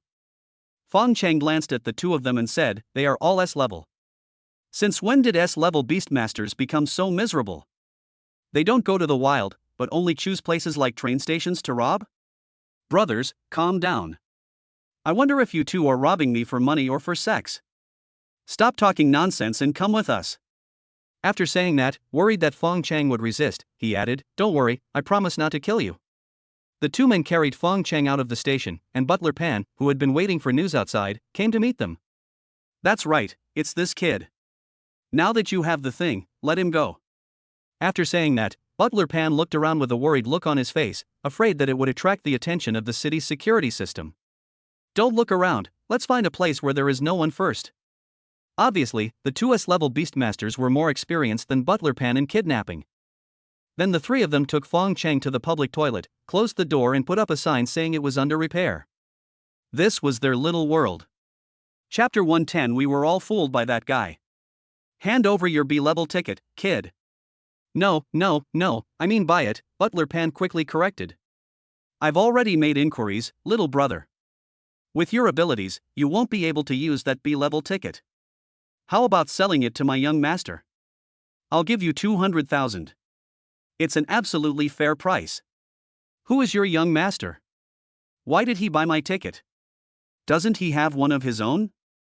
At this moment, the door of the public toilet was pushed open suddenly, and the sign that was originally standing at the door was also kicked in. I'm his young master, why are you talking so much nonsense? Just sell it when I tell you to. Hurry up, I'm in a hurry. Butler Pan was originally talking with Fong Cheng, with a calm expression on his face. But when he saw his young master suddenly appear, his face turned pale in an instant, and his eyes revealed unconcealable fear. He ran over almost without thinking, looking flustered and staggering a little. When he came to Cui Jin's side, he bent very low, with a flattering yet somewhat fearful smile on his face, and said anxiously, "Master, why are you here? I'm about to finish the discussion. Why don't you tell everyone outside? I'll be done here soon." His voice was trembling, and his hands were shaking unconsciously. He seemed to want to reach out and ask the young master to leave, but he didn't dare to, so he could only move his hands awkwardly at his side. One can tell at a glance that this young master of his family is not an easy person to deal with. Bullshit. Cui Jin held his head high, his face full of arrogance, his eyes squinting at Fong Cheng, a sneer of disdain hanging on the corner of his mouth. Kid, if you don't want to die, then quickly hand over your ticket to me, otherwise I'll chop you into pieces and flush them out of this toilet bit by bit. As he said this, his facial muscles twisted slightly and his eyes flashed with ferocity. It seemed that he had done this kind of murder and dismemberment many times. His arrogant attitude made it seem as if the whole world revolved around him, and anyone who dared to go against his will would be courting death. Fang Cheng glanced at the two S-level beastmasters beside him and said, "You should be the mercenaries he hired, right? How do you know?" "No, this is none of your business." Fang Cheng smiled softly, "Otherwise, why would two dignified S-level beastmasters follow such a loser and risk their lives? You're looking for death. Don't be impatient, brothers. Be gentle with your hands. I'm so small, won't you crush me to pieces if you use too much force?" Hearing this, the two mercenaries subconsciously let go of Fong Cheng. In the cities of Dragon Kingdom, no matter how brutal a criminal is, he only wants to make money, not kill people, unless you have someone above you. Fong Cheng continued, "How much does that piece of crap want to pay you?" "I'll pay double." Cui Jin couldn't help but get anxious when he heard this. He said with a dark face, "Don't listen to this poor guy. Do you think he has anything valuable on him? Even if we sell him, we can't raise 40 million. Originally it was 20 million.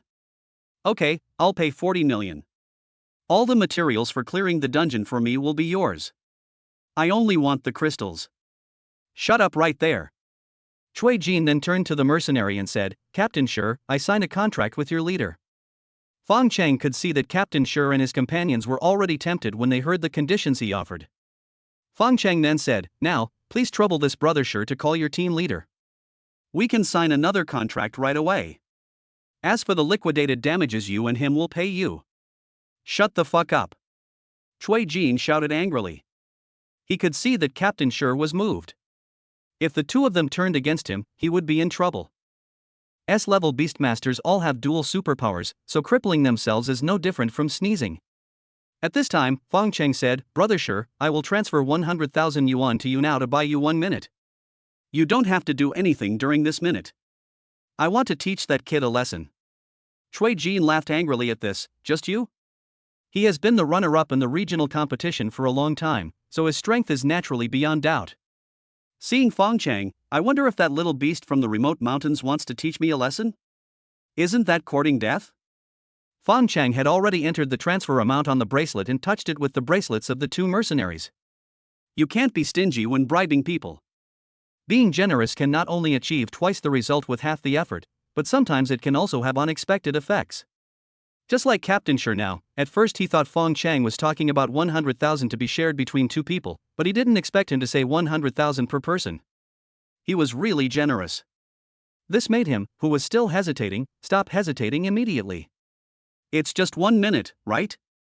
With the strength of this kid in front of him, he should not be able to hurt young Master Cui. As long as he is not beaten to death, it will not be considered a breach of contract. It is really easy to earn these 100,000.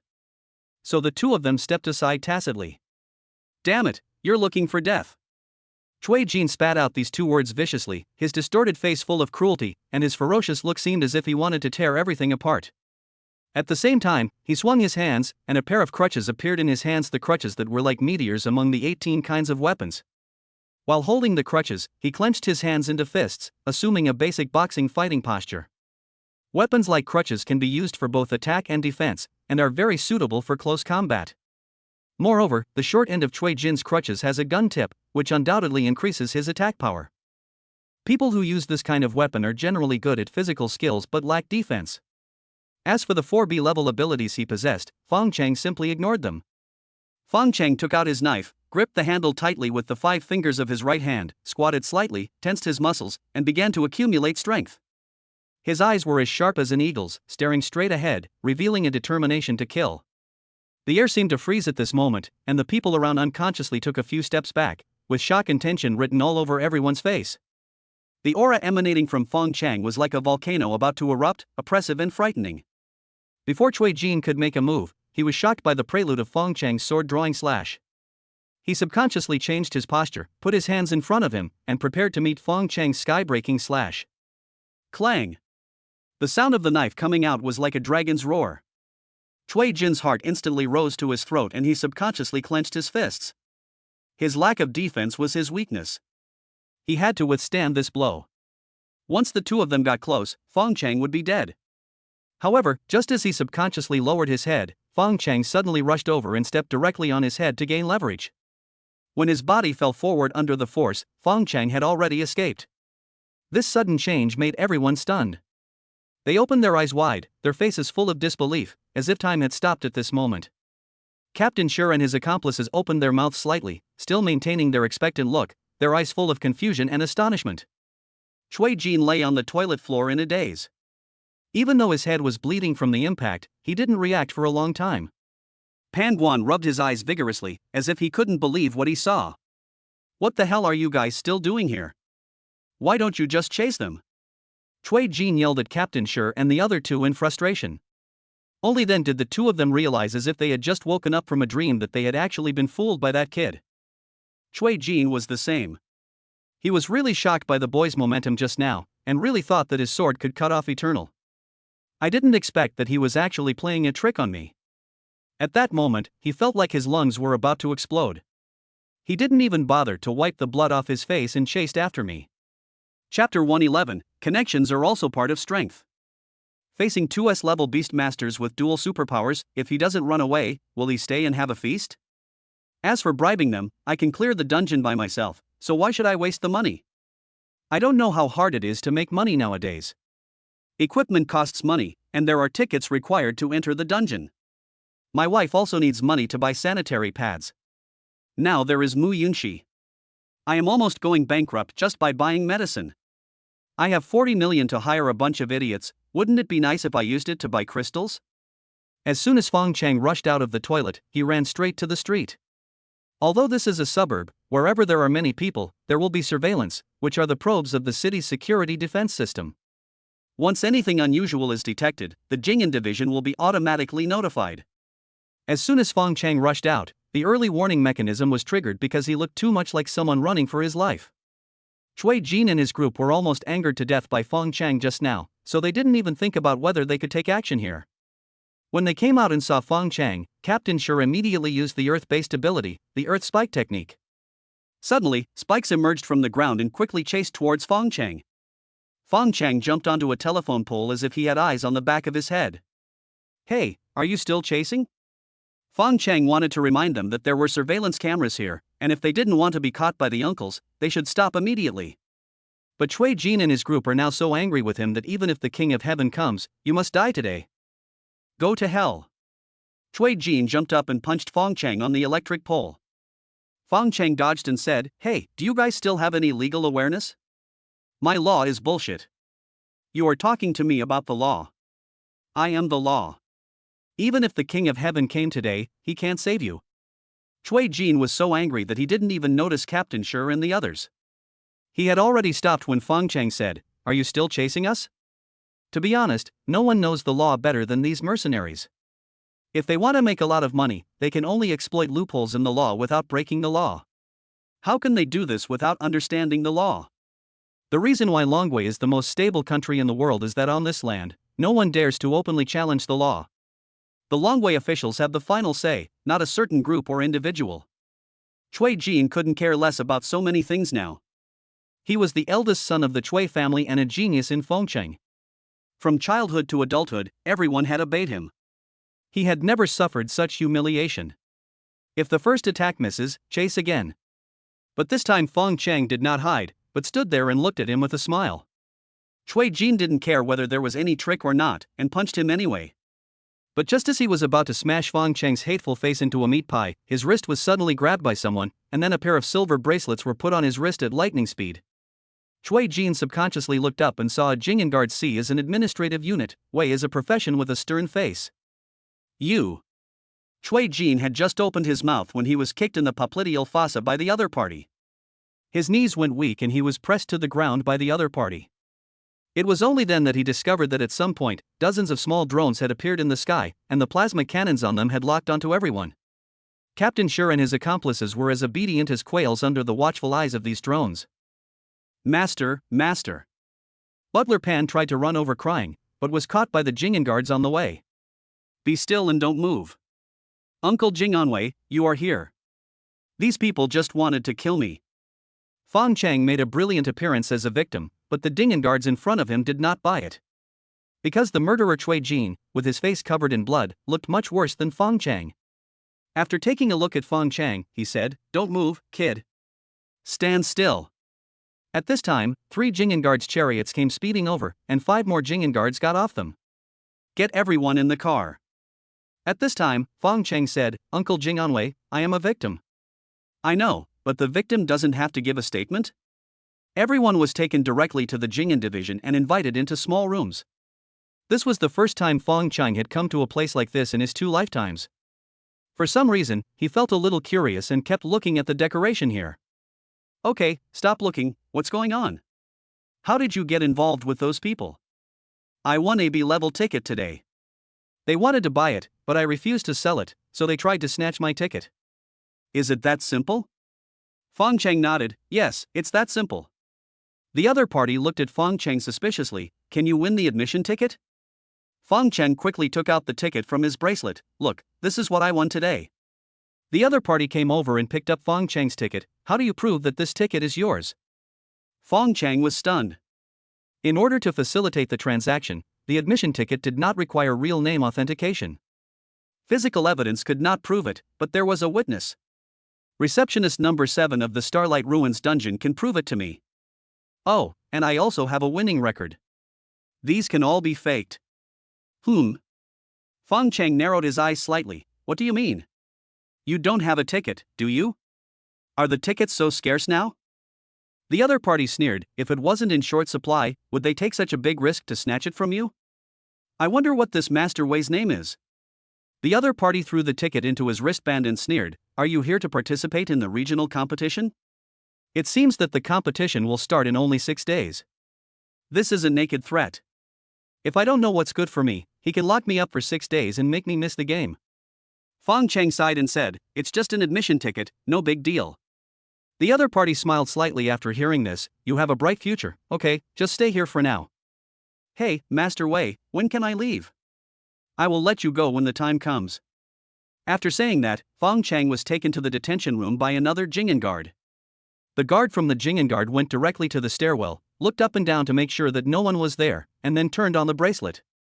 As the holographic display on the bracelet appeared, a bald man with a mustache appeared in the picture. Hello, team leader Inukai. Hello, Chang Wujuan, do you have something important to say? Why do you want to talk to me directly? Our district's number 1 target has arrived in Fuan City. So, Motzi and the others failed? It should be.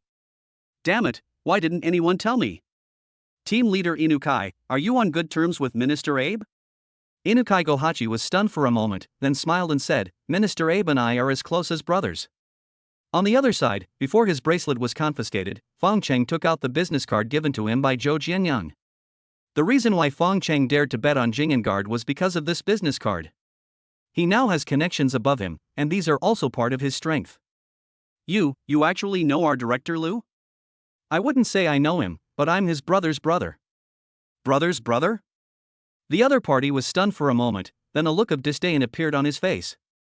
The corner of his mouth curled up, revealing a hint of sarcasm, you may not be a big man, but you speak so arrogantly. He is the brother of our director Liu's brother. Why don't you say you are his father? Why don't you believe it? If you don't believe me, return the bracelet to me and I'll call him right now. Chapter 112 Why is this bad boy so rude every time? Fong Cheng was dumbfounded. The other party hung up as soon as he saw that it was an unfamiliar number. Yo, brother's brother got hung up on by brother's brother? Come on, you're wasting my time. After saying this, the other party was about to confiscate Fong Cheng's bracelet. No, I'll fight another one. It's the same even if you beat up 100 more of them. It's just me who has a good temper. I'm listening to your nonsense here, but I'm not that easy to fool. Just one and I'll give it to you after I finish beating you. After saying that, Fong Cheng directly called Zhou Jianyang. As soon as the call was connected, the other party smiled and said, Brother Fong, how come you have time to think of calling me? Brother Zhou, are you kidding me? The business card you gave me doesn't work at all. Can't get through? Where are you now, brother? Why does your place look so familiar to me? Don't you look familiar? I'm in the Jing'an division of Fuan City. The regional competition is in 6 days, and I don't think I can participate. Wait a moment, I'll call that Lu Chong kid right away. After saying that, Fong Cheng returned the bracelet to Mr. Wei in front of him. However, the other party was not stupid. He could see clearly the video call between Fong Cheng and Zhou Jianyang just now. Although he didn't know Zhou Jianyang, his outfit, especially the star on his shoulder, was particularly eye-catching, even more eye-catching than the 3 flowers on their director's shoulders. You really know our director, Lu? I don't know him. Didn't I say that? I'm his brother's brother. How could I possibly know him? No, there must be some misunderstanding here. I'll go talk to Captain Chang right away. Please wait here for a moment. No, don't go to our office, go to our office. In the office, Chang Wu was sitting behind the desk, covering his thermos cup and chewing 1 or 2 tea leaves in his mouth. Well, didn't Xiao Lu tell you to take him to the detention room? Why did you bring him here? Little brother, please wait here for a moment. Xiao Lu first bowed to comfort Fong Cheng, then ran to Chang Wu in 2 steps and whispered a few words in his ear. Chang Wu was startled and looked at Xiao Lu in surprise. Are you sure? I'm not sure, but I think the director upstairs will be coming down soon. Before he could finish his words, Lu Chong came to the office. Chang Wu, did you guys just arrest someone named Fong Cheng? Director Lu, I'm here. Fong Cheng quickly stood up and greeted him. Lu Chong heard the sound and looked over. Isn't this just a child? That bastard Zhou Jianyang just kept calling me brother. I thought he was a middle-aged talent in his 40s or 50s, but he turned out to be a little brat. Are you Fong Cheng? The younger brother that old man Zhou Jianyang mentioned? I'm Fong Cheng. Actually, I was quite surprised to become friends with brother Zhou, regardless of age difference. Maybe he thought I wasn't too bad and was willing to give me some pointers. I'm really grateful for his kindness. You're just a flatterer. That old fellow only wants to be an official. What can he do to you? Tell me why you came in this time? How can Director Lu say that again? This is my first time in this precious place. As for why I came in, I've already explained this to Captain Chang. I drew a B-level ticket, but someone wanted to buy it and I refused to sell it, so they tried to snatch it away. The ticket is still with Captain Chang, so you can ask him if you don't believe me. Chang Wu was so frightened when he heard this that he quickly stood up and said, Director, there is indeed something going on. Really? Then why put this kid in the detention room? Reporting to the director, this little brother, his explanation is too simple. You can tell at a glance that he is a smooth talker. Moreover, this incident triggered the security mechanism, which is why we were sent out on this mission.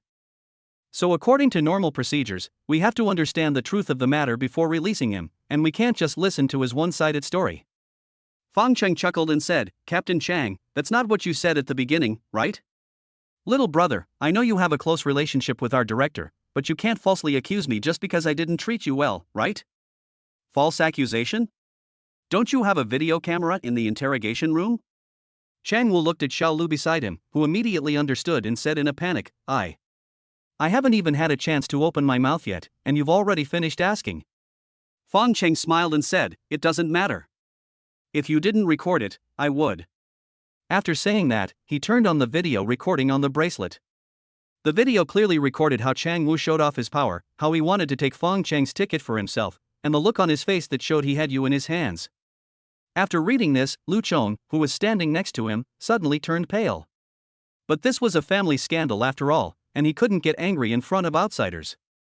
He could only say to Cheng Dao, I will definitely deal with this matter seriously, don't worry. But where did you get this SSS level merit bracelet? It's a gift from our president. President? Which guild is so generous? Spiritual Contract Guild. That brat Wu Zhong? Director, do you know our president? Of course I don't know him. Back then at Redstone Fort, he was a soldier under my command. At this point, Lu Chang's eyes flashed with emotion, and then he said unhappily, That guy is really generous. He even exchanged his life for military merit and used it to buy a bracelet for you. In exchange for your life? You don't know? I'm too lazy to explain it to you, but when he gave you the bracelet, he didn't tell you that with such a bracelet, you can enter all the dungeons in Dragon Country for free? Why are you still going to draw tickets? Fong Cheng was surprised. Can all dungeons in the country be free of charge? Nonsense, now you know how hard it is to get a bracelet like this, right? If I had known then, I wouldn't have made Sister Tang angry. She must have wanted to say something, but I interrupted her and she forgot. Okay, if you're okay, just get out of here. My ticket? Lu Chong looked at Chang Wu unhappily. The latter trembled and quickly ran over to return the ticket to Fong Cheng with both hands. Fong Cheng then added, "Oh, by the way, they robbed me of 200,000. They were those two mercenaries. One was named Sure, and I don't know the other's surname." Lu Chong frowned, but still waved to Xiao Lu and said, "Hey, take this kid with you." This time, Fong Cheng not only recovered the 200,000 yuan of hard-earned money, but also sold the admission ticket to Cui Jin for 200,000 yuan, saying that it is better to resolve a feud than to create one. However, this ticket is only valid for tomorrow, and I don't know if they still have time to swipe it. After all, it was robbery. If this crime is confirmed, I'm afraid I won't be able to get out unless I sit in jail and work on a sewing machine for decades. But it doesn't matter. As beast masters, they have long lifespans. For them, decades are just a blink of an eye. As Fang Cheng walked out of the gate of Jing'an Division, 2 gusts of fragrant wind blew over. "Xiao Feng, are you okay?" "Fong Cheng, what the hell are you doing? You scared me to death, do you know that?" Fong Cheng held Teacher Mu's hand and comforted her, "It's okay. Have you forgotten that we have people above us?" Seeing that Teacher Mu was puzzled, he handed Lu Chang's business card to Teacher Mu. Then, like a magic trick, he took out a bear lollipop and stuffed it into Mu Yunxi's mouth. The force was so great that her head suddenly jerked back. It could not be described as stuffing, it was like he was thrusting it in with force. Why is this guy always so rude? Mu Yunxi was about to get angry when she took it out and saw that it was a lollipop, her favorite teddy bear lollipop. This guy actually remembered that she liked teddy bear lollipops? Thinking of this, her heart couldn't help but warm up. When she came to her senses, Fong Cheng and her mother had already walked away. "Hey, Fong Cheng, wait for me." Chapter 113, Bad Boy, do you want to learn skills from your sister? Fong Cheng finally understood why it was impossible for people under the age of 25 to become S-level beast tamers. That is, the domestication value has almost doubled. The upgrade from C level to B level has reached a terrifying 800 points, while Mu Yunxi only has 70%. Just like sometimes feeding her some tonic food to improve her physical condition, the domestication value required for level 1 is about 1000 points.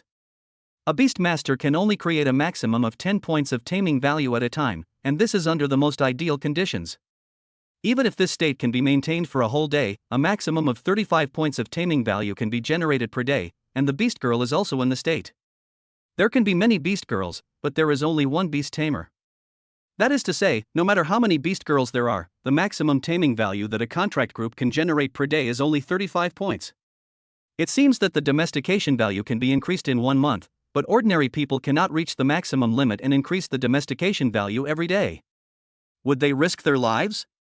So in this world, ordinary people will only brush 3 or 4 times a month, and stronger ones may brush 6 or 7 times. Any more than that will damage the foundation and the gain will not outweigh the loss. Fong Cheng used to wonder why all the beastmasters he knew only had one beast mother. Are they all gentlemen, and I am the only villain? Fong Cheng has always felt deeply guilty about this, but now he realizes that he was overthinking it. The other person had the intention but was unable to do anything about it. In this world, a beastmaster can have many women, but a beast girl will usually only choose one. Fong Cheng even suspected that the genetic drug that prevented beast girls from completely transforming into beasts was produced in this way. After all, when the people above want to solve a problem, the faster they solve it, the more likely they are to succeed. Of course, it is not ruled out that some people who know how to play like other people's beast girls, and even find beast tamers for their partners to help themselves save genetic medicine. Fong Cheng was fortunate that his first beast girl was Teacher Mu, because her existence made him stand out from the category of ordinary people. With powerful self-healing and recovery capabilities, there is no need to worry about damaging the foundation. She can also cheat. It doesn't matter whether she is in the right state or not. As long as she thinks about it, she can realize any wish she has. The only drawback is that the appetite becomes larger and larger to make up for the energy consumed by self-healing ability. He had just coaxed Teacher Mu to sleep, and then he quietly ran out to have a midnight snack. Self-heating hot pot is not only delicious but also has a strong smell, which can effectively cover up some odors on your body that you don't want Teacher Mu to smell. Mu Yunxi also secretly came out for a midnight snack like him. One was eating hot pot, while the other was secretly hiding under the table eating popsicles. Both of them seemed to be afraid of being discovered by Teacher Mu. The scene where Mu Yunxi was scolded by her mother for stealing spicy strips in the past seemed to be still vivid in her mind. Although adults don't allow children to eat spicy strips, there is no child who doesn't like to eat them. Mu Yunxi was like this in the past. No matter what her mother said, she just wanted to eat. Sometimes I don't finish my meal on the way home, so I hide outside the door to eat, and then come in after I'm done. This is often the most exciting time. I stare at the door, afraid that my mother will suddenly open it, but I keep eating. When it was almost dawn, Fong Cheng could finally go back to rest. He opened the door quietly, and the rich smell of hot pot filled his body. He tried not to make any noise, but he didn't expect to wake up Teacher Mu, who was sleeping. Teacher Mu slowly opened her sleepy eyes, and in her hazy vision, she saw Fong Cheng returning with the smell of hot pot all over his body. The aroma of hot pot instantly filled the room, mixed with the tranquility of the night. Fong Cheng looked at Teacher Mu, who was awakened by him, with an apologetic look on his face. There was still a trace of satisfaction from enjoying a delicious meal at the corner of his mouth, and the smell of hot pot on his body seemed to be telling of the lively midnight snack carnival he had just experienced. Teacher Mu looked at him, the corners of his mouth slightly raised. Although there was a hint of anger in his eyes, there was more tenderness and understanding. Going for a midnight snack again? Sorry to wake you. Dear, I'll go buy some animal milk tomorrow. I saw S-grade animal milk here, which is more nourishing. Yao, can't you buy something else? Like natural treasures or something. Teacher Mu smiled slightly, then lay down next to Fong Cheng. Although some of those materials have nourishing effects, they are all used to make potions. Medicine is 3/4 poisonous, and they can't be compared to animal milk to nourish people. Teacher Mu wanted to pull Fong Cheng aside to talk to him in private, but Fong Cheng fell asleep in the blink of an eye. She turned sideways and looked quietly at the lover beside her, her eyes gentle and focused. She stared at his face for a long time, her fingers gently stroked his eyebrows, gently brushed away the hair in front of his forehead, and her fingers stayed on his cheek for a moment, feeling his warmth. There is a gleam in the eyes, which is the endless love and attachment to the other person. Looking at Fong Cheng sleeping soundly, she felt a surge of self-blame in her heart. She thought that the reason why Fong Cheng was so tired was because she took advantage of her favor and forced him to make a contract with Xiaoxi. If it weren't for Xiaoxi's burden, he wouldn't be so tired. She sighed slightly, her eyes full of pity and pride. Then she snuggled up to Fong Cheng and rested her head on his shoulder, as if this could give him some comfort. The next day, Fong Cheng went to the B-level copy to try out the effect of the merit bracelet for free admission. It really worked. Not only did he not have to queue up for verification, but he also had a direct VIP channel. In the following time, Fong Cheng and the other two frantically cleared the dungeon. With the current strength of the three of them, the B-level copy is not difficult for them. They can clear it about 30 times a day, but in reality, it is good if they can clear it 10 times a day. Because the regional competition is approaching, many experts come to Fuan City to brush high-level dungeons. However, high-level dungeons can only be refreshed a maximum of 100 times a day. Fong Cheng and his two companions can brush them 10 times a day, which is already competing with those S-level teams. By the night of the regional competition, the fragments obtained were only enough to synthesize a beast soul crystal, which was used to upgrade Teacher Mu Zimu Lingguangzhan. Then he went to the Yunxi Guild in Fuan City and spent nearly 10 million to buy 6 fragments of supernatural crystals. Only then did he put together another supernatural crystal and successfully awaken the B-level fire supernatural power. As for the B-level star crystals used for upgrading, they were already enough for the three of them to reach B-level, but the taming value was still a little short. In fact, being able to reach the C-level beast tamer at the age of less than 19 is already an extraordinary talent. When Mu Yunxi learned that Fong Cheng had awakened his fire ability, she jumped over to him.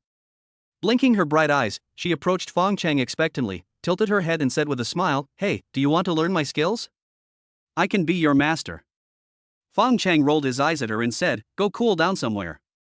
"Humph, you don't know what's good for you. You really don't want to learn? I don't have money to pay tuition. It's free." "Of course, it would be even better if you could buy me a bear lollipop." "Your current skills are too low. Let's wait until you awaken advanced skills." Mu Yunxi said unconvincingly, "Didn't I awaken the flame arrow recently? Isn't S level high enough?"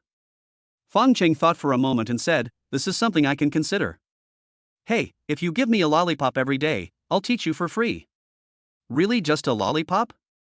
"Of course, when have I ever broken my word?" Fong Cheng immediately said to Teacher Mu, "Teacher Mu, you heard it too. You will have to testify for me when the time comes." "Well, I'll testify." Teacher Mu nodded with a smile, but a trace of disappointment flashed across his eyes. Why didn't Xiao Fong awaken the wood type ability this time?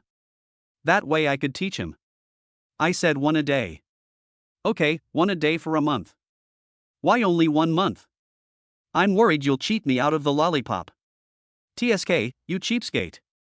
The regional competition opened as scheduled, and a total of 2,200 Beastmasters from 22 cities were sent into the competition venue through the Space Gate. Chapter 114. Oh my god. Can we still play like this? Today is the opening day of the Fuan City regional competition, and everyone is waiting in front of the live broadcast. This was the case with Gong Yu and Zhou Jianyang in the imperial capital, as well as Tang Li, Wu Zhong, and Yu Jianming in Yucheng. In addition, there is the entire slum area of Yucheng. Although many Beastmasters emerge from the slum area every year, Fong Cheng is definitely the most dazzling one in their hearts. Unfortunately, Fong Cheng was not very eye-catching after arriving in Fuan City, and there was not a single shot of him in the live broadcast. Everyone's expectations were in vain. As the space gate in the square opened, everyone was sent into the arena. After Fong Cheng and the other two entered the competition venue, they saw a deserted little village in front of them. In the open space in the center of the village, all the people standing there were from the Yucheng competition zone. Of course, no one knew Fong Cheng, but they knew Fong Cheng. Who didn't know the champion of the Yucheng City Youth Championship? But knowing him was just knowing him, and no one came up to say hello to him. Their current mental state is like that of a group of refugees, and they seem indifferent to everything. After the physical discomfort caused by the transmission disappeared, some people began to leave quietly, and instead of leaving the village, they went to find a house. Fong Cheng, are we going out hunting? Yunxi seemed to be unable to see anyone else, and there was only Fong Cheng in her eyes. What kind of hunting? You haven't figured out the rules of the tournament yet, have you? Oh, right. What are the rules of the tournament? Are they different from the city youth tournament? Fong Cheng rolled his eyes. Ask your mother. Huh, can't you just talk nicely? Teacher Mu shook his head helplessly. All right, you two always quarrel when you're together.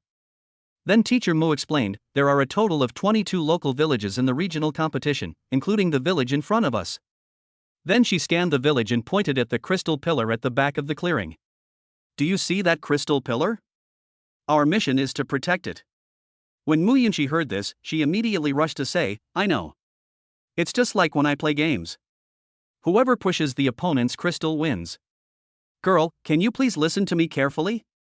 Destroying the crystal pillar only earns points for everyone in this village. The person whose crystal pillar is destroyed will not be eliminated directly. Let us put it this way, this is just a way to quickly gain points. Those who lose the crystal column still have a chance to turn defeat into victory. At the same time, hunting in the wild is also a way to obtain original points, and you can also obtain all city defense props. Do you see the high walls around the village? Now it's all empty, so we can go out into the wild to collect city defense items to strengthen our city defense. Mu Yunxi nodded. Doesn't that mean this is a competition that places more emphasis on teamwork? You could say that. Then look at the others. Do they look like they're here to compete? They look like they're waiting to die. Mu Yao didn't know how to respond and looked at Fong Cheng with an awkward expression. Fong Cheng didn't have any good ideas at the moment. This was the format of the competition, which forced everyone to be tied together.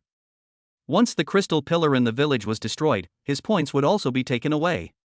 But looking at these people in front of him, just as Mu Yunxi said, this doesn't look like a competition at all, they are clearly here to die. But you can't just stand there like this. Fong Cheng thought about it and stood up and said to everyone, actually, we still have a chance to win. There's no need to act so desperate. Everyone was stunned for a moment, and then someone said disdainfully, you said there is a chance to win, but you haven't seen the strength of others. Let me tell you this, when we were led by the 3 major guilds, we couldn't even make it into the top 100. This time, the 3 major guilds have won. No, it's just you. How can we win? It would be better to wait here until the competition is over, when no one has any points, and we can avoid others attacking our village and avoid suffering any physical pain. Fong Cheng said, since you know me, you should trust me. I have the ability to lead you to victory. You have this ability? Are you trying to say that you once led a group of students to steal our points in the city youth competition? That was in Yucheng. Everyone's strength was actually about the same, and you had the advantage in numbers. But here, this advantage is gone. Everyone has the same number of people. How can you win? Moreover, they are not even a little bit stronger than us. At least 1/5 of them are at level B. Do you think we have a single level B? There is no way to convince someone, and even Bodhisattva cannot save the damned ghost. Fong Cheng sighed and turned to look at Teacher Mu. Teacher Mu, you just said that after the crystal explodes, you can still accumulate points, right? Mu Yunxi's eyes lit up, and she said happily, you want to destroy your own crystal? Mu Yao shook her head. Xiao Fong, I know what you're thinking, but it's useless. Even after the crystal pillar is broken, you can still accumulate points because the crystal pillar will refresh. Mu Yunxi sighed, how about we just your head? Fong Cheng said and walked towards the crystal column. Mu Yunxi was stunned for a moment and quickly followed. Didn't my mother say that even if you kill it, it will still respawn? Besides, we can't defend this village with just a few of us. No matter how many points we earn, we'll just be giving others a free ride. Fong Cheng didn't bother to pay attention to the girl and looked around the crystal column. This pillar doesn't seem to be very big. Fong Cheng, what do you want to do? Fong Cheng lowered his voice and said, I'm talking about this pillar. Can our bracelet fit on it? Mu Yunxi's face suddenly turned red because of excitement. Xiao Fong, is it a foul if we do this? Teacher Mu was a little worried. Are there any rules against doing this? Teacher Mu thought for a moment and said, it seems that this really doesn't exist. That's it, as long as it's not prohibited by law, you can do it. After saying that, Fong Cheng stretched out his hand and pressed on the crystal pillar, and thought to himself, collect. Suddenly, the crystal magic in front of him disappeared. Mu Yunxi immediately said excitedly, oh, it really works. The bracelet Sister Tang gave me is also large enough. Ordinary SSS level bracelets really can't fit it. Not only Fong Cheng thought so, but the people from the competition organizing committee also thought so. It was impossible for anyone to move such a large crystal column, so they felt that it was redundant to write in the rules that the crystal column could not be moved. Fong Cheng waited for a while and was relieved when he saw no new crystal pillars refreshed. Turning around to look at the people around him, they were all stunned, as if they were shocked by his amazing operation. I'll ask you again, are you willing to follow me? Everyone was awakened at this, but they still looked like if you think you can do it, then go ahead and do it yourself. Those who needed to find a room went to find a room, and those who were bored sat under the shade of the tree and chatted. Looking around, they all looked like dead pigs that were not afraid of boiling water. Fong Cheng no longer insisted. Since you don't want to follow me, then you can just wait to be beaten to death. Once Fong Cheng leaves, the points of this village cannot be zero. When other people come to grab points, they will find that the crystal pillar of this village is gone. You can imagine what will happen to these people then. Chapter 115 When a wife educates her children, a man must give her face. Fong Cheng, are we really leaving like this? Mu Yunxi bit her lower lip tightly, still feeling a little unwilling. In her opinion, if these people were willing to work with Fong Cheng's ability, he couldn't guarantee that everyone would get first place, but he would definitely have no problem getting everyone into the top 100. Fong Cheng smiled slightly and reached out to smooth out the wrinkles between her brows caused by frowning. Don't worry, you can see that we put the crystal column in the bracelet and carry it with us. Without a signal that triggers the crystal column to break or the points to be cleared, it cannot trigger the system's refresh mechanism. That way, when we come back next time, they will definitely change their minds. Mu Yunxi's face first showed a hint of doubt, and then gradually blossomed into an extremely brilliant smile. That smile was as bright and beautiful as a blooming spring flower.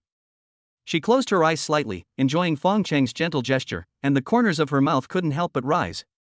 She didn't understand what Fong Cheng was saying, but simply enjoyed Fong Cheng rubbing her forehead, this intimate little gesture. Really? Mu Yunxi's eyes were filled with Fong Cheng's shadow. Of course. Fong Cheng said confidently, within 3 days they will definitely beg us to come back. At this time, Teacher Mu suddenly said, I understand. They are playing badly now because they have no motivation.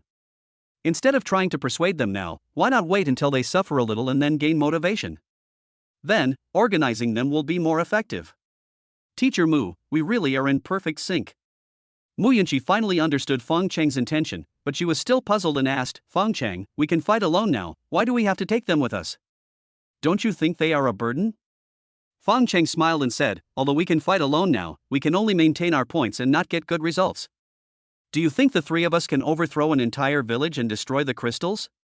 Mu Yunxi shook her head. After all, this was a competition, not a battlefield.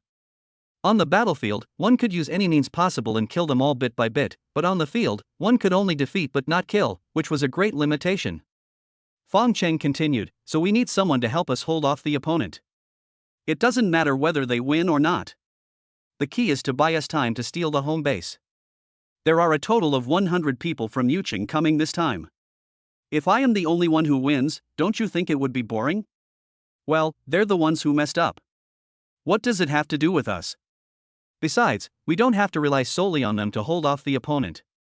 Don't the people from other villages go and grab the points themselves? Once they leave, we can still take action.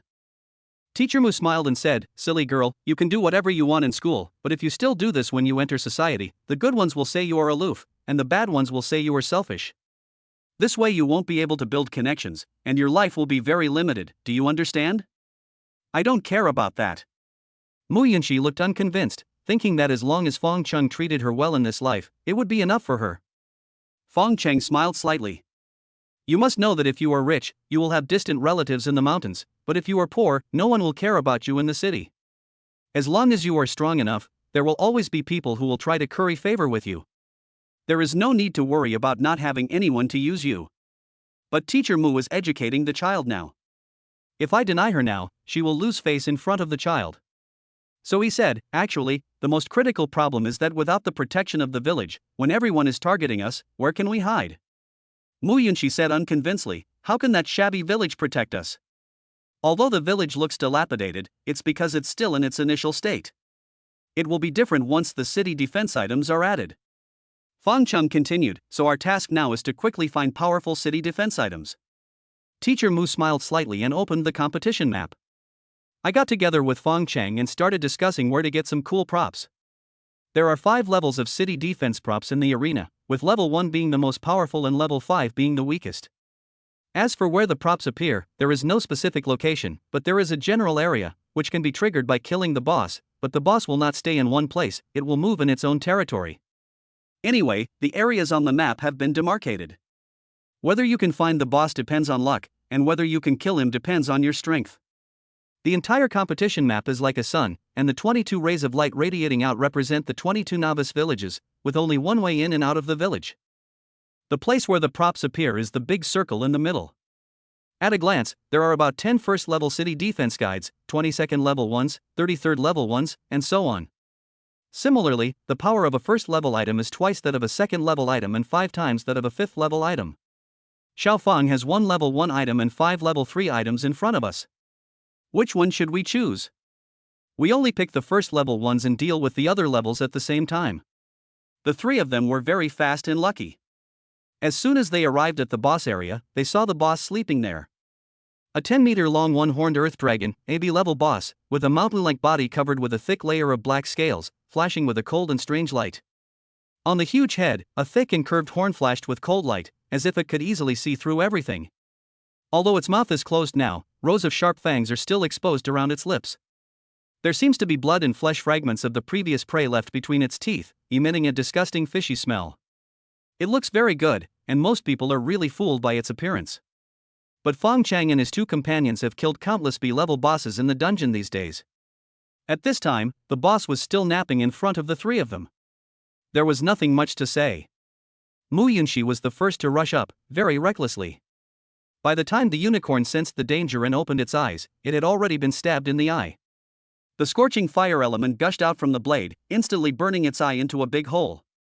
The unicorn earth dragon stood up and screamed, and the next moment it was tied up like a dumpling by the thorn vines that broke out of the ground. Yunxi kept dodging around the unicorn earth dragon, because her weapon could not break the scales of this guy. After all, he was a boss, so she could only find a soft place to cut.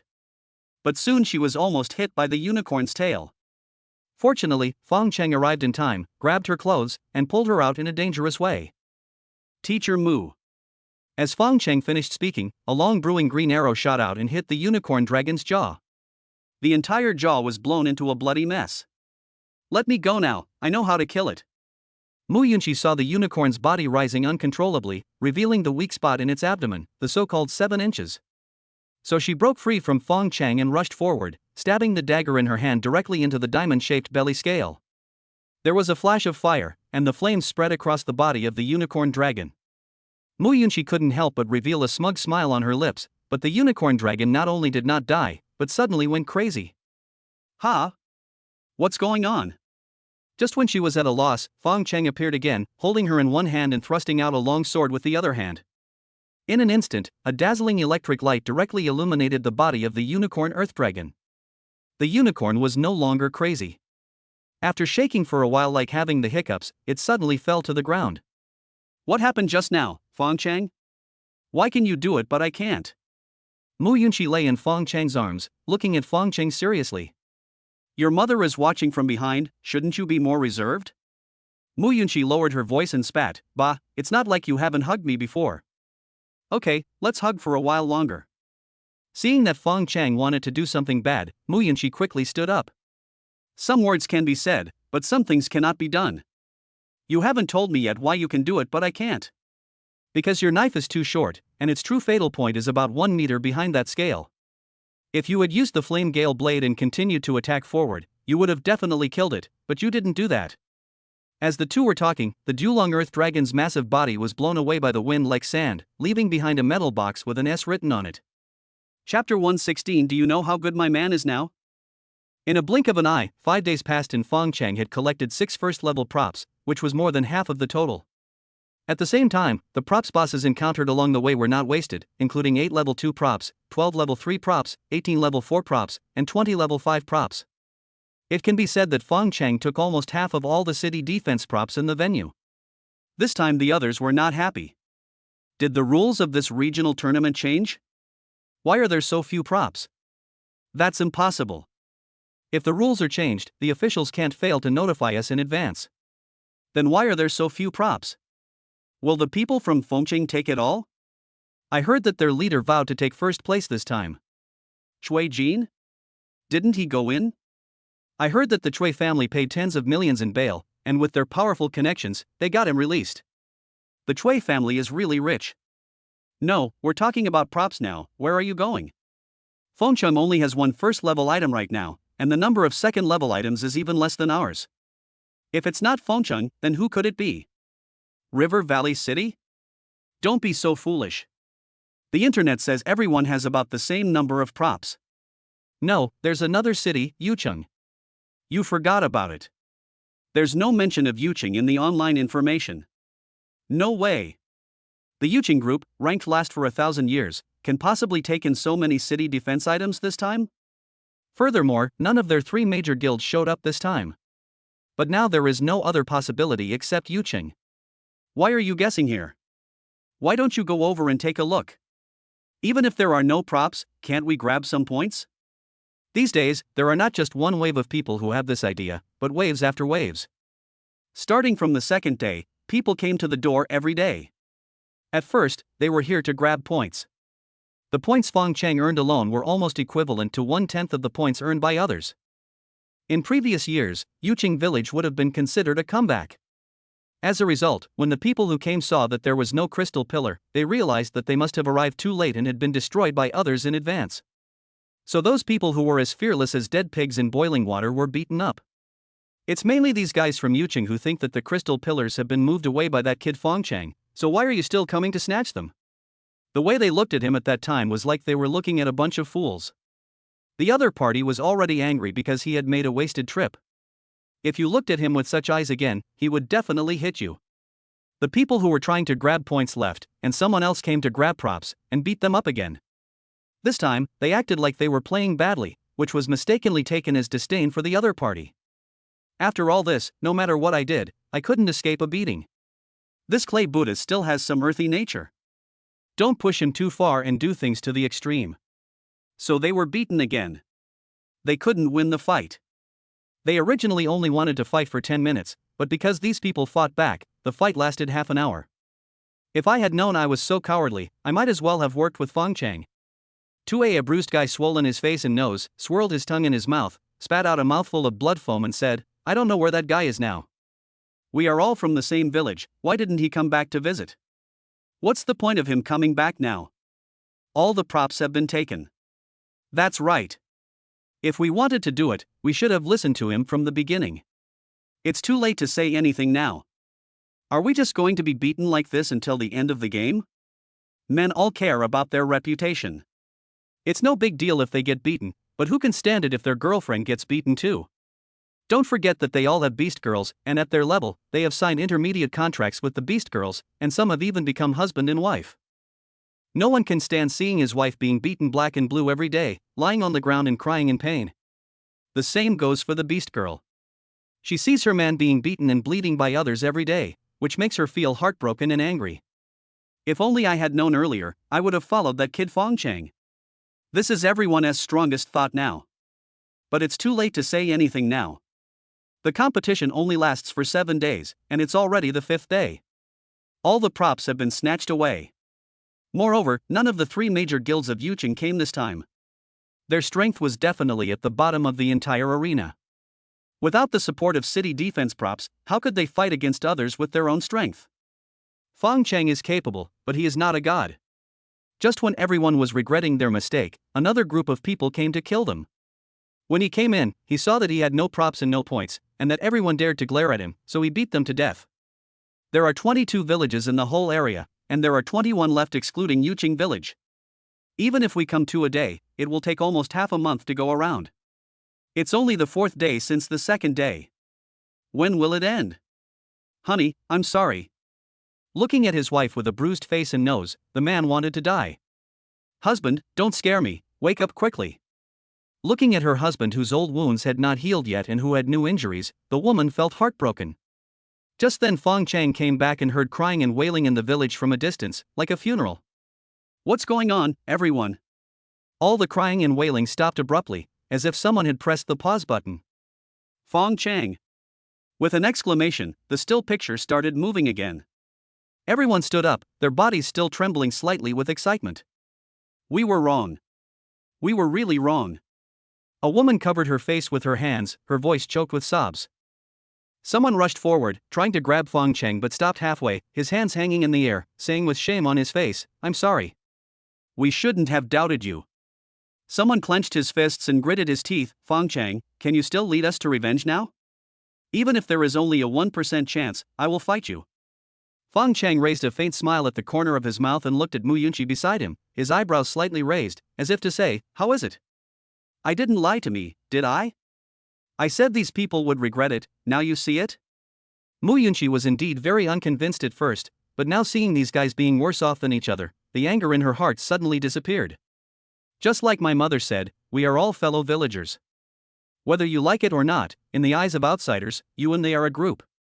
If they get beaten up and bloody, they will also be ashamed. But she was unwilling to accept it, so she continued, what did you all say when Fong Cheng asked you to work with him? You're already regretting it after just a few days? This slap in the face is too quick, isn't it? It's true that this is a slap in the face, but it's better to be slapped in the face than to be beaten. These days, those bastards always beat me up for at least half an hour every time they come. Counting the number of people in these 21 villages, we haven't even reached half of them. Who the hell can stand this kind of fighting? We know our mistakes. Fong Cheng, if you have the ability, please help us.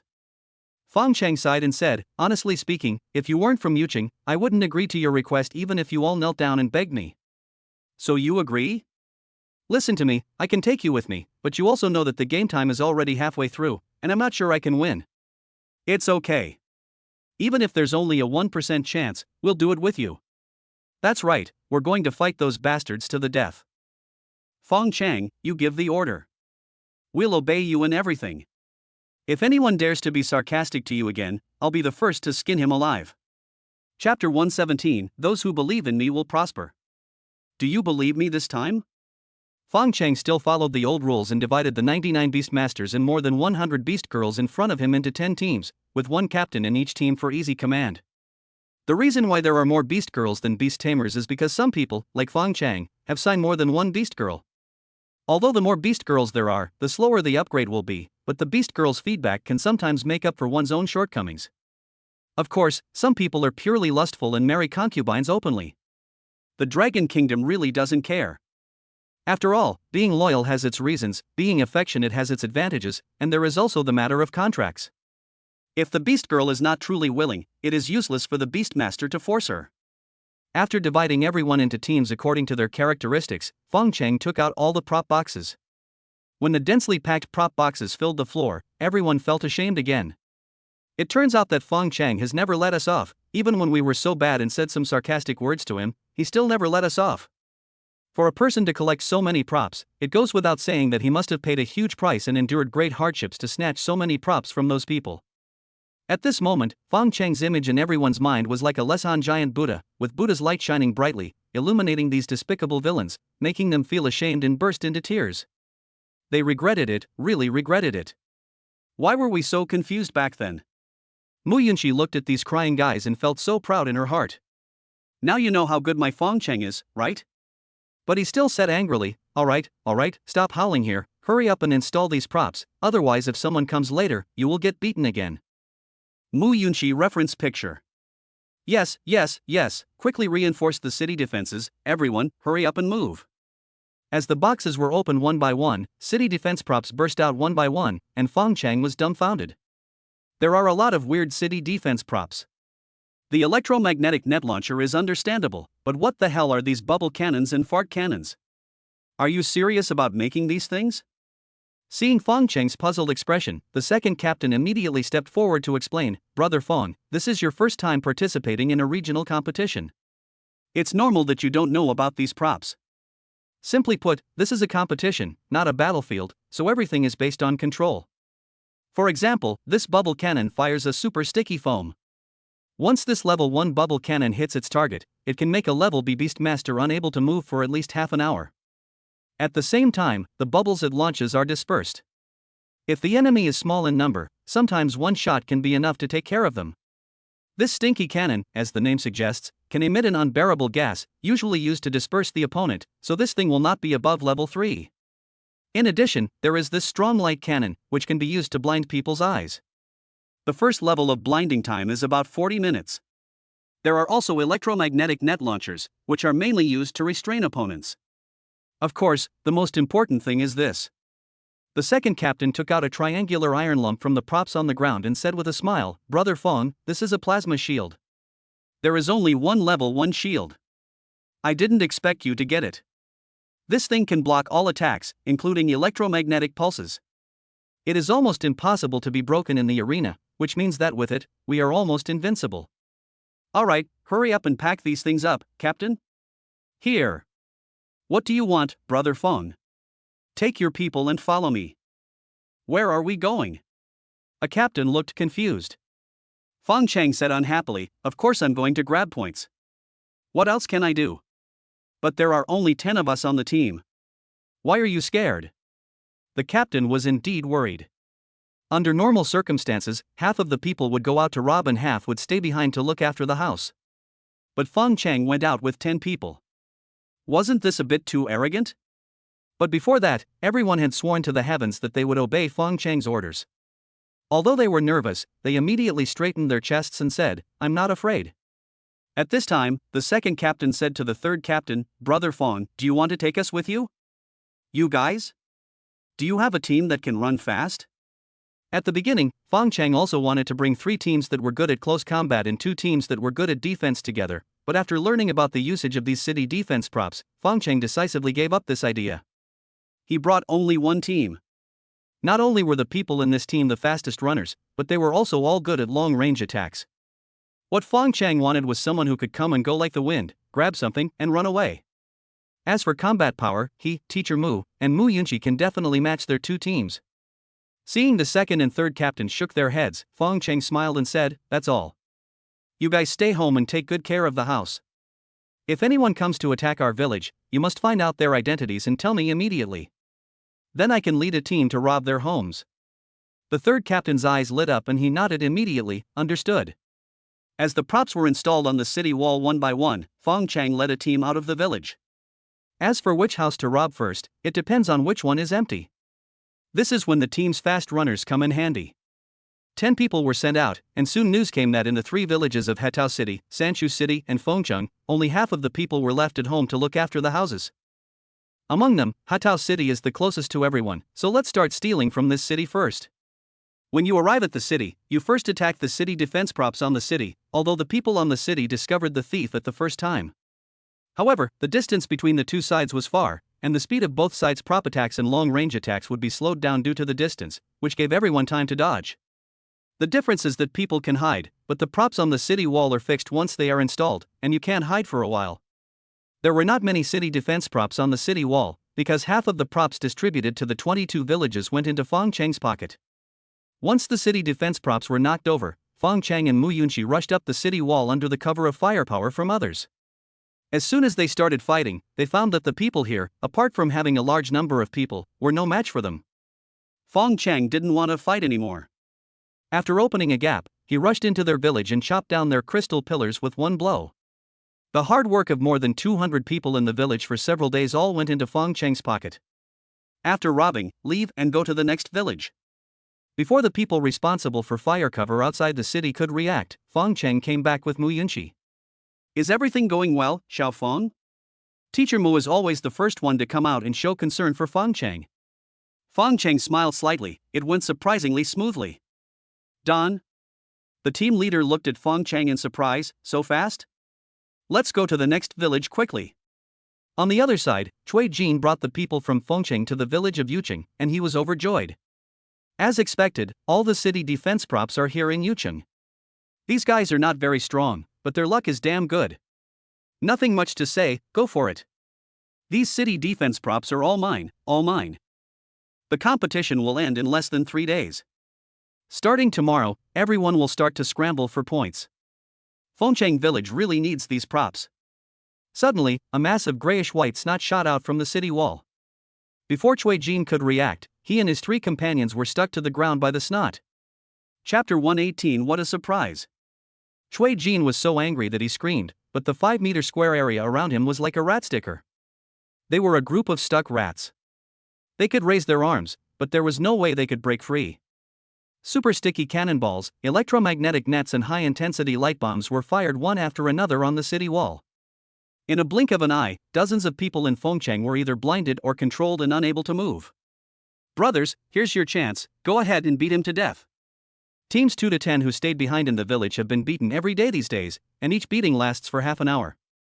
They have been holding a lot of anger in their hearts for a long time. Now that the Fong Cheng team outside the village is unable to move, it is a good opportunity for them to strike a blow. On the other side, Fong Cheng had just finished robbing Fong Cheng when he received a report from the captain of the second team that the first batch of Fong Cheng team headquarters had arrived in the village. What's wrong, Fong Cheng? Fong Cheng turned off the communication screen on his bracelet and said with a smile, "It's okay, let's continue grabbing." Which one is the next one? Brother Fong is from Blackwater City. At the end of the day, Fong Cheng captured 10 cities in a row, and Yucheng's points soared. The competition system will automatically allocate prizes based on individual strength and contribution value. 30% of all the points snatched went into Fong Cheng's pocket alone, and he instantly jumped from outside the top 1,000 to first in the entire district. As for the other people in Yucheng, those guarding the village were ranked outside the top 300, while Fong Cheng's team of 10 people were ranked within the top 100. At this moment, the entire competition area was in an uproar. No way. Yucheng actually ranked 3rd in the group this time, and the guy named Fong Cheng actually ranked 1st in the individual competition. Damn. Big brother Fong Cheng's points are nearly 1/3 higher than yours. Has this world gone crazy? Yucheng's 1,000-year-old youngest actually made it into the top 3 this time. Yuchun Lingqi Guild. Although Tang Li knew that Fong Cheng's ranking was not high enough and there would be no footage of him in the live broadcast of the competition, she still watched the live broadcast of the competition for a while every day without fail. I always hope to see that boy suddenly. She was watching a live broadcast today and was already bored when she suddenly screamed.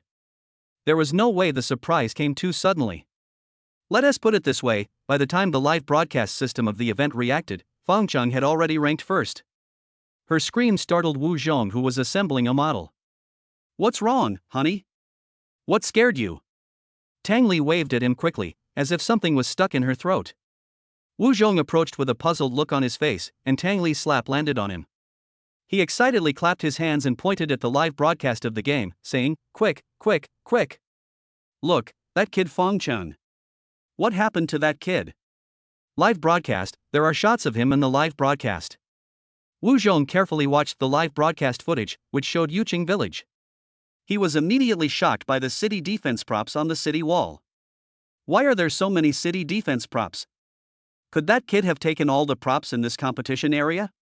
What props are you looking at? Look at Fong Cheng. Tang Li said unhappily. Look carefully, that boy is nowhere to be found. Really? How could that be? If you don't believe me, see for yourself. After saying that, he saw his wife, who was still searching. Wu Zhong sighed and said, just look at the rankings. Huh? Yes, you're right. Look at the rankings. When I clicked on the ranking, Fong Cheng was the first one. Oh my god, that guy actually got first place. Wasn't he last yesterday? Wu Zhong's eyes nearly popped out of his head, but Tang Li looked smug. That guy is never like this. He plays soy sauce in the early stages and only exerts his strength at the last moment. Oh, you used to call this what it is? Plan before you act, accumulate strength and then explode? Yes, that kid never disappoints. It's only the 5th day, so whether we can take first place in the end is still uncertain. When Tang Li was excited, Wu Zhong, the blind guy, poured a basin of cold water on her, which immediately turned Tang Li into a tigress. Get out! He raised his foot and kicked Wu Zhong out. Yu Jianming in the city lord's mansion was staring at the live broadcast screen and laughing foolishly. What is the most important thing for a city's leader? Of course it is the political achievements. Jiyu City in the district went from being at the bottom of the list every year to suddenly being in the top 3, and even a kid suddenly ranked first. This is the political achievement, and it is the result of good education.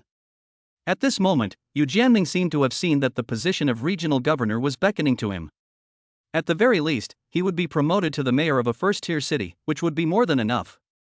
His silly smile left the female secretary who came in to make him tea bewildered. What happened to our Lord City Lord? Why was he suddenly laughing like an idiot? Yang Shang and Lu Kuan from the Xinqi and Xuanguan guilds had originally firmly believed that after Fang Cheng squeezed out their 2 major guilds in the city youth competition, Yuqing would definitely make a fool of itself in this regional competition. However, what I never expected was that they actually gave you the 3rd place in the group. This is an achievement that Yuqing has never even dreamed of since the regional competition. At this moment, Yang Shang's eyes were as big as copper bells, his eyeballs seemed to be popping out, his mouth was wide open, almost enough to fit a toilet, his face was full of astonishment and disbelief like a distorted portrait. Lu Kuan's eyebrows were raised high, almost reaching his hairline, his face was tightly bound, and he looked as if he had seen a ghost. His facial features were distorted by shock. Gongyu, who had been watching Fong Cheng every day in the imperial capital, now had a calm expression on her face, but her eyes widened in shock, with an unbelievable light flashing in her eyes, as if she had seen the most incredible miracle in the world. In regional competitions like this, Yuqing's team performance always ranks last, earning them the nickname, the last one in 1,000 years. But as soon as that kid came, he directly made it into the top 3. But soon, Gongyu's surprised look was replaced by a sweet smile, which was as bright and warm as a blooming spring flower, spreading from the corners of her mouth to the bottom of her eyes. Her heart felt as sweet as if it were filled with honey, and a sincere joy and pride surged in her heart. She thought to herself that she had not misjudged this boy. He was so outstanding and excellent. Zhou Jianyang, who was also in the Jing'an division, suddenly seems to have become dozens of years younger. He is radiant and proud. He shamelessly acknowledges a brother when he is old. This brother is really reliable. God has been very kind to me. It seems that it will be difficult for me not to become successful in the future. After thinking about it, he subconsciously looked towards the position of the director, and then quickly shook his head. I had just become the action coordination captain in but wasn't even warm yet, but I was thinking about becoming the director. Am I crazy? But when he thought of Fong Cheng, he still felt happy. In the arena, when Cui Jin, with a bruised face and nose, finally waited for the sticky foam to wear off and got up from the ground, a brother suddenly shouted, "Young Master Cui, something bad has happened. It seems our house has been robbed." What? Frightened, Cui Jin quickly opened his bracelet to check his points. The result was a huge 0 in front of him. At this moment, he suddenly felt short of breath and dizzy. His eyes went black and he fainted. When I woke up again, I was back in Fong Cheng village. Who did it? Cui Jin sat up suddenly as if he had gone crazy, startling everyone in the room. It's Yuqing village. The person who was speaking was afraid that he wouldn't believe it, so he opened the leaderboard for him. Now Yuqing village was ranked 3rd as a group, and Fong Cheng was ranked 1st individually. Fong Cheng? Fong Cheng. Cui Jin remembered the boy who almost forced him to step on the sewing machine. If his family was not rich and well connected, he would be singing Tears Behind Bars right now. Mr. Cui, do you know this guy? Cui Jin was embarrassed to say that he knew Fong Cheng because he was almost killed by Fong Cheng during their first fight. Has our crystal column been refreshed? Oh, it's been refreshed. Then what are you still doing here? Hurry up and grab the points, or you'll run out of time. Mr. Cui, why don't we unite with those who were robbed and go to Yuching to rob them? After all, our points were all taken away by them. Chapter 119. No way, you want to seize the Eternal Overlord. How many people were robbed by them? Not many, only 10. There are a total of 22 villages, and he robbed 10 of them. No wonder he got so many points. But Cui Jin was hesitant. Yuching had a lot of points, but not the most. Moreover, he had to join forces with others to snatch the points. Even if he succeeded, he would just be back to square one and would not get first place. Which company has the highest total points now? Shantao City, Master Cui, you are not planning to attack them, are you? Hilltop City has consistently won the regional championship and is both a team and individual champion. To be honest, Cui Jin did have this idea. He came here just to be the first, but the strength of Shanting City was there, which made him feel guilty. After much deliberation, he finally said, we'll first join forces with the 11 families that were robbed to rob Yucheng. If we succeed, we can then go and rob Shanding. What do you think? Everyone's eyes lit up. This was a good idea. The Hilltop City has accumulated power for a long time and no one dares to provoke it under normal circumstances. However, once a victory is won, people's morale will inevitably swell. At this time, if you instigate others to attack the Hilltop City, there will definitely be people who respond. As soon as Fang Cheng's invitation message went out, servants gathered in large numbers, because everyone was robbed and they were all holding their breath. An hour later, everyone gathered in Yuching village, vowing to take back the opportunity that had been snatched away from them.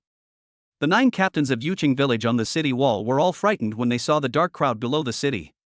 Have we gotten into trouble this time? What are you still doing here? Hurry up and ask Brother Fong what to do. Yes, Brother Fong is resourceful and will definitely find a way.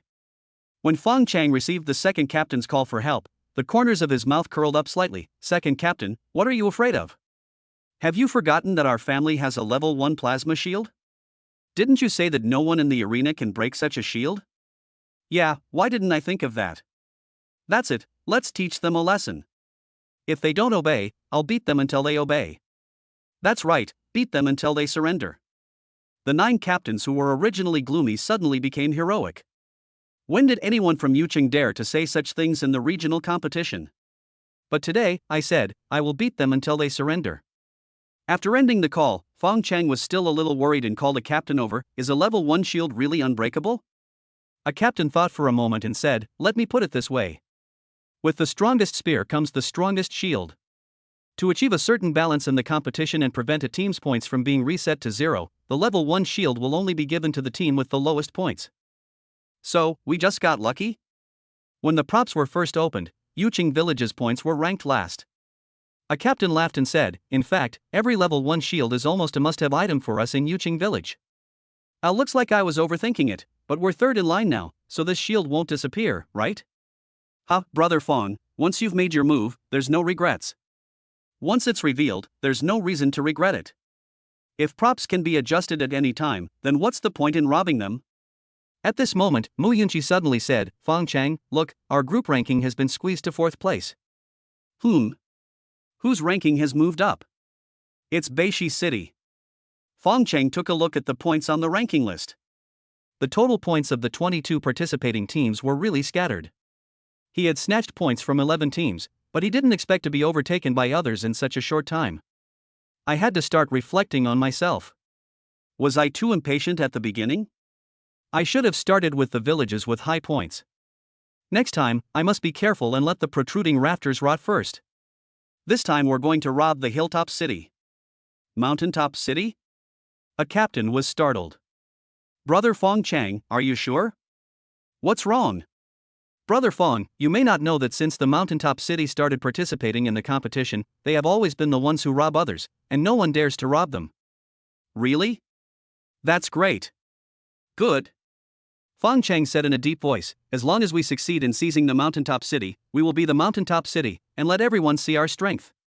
Brother Fong, I know you want to use this to intimidate everyone so that they won't dare to attack us again. But we are different from Hilltop City. They have been accumulating power for a long time, while we have been the youngest for thousands of years. Aren't you afraid that everyone will come together under the leadership of Hilltop City to rob us? They certainly will. Then why are you still going to rob? Of course we have to go and rob it. It's better to strike the first blow to prevent 100 blows.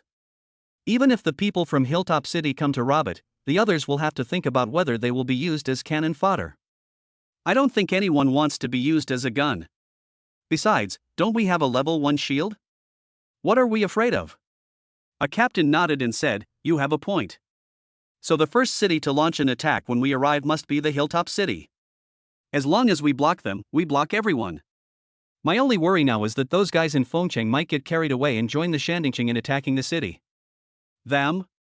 Fong Cheng smiled faintly. As long as the second captain and his men can hurt these people this time, they will be smarter than anyone else. After all, you also mentioned that Hilltop City has always been the dominant force in the regional competition. Doesn't anyone want to see them suffer a setback and make a fool of themselves? Ah, that makes sense. Brother Fong, you're the smartest one. So when do we set off? Of course now. At the same time, Fang Cheng remotely instructed the 9 captains who were on duty to beat the guys headed by Cui Jin to death this time, and it would be best if they could not get out of bed for 3 days. The leader of Shanding City was called to you, and he was on his way to Shucheng village with his men. Shucheng village is now ranked second in the group. As long as they can snatch this family, not only will their position as the first in the group total score be as stable as a rock, but Du will also be able to return to the first place in the individual ranking, and he will be able to leave the second place Fong Cheng far behind. Master Du, are we really going to rob Shucheng village? They've been able to maintain their second place this time, so their strength is definitely beyond doubt. Furthermore, ever since those 10 families in Fong Cheng were robbed, they have been adopting a defensive strategy. Wouldn't it be a bit too rash for us to rob them now? That's right, Mr. Du. How about we wait a little longer until they go to rob other villages and attack when their defenses are weak? That way, the success rate will be higher. Du smiled coldly and looked at the 2 people in front of him. One was called Jia Chang and the other was called Lai Lei. All 3 of them have good talents and are SS-level geniuses. But when they were in the Hilltop City, the 3 major guilds refused to accept the 3 men because of their character problems, so they set up a mercenary group on their own. Their purpose was not to make money. Although his Du family was not well known in the Hilltop City, Du was never short of money. He simply liked killing and the pleasure of being free in the wild where he could do whatever he wanted without any constraints. Jia Chang and Lai Lei both had criminal records. After meeting Du, they felt like they had found a close friend. They discovered that their previous petty thefts were nothing compared to what Du had done. They admired Du very much, and because the 3 of them kept each other together, the 2 of them always followed Du's lead. Du never hid some things from these 2 people? Just like this, Du put his arm around the shoulders of 2 people, one on each side, and the 3 of them put their heads together and whispered, "Have you forgotten that we have helpers?" Chapter 120, Man's Nemesis Wasabi. When Jia Chang and Lai Lei heard Du's words, they both subconsciously looked around. Then Lai Lei lowered his voice and said, "Master Du, this is the competition venue. How can they get in?" Du smiled smugly and said, "Do you think there's any place in Dragon Country that they can't go to?" This. Lai Lei was speechless. Jia Changza hesitated for a moment and said, "Master Du, I think those people are not simple people. They definitely didn't come to the stadium to help us. Master Du, it would be better for you to have less contact with them."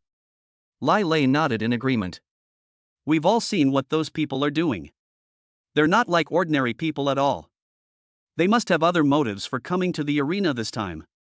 Even though we're not good people, there are some things we can't do." Du said impatiently, all right, I know. How many times have you said this?" Although they're not here specifically to help us, given the friendship I have with them, it's no problem for them to do me a favor. When the 3 of them brought their team to Shucheng village, they saw a crowd of people on the city wall. These people were indeed using a defensive tactic, intending to keep their existing points first and wait until the storm was over. At the same time, there were quite a few city defense props on the wall, and because it was a regional competition, each city had its top talents. Du took a look and saw several familiar faces on the wall, all of whom were SS-level talents like him. In this situation, with the few people Du brought with him, there was no chance of winning if they wanted to attack by force. But since he was already here, he really didn't want to leave in such disgrace. After thinking it over, he finally decided to make a phone call. Hello, is this Brother Cheng? Do you? Are you looking for death? Why are you calling me at this time? Brother Cheng, I want to ask you for a small favor. I'm busy. Brother Cheng, I know you are in the competition area. How the hell did you know that? Hearing the other party's tone slow down, Du smiled slightly, as if it was just as I expected. Brother Cheng, isn't that what you said? There is no wall that is impenetrable. Okay, what do you want to do? I want to attack Shucheng village, but I don't have enough people.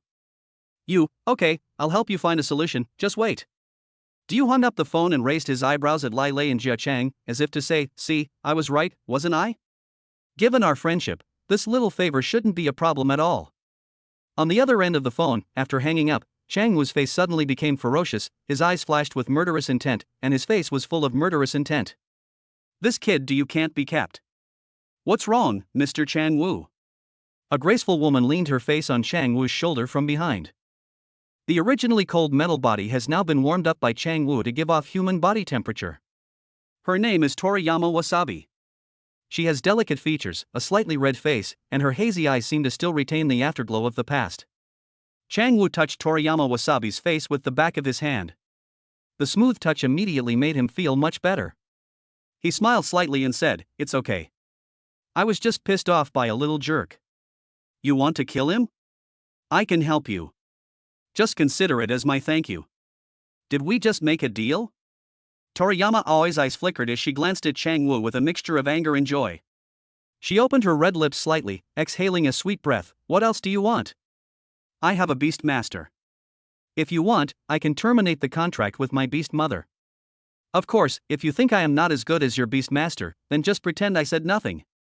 Toriyama Wasabi smiled slightly, hugged Chang Wu's waist from behind, lay on his back, and sniffed his scent greedily. Chang Wu-kun, you are great, I am not complimenting you. Then, like a spirit snake, she swam from behind into Chang Wu's arms, reached out and touched his cheek, and said, You also know that in our plaster country, there is a mysterious worship of prosthetic transformation. My beast master had already hardened himself to a heart of stone in order to preserve his sword drawing speed. If it weren't for the organization's request, I would never have signed a contract with him. Is that the guy named Fujisai Jiro? I can help you kill him. Toriyama Wasabi smiled and said, My dear Tsuchite-kun, it's useless even if you kill him. No matter who we sign a contract with, we have to obey the organization's arrangements. Unless you can get the organization to give me to you, then even if you don't kill Fujisai, we can still be together happily. That's easy. As long as we successfully kill that kid Fong Cheng this time, I will apply to the higher-ups and have team leader Inukai hand you over to me. Chang Wujuan, you won't let me down, right? Of course, I never disappoint my woman, but now I have to go out and do something. Go kill the guy who just pissed you off. I can help you. You?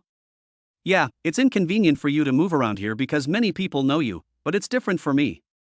No one knows me. Chang Wu nodded, then I'll leave it to you. Toriyama Wasabi stood up and lifted Chang Wu's chin with her finger.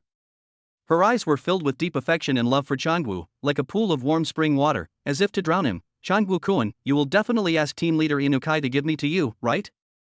Feeling Toriyama Wasabi's deep love for him, Chang Wu suddenly felt that he had found true love. Toriyama Aoi's pitiful appearance aroused Chang Wu's desire to protect her. He felt that she was so fragile and needed warmth and support. Chang Wu was immediately excited. I swear, I will ask team leader Inugami to send you to me. A soft curve appeared at the corner of Toriyama Wasabi's mouth, and in the blink of an eye, a crystal tear overflowed from the corner of her eye and dripped into Chang Wu's palm. Chang Wu stared at her in a daze, but he didn't notice that after she turned around, the corners of her mouth turned slightly up, and suddenly became so proud. The slender back was straight and proud, as if announcing her victory to the man behind her. Hell, look at how silly you are. I fooled you so easily. It's really pathetic and ridiculous. If you were still Chang Wu or the Jing'an Guard, you might be of some use to me. Unfortunately, you are useless and were fired by the Jing'an Division. Now you are just an abandoned stray dog, a club that I can play with at will. Your only value now is to make use of your remaining energy as an S-Class Beastmaster and be loyal to my great Plaster Kingdom. After leaving the secret base, Toriyama Wasabi transformed into a steel spider and quickly found Du outside Shucheng village according to the coordinates given by Chang Wu. Who are you? Du's heart trembled when he saw the beautiful woman walking out from behind the tree. Hello, are you Du? Du nodded subconsciously. I am, you are? Toriyama Wasabi suddenly quickened his pace. Great, I finally found you. I was sent by Chang Wu to help you. When she ran closer, her cheeks were slightly flushed with excitement, and her eyes were full of pure joy without any impurities. She was breathing slightly, and the corners of her mouth unconsciously rose, revealing a smile as bright and pure as the sun, as if the whole world became brighter because of this smile. You had never played such a high-level game before, and his eyes instantly became dull and dazed? He stared straight at Toriyama Wasabi, hardly moving his eyeballs. At this moment, his spirit seemed to be completely drained, and he was in a dreamlike state. The corners of his mouth unconsciously rose slightly, with a hint of obsessed smile. He has completely lost his mind. Chapter 121 Teacher Xiaokui's on-site teaching. When Diyu was attacking Shucheng village, Fang Cheng also came to Shanding village to steal the house. Almost half of all the city defense props in the entire competition area went into his own pocket, and the other half was randomly distributed among the 21 villages. In fact, each village could not get many items. Therefore, the defense of these 21 villages was just so-so in Fong Cheng's eyes. It couldn't be said to be like entering an empty land, but it would be no problem for him to kill a few of them back and forth. What's more, all the masters of Shanding village have been led by Diyu to attack Shucheng village. Now it is destined that Shanding village will be robbed. On the other side, Cui Jin, with 10 poor men whose pockets were cleaner than their faces, was attacking Yuqing village. Is this Yuqing village?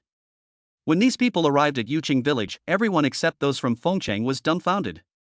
Their people had been here before, but Yuqing village was not like that at all. They could come in and out as they pleased, fight as they pleased, and scold as they pleased. But now the city defense props almost cover the entire city wall.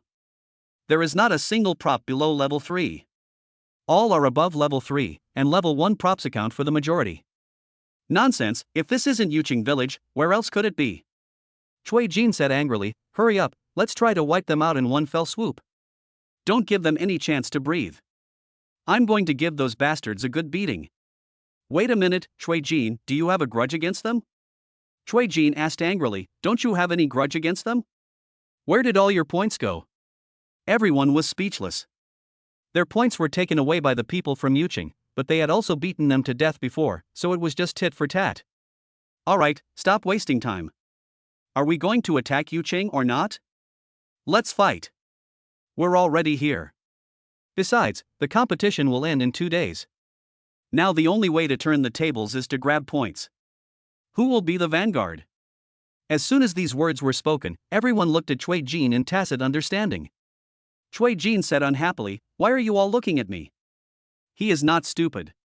He just suffered a great loss under the enemy's city wall. If he acts as a vanguard now, he will be no different from cannon fodder. Didn't you ask us to attack Yuqing? You're the leader, shouldn't you be the vanguard? If I ask you to come, I have to be the vanguard? Then if I ask you to go back, will you go back? Alright, stop arguing. Let's draw lots, shall we? Do you agree with Cui Jin drawing lots? Cui Jin thought about it for a moment, and he didn't have any good ideas at the moment, so he nodded. You guys are not going to play tricks on me, are you? If you don't want to do it, then we can break up. Are you really a man if you keep dithering like this? So 10 people took 10 branches and drew the shortest one to be the pioneer. As luck would have it, Cui Jin grabbed the shortest one. You guys must be kidding me. Playing with you? Are you playing with us, or are we playing with you? Now everyone was fed up. It was Cui Jin who called the person here, and he agreed to draw lots. But when he was asked to be the vanguard, he refused. Are you kidding me? You have to go now, whether you want to or not. You guys? Cui Jin was dumbfounded and felt like he had been cheated. Hurry up, someone else urged, if you don't want to suffer physical pain, rush forward with your men now. Everyone reached a consensus in an instant and blocked the people from Fong Cheng in front. Either you take your men and charge towards Yuqing now, or you come back and let us beat you up. Master Cui, what should we do now? Cui Jin's face was dark and his teeth were clenched tightly, making a chattering sound, as if he was trying to bite off the endless grief and frustration. What should I do? What can I do now? Cui Jin took out his crutches and rushed out first, and the others could only follow helplessly. As a result, as soon as he entered the attack range of the city defense, a pile of grey snot fell from the sky. Seeing the shadow flying down below him, Cui Jin subconsciously looked up and immediately became furious. What the hell is coming? Whether it comes or not, it has already come. He swung his crutches and hit the flying snot with gritted teeth. The snot fell and stuck him to the ground again. This time, only he was stuck, because the others had already moved away when they saw the snot falling, but he was the only one who insisted on competing with the snot and wanted to see who was better. Now I'm in trouble again. Cui Jin struggled desperately on the ground, but the fly stuck to him and he couldn't get rid of it. The people of Yuqing village are no longer the rookies they used to be. Cui Jin had previously given them a victory, which greatly boosted their morale. Now when they face these former defeated enemies, they no longer operate the city defense props to fire in a swarm as before. Instead, they fired in bursts with purpose. Since they had a level 1 plasma shield, they were not afraid that they could rush in. In less than 20 minutes, all the people in Fang Cheng's group were knocked to the ground. None of the people behind, called Cui Jin, who acted as the vanguard, moved from beginning to end. The first level shield rising from Yuqing village can be seen from a long distance as long as you are not blind. Only Cui Jin was such a stubborn guy that he insisted on using his head to hit the first level shield. I thought he had some trump card or trick that could break the first level shield, but it turned out to be rubbish. Looking at the people from Yuqing village who rushed out and beat Cui Jin and the others again, the others shook their heads and thought, forget it, there's nothing to see, so they just dispersed. We can't seize Yuqing village, but with so many of us now, can't we seize other villages? Shucheng village was successfully breached by the people from Shanding, and with the help of Toriyama Wasabi, they chopped down the opponent's crystal pillars with almost no effort. As for how strong Toriyama Wasabi is, that's not the case. She is still young and is just an A-level beast girl, and her beast transformation is an SSS level 9-eyed sword spider.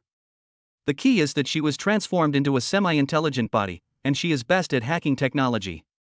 She directly hacked all the city defense props in Shucheng. The city defense props that the people of Shucheng village had worked so hard to collect were just a pile of scrap metal in their own hands, but in the hands of the people of Shanding City, they became powerful siege weapons. However, the result did not need to use expectations. Although he snatched away all of Shucheng's points, his own points still did not exceed Fong Cheng's.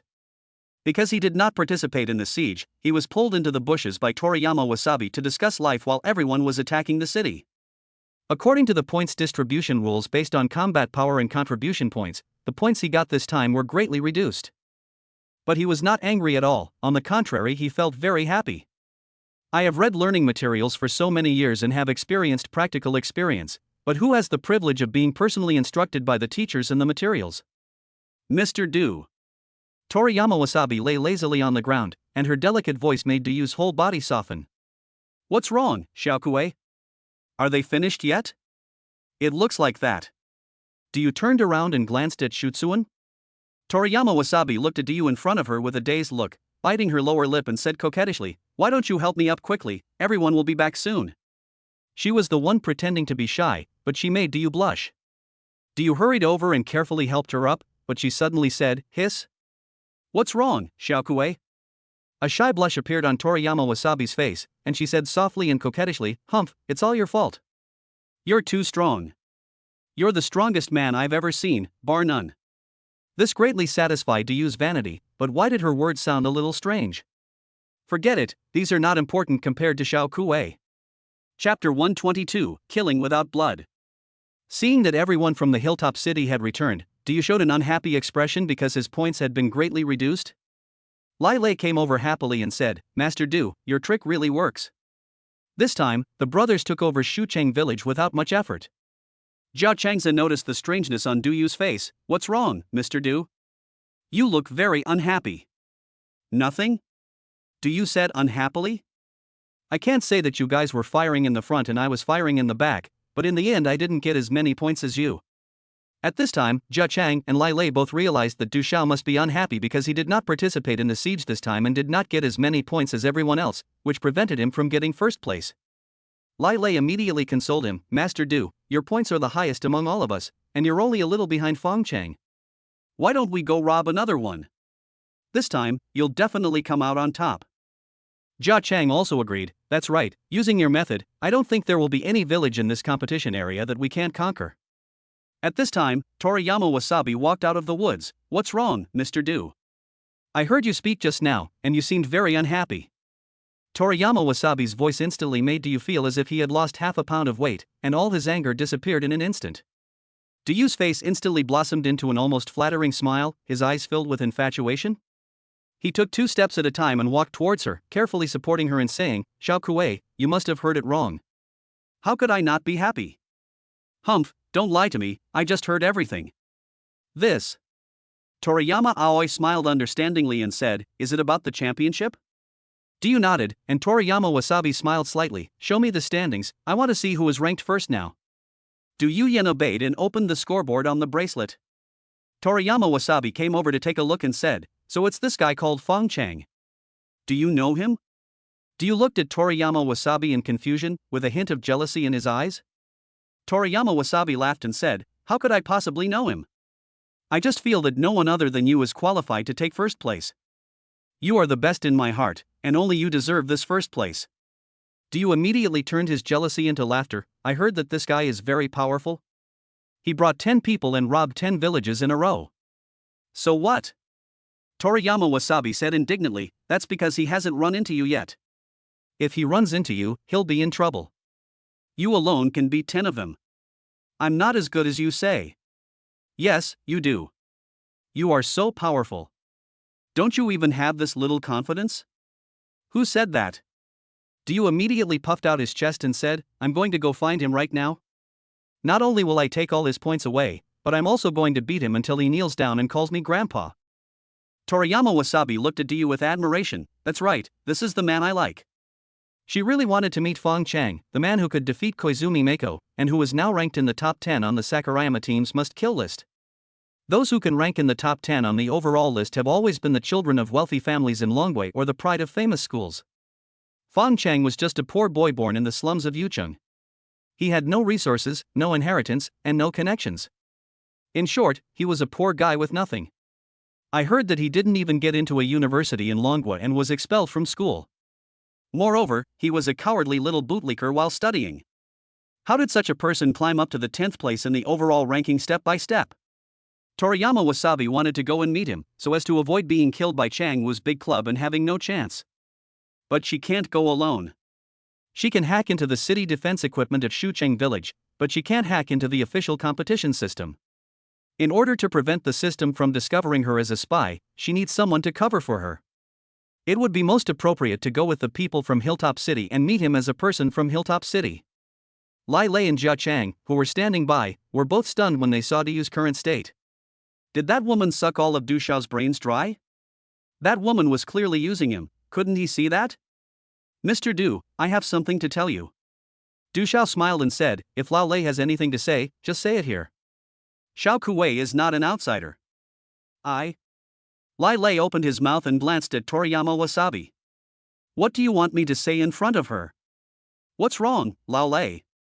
Why are you so hesitant when speaking today?"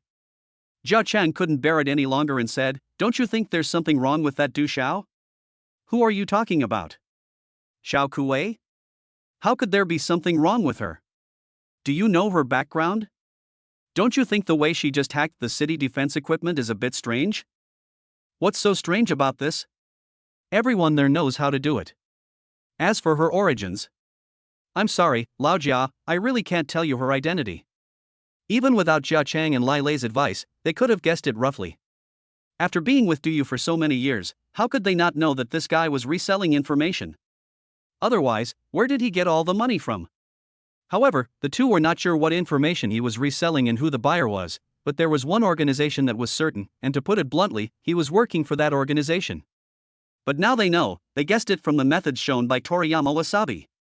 It seemed that the woman's entire body except for her head was covered with prosthetics.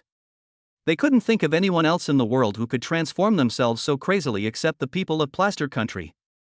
"Mr. Du, do you remember what Lao Lei and I told you before? There are things in this world that can be done, and there are things that cannot be done." Diyu smiled and said, "Of course I know what I can do and what I can't do, don't worry." "No, you don't." In order to maintain his image, Diyu didn't want to get angry in front of Toriyama Wasabi, but Jia Chang and Lai Lei's relentless pressure really made him feel very angry.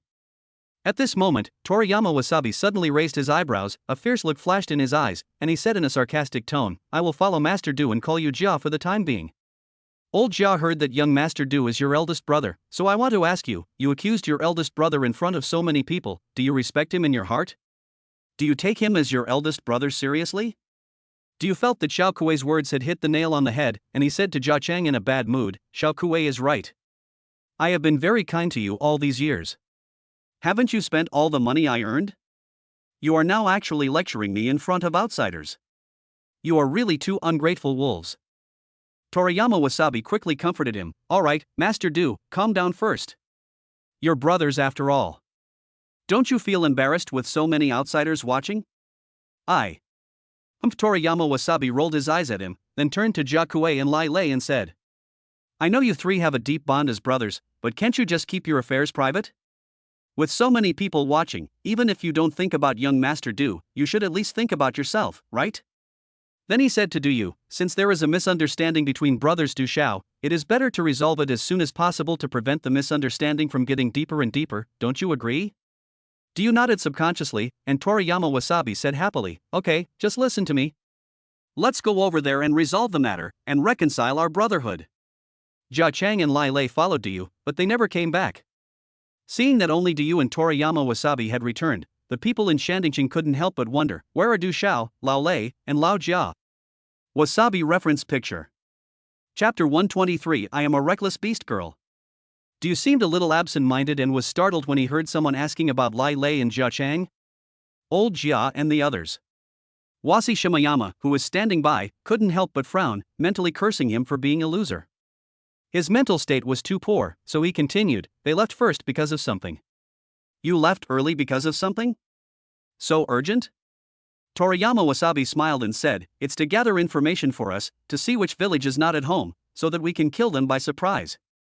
So that's how it was. Everyone's doubts were resolved, but no one noticed that there was an extra bracelet on Toriyama Wasabi's hand. With this bracelet, Toriyama Wasabi had a legal identity in the arena. Come on, Master Du, let's go find that guy Fong Cheng and help you get the first place first. Du Yu nodded and was about to lead everyone out, but suddenly he seemed to think of something and turned around to say to everyone, you go back to the village first and take care of it. I will go with her to find Fong Cheng. Are you going alone? You're not even taking your beast girl with you? Toriyama Wasabi reacted calmly to Du Yu's sudden change of mind. After all, she now had legal status, and bringing so many people with her would only cause trouble. As for why Du Yu suddenly changed his mind, it might be that Lao Lei and Lao Jia awakened the last bit of conscience in his heart. This woman, Toriyama Wasabi, is very dangerous. Killing people to silence them is a common practice for people in her plaster country. He didn't want Toriyama Wasabi to kill people to silence them because his identity was exposed. Now that everyone has points, the village must be protected, so there is nothing to doubt. But before they got home, the bracelet started to sound the alarm, saying that their house had been robbed. When everyone was furious, Du Yu was the only one who looked indifferent, as if he no longer cared about it. After Fong Cheng led a team to rob the mountaintop city, Yuching's total team score directly ranked first, and his own individual ranking was also first, and it was the kind that could no longer be shaken. Unless you are robbed. At this time, Team 1 was resting, and Fong Cheng was listening to the report from the second captain. Chui Jin joined forces with 10 robbed families to attack Yuching village. As a result, Chui Jin was directly picked out as cannon fodder. When the cannon fodder fell at the foot of the city, the others left without firing a shot. Even when they were leaving the city to teach Chui Jin a lesson, they had no intention of taking action.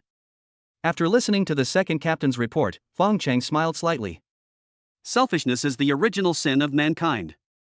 Now it seems that as long as I stop robbing others, the chances of them joining forces to rob me are very small. Fong Cheng smiled slightly, but was suddenly stunned. What's wrong, Xiao Feng? Mu Yunxi heard Teacher Mu's voice and looked over curiously. Fong Cheng suddenly stood up and used electromagnetic perception to carefully sense the situation again. Then he said anxiously, someone has used a shield. After saying that, he immediately said to the team that was resting, take your people and return to the village quickly, quickly. A captain looked bewildered, what's going on? Is someone planning to attack our village? Don't ask so many questions, hurry up. After saying that, he looked at Teacher Mu and Mu Yunxi beside him. As a result, the two of them grabbed Fong Cheng's hand together and said, don't chase me away. Yes, don't try to drive me away. I don't want to chase you away, I want you to hide first. Hide? Mu Yunxi looked at Fong Cheng suspiciously. Yes, give them a surprise at the critical moment. Mu Yunxi's eyes lit up, so that's how it is. I like to surprise people. Teacher Mu said, let me stay. If you don't have a beast girl around you, others will get suspicious. Yunxi said unconvincedly, Mom, I should stay. You have long-range attacks, so you can hide in the shadows and shoot arrows from behind. I'm a melee beast girl, so I'm not as effective as you at attacking from the blitz. Fong Cheng said, Alright, both of you stop arguing. Teacher Mu, just listen to Xiaoxi this time. Then be careful. Not long after Teacher Mu hid himself, Toriyama Wasabi and Duyu appeared in his sight. When the two came closer, Fong Cheng used his spiritual pupil to take a look and found that the woman was a spy from the Plaster Kingdom. Toriyama Wasabi, there is no way the dragon people would give this name. While Fong Cheng was looking at the two of them, Toriyama Wasabi was also looking at Fong Cheng. Her fiery and greedy gaze wandered wantonly over Fong Cheng's body, starting from his handsome face, slowly moving down, passing over his broad shoulders, strong chest, and then to his tight waist. She looked at every part of him carefully with her possessive eyes, as if she wanted to engrave every inch of Fong Cheng in her mind. He's perfect, and he can fulfill almost any fantasy of mine. The corners of her mouth unconsciously rose, revealing an ambiguous smile. The tip of her tongue gently licked her lips, and a low swallowing sound came from her throat. Yunxi was not going to do this anymore. Hey, have you seen enough? Toriyama Wasabi was startled, as if waking from a dream, and smiled faintly at Yunxi. Are you his beast mother? To me, she is his beast mother, so watch your eyes and look at your own beast master, not my Fong Cheng. Ha, interesting little girl. You are the little girl, your whole family are little girls. Hi, don't be angry. The main reason I came here today is because my beast master said he could beat 10 Fang Chengs by himself. I didn't believe it, so he brought me here to see it. After saying that, he looked at Du and said, Mr. Du, now Fong Cheng has been found, you won't let me down, right? Du has now been forced by Toriyama Wasabi to pledge his allegiance? The infatuation in his eyes when he looks at her is gone, replaced by unconcealable anger and fear. How can I disappoint you now? I don't even have the right to refuse you now. You took out his spear from the bracelet? The sharp tip of the spear was chilling, and the body of the spear was covered with light-like circuits, giving the spear a futuristic sci-fi style.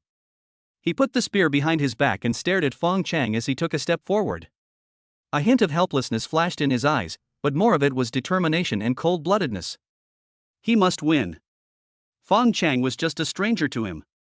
Compared with his life, he was not worth mentioning at all, so it was better for this guy to die. Wait a minute. Your opponent is me. Yunxi suddenly drew out her two swords and stood in front of Du, with disdain on her face. A waste like you is not worthy of fighting with my beast master. You're looking for death. It was the first time that Du was called a waste by a woman. He was already angry and he became even more furious. After he finished speaking, seeing that Yunxi seemed to want to retort, he took the opportunity to take action, wanting to teach this ignorant little girl a lesson. However, Yunxi's reaction speed and strength were beyond his expectations. Just as his spear thrust forward unexpectedly, Yunxi blocked it with a knife, then took advantage of the situation to move closer, and aimed the other short knife at his throat. Du instinctively leaned his body back and performed a bridge pose to increase the distance between his neck and the tip of the knife. However, who could have thought that Yunxi was such a reckless girl? After missing her first blow, she stabbed him in the vitals with the next one. The neck moved away but the feet remained in place, and the iron bridge posture was perfect for her to cut. At this moment, Du was almost scared to death. He quickly pointed the tip of his gun at the ground and at the same time used his legs to step back violently. He narrowly avoided her knife attack, but he still felt a chill in his heart. Is that girl really your beast mother? Toriyama Wasabi looked at Fong Cheng in surprise. Yunxi reference picture. Chapter 124. No way, is this her weakness? Wasabi reference picture. Fong Cheng was not worried at all whether this girl would suffer a loss. Although Du was of a higher level than her, his talent was not as good as hers. Unless there were 3 or more Du-yes, it would be like a piece of cake for that girl to beat him.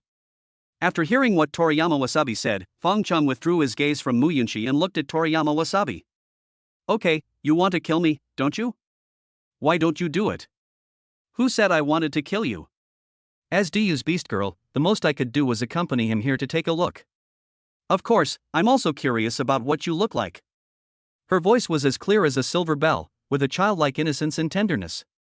There was no trace of gloom or calculation in her eyes, only full expectations and pure love for the other person. That innocent look made people want to protect her. But she didn't tell the truth. How could a spy from the plaster country like you be a beast mother to that idiot? Do you think I'm stupid? Fong Cheng said coldly, you, a spy from the plaster country, are you going to be his beast mother? Do you think I'm a fool? I. Toriyama Wasabi frowned slightly. How did he know my identity? She came here today just out of curiosity about what kind of man Fong Cheng was. Killing him is Chang Wu's job. Besides, I don't have the ability to deal with someone who can't even deal with Ma Zi. Of course, it would be even better if this guy could fall at the feet of my high heels. How did you? Never mind, that's not important. What's important is that not all people in plaster country are bad. I really just wanted to meet you. To see me? Yes, you are amazing. I like strong people and I admire them, just like you dragon people admire heroes. You are my hero. 2A, don't try that. What I said is true, why don't you believe me? Toriyama Wasabi was almost crying with anxiety, her eyes were slightly red and tears of grievance were flashing in her eyes, making her look so touching and pitiful. You want me to believe you? Fine, then take off your clothes. Toriyama Wasabi sneered in his heart, men are really pigs, I just moved my mouth and this guy took the bait, I really don't understand how that woman Koizumi Asako could lose to this guy. Okay, how do you want to play? I can agree to it. Her fingers slid across the tight and smooth battlesuit, with a hint of cunning and shyness in her eyes. She bit her lower lip slightly, her pearly teeth were faintly visible, a blush appeared on her face, she seemed to want to say something but stopped herself, she was reluctant but also willing, she had a unique kind of delicate charm, which was particularly moving and made people's hearts ripple. Fong Cheng didn't buy her tricks, because this woman had been imitating Mu Yunxi according to her ideas from the very beginning. Coincidentally, Mu Yunxi had also said the same thing to him, and her eyes at that time were much more sincere than this woman's. But then again, I haven't tried wearing the battlesuit yet. Why don't I ask teacher Mu to try it one day? She would definitely be shy. She is such a traditional woman, unlike Mu Yunxi. Young people usually have a stronger ability to accept new things and are willing to try new technological products, new lifestyles, new cultural trends, etc. Fong Cheng seemed to be thinking further and further away, but in Toriyama Wasabi's eyes, she mistakenly thought that she was the one who made Fong Cheng stare at her infatuatedly. From a certain perspective, the quality of a wife can determine a man's determination. For example, Fong Cheng seems to have reached a point where he is not confused by external things. No matter how you perform, it is far inferior to my wife. Hey, have you seen enough? Toriyama Wasabi lowered her head slightly, her cheeks flushed like clouds, and her long eyelashes trembled slightly, as if hiding the shyness and panic in her eyes. She bit her pink lower lip with her pearly teeth, put her hands on her chest, and twisted her body slightly to one side, as if trying to avoid someone's burning gaze. Her shy look was so adorable. When Fong Cheng saw her like this, he frowned. This woman was too pretentious. You haven't even taken off your clothes, what the hell am I supposed to see? Toriyama Wasabi's delicate body suddenly stiffened. What? Didn't you say we could play however we wanted? Why did you change your mind? Why are you so rude? Please remove the word lu. I don't want to. Who knows if what you said is true or not? How about you let me see it? Fong Cheng was stunned for a moment. He really was worthy of being from the plaster country.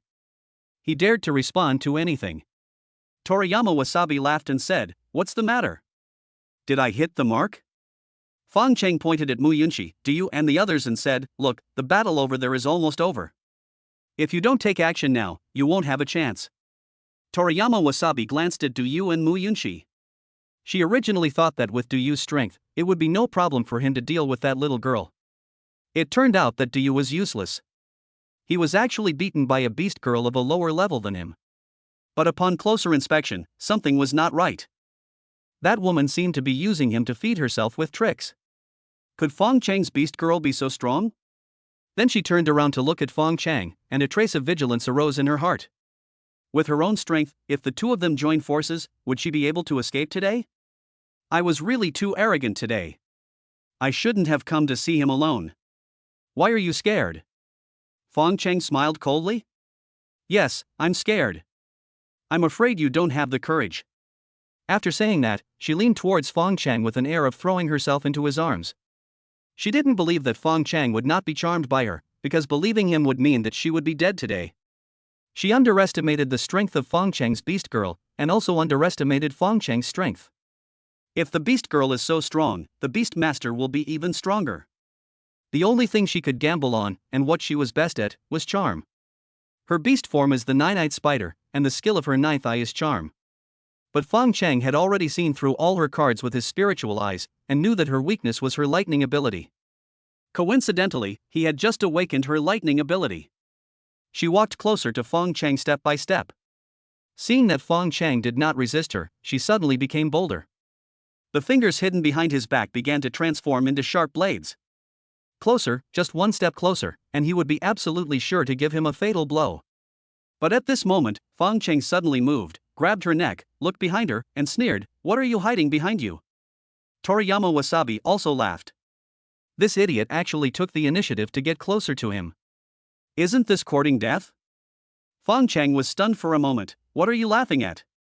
Toriyama Wasabi sneered, I'm laughing at you being an idiot. Before she could finish her words, her hand suddenly appeared, and her slender fingers turned into cold and shining blades.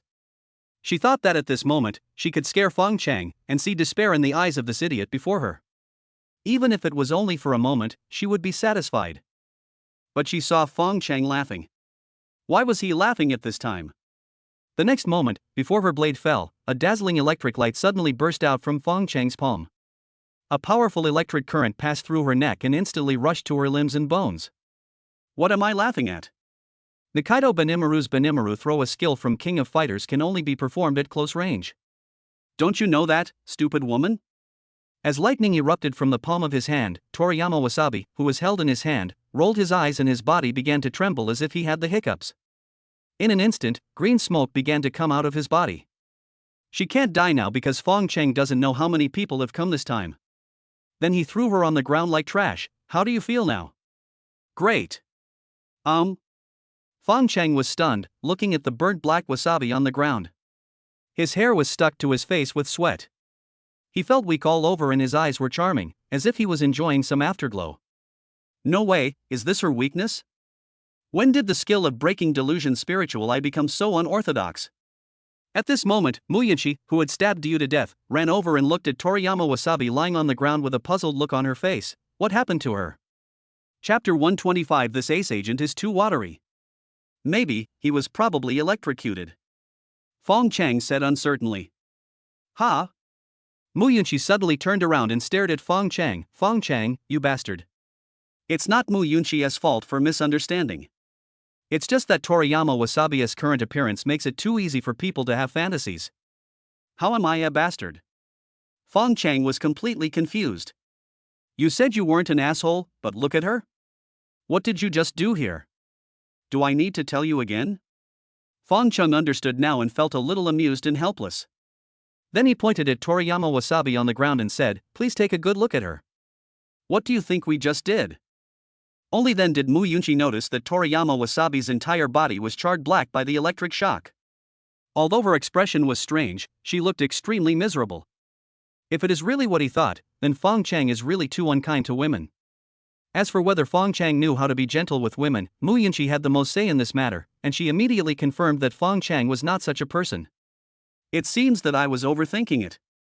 Fong Cheng, what did you just do? Fong Cheng knew that this girl was a tough talker, and he didn't expect her to apologize, so he explained, she just tried to attack me, and I caught her red-handed, so this is what happened. Are you okay then?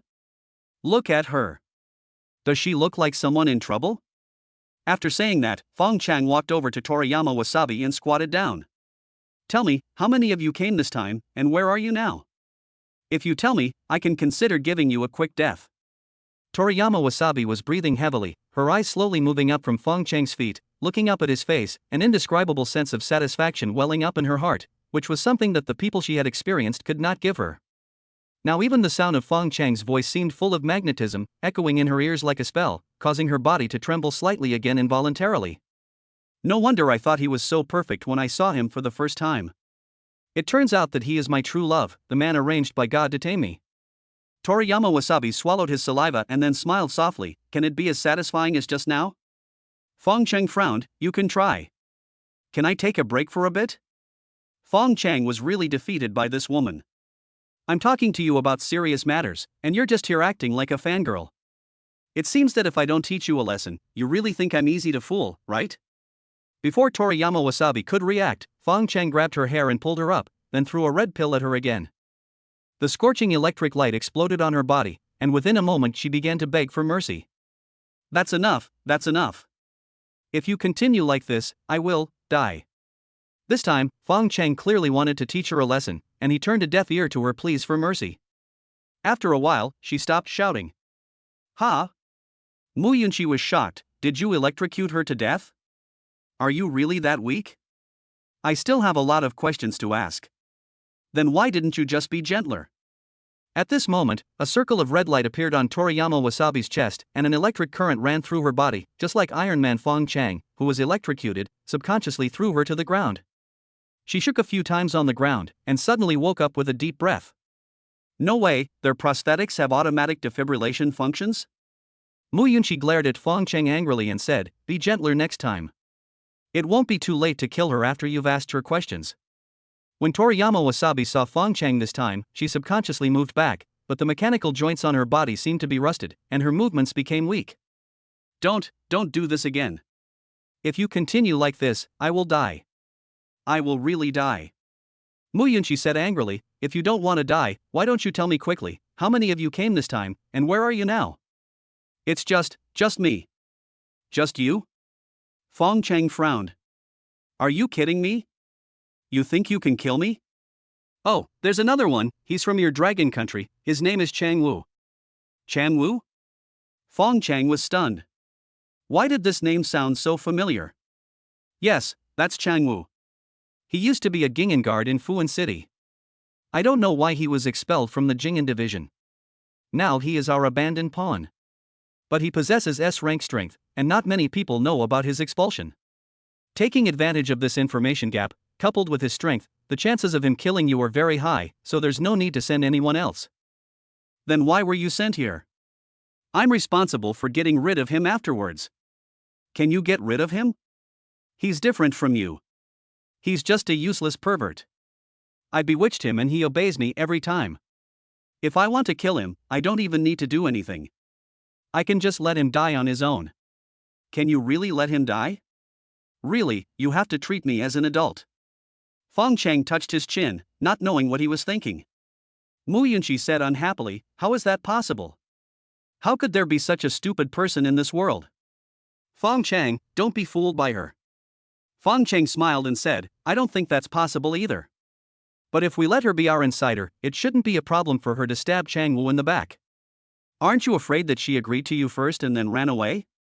So, we have to ask her to submit a letter of allegiance."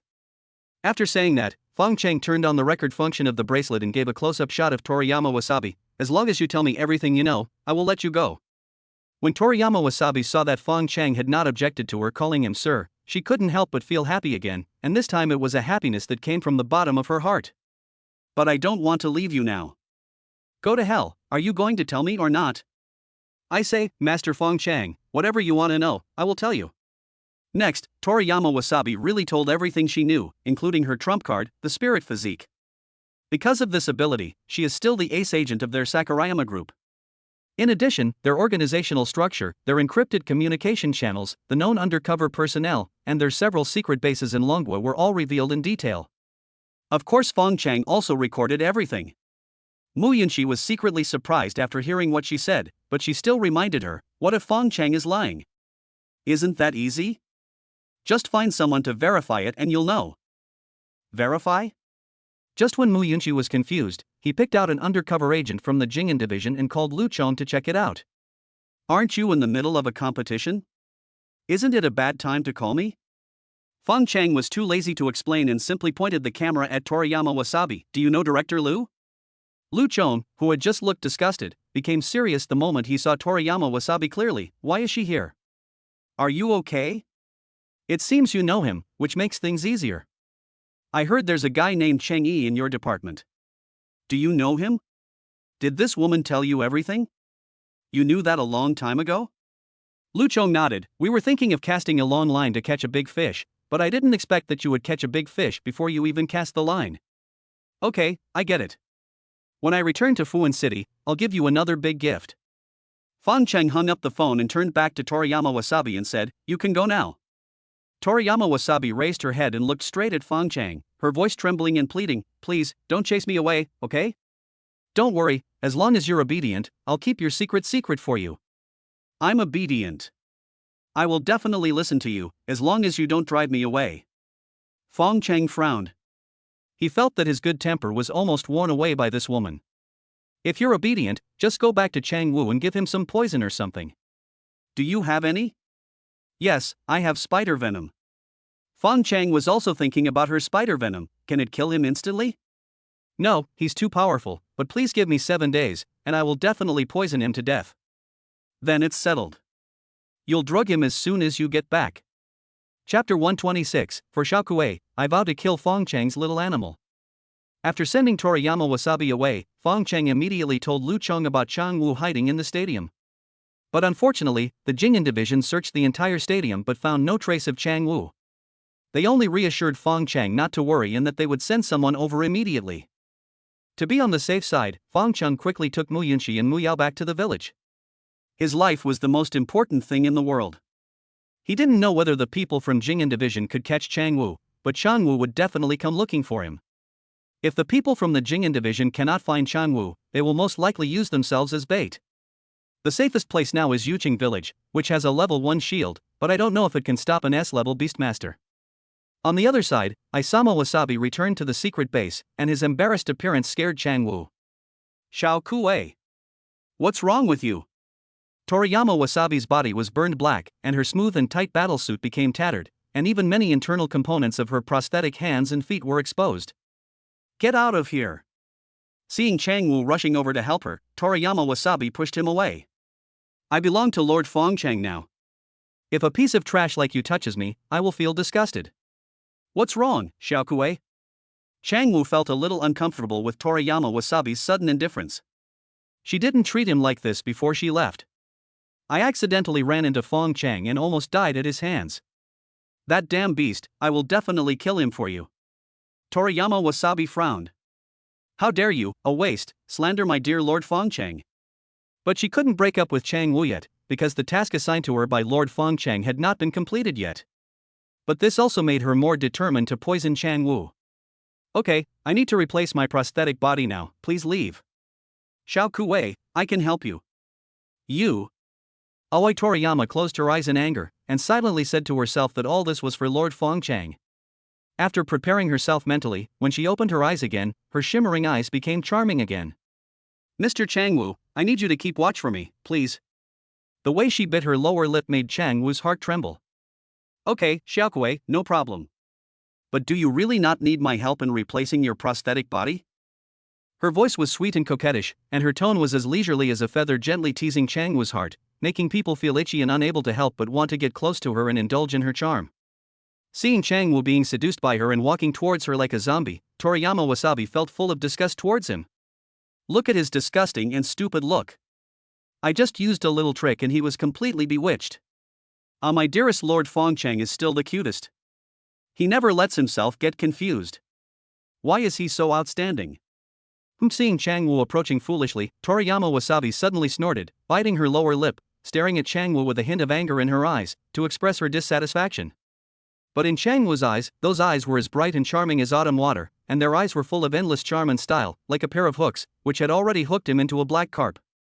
"Xiaokue, why don't you get out now?" After sending away the reluctant Chang Wu, Toriyama Wasabi took out an instrument that looked like a space capsule from her bracelet, opened the hatch and stepped inside. The intelligent mechanical tentacles started up, replacing her spare limbs and the reinforced spine on her back. In less than 5 minutes, all the prosthetics were replaced and came out looking brand new.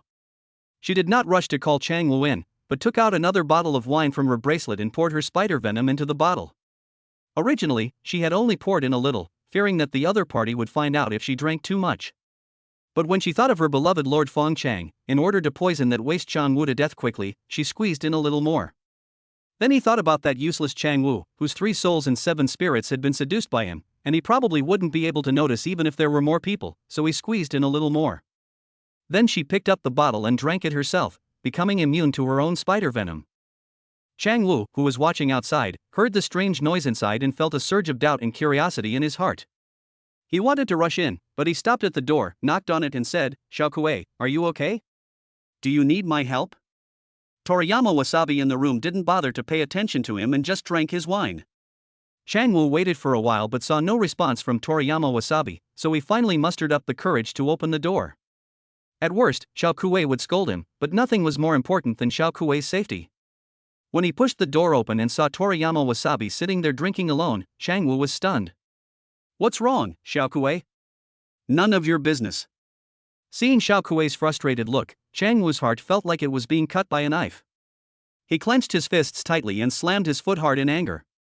Toriyama Wasabi was startled. "What are you doing?" "Don't worry, Xiaokui. I will make that little beast Fong Cheng pay you back tenfold or 100-fold for the humiliation you suffered today." "You, humph, it's not what you think." "Forget it, think whatever you want." "Xiaokui, I won't dislike you. I will only cherish you more in the future." When Toriyama Wasabi heard this, he covered his forehead with his hands in disgust. "Oh my god, what is this loser thinking?" Seeing Xiaokui's sad look, Changwu directly snatched the bottle of wine from her hand. Toriyama Wasabi was startled and was about to ask what you wanted to do. Changwu just picked up the bottle and blew into it. Tun, he drank all the wine in the bottle. Toriyama Wasabi swallowed back what he was about to say. Drink it. This wine was originally meant for you." "I didn't expect that you would drink it yourself when I was only halfway through my performance." "Do you want more?" Toriyama Wasabi opened her big watery eyes and looked at Changwu with an innocent look on her face. According to her original plan, it would take at least 6 or 7 days to poison him to death. Now that Changwu was drunk, she couldn't help but think, why not poison him to death today? At worst, I'll have to work harder and squeeze out more spider venom. When I think about seeing my beloved Lord Fong Cheng again soon, this little suffering I endure is nothing.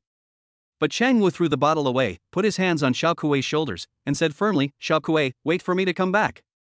What do you want to do, Changwu Juan?" Changwu just smiled lightly, turned around and left. It was so tragic. "Hey, Changwu Juan, where are you going?" Changwu waved at him without even turning his head, and said firmly, "Be good and wait for me at home. I will definitely ask Inugami-sama to give you to me." "What is this idiot doing?" "No, could he be going to see Lord Fong Cheng?" Thinking of this, Toriyama Wasabi hurriedly used the contact information Fong Cheng had left her and sent him a message, asking him to be careful. Changwu rushed all the way to Yuchenkai, but when he saw the blue hemispherical shield outside the village, he was dumbfounded again.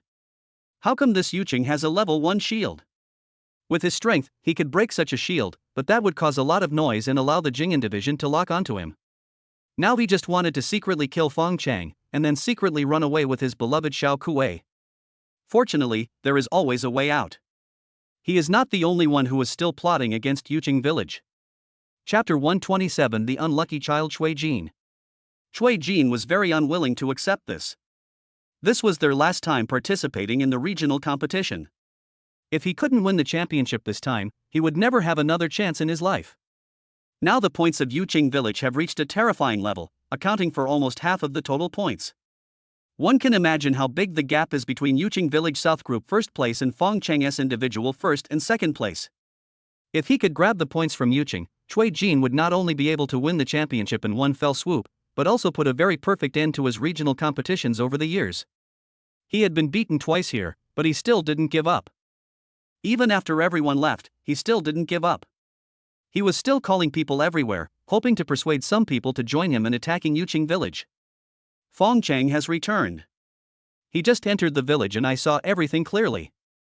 This time, if we capture Yucheng village, we will definitely get points. Are you crazy? How did you break his level 1 shield? Every object has a durability. As long as we keep attacking, we will definitely be able to break it. I don't care about you, idiot. Hello? Shui Jin was unwilling to give up. He picked up the bracelet and started dialing again. He didn't believe that there was no one in the entire competition area who was not tempted by Yucheng's high points.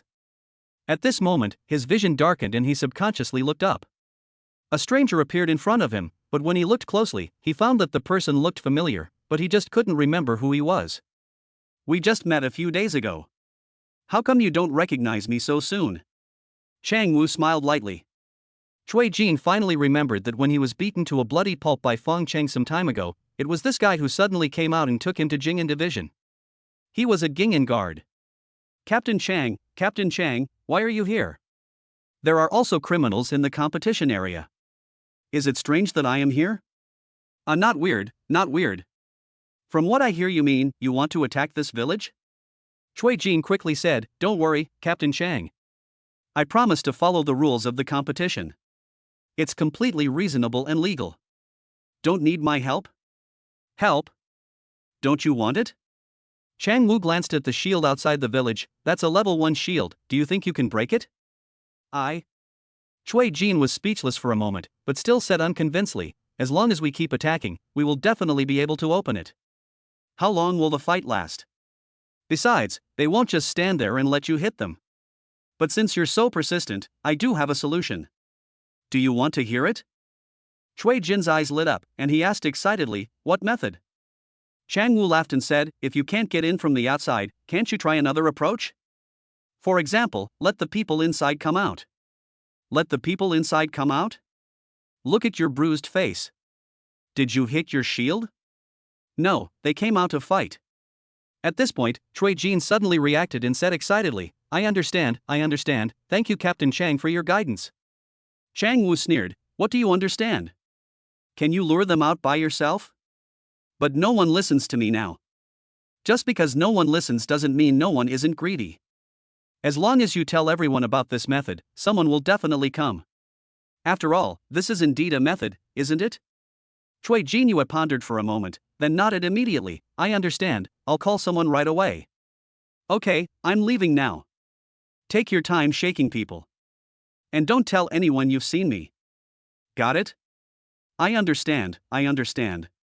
Captain Chang is on a secret mission." "Don't worry, I won't tell anyone even if you kill me." After Chang Wu left, Cui Jin watched him disappear until he couldn't wait to call for help. This time, someone was interested. But no one would be stupid enough to immediately accept Cui Jin's invitation. To put it bluntly, the method provided by Chang Wu is like a mantis stalking a cicada while the oriole is behind. No one wants to be the cicada that lures out the mantis, everyone wants to be the oriole. Cui Jin also understood this, so he was not in a hurry at all. He just kept calling the person and someone would definitely show up by tomorrow noon at the latest. When everyone arrives, will you still be worried that no one will be the cicada? Cui Jin was right. It was only the next morning when people began to appear outside the woods one after another. As more and more people arrived, everyone was too lazy to wait any longer and walked out to Cui Jin and said, "Mr. Cui, we are all here, so you can get started." Start? Cui Jin was stunned at first, then smiled and said, "Master Ma, this idea was mine. It's not appropriate for me to be the bait, right?" Ma Xiu from Beishi City sneered, "Because this idea was yours, you have to verify whether it works or not." At this time, others also echoed, "You came up with the idea, and you are the one who should verify its feasibility." Cui Jin suddenly understood that who would be the cicada was not determined by strength, but by whoever was the most annoying. In a one-on-one fight, Cui Jin believed that he was not inferior to any of them, but he was not sure about a group fight. "It seems you have already discussed it." Ma Xiu smiled and said, "Don't worry, Master Cui. According to the points distribution rules, your Fong Cheng village will definitely have the highest points. We are doing this for your own good. It's your idea, so we can't take the lion's share." After saying that, Ma Xiu waved towards the woods, and soon the people from Fong Cheng village were driven out. When they came in front of Cui Jin, their faces turned ashen. It was all Cui Jin's fault. After abandoning Cui Jin, they were grabbing points well. Even if they couldn't get first place this time, they would have no problem getting second place with their strength. After all, the most powerful Shanding city was destroyed by Fong Cheng, and the second most powerful Shu city was also destroyed by Shanding city. Their Fong Cheng is undoubtedly the strongest except Yucheng now. But it was also because of the confidence of this second strongest team that they became arrogant and started to grab points everywhere, which immediately angered everyone. As a result, everyone united and pushed them out as bait. Now when they saw Cui Jin's face, they felt disgusted and wanted to strangle him to death. "All right, Mr. Cui, hurry up." Cui Jin suddenly approached Ma Xiu, looking like he was ready to eat someone, which frightened Ma Xiu. He hurriedly said, "Master Cui, you have to think carefully. If you fight with us, even if you win, we won't give you any points. But if you attack the city, even if you get beaten up, you'll still get the highest points. Of course, if your plan doesn't work, just ignore what I said. Cui Jin hesitated again and again but finally gave up for the sake of points. He wanted to win the championship and avenge his previous defeat. Compared to his long-cherished wish, getting beaten again was nothing. Attack the city! Cui Jin shouted angrily, holding his crutches and rushing towards Yucheng. The second captain on the city wall was immediately furious when he saw Cui Jin making a fuss outside early in the morning. Have the people in Fong Cheng gone crazy? We beat them up twice yesterday, and they're here again so early in the morning? The third captain chuckled and said, maybe we didn't hurt them enough yesterday. We have to hurt them a little more this time.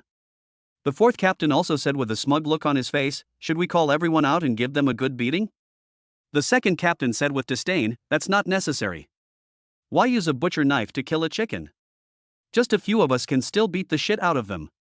Chapter 128: A Sudden Assassination.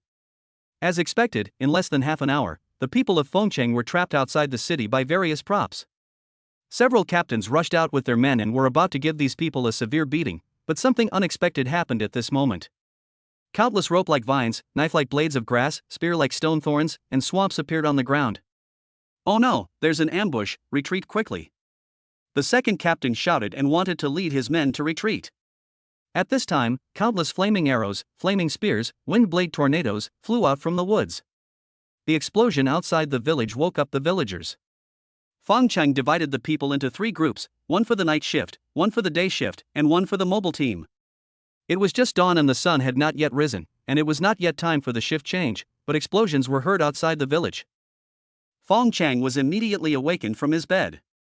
Xiao Feng seems to have had an accident. Teacher Mu was wearing a tight battle suit. Why does he wear it even when sleeping? You have to ask Fong Cheng. Don't worry, I'm here. Fong Cheng used electromagnetic perception and rushed out the door as soon as he sensed something. Teacher Mu also hurriedly chased out and ran into Mu Yunxi, who also had a confused look on her face, at the door. Mom, what happened? I don't know either, but judging by Xiao Feng's appearance, something big must have happened. Let's hurry up and catch up. On the way, Fong Cheng met other captains who were also rushing over with puzzled expressions. Brother Fong, judging from your appearance, is this a big deal? Another captain said, no way. Our village has a level 1 shield. Who can break in? Fong Cheng pointed at the top of the city wall in a bad mood and said, look, is there anyone else there? Fong Cheng was also very angry. When he left last night, he pulled their ears and told them not to leave the city, but these guys just didn't listen. Now they were all pinned to the ground. But no matter how angry I was, I still had to think of a solution and force myself to calm down. Brother Fong, don't worry. Since Team 2 and Team 3 dared to leave the city, they must be confident of victory. Without absolute certainty, they wouldn't dare to go out. Captain 6 also said, yes, Brother Fong, these noises must have been caused by Team 2. As they were talking, everyone had already rushed up to the city wall. Standing on the wall and looking down, everyone except Fong Cheng was dumbfounded. The people from Team 2, Team 3, Team 4, and Team 5 were all pinned to the ground. The worst thing is that there are quite a lot of people coming this time, and it looks like a sea of black at a glance. Captain 6 felt his throat dry at that moment. Oh my goodness, they're not all coming, are they? Captain 7 also shrank his neck just now, looked up and saw that the shield was still there, and then he felt a little relieved. It's okay, the shield is still there and they can't get in. Captain 8 said unhappily, they can't fight, but what about the brothers outside? Captain 9 said angrily at this time, those bastards, after winning a few battles with Brother Fong, I think they have all become inflated. Last night, Brother Fong repeatedly warned them not to leave the city, but they refused to listen. Captain 10 sighed, all right. Talking about this now won't help. Then he looked at Fong Cheng and said, let's hear what Brother Fong has to say. Fong Cheng stared outside the city without saying a word. He was looking for Chang Wu, wanting to see if Chang Wu was hiding inside. Today's incident is too abnormal. As the old saying goes, when things are abnormal, there must be something wrong. After searching for several times and not finding Chang Wu, he felt a little relieved. At this time, Mu Yao and Mu Yunxi also came to Fong Cheng. Looking at the captives outside the city, her brows frowned inadvertently. What should we do now, Xiao Feng? Fong Cheng then turned around and looked at everyone. Do you think this person can be saved? Captain 6 asked, Brother Fong, do you mean you won't save him anymore? Fong Cheng continued, let me ask this another way. Do you think the existing points are more important, or are the people outside the city more important? At this time, a captain stood up and said, "Of course points are important. Those guys can't die anyway. After today, they will let them go." Captain 6 also reacted, "Team 1 is right. This is a competition, not a war. How dare they kill people?" Brother Fong warned them not to go out yesterday, but they refused to listen. It would be a good thing for them to learn their lesson through some hardship. At this time, everyone breathed a sigh of relief. Yes, this is a competition, not a war. They can't die, so what do we have to worry about? Captain 7 stepped forward and said, all right. Whoever is on duty during the day will stay and do what the others should do." "Who's on duty?" "You're on duty." After realizing it was a false alarm, the atmosphere on the city wall suddenly became relaxed again.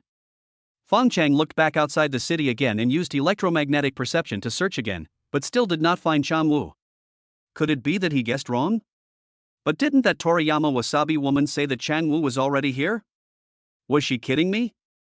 Damn it, if I see her again next time, I will electrocute her to death. The people outside the village were dumbfounded at this time. Why don't they come out to rescue people? At this time, someone reacted and said angrily, "Are you stupid? They didn't come out to rescue people, and you dared to kill all these people? Or even cripple them?" Damn it, I told you that Cui Jin is unreliable, and now it seems I was right." Cui Jin, lying on the ground, was also stunned. How could this result be so different from what he expected? Why didn't they come out to rescue them? These were all their teammates, fellow villagers from the same city. How could they just abandon them like that? All right, let's all go. Those who need to grab points should grab points, and those who need to hunt should go hunting. There's only one day left, so let's try to get second place. When it comes to the second one, everyone subconsciously thinks of Fong Cheng village. Ever since Shanding City and Shucheng were defeated, their village now has the most points. Those who reacted immediately started running. Now there was no one in Fong Cheng village, so whoever ran faster would get the points.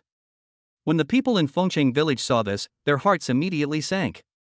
They originally thought that Fong Cheng could at least get second place in the group in this regional competition, but now they saw that the youngest position was secured. Some of them had already reached the top 100 in individual points, but now they have lost everything.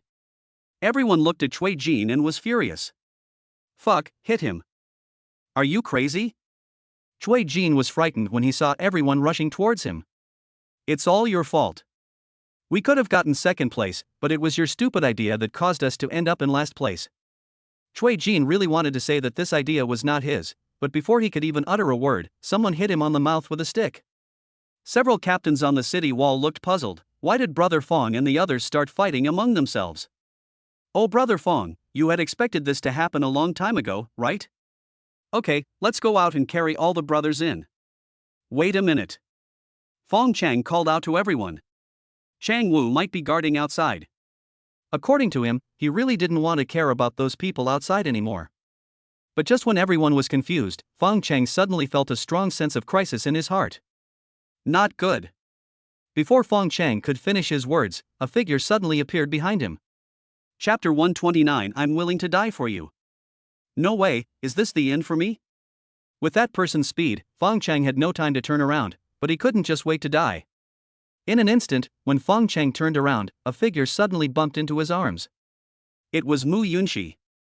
If you were to ask who was the fastest on the entire city wall, it would be Mu Yunxi, and she had just been standing next to Fong Cheng. In that split second, a black shadow suddenly attacked Fong Cheng like a ghost. At this critical moment, Mu Yunxi suddenly turned her head as if she had telepathy. Her eyes were instantly filled with fear and determination. Without the slightest hesitation, she pulled Fong Cheng away and slashed at the black shadow with her whole body like an arrow. But she was no match for Chang Wu. After all, there were 2 levels between them. Moreover, Chang Wu was also very talented and he is the captain of Gingan. Whether in combat experience or skills, he is not comparable to Shi Yunxi now. As expected, the knife she swung out was shattered by the dagger in Chang Wu's hand. But at this moment, she had only one thought in her mind, that is, she must not let Fong Cheng get hurt, even if it meant sacrificing her own life. When Chang Wu's dagger stabbed her chest, she tried her best to grab Chang Wu's wrist tightly in order to buy time for Fong Cheng. Chang Wu missed his first strike and was about to draw his sword again, but suddenly countless vines emerged from under his feet and a flash of lightning appeared in front of his eyes. The dagger in his hand was swept by lightning and shattered instantly. Chang Wu was shocked. Isn't that boy only sea level? At this time, he didn't dare to think too much and immediately changed the knife. With a wave of the knife, the surrounding vines were cut into several pieces, but at this moment, another green arrow shot out from the electric light. It was wrapped in electric light, and the air was torn and the light was dazzling wherever it passed. He slashed at the arrow with his sword, and actually sent him flying. Chang Wu stood still dozens of meters away. At this time, the other people on the city wall reacted, drew their swords one after another, and gathered around Fong Cheng. Damn it! Chang Wu now hated Yunxi to death. His plan was flawless and he could have killed Fong Cheng in one blow, but it was all messed up by this woman. At this time, Fong Cheng felt that Yunxi's vitality was rapidly draining away. Similarly, because of the contract, his own vitality was also draining away. But as the owner of the highest contract, he can take the initiative to cut off his connection with Yunxi at this time. But if he did that, Yunxi would really be dead.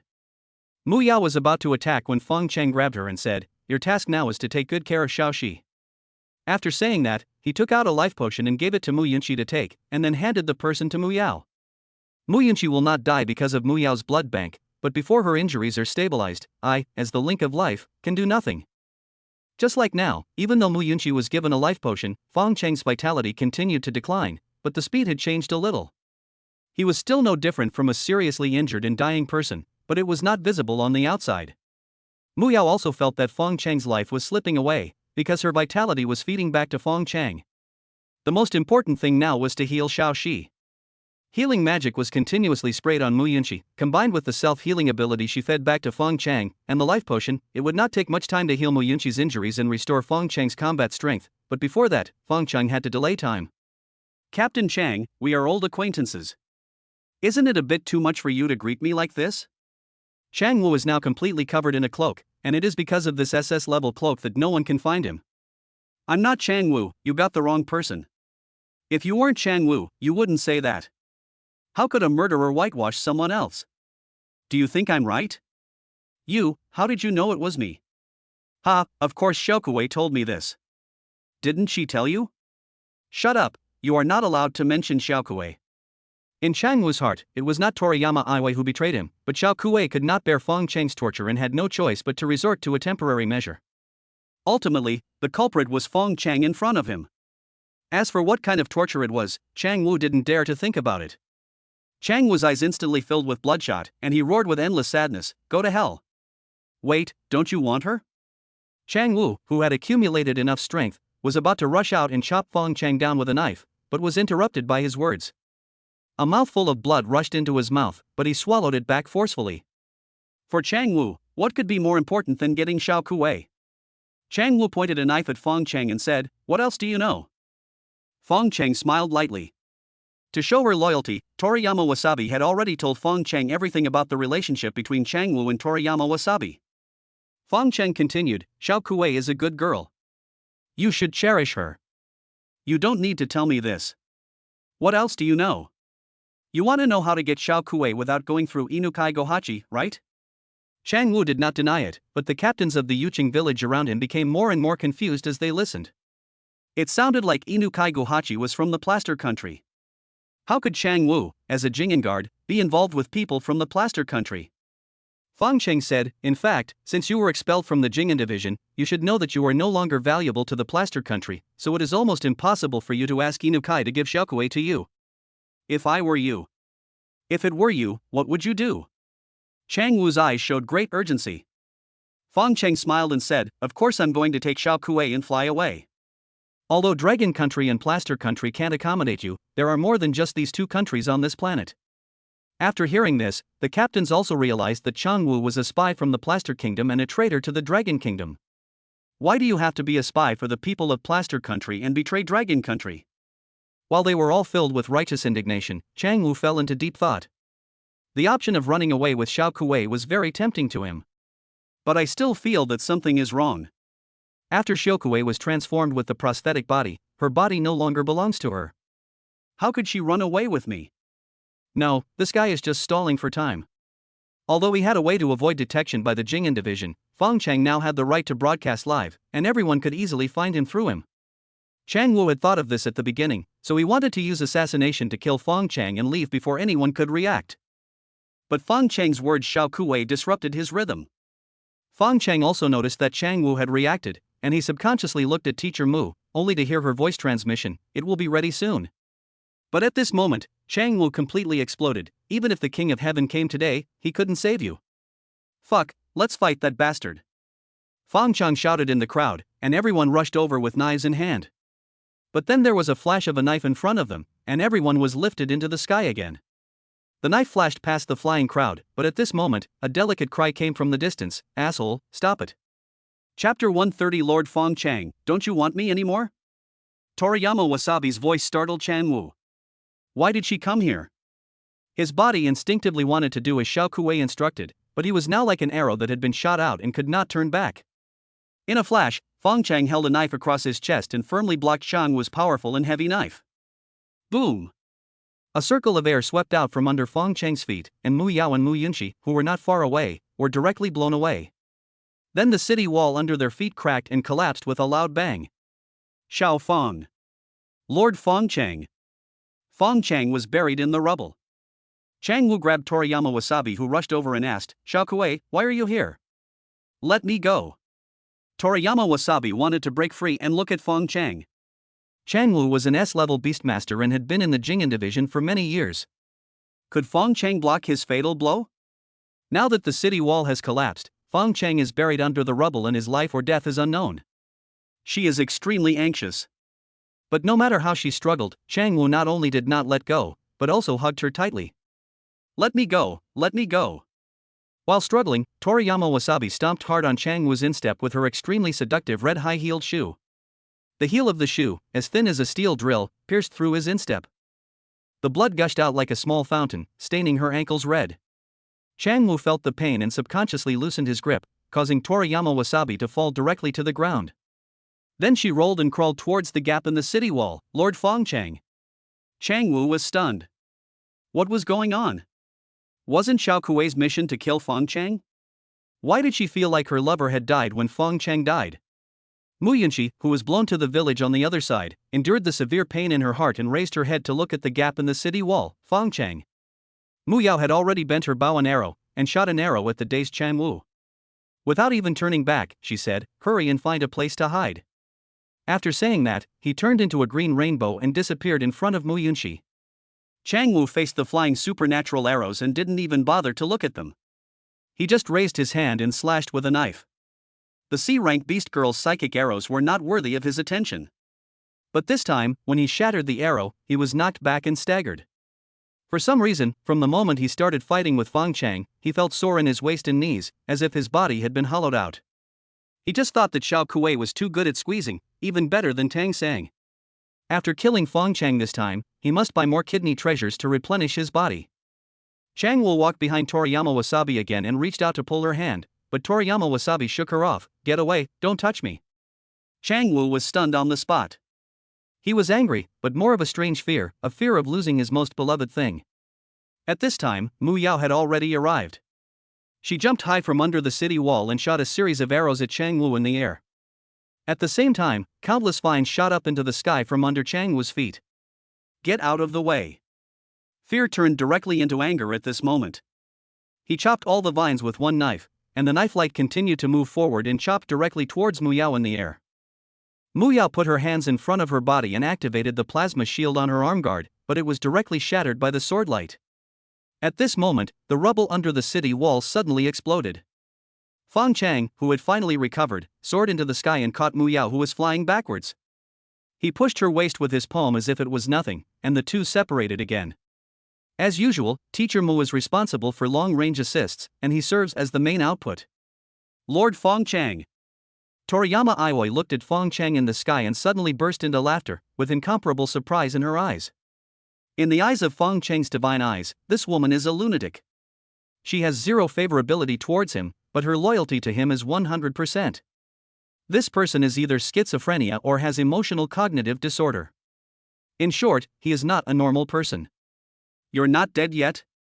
Chang Wu saw Fong Cheng in the air, veins bulging on his forehead, his facial features distorted with anger, as if he wanted to eat Fong Cheng alive. Fong Cheng took out a new knife from his bracelet. The previous one had been chopped into pieces by Chang Wu. If he had not been quick-witted at that time, he would have stepped on the city wall to break it and used the height difference to relieve the force on himself. I guess even if he didn't die, he would have been seriously injured by him.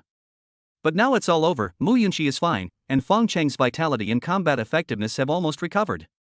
Fong Cheng didn't like nonsense, so he took the knife and chopped directly at Chang Wu. A knife shadow formed by the interweaving of electric light stretched across the sky, and with one slash, dozens of meters of city wall collapsed directly.